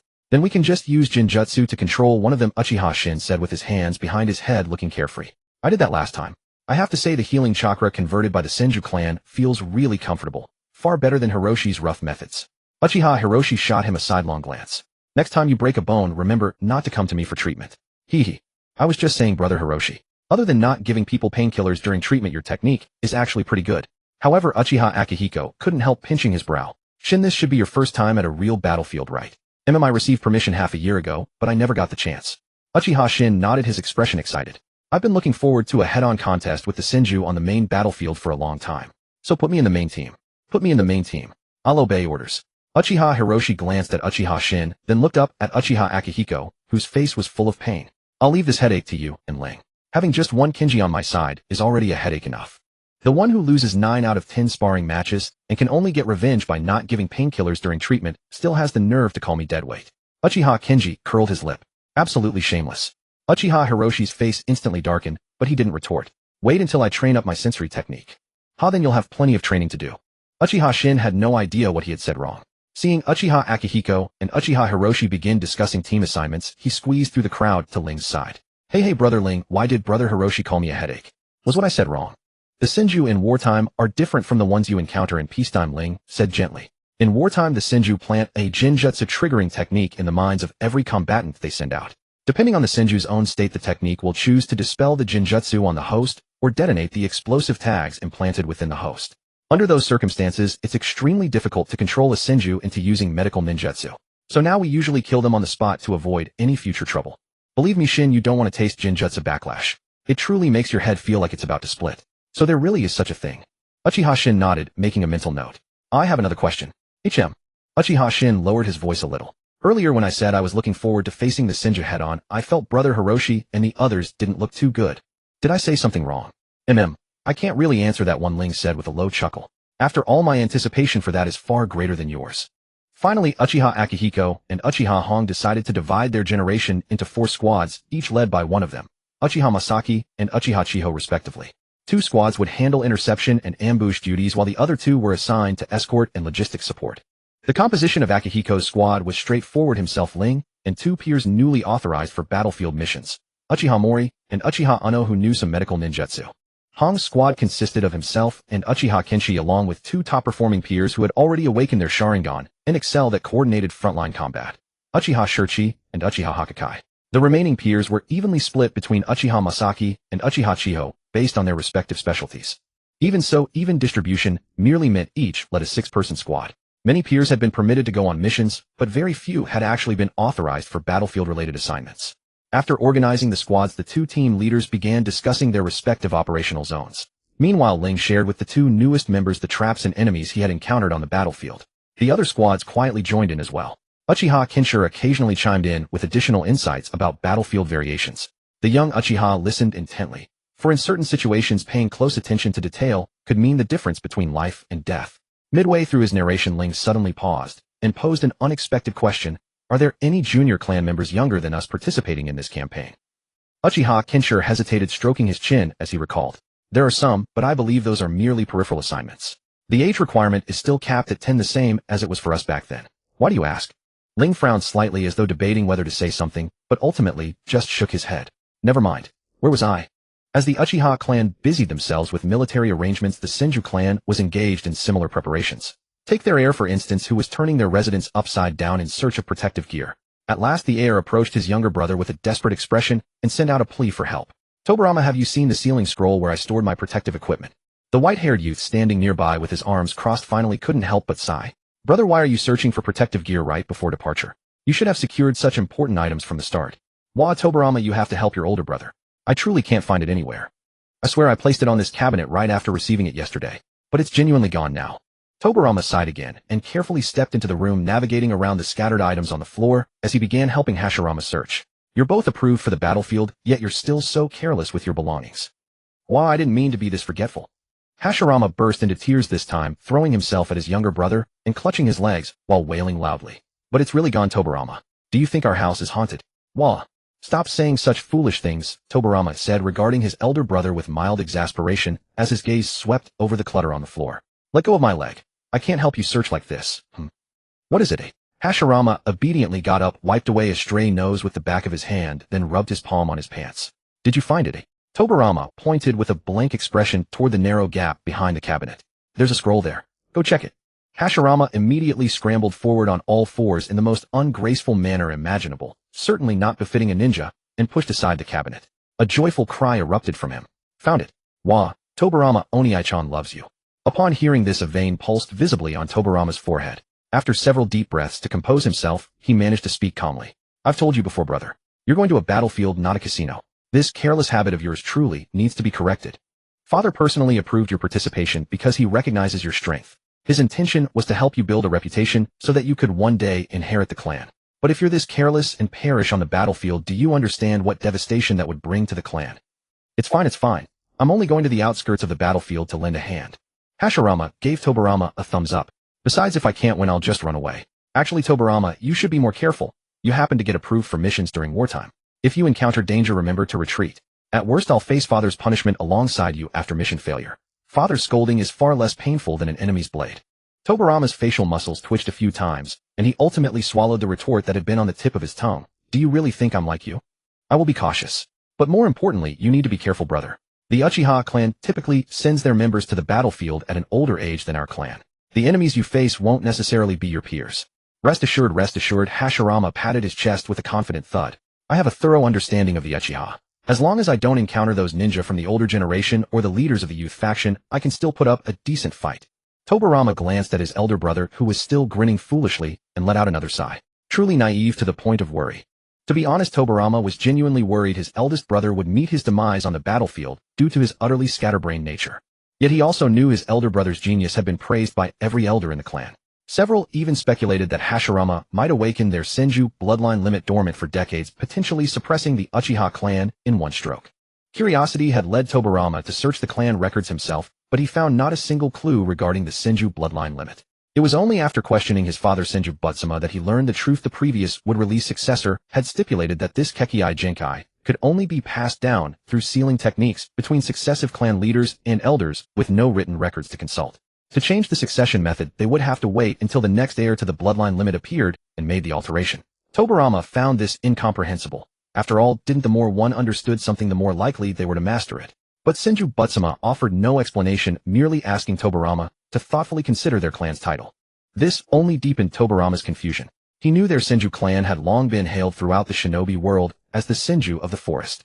Yet he could not fathom what manner of bloodline limit, whether it be forest release, Lin release, or wood release, could be so universally revered by his father and the elders. Moreover, Tobarama glanced at Hashirama, who was already rummaging through his emergency supplies again and clamoring for help. He couldn't help but cover his face with his hand. Please don't tell me being scatterbrained is a prerequisite for awakening forced release. Just as Tobarama resigned himself to helping Hashirama search for the emergency supplies, another voice, still somewhat boyish, rang out. Big brother, Father told me to let you know to hurry to the assembly. Phew, it's so messy. We're about to depart, and you're searching for something again. Tobirama looked up at the child with light brown hair and black eyes sitting upright. He can't find his prepared supplies. The brown-haired boy tiptoed carefully into the room and stood beside Tobirama. Huh, Big Brother actually prepares those things himself. I mean, why is he still searching for stuff right before departure? Wada, you should help your big brother find it too. Hashirama began whining again. I swear I packed everything last night, but this morning it was gone. Tobirama sighed, rose to his feet, and walked toward the door. I prepared an extra set. Just use mine. Tobirama, I love you.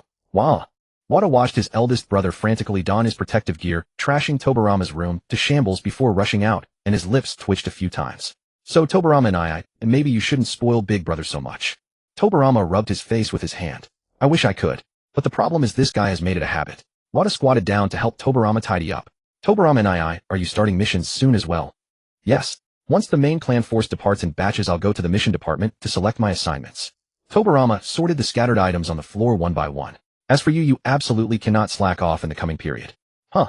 Wada looked up, confusion on his face. Why? It's not uncommon for small ninja to be deployed in bulk during wartime. Didn't Big Brother graduate early from the clan academy 2 years ago right before the battle with the Uchiha? Tobirama's crimson eyes held only concern. My schedule was tight, but I learned everything I needed to. I'm barely keeping up with the normal rhythm of becoming a ninja. But Wada, you absorbed lessons at the clan academy remarkably fast, even outpacing some who were older than you. You might be thrust onto the battlefield prematurely. Age places severe restrictions on shinobi. Prodigies capable of killing adults as children will always be exceedingly rare. You know Father's disposition.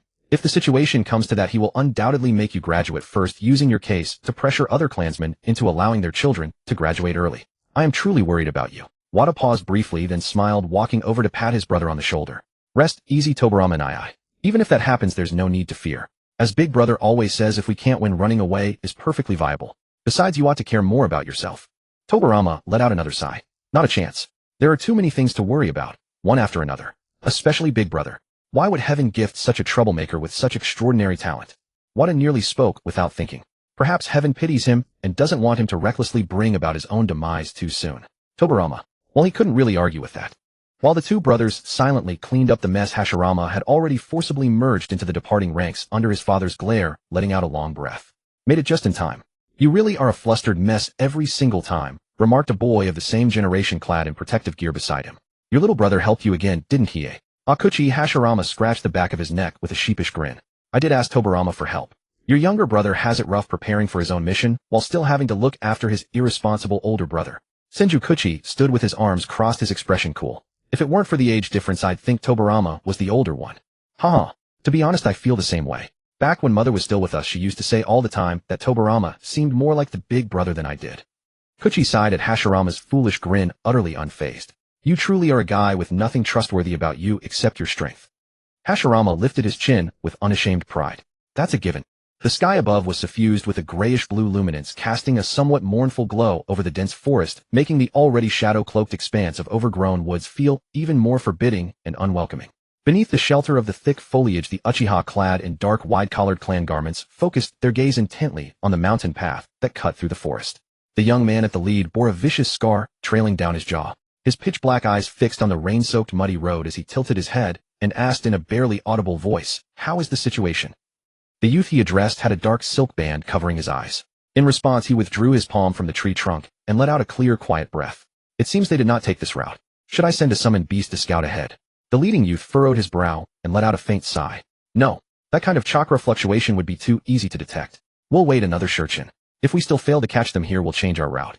The squad fell back into silence once more until after a Shurchin the leading youth called for a retreat, and they all moved with agile precision in his wake as they withdrew. Only when the squad reached the cave where they were to rest did the atmosphere begin to grow livelier. Ah, how irritating. The youth who spoke had short black hair and a pair of peach blossom eyes that shimmered with an almost coquettish charm, lending him a lovable appearance. Yet his rather irritable tone ruined the picture entirely. We've already come up empty-handed twice in a row. Since when did those gorillas grow brains? The blindfolded youth chuckled softly at his words.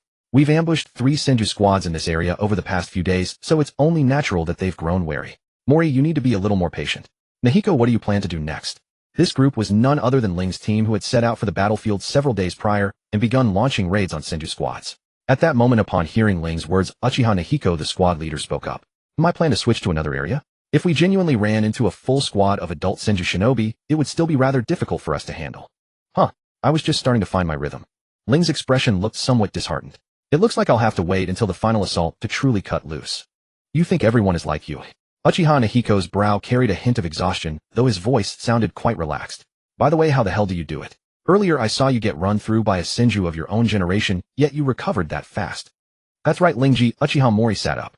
When Yuni was treating your wound earlier, the bleeding had already stopped. It's utterly unbelievable, isn't it? So how could it not be astonishing? Hearing this, Uchiha Kumonoya, who often kept a low profile, also nodded. He pulled his hood back slightly, and his voice came through the mask somewhat muffled. Though the wound skillfully avoided all vital points for us, that could hardly be called a light injury, and treating it was quite difficult as well. The reason it was hard to treat is probably because I went overboard in my spar with Nahiko last time, so my body was reinforced by lightning chakra. Go check that for me. As for why my wounds heal so fast, Ling tugged at his collar, slightly revealing the small cat nestled within. That's because Matatabi lent me her chakra. Uchiha Kumonoya furrowed his brow slightly. A healing type ninja cat. Matatabi clung to Ling's collar and shot a glance at Uchiha Kumonoya, who looked rather gloomy by nature. I'm not that kind of harmless ninja beast. Then you possess chakra capable of healing others, just like the Uzumaki. Uchiha Mori leaned in, his eyes sparkling, and pointed at himself. I want to try it too. Let me have a try. I don't mind really, Matatabi said with a snicker. But if you actually did it, you'd probably lose combat capability on the spot, wouldn't you?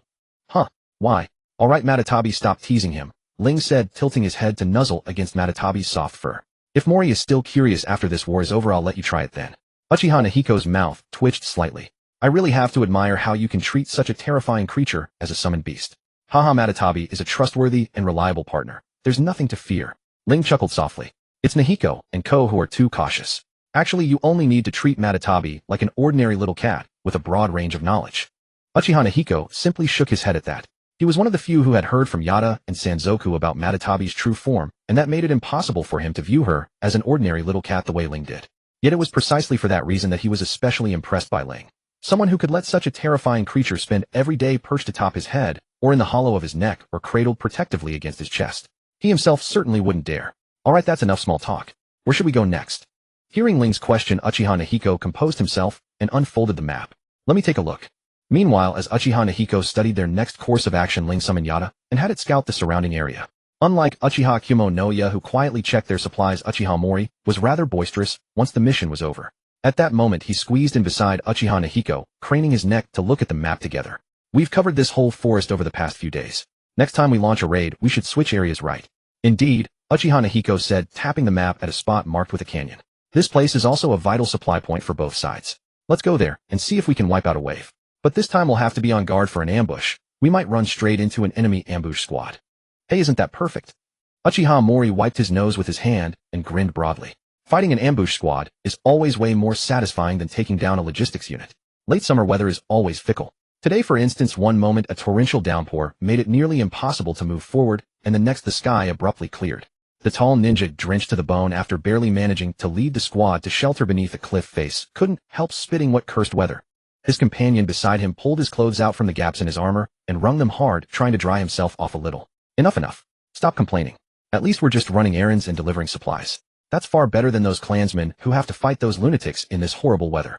True, said the ninja who had spoken first, his gaze landing on the smallest, most silent figure in the squad. He reached out, hauled the boy over, and ruffled him roughly. Come on, cheer up. So many kids in the clan are begging to go to the battlefield and don't even get the chance. Uncle Qingfeng, stop making fun of me, the youth said with a strained smile, his hand unconsciously moving to the back of his neck. I wasn't chosen because of my strength at all. What do you mean that's not strength? Another adult ninja burst out laughing.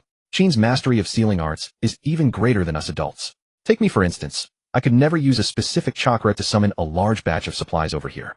It's just a pity you were born into the Senju rather than the Uzumaki, otherwise who knows, you might become a leader like that kitty someday.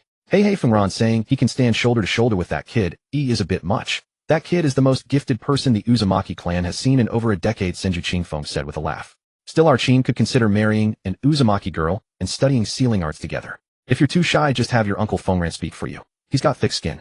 Exactly. Qin, if you've got your eye on some girl, tell your uncle honestly, and I'll go propose for you, Senju, Fengran said, draping an arm around the boy's shoulders, unbothered by his companion's teasing. How about that girl who came along with that kid, last time? She's a top-notch beauty in the making. If I had to point out a flaw, it's that her status is elevated too much because she's related to that kitty. When the time comes, you might have to marry into her family. Senju Qin flushed bright red and waved his hands. I can't.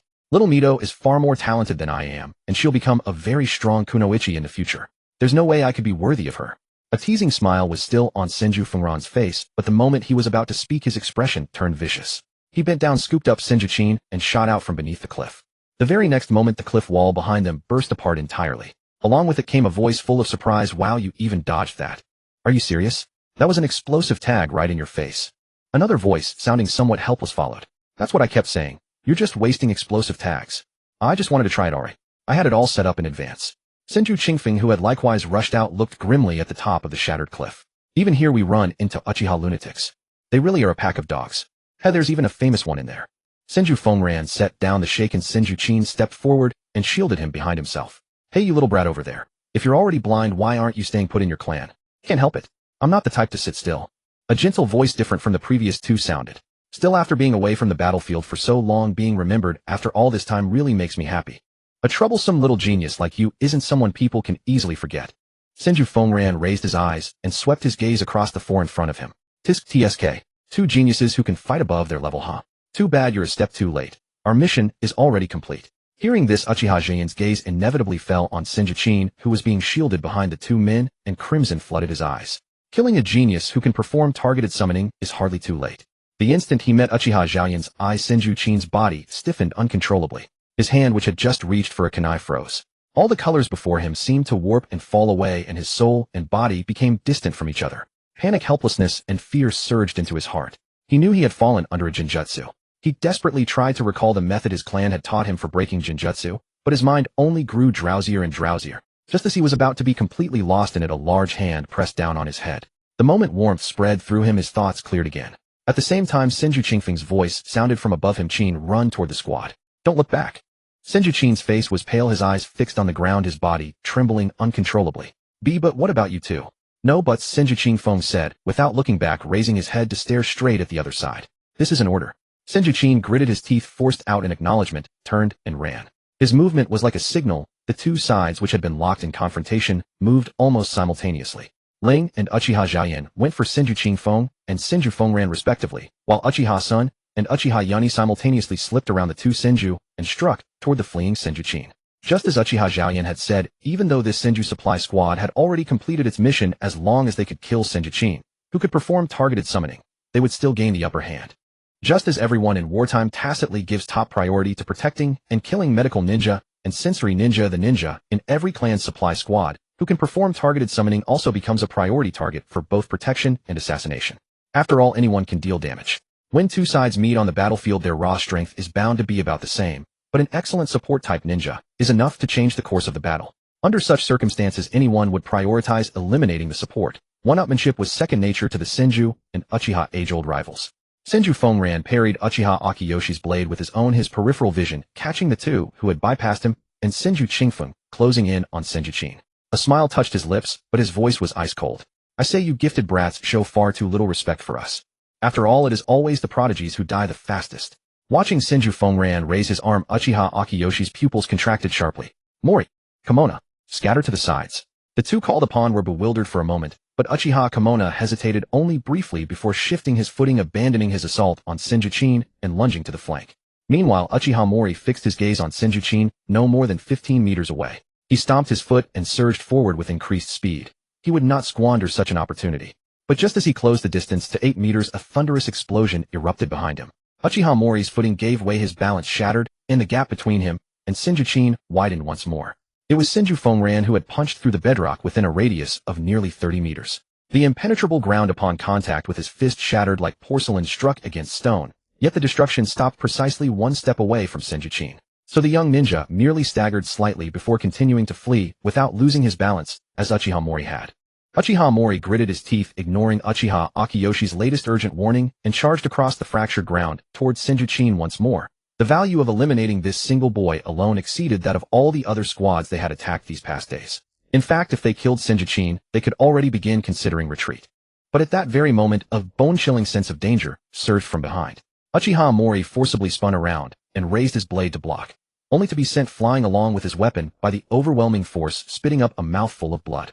It was Senju Qingfeng who had prepared his body flicker technique the moment Senju Fengran raised his fist. Now the Senju ninja, known for his amiable smile, wore a face of chilling menace, raising his fist above the fallen Uchiha Mori, determined to crush this Uchiha prodigy right then and there. Uchiha Akiyoshi advanced anxiously, seeking an angle where he could maintain eye contact to rescue Uchiha Mori. But how could an experienced Senju shinobi like Senju Fengran, who had clashed with the Uchiha more than once, fail to read his intentions? He redoubled his assault, forcibly hindering Uchiha Akiyoshi's movements. Regardless of what the other intended, stopping him was enough. Uchiha Mori watched in horror as that fist, wreathed in devastating force, bore down upon him. His soul nearly left his body, his mind went blank, and he could only raise his arms in a desperate, instinctive attempt to block. Yet before the blow could land, his collar was gripped tightly, and he was flung away by tremendous force. Senju Qingfeng's punch missed empty air. He glared darkly at the figure before him. Ling wreathed in crackling electricity, having appeared via some unknown teleportation.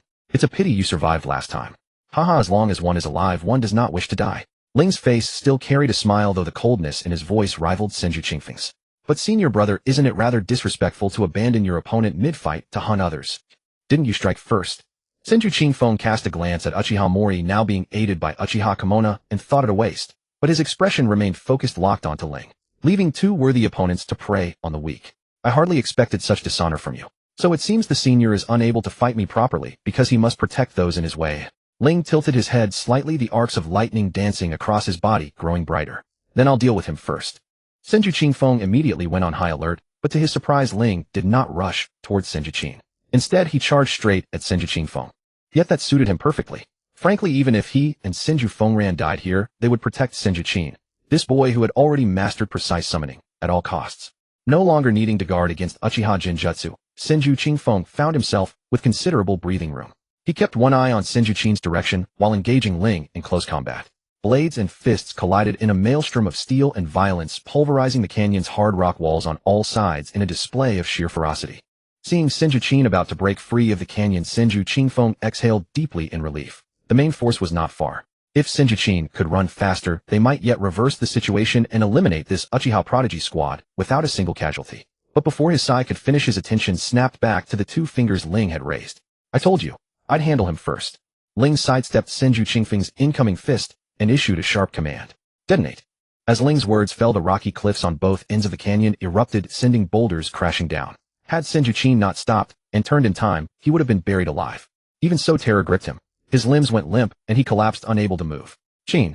Our calculations are indeed prone to error when one cannot see. Ling stepped aside to allow Senju Qingfeng to reach his companion, following closely behind, but not rushing to attack. His voice remained light. But if I were senior, I would never have led the enemy so close to our vulnerability in such haste. Senju Qingfeng knew his concern had clouded his judgment. He halted and resumed his assault on Ling, raising his voice. Qing, get up and keep running. Don't stop. Yet even as those words reached Senju Qing's ears, he could only stare blankly at the boulder mere half a step away. His mind went empty, unable to process Senju Qingfeng's commands. Would Ling really let such an opportunity slip? He transferred his long blade entirely to his right hand, pressed down hard on Senju Qingfeng's attacking fist, with his left curled his legs, and launched himself upward. As he passed Senju Qingfeng, his right blade slashed diagonally downward. A thin blade of wind detached from the edge and tore towards Senju Qing. Qing, get down. This time Senju Qing reacted at last. He turned his head instinctively, but all he could see was the expanding cyan glow and the downward curve of the blindfolded youth's lips. No scream. No struggle. That still young head, tears still wet upon its cheeks, was severed in an instant as the wind blade passed. The small body fell lifelessly to the ground. He should never have come to such a cruel place. Yet his talent compelled him here, and doomed him. What a tragedy. Senju Qingfeng exhaled slowly, refusing to look at the lifeless young corpse. He shifted his center of gravity lower. How revolting, this false mercy. Ling flicked his blade lightly, shedding invisible blood, then turned to face the gritted teeth Senju Qingfeng and resumed his stance. Now that the nuisance is dealt with, please fight me seriously, senior. This novel contains no harmful guidance. All character actions exist solely for plot development and do not represent the author's personal values. Readers are advised to distinguish fiction from reality and refrain from imitation. On the other side, Qianshou Fengran, who was dominating Uchiha Zhaoyan, naturally noticed the commotion. He forced Uchiha Zhaoyan back with a few moves and charged straight at Uchiha Yani, who was treating Uchiha's son. What a presumptuous brat. Aren't there still troublesome ones here? In the heat of the moment, Uchiha Yani could only hastily pull the injured Uchiha's son aside to dodge. Qianshou Fengran grinned, without changing direction to pursue them, but instead accelerated and struck down with a fist. The hard mountain rock was barely more resistant than a biscuit under his fist. Upon contact, it shattered into pieces. The immense force propagated layer by layer, dragging everyone within the attack range. Uchiha Yoni and Uchiha Sun, who were closest, were shaken by the ground cracked by that punch, unable to maintain the chakra condensed under their feet, stumbling and falling to one side. Shinsho Fongran stamped his foot, crushing the already broken hard rock, and shot forward like a cannonball toward the two, with unstable footing not hiding his malice. Then, let's reduce the number of troublesome ones a bit more. Your opponent is me. Compared to Shinsho Fongran's voice full of killing intent, Uchiha Jian's voice still sounded somewhat immature, but when his voice fell, the commotion it caused was no less than Shinsho Fongran's. A massive cyan white skeleton materialized out of thin air, blocking the blow from Shinsho Fongran that would have been fatal to one of the two, and swung the fierce cyan white bone fist, sending Shinsho Fongran flying. Although the cyan white skeleton dissipated after the strike, Shinsho Fongran clearly saw the changing pattern in Uchiha Yoni's eyes and the undisguised astonishment on his face. Mangekyo. Shinsho Fongran's expression finally turned grim. Although there was still a smile at the corner of his mouth, it was tinged with ferocity. A Mangekyo at such a young age. Truly remarkable. Uchiha Jian looked at the other's lowered gaze and sneered. How about this? Is it enough to keep your attention on me? More than enough. But the ones I need to kill cannot be let go just like that.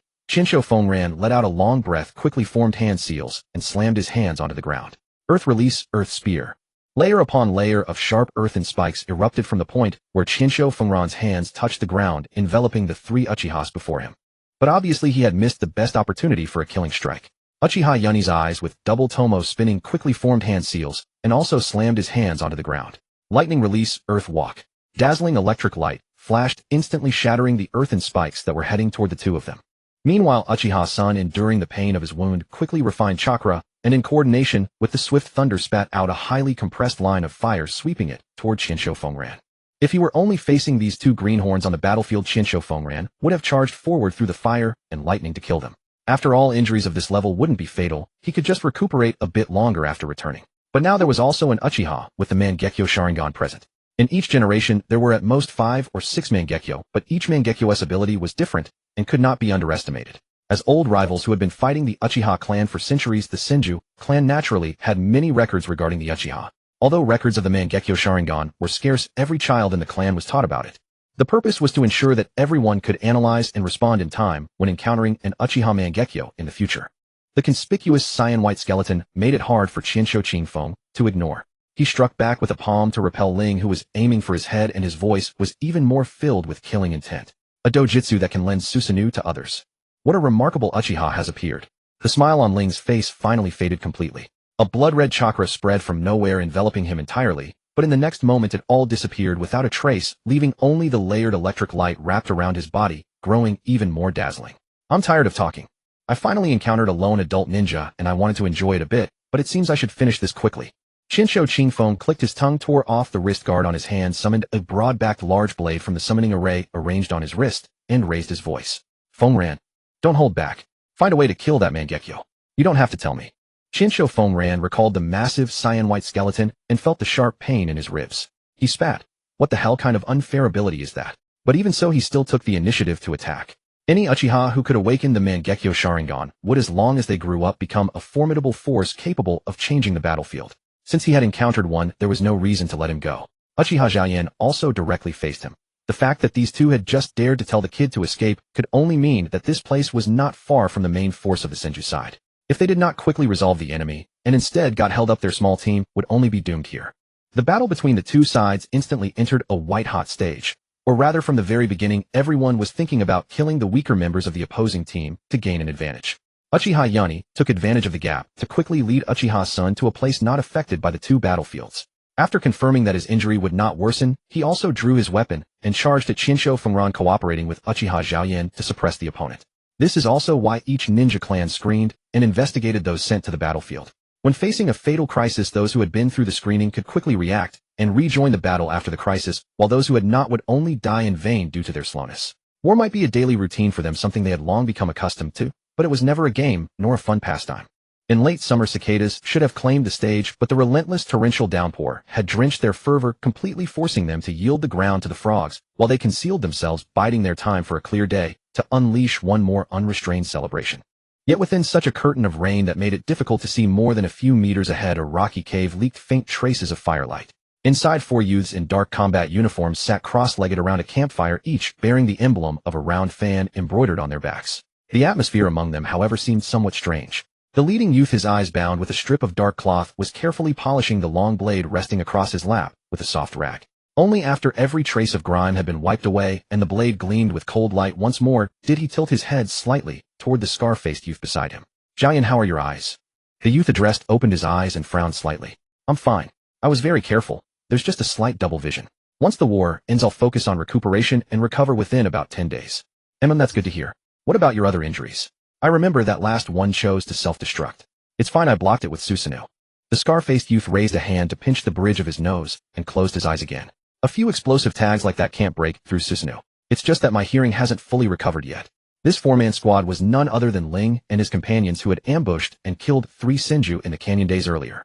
In truth, after successfully killing Senju-kin on that day, the 4 of them could have already declared their withdrawal. However, just as they understood how valuable a shinobi capable of fixed-point summoning could be, Senju-Kid and Senju Aogami were equally aware of how valuable an Uchiha with the Mangekyo Sharingan was. After Senju-Kin's death, the two seemed to shed all restraint. Senju-Kid in particular was willing to throw away his own life just to exhaust Uchiha Akihiko's ocular power, constantly seizing opportunities to attack Uchiha Mori and Uchiha Yuno in order to force Akihiko to use his dojutsu to protect them. Had Senju Aogami not been tightly entangled by Ling and unable to find an opening, Uchiha Akihiko would have faced far more than just one self-destructing attacker. Not to mention that afterward the group was spotted by a Senju squad sent to investigate the anomaly in the canyon. They fled almost without rest for 3 days before finally reaching their own camp and gaining a moment to breathe. After exchanging a few more words with Uchiha Akihiko, Ling raised his hand and sheathed the saber cane, then turned to the other side. "You did well in this operation. Any discomfort in your body?" Uchiha Yuno still wore the mask that covered most of his face, but because of the moisture that had soaked him through, he had removed the hood that had fully concealed his features. Now cast in the firelight, one could glimpse fierce scars crawling out from beneath the mask, having nearly ravaged the youth's entire face. At this moment, the youth was placing slightly damp branches into the fire one by one, his dark eyes fixed unblinkingly on the thin sharp tongues of flame as they curled around the wood, licking it carefully, producing crackling sounds before exhaling puffs of white smoke. He repeated this cycle over and over, immersed in his own rhythm. Thus, when Ling called his name, Uchiha Yuno gave an obvious start. It took him a while before he blinked and answered Ling's words in a measured, methodical manner. "It was my duty. Aside from excessive chakra consumption, I have no injuries." Ling gave a slight nod. "That's good. In the missions ahead, we'll need your help with treatment as well." "Understood. I will do my best." "Now then, let's talk about Mori." Ling finally turned to Uchiha Mori, who had been sitting restlessly across from him, his face completely devoid of any smile. "Why didn't you follow orders at that time?" Uchiha Mori's entire body stiffened. His fingers curled involuntarily as he stammered. "At that time, the distance was very close. I thought I could kill him and then go support you." "I'm sorry. You don't need to apologize to us." Ling shook his head slightly. "Your life is your own. What you choose to do with it has nothing to do with us. But this disposition of yours is unsuited for the battlefield. Once we return, you'll go back to the clan to recover from your injuries, and then take charge of guiding the younger generation. Akihiko, contact the other squads. Send back the wounded and reorganize the teams. Even though we decapitated the enemy and destroyed the brain before they could relay the intelligence about your Mangekyo Sharingan, we did take down a major supply convoy. The missions ahead will only grow more difficult." Uchiha Akihiko nodded, but before he could respond, Uchiha Mori's somewhat anxious voice rang out. "Brother Ling, I promise I'll obey orders from now on. Give me another chance. I swear I absolutely won't." "I'm not asking for your opinion." Ling sat upright, facing directly toward Uchiha Mori. Even the Matatabi crouched atop his head could not soften the cold, fierce aura emanating from him in the slightest. "You may choose not to be responsible for your own life, but Akihiko is different. As the captain, he must be responsible for every single person on this team. I can even say it plainly, if it hadn't been for saving you, which made Akihiko reveal his Mangekyo Sharingan ahead of time, this battle would have been far easier to resolve, and we wouldn't have been chased into a miserable retreat by the Senju." Uchiha Mori opened his mouth as if he wanted to say something more, but in the end he could only nod with a dejected expression. "Yes, I understand. Hey, no need to be so disheartened." Uchiha Akihiko opened his eyes. "Your combat reactions are still good enough. Even if you're being sent back this time, once you've truly settled your temperament, the elders will still grant you permission. No matter what, they'll never have too many people who can carry out missions." I'm sorry, brother Akihiko." Uchiha Mori remained dispirited, but he honestly acknowledged his mistake. "I was too eager for quick results. I cost you so much ocular power. As long as everyone is safe, that's what matters. I'll find time to rest when we get back, and my ocular power will gradually recover." Uchiha Akihiko lowered his eyes. After all, this dojutsu awakened for the sake of saving people. If it can prove useful, then it itself should feel joy as well. After the rain stopped, the group retreated slightly to the rear. Uchiha Akihiko also contacted other squad members of the same generation through a temporarily forged summoning contract and arranged a regroup at a designated location.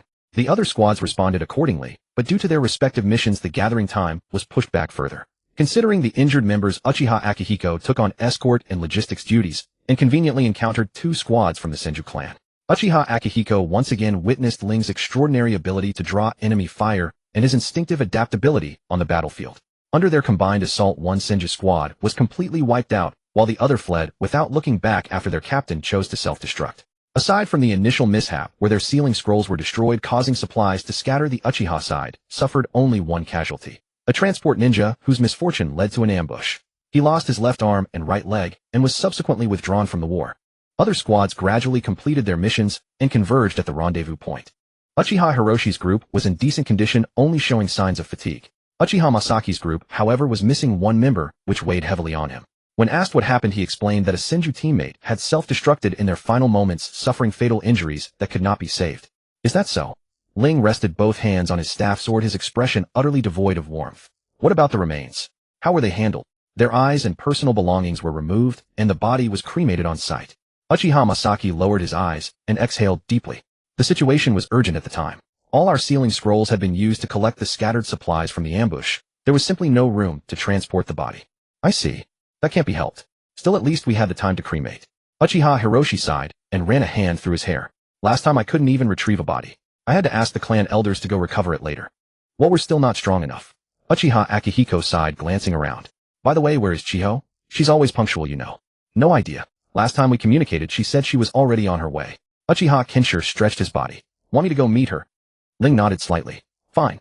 But first we need to send all the wounded back so we can plan accordingly. Son. Uchiha Mori, who had been trying to remain unnoticed, promptly slouched out of the formation and stood to the side. Uchiha Hiroshi crossed his arms. This guy's caused trouble again, hasn't he? Humph. The fact he's alive is a miracle. Uchiha Mori's head bowed even lower. He already knew he was wrong. Those who can't immediately adapt to the battlefield can return first and rebuild their mindset before coming back. Ling addressed the group. Don't force yourselves to adapt and lose your lives in the process. Uchiha Haka and Uchiha Shirchi exchanged glances, shuffling uncomfortably and too hesitant to step forward. Uchiha Kenshi, unable to bear it, grabbed both of them and pushed them toward the returning group. Perfect. You'll escort them back since this group is short on protection. And make sure to leave behind any extra sealing scrolls. We never have enough. To ensure everything goes smoothly, Kenshi, you should return as well.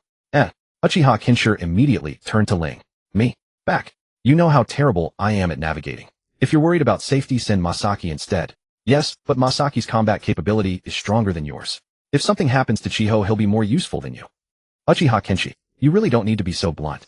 The team composition was quickly finalized. Nearly everyone in Uchiha Masaki's group bore injuries, leaving only Masaki himself and one female ninja named Uchiha Satsuki. Together with Uchiha Hiroshi, Uchiha Akihiko, Uchiha Kimona, and Ling, a new 6-member squad was formed. Both groups reorganized and exchanged available supplies before departing for their respective destinations. Watching them leave, Uchiha Mori finally grew restless, running his hands through his disheveled hair. Damn it. I worked so hard to earn this qualification. Uchiha Kinshir glanced at him. Which team are you on? Ling's team. Uchiha Mori's confidence withered. I really am sorry. Uchiha Kenshi's expression shifted to surprise. After studying Mori for a moment, he spoke. Then you're actually quite lucky. I'm being sent back and you call that lucky. Odds because Akihiko is leading this team. He'd show him some leniency. Uchiha Kinshir waved his hand dismissively. Otherwise your punishment would be far worse than simply being sent home. Uchiha Mori stiffened, suddenly becoming cautious. What do you mean? I forgot who exactly it was, but some girl from our generation. When Ling was leading a team, she disobeyed orders and acted on her own to save a child, which put the entire squad in grave danger. Uchiha Kinshir stroked his chin, lost in thought. After the mission ended, Ling barely restrained himself and force-fed the child she'd saved to the others, reviving her each time she passed out, until she was forced to watch the child's life fade away completely. After that, she seemed unable to bear the sight of blood ever again. Uchiha Mori shivered involuntarily. Wait. The female ninja you're describing sounds exactly like Jaime Nizan. Uchiha Shirchi also rubbed his arms. Yeah, it must be her. I remember she started developing hemophobia after a mission and could only do logistics work ever since. Then it must be her. I can barely remember faces, and I wasn't at that mission anyway. Regardless, when you all go on missions with Ling from now on, remember one thing. Uchiha Kinshir folded his arms and surveyed his peers. Never act on your own without permission or discussion. If you bring it up, Ling might consider your request and weigh the pros and cons with you. But if you go behind, everyone's back. Well, you'd better hope you have the mental fortitude to handle whatever comes. This concludes the scene translation. Even muffled, the harsh breathing echoed through the darkness. No one made extra sounds, all were seizing every moment to recover their depleted stamina. But such superficial concealment stood no chance against those cunning hunters. Merely a few minutes passed before the rocks surrounding them began to twist and deform, forcing the group to abandon the shelter they had just found. This won't do, the young girl whose beauty was barely concealed by her disheveled appearance panted heavily. Give me all the explosive tags. I'll stay behind to hold them off, you go. It hasn't come to that, replied the lead girl with a high ponytail, her breath unsteady, yet her voice resolute. And even if it did, I would be the one staying behind. But Chiho, your talent is superior, and you've conserved more stamina. The young man on the other side gasped, clearly on the verge of exhaustion. You could have escaped long ago on your own. Just leave us. The lead female ninja's breathing faltered for a moment. Her crimson pupils scanned the companions following behind her. Do you all truly think this way, eh? No one responded, but it was clear that the young man had voiced their unspoken thoughts. I am the captain. Since I brought you out, I am responsible for your lives and safety. If I catch any of you harboring such thoughts again, I'll break your legs when we return. Though the tone was cold, it aroused no fear. Instead, someone else spoke up. Then after we return, just break their legs, Sister Chiho. Let me stay behind. I'm an orphan raised by the clan. No family will mourn if I die here. Allow me to draw their fire. Shut up, all of you. I said I'm bringing every single one of you back. The lead female ninja led her clan members deeper into a rugged trail, growling in a hushed voice though her eyes reddened. Every one of you defying the captain. I'll break your legs all the same when we return. This squad of young ninja was precisely the unit assigned to escort duty, led by Uchiha Chiho. Everything had been proceeding smoothly. After receiving the assembly signal, they had been completing their mission while gradually moving toward the gathering point. But just as they successfully escorted a supply team to the designated location, the Senju faction mobilized their forces and launched a full-scale assault on this outpost. Though the elders of their clan had intercepted the majority of the Senju attackers, many still broke through the outpost and began massacring the logistical ninja. Naturally, this squad of theirs did not escape being targeted. Worse still, because this squad was relatively young, they became a thorn in the enemy's side, relentlessly pursued by a large force until they seemed to have nowhere to flee. As they evaded investigation after investigation, the situation only worsened. They didn't even have time to catch their breath and call for reinforcements. They could only keep running. The shadow of death hung over every member of the squad.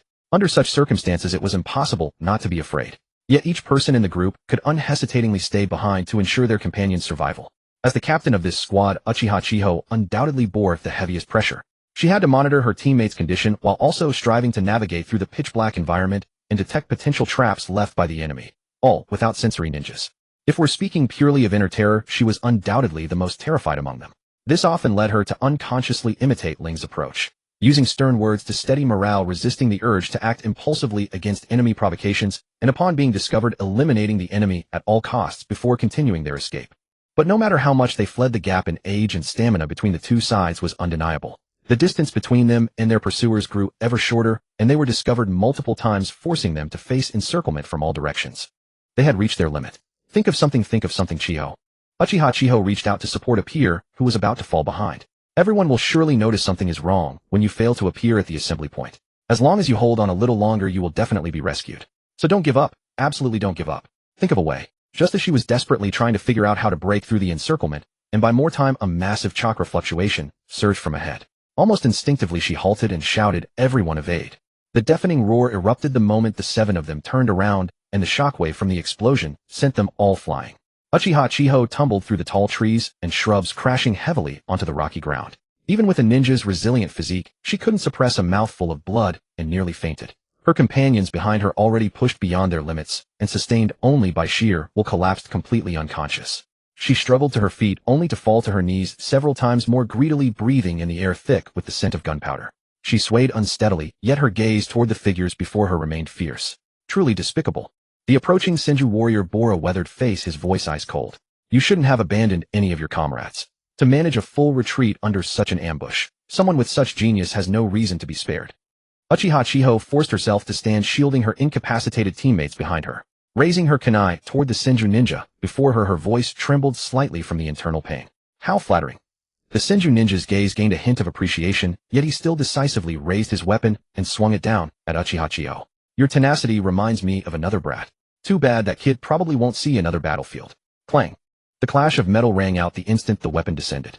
Along with it came the sharp shriek of surging lightning and a young man's gentle voice. Uncle, you shouldn't speak so absolutely. I might just sue you for defamation, you know. Uncle, you'd best not speak so absolutely, or I might just sue you for defamation.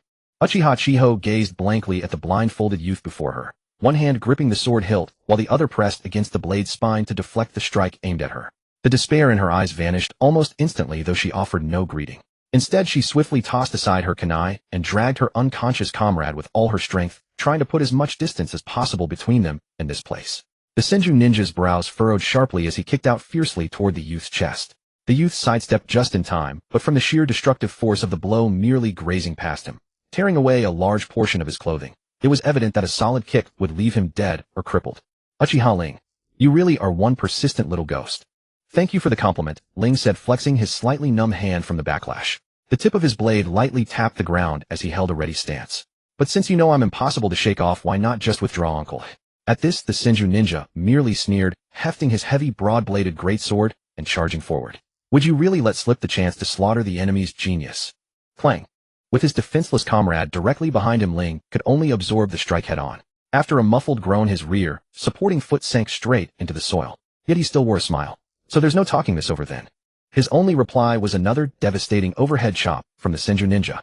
Even though Ling naturally leaned toward and excelled at taijutsu combat, engaging an adult Senju ninja in a contest of brute strength was recklessly unwise. After merely 4 or 5 exchanges, blood was already trickling from the corners of his mouth. Fortunately, his remaining comrades did not make him hold out too long before arriving one by one. Together, they forced the Senju ninja to retreat, finally granting Ling a moment to catch his breath. Uchiha Akihiko glanced at Ling, who was wiping blood from his mouth. You alright? Just a minor wound, Ling replied, breathing short and rapid, doing his best to ignore the spasmodic pain in his internal organs from taking direct hits. Everyone's in bad shape. Let's end this quickly and retreat. Uchiha Masaki fell back to Ling's front, eyeing the towering Senju ninja before them with intense wariness. Senju Atsushi. Hey, I hadn't heard we'd run into a mainline Senju ninja in a rear area location like this. Isn't this considerably more troublesome? Senju Atsushi's eyebrow arched as he glanced toward Uchiha Masaki, though this time, he made no hasty move to attack. So there are still brats who've seen the front lines. That's genuinely impressive. While the few of them were locked in a standoff, Uchiha Hiroshi had already led the remaining members to Uchiha Chiho's side, carrying them on their backs or over their shoulders swiftly and without hesitation, retreating along the route they had come. Senju Atsushi cast a glance at the departing group of Uchiha brats, then shifted his gaze back to the 3 before him. Looks like my task is quite burdensome. Come then, evil Uchiha brats. Uchiha Chiho lay sprawled across Uchiha Hiroshi's back, her voice faint. I'm sorry for making you come rescue me. Then show your proper gratitude to Kenshiro once we return. He was the one who suggested it. Uchiha Hiroshi's brows tightened as he led the group to change direction. What's going on? There are quite a few Senju surrounding us.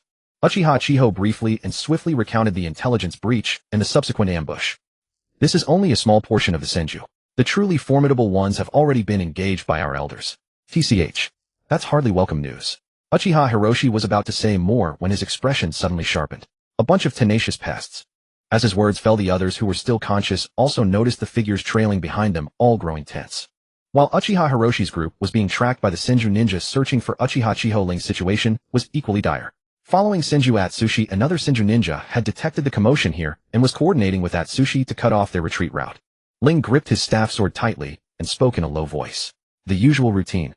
Uchiha Akihiko shifted his gaze slightly. Can we pull this off? Don't push yourself too hard. Then it's up to you. Ling exhaled, crouching low. Let's go. Before his words had fully left his lips, brilliant lightning erupted across his entire body as he charged straight towards Senju Atsushi. Simultaneously, Uchiha Akihiko and Uchiha Masaki split left and right, rushing toward the recently arrived Senju ninja. Senju Atsushi chuckled, his broad-bladed greatsword shearing through the air with a roaring whistle as it slashed directly at Ling's torso. Truly confident, aren't you? Ling abruptly ducked to avoid the attack that would have bisected him, swinging his blade upward at an exceedingly low angle without responding. Instead, he focused entirely on the chakra perception feedback from the blade. Given the murderous intent overflowing from this man's chakra, it seemed unnecessary to expend additional words to draw his attention. Rude brat, Senju Atsushi grinned as though he failed to see the blade thrust toward his flank. His wrist flipped, and the heavy broad-bladed greatsword in his hands moved, as if it weighed nothing at all, striking downward toward Ling's legs. When elders speak, you should remember to respond. Then how about you hold back a little, uncle? Ling immediately abandoned his attack on Senju Atsushi, instead bringing his long sword down with full force. Using the rebound from the blade striking the ground, he launched himself upward, avoided the sharp edge, and landed deftly upon it. His right foot stepped forward, pinning Senju Atsushi's wrist as his long sword slashed upward toward the man's chest. What nonsense are you spouting? Senju Atsushi raised his hand, grasped Ling's wrist, and hurled him forcefully to the side, sending both him and his sword flying into the air. He then leapt aggressively, wielding the massive broad-bladed weapon, slashing down at Ling, who was suspended mid-air with no leverage to draw upon. With you struggling so desperately with all your might, wouldn't me holding back amount to nothing but humiliation? Ling had no choice but to hold his sword horizontally before him to block the potentially lethal strike, yet he was still forcibly knocked away with tremendous force. He crashed through 2 large trees before colliding with the ground once more, emitting a muffled groan as blood seeped from the corners of his mouth. Sensing the burning pain across his back, Ling raised his hand to wipe away the blood, then rose again into his stance, grinning widely. Don't say that, uncle. Occasionally, I don't mind being humiliated a bit. Ling had long forgotten how many exchanges he and Uchiha Atsuharu had traded. He could only feel a ceaseless piercing roar flooding his ears while his internal organs ached as though being seared alive upon a raging inferno. Among these injuries sustained from their blade clashes certainly contributed, but far more was the erosion wrought by the tailed beast chakra. Stripping away its mental corrosion, merely drawing a small measure of tailed beast chakra would in truth prove an invaluable boon to any human, granting resilience against exhaustion, accelerating the mending of physical wounds, easing fatigue, and forging the body to expand one's chakra reserves. All advantages without question. Yet once the borrowed chakra surpassed a certain threshold, that same healing power would bear its fangs, turning inward to ravage his very body. Simply put, his body's restorative capacity had been pushed to its breaking point, unable to further adapt to the tailed beast chakra. Or rather, through repeated use, his body had come to accept that chakra as part of itself, rendering him incapable of mounting any defensive resistance. So careless of me. Had I grown too complacent chasing convenience? Ling exhaled gently, yet the sluggishness in his limbs remained undiminished. After barely sidestepping another strike, his brows furrowed. If I survive this trial, I must be far more cautious henceforth. You've slowed down, boy. There's nothing I can do about it. I came here in haste to reinforce, Ling said, raising his longsword once more to block Uchiha Atsuharu's assault. Though he stumbled backward with each parry, a smile played across his face. Besides, a boy like me still recovering has managed to stall someone like you this long. Shouldn't you be congratulating me by now? I'll save that for when I return and boast to the younger branch members. Uchiha Atsuharu twisted his wrist, and the broad-backed great blade swept through the air like a nimble fish coiling around, spinning Ling's staff sword from his grasp before delivering a swift counterstrike. Farewell, boy. Fire release, great fireball technique. A torrent of fire attribute chakra poured forth. Ling harbored no illusions that such a technique would prove effective, but he exploited the momentary visual obstruction it cast upon Uchiha Atsuharu, darting swiftly toward his disarmed weapon. As expected, the fearsome fireball was cleaved apart by a sheer gust of wind, dissolving into scattered sparks that drifted and faded. Uchiha Atsuharu's voice rang out once more, his broad-backed blade descending upon Ling, who had yet to reclaim his weapon, with devastating force. Your movements have dulled, but your reflexes remain sharp. Unfortunately, that changes nothing. But just as that blade was about to strike Ling, 2 short swords crossed to intercept the broad-backed great blade. Seizing the opening, Ling reclaimed his longsword, drove hard against the ground with his feet, and launched himself into the air, planting one foot upon the blade's spine before swinging his sword straight for Uchiha Atsuharu's throat. Uchiha Atsuharu withdrew his blade and stepped back, his brow furrowing deeply as he caught sight of Uchiha Akiyoshi and Uchiha Masaki arriving on the battlefield. Casting a sidelong glance toward his frozen clansmen, he muttered, "Jinjutsu, is it?" In that brief moment of distraction, the 3 Uchiha across from him retreated without lingering. Uchiha Atsuharu considered giving chase, but ultimately returned to his clansman's side, placing a hand on his shoulder to dispel the Jinjutsu. Only to his astonishment, the illusion did not lift as he had expected. Uchiha Atsuharu made a soft sound of surprise and increased the chakra flow. His companion staggered and steadied himself, prompting the elder to remark with evident disbelief, "Genichiro, you've grown weak. If a handful of boys could ensnare you in Jinjutsu." Genichiro raised a hand to pinch the corner of his eye, his mind still shrouded in confusion. Yet the vision he witnessed before losing consciousness remained sharply etched in his memory, and his expression darkened considerably. If it were merely a 3-tomo Sharingan, this would not be the case. But that scarred-faced boy possesses the Mangekyo. Uchiha Atsuharu's countenance fell immediately. "Are you certain?" "I cannot recall the exact pattern, but I am certain it was not a Tomo Sharingan." Genichiro pressed a hand to his forehead, irritation edging into his voice. Which bastard had nothing better to do than provoke the Uchiha and trigger their awakening again? Uchiha Atsuharu stroked his chin. "After all these years of conflict, we both know precisely what the other is capable of. We always strike to kill, uprooting the thread entirely. At most, they would collect the spoils and gouge out the eyes to prevent any dormant Sharingan from activating. At their worst, they might dismember the fallen on the battlefield to vent their fury. Surely no one was foolish enough to provoke those lunatics to their faces and grant them even greater ocular power. If I ever discover who among us sat idle and went out of their way to..." Enough. As long as it wasn't us, that's what matters. "Those maniacs won't direct their vengeance our way," Uchiha Atsuharu said dismissively, patting Genichiro's shoulder. "Besides, as time marches on, troublesome brats will only multiply year after year. Sometimes one must simply accept the passage of time." Genichiro shook his head forcefully. "Let's go. Those brats are in poor condition and burdened with so many extras. They cannot have fled far. The two of us should make certain to finish them all off. So we actually made it out. Uchiha Yashiki glanced back, still trembling with lingering fear. If it had been just one opponent, the three of us could have handled it. But facing two at once is truly too much to bear. Ryo gripped his blade in one hand while pressing the other against his side. The tailed beast's chakra had ravaged his internal organs, constantly flooding him with signals of agony, yet his expression remained unfazed. Thanks, Akihiko. Are you holding up? I'm fine.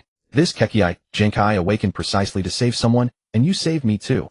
Uchiha Akihiko raised a hand to cover one eye, faint traces of blood seeping through his fingers. I just didn't expect it to drain my chakra so severely. My eyeball still throbs. And there seems to be a time restriction. It likely won't be usable again for some time. Hearing this, Yashiki turned his head back. You awakened a Jinjutsu. I saw you somehow control that Senju. It was merely a Jinjutsu amplified by the Mangekyo. Akihiko frowned deeply, finally removing his hand and wiping away the trails of blood tears. So I told you beforehand. The Mangekyo brings misfortune alongside godlike power. Yet neither of you would believe me. Well, come on. Last time you clearly got your ass kicked by Ryo. Akihiko's expression darkened, and he shot a fierce glare at him. If you don't believe me, try it yourself. I yield. Fighting on the battlefield is exhausting enough, or why would I look for trouble? Yashiki pursed his lips. Face it, I'm just a run-of-the-mill Uchiha. I can't compare to you monsters. That's exactly why you deserve being disliked. Nonsense. You and Hiroshi are the only ones who can't stand me. Akihiko huffed and dropped the pointless bickering. Ryo, have you located Hiroshi and the others? Found them, but they're being hunted. We'll likely have to fight again. Ryo let out a heavy sigh and reached for the ninja tool pouch at his waist, pulling out several prepared rations and tossing them into his mouth. Refueling. We might all meet our end here today. The previously lighter atmosphere grew tense once more. Yashiki and Akihiko exchanged glances, also grabbing rations and swallowing them while mentally preparing for the battles ahead. Uchiha Hiroshi spat out a mouthful of blood flecks, his crimson Sharingan locked onto the two adult Senju ninjas before him. You're truly relentless. Let me remind you, this is Uchiha territory. I've already sent out a distress signal. If you don't retreat now, you won't be escaping. Since we dared to carry out this raid, we long ago accepted the possibility of sacrifice. The perpetually stern Senju ninjas spoke in a flat tone. I know you've planted explosive tags nearby, but that's merely a futile gesture to buy time. There are more Uchiha in these surroundings than just you. Hiroshi's grip on his weapon tightened involuntarily, yet his voice remained steady. Then come and test that theory. If you had abandoned the others earlier, you wouldn't have been tracked down or cornered by the two of us, said the taller Kunoichi with a complex expression. Stop this pointless struggle. It only prolongs your suffering. Hearing her words, the rescued Uchiha members clenched their jaws. She was right. If they hadn't slowed the pace, the team could have broken through the forest by now. Hiroshi exhaled slowly, his eyes never leaving the two before him. Hiroshi, I'll stay behind to hold them off. You make your escape now. Don't be foolish. The one who should lead the others to safety is you. Uchiha Chiho looked up at Hiroshi. Her body teetered on the brink of collapse, her mind clouded, yet her voice stayed steady. Our stamina is completely exhausted. Even if we run, we won't get far. How long can you hold them? 10 minutes. 20. Use the explosive tags to buy time and go. Survive if you can. Stop wasting breath. Ryo's order from the start was clear. The strongest stay behind. If you truly care about me, get up and move. The Tomo in Hiroshi's eyes began to spin slowly. Besides, letting the wounded serve as the rearguard is beneath me. Chiho shook her head forcefully, her voice roughened beyond recognition, gravelly from strain. There are two of them. You can't handle it alone. I'm staying too. Don't be absurd. Without leadership, everyone dies. Hiroshi crouched low, his Tomo finally converging into intricate patterns. And staying behind gives me the chance to test my newly awakened power. The moment the patterns formed in Hiroshi's eyes, the two Senju ninjas, previously so nonchalant, paled and averted their gaze almost simultaneously. The male ninja's voice turned icy. Such a small Mangekyo. Truly impressive. The killing intent radiating from him was so dense that even the frogs and insects fell silent. How already afraid? Hiroshi tightened his grip on his weapon, a reckless grin spreading across his face. Come at me then. Witness the power of the Uchiha. His peers behind him, eyes shining, summoned their remaining strength to rise, supporting each other as they searched for a retreat route. Hearing the commotion behind him, Hiroshi breathed a sigh of relief. As long as the will to survive remained, there was hope. If the entire squad had lost all drive, he wouldn't know what to do. But he knew himself. He was merely bluffing. The Mangekyo abilities he had awakened were Ten no Mi, which passively breaks Jinjutsu, and Toki no Nagare, which warps his own timeline. Both were supportive in nature and could not deliver decisive blows. He was confident he could wound or even kill one Senju with Toki no Nagare, but the other, a veteran combatant equally active on the battlefield, would surely be far more cautious. A man who could only stall would stand no chance against such an opponent, and death would be his only fate. Hiroshi desperately pondered over any advantage his side might hold, striving to carve out even a sliver of hope, while the two Senju ninjas opposite him whispered among themselves, trying to decipher what power could give Hiroshi such confidence. For a moment, the once ready to erupt standoff froze into an uneasy impasse, each side wary of the other. Fine beads of sweat oozed out on Uchiha Hong's forehead, gathered, then slid down his face and into his eyes, stinging them painfully. Yet he did not dare blink. He only stared fixedly at the two across from him, ready to launch his attack at any moment. The two Senju ninja across from him were likewise staring hard at Uchiha Hong, unable to keep from speculating about and bracing for that unknown Mangekyo technique. For the Senju clan, as long as the opponent was an Uchiha, as long as they saw the intricate pattern formed by the Tomo in the other's eyes, age did not matter and no lengthy explanation was needed. There was only one way to respond. No amount of caution was ever too much. Outsiders might naively think it's just a more beautiful pattern plus two more unknown techniques. All I need to do is be careful and alert enough. After all, you can't possibly know every technique your opponent has. But the Senju would never think that way. They had fought against the Uchiha for over 100 years and had long suffered more than once because of the endless stream of bizarre techniques of the Mangekyo Sharingan. There had even been one who merely through a single exchange of looks had his own consciousness erased, and no one noticed as he was controlled into destroying many important clan records. Time passed second by second. Both sides stayed on guard against each other, and both were waiting for an opportunity to break the deadlock, namely the next person to arrive at the battlefield. Just then the crisp, pleasing chirping of birds rang out from the forest, and both sides moved almost at the same instant. However, the Uchiha side's expressions turned noticeably uglier. Those who had been permitted to go to war could naturally recognize that bird call, but that kind of bird simply did not live in these woods. In other words, someone was imitating it, yet the Uchiha had no such method of signal transmission at all. Uchiha Hong charged straight at the taller male ninja, and struck first, paying absolutely no heed to the female ninja on the other side, with a ruthless air of trading life for life. Lu Yun. The female ninja abruptly halted her charge toward the others. Her expression could not hide her worry, yet she did not rashly enter the fray, as she only raised her voice. Then let's just kill this brat. Don't mind me, Xiang. Senju Lu Yun deliberately avoided Uchiha Hong's gaze, every strike vicious and lethal. Go kill all those brats first, then come back and help me. Even if it's a Mangekyo, as long as we don't meet his eyes, there won't be a problem. Senju Xiang let out a soft sigh, but quickly hardened her face as she looked at the young Uchiha, clearly wary yet unable to hide the fear in their eyes. She kicked off the ground and charged forward, raising the long blade in her hand. Forgive me, where my loyalty lies. I'll make it quick. But just as she was about to reach the group, a colossal golden skeletal arm swept in from diagonally behind. Senju Xiang dared not clash head-on, and could only dodge to the side, and into her ears came Uchiha Hong's voice, before you kill me, neither of you will lay a finger on any of them. The golden skeleton lasted only a second before dispersing, but it succeeded in drawing the full attention of Senju Lu Yun and Senju Xiang. The two attacked Uchiha Hong together, yet every time they struck at a vital point, the golden skeleton blocked them. Uchiha Chinsui bit her lower lip and turned to look at Uchiha Yani and Uchiha Jinda, who had been brought along as reinforcements. Right now, only the two of you still have some strength left. Take 3 each and split up to leave. Then what about Sister Chinsui and Brother Hong? Uchiha Jinda looked extremely anxious. Wouldn't it be too selfish to run away at a time like this? Hey Yen, what are you doing? Uchiha Yani silently lifted a companion whose legs were injured onto his back, then bound him tightly with steel wire. Carrying out orders. How can you be so cold? Are we just going to stand here and watch Sister Chinsui and Brother Hong die? What would staying accomplish? Uchiha Yani turned to look at Uchiha Jinda. If we stay, we'll only wait for death together. Better to take the others and leave and see if we can run into clan elders coming as reinforcements. Battles of this level are not something we should take part in. Yun is right. Uchiha Chinsui forced herself to swallow down a soldier pill, continuing to wring out the last of her strength. If Hong falls, I'll be your second line of defense. No matter what, the most important thing is to let more of our clan survive.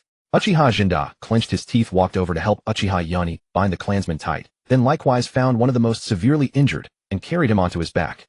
Help me. Uchiha Hong no longer had any spare attention for the commotion over there. His short blade had already been knocked away amid the unbroken stream of attacks, and with the two opponents coordinating aside from dodging in panic and using Susanoo to preserve his life, he did not even have the chance to form a single complete hand seal. Feeling the faint pain radiating from his eyeballs, Uchiha Hong knew he could not drag things out any longer. If he did, the only path left was death by exhausted ocular power. He had to seriously wound one of the Senju as quickly as possible and force the situation back into a stalemate. Summoning Susanoo once more to block a lethal strike, Uchiha Hong reached into his ninja tool pouch and lifted his eyes to the two Senju ninja in front of him. There's only one chance. I absolutely cannot miss. Damn it, even I think this plan is insane, but there's no choice. Senju Liuyun's face was cold and hard as he watched the golden skeleton block yet another lethal attack for Uchiha Hong. Finally, he couldn't help cursing such high-sounding talk. So you're actually a turtle? Oh, a worthless lord who picks on the younger, fights 2 against 1 and doesn't even dare meet my eyes. And he's calling me out. Uchiha Hong drew a kunai, dispelled his Susanoo, and charged forward again with a sneer. You really have the nerve to say that? Just then Senju Xiang formed hand seals swiftly. She brought the index and middle fingers of both hands together, crossed them into the shape of a small window, and aimed at Uchiha Hong. Fox Heart Technique. The Fox Heart Technique was a kind of genjutsu. Those caught would keep circling the same spot, unable to escape the labyrinth of illusions. Senju Xiang did not expect a genjutsu of this level to work on an Uchiha, who had awakened the Mangekyo, but if it could slow the opponent's reactions for even a moment, that was more than enough. Sure enough, Uchiha Hong's movements halted at once. How could Senju Luyun let such a golden opportunity slip away? He spun the long blade in his hand, and thrust it straight into Uchiha Hong's chest. Got him. At the sight of the blood-soaked blade emerging through his body, the few who had not yet managed to escape felt their eyes nearly split with fury. But before Uchiha Yuni and the others could react, Uchiha Chinsui stepped forward to block their view, her voice hoarse. Go. Senju Luyun frowned, and was about to withdraw the blade and fling the corpse aside to chase after them, but he felt his hand firmly seized. He instinctively looked down and met a pair of scarlet eyes with intricate patterns. Uchiha Hong's voice reached his ears, made indistinct by blood surging up in his throat. No. I'm the one who got you. Trouble. The moment Sun Liuyu locked eyes with his opponent, a foreboding sense seized him. He immediately averted his gaze and attempted to dispel the genjutsu by vibrating his chakra. But to his surprise, he realized he was not under any illusion at all. Instead, the sound of something slicing through the air rang out beside his ear, followed by a chilling coldness across his throat. Uchiha Hong stood before him, drenched from head to toe in gushing blood, a gruesome sight indeed. Yet those crimson eyes shone far more vividly than the blood itself. His right hand, still gripping the kunai, twisted with renewed force, severing Sun Liuyu's throat completely. I told you, he said, before I die none of you shall lay a finger on them. Knowing there was no hope of survival, Sun Liuyu did not respond to his comrade's call. Instead, his expression turned vicious as he reached out and seized Uchiha Hong's wrist, yanking him closer. The rustling of robes revealed the distinctive hiss of explosive tags about to detonate. No matter what capability lay within those Mangekyo Sharingan, they must never be reclaimed by the Uchiha clan. And then in the very next instant, flames far brighter than the golden Susanoo erupted in a thunderous blast. The resulting shockwave caught Sun Xiang, who was nearby and unable to evade in time. She pressed both hands against the ground. Earth release, earth flow wall. A sturdy earthen wall surged upward, instantly blocking not only the explosion's aftermath, but also Sun Xiang's line of sight. She failed to witness what occurred at the moment of detonation. Uchiha Hong's right eye wept blood, his entire body contorted and vanished for a fraction of a second, only to reappear completely unharmed beyond the range of the long blade, having activated Susanoo before being engulfed by the explosion. All she could see was that after the earthen wall shattered from the blast force, Uchiha Hong stood there entirely unscathed. How is this possible? Unbelief and the grief of losing her comrade overwhelmed Sun Xiang in an instant. She knew the tormenting nature of the Mangekyo Sharingan, but she had never imagined that even Sun Liuyu's final self-destructive explosion would fail to so much as scratch Uchiha Hong. A sense of frustration crept irrepressibly into her heart. Facing such power, was there really any point in continuing the fight? But just as Sun Xiang hesitated, while Uchiha Qianhui and the others showed signs of elation, Uchiha Hong suddenly clutched his bleeding right eye and collapsed to the ground, screaming in agony. Sun Xiang watched Uchiha Hong wailing in anguish, yet dared not approach, suspecting a trap. After a moment's thought, she swiftly formed hand seals and slammed her palms onto the ground. Uchiha Yasuki and Uchiha Akihiko had originally been following Ling, but the moment they saw the golden Susanoo materialize within the night-shrouded forest, they both accelerated, overtaking Ling and racing toward the battleground. Ling no longer divided her attention to sense the surroundings, focusing instead on trailing the two ahead of her as their speed increased once more. Gazing at the massive skeletal structure intermittently visible through the darkness, Uchiha Yasuki's expression grew grave. That bastard Hong. Can he make it? Uchiha Akihiko's brows knit tightly, his footsteps unconsciously quickening once more. Just as he was about to say something, a pillar of fire and an overwhelming gust of wind intercepted his words. Yasuki, clear the path. The moment Uchiha Akihiko called his name, Uchiha Yasuki began forming hand seals. Before his words even finished echoing, his index and middle fingers curled before his face, his chest swelled, and an enormous surge of fire attribute chakra erupted like towering waves. Fire release, great fire annihilation. Much like Madara's release of the technique in the original story, the tidal wave of flames instantly obliterated the dense tree canopy, allowing Uchiha Akihiko to glimpse the battlefield through the billowing smoke and explosions. Uchiha Hong lay motionless on the ground, his fate unknown. A Ketsuryugen ninja on one side was forming hand seals, while Uchiha Qianhui rushing toward Uchiha Hong glanced up in astonishment at this direction. Without a moment's hesitation, the instant their eyes met, Uchiha Akihiko activated his ocular technique, Izanami. Azure white ribs materialized instantly, enveloping Uchiha Qianhui within their cage. Feeling the sudden surge of ocular power and the control details flooding into her mind, Uchiha Qianhui hesitated only briefly before commanding the azure white ribs to sprout an additional skeletal arm, which reached directly toward the unconscious Uchiha Hong. Though utterly shocked at the sight of the azure-white bones, Sun Shiyang did not falter in her actions. The moment her hand seals were complete, she slammed both palms violently onto the ground. Earth release, earth drilling bullets. Squelch. As the jutsu activated, the sharp earthen spike pierced straight through the opening beneath the Susanoo, mercilessly impaling whoever lay within and blooming midair like a flower forged from blood. Uchiha Yasuki's eyes widened incrementally. At that moment, all sounds faded into the distance for him, leaving only the dreadful noise of flesh being pierced and torn. He watched as Uchiha Qianhui, using the massive skeletal arm, tossed the salvaged Uchiha Hong, preserved safely by those bones, toward him. He could only rigidly comply with instinct, catching the figure. Qianhui. Uchiha Akihiko's expression turned ruthlessly ferocious. Disregarding the cost of ocular chakra, he manipulated the Susanoo's arm from a distance, swinging it violently toward Sun Shiyang.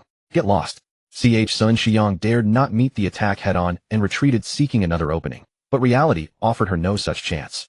A roar far more ferocious than Uchiha Akihiko's echoed forth. I want you to pay with your life. As the words fell, Uchiha Yasuki's figure instantly vanished from his original position and reappeared before Sun Shiyang. The three tomo within his pupils had merged at some point into intricate, elaborate patterns. By comparison, the blood streaming from his tear ducts appeared surprisingly muted. The instant their eyes met, Sun Shiyang's gaze went vacant, her spirit extinguished. Her entire body was struck by a palm from the purple-red Susanoo that rose from the ground like a kite whose string had been severed and sent flying into the forest. The impact also revealed the figures of two more ninjas arriving at the scene. Sun Duanji cast a glance at Sun Shiyang, half buried in a tree, neither alive nor dead, before turning his gaze toward Uchiha Yasuki, whose eyes burned with hatred. His mouth twitched. Hey Janikara, weren't you saying some brat had a Mangekyo earlier? Hey Janikiro, which brat were you saying has the Mangekyo again? Senju Janikiro's throat was parched, his tongue instinctively darting out to moisten his lips. Clearly not this one. They had calculated every conceivable outcome upon regrouping with the Demizawa unit, yet never once imagined encountering such a scene. One comrade was most likely having his vitals blown apart by the golden Susa-wielding brat, while the other had provoked yet another Uchiha child into awakening his Mangekyo, subsequently losing combat capability to the youth's wrathful counterattack. But the crux of the matter lay in the bone constructs before them. The crimson skeletal figure, no surprise there, was undoubtedly the one freshly awakened in a storm of emotion, the faintly shimmering golden form previously glimpsed in the night belonging to the heavily injured unconscious brat, and the pale bluish-white skeleton was most likely the scar-faced youth they had just engaged. What the hell was the explanation for this? How could three Mangekyo users possibly exist among a group of children barely half their age? Are you Uchiha finally going to descend into full-blown madness atop your already fractured psyches? Dropping the act entirely, are we?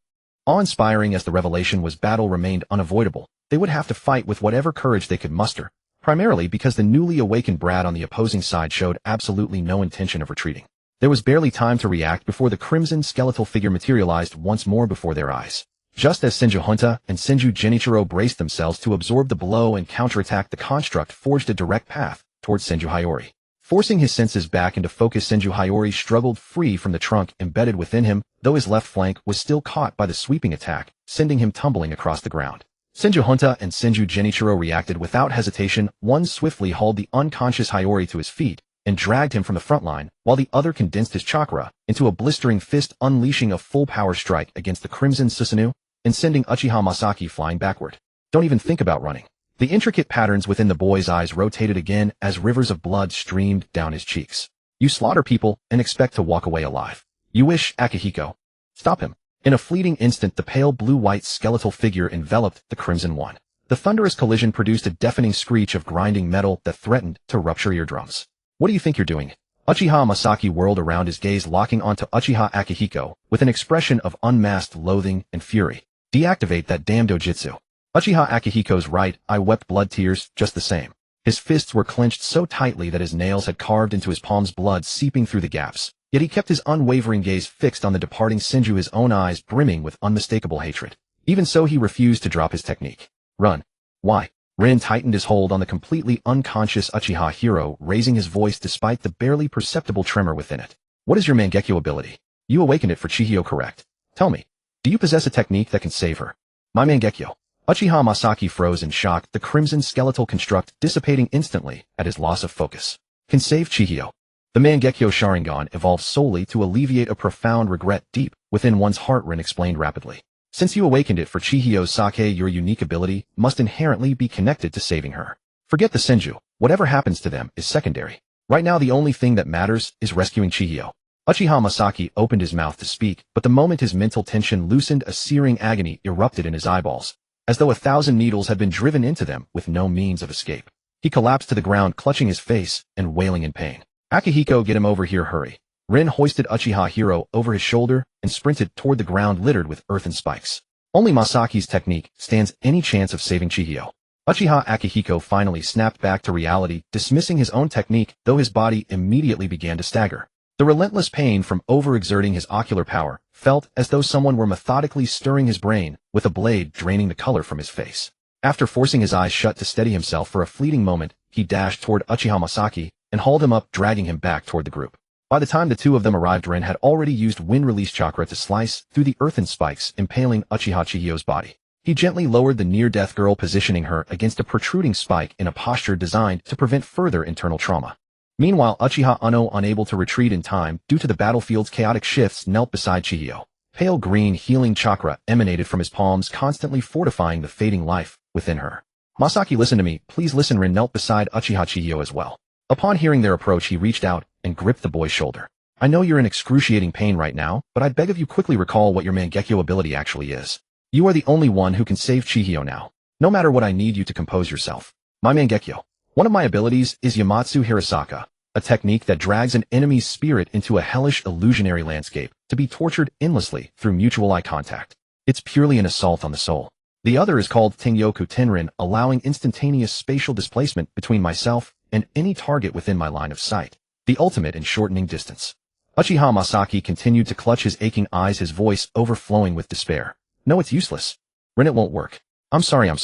I only thought about revenge when I awakened it. I never imagined the Mangekyo could also be used to save Chihiro. I'm sorry. Stop apologizing. It's because I was too weak that this happened to us. Uchiha Chihiro could feel her body temperature plummeting and her limbs growing rigid. She tilted her head slightly toward Uchiha Masaki. Masaki lifted his gaze. The whites of his eyes had been completely dyed crimson by streaming blood tears. Staring at the half-embedded earthen spikes still lodged within Chihiro's body, his own eyes swam with remorse and utter devastation. I'm sorry. I should have been able to save you. I'm so sorry. Chihiro managed a faint, trembling smile. Can you come a little closer? I truly have no strength left in these final moments. I still have something I want to tell you both.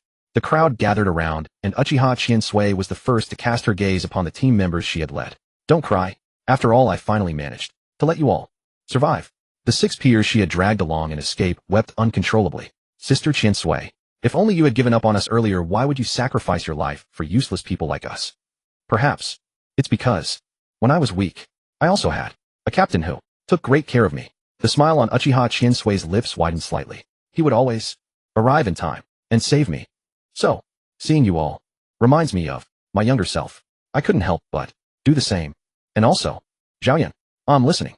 Uchiha Zhaoyan lowered his hand from his eyes and met Uchiha Chiensui's gaze seriously. Speak, I'm listening. I have always been so jealous of you. Uchiha Chiensui's face had lost all color, but the smile on her lips still radiated a bright warmth. I also wanted to stand so close to Ling. If you wanted that, you should have said so earlier. I've long wanted to stop serving that unpredictable bastard. Uchiha Zhaoyan's expression was sorrowful, but his tone was deliberately light. Only you girls would be fooled by his appearance and overlook his nastiness. Don't say that.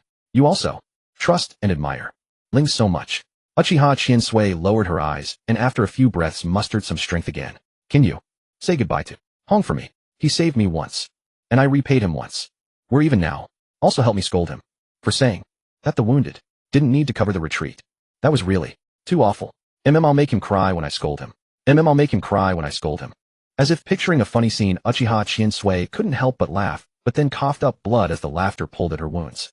Chiensui, stop talking, don't say any more. Uchiha Yashu trembled as he grasped Uchiha Chiensui's hand. There must be a way to save you. You won't die, Yashu. I'm here. Scarlet tears streamed down Uchiha Yashu's face, splattering into small blood blossoms on the ground. I'm sorry. I should have been able to save you, I'm sorry. Don't apologize. Uchiha Chiensui shook her head slightly, her eyes already dark with blood loss. I have always known how Yashu feels. Jinji and the others always complained to me that Yashu, though obedient on the surface, would secretly look at me. But I'm sorry, my heart, like yours, is very, very small and has long been able to hold only one person. So I cannot return your feelings. Uchiha Yashu choked his eyes, which had just turned black, staining red again, but he could not utter a single word. Ling. Ling lifted his head slightly, his pale face no better than Uchiha Chiensui's. I'm here. Can I touch your face? Uchiha Chiensui's voice was as faint as a mosquito's hum, but she still smiled. It's funny. I've been chasing you all along, but the closest I ever got to having you was when I drugged you in my naive days. Ling stood up, moved to the other side, groped for Uchiha Chiensui's hand, and pressed it against his cheek. Yes, that really scared me back then. I feel so sorry. Why would you say that? Now am actually glad that Ling can no longer see. Uchiha Chiensui's pupils were already starting to dilate, but she still stubbornly stared in Ling's direction. I must look terrible now, right? I'm so useless. Even with the borrowed power from Zhaoyan, I still ended up like this. Huh. So women really are inferior to men, aren't they? Don't say that. Ling tightened his grip on Uchiha Chiensui's hand slightly. I have never thought that Chiensui was inferior to her peers because of her gender. Chiensui is a very intelligent, very capable, and very trustworthy comrade. I knew this from the very first day I met her. Huh, that's really good. A faint smile curved at the corners of Uchiha Chiensui's mouth. I can leave without regrets. Don't smile. Ling lowered his head, pressing his forehead against Uchiha Chiensui's palm, his voice as dry as if his throat were being squeezed. You can cry, Chiensui, you can cry. A flicker of light returned to Uchiha Chiensui's eyes. She seemed to want to laugh, but after trying to curl her lips a few times, tears overflowed first. The strength she had maintained so hard crumbled. What do I do, Ling? I'm really in so much pain. So scared. I still want to experience more. With Ling. Want to leave. More beautiful memories. With everyone. What do I do? I don't want to die. Don't want to die. Listening to the faint sobs, Ling opened his mouth several times before finally producing a sound, but it was parched. I'm sorry. I came too late. Tears still rushed from her eyes and streamed down Uchiha Chiensui's face. She felt a bit of strength returning and reflexively held Ling's hand. I want to go home. So much. I never liked fighting. I want so much to just be an ordinary person. I hate this. Really. So tired. So hateful. I want to go home. Ling. I want to go home. So much. Ling spread his fingers and interlaced them with Uchiha Chiensui's, which had already begun to lose warmth. Sorrow filled his brows, but a gentle smile tugged at his lips, though his voice trembled. Then I'll take you home. Go to sleep, Chiensui. When you wake up, you'll be home. Really? Really? Ling pursed his lips several times, but finally the corners of his mouth settled into that gentle curve. You know I never lie. Then. We. Promised. Promised. Sleep now, I'll take you home. The moment she received the answer, the girl finally closed her weary eyes and let out a long final breath. The dawn, which had been silent all night, rose from the east. After kissing the tear at the corner of the girl's eye, it cast its soft morning light upon her cheek, illuminating her face, still beautiful despite the dust. That radiant girl thus slept quietly in the morning light, dreaming a dream from which she would never awaken. The morning sun rose bit by bit, and the young Uchiha, though still barely past boyhood, knelt silently among the field of jagged earth and spikes to bid farewell to the young woman. It was not until an adult Uchiha ninja who had received word and rushed here to assist with the search discovered them that this silent vigil finally came to an end. Looking at the disheveled juniors before him, Uchiha Haru let out a sigh and clapped his hands loudly to gather everyone's attention. All right, isn't this actually a good outcome? Stop making those mournful faces. Upon hearing this, Uchiha Masaki, whose frame appeared somewhat hunched, stiffly raised his head. His empty, lightless black eyes fixed firmly on Uchiha Haru. What are you talking about? Isn't that right? Against the pursuit of the Senju main force, we only lost one person. You have already done remarkably well. Uchiha Haru surveyed the surrounding battlefield, his voice carrying a note of surprise. Hey, that looks like the aftermath of a self-destruct technique, doesn't it? You lot really know how to fight. Your fallen comrade can rest in peace now. Enough. Uchiha Haru lowered his head, but the moment he met those intricate patterns, a smile spread across his lips again. Hey, you awakened the Mangekyo Sharingan, how enviable. In that case, this girl's death has even more value now. Shut up. A crimson Susanoo erupted from the ground in an instant, its massive skeletal arms swinging straight toward Uchiha Haru. The dried blood tears on Uchiha Masaki's face began flowing once more. What do you bastard know about this? But that powerful purple-red skeletal fist, after smashing through numerous earthen spikes, merely grazed an afterimage. Uchiha Haru's figure instantly appeared inside the Susanoo. His left hand clenched into a fist struck Uchiha Masaki's soft abdomen hard, forcing him to curl forward, while his right arm simultaneously rose and struck the back of Masaki's neck with his forearm, knocking him unconscious. As expected, a sudden surge in ocular power clouds one's judgment. Uchiha Haru caught Uchiha Masaki shaking his head as he gently placed him on the ground. Though the power of the Mangekyo is enviable, I really shouldn't be opening my eyes on the battlefield.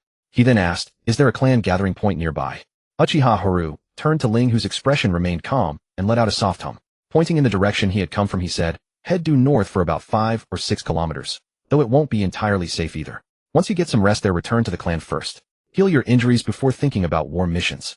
Especially this kid who just opened his eyes. He is no longer fit for the battlefield. At least not this time. In his current state, staying here is practically asking for death. Ling nodded slightly. I understand. I will speak with him when we return. But please, Senior Uchiha Haru, take back what you just said. Moi. Please do not measure my important companions with such a frivolous word as value. Ling remained composed, though the corners of his mouth pressed downward. And this is not a good outcome anyway. Alright, indeed it is not a good outcome. Sorry about that. Uchiha Haru placed a hand on his hip and sighed, his smile finally fading. It's just that I have grown somewhat desensitized to this. After all, whenever we take on missions, familiar faces are destined to diminish day by day. Enough of that gloomy talk. Which way did the remaining Senju flee? Give me any intelligence you have. If I can catch up, I will bring back their heads as an offering. It is Chiho, right? This young girl. Akihiko fills Senior Uchiha Haru in on the intel. Understood. After receiving a response, Ling turned to Uchiha Satamian, stood up, and removed his outer robe. It is inconvenient for me without sight. Satamian, help me carry Chiho. We will see her home. Uchiha Satamian forcefully wiped his eyes, stepped forward, and crouched down. One hand braced against the remaining fragment of stone spike, the other used chakra adhesion to grip Uchiha Chiho's shoulder, helping the slumbering girl rise. Ling crouched down at the same time, draping the outer robe he had just removed over her to cover those devastating gaping wounds. An invisible heaviness enveloped the entire group, broken only by the sound of Uchiha Akihiko methodically recounting intelligence on the Senju side and Uchiha Haru's questions about the details. Senju Atsushi Genikairo Rumen and Kiyo, is that all? Uchiha Haru stroked his chin. All main force ninja. They really went all out. Alright, I have got it. This area remains unsafe, so evacuate as quickly as possible. Remember, 5 to 6 kilometers due north. Be careful on the way. The several of them nodded in response. After watching Uchiha Haru disappear in the direction the Senju had fled, and after recovering some of their strength, they too set off. Perhaps as the sunlight dispelled the night, it also swept away the misfortune that had shrouded them. The squad's journey proved remarkably smooth, and within an hour they arrived at the Uchiha assembly point. Uchiha Masaki regained consciousness partway through, offering quiet thanks to the teammate carrying him before falling into silent footsteps behind Ling. Those dark hollow eyes fixed blankly on the girl resting against Ling's back. Her lips curved in a faint smile, as though in peaceful slumber. Yet the face that usually wore a flippant grin was now as still and lifeless as stagnant water. Uchiha Akihiko kept glancing at Uchiha Masaki, his eyes filled not only with grief over their fallen companion, but with deepening concern. But he did not know how to comfort him. Or rather, he knew that even if he tried, it would be futile. Having opened his own Mangekyo Sharingan after witnessing someone dear die, he understood that hollow void that surged within, and sensation as though more than just one person had been slain that day.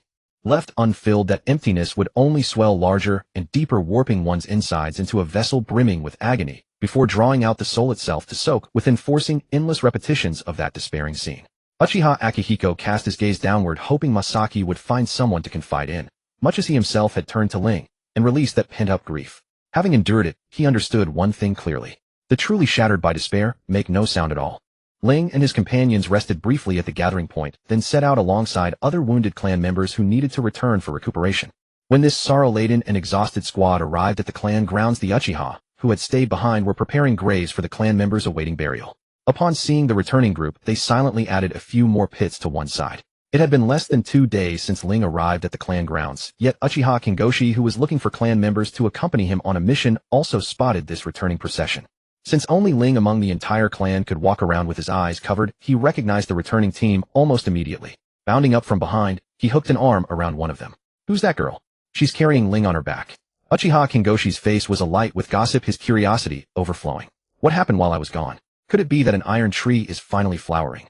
Uchiha Masaki's gaze, dark and hollow, turned to him with a vacant stare. His voice was dry and hoarse. That is a corpse. The smile on Uchiha Kingoshi's face instantly froze. Yet Uchiha Masaki seemed to have not noticed his stiffness. He looked straight into Kingoshi's eyes and spoke slowly, deliberately. Chiho is dead. Uchiha Kingoshi stiffly withdrew his arm, his voice growing hoarse. I see. Masaki, Ling, go see Chiho home. Uchiha Akihiko, sensing the deadlock, stepped over and separated the two. I'll report to the clan.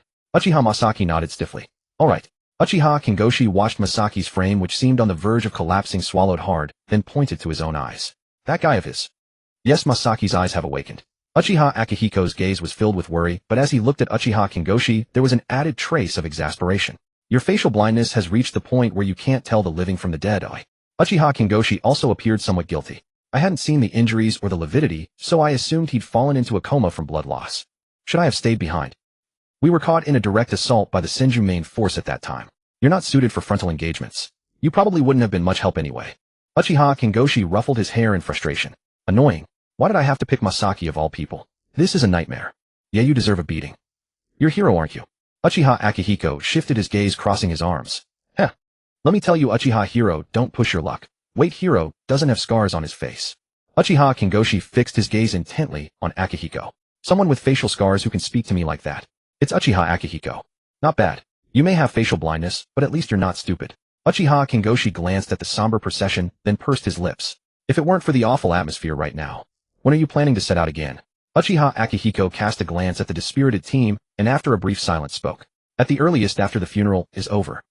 The Uchiha funerals were straightforward. After verifying the identity of each deceased, those skilled in medical ninjutsu tended to every body to prevent the Kekkei Genkai from leaking outward, and then those proficient in sealing jutsu sealed each corpse into a coffin in turn.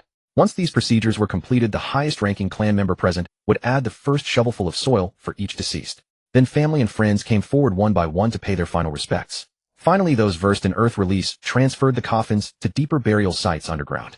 Only after all the coffins were properly placed and interred did the mourning clan members finally shed their solemn demeanor. Some sought out familiar kin to console one another over the departed, and others discussed how to take revenge on the Senju.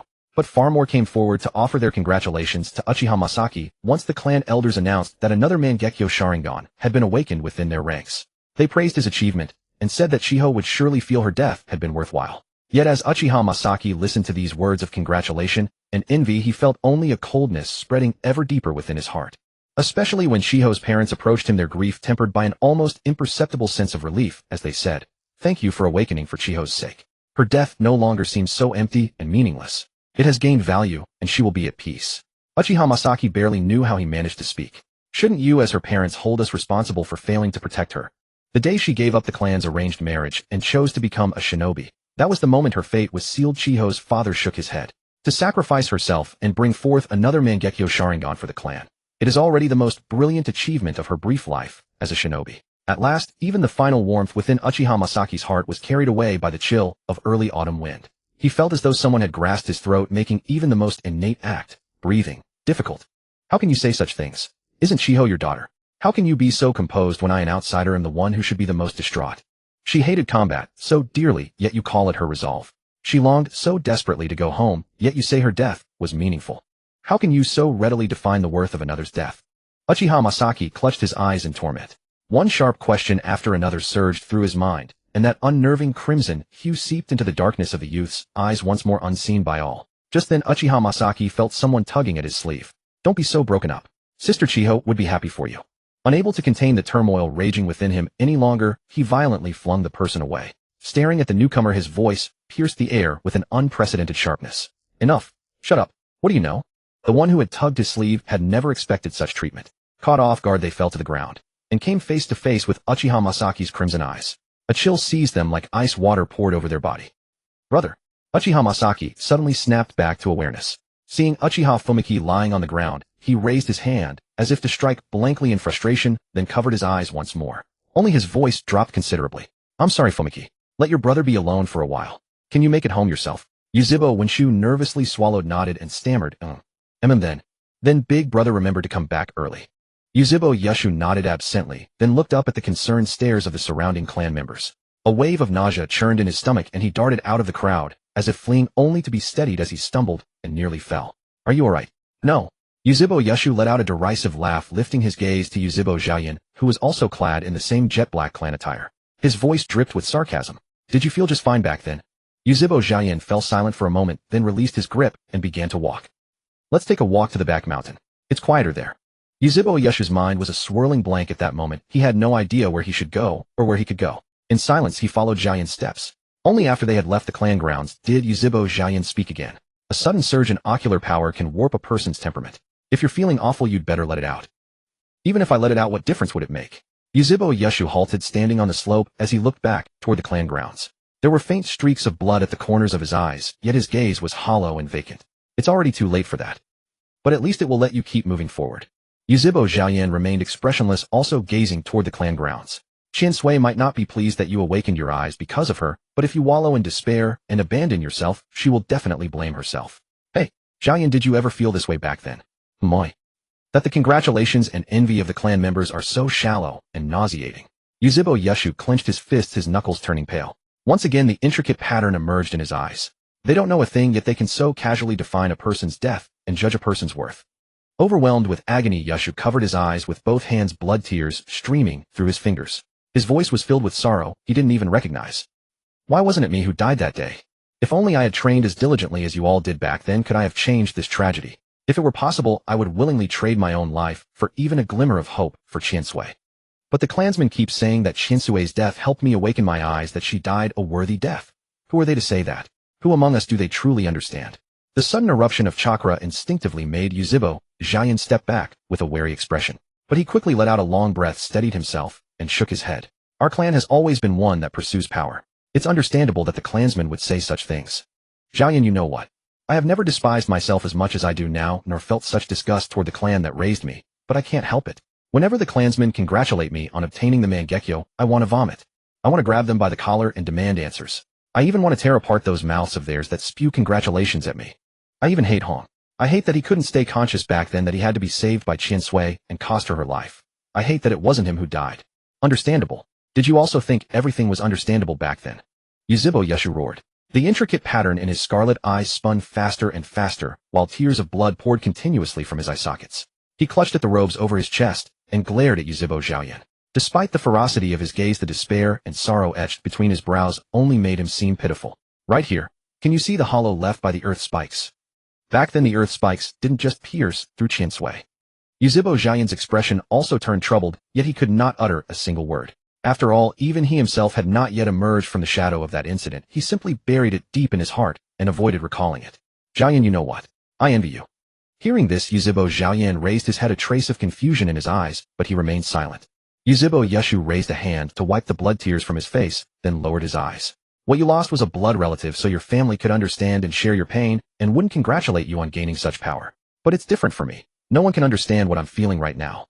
The moment Qiansui's parents said to me, "Thank you for awakening your eyes because of Qiansui.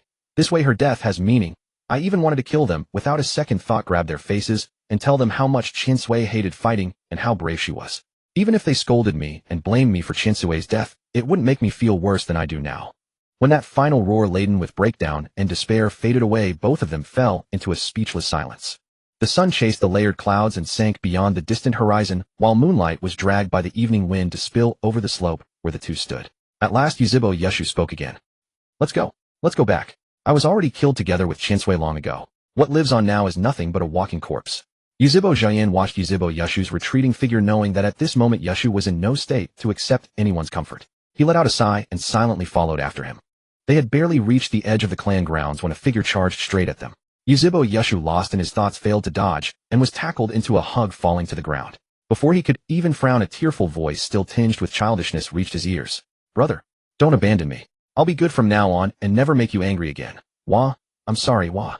Yuzhibo Xiaoyan looked down at Yuzhibo Wenshu, whose face was a mess of tears and snot, then looked at Yuzhibo Yushu, who was clumsily explaining to his younger brother that he had no such intention. The stone that had been hanging in his heart finally dropped back into place. Just then a crisp tapping sound reached their ears. Yuzhibo Xiaoyan looked up at the young man clad in formal black clan robes with a strip of white cloth covering his eyes, and he understood. "You arranged this. Even if I were skilled at scheming, how could I have calculated that far?" Ling shook his head slightly, then turned toward the direction where the sobbing and soothing sounds mingled. The faint smile at the corner of his mouth was hard to tell whether it was helpless or gratified. "I was just planning to go talk to Yushu when I happened upon Wenshu, who was crying anxiously at home, so I brought him here to wait for you all. But judging by the current situation, it turned out rather well." Seeing the eyes of Yuzhibo Yushu, which had been as stagnant as dead water since Qiansui's death, now tinged with fluster, Yuzhibo Xiaoyan also curled a faint smile. "What is this? A brother complex saving the world?" Ling also burst into laughter, raising a hand to cover the tip of his nose, but unable to hide his amusement. "A brother complex saving the world? You sure have the nerve to say that. Though I suppose it's not wrong." Uchiha Masaki had expended considerable effort to finally convince his weeping younger brother that he harbored no intention of abandoning him, let alone seeking a suicidal death. No sooner had he breathed a sigh of relief than he spotted Ling standing nearby, and his hands trembled involuntarily. You didn't say anything strange to my brother, did you?" Ling shook his head gently, exuding an air of helplessness. "Masaki, you're far too prejudiced against me. If we're being honest, it's your family who constantly says strange things to my younger brother." Uchiha Masaki turned his head uneasily and pulled his brother to his feet. I'll take Wenshu back now. We can discuss anything else later. Ling merely nodded gently. Very well. I'll find you later. Uchiha Kagehiko crossed his arms and watched the two brothers depart. Well, considering we had the upper hand with careful preparation against their unguarded state, this is actually a decent outcome. I'm telling you, it wasn't my scheming, just pure coincidence. Yes, coincidence. Uchiha Kagehiko nodded perfunctorily, clearly unconvinced before pivoting to another topic. Have you checked on Hiro? How is he? Upon hearing this, the faint smile on Ling's lips dimmed somewhat. They say too many nerves around his eyes were severed, compressing his brain and plunging him into a coma. There's no life-threatening danger, but he'll need a considerable period of recovery. How about your condition? Uchiha Kagehiko instinctively raised his hand to touch the corner of his eye. The damage is somewhat severe. I'm seeing double now, though it doesn't too heavily interfere with daily life. Just need to be more cautious when using it in the future. To be honest, I think the joke I made back then might actually come true. That so-called blindfold squad. Uchiha Kagehiko sighed. If we keep getting thrown into high-intensity battles like this, never mind whether I'll survive until adulthood, I'll certainly be blind within 3 years. Ling's hand gripping his staff sword tightened imperceptibly. So I suppose I still need to strive for some unrealistic wish. What? Nothing. Ling sighed softly and deflected the topic. By the way, what's going on with Masaki? You might not notice, but in my perception his ocular power has undergone another terrifying growth. What did you two do? Uchiha Kagehiko paused, replaying the events of the afternoon in his mind. After mulling it over without conclusion, he quietly recounted Masaki's reactions and words to Ling in detail. If what you're saying is true, that Masaki felt sickened by the clan members' praise, then there's indeed cause for concern. Ling bowed his head deep in thought for a moment, and the fact that his ocular power escalates further due to extreme emotions after awakening is particularly concerning. Stop just talking about us. What about your own condition? Uchiha Kagehiko waved his hand and looked at Ling. When Shiho died, you were panicked, weren't you? It would be impossible not to be panicked, right? Ling took a deep breath and exhaled slowly. The person I've always treated as a younger sister died right in front of me, and I was utterly powerless. Couldn't even see her one last time, could only utter hollow words to see her off.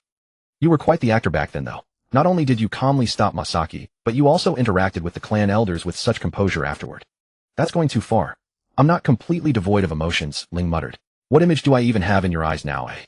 But this time Uchiha Kagehiko didn't wrap up the conversation with a joke. Instead he pressed further. Hey Ling, have you truly never harbored feelings for Chiho? Ling tilted his head slightly. Why are you asking suddenly? Uchiha Kagehiko lowered his gaze, recalling Chiho's final moment. Her pupils beginning to dilate, yet her stubborn gaze still fixed on Ling. His brows furrowed slightly. Enough questions. Just answer me. No, not even once. No, not even once. Ling gently traced the handle of his staff sword. I'm different from you all. Even with outstanding talent, you still yearn for a peaceful life in your hearts. But even after days of fierce combat covered in exhaustion, my heart still longs for the next battle. If I hadn't been born into a shinobi clan and were merely a wanderer, I'd still end up on a path of constant warfare. In fact, one could say that without a clan or bonds to anchor me, I'd display even more ferocity. I am simply a person born for combat. But building a family requires both parties to give sufficient love.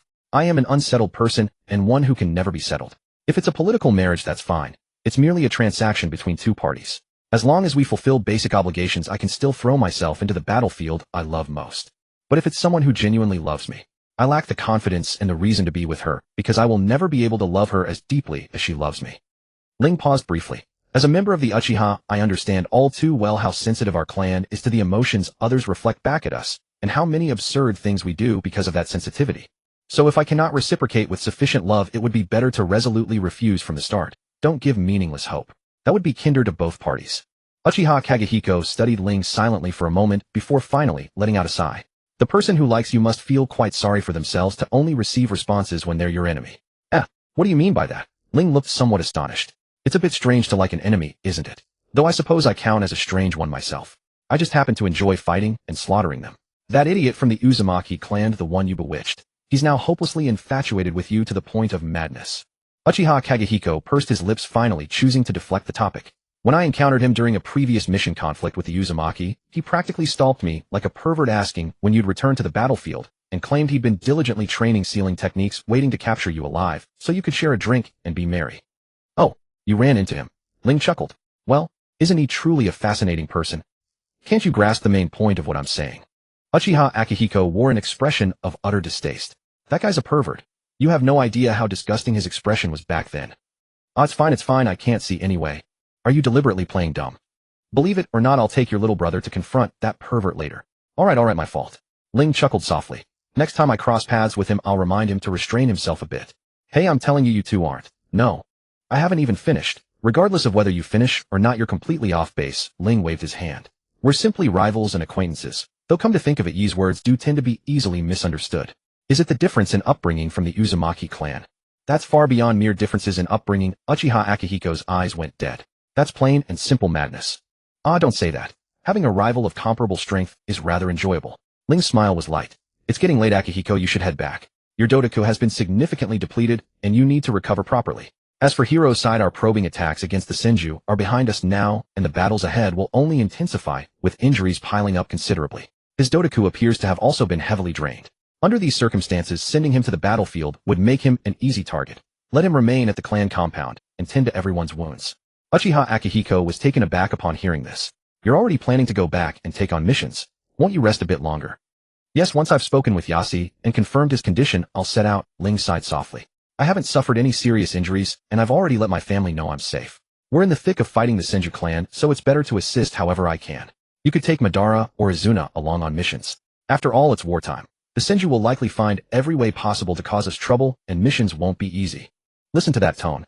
As long as I cause them enough trouble on the battlefield, they'll have no energy left to pick fights over missions, will they? And the results might even be better. Wait, you're not planning to go solo, are you? Uchiha Akihiko's brows knitted tighter. That might have been acceptable before, but given your current state, you'd be better off sticking with the team. That may be so, but under my current circumstances, coordinating with others remains impractical. Not only am I restricted, but my teammates won't be able to fight at full capacity either. Independent action is the wiser choice. Ling raised his hand to stroke his chin. Besides, I still have Komodo with me. I can replenish chakra when needed, so there shouldn't be any significant safety concerns.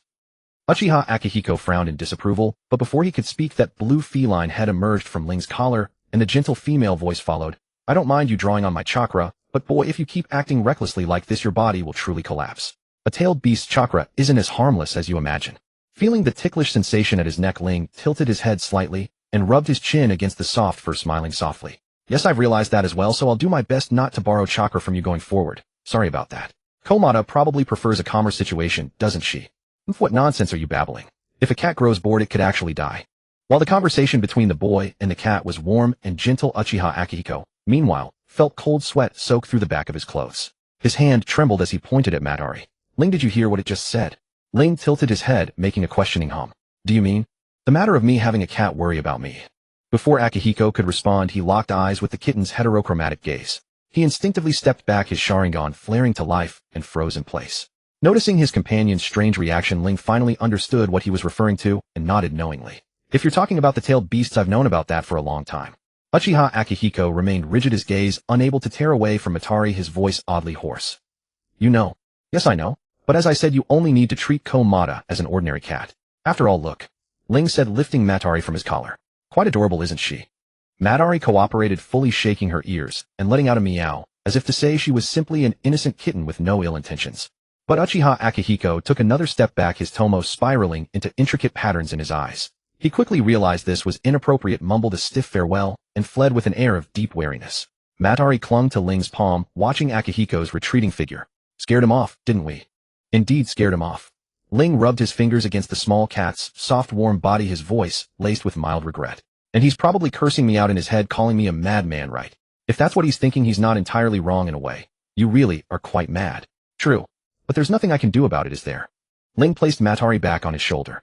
After all, our clan's elders wove dangers like forbidden grounds and tailed beasts into bedtime stories to imprint a deeper sense of the ninja world's peril onto the children. Some of those images have become so deeply ingrained from early exposure that they're nearly impossible to shake. Matari hopped onto Ling's head, circled a few times, then settled in comfortably with her paws tucked. Then you must have been that kind of independent, self-disciplined child who never clung to others and had no trace of childishness back then. Ling gently tapped his staff knife as he walked toward home, his voice heavy with exasperation. Don't slander me like that. I too had a phase where I loved clinging to my parents and listening to their stories. Besides, I took care of Madara and Izuna when they were young, and I've memorized those tales by heart. That's just your brain being faulty. Sigh. Didn't I say so? Ling's voice grew even more resigned. I'm an Uchiha after all. After leading Izuna through the morning drills, Ling was guided by Yada to the home of Uchiha Yeshu. The one who opened the door was Yeshu's younger brother, Uchiha Anju. Unlike his elder brother, Uchiha Anju was rather introverted by nature, and now opening the door to see Ling, he appeared somewhat reserved. Ling and I hello. Ling reached out and ruffled the kid's hair. are you the only one home? Uchiha Anju obediently allowed the ruffling and opened the door fully. Ni-san hasn't woken up yet. Ling and I please come in. Then I'll be intruding. Ling stepped inside, not in a hurry to find Yeshu. Anju, you've started taking on missions too, haven't you? Has your relationship with Madara improved at all? No, I still get scolded by him all the time. Uchiha Anju averted his gaze somewhat awkwardly. Sometimes I really think he's more terrifying than an enemy. Is that so? Ling let out a soft sigh. It seems Madara isn't suited for team combat after all. I'll need to teach him the essentials of solo operations later, and the arrangements for his summoning beast should be expedited. Uchiha Anju closed the door and led Ling into the house. Only after Ling finished his muttering did he speak up in a low voice. Ling and I, can I ask you something? Ling snapped back to attention, tilting his head slightly. What is it? It's about my brother. Yesterday, I actually wanted to comfort him to tell him not to be too sad, but I think I said the wrong thing. Uchiha Anju nervously curled his fingers. I remember the clan instructor saying that the Mangekyo is a form far more powerful than the 3-Tomo Sharingan. As long as one possesses the Mangekyo, they can be invincible on the battlefield. So my brother awakening the Mangekyo Sharingan should be a good thing, right? Even Chihone should be happy for him, shouldn't she? How should I put this? Ling raised a hand to his chin, looking somewhat troubled. Anju, do you remember how Yeshu first awakened his Sharingan? Uchiha Anju paused for a moment before speaking. It was when our parents' bodies were brought back home. That's it. For the clan, gaining greater power is a good thing, but for the individuals living within that group, it can often be a tragedy. Ling lowered his hand and sighed softly. Can you imagine, Anju? If one day Yeshu were to die right before your eyes and you awakened the Mangekyo at that moment, but still failed to save him, and then at the funeral back at the clan your kin said he would be happy and proud of you. How would you feel then, Anju? Uchiha Anju unconsciously clenched his fists. So awakening the Sharingan isn't a good thing, is it? Why would you think that, Anju? Because to obtain this kind of power, the people around you would have to die one by one.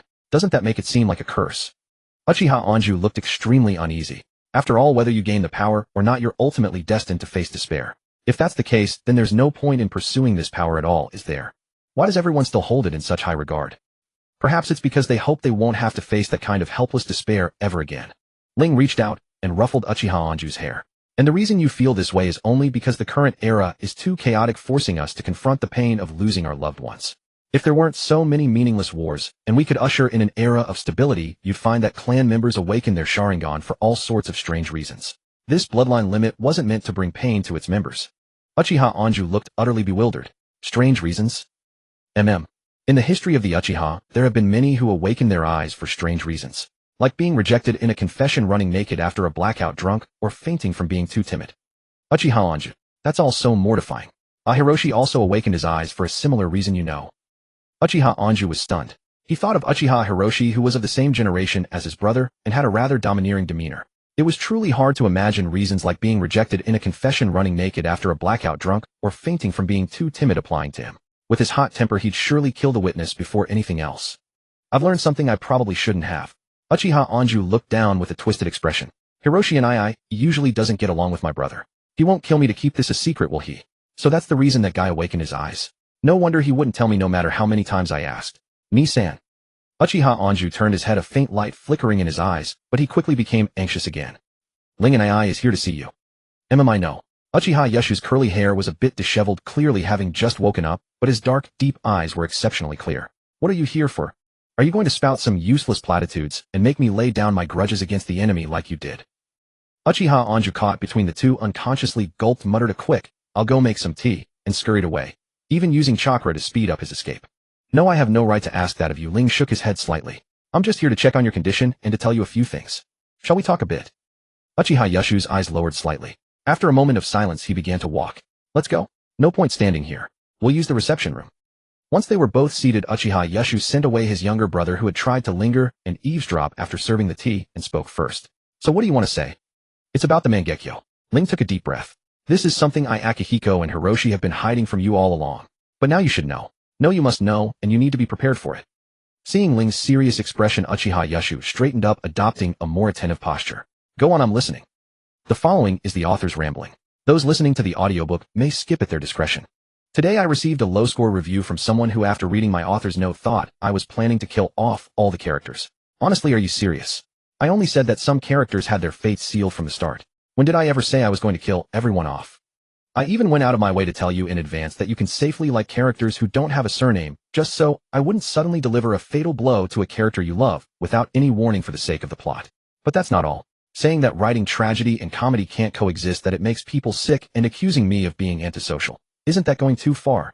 Forget the fact that The Blade of Sand and Folly is a prime example of the two coexisting.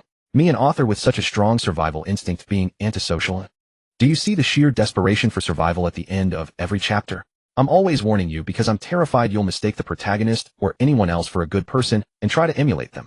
And that's called being antisocial, eh? This is a fanfiction. No matter how far it deviates, it can't break the core settings of the original work. Like how ninjas exist for war, clans harbor hatred for each other, loved ones are constantly parting, and you might be laughing one second and saying goodbye the next. Do you think Naruto is a peaceful story? It only showed the good parts. In reality, it's far more brutal than what I've depicted. Anyone who's followed Naruto can see it.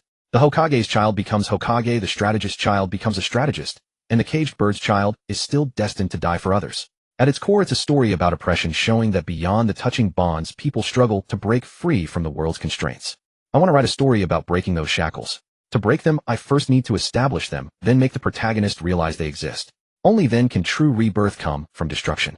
But the moment I barely began to show these constraints, people started saying the writing was contradictory, that the protagonist was too useless and had no reason to exist, and that he might as well be killed off. So people can't be a bundle of contradictions.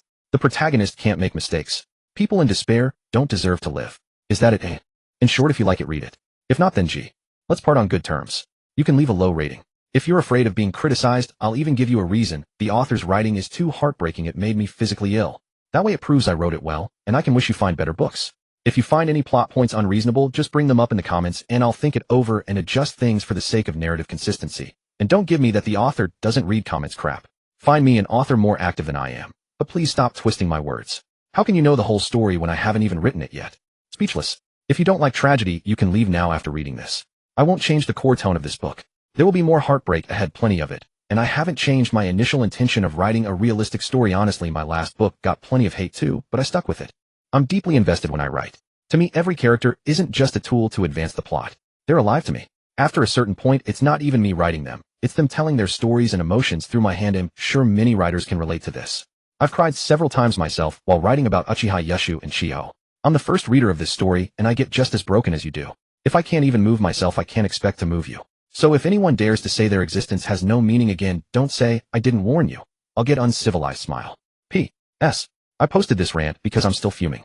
I don't plan to delete it as a warning to future readers. If it causes any discomfort, I apologize. Collectively, hands pressed together, bowing deeply. JPG.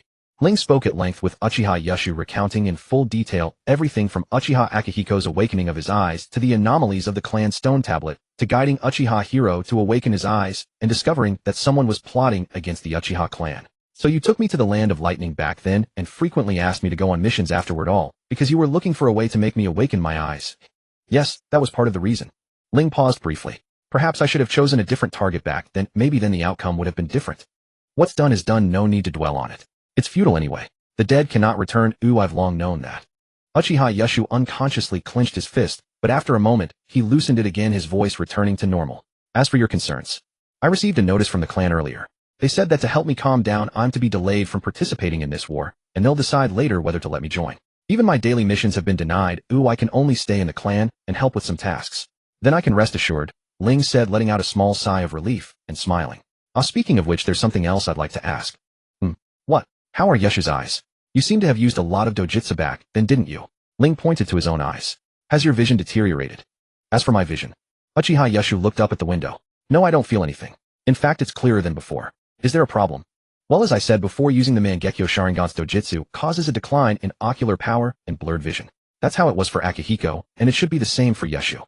Ling tapped the table lightly with his finger. However, from my perception, your current ocular power is actually higher than on the day you awakened your eyes. That might be related to this as well. In any case, since the stone tablet has been tampered with, many of its records cannot be trusted. We still need to speculate and experiment with everything concerning the Mangekyo.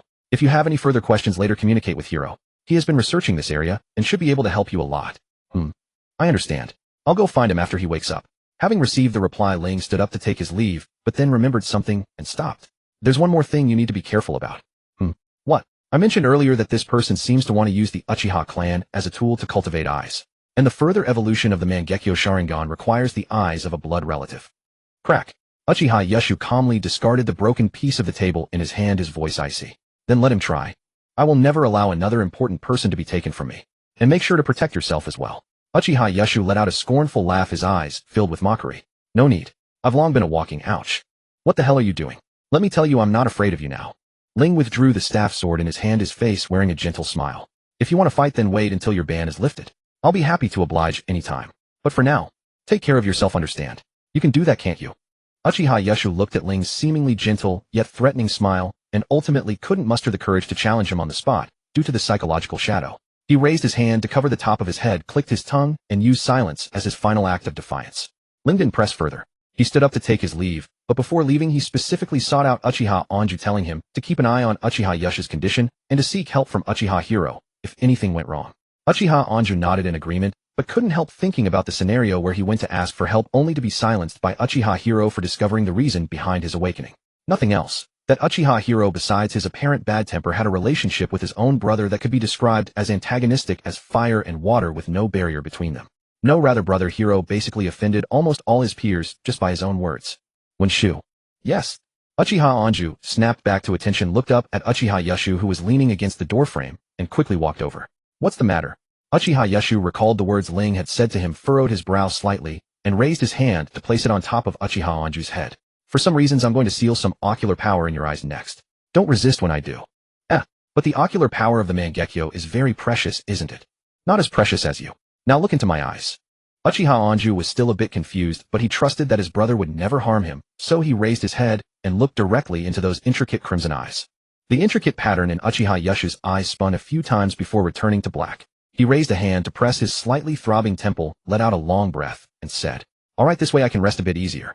Uchiha Anju blinked, feeling as if everything before him was spinning. He couldn't help shaking his head vigorously. "Brother, did you give me too much ocular power? I'm so dizzy now." "It's fine, you'll get used to it soon." Uchiha Yeshu ruffled his younger brother's hair, then looked out the window again. Seeing the distant scenery, which had become slightly blurry compared to before, he furrowed his brow even tighter. "Come on, while you're recovering, I'll train with you." "Great. I've improved a lot too. You know, last test I was just a little short of getting permission for independent missions, just like Madara." Yes. Although Uchiha Yeshu's brows still carried a hint of sorrow, the corners of his mouth finally lifted into the first smile in days. "Our Anju is the best." After confirming that Uchiha Masaki had been added to the clan's surveillance list, and was thus unable to rashly run to the battlefield to seek death at the hands of the Senju, Ling finally felt at ease. After bidding farewell to Kazuna, who due to their recent acquaintance could only participate in team missions and had to stay home awaiting orders, he packed his supplies, tucked away his little cat, and headed towards the mission office. However, matters did not develop as smoothly as he had imagined. The clan members at the mission office clearly did not believe that he currently possessed the ability to operate independently on the battlefield.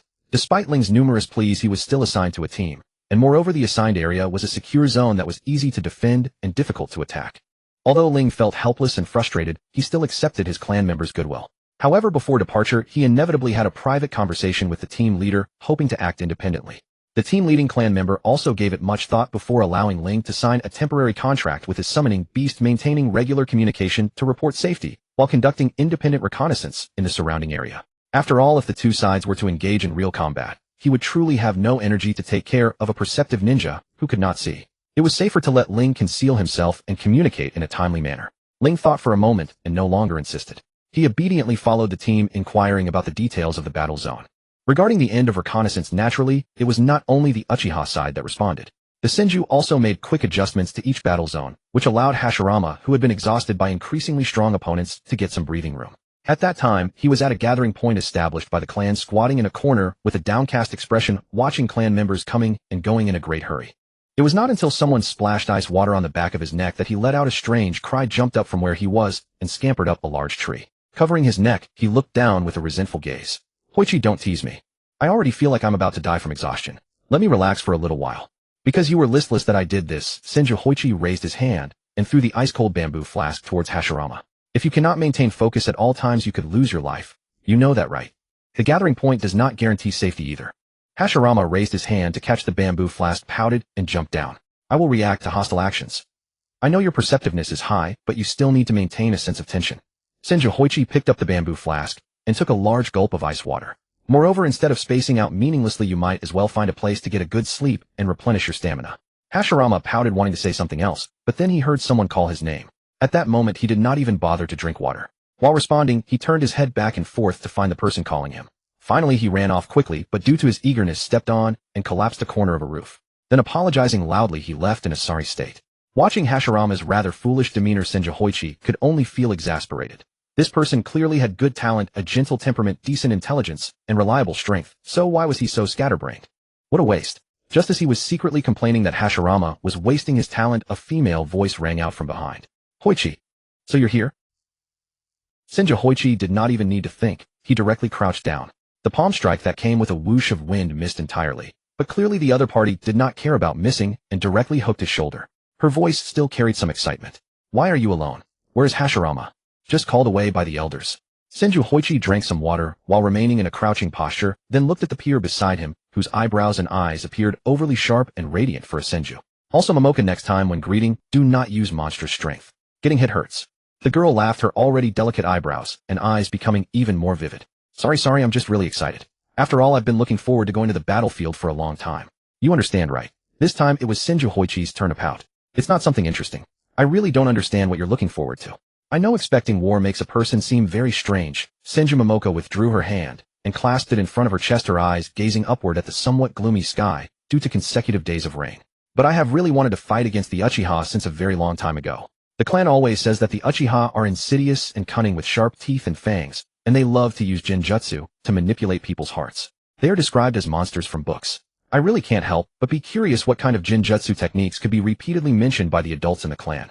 Do you think we can capture an Uchiha? If an Uchiha who is so powerful in Jinjutsu is interrogated with Jinjutsu, what would happen? Would they counterattack or confess everything? Aren't you curious about these? Moreover, if there are indeed such powerful Jinjutsu, I really want to learn them too. If I could learn powerful Jinjutsu, I wouldn't have to ask the clan elders to help record jutsu formulas deep in my mind before each departure to prevent intelligence leaks. Wouldn't you think that's convenient?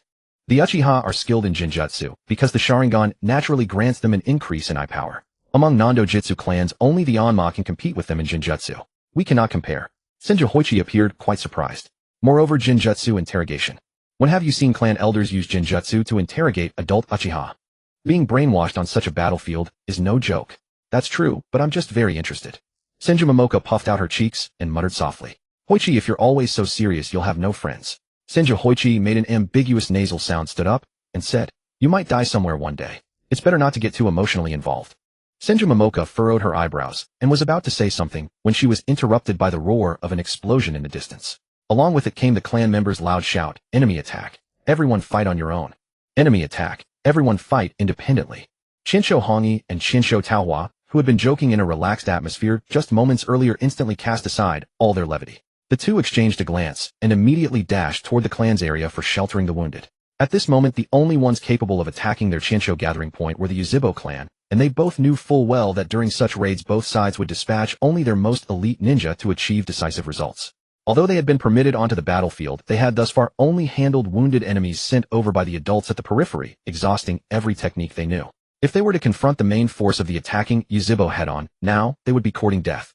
Therefore, despite their deep worry for Zhu Jian, who had been called to the front by the adults, they immediately found their own positions assisting the wounded in evacuation. But as soon as they neared that tent, the pungent stench of blood enveloped their nostrils, prompting them to halt warily. In the next instant, they saw a wooden sword hilt lift the curtain of the temporary shelter, and a blindfolded young man in Yuzhibo clan attire stepped out, turning toward them. I already hurried as fast as I could, yet I was still discovered. Truly perceptive. Shinsho Hongi and Shinsho Taohua recognized the man before them almost immediately. The young Yuzhibo, their clan had always warned them to be wary of the Yuzhibo clan's former young clan leader, Yuzhibo Ling. Without the slightest hesitation, they turned and fled. Such a clean retreat made Ling let out a puzzled syllable, but in the end he merely shook his head, slightly tapped the ground with the tip of his blade, and channeled chakra into it. Potential suicide attackers have been dealt with. Now let me locate where the supplies are stored. Shinsho Hongi dodged a kunai that came from nowhere, stealing a quick glance backward during the evasive motion. He didn't chase after us. What a relief. Shinsho Taohua followed close behind him, her eyes rimmed with red. That butcher. He doesn't even spare the wounded. Hearing this, Shinsho Hongi's expression turned grim, and he clenched his jaw slightly. He'll pay for this sooner or later. For now, let's find a way to gather the others of our generation who came here. Otherwise, with that killer infiltrating behind us, anyone who encounters him will die. Okay. Shinsho Taohua roughly wiped her eyes, brushing away the tears that blurred her sight. Her eyes, already somewhat sharp for a Shinsho, were now as keen as blades. Split up and head straight for the nearest gathering point. Shinsho Hongi did not lag. He nodded in agreement, then broke away from Shinsho Taohua's direction, and the two ran off in separate directions. Meanwhile, on the other side, Zhu Jian, who had been summoned away earlier by the clan's adults, was now in dire peril. The Yuzhibo's raid erupted with such ferocity that one moment he was still conversing with an elder, and the next he was forced to use the elder's headless corpse to block a fire style and flee in disgrace. He heard the Yuzhibo shouting oaths to avenge their clansmen, throwing caution to the wind. He saw the Yuzhibo's scarlet eyes brimming with hatred growing ever more frenzied. He felt the Yuzhibo's resolve to drag them all into hell no matter the cost. Zhu Jian's mind went blank. He could only act on instinct. He repeatedly threw aside his dignity to evade those lethal strikes, allowing the enemy's blade to cut into the gaps in his armor, then driving his own kunai hard into the enemy's chest. Warm blood poured down over his head and face. Zhu Jian did not know what expression he wore. He merely followed his instincts, numbly fleeing and fighting. Zhu Jian was not sure how much time had passed before the clamor of battle finally receded. But once the silence around him suddenly descended, he stared at the blood covering his body and sank helplessly into a daze. People I have never met yet, because of different surnames, they can hate each other to the bone. What meaning does this kind of conflict even have? Oh, discovered again. Despite the gentle tone, Zhu Jian's soul nearly left his body in that instant.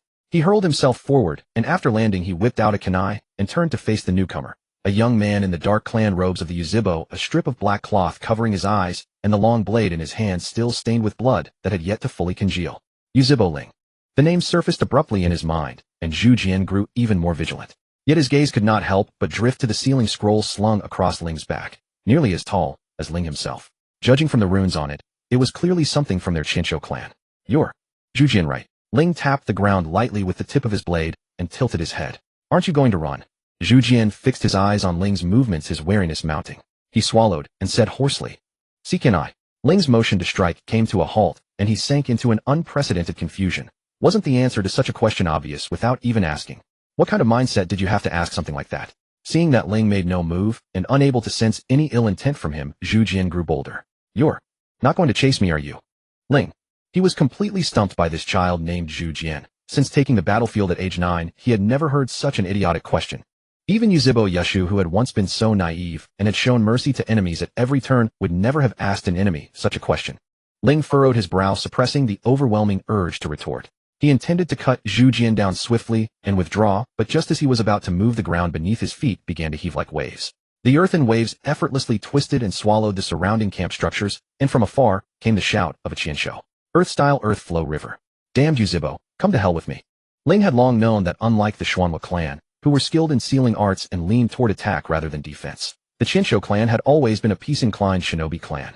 If both clans moved to an environment unfit for survival, the Xuanhua clan would use sealing arts to force themselves to adapt to the environment or force the environment to adapt to them.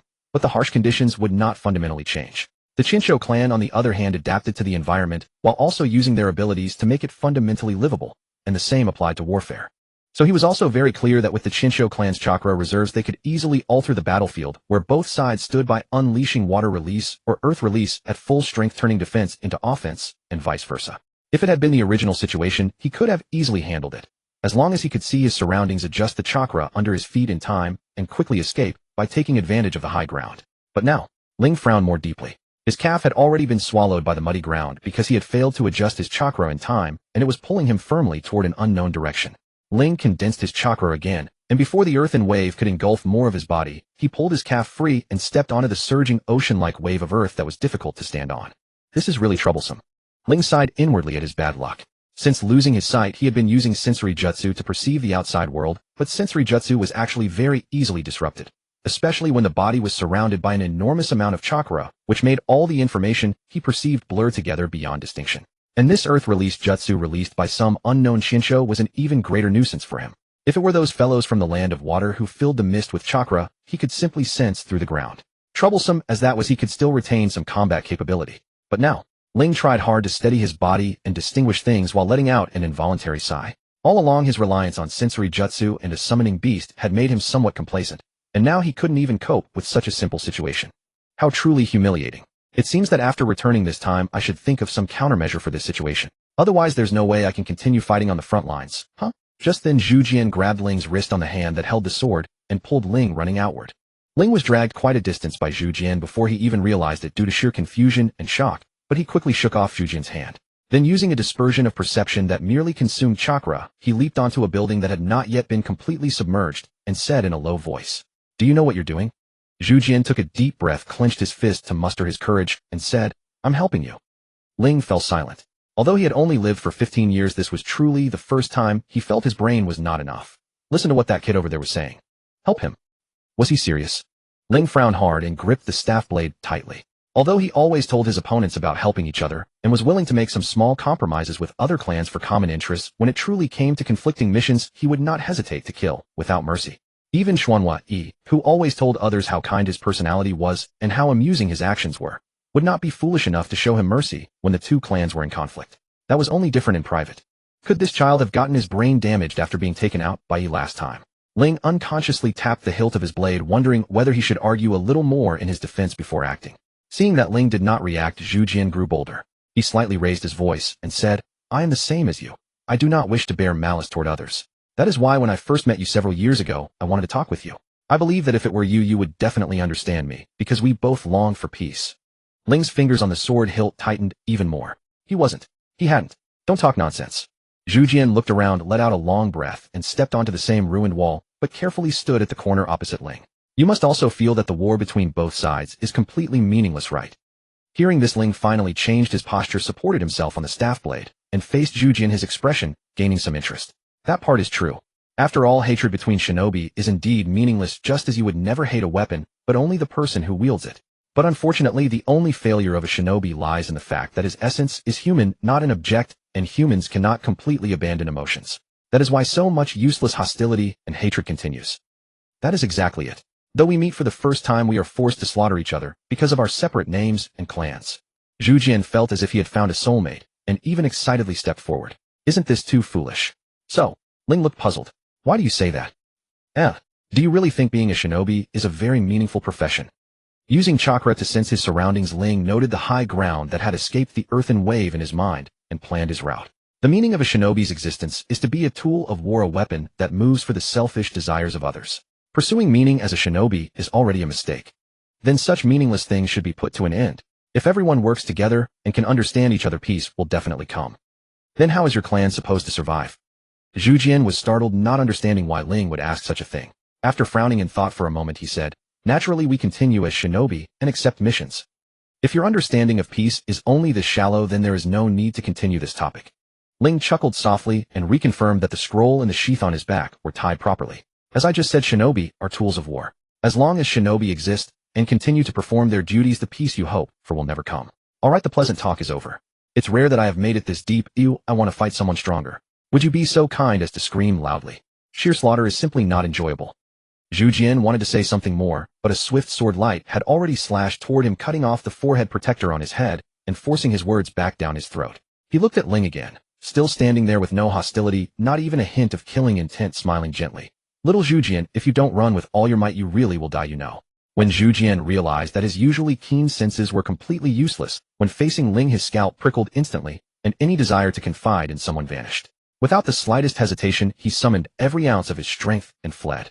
Earlier, when the two sides clashed, no one paid much attention to a child like him, which was why he could take down a few enemies while retreating.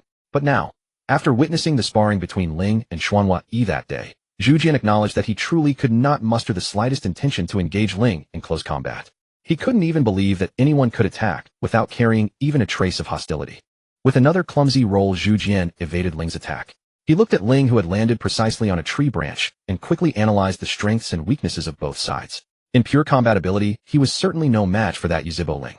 The only reason he could still run away with all his limbs intact was that the large-scale ninjutsu, Earthflow River, released earlier by his clan elders, had severely disrupted the enemy's perception, forcing him to repeatedly seek high ground amid the clamorous battlefield to reorient himself. But as time passed, the surging earth waves had already subsided considerably. Though the ground beneath his feet was still muddy and soft, it was gradually hardening as the chakra within it continued to drain away, and Zhu Jian's fleeing speed accelerated accordingly. His expression, however, grew increasingly grim. He knew all too well that the instant the ground hardened would be the moment that Yuzhibo Ling unleashed his full strength, and very likely the last second of his life. Run toward open space. No. Once I leave this jutsu's effective range, I'll just be a sitting duck. What about running into complex terrain? No, that would only favor Yuzhibo Ling too much. I'd only die faster. Large beads of sweat oozed from Zhu Jian's forehead. His mind raced through all the information he had gathered so far. Finally, clenching his teeth, he awkwardly dodged Ling's attack once more and charged back in the direction he had come from. If I keep running, it's certain death. Going back could let me run into a free elder from my clan and find a way out. Truly a wise decision. If you can return alive this time, be sure to remember never to lend a helping hand to your enemy again, especially when you're no match for them. That's awfully foolish. Already panting like a bellows, Zhu Jian could not spare even a sliver of attention to what Ling was saying. All he knew was that when the piercing clang of metal echoed behind him, he was saved. In that instant his mind relaxed. Zhu Jian nearly collapsed. He slowed his pace, slightly gasping, and turned to look at Ling, who was now being blocked by some elder of the clan. Though Ling was pressed into a disadvantage and surrounded by danger, all that showed on his face was a grin full of delight. He was enjoying it. Madman. The words surfaced uncontrollably in Zhu Jian's mind, and he finally gained some understanding of the saying his clan elders always had on their lips. Don't try to understand the Yuzhibo. Just keep your weapon gripped tightly at all times. Because they are Yuzhibo, no matter what they do, it is reasonable. Stop spacing out. This is no battlefield for you kids. Move. Zhu Jian snapped back to attention, forcing his heavy legs to carry him away from the battle. He had truly learned his lesson this time. Unless he could guarantee his own safety, he would never again try to speak with any Yuzhibo alone. He swore to heaven. But as he warned himself, another question surfaced from the depths of Zhu Jian's mind. What on earth is wrong with Brother E that he likes this battle maniac so much he tells everyone about him? After agonizing over it for a while, Zhu Jian gave up thinking and secretly decided that in the future, he would carefully scrutinize whatever Xuanhua Yi said. At least he should ask Fei Jian before believing anything. After assigning his younger brother a predictably heavy workload, without the slightest guilt, Zhu Jian redirected his attention to the battlefield. Carefully dodging the indiscriminate attacks flying toward him, he ran toward the nearest rally point he could recall. Rather than wearing his exhausted body down by trying to help, it was better to quickly fetch other adults. Zhu Jian's departure let both fighters heave a sigh of relief at the same time, though from clearly different perspectives. The Qianshou ninja breathed a sigh of relief. Thank heavens he had finally found his own clan's young master, who had been missing since the battle began. Ling, on the other hand, sighed with a mix of emotion and regret, wondering whether it was right or wrong to have let him off the hook again. Yet despite having received ninja training since childhood, he could still yearn for peace in his heart and act upon it, truly admirable in every sense. Though his understanding of peace was shallow and his actions were recklessly excessive. If he can grow up and I live long enough to see that day, perhaps I can use him to try to fulfill that unrealistic wish.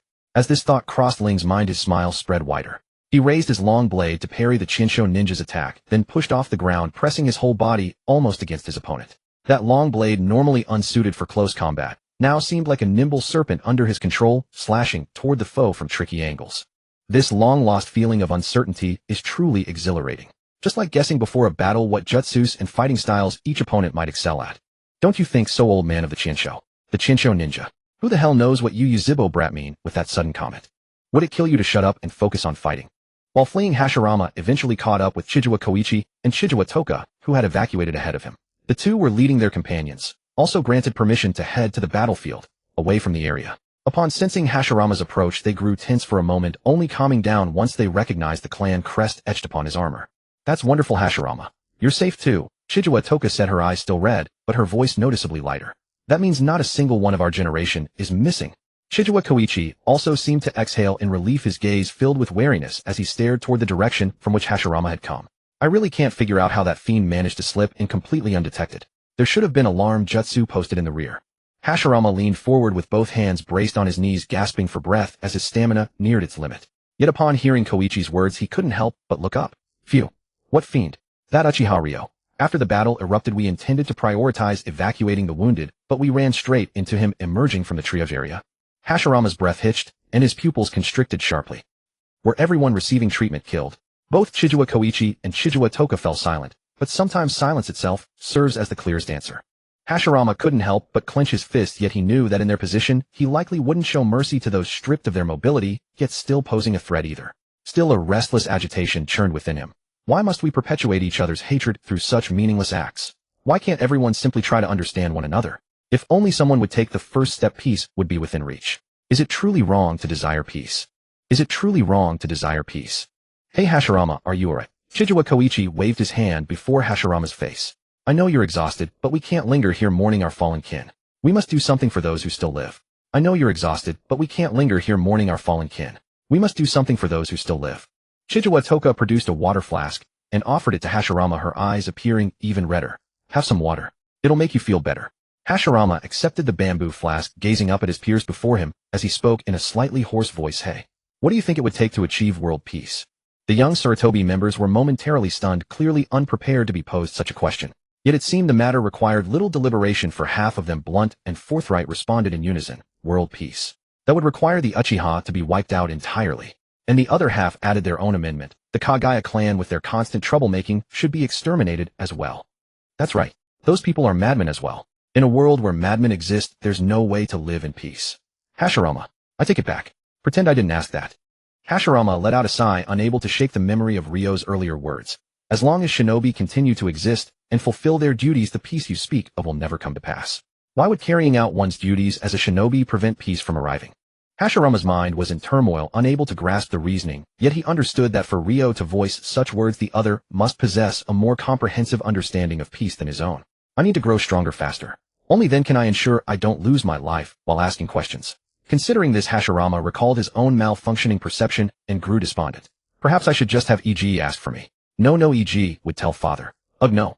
I really do need to grow stronger first. But with wars happening so frequently, could that Uchiha Rei die before I have the chance to grow strong enough? I really do need to grow stronger first. But with wars happening so frequently, could that Uchiha Rei die before I have the chance to grow strong enough? Seeing Hashirama drift into his usual days once more, Chijiwa Koichi couldn't contain himself and delivered a sharp slap to Hashirama's back, sending him sprawling to the ground. If you can still run, come with us to call for reinforcements. If you can't find cover on your own, stop muttering foolish nonsense and spacing out here. Hashirama shot Chijiwa Koichi a resentful glance, teeth gritted as he hauled himself up from the ground. What's with the aggression? I'm going. But now that I think about it, Uchiha Rei truly is terrifying. You encountered that executioner, eh? Hashirama glanced at the visibly agitated Chijiwa Toka and nodded. Yeah, when I was leaving the main battlefield, I ran into him on his way to sabotage our logistics. I couldn't sense any malicious intent, so I fled in quite the state. Without those large-scale jutsu disrupting his perception, I don't think I'd have survived this time. No malicious intent. That's impossible, isn't it? Chijiwa Koichi appeared thoroughly bewildered. How could someone who calmly infiltrated the rear before the battle even began and slaughtered all the wounded harbor no ill will toward our clan? Hashirama pondered the situation carefully, then shook his head. Beyond malice, aside from that brief moment when our eyes met, I didn't sense any killing intent afterward. It was unsettling to no end. Huh, what is it? Chijiwa Toka immediately leaned in. Did you discover that executioner's weakness? Huh, well, no, I just remembered that I had sensed killing intent before. Hashirama muttered, looking somewhat paranoid. So his killing intent was normal before he made his move. Does that mean I escaped because he didn't intend to kill me this time? But that doesn't make sense. He clearly said last time he wouldn't let me off next time. Witnessing the clan leader's foolish son drifting into his peculiar ramblings, once more the assembled young Sarutobi exchanged glances and with unspoken understanding abandoned him to sprint toward the nearest gathering point. Puzzled beyond measure, Hashirama nonetheless snapped back to attention when he caught the departing figures of his companions out of the corner of his eye and immediately broke into a run after them. Hey, wait up you guys. Truly capable Ling. You managed to bypass the barriers without alerting anyone and brought back all these supplies the Senju had prepared. Your agility remains as keen as ever. Ling was wrapped in quite a few bandages. At that he scratched the hair at the side of his face somewhat sheepishly. Don't say that. If not for the senior's support at the end, I might have died out there. After all, we were the raiding party shorthanded, and you little brat fight like a wild fiend while carrying that conspicuous thing on your back. It was only natural that you ended up surrounded by the Senju clan. The Uchiha who spoke let a faint green chakra seep from his palm, knitting together the ghastly gaping wound on Ling's leg. If anything, I'm more amazed that you managed to make it back with us without a peep. Ling merely smiled this time and did not take up the topic. To him this had indeed been a long-missed, utterly uninhibited, and exhilarating battle. As I thought it still best to temper myself against opponents who can apply pressure without going too far beyond my limits. That makes it easier to find and fix my weak points. I also don't know what the next plan of action is. If only I could run into those elite shinobi again then. So next, you little brat, go back to the clan and guide the younger generation. Huh. Ling raised his head, utterly astounded, and almost immediately realized what the elders of the clan were worrying about. His expression grew urgent. My injuries are nothing. Another battle is no problem at all. Ow. What are you doing, senior? The Uchiha shinobi who had just been treating Ling finally removed the hand pressing on Ling's wound. Seeing Ling's somewhat aggrieved expression, he said, it's precisely because the battle situation isn't tense right now that you're allowed to go back to the clan for a visit. Once a real clash starts later, how you still think you can rest? Dream on. Now when you don't be so hard on the junior. It's rare to have a junior with a cool head who relishes fighting so much. Uchiha Ching, who had met Ling before, was cradling the little blue Nikomata in her hands, simply unable to put it down. Do give the younger one some encouragement now and then. Encouraged. Uchiha when you stood and gave a snort of laughter. A brat who would charge straight into the Senju camp if he were given even a shred of courage needs encouragement from me, a medical ninja. Senju camp. I wouldn't be at all surprised if this brat one day just charged straight into the Senju clan grounds to find someone to fight. Another Uchiha walked over with his arms crossed. Blind as you are, you can still make that much trouble. Does staying put in the clan and letting it protect you really bother you so much? Now Chong Feng, that's about enough. Uchiha Ching reluctantly set the little Nakomata back on Ling's shoulder, then reached out and pushed the clansman who had been talking with such a sour face toward the other side. We'll be off now when you leave the casualty count and our adorable junior to you, okay? Humph. Uchiha when you waved a hand at the two of them, then looked at Ling with an inscrutable smile. He really is quite good at stirring up trouble. Ling managed an awkward smile and still said nothing. And don't go thinking he spoke too harshly. Since he awakened his Mangekyo, he hasn't shown a kind face to anyone besides his parents. Uchiha when you folded her arms, and the knowing near-smiling look on her face deepened. Especially for someone like you who drag your injuries onto the battlefield. It's already a sign of his regard that he didn't give you a couple of slaps on the spot. Ling reached up to scratch the hair beside his face, lowered his head, and made one last attempt. I know the seniors are worried about me, but with a nature like mine, being left with nothing to do actually makes me more uneasy. Then bear the discomfort. Besides, routine wartime missions aren't so easy. If your luck is bad, you might even run into the Sinja main force. Though you little brat would probably be looking forward to that, wouldn't you? Ling understood that there was no room for negotiation, so he could only sigh and obediently agree to return to the clan. After all, how could the chance of running into conflict while doing missions compare with the battlefield? Uchiha when you stared at the little Nakomata, perched on Ling's shoulder licking its fur, and couldn't resist taking out a dried fish from her robes to coax the little Nakomata. Still, your generation really is remarkable. 3 Mangekyo users have already appeared. I've no idea whether that bodes well or ill. Hearing this, the smile on Ling's face faded slightly. I can only say it's a good thing for the clan's future and strength. Humph, the clan's future and strength, is it? Uchiha when you watched the little Nakomata gnawing on the dried fish with great satisfaction, then shifted to another topic. By the way, what have you been dragging my little apprentice off to do all these years? When I asked him last time, he actually dared to be evasive and secretive with me. You're very good at brainwashing, you little brat. I did entrust Hong with researching certain matters regarding the awakening of the Mangekyo Sharingan. Ling paused. As for the secretiveness, I didn't tell Hong to hide it on purpose. It was in line with the clan's requirements. If there are results, it's likely they'll be reported only to clansmen who have already awakened their eyes. Oh, so it's research that helps people awaken their eyes. Uchiha when you displayed a mildly intrigued expression. Now that I think about it, my little apprentice seems to have awakened his eyes without anyone around him dying. But the clan has kept the exact method quiet all along. Is it because saying it out loud would diminish the effect of awakening? Ling smiled and nodded, taking it as a tacit admission. Hey, you kids really are a handful. But if it truly comes to fruition, it'll be a good thing. Uchiha when you took out yet another dried fish and handed it to the little Nakomata, which had already climbed onto Ling's head. Alright, you wait here and rest. Once I finish tallying the wounded, you'll all head back together. Yes. Thank you for your efforts, senior.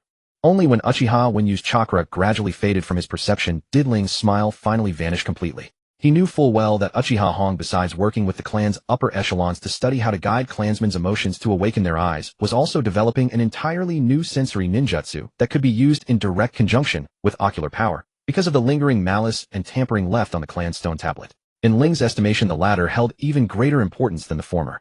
After all, although the Mangekyo Sharingan was not easy to obtain by gentle means in this age against such a chaotic and disordered backdrop, it was not all that uncommon among their clan.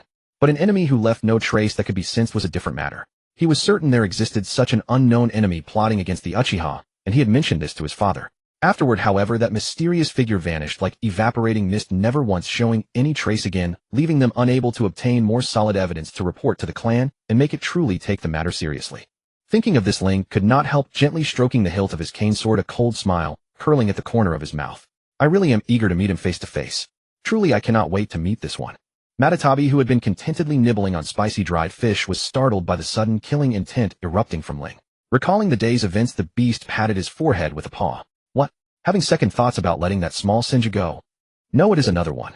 Ling exhaled softly, reining in his murderous aura.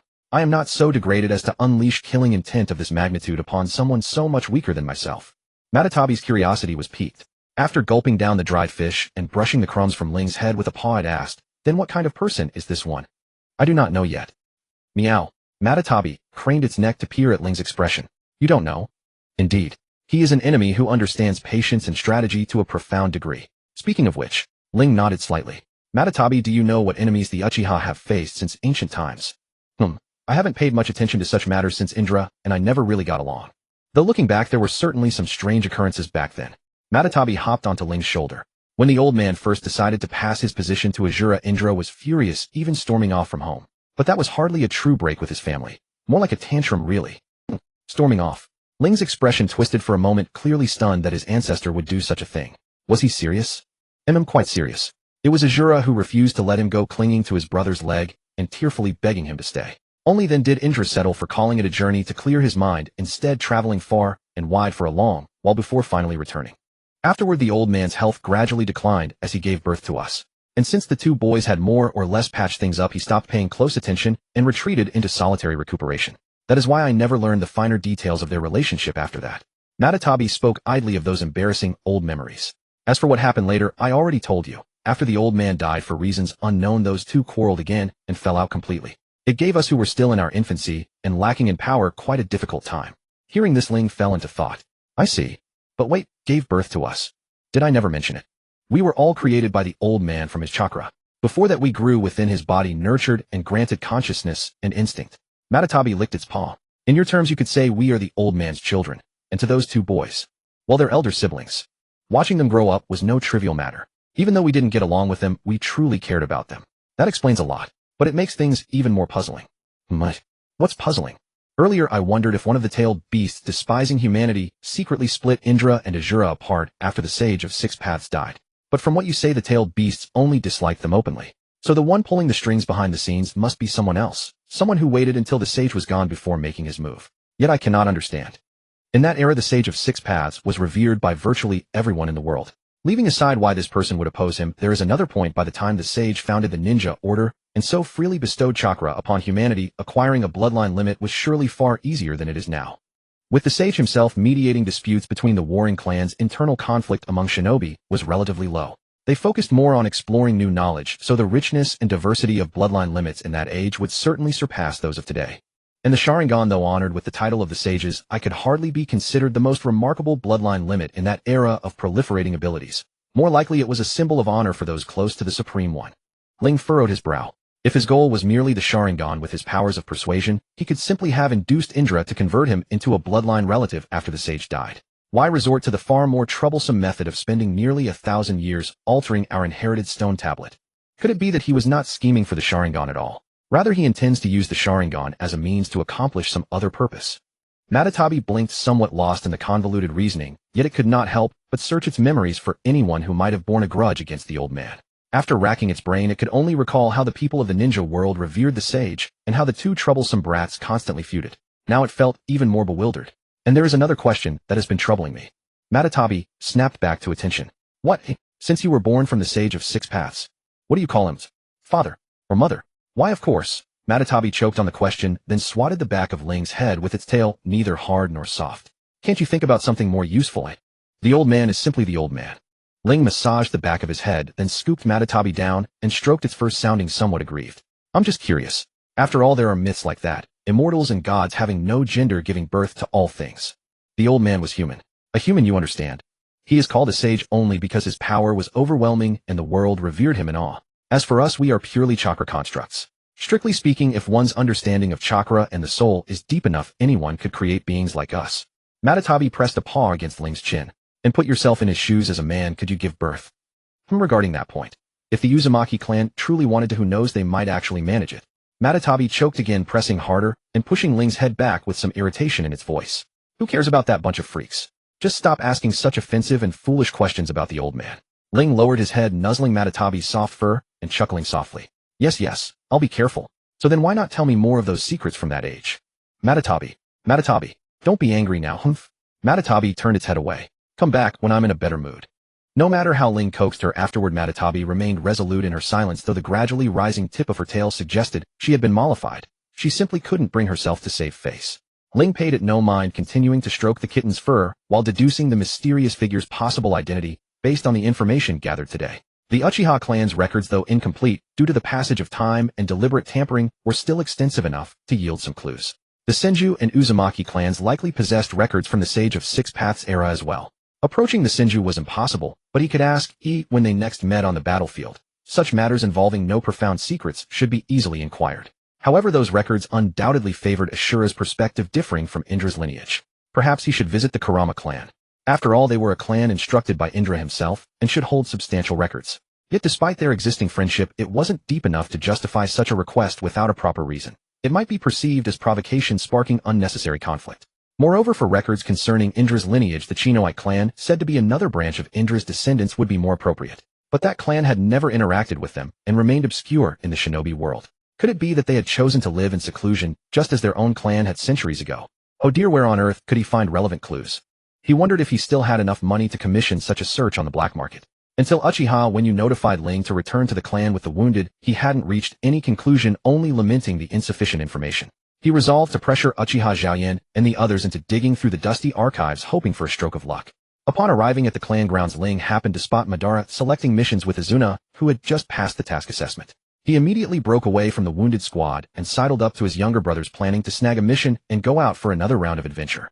Izuna was startled by Ling's bandaged figure, while Madara, scowling, put down the chosen mission and half-dragged, half-pushed Ling home to redress his wounds, forcing him to rest. Ling tried several times to explain that he was fine, but Madara countered with, "We're not in a hurry, we can take missions together once you're better," effectively blocking every attempt. Resigned, Ling resigned himself to 3 days of recuperation. Yet he didn't spend those days idle in bed. Besides coaching his brothers in taijutsu, Ling visited Uchiha Hero, who had regained consciousness. Perhaps due to the tremendous expenditure of ocular power that day, Hero's right eye had deteriorated from clearly seeing 100 meters away to barely distinguishing objects within 10 meters. Beyond 20 meters, only vague blobs of color remained. Fortunately, his left eye's vision was still normal, not severely impacting daily life. The optic nerves around the eye were heavily damaged from overexerting my ocular power. Even if I replenish it later, restoring my vision to the original state will be difficult. Hero raised his hand to cover his right eye, his expression darkening only for a moment before returning to normal as he looked at Ling. But it doesn't matter much. As long as I have enough ocular power, I can still use my techniques. It's unrelated to whether I can see. However, now I can somewhat understand why the stone tablet mentioned seizing a blood relative's eyes to gain eternal light. This sudden stark decline in vision is truly unsettling to the extreme. Ling fell silent for a moment.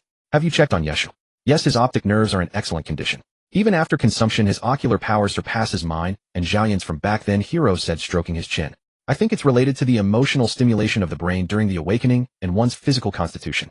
Leaving physical constitution aside, it can be modified both innately and postnatally. The influence of emotion on the Sharingan is far more intense than we imagined. In the past half-month, I examined Yeshu 5 times. His ocular power increased considerably during the first 3 checks, slowed down on the 4th, and stabilized on the 5th, though it was still improving. And this is despite him diverting a significant amount of ocular power to protect Wenshu. I must say such an amplification rate is enviable. So it seems your tolerance for embarrassment isn't too. Uchiha Ling, are you deliberately picking a fight? Ling immediately shut his mouth and raised both hands in surrender. After fuming in silence for a while, Hero spoke again. The clan won't be sending me to the battlefield anytime soon, so I plan to take on some dangerous missions. If I can exhaust my ocular power, I'll try fusing my own eyes.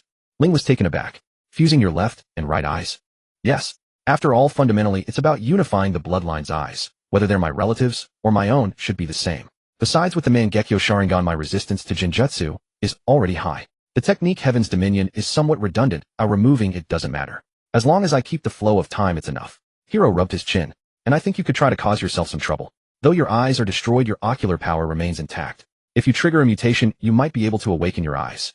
While it's highly feasible and tempting, it's far too difficult for me, Ling said with a helpless tone.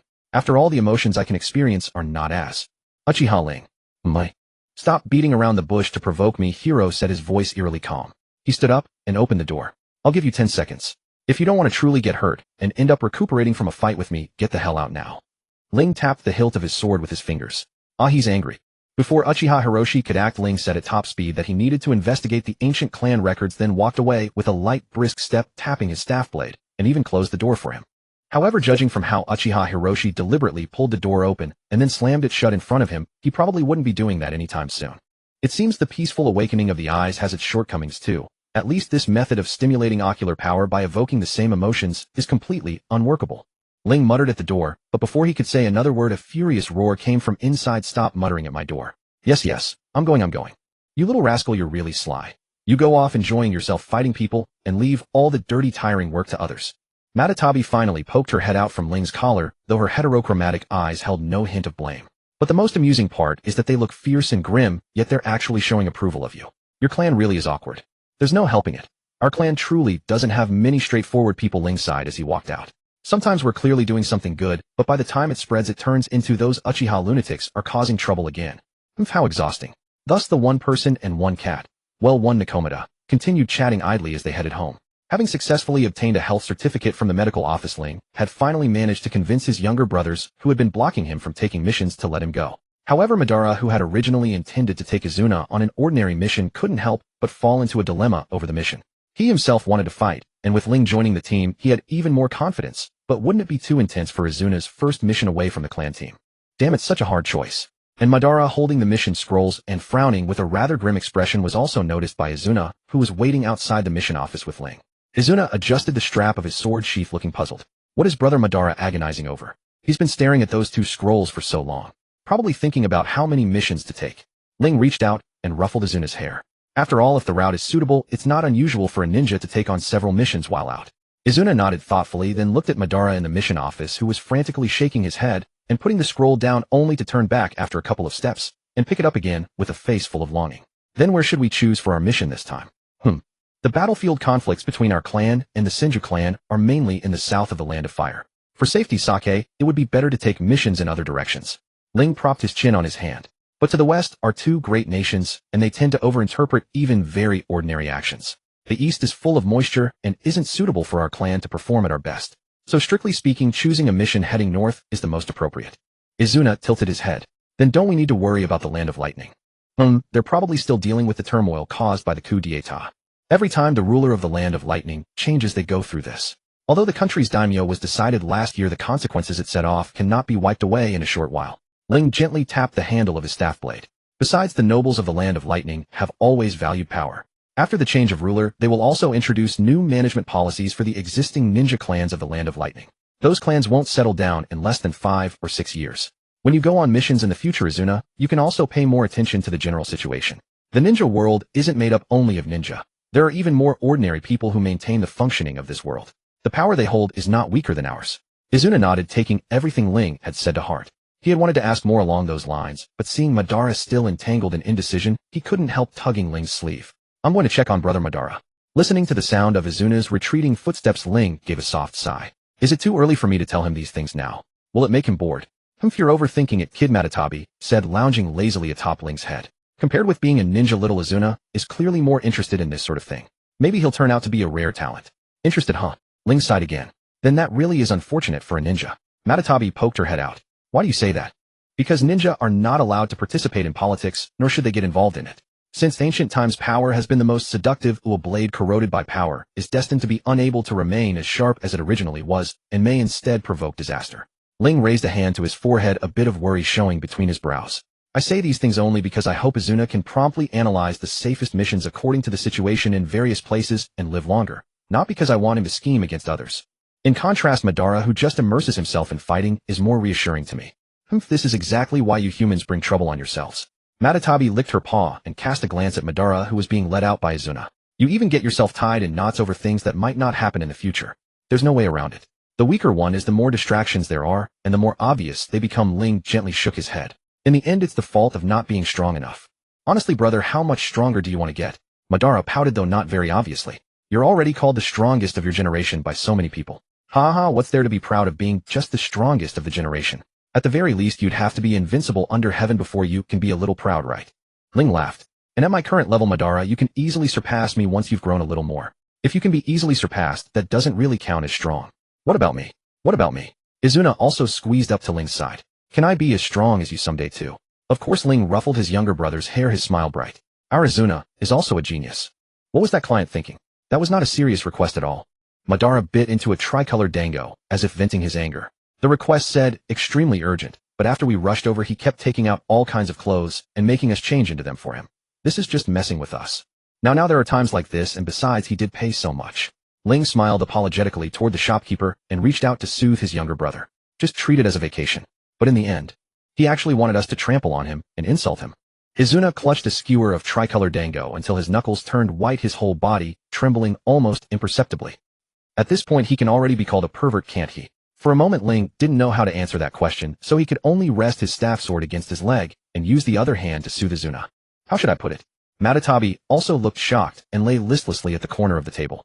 Humans truly keep surprising me in every sense. Madara had already finished his own portion of tricolor dango, his face still visibly angry. But seeing the trembling shopkeeper doing his best to make himself less conspicuous, he lowered his voice. Brother, aren't you angry at all? No.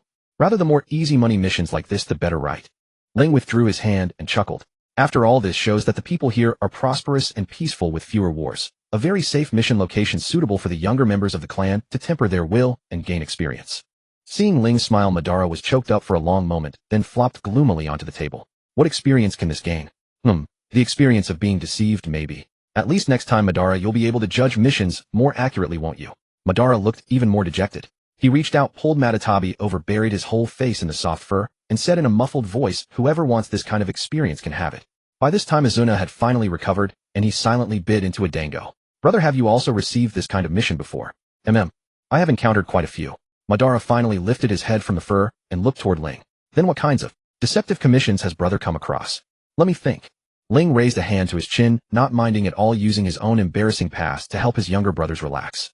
Let's talk about the client I met when I first started taking independent missions. He said he couldn't bear the pain of losing his son and wanted to find a young ninja close to his son's age to reenact the original scene so he could save the stand-in and make up for the regret in his heart. Oh, that part still sounds fairly normal. Madara tilted his head. Did he do something later? It probably started around the third day. The client started putting medicine in my food. Later, when I pretended to be affected, he still tried to take liberties with me. Well, in any case, he was a very typical deceptive client. Ling stroked his chin and continued to recall. Apart from that, there was a painter who wanted you to strip naked so he could paint erotic pictures using you as his model, but the mission description only said, needing inspiration. There was a physician who had you lie down and pretend to be dead, then placed a real corpse on top of you and dissected it. And in the end, he was so excited his face flushed red. Yet the mission description only said, looking for an assistant. There was the top geisha who, because she was unwell, asked you to dress up as her and receive customers in her place, and her mission description was even more exaggerated. Life or death seeking a stand-in. There were also ordinary information brokers who, seeing that you were young, wanted to squeeze intelligence out of you. And there were those short-lived fools who took black market commissions and plotted against the Uchiha. A hint of horror appeared in Madara's eyes. Brother, have you encountered all these? Ling nodded slightly, looking unconcerned. But the one that left the deepest impression was a monk who wrote, "Lives are at stake," in the mission description. When I found him, he just had me sit there and chanted funeral sutras at me for an entire day. Honestly, even now I still can't figure out what he was after, but it really paid well. After his expression twisted for a moment, Madara turned to Izuna with a grave face. Izuna, promise your brother that when you go out on missions in the future, you absolutely must remember to team up with someone. Do you understand? Izuna's pupils were trembling too, clearly shaken by the various missions Ling had described. But doesn't our clan deal very harshly with those who dare to plot against our clansmen? Why would they still dare to do that? How should I put it? Ling looked a little troubled. Ninja carry out missions to obtain benefits, and those who target us are the same. The saying, wealth stirs people's hearts, is not just empty talk. As long as the benefit is sufficient, someone will always convince themselves that great wealth is sought amid great danger. Therefore, even though our clan has a fierce reputation, every few years there are still a few blind people who stretch out their claws and test the Uchiha's limits. You will encounter no small number of such matters later. But, even if they got the money, what then? Izuna looked confused. They would die, right? Once dead, won't they have nothing at all? But sometimes if they don't do it, they will die immediately. Ling shook his head slightly. How could the person capable of taking out that kind of wealth to move them not have the means to hold their lives? Just as our clansmen are destined to be ninja as long as they have talent, many people, actually most people, have no choice from the very beginning. But understanding them doesn't mean sparing them. If you encounter such things in the future, restrain the person with Jinjutsu, drag it out until the mission ends, and then leave. Izuna was taken aback for a moment, lowered his eyes, and clenched his fists slightly. Understanding doesn't mean sparing them. No choice. Madara snorted. Isn't that just an excuse for the weak to go along with the times? That's why I said most people.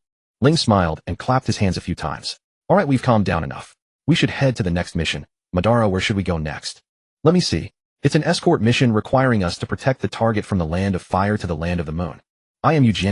I have long heard that the ninja of the Uchiha clan are the most earnest and responsible when it comes to missions. Seeing you today, I find you even more distinguished in appearance. Truly dragons and phoenixes among men. If I should commit any impropriety in the coming days, I humbly ask for your guidance and forbearance. The middle-aged man who spoke wore a fawning smile and maintained an extremely humble posture, presenting himself as weak and easily bullied. His motion of wiping sweat had not ceased since he first saw Ling and the others, seemingly overwhelmed with nervousness. His demeanor made Madara somewhat impatient.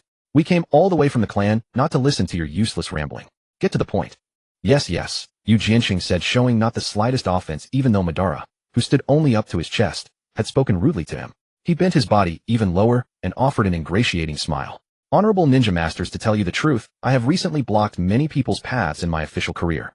Every move I make is watched by countless eyes. Hence this journey to the land of you truly weighs heavily on my heart. Then the three heard a rather cliched story. Having risen too quickly and incurred others' envy, he now lived in constant unease and had no choice but to hire ninja. However, Izuna looked at the crest on the man's garments, and his expression gradually turned hostile. This crest. Aren't you the family that hired the Senju to fight against us this time? If there's such a task, why not simply hire the Senju? Or are you planning to toy with us? Seeing the gradually hostile expressions on Madara and Izuna's faces, Yu Jianqing's voice revealed a hint of embarrassment. This one would never dare, but... Enough, Madara Izuna. He is merely acting on others' behalf. Pressuring him is pointless. Ling, who had been standing to one side, as if in a daze, finally walked over and nodded at Yu Jianqing with a resigned expression. Please rest assured. Even if your principal is currently hiring our enemies to fight against us, we shall still fulfill our duty and escort you safely to the land of Yu. You may relax a little. Haha, it's wonderful that you can understand. When those above make a move, it's the subordinates like us who suffer most. Yu Jianqing finally let out a sigh of relief and extended a hand to shake Ling's. If you have any needs along the way, please feel free to say so. As long as I can meet them, I will spare no effort.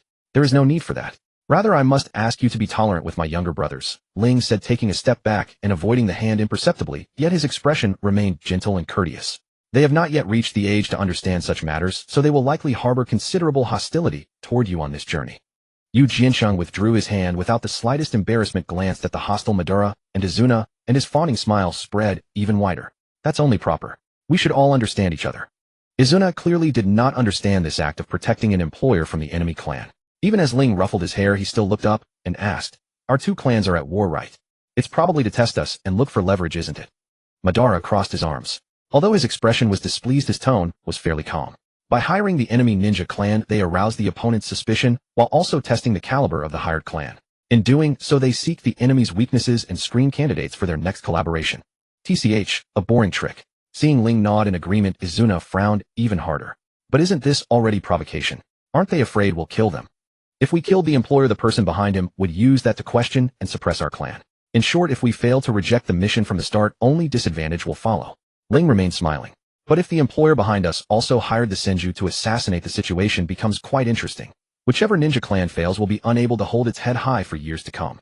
It is a sort of customary contest among ninja clans. While hiring both sides to fight for them, they also hire the opposing clan to assassinate each other, attempting to prove loyalty and filter by strength. Izuna's face twisted for a moment. Are they insane? Madara nodded in agreement. Clearly they're seriously ill, and all they use are petty tricks that cannot be brought to light. If you want something, you should fight for it openly and honorably. Ling shook his head helplessly. Alright, you can keep these thoughts to yourselves without saying them out loud. Mister, you will be embarrassed.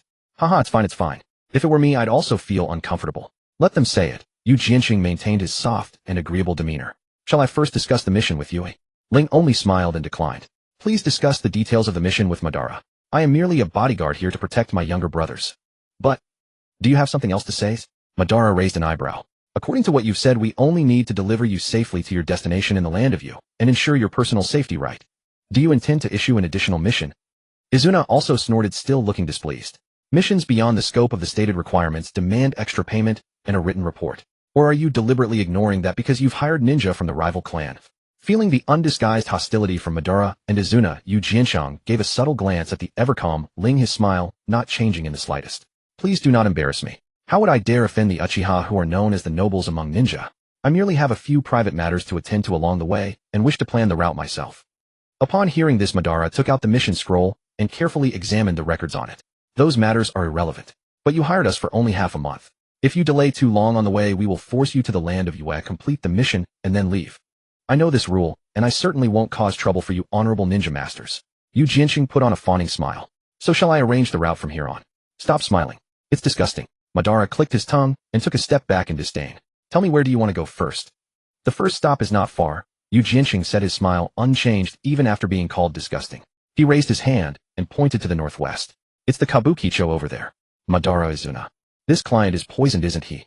At first, when Quan Nai heard that they were heading to Kabukicho, he voiced his disdain openly, yet, as is the way of youth, a sliver of curiosity lurked beneath.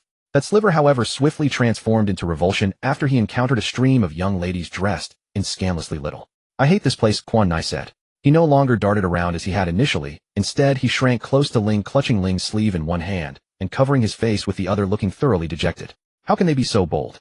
One after another they come to pinch my cheeks, especially that one who went in with the client. Her grip was terrifyingly strong. Well, can't be helped, Ling chuckled, reaching up to ruffle Quan Nai's hair while still keeping an ear cocked to the sounds within the room.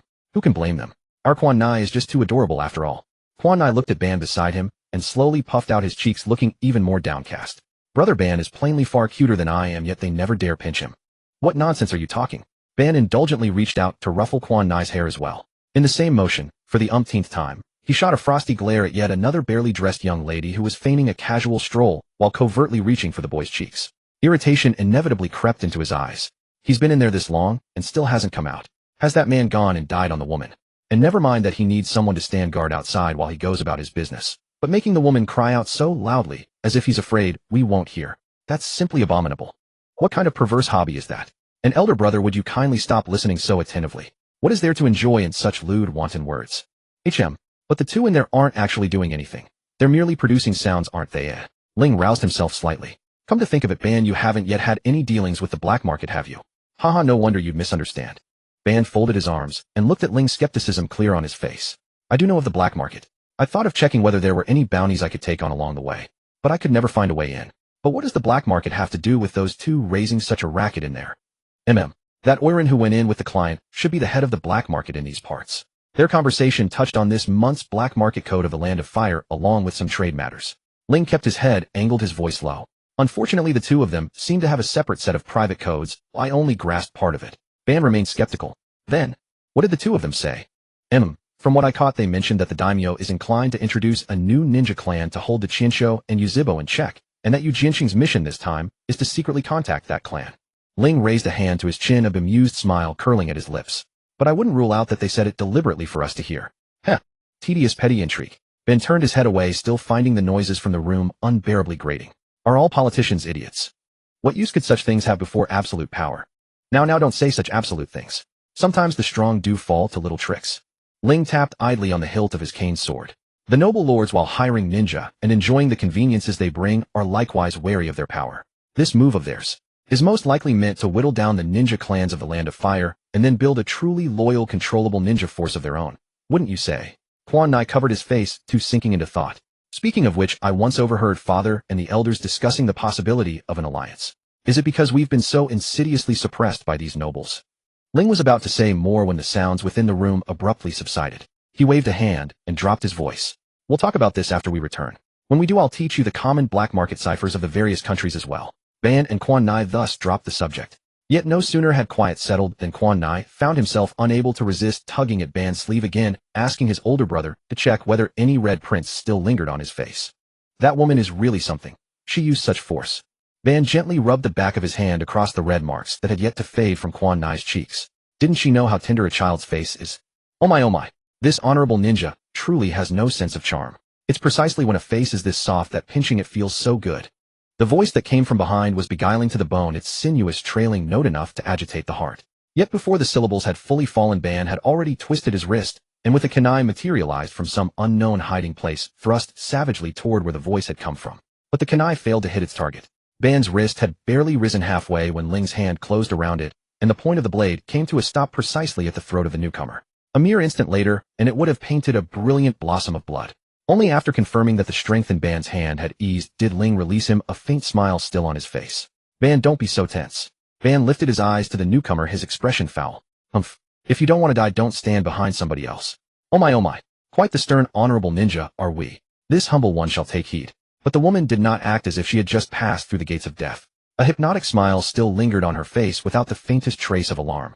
Bright red eyeshadow smudged outward from the woman's eyetails, making her already slender, elongated eyes even more alluring. Her black pupils, by contrast, were strikingly clear and luminous. The mere sight of them made one feel shabby and set one to introspect on one's own faults. Ban furrowed his brow and without thinking stepped back to stand behind Ling. He put away his kunai and said no more. Quan Nai, rather frightened, covered his face and retreated to the very last spot. Quan Nai's unconcealed reaction evidently pleased the woman. As she burst into a delighted, coquettish laugh, the sliver of snowy white exposed at her chest was enough to dazzle anyone's eyes. She was like a mountain spirit that, in order to witness the ugly spectacles of mortals, had deliberately cultivated a breathtaking human form and descended into the mortal world to torment all souls. The very picture of a worldly enchantress. The woman was naturally captivating, and her gentle laughter only made her all the more enchanting, hard to tear one's gaze away from. Alas, of the three Uchiha before her, one was far too young and preoccupied only with avoiding having his face pinched, another was flustered and ill-tempered from the surprise, and the one old enough to truly appreciate such charm happened to be blind. Thus neither party made any improper moves for the moment. Am I really that frightful? The woman asked with a radiant smile, gazing at Izuna. Does this ninja lord hide from me so? Izuna merely gripped the hem of Ling's robe with one hand, covered his face with the other, pouted, and turned his head away. Precisely because this auntie's arrival had led to those poverty-stricken young ladies spotting him, resulting in his face being pinched ever since. Please refrain from teasing my younger brother. Ling gently reached out to shield Izuna, completely his expression warm. My brother is still quite young and may struggle to comprehend the subtleties in your every gesture. This lord is quite eloquent. The woman's smile grew even more charming as she raised her hand to partially cover her lips. I truly admire someone like you who can appreciate such refinement. Might I ask if the honored guest would grace me with his company, allowing me to share a few moments of conversation? Upon hearing this, Madara immediately became alert. This old woman had just teased Izuna and now intended to bed his elder brother. He would not accept such a sister-in-law. Ling did not notice Madara's vigilance, letting out a soft chuckle before bowing his head slightly. An invitation from a lady such as yourself, how could I refuse? Unfortunately, I still bear a mission at present. Should I complete it successfully, I shall surely visit you on my return for a few cups of wine. However, upon hearing these words, the woman paused slightly, but soon resumed her enchanting smile. Then I shall prepare fine wine myself. When the honored guest keeps this appointment, pray do not break your word and leave me to worry. In that case, I must strive all the harder on this mission. If I were to fail in fulfilling a lovely lady's kindness, would I not become the sinner? Madara silently shifted his gaze toward Ling, his expression unusually solemn. Could his elder brother truly have taken a fancy to this woman with those two burdensome burdens upon her chest? The woman's brows curved into a smile, her lips gradually growing more radiant, but upon hearing movement from the house behind her, she said nothing further. She simply offered the group a graceful bow and departed with small, elegant steps, leaving behind an alluring silhouette. What quite a fine connection has been forged, Ling remarked with emotion. Next time I visit, I must bring a gift. A fine connection. Madara no longer watched the woman's departing figure, instead turning to Ling. Forgive my bluntness. Even if that woman is beautiful and a celebrated courtesan beloved by many, she is ultimately still just an actress, a woman of the night. Ling had not yet grasped Madara's underlying meaning, merely smiling lightly. Oh, come now, don't say that. Courtesans come in all ranks and degrees. Take this one. The name Hayu Sakura commands considerable prestige, even within the Hidden Flame village. Many have thrown vast sums of wealth and effort merely for a glimpse of her beauty. Not to mention the additional discoveries from this mission. If they could win her favor and have her help facilitate matters behind the scenes, the clan's operations throughout the Land of Fire would become considerably easier in the future. But she's been slept with by many people. Ling paused, his expression becoming visibly confused. I know. After all, just as killing is the ninja's profession, that is simply her occupation. Madara, it is unjust to harbor preconceived biases against someone based on their chosen trait. Madara's face flushed crimson, his mouth opening and closing repeatedly without finding words. But brother, I also feel it's not quite right. Izuna tugged at Ling's sleeve. That woman pinches terribly hard. Ling.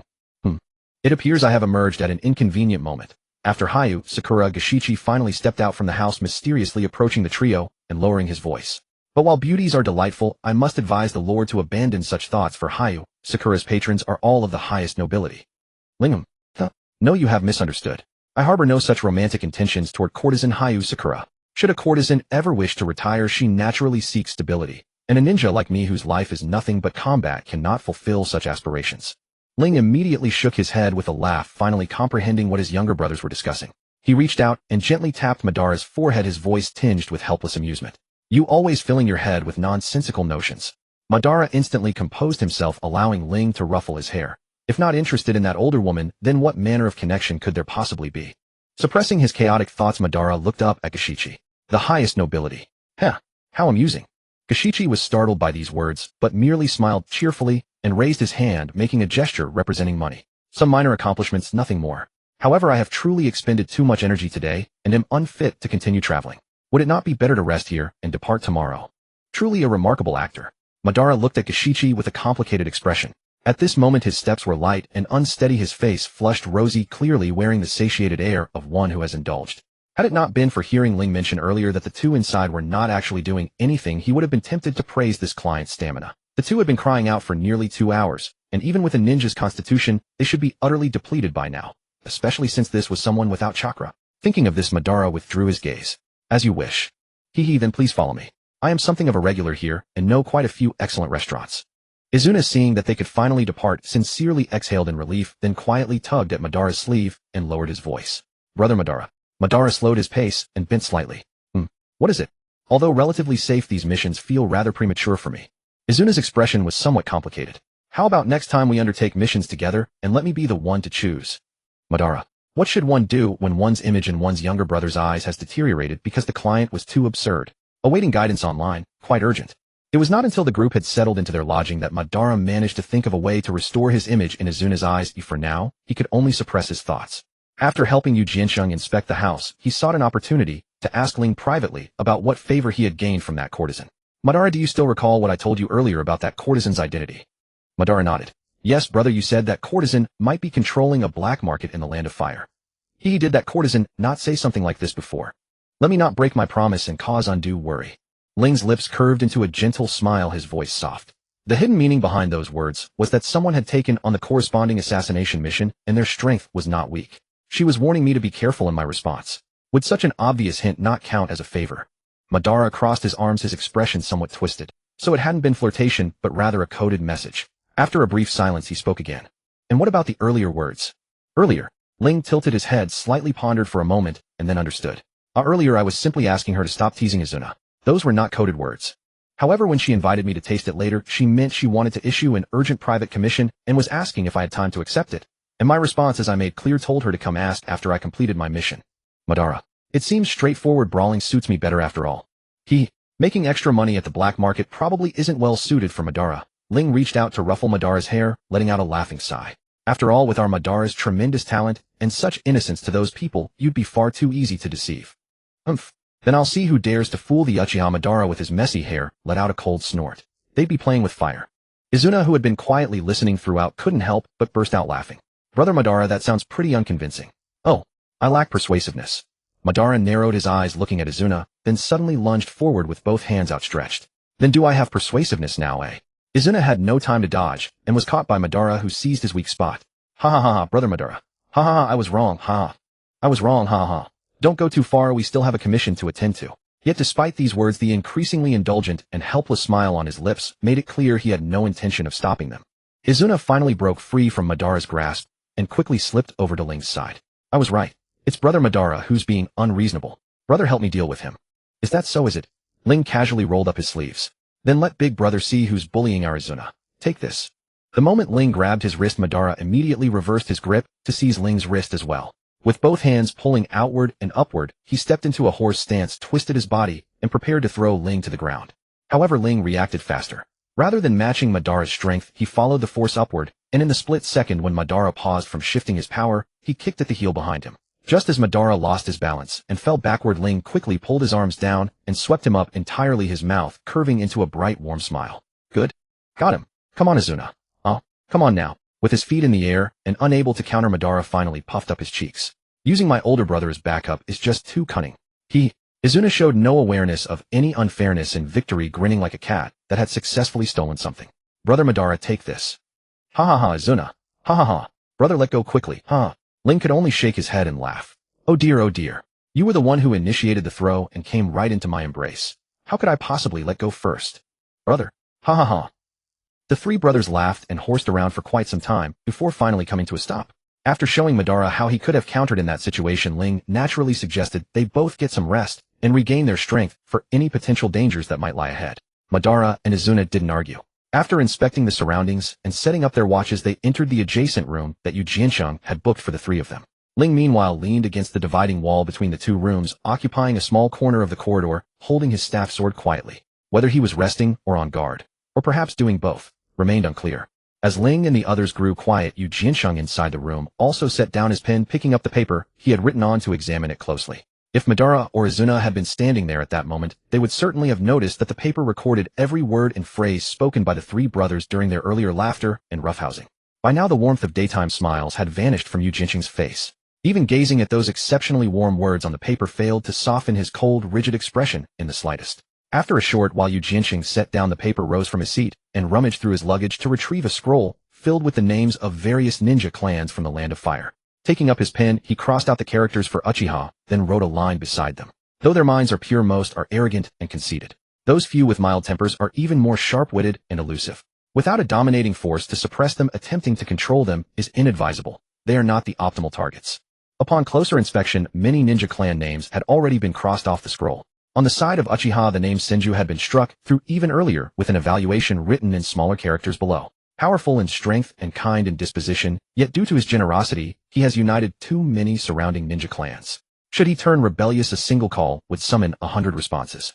He would become a major threat to the nation and must be found a way to suppress. Even the Nara clan, which received the highest evaluation among those listed, was only given a single comment. Knowing when to advance and when to retreat, they are usable. Yet their wisdom borders on the uncanny, and they cannot be fully trusted. Yu Jianxing continued staring at the scroll for a long time. In the end, he re-rolled it, and put it away, blew out the lamp, and fell asleep still clothed. Madara's brow furrowed fiercely as he watched Yu Jianxing plead for the umpteenth time to find a place to rest. With a cold snort, he began scanning for a suitable windbreak. Even a woman heavy with child would not be as delicate as you. Yu Jianxing's face flushed, his breathing turning rather rapid. At the remark, he wiped the sweat from his brow, while offering an ingratiating smile. My apologies, my apologies. It is simply that I have indulged too long in the pleasures of the boudoir and the intrigues of officialdom. My body can no longer keep up. I am truly sorry, Mr. Yuejian, but I am afraid we have no time to allow you to rest. Yu Jianxing froze. Watching Ling draw his sword cane, his expression stiffened unnaturally for an instant. Ninja sir, what are you? For your own safety, kindly remain where you are and do not wander about. Ling tapped the tip of his blade lightly against the ground, then turned to one side. Friend over there, how much longer do you intend to skulk after us? Madara turned toward the direction Ling was facing, drew his weapon, and sidestepped to shield Izuna behind him. Yet even after focusing his senses in wary vigilance, he still could not perceive anything amiss. After a long wait, Madara could not resist shifting his gaze to Ling, only to discover that Ling's face no longer held the faintest trace of a smile. Faint arcs of lightning were even beginning to shimmer at the tip of his blade, unmistakably the posture of a man fully poised for battle. So the enemy was detected through sensory ninjutsu. Madara slowly knit his brows. And with my brother wearing that expression, could the one approaching be none other than the relatively familiar Senju? Just as Madara was speculating which ninja clan had accepted the opposing mission, a female voice, so faint it was tinged with tears, sounded out. Sorry. I did not intend to follow you, and I hold no will to fight. I merely. Madara. What clan has a ninja this disgraceful?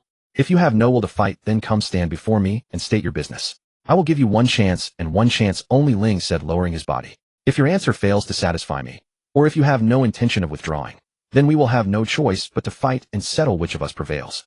Please don't be so violent. I am very weak. I am coming out right now. As those flustered words faded, a woman of slim willowy build leapt down from the tree directly facing Ling. She wore a fitted trench coat, the coat's generously sized head covering the upper half of her face and lending her a certain air of mystery. Yet her crisp, capable attire did little to bolster her presence. No one could be intimidated by a bumbling woman so lacking in both height and physical endowments, one who had even staggered unsteadily upon landing. Of course, due caution was still very much in order. Izuna in particular could not help curling his lip and muttering under his breath, even I wouldn't slip jumping from a tree. Sorry. The kunoichi of unknown clan origin hunched her shoulders, clasping her hands before her 10 fingers, twisting together in obvious distress. I truly am not skilled at fighting. I followed you only because I had simply accepted a mission. I never meant to become an enemy of the Uchiha. Madara. How utterly dense. Just which clan does she belong to? The lightning at Ling's sword tip dimmed slightly, yet his guarded stance did not relax by even a fraction. Regrettably, we too have accepted a mission. The woman, however, seemed to lose all composure, pacing neurotically in place and chewing on her fingernails. What do I do? What do I do? I cannot afford to fail again. Yu Jianxing also knitted his brow and asked in a lowered voice, who exactly is this? If she is not here for you, then she is here to clown around, Madara answered offhandedly, finally discovering the clan crest on the hem of the woman's coat. This pattern. Is she one of the Aburang? TCH, how nauseating. Hearing Madara's words, Izuna also seemed to recall something unpleasant, and his face turned visibly paler in an instant. It's all right. Although she is a fully grown ninja, her strength does not amount to much. Ling raised one hand to press the back of his neck, rotating his joints in small increments, and lowered his voice. If it comes to combat, take the others and retreat some distance. Just wait for me to deal with her. And while you're at it, learn how to handle Aburang ninja. In the brief moment the three brothers exchanged words, the woman's emotions seemed to finally come crashing down. Her thin, weak voice turned shrill. I cannot fail. I cannot fail. I must complete this mission. If I still cannot complete one, if I go on being unable to, then I will no longer be allowed to be a ninja. Even though she was their enemy, Madara could not stop the corner of his mouth from twitching. When one has already sunk to this level of incompetence, is there really any need to keep tormenting oneself? Izuna said nothing, but judging from his utterly horrified expression, he was clearly thinking the same thing as Madara. As if sensing their thoughts, the woman's voice rose with a touch of hysteria. Even though I clearly possess the talent to mold chakra, I could not become a qualified ninja. If that is so, then I am useless to my clan. The clan will not support someone who is of no use. I will die. I do not want to die. So I absolutely have to complete this mission. I beg you all. Do not stop me. I do not want to fight. I do not enjoy fighting. But I truly, desperately want to live. I don't want to die. Just because someone has talent but cannot fight, you dispose of her. Madara's expression twisted beyond his control. Is your entire clan insane? If she is indeed of the Aburame clan, then what she said is true. Madara immediately shifted his gaze to Ling. So they truly kill their own clansmen. Not the sort of killing you imagine. But it is not an exaggeration to call it a fate worse than death. Ling let out a soft sigh, and his tone turned somewhat heavy. In the Aburame clan, those who possess talent, yet fail to become ninja, have only one place to go. They are given to the insects. These forsaken ones must ceaselessly produce chakra for the insects to devour, serving as their nourishment. If the person is a female clan member, matters are even worse. Before being sent to feed the insects, she must first become the clan's breeding machine, continuously bearing children who might possess the aptitude for chakra cultivation until she can no longer conceive. In the end, even flesh, blood, and bone can scarcely remain for these discarded souls. In a sense, their usefulness is wrung out to the absolute dregs. Aburame Sway had detested battle since she was very young, loathed the sight of blood, and harbored an even greater fear of insects. Yet her talent was extraordinary. So much so that she never needed to initiate contact. The parasitic insects would seek her out on their own, drawn to her chakra. This made the clan chief and elders hold her in high regard, granting her the finest resources while her parents doted on her and indulged her every whim. And so she strove to adapt to all of it. Until one day during a bodyguard mission, terror seized her at the sight of a powerful enemy, and she abandoned her client and fled. When she returned to the clan compound, the attitude of everyone toward her changed. She was severely punished and sent to the insect nest to feed the larval parasitic insects. That harrowing experience of being utterly swarmed by insects, their forced draining of her chakra, made it even harder for her to face the parasitic insects she already dreaded, causing her to blunder repeatedly on subsequent missions.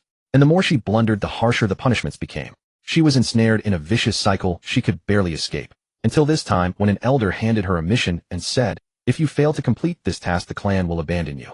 She did not know whether to feel relieved or afraid, but she did not want to die, truly did not want to die. So after agonizing deliberation, she still sought out the person she had been ordered to assassinate. But what awaited her was only deeper despair. Her assassination target had hired an Uchiha ninja, who in the Land of Fire did not know how the Uchiha operated. Although it had only been 100 years since this foreign ninja clan migrated to the Land of Fire from the Land of Lightning, every ninja in the Land of Fire, save for the Senju, dared not stand against them head-on. Accept a mission against the Uchiha. No problem. Ninjas all know there are times when one is compelled by circumstance. Make the Uchiha fail their mission and tarnish their reputation. Also no problem. If you are simply outmatched, you can always take a rival mission later to reclaim your honor. But if you kill an Uchiha on a mission, well then prepare to die. There is no saving you. The Senju said so. The Senju had every right to speak on the matter, for the Uchiha's attitude toward their enemies was no different from a swarm of wasps whose nest had been poked. Stir up one, and a whole hive comes after you, relentless, unending, until death. Moreover, the fact that the Uchiha's prodigiously gifted heir had been blinded in the war with no hope of regaining his sight was no longer a secret among the larger ninja clans of the Land of Fire. After all, in their memories, the Uchiha were famous precisely because of the Sharingan. If he could never see again, how could he prove his worth within that clan of such terrifying and twisted strength? So when word spread once more that this heir had resumed taking missions, those clans, though astonished, also cautioned their younger members, telling them to stay far away from this re-emerged blind man and to avoid provoking the Uchiha's ire. Aburame Sway was confident she could handle those two Uchiha children. She just needed her parasitic insects to devour their chakra and delay them for a little while. Even as clumsy as she was, she could still kill that ordinary man. But she was not certain she could defeat that blind Uchiha. He was unlike her. He was clearly one of those people blessed with extraordinary combat talent. The Aburame clan was naturally unobtrusive because they fought with parasitic insects so much so that they could well be called born assassins. Yet he had noticed her even as she deliberately concealed herself, trailed him, and awaited an opening. What should I do? Can I possibly be his match? Should I abandon the mission and flee? Aburame Sway bit her nails and paced back and forth, her body trembling unconsciously. No. If I run again, the clan will feed me to the insects. And they will make me bear children for men I do not even know. This time I cannot run. I must survive. I have to find a way to survive no matter what. While Aburame Sway was consumed by torment, on the other side Madara and Izuna were also deeply shaken by Ryo's words. Feeding clansmen to insects. Madara clicked his tongue in displeasure. Are they serious? People are the foundation of a clan, aren't they? Isn't that putting the cart before the horse? Izuna's face also turned slightly pale, and he nodded very forcefully. Clearly, having been raised with love his whole life, he could not even fathom the idea of his own clan feeding him to insects. And the words of the three brothers managed to calm the near-collapsing Aburame Sway. When their exchange came to a stop, she spoke again in a trembling voice laced with an extremely faint note of pleading and hope. I can give you all the rewards from this mission. Please just abandon the mission. I truly do not want to fight. After a brief silence, Ryo let out a breath. Sorry, but the Uchiha do not have a habit of abandoning missions midway. Hearing those words, Aburame's sway collapsed to the ground, as if all her strength had been drained. Covering her face, she wept in a voice as faint as a mosquito's hum. Why is it like this? Is it wrong for me to not want to fight? Is it wrong for me to want to live? I just do not want to die. Why is that so difficult? Madara swore he could hear her crying. His mouth twitched again. Seriously, is she really breaking down and crying right in front of her enemies like this? And wait, the tears of the Aburame clan are actually black. What the? No, wait, that is impossible. How can tears flow backward? They are flying this way. So they fight with insects. Now even their tears are insects. The instant those black tears rushed toward them, all three Uchiha sprang into action. Madara grabbed Sakaharu's belt, used his chakra to hoist the man onto his shoulder, and retreated. Izuna sheathed the short blade in his hand, his eyes fixed on Aburame, sway swiftly forming hand seals before inhaling sharply and spitting out a dozen small fireballs that streaked past Ryo's flank to strike the oncoming insects. Ryo, already positioned at the front and poised to strike, stamped his foot and surged forward while the blade staff in his hand was wreathed in a layer of cyan light. He swung it to the side, precisely cleaving one of the incoming fireballs. The moment that small fireball met the cyan light, it was absorbed and coiled around the blade staff in turn. And so Ryo, as though dragging flames behind him, slashed toward Aburame's sway. In the instant the flame-wreathed longsword descended, Aburame's swayshu dissolved into a swarm of insects, rendering Ling's swift strike futile before reappearing at his flank and rear. Her voice remained heavy with sorrow. Why can't you understand? I don't want to fight. It could all have been resolved peacefully. Ling did not falter at his empty slash. With a subtle wrist rotation, he used the momentum of his strike to pivot on one foot, his longsword arcing upward in a natural follow-through. The residual flames on the blade drove back the incoming swarm. His voice carried no tremor. I can understand how agonizing it must be for someone who despises battle to become a ninja. I truly sympathize with you. Alas, you stand on the opposite side. Aburame's swayshu offered no reply, continuing to weep behind her cupped hands. Yet more and more insects emerged from every crevice of her garments, dividing into two groups and surging toward Ling and Madara. By this time, Madara had already retreated some distance with Jesho in tow. Seeing the insect tide barreling toward them, he showed no panic. With a casual toss, he dropped Jesho to the ground, stepped forward, and began forming hand seals. Fire release fireball jutsu. Sai, who had withdrawn to Madara's side, demonstrated precisely what talent a young shinobi who had completed clan academy training early could possess. Almost in the second after Madara expelled the fireball, he had already completed another set of hand seals. Wind release, great breakthrough.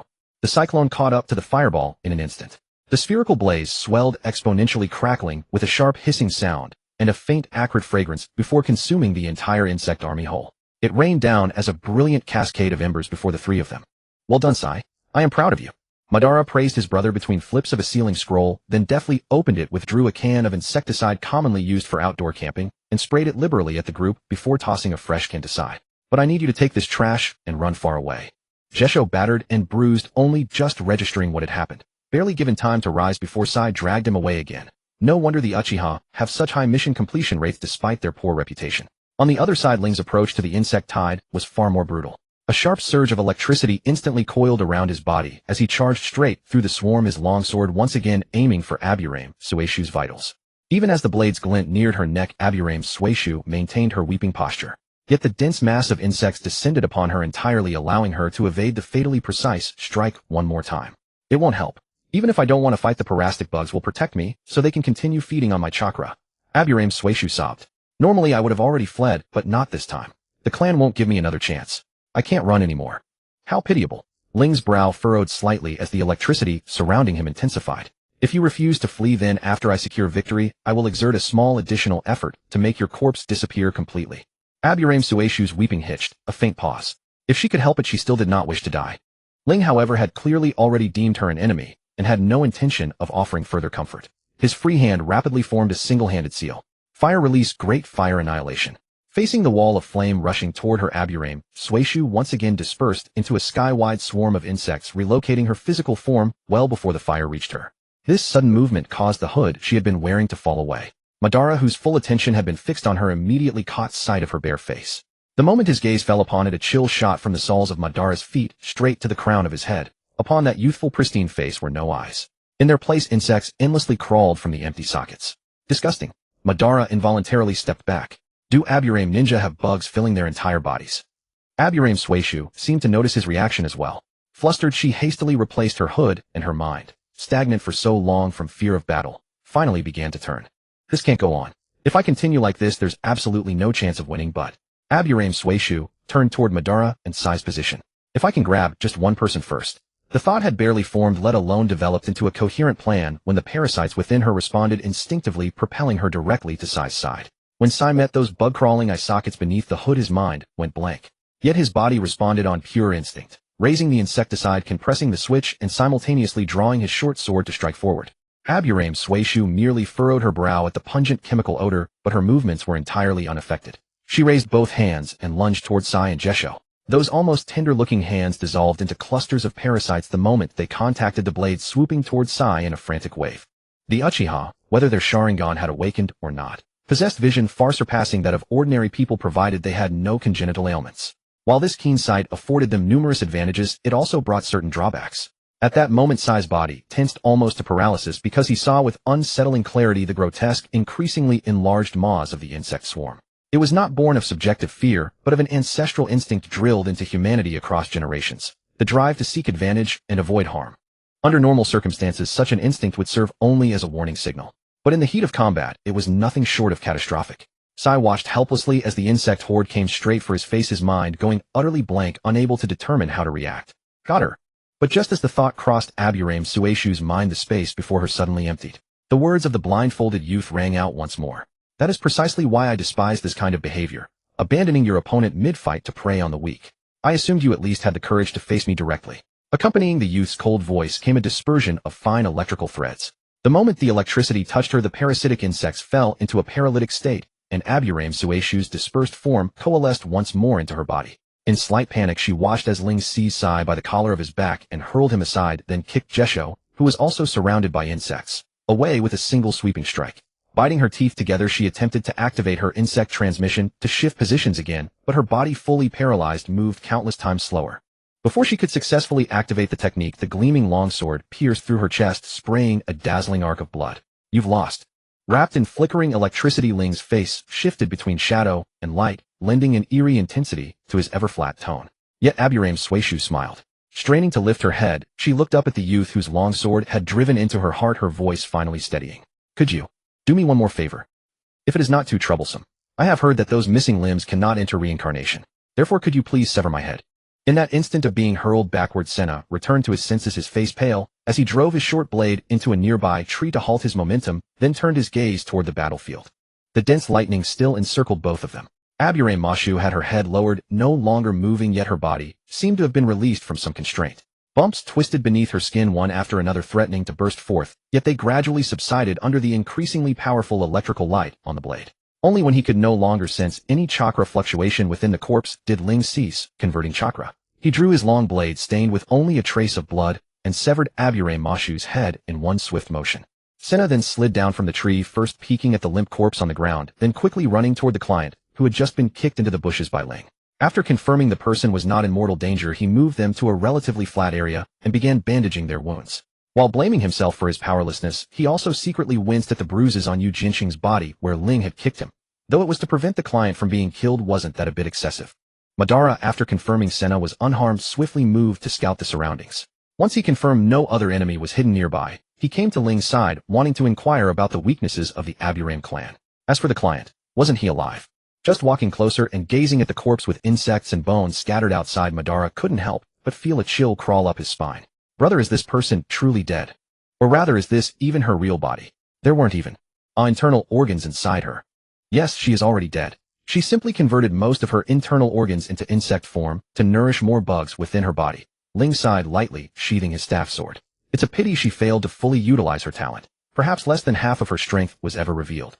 Know that even among the Aburame clan, those who could convert most of their internal organs and maintain such a body for daily life were exceedingly few. And those who achieved this level were none other than renowned assassins. What a waste. Madara remained silent for a long while before speaking. So that's why you always ask me whether I enjoy fighting. Yes. As a ninja whose profession is combat, if one cannot enjoy fighting, or if one numbs oneself, then sooner or later one will be crushed by the heavy pressure in one's heart. Ling slowly formed hand seals with both hands, sending several fireballs toward the corpse. As the flames crackled against the insect shells, he continued, she is the most tragic example. Her talent was so great that she did not need to cultivate on her own to adapt to insectification, yet due to her own personality, she could not make use of it, leading to her death. This world is simply too cruel to those with talent who despise conflict. Watching the body gradually consumed by flames, Madara's fists clenched slightly.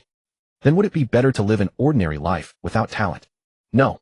Without talent, she wouldn't even have the ability to survive this long. Ling reached out and ruffled Madara's hair, offering a gentle smile. Madara, there is no need for you to worry excessively about her.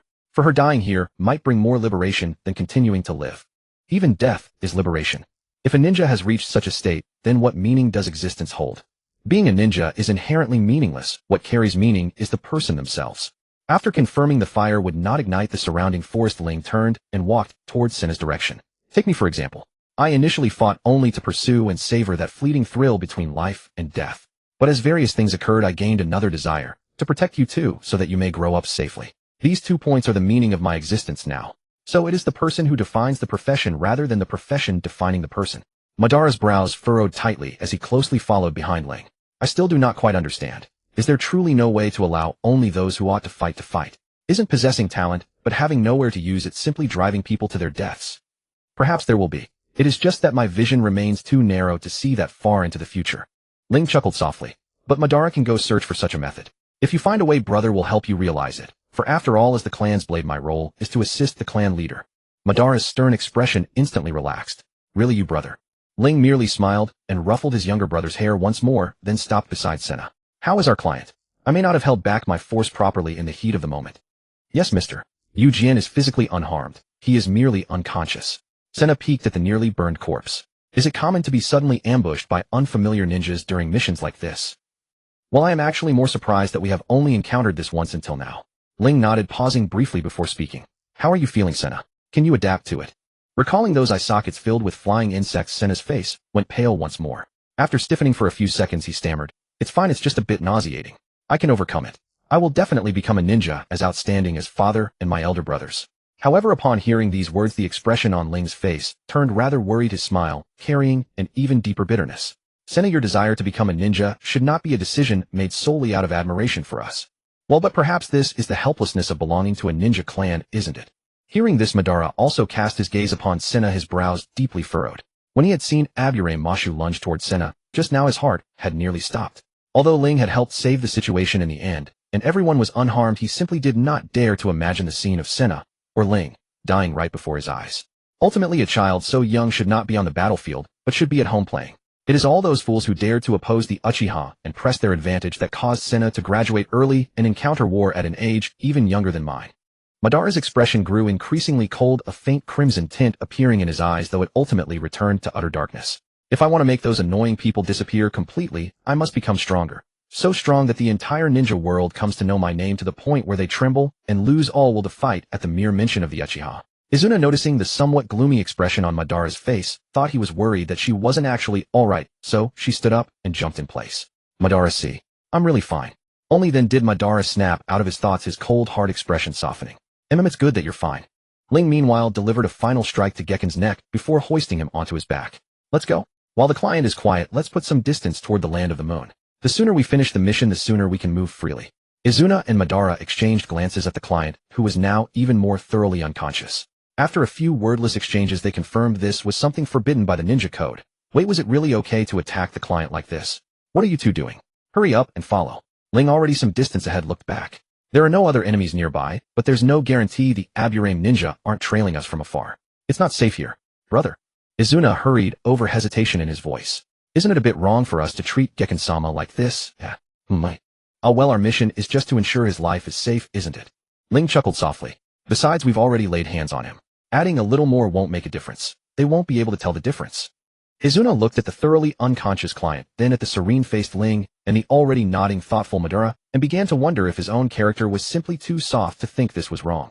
After all, his brothers had been doing missions for so long, their experience surely surpassed his. No, he still felt something was very off. Right, Ling said, as if suddenly recalling something. Remember not to be too blatant, and be sure to factor in the mission's circumstances. Like earlier, I kicked him aside to protect the client, and afterward we can claim it was an emergency measure taken to avoid hidden dangers nearby. Being too openly violent toward a client is still no good.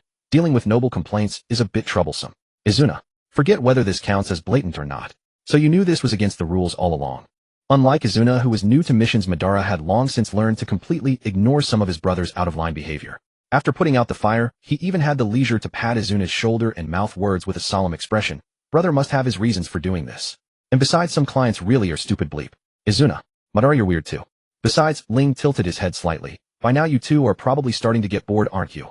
This season the Land of Hot Water is probably holding its autumn festival. This mission's deadline is fairly generous, so if we finish early, I can take you two to unwind on the way back. At those words both Madara and Izuna perked up. After all, although their client Gekken was generous with his purse, he kept dragging them into all sorts of pleasure quarters. Those scantily clad yet exceedingly enthusiastic young women had nearly given them both a phobia of women in just a few days. Then let's speed up. Madara looked eager. I've long been sick of standing outside the door, wasting time listening to this old man screwing around. Izuna nodded repeatedly. Clearly for a young ninja his age, going to a festival with his brothers was far more interesting than protecting a client. Then it's settled, Ling said, binding Gekken tightly to himself with steel wire. Let's pick up the pace a bit, and aim to reach the Land of Fire's border before Gekken-sama regains consciousness. Any problems? Yeah, X2. But sometimes plans just don't outlast change. Gekken's physical constitution was clearly above average among ordinary people, and he woke up when Ling's group had only covered half the distance they'd expected. However, it was clear that this somewhat abrupt yet foreseeable assassination attempt had led him to wisely choose to continue the journey rather than doubling back as he'd planned to use the Uchiha's fearsome reputation to gather intelligence on the various ninja clans of the Land of Fire. This also made Madara and Izuna, who had originally thought his waking would delay the trip, a little more amiable toward him, though only to the extent of toning down their sarcastic remarks. Once they stepped into the Land of the Moon's border, Gekken visibly relaxed a great deal. After once again explaining the route to Madara, he obediently played the part of a tag-along, escorted all the way by the group to the location specified on the scroll. Madara met the people they were supposedly to hand the client over to. Those people were neatly dressed and strikingly beautiful, but the clan emblem on them was unfamiliar to Madara. Curiosity made him look a few more times, but that bit of scrutiny drew their hostility. One impatient-looking young man even opened his mouth with malicious intent. Mind your eyes, or I won't mind gouging them out for you. Ling's brow arched slightly, yet he still stood behind Madara with a smile. Though he said nothing, the cane sword that had been sheathed and held in his hand now tapped the ground. Madara, facing all this, only frowned slightly and held back Izuna, who wanted to say something. He took out the scroll and handed it to Gekken. The mission is over. Time to settle the final payment. As if he couldn't feel the tension between the two sides, Gekken cheerfully took the scroll and signed it, then produced a receipt prepared long in advance, stamped it with his seal, and handed it back to Madara. I truly owe my life to the protection of you all on this journey. Should I have any needs in the future, I will still have to ask your noble clan for its care. It was our duty. Madara's attitude was cold. But to hire the Senju for battle against us, and at the same time hire us as guards. How you really must fear living too long. Haha, you're right. I'll be sure to be more careful next time. Gekken laughed, along his posture extremely low. I still have matters to attend to, so I won't keep you any longer. When you next come to the Land of Fire's capital, I'll properly make amends. Who wants your amends? Madara gave a light snort and had no intention of staying. Then I'll take my leave. With that, he walked over to Ling, reached out, and tugged at Ling's sleeve. Let's go home, brother. Ling gently rubbed the cane sword, seeming to be weighing something, but after feeling his sleeve tugged again, he swallowed the words he was about to say, and prepared to leave with his little brother. But just as he had turned to follow Madara's pace, he heard Gekken's voice again. The flattery in it was nearly identical to when the two parties had first met, only the content had changed a little. I am Gekken. I have heard that the ninja of the Chinoike are highly skilled and never fail. Having seen you today, I am even more impressed by your bearing and might. Please take good care of what comes next. The young man at the head of the contact group sneered. Don't think a few nice words will fool me. None of you nobles can be trusted. You pay, we work. Save the useless talk. Gekken was about to defend himself a little more to ease the tension, but another voice spoke up before he could. Oh my, I was wondering which clan's ninja would dare to provoke the Uchiha. So you're that pupil-eye clan that's been in decline for who knows how many years. This does make one a bit embarrassed to bully the weak. Well, now I'd almost be embarrassed to bully the weak. Madara's eyes widened slightly as he looked at his elder brother in confusion. Although he wasn't sensitive to political matters, he wasn't incapable of thought. He could clearly sense that Ling had already resolved to follow Yue Jiancheng's lead and leave, but the moment Yue Jiancheng mentioned the name Chinoike, Ling changed his mind. Chinoike, a shinobi clan I've never heard of. By all rights, a dojutsu clan shouldn't be this obscure. Madara looked at Ling, his face full of confusion. And how does my elder brother know about them? And why did he react so strongly? But before he could speak or ask, through a signal, the young Chinoike man, who had warned Madara earlier, used a body flicker to appear before Ling in an instant. His expression vicious, he drew a short blade and slashed at Ling, a scarlet tint rising in his eyes. You blind fool. Clang. The swift and fierce short blade strike was blocked by the half-drawn cane sword in Ling's hand. The blades clashed with an ear-splitting screech, and Ling's voice carried a faintly mocking tone. Oh my. Is that all the force you have? It's so weak that I'd be embarrassed to attack first. Madara warily pulled Izuna back a few steps to keep out of the fight. Yet the young man's scarlet eyes stunned him. There were few dojutsu clans in the shinobi world, and when it came to eyes turning red in use besides the Uchiha, there was only the red eye of the Land of Water. Was this the reason my brother paid such special attention to them? Thinking of this, Madara couldn't help but glance warily at the men who had come with the young man. But to his surprise, none of them intended to help. Instead, they stood with their arms folded, sneering at the clansmen who had rushed out. The leader especially looked completely unconcerned, simply talking to Yue Jinshan. It's not because they lack strength, but because they don't want to help. Is that it? Madara frowned and raised a hand to shield Izuna. This is a shinobi clan with cold clan bonds.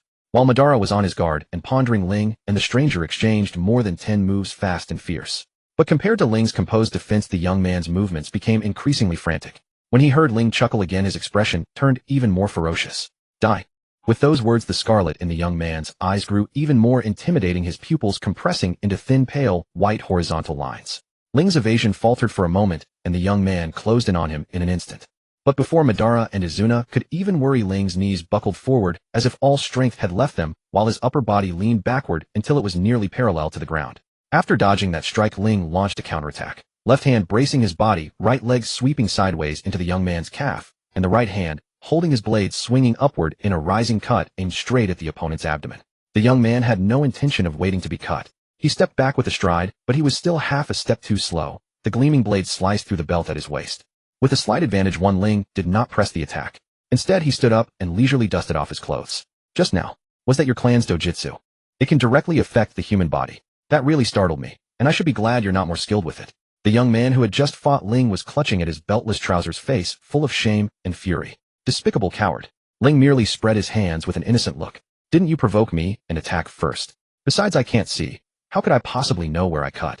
The scarlet in the young man's eyes blazed brighter, but this time his gaze drifted toward Madara and Izuna. You bastard. Enough, Taku. There's a limit to making a fool of yourself. Chinoike Taku looked at the leading young man in disbelief. Are you telling me to endure him after I've been humiliated like this? If you're humiliated, killing the one who humiliated you is natural, but... The leading young man glanced at Ling, who looked carefree, yet brimming with fighting spirit, and his fingers twitched a few times, almost neurotically.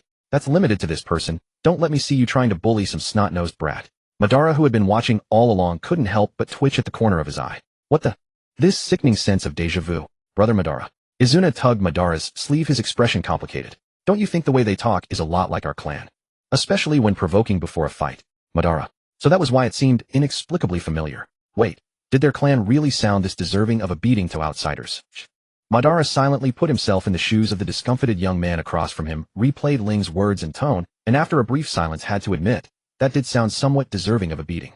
Meanwhile, Madara and Izuna were wrapped in an odd atmosphere because of the leading young man's words, while Chinoike Taku, who had torn a piece of clothing to use as a belt, clearly hadn't expected such a response, and looked even angrier. If the other side takes up a weapon, they're an enemy. Who cares if they're a child? The leading young man said with a perfectly serious expression. I would. Children are very fragile creatures. Even if you leave them alone, they'll die on their own, so there's no need to attack. Chinoike Taku. God damn it, besides, you lunatic, who the hell would have such a weird conviction? Just tell me. Ha ha, you really are interesting. I've never heard that kind of reasoning before. Ling turned to face the leading young man. How about we get to know each other a little? My name is Ling. Uchiha Ling. Once you come to the land of fire, it's likely we'll have plenty of dealings with each other. But as soon as Ling said that, it was as if hundreds of exploding tags had been lit. All 8 members of the Chinoike squad turned to him, scarlet rising in their eyes, their killing intent undisguised. Only because the leading young man made no move did they suppress the urge to attack. Ling simply reached into his collar and pulled out Matatabi. Then smugly he walked to Madara, and Izuna placed the harmless-looking little cat back on Madara's head and ruffled the top of Izuna's head before speaking. No need to be so surprised. After all, you've already made this obvious enough. A dojutsu this troublesome shouldn't be obscure, so you could only have been hiding or accepting exclusive employment from a single family. But if it were merely a matter of hiding, someone like Mr. Yuejian wouldn't have gone out of his way to contact you. That means you only accept commissions from a particular group, and you've gained recognition in both reputation and strength. Only then would you be worth contacting. The leading young man narrowed his eyes, his voice icy. Heh. To deduce this much from so little information, I'm beginning to appreciate you. Too bad clever people don't live long. This isn't my deduction. Rather, you've been so blatant that I couldn't pretend not to notice even if I wanted to. Ling chuckled softly a few times. After all, a shinobi clan like yours would never choose to get in touch with another country's intelligence agent unless driven by external factors. Doing so only shows that you can no longer live in your original country as you once did. And considering the recent changes in the shinobi world combined with the location of your contact, it's not hard to conclude that you've been living quietly in the land of lightning. But perhaps because you became entangled with the daimyo for some reason, you were forced to look for another patron. But if you'll forgive my frankness, your actions are a little too hasty. For shinobi, haste brings no good results, especially with your dojutsu. How do I need to say more? After a brief silence, the young leader slowly curled his lips into a smile tinged with cruelty. Alright, I have to admit, I kind of like you now. I'll accept your goodwill. As a sign of respect, I'll make your acquaintance as you asked. My name is Chino Ikesho, and I'm the one who will take your life in the future. Brother, I still cannot quite understand. Half a day had passed since their parting with the Chi no Ikitani clan, yet Madara could no longer suppress his curiosity. As they set up camp, he finally spoke up. That man, why on earth did he ultimately agree to accept your goodwill? Your words hardly sounded like friendly overtures. Why so? Ling chuckled softly, tilting his head slightly. Can Izuna grasp it? Well, perhaps brother was reminding them to hold out for a better offer. Izuna furrowed his brow. After all, the party in urgent need is not limited to the Chi no Ikitani clan. It also includes the nobles of the Land of Fire. Owing to its favorable geography, the Land of Fire had long been the preferred refuge for shinobi clans. This made the region a melting pot of diverse factions. The shinobi clans within its borders not only accepted missions from the Land of Fire, but also took on assignments from neighboring countries, circumstances that likely troubled their great lord. Hence someone was dispatched to investigate and negotiate with these clans. Brother Madara handled it splendidly, did you not? Madara, what did I handle? Izuna leaned over toward Madara, his eyes brimming with admiration. That Tsukiyomi Narutoki was always secretly observing and recording us whenever we rested, didn't he? But Brother Madara noticed every time and shut him down. I caught him more than once looking utterly frustrated after being driven away. Bearing his younger brother's adoring gaze, Madara felt unwilling to admit that he had never paid those petty schemes any mind. He had merely been irritated by being watched, and had repeatedly intimidated the commissioner out of pure annoyance. He could only slump and nod. Those little tricks of his were indeed bothersome. Izuna finally turned his gaze away. Furthermore, brother mentioned that shinobi clans like ours would not deal with other nations unless necessary. His implied meaning was clear: if they acted too eagerly, the Land of Lightning might hire shinobi clans such as ours, clans more dependent on warfare for survival, to respond. Finally, brother specifically brought up the Sharingan. With just a little investigation, they would likely discover that the Uchiha were also skilled in ocular techniques. And in the shinobi world, the principle that only eye techniques are suited to countering eye techniques is widely acknowledged. Should anything truly occur, both sides would inevitably face a grueling battle. That is why he said he accepted brother's goodwill. Those are all the thoughts I can come up with. Our Izuna is so brilliant. Even if not entirely complete, the fact that you reached this conclusion independently despite incomplete information at your age is truly remarkable. Ling's face beamed with deep satisfaction as he ruffled Izuna's hair. Now I can rest completely at ease. Even if Madara proves a bit naive when he becomes clan head in the future, as long as Izuna is by his side, nothing will go wrong. Madara's cheeks flushed. He muttered discontentedly, all of this amounts to underhanded tactics. Nothing that holds water against true strength. Ling sighed helplessly. So when exactly did you develop this notion that strength is everything? You will suffer for it someday. Madara only snorted and turned his head away. Brother just said it was not everything. What else is there besides these 3 points? And you mentioned incomplete information. Did you already know about this obscure clan before today? Yes, I knew of this clan beforehand. In fact, I deliberately sought them out. Ling nodded slightly. How should I put this? Strictly speaking, we and they are brother clans, much like the Senju and the Uzumaki. Madara's expression instantly darkened. Who in their right mind wanted a brother clan composed of those lunatics? Wretched peers from within their own clan were already more than enough to deal with. Izuna's focus clearly was not as skewed as Madara's. He looked up at Ling. So your move was testing their eye techniques and considering the potential future changes in relations between our 2 clans, such as hostility or alliance. Our Izuna is remarkably sharp. Ling reached out once more to ruffle his younger brother's hair. Both of what you said are correct, but most importantly, I need the history they recorded to corroborate certain matters. That is the true reason I sought out the Chi no Ikitani clan. History. Madara crossed his arms, an unconcealed air of disdain on his face. I hardly believe a clan whose members resort to violence at the slightest disagreement, or openly issue threats, could properly preserve anything. Izuna nodded in agreement. Indeed. Frankly, even our own clan's records outside of Jutsu are quite chaotic. Moreover, the target clan's sense of kinship is rather weak as well. Under such circumstances, how could they possibly keep records? Ling let out a slight laugh. What I seek is not literature, but the ancestral heritage steels left by our forebears. Madara immediately thought of the stone stele standing before the ancestral hall, for clan high-ranking members convened meetings there under various pretexts, and he had accompanied his father on several occasions. If it is connected to the stele, it must involve a highly significant event of far-reaching importance. Madara's fingers twitched slightly. The thrill of uncovering some hidden secret even caused him to unconsciously straighten his neck, his eyes gleaming as he stared intently at Ling. However, just as he was about to press further, Ling raised a finger, halting his words. Enough, no more questions, Ling said with a low chuckle. Because even if you continue asking, this older brother of mine will not reveal any additional information to you. Madara did not resist. Instead, he slowly turned his gaze toward Izuna, and upon confirming that curiosity churned equally in both their hearts, he flashed a subtle gesture toward him. Izuna immediately understood. He reached out and tugged at Ling's sleeve, his tone turning pitiful. Just tell us. Brother, it is irresponsible to stir up curiosity and then stop talking. Oh my. Acting coquettishly won't work either, you know. Ling's voice remained gentle. He bent down and tapped Azuna's forehead, his expression indulgent, yet his refusal was resolute. You understand, I do not wish to deceive you. Moreover, participating in this matter now is indeed somewhat premature. Madara immediately caught a loophole in Ling's words. Then when may we participate? First and foremost, one must possess the Sharingan. How about we make a promise? Ling turned toward Madara. As long as you awaken the Sharingan, for every tomo of power you gain, this older brother will answer one question without reservation. And if you unlock the Mangekyo Sharingan, I shall no longer hide anything from you. Izuna's conditions are identical, so now stop asking very well. Hearing this, Izuna realized that even if he continued his active entreaty, Ling would not reveal further details. After forcibly suppressing his curiosity, he also grew puzzled. Why must the Sharingan be awakened first? Is it because you worry our strength is insufficient? No. The right to know certain matters has nothing to do with strength. It depends on whether you are prepared to bear the responsibilities that come with knowledge. Though Ling was still smiling, that smile brought only a profound sense of sorrow to both of them. Therefore, once you open your eyes, there will be certain things this older brother can entrust to you with peace of mind. For whether you understood before or not, in the instant your eyes awaken, you will comprehend what you must bear. Ban was clearly not the only one with a problem. Many in the Zuezaki contingent also felt regret and confusion at the two sides failing to come to blows, though the atmosphere here was obviously far less harmonious than that of the Yuzhibo clan. Zuezaki Joie, who had exchanged blows with Ling earlier, stopped the advancing party and demanded with an irritable face, "Hey Shang, what exactly are you thinking? You just let him go like that. Can't you feel his provocation?" After he spoke, several others nodded and chimed in. Exactly. There are only 3 of them across from us. If you don't want to lay a hand on kids, then let us handle it. The look of despair on someone facing death with nothing but futile struggle is the best. Just seeing it can make me have sweet dreams for a long time. Besides, the Yuzhibo are a pupil technique clan, aren't they? I've long wanted to see the pupil technique bloodline of another clan. Even though that fellow of the same age as Blind, the 2 kids are still intact, right? Maybe after we dismember that blind man, they'll awaken their eyes. But it's really laughable, being a pupil technique bloodline, yet turning out blind. I have no idea how he has the face to keep on living. By the way, Zhui, you were way too lame just now.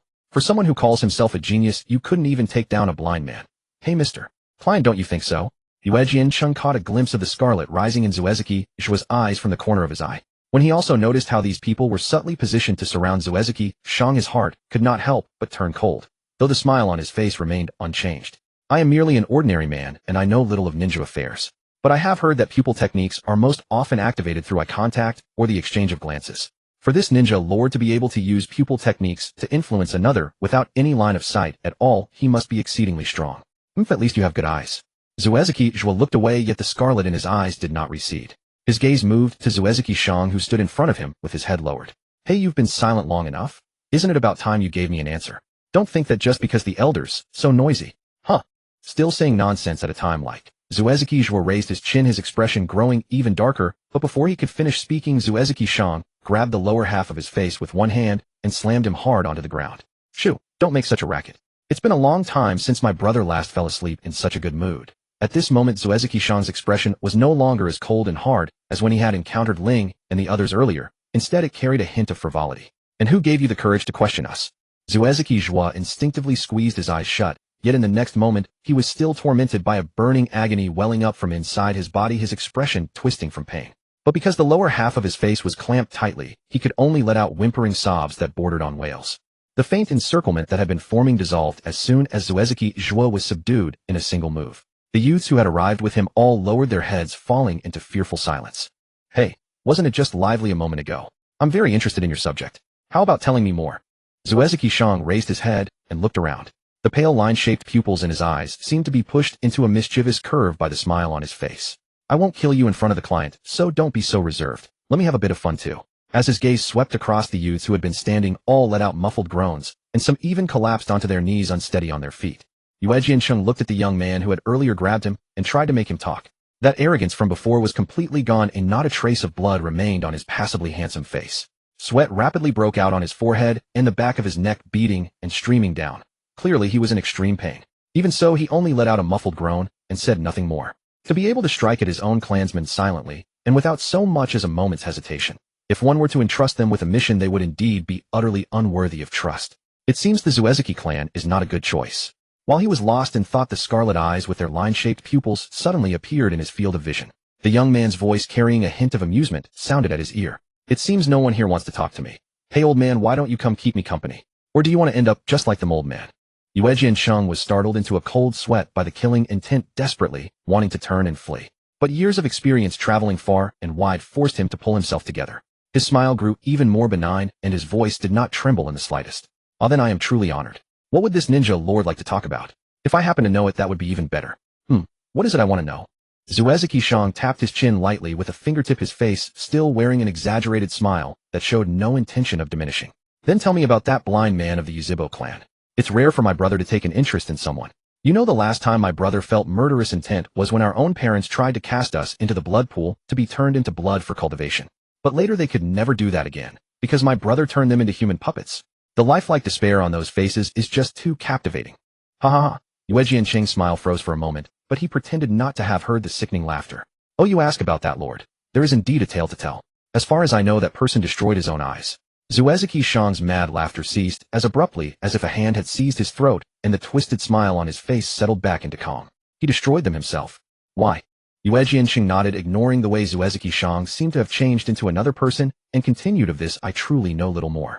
I only know that after that lord was cornered into a dead end, he chose to die together with the enemies he had faced at the time, which is how he ended up like this. If I calculate the time, it should have been 4 years ago. However, this lord became active again only 3 years ago. As a person from a pupil technique clan, he shook off the affliction of blindness in just 1 year. Ha ha ha. Zuezaki Shang half lowered his eyelids and raised a hand to cover the lower half of his face. Yet the corners of his mouth curved too high, and the laughter brimming with joy still leaked through his fingers, and even a faint blush crept over his face. So outstanding. The mere thought that one day I will be able to kill such a person with my own hands fills me with irrepressible delight. What material could possibly be worthy of him? Is it the dazzling yet fragile ruby? Or the beautiful rose with thorns? Or perhaps the cinnabar, vivid in color yet lethally poisonous? Hey Mr. Yue Jian. Hearing those words that could even be called affectionate, every hair on Yue Jiansheng's body stood up uncontrollably. He finally averted his gaze somewhat awkwardly, wanting to ease the tension, but in the next moment Zuezaki Shang straightened his head and met his eyes. The young man's voice, with its hidden madness and pleasure, then sounded, "You will persuade the daimyo of the Land of Fire to hire us, won't you?" Yue Jiansheng stared at those pale line-shaped pupils and swallowed hard. If anyone ever said in front of him again that the Uchiha clan were the craziest in the ninja world, he would really fight them over it. Ling Xiren was unaware of the extraordinarily perverse methods by which Zuezaki Shang from the Xiongdi ninja clan had indirectly intimidated the poor client and harbored quite improper thoughts about him. Or rather, even if he knew, he would only be delighted. After all, that meant there was one more opponent worthy of a good fight. He had intimidated the poor client and harbored quite improper thoughts about Ling Xiren. Or rather, even if Ling Xiren knew, he would only be delighted. After all, that meant there was one more opponent worthy of a good fight. For him, opponents could surge forth endlessly and be able to focus on him, engaging him in a thrilling battle. That was the ultimate pleasure. But now this young man, who had always been immersed in battle and skillfully concealed his madness, was walking out of the casino with a gentle smile, leading his younger brothers. After all, he had promised to take them to the Tang country for the autumn festival, and having fun always required funds. Ban weighed the heavy money pouch, his expression unusually wistful. Money is so easy to earn, isn't it?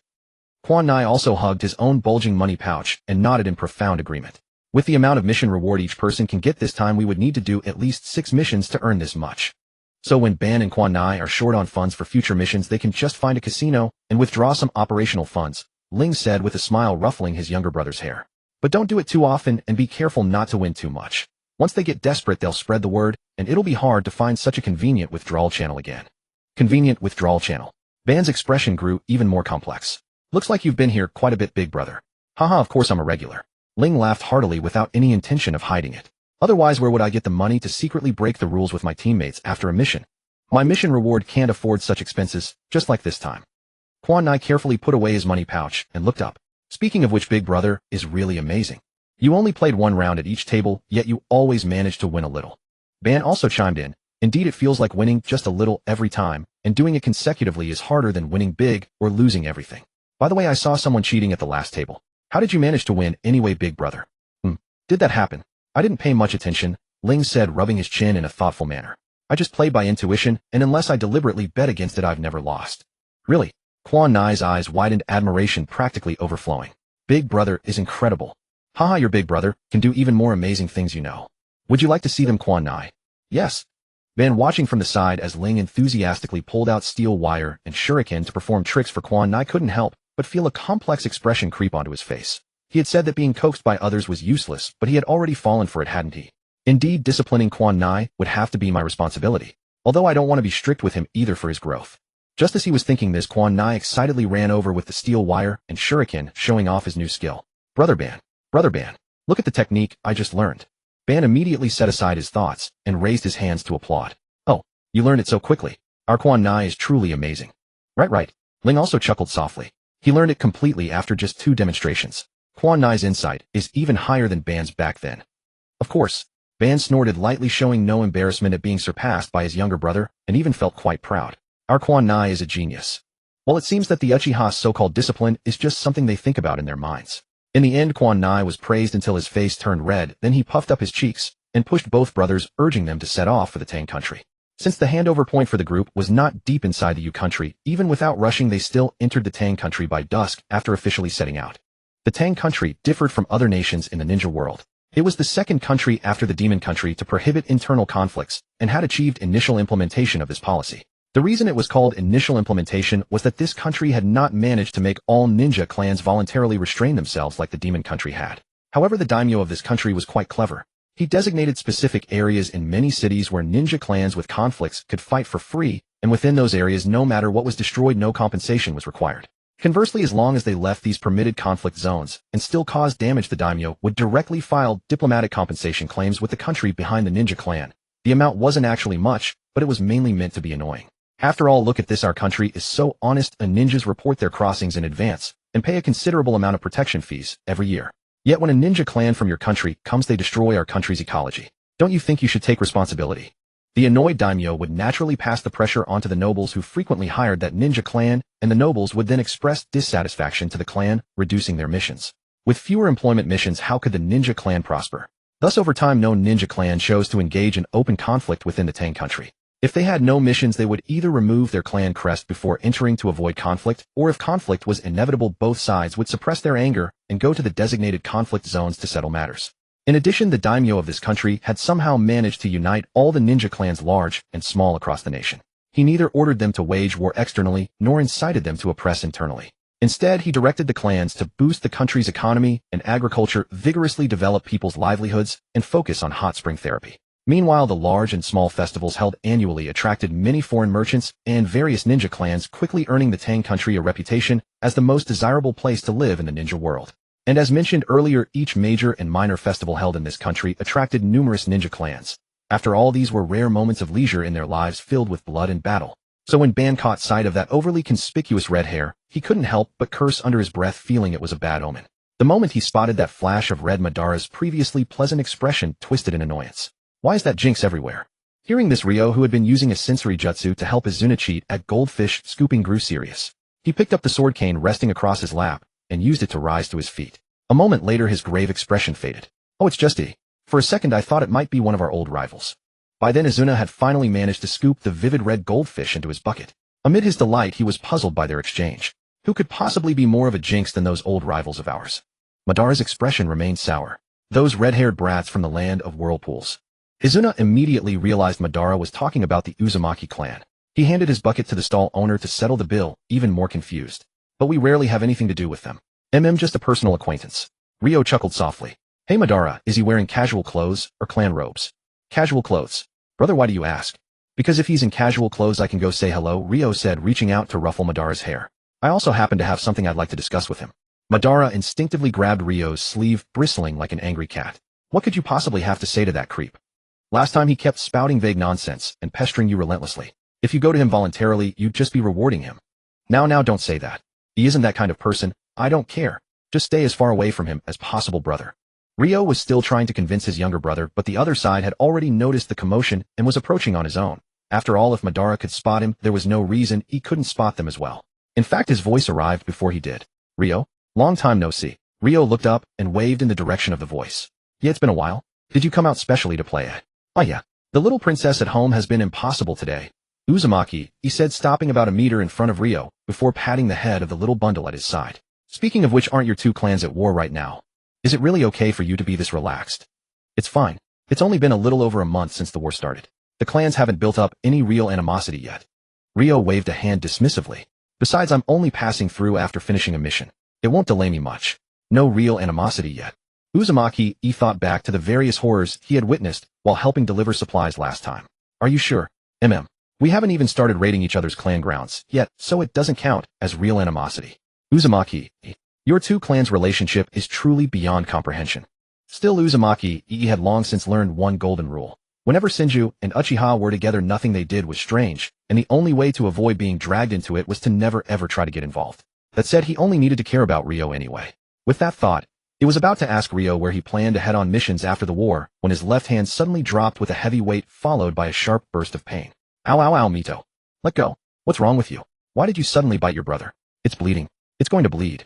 Hearing her brother's cry of pain, Uzumaki Mito finally released her bite. With her hair all ruffled, she huffily turned her head away. You deserve it. How can you talk to your brother like that? Uzumaki shook his hand as he crouched down, his voice turning stern. I specifically put aside missions and research to bring you to the festival, because you were crying and throwing a tantrum, you know. And yet you've been sulking the whole time we've been here. Know that your brother's patience has limits. If you keep this up, I'm spanking you. Uzumaki Mito, her eyes glistening with tears, pressed her lips together and burst into loud sobs. Big brother is an idiot. I hate you the most. Uzumaki panicked instantly and shoved the hand, whose teeth marks had already vanished, back into Mito's mouth. Bite, bite, bite. Bite as much as you want. Mito choked at the intrusion, slapped her brother's hand away, and wailed even louder. By now Izuna had finished paying. Carrying his goldfish water balloon, he walked over to Ryo's side, his gaze at Mito full of pity. That poor thing. Yeah, Madara crossed his arms. He actually tried to stop his sister's crying by stuffing her mouth. TCH. Trash. Uzumaki had no rebuttal, so he could only hold on tighter to Mito, who was trying to run off. Honestly, Ryo, don't just stand there. For the sake of our friendship, help me out here. Well, I wouldn't have expected you to ask me for help in the first place, and I don't have much on me right now. Ryo's voice was a little helpless, but he still reached into the inner pocket of his robe. When his fingers touched a patch of warmth, he scooped out a kitten no bigger than his palm. Here, Matatabi. Could I trouble you to help? I'm not good with children, Matatabi yawned, having been woken from her sleep, and climbed up Ryo's sleeve onto his shoulder. And it's even worse that she's his sister. I don't want to soothe her. Uzumaki looked up, his expression shifting from momentary confusion to startled disbelief, though he remembered to keep his voice down. You're that tailed beast from the land of lightning? Unbelievable. You can actually become this small. Matatabi snorted, clearly displeased. Vicious little brat. You certainly gave me a lot of care back then. Mito had stopped crying by now. She looked up at the kitten on Ryo's shoulder with wide, longing eyes and sniffled. This is a tailed beast. Ryo pointed at Matatabi on his shoulder, softening his voice. That's right. And her fur feels amazing. Want to try petting her? Mito blinked, recalling how often her brother had praised Ryo of the Uchiha clan, and hesitantly spoke up. May I? Ryo knelt down on one knee, setting his sword cane across his lap. Of course. Matatabi has a very gentle disposition. I won't let her attack you, so why not give it a try, But before Mito could respond, Uzumaki scooped her up and tucked her under his arm. His lowered voice followed immediately. I asked you to help calm her down, sure, but I didn't ask you to do it with a tailed beast.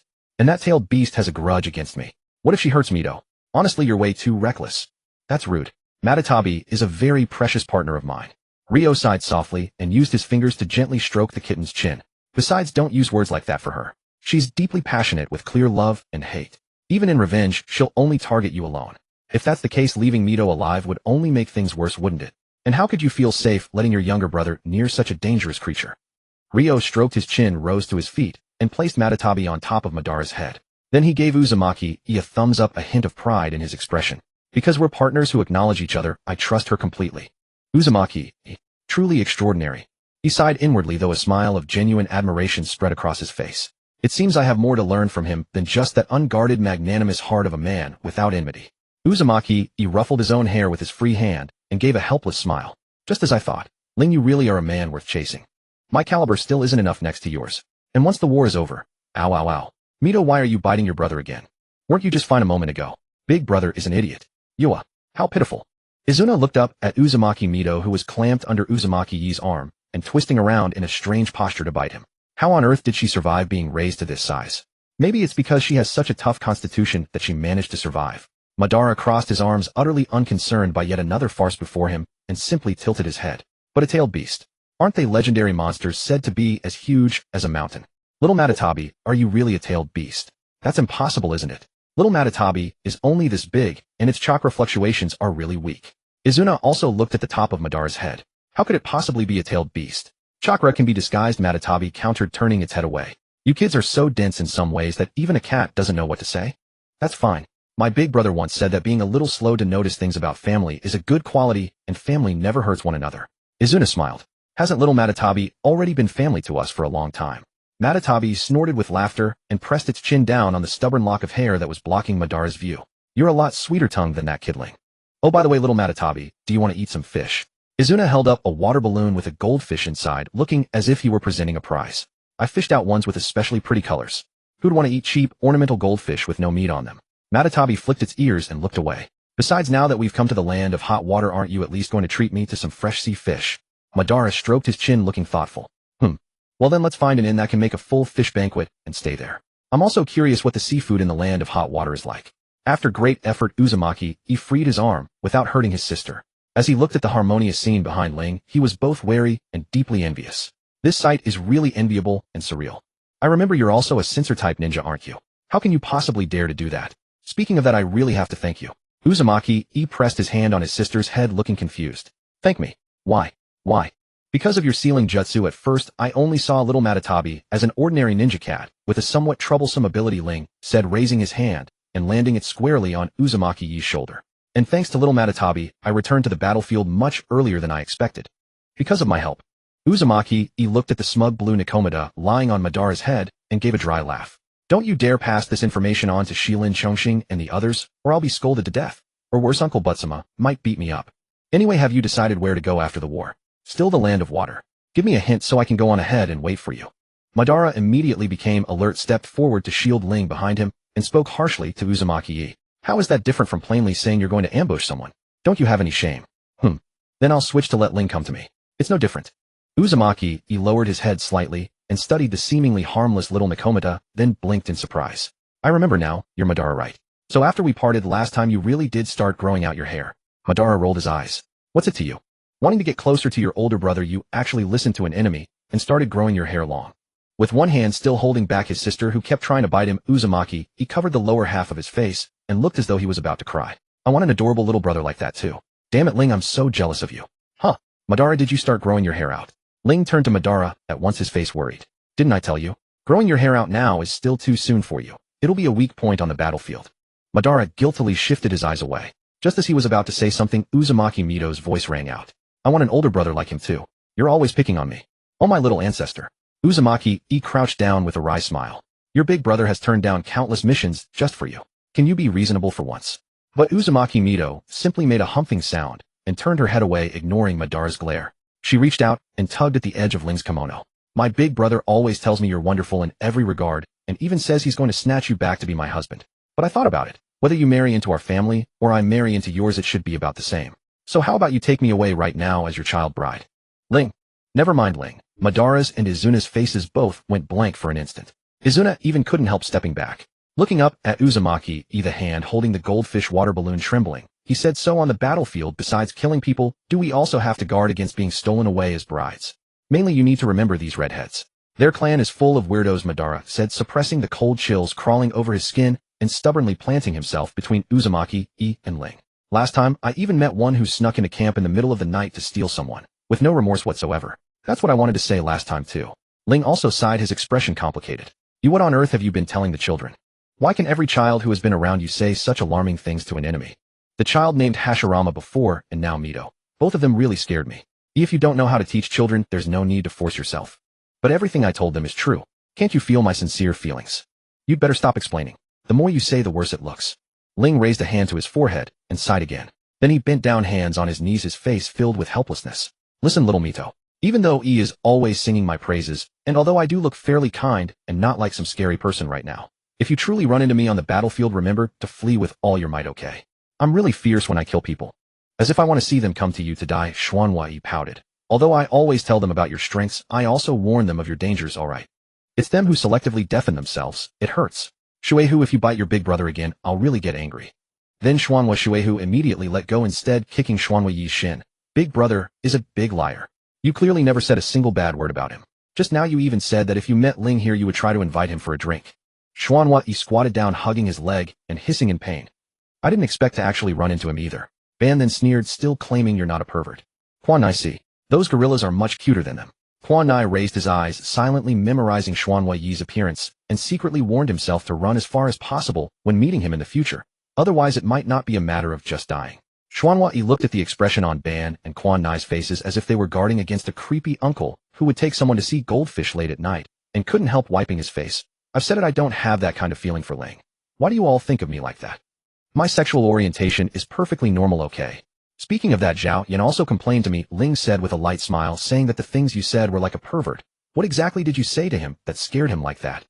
It's because he refused to tell me your whereabouts and wouldn't pass on my message and even gave me a good scolding. Xuanhua Yi pouted, simply picked up his little sister to avoid distraction. Then I got angry and shouted at him. Ling and I are people who have given our true hearts to each other. For you to interfere between us would bring divine punishment. Something like that. Then his expression went blank instantly. If it weren't for you're a brainwashing mushroom. Anyway, that skeleton, maybe I would have killed him already. Ling just shook his head helplessly. You are really malicious enough. By the way, what kind of mindset did you have to make a challenge sound like a confession? Because it's a great way to disgust your clan. Xuanhua Yi let out a strange laugh. When dealing with enemies, even the most despicable means are not shameful. Hey, your sister is here. At least restrain yourself in front of a child. They learn quickly. It's fine, my little lady is very stupid. And there aren't many ways to disgust your clan, so if she learns it, I'll celebrate. Xuanhua Yi ignored his sister's indignant look and laughed heartily, attracting frequent glances from passers-by. Speaking of which, shouldn't you answer me now? Where do you plan to go after the war ends? Feeling the gathered gazes, Ling stepped toward one side of the street. That depends on how long it lasts. If it ends soon, I'll probably go to the land of lightning. If it's prolonged, I'll likely head to the land of water. Xuanhua Yi immediately followed, still maintaining a delicate safe distance. What are you going to the land of lightning for? Haven't you already messed with Hui Yi once? No, it's for a new friend. Ling laughed softly. To be honest, I'd rather go after them recklessly than old rivals. New friends? Xuanhua Yi lowered his eyes, frowned slightly, and after a long silence he messed up his hair in frustration.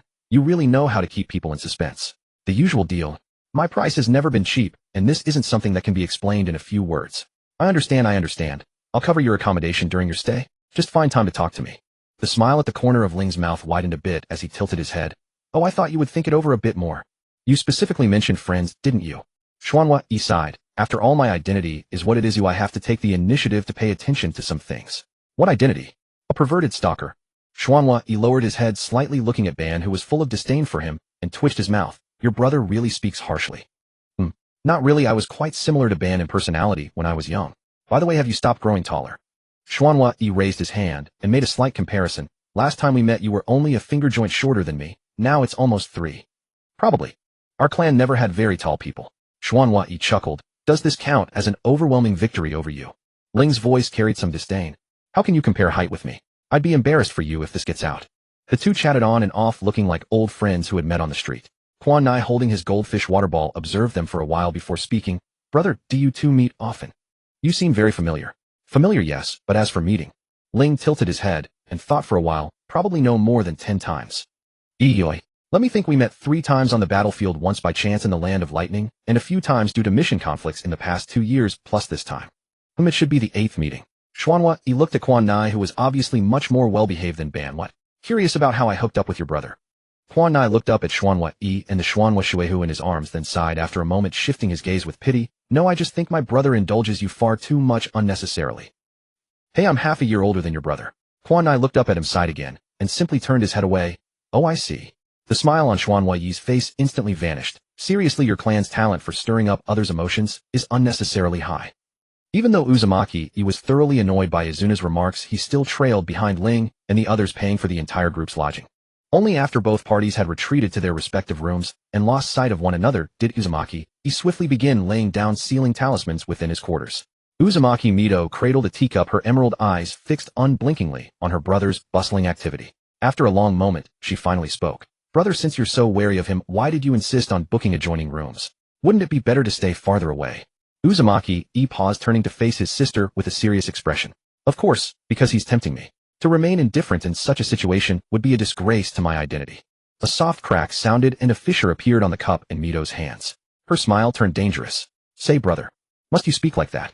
Uzumaki Yi's lips twitched, and he quickly corrected himself. With such a tantalizing piece of crucial intelligence laid before me as the heir of our clan, I cannot simply ignore it. Uzumaki Mito blinked and dark runes slithered from her fingers to bind the leaking crack. What intelligence? You know, we've had relative peace for the past 2 years up until recently, when they clashed with the Senju. Uzumaki, he said, resuming his work. I've run into him a few times in the land of water. How should I put it? His difficulty hasn't diminished at all. I still remember our first encounter. Mito's cup gained another crack, and she bared her teeth. Brother Ghetto point. Honestly, Mito, can't you have a little patience for your brother? Look at Ling's little brothers how they dote on him. Yes, I'm wrong. Uzumaki raised both hands in surrender and sighed. Sisters really do become more and more unman. Ow. Uzumaki Mito. If you bite your brother again, I'll pinch that pretty face of yours. Don't blame me if it ends up crooked. Act like go. Then stop beating around the bush and tell me what intelligence he used to tempt you. Uzumaki Mito puffed her cheeks. You keep veering off to talk about that, Uchiha Ling. If you weren't a man, I'd think you were trying to find me a sister-in-law. What nonsense. If anything, I'd be snatching him for you. Aren't you the one who likes gentle and reliable men? You said yourself you wanted to be taken as a child bride, didn't you? That proves my taste is spot on. Uzumaki Mito was speechless. Honestly, does anyone want a cheap brother? Seeing Mito's lips pucker again, Uzumaki quickly sobered. To be honest with you alone, I'd rather not spend too much time with Ling. The risk is too high. He probably feels the same. But luckily he has his brothers with him, so unless necessary he'll avoid conflict. Uzumaki Mito sniffled and quieted down. So you still haven't told me what the intelligence is. It's about a new powerful ninja clan planning to settle in the Land of Fire. If I hadn't known I could have ignored it, but now that I do I simply can't bring myself to leave with you. A new clan. Mito tilted her head. Is that the new friend he mentioned? Yes, and they definitely possess a bloodline limit. Otherwise he wouldn't have brought it up specifically. Uzumaki, he said, his expression turning grave as he glanced toward the other side of the building. He must need something from me too, which is why he used this information to keep me here. I just wonder what scheme he's plotting this time. And remember, if you ever really encounter him, run. Don't be like your brother and rush in. He can't kill me, but he can definitely kill you. Even Hashirama barely escaped last time. I'm not as foolish as him. Uzumaki Mito wrinkled her nose. I just don't understand how someone so dim-witted can be so overwhelmingly powerful. Indeed. If I had my way, I'd prefer Lord Butsuma to make Tobarama the heir. Not that Hashirama is a bad person, but sometimes his mind really is. Forget it. It gets on my nerves. Uzumaki scratched his hair and clicked his tongue in annoyance. Let's wait a bit longer. If I can subdue Ling before the two clans form an alliance, you won't have to choose that unreliable Hashirama. Uzumaki Mito gave him a half-lidded stare. And do you think choosing the Uchiha would be any better? Aren't they all said to be madmen? You have to trust your brother's judgment. If I succeed, even without an emotional foundation, Ling would definitely cherish you. At this, Uzumaki's expression contorted briefly. After all, he's the kind of guy who, once he acknowledges someone, would even let a tailed beast sit on his shoulder. Uzumaki Mito puffed her cheeks slightly and rested her chin on her hand. Is there really no chance for me to choose for myself? Uzumaki lowered his gaze. After a long pause, he reached out and gently pinched the small bun on Mito's head, his tone resigned. Then you'll have to work hard too. I can't do it alone. Ow. Why did you bite me again? That was my freshly styled hair. If you touch my bun again, I'll cut ties with you. Uzumaki glanced at the flattened bun on his sister's head and looked away guiltily. Ahem, you'll be going to the hot spring soon anyway, so don't mind the details. Take a look at this seal. What do you make of it? Uzumaki Mito snorted, let down her hair, and focused on the sealing talismans her brother had laid out. After a moment of thought, she said, it looks like a combination of the 5-element seal and the evil sealing method. And brother, did you make a mistake here? I drew it that way to overlay 2 seals simultaneously. See the turn of this rune. As Uzumaki set up the defenses and taught his sister in another room across the hall, Ling merely set up a few simple warning traps and entrusted the care of Madara and Izuna to Matatabi, far more reliable than any trap. After all, what warning trap could be more dependable than a tailed beast that senses malice and possesses immense power? Madara, knowing Matatabi was a tailed beast, openly forbade Izuna from touching her, keeping her atop his own head. But the curl of his lips betrayed his joy at finally having an excuse to monopolize Matatabi without bullying his little brother. After several failed attempts to snatch Matatabi, Izuna silently puffed himself up into a round, angry pufferfish. As for the danger of a tailed beast, well, this cat not only didn't shed fur, but also let you rub its belly. Matatabi watched as Quan Nai, intending to take advantage of Ban changing clothes to once again try to snatch it into his arms, took the initiative to leap down from Ban's hair crown, stepping on cabinets along the way to jump onto Ling's shoulder. Only then did it leisurely watch Quan Nai shrink into a pufferfish of grievance. In a sense, your younger brothers do have great trust in you. Ling had already changed into the yukata provided by the inn. Hearing this, he couldn't help turning his head to rub against Matatabi's soft fur. No, they've simply come to understand what little you is like and know that little you is a gentle being who wouldn't hurt them. Haven't I also told little you that? If I had encountered little you in its prime, I would also have been wary and kept my distance. People always fear the power they cannot control. One side must sheathe its claws before they can truly understand each other. Must one side sheathe its claws? Matatabi was silent for a long while. The old man didn't say such things when he made his wish. Indeed, if he had said such words, given little you's gentleness, you would have long achieved reconciliation between humans and tailed beasts, wouldn't you? Ling scooped the little kitten beast from his shoulder into his hands. But you also said that the 6th path sage is essentially a human, and humans tend to be overly subjective and idealistic. If he hadn't been so idealistic into a Luo, and Ashio Luo probably wouldn't have ended up in such a mess. Matatabi let out a dissatisfied sound. Don't speak ill of the old man.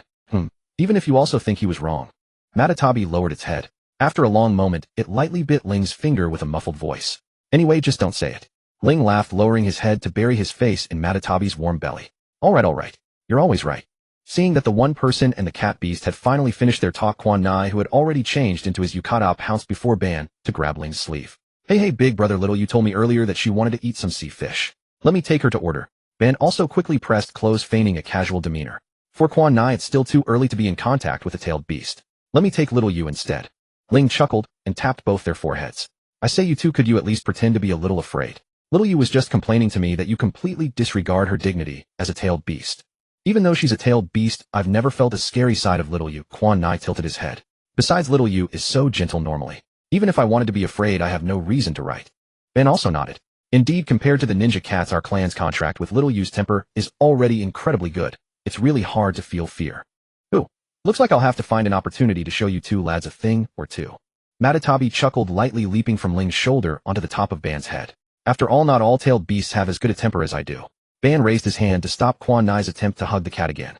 Could there be a ninja beast that delights in slaughtering humans? Not to that extent, but they have explosive temperaments that absolutely cannot be conversed with without a fight. Matatabi looked at Quan Nai's pitiful, almost crying expression and could only rise again to change perching spots on another head. Take One Tail and Nine Tails for example. Even after a long separation, they'd still fight. But that stupid Tanuki never learns. I've told it countless times that it can never beat that stinky fox. Quan Nai immediately retracted his grievance, proudly raising his chin at Ban, but a doubt arose in his heart. Shouldn't the strength of tailed beasts be determined by the number of tails? One Tail is so weak, how could it fight with Nine Tails? You can't be so absolute. Nine Tails is indeed the strongest, but the weakest isn't One Tail. The number of tails only determines the amount of chakra inside us. Quan Nai's gaze shifted upward. Then which tail is the weakest? Probably Three Tails. Matatabi finally satisfied itself by arranging Quan Nai's relatively smooth hair into a thoroughly exploded state before lying down. After all, it's that lazy sort that never goes out and just wants to sleep all day. Ban was also quite interested. Then how much difference is there in your chakra? Is it One Tail has one, Two Tails has two, Three Tails has three? Let me think how best to explain it to you. Matatabi licked its paw, squinting its eyes. You might not understand tailed beast balls, so let me use your father as an example. When Tian Dao squeezes out all the chakra from his body, it's about worth half a normal tailed beast ball. That stupid Tanuki's maximum chakra amount is about 2.5 tailed beast balls. Ling was fortunate to have witnessed the scene of a demon beast being obliterated by a tailed beast ball, so he was most moved by this. Even if One Tail's chakra is the least, it's still 5 times that of a clan leader. It seems One Tail is also a world-destroying level creature. That's for sure, Matatabi snorted with a laugh. My own chakra isn't much either, about 6.25 tailed beast balls. 6.25. Quan Nai tilted his head. 12.5 times father's chakra. It doesn't seem to be a simple multiple. Ban tilted his head. Then what about the weakest Three Tails you mentioned? Because that guy always lives at the bottom of the water. I haven't observed it closely, but it still has at least 30 Tian Dao's worth of chakra. Matatabi thought back. I can't remember Four Tails clearly, but it should have more than twice the chakra of Three Tails. You can calculate the increments in order. Since the gap in chakra is so huge, you don't need to worry about the minor numbers. Quan Nai lowered his head and counted on his fingers. After a long moment, he looked up with a shocked expression. So the increase in chakra represented by the tails is a square increase. Ling was somewhat surprised, for if one calculated by Futari's method up to the Nine Tails, then regardless of destructive power, the Nine Tails alone possessed chakra reserves equivalent to at least 7,600 Uchiha Taijimas. Hashirama and Izuna appeared equally astonished by this disparity, but their conversation quickly shifted from discussing the tailed beast's power to how many Senju or Uzumaki clan leaders a single tailed beast could match. Ling promptly silenced them with flicks to their foreheads, warning them not to speak carelessly of tailed beasts in public before sending them to order food, while he made his way to the hot spring pool in the courtyard. By the time he felt the warm, humid air brush against his face, Uzumaki-Yi's voice carried over. You're finally here. I was about to go looking for you. Hey. I know you're blind and need assistance, but bringing a sword into the bath is a bit excessive, don't you think? I'm completely defenseless right now. Ling chuckled lightly, casually resting his staff sword against a rock by the pool before stepping into the water in his yukata. Indeed, I am unarmed. But that Vajra ceiling formation is quite troublesome, and our physique doesn't compare to the Senju. Plus you keep saying things that sound like marriage proposals. Shouldn't I carry something for self-defense? What's this? Why are you saying that too? I learned that from you. Uzumaki-Yi feigned hurt. Don't tell me your feelings for me have changed. Ling's voice brimmed with helplessness. When did I ever teach you that? Don't slander me. Uzumaki, he let out a strange chuckle, leaning his back against the pool wall, while gazing at Ling, who sat in the corner furthest from him. Don't say that. I was utterly captivated by you, though you should stop keeping me hanging. Who exactly is this new friend? A peer named Shang. From a very ancient bloodline clan. Uzumaki Yi's smile faded slightly. You're aware of their Kekkei Jinkai. We exchanged a few moves. Ling smiled faintly. How does that sound? Planning to take the bait. Uzumaki, he contemplated for a moment, then clicked his tongue. Name your price. I want the historical records of your clan and the Senju clan. What? Ling spoke again. To be precise, all records concerning the Sage of Six Paths and those connected to him from your clan. Uzumaki Yi's expression grew strange. Ling, does that mean my behavior has genuinely changed your feelings toward me? Ling laughed outright. You're the one whose feelings have changed. I'm speaking of serious matters. Then what's the difference between this and giving it away? Uzumaki Yi's voice overflowed with confusion. Trading mythological stories for intelligence from a new ninja clan. That's a great deal for me, isn't it? You defrauded me of so many mission fees last time. You don't seem like someone who would abandon a good opportunity. That's my concern, Ling hummed softly. If you want to know more about that comes at an additional price. Damn it. Now I'm truly intrigued. Uzumaki, he ran his fingers through his already short hair in mild frustration. I can give you our clan's history immediately, but I'll need to find an opportunity to ask about the Senju. Then all I can tell you is their name, their Kekkei Jinkai type, and where Shang is. But this offer remains valid, Ling smiled gently. You can share the rest next time. By then I might have gathered more intelligence myself. Uzumaki, he stared intently at Ling, then sighed. I understand. Let me start then. An image of the Sage of Six Paths identical to the Uchiha records emerged as Uzumaki, he slowly recounted it. The divergence appearing only when he began describing Indra and Azura. According to the records, we are descendants of Azura, the Sage of Six Paths' second son, inheriting the physique of immortality. But Indra, the eldest son, grew deeply envious that Azura inherited the ninja path. So shortly after the succession ceremony, and before the sage's final breath, he assassinated Azura. This caused the ninja clans who had pitted Indra to turn against him. Indra showed no desire to explain, instead departing with only his direct descendants and disciples willing to follow, and he relentlessly attacked the ninja path after the sage's death. Many clans weary of his harassment left as well. Thus the once mighty ninja path was shattered into fragments. Yet Azura, with his broad heart, firmly believed his elder brother had unspoken reasons and persisted in wanting to bring him back. He trained time and again, strengthening himself until he could finally face his brother directly without relying on others.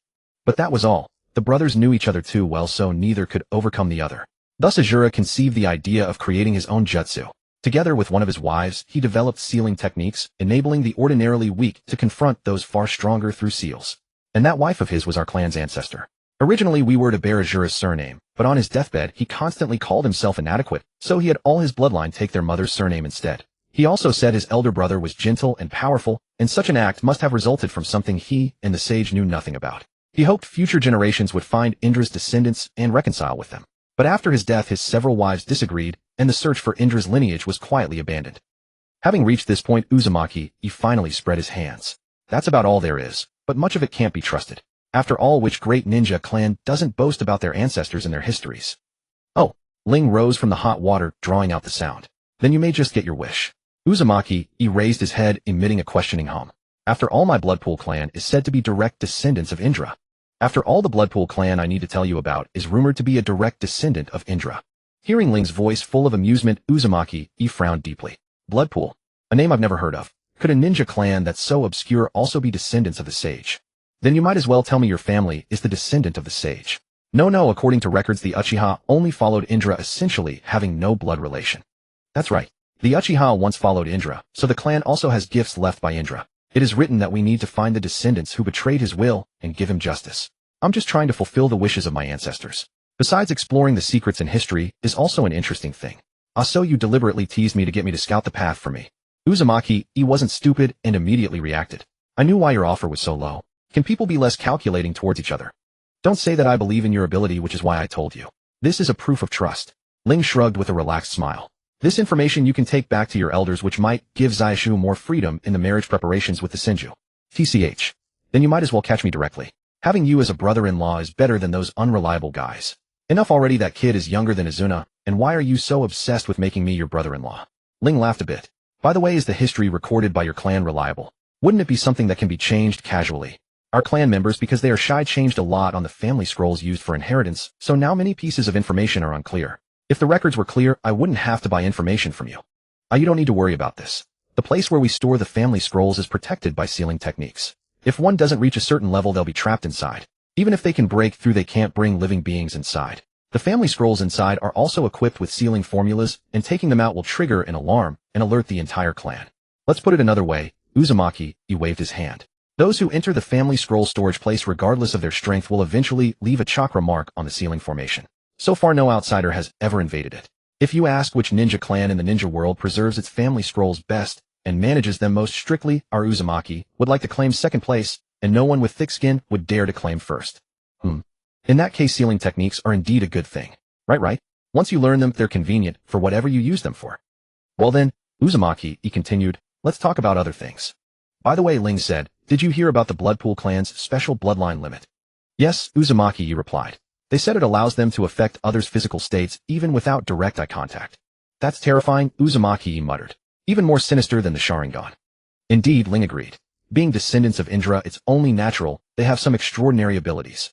Speaking of which, Uzumaki, he asked, how did you confirm they are descendants of Indra? Even if it's not a myth, they shouldn't just tell you right. It was Kuu's mother who told me, Ling replied with a light laugh. The tailed beasts witnessed Indra growing up.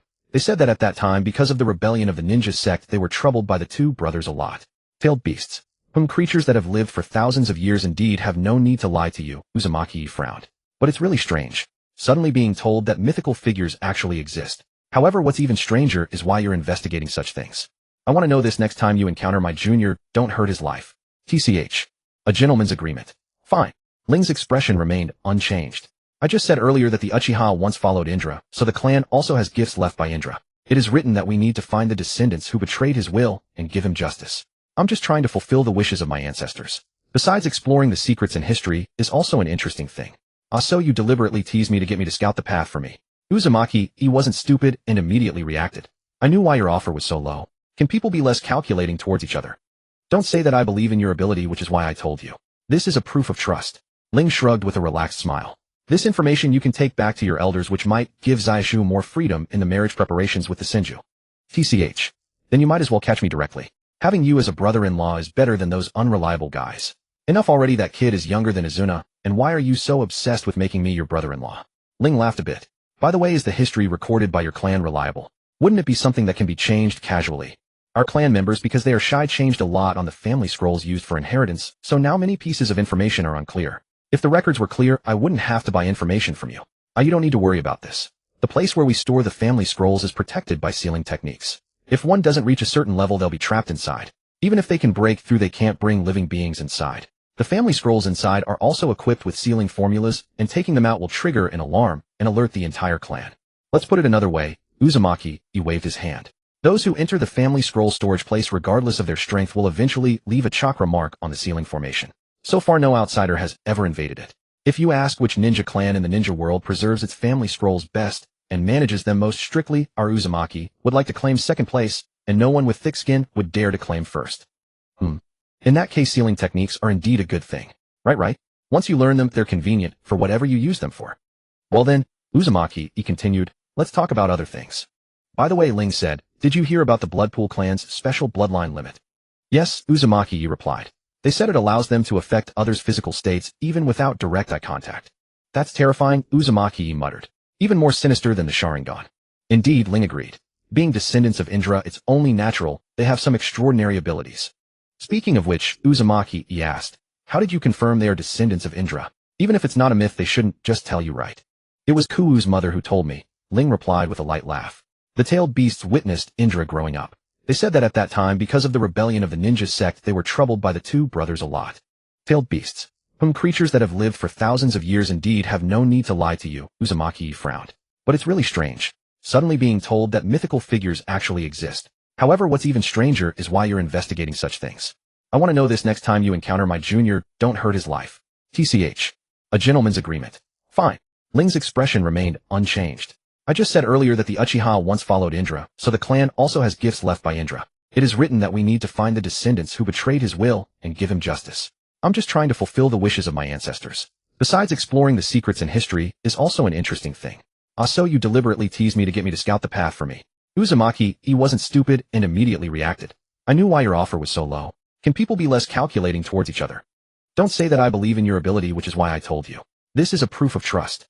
Ling shrugged with a relaxed smile. This information you can take back to your elders, which might give Zaishu more freedom in the marriage preparations with the Senju. TCH.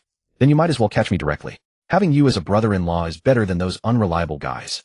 Enough already, that kid is younger than Izuna, and why are you so obsessed with making me your brother-in-law? Ling laughed a bit. By the way, is the history recorded by your clan reliable? Wouldn't it be something that can be changed casually? Our clan members, because they are shy, changed a lot on the family scrolls used for inheritance, so now many pieces of information are unclear. If the records were clear, I wouldn't have to buy information from you.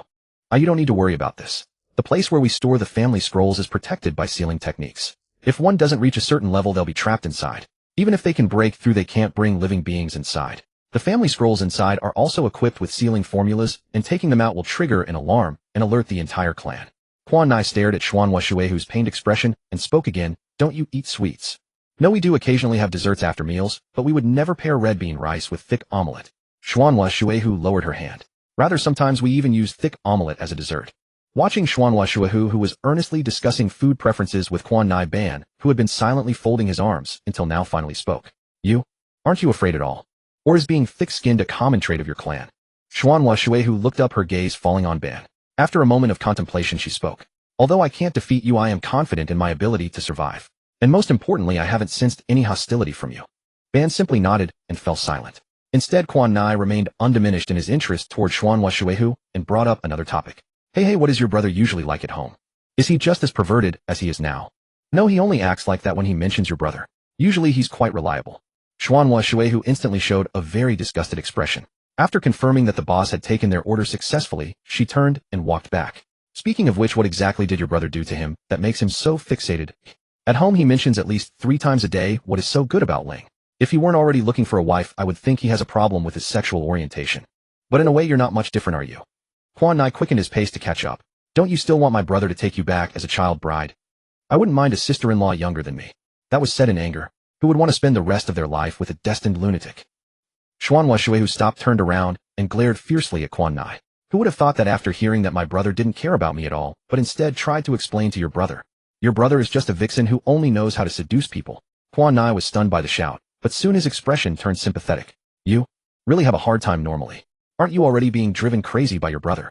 You can even say that my brother is a vixen. It's obvious who is pestering whom, isn't it?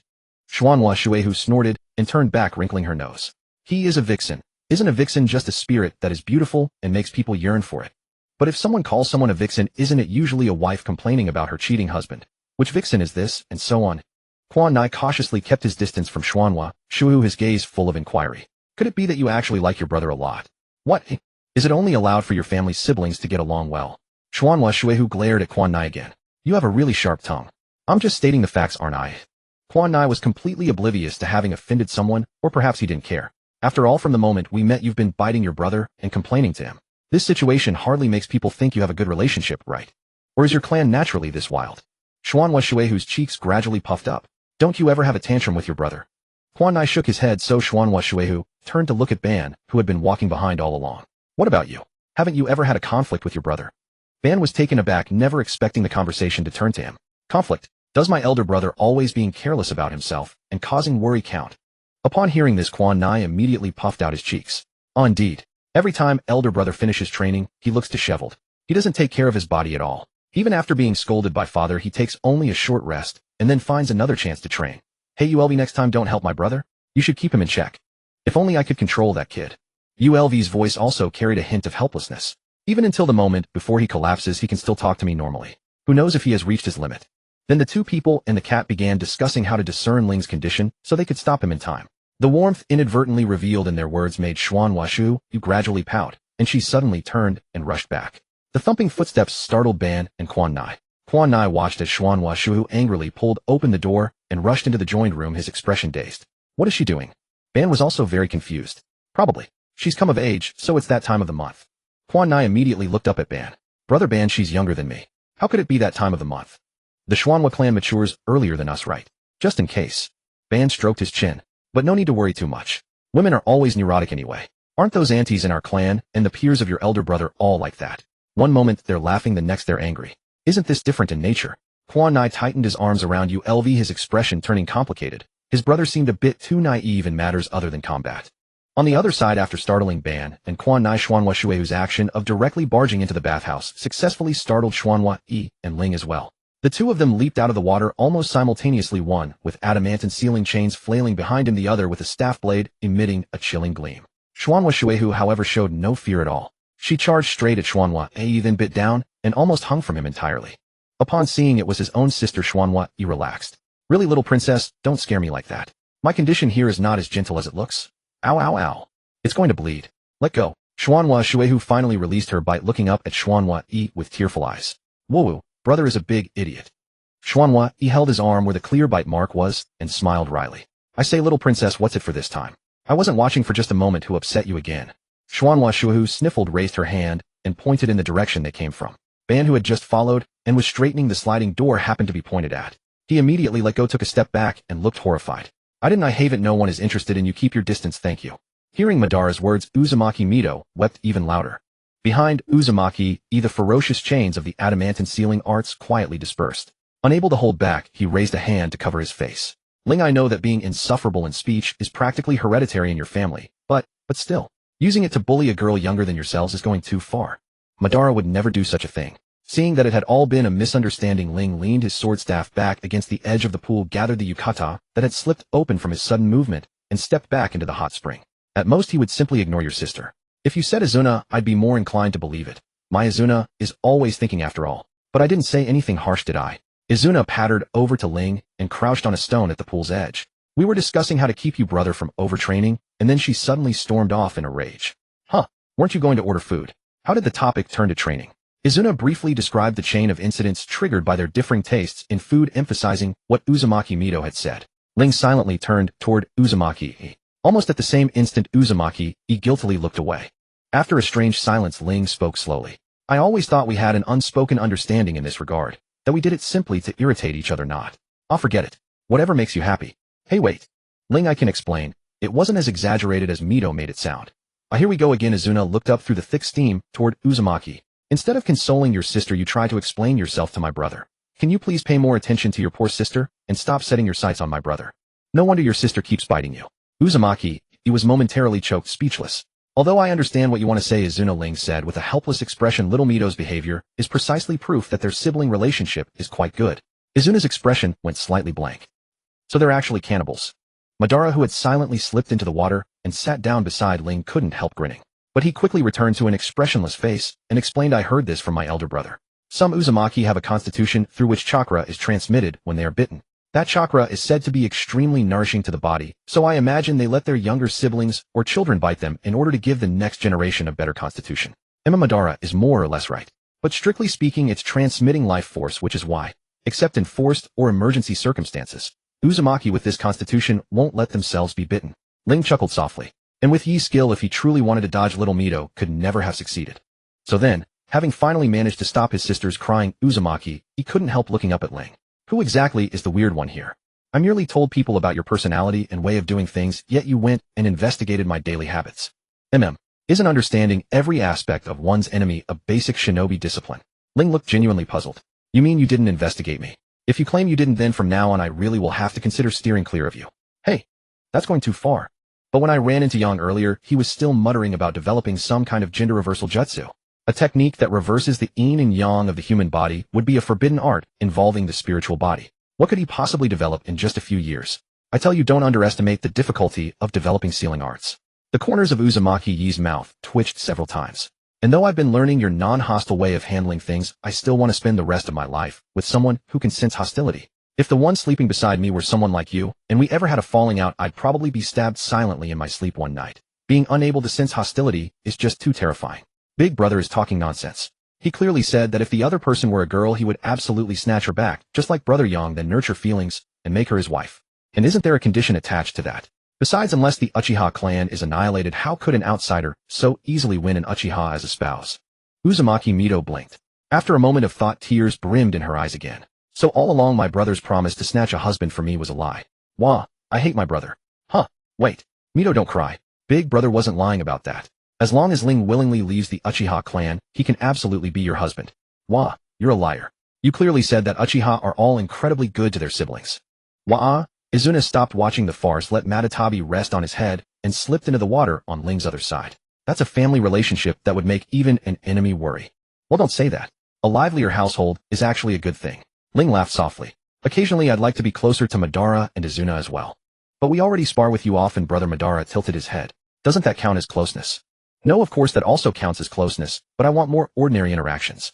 Ling raised a hand and rubbed his chin. Take Madara when he was little. He was so upset about missing with his shuriken that he couldn't eat. In the end I racked my brain for all sorts of ways to coax you back into good spirits.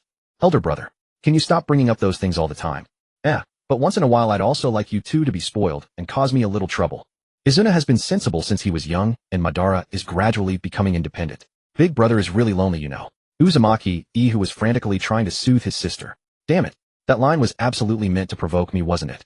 Xuanhua eventually managed to soothe Xuanhua Shuahu, and the five of them soaked in the hot spring in silence. It wasn't until mealtime that Xuanhua couldn't help but tease Ling about the vast difference between his diet and that of his family, which sparked a new topic. I used to prefer heavily sweetened food too, but I changed that habit later due to some events. Xuanhua chewed his food, dragging out his words with a muffled voice. There's actually someone who could change you. Amazing, who was it? Male or female? A good girl. Xuanhua Yi's eyes widened instantly. He swallowed the food and said in a voice full of surprise, a girl. That must be someone quite formidable, right? An elder? Or a peer? A peer. Isn't that a perfect match? Xuanhua Yi's spirits rose considerably. It's rare to find someone who can keep you in check. Wouldn't she be just right as your wife? Ling paused for a moment before speaking softly. There's no chance anymore. Does she already have someone in her heart?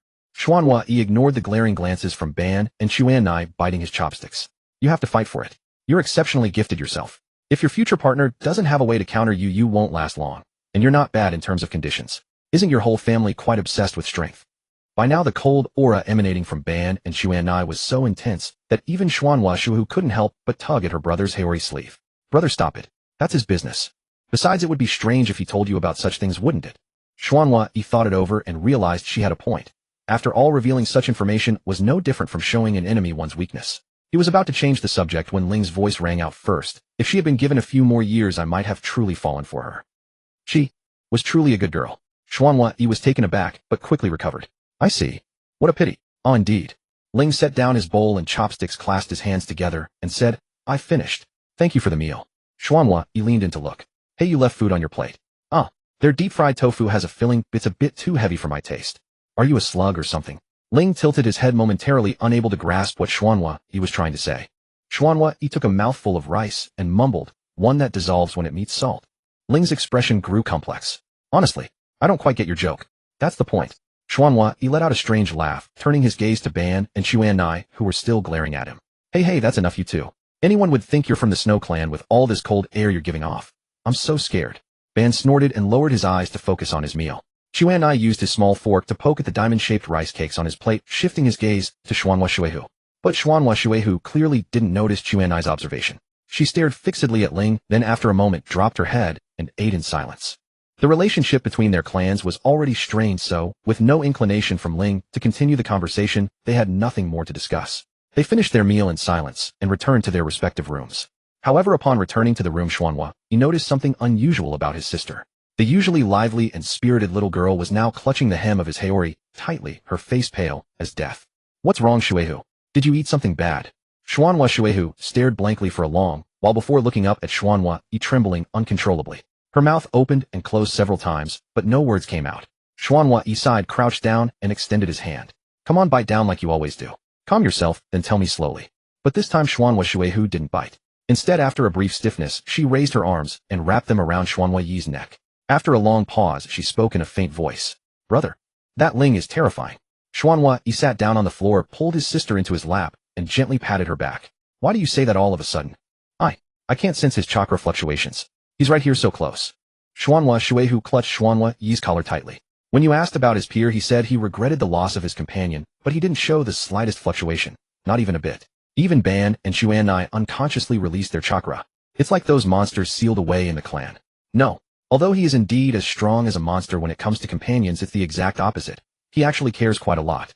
See, after I brought it up, he didn't continue the conversation. But I'm still glad you realized how terrifying he can be. Xuanhua gave a soft laugh, but soon sighed deeply. That guy Ling is a natural-born shinobi. He knows how to restrain his emotions, and does it well, never letting his feelings interfere with his decisions in the slightest. If I could, I wouldn't want an enemy who never acts on impulse at all. Seeing that Xuanhua Shuehu was still shaken, Xuanhua, he ruffled her hair again. Alright. Don't think too much and don't be afraid. Even if it takes 3 or 5 years, it won't be your turn to deal with him. Now go to sleep. But Xuanhua Shuehu clung to him like a koala. Xuanhua, he had no choice but to hold his sister with one arm, while opening the cabinet with the other, using adamantine ceiling chains to make the bed for both of them. It took a long time before he finally managed to lull the frightened Xuanhua Shuehu to sleep. Yet he did not rest after all that. Instead, he looked toward the door with a helpless expression, quietly rose, and set up several sealing techniques imbued with his own aura around Xuanhua Shuehu. Then he picked up the heir draped over the side and walked out. Just a few steps out of the room, Xuanhua, he saw the wide-open door of the central courtyard. Ling, who had taken his younger brothers back to their room earlier, was now leaning against the pillar of the outer corridor, sitting quietly on the side. Beside him was a small, exquisite sake flask, and the cup he held in his hand was filled with the silver moonlight.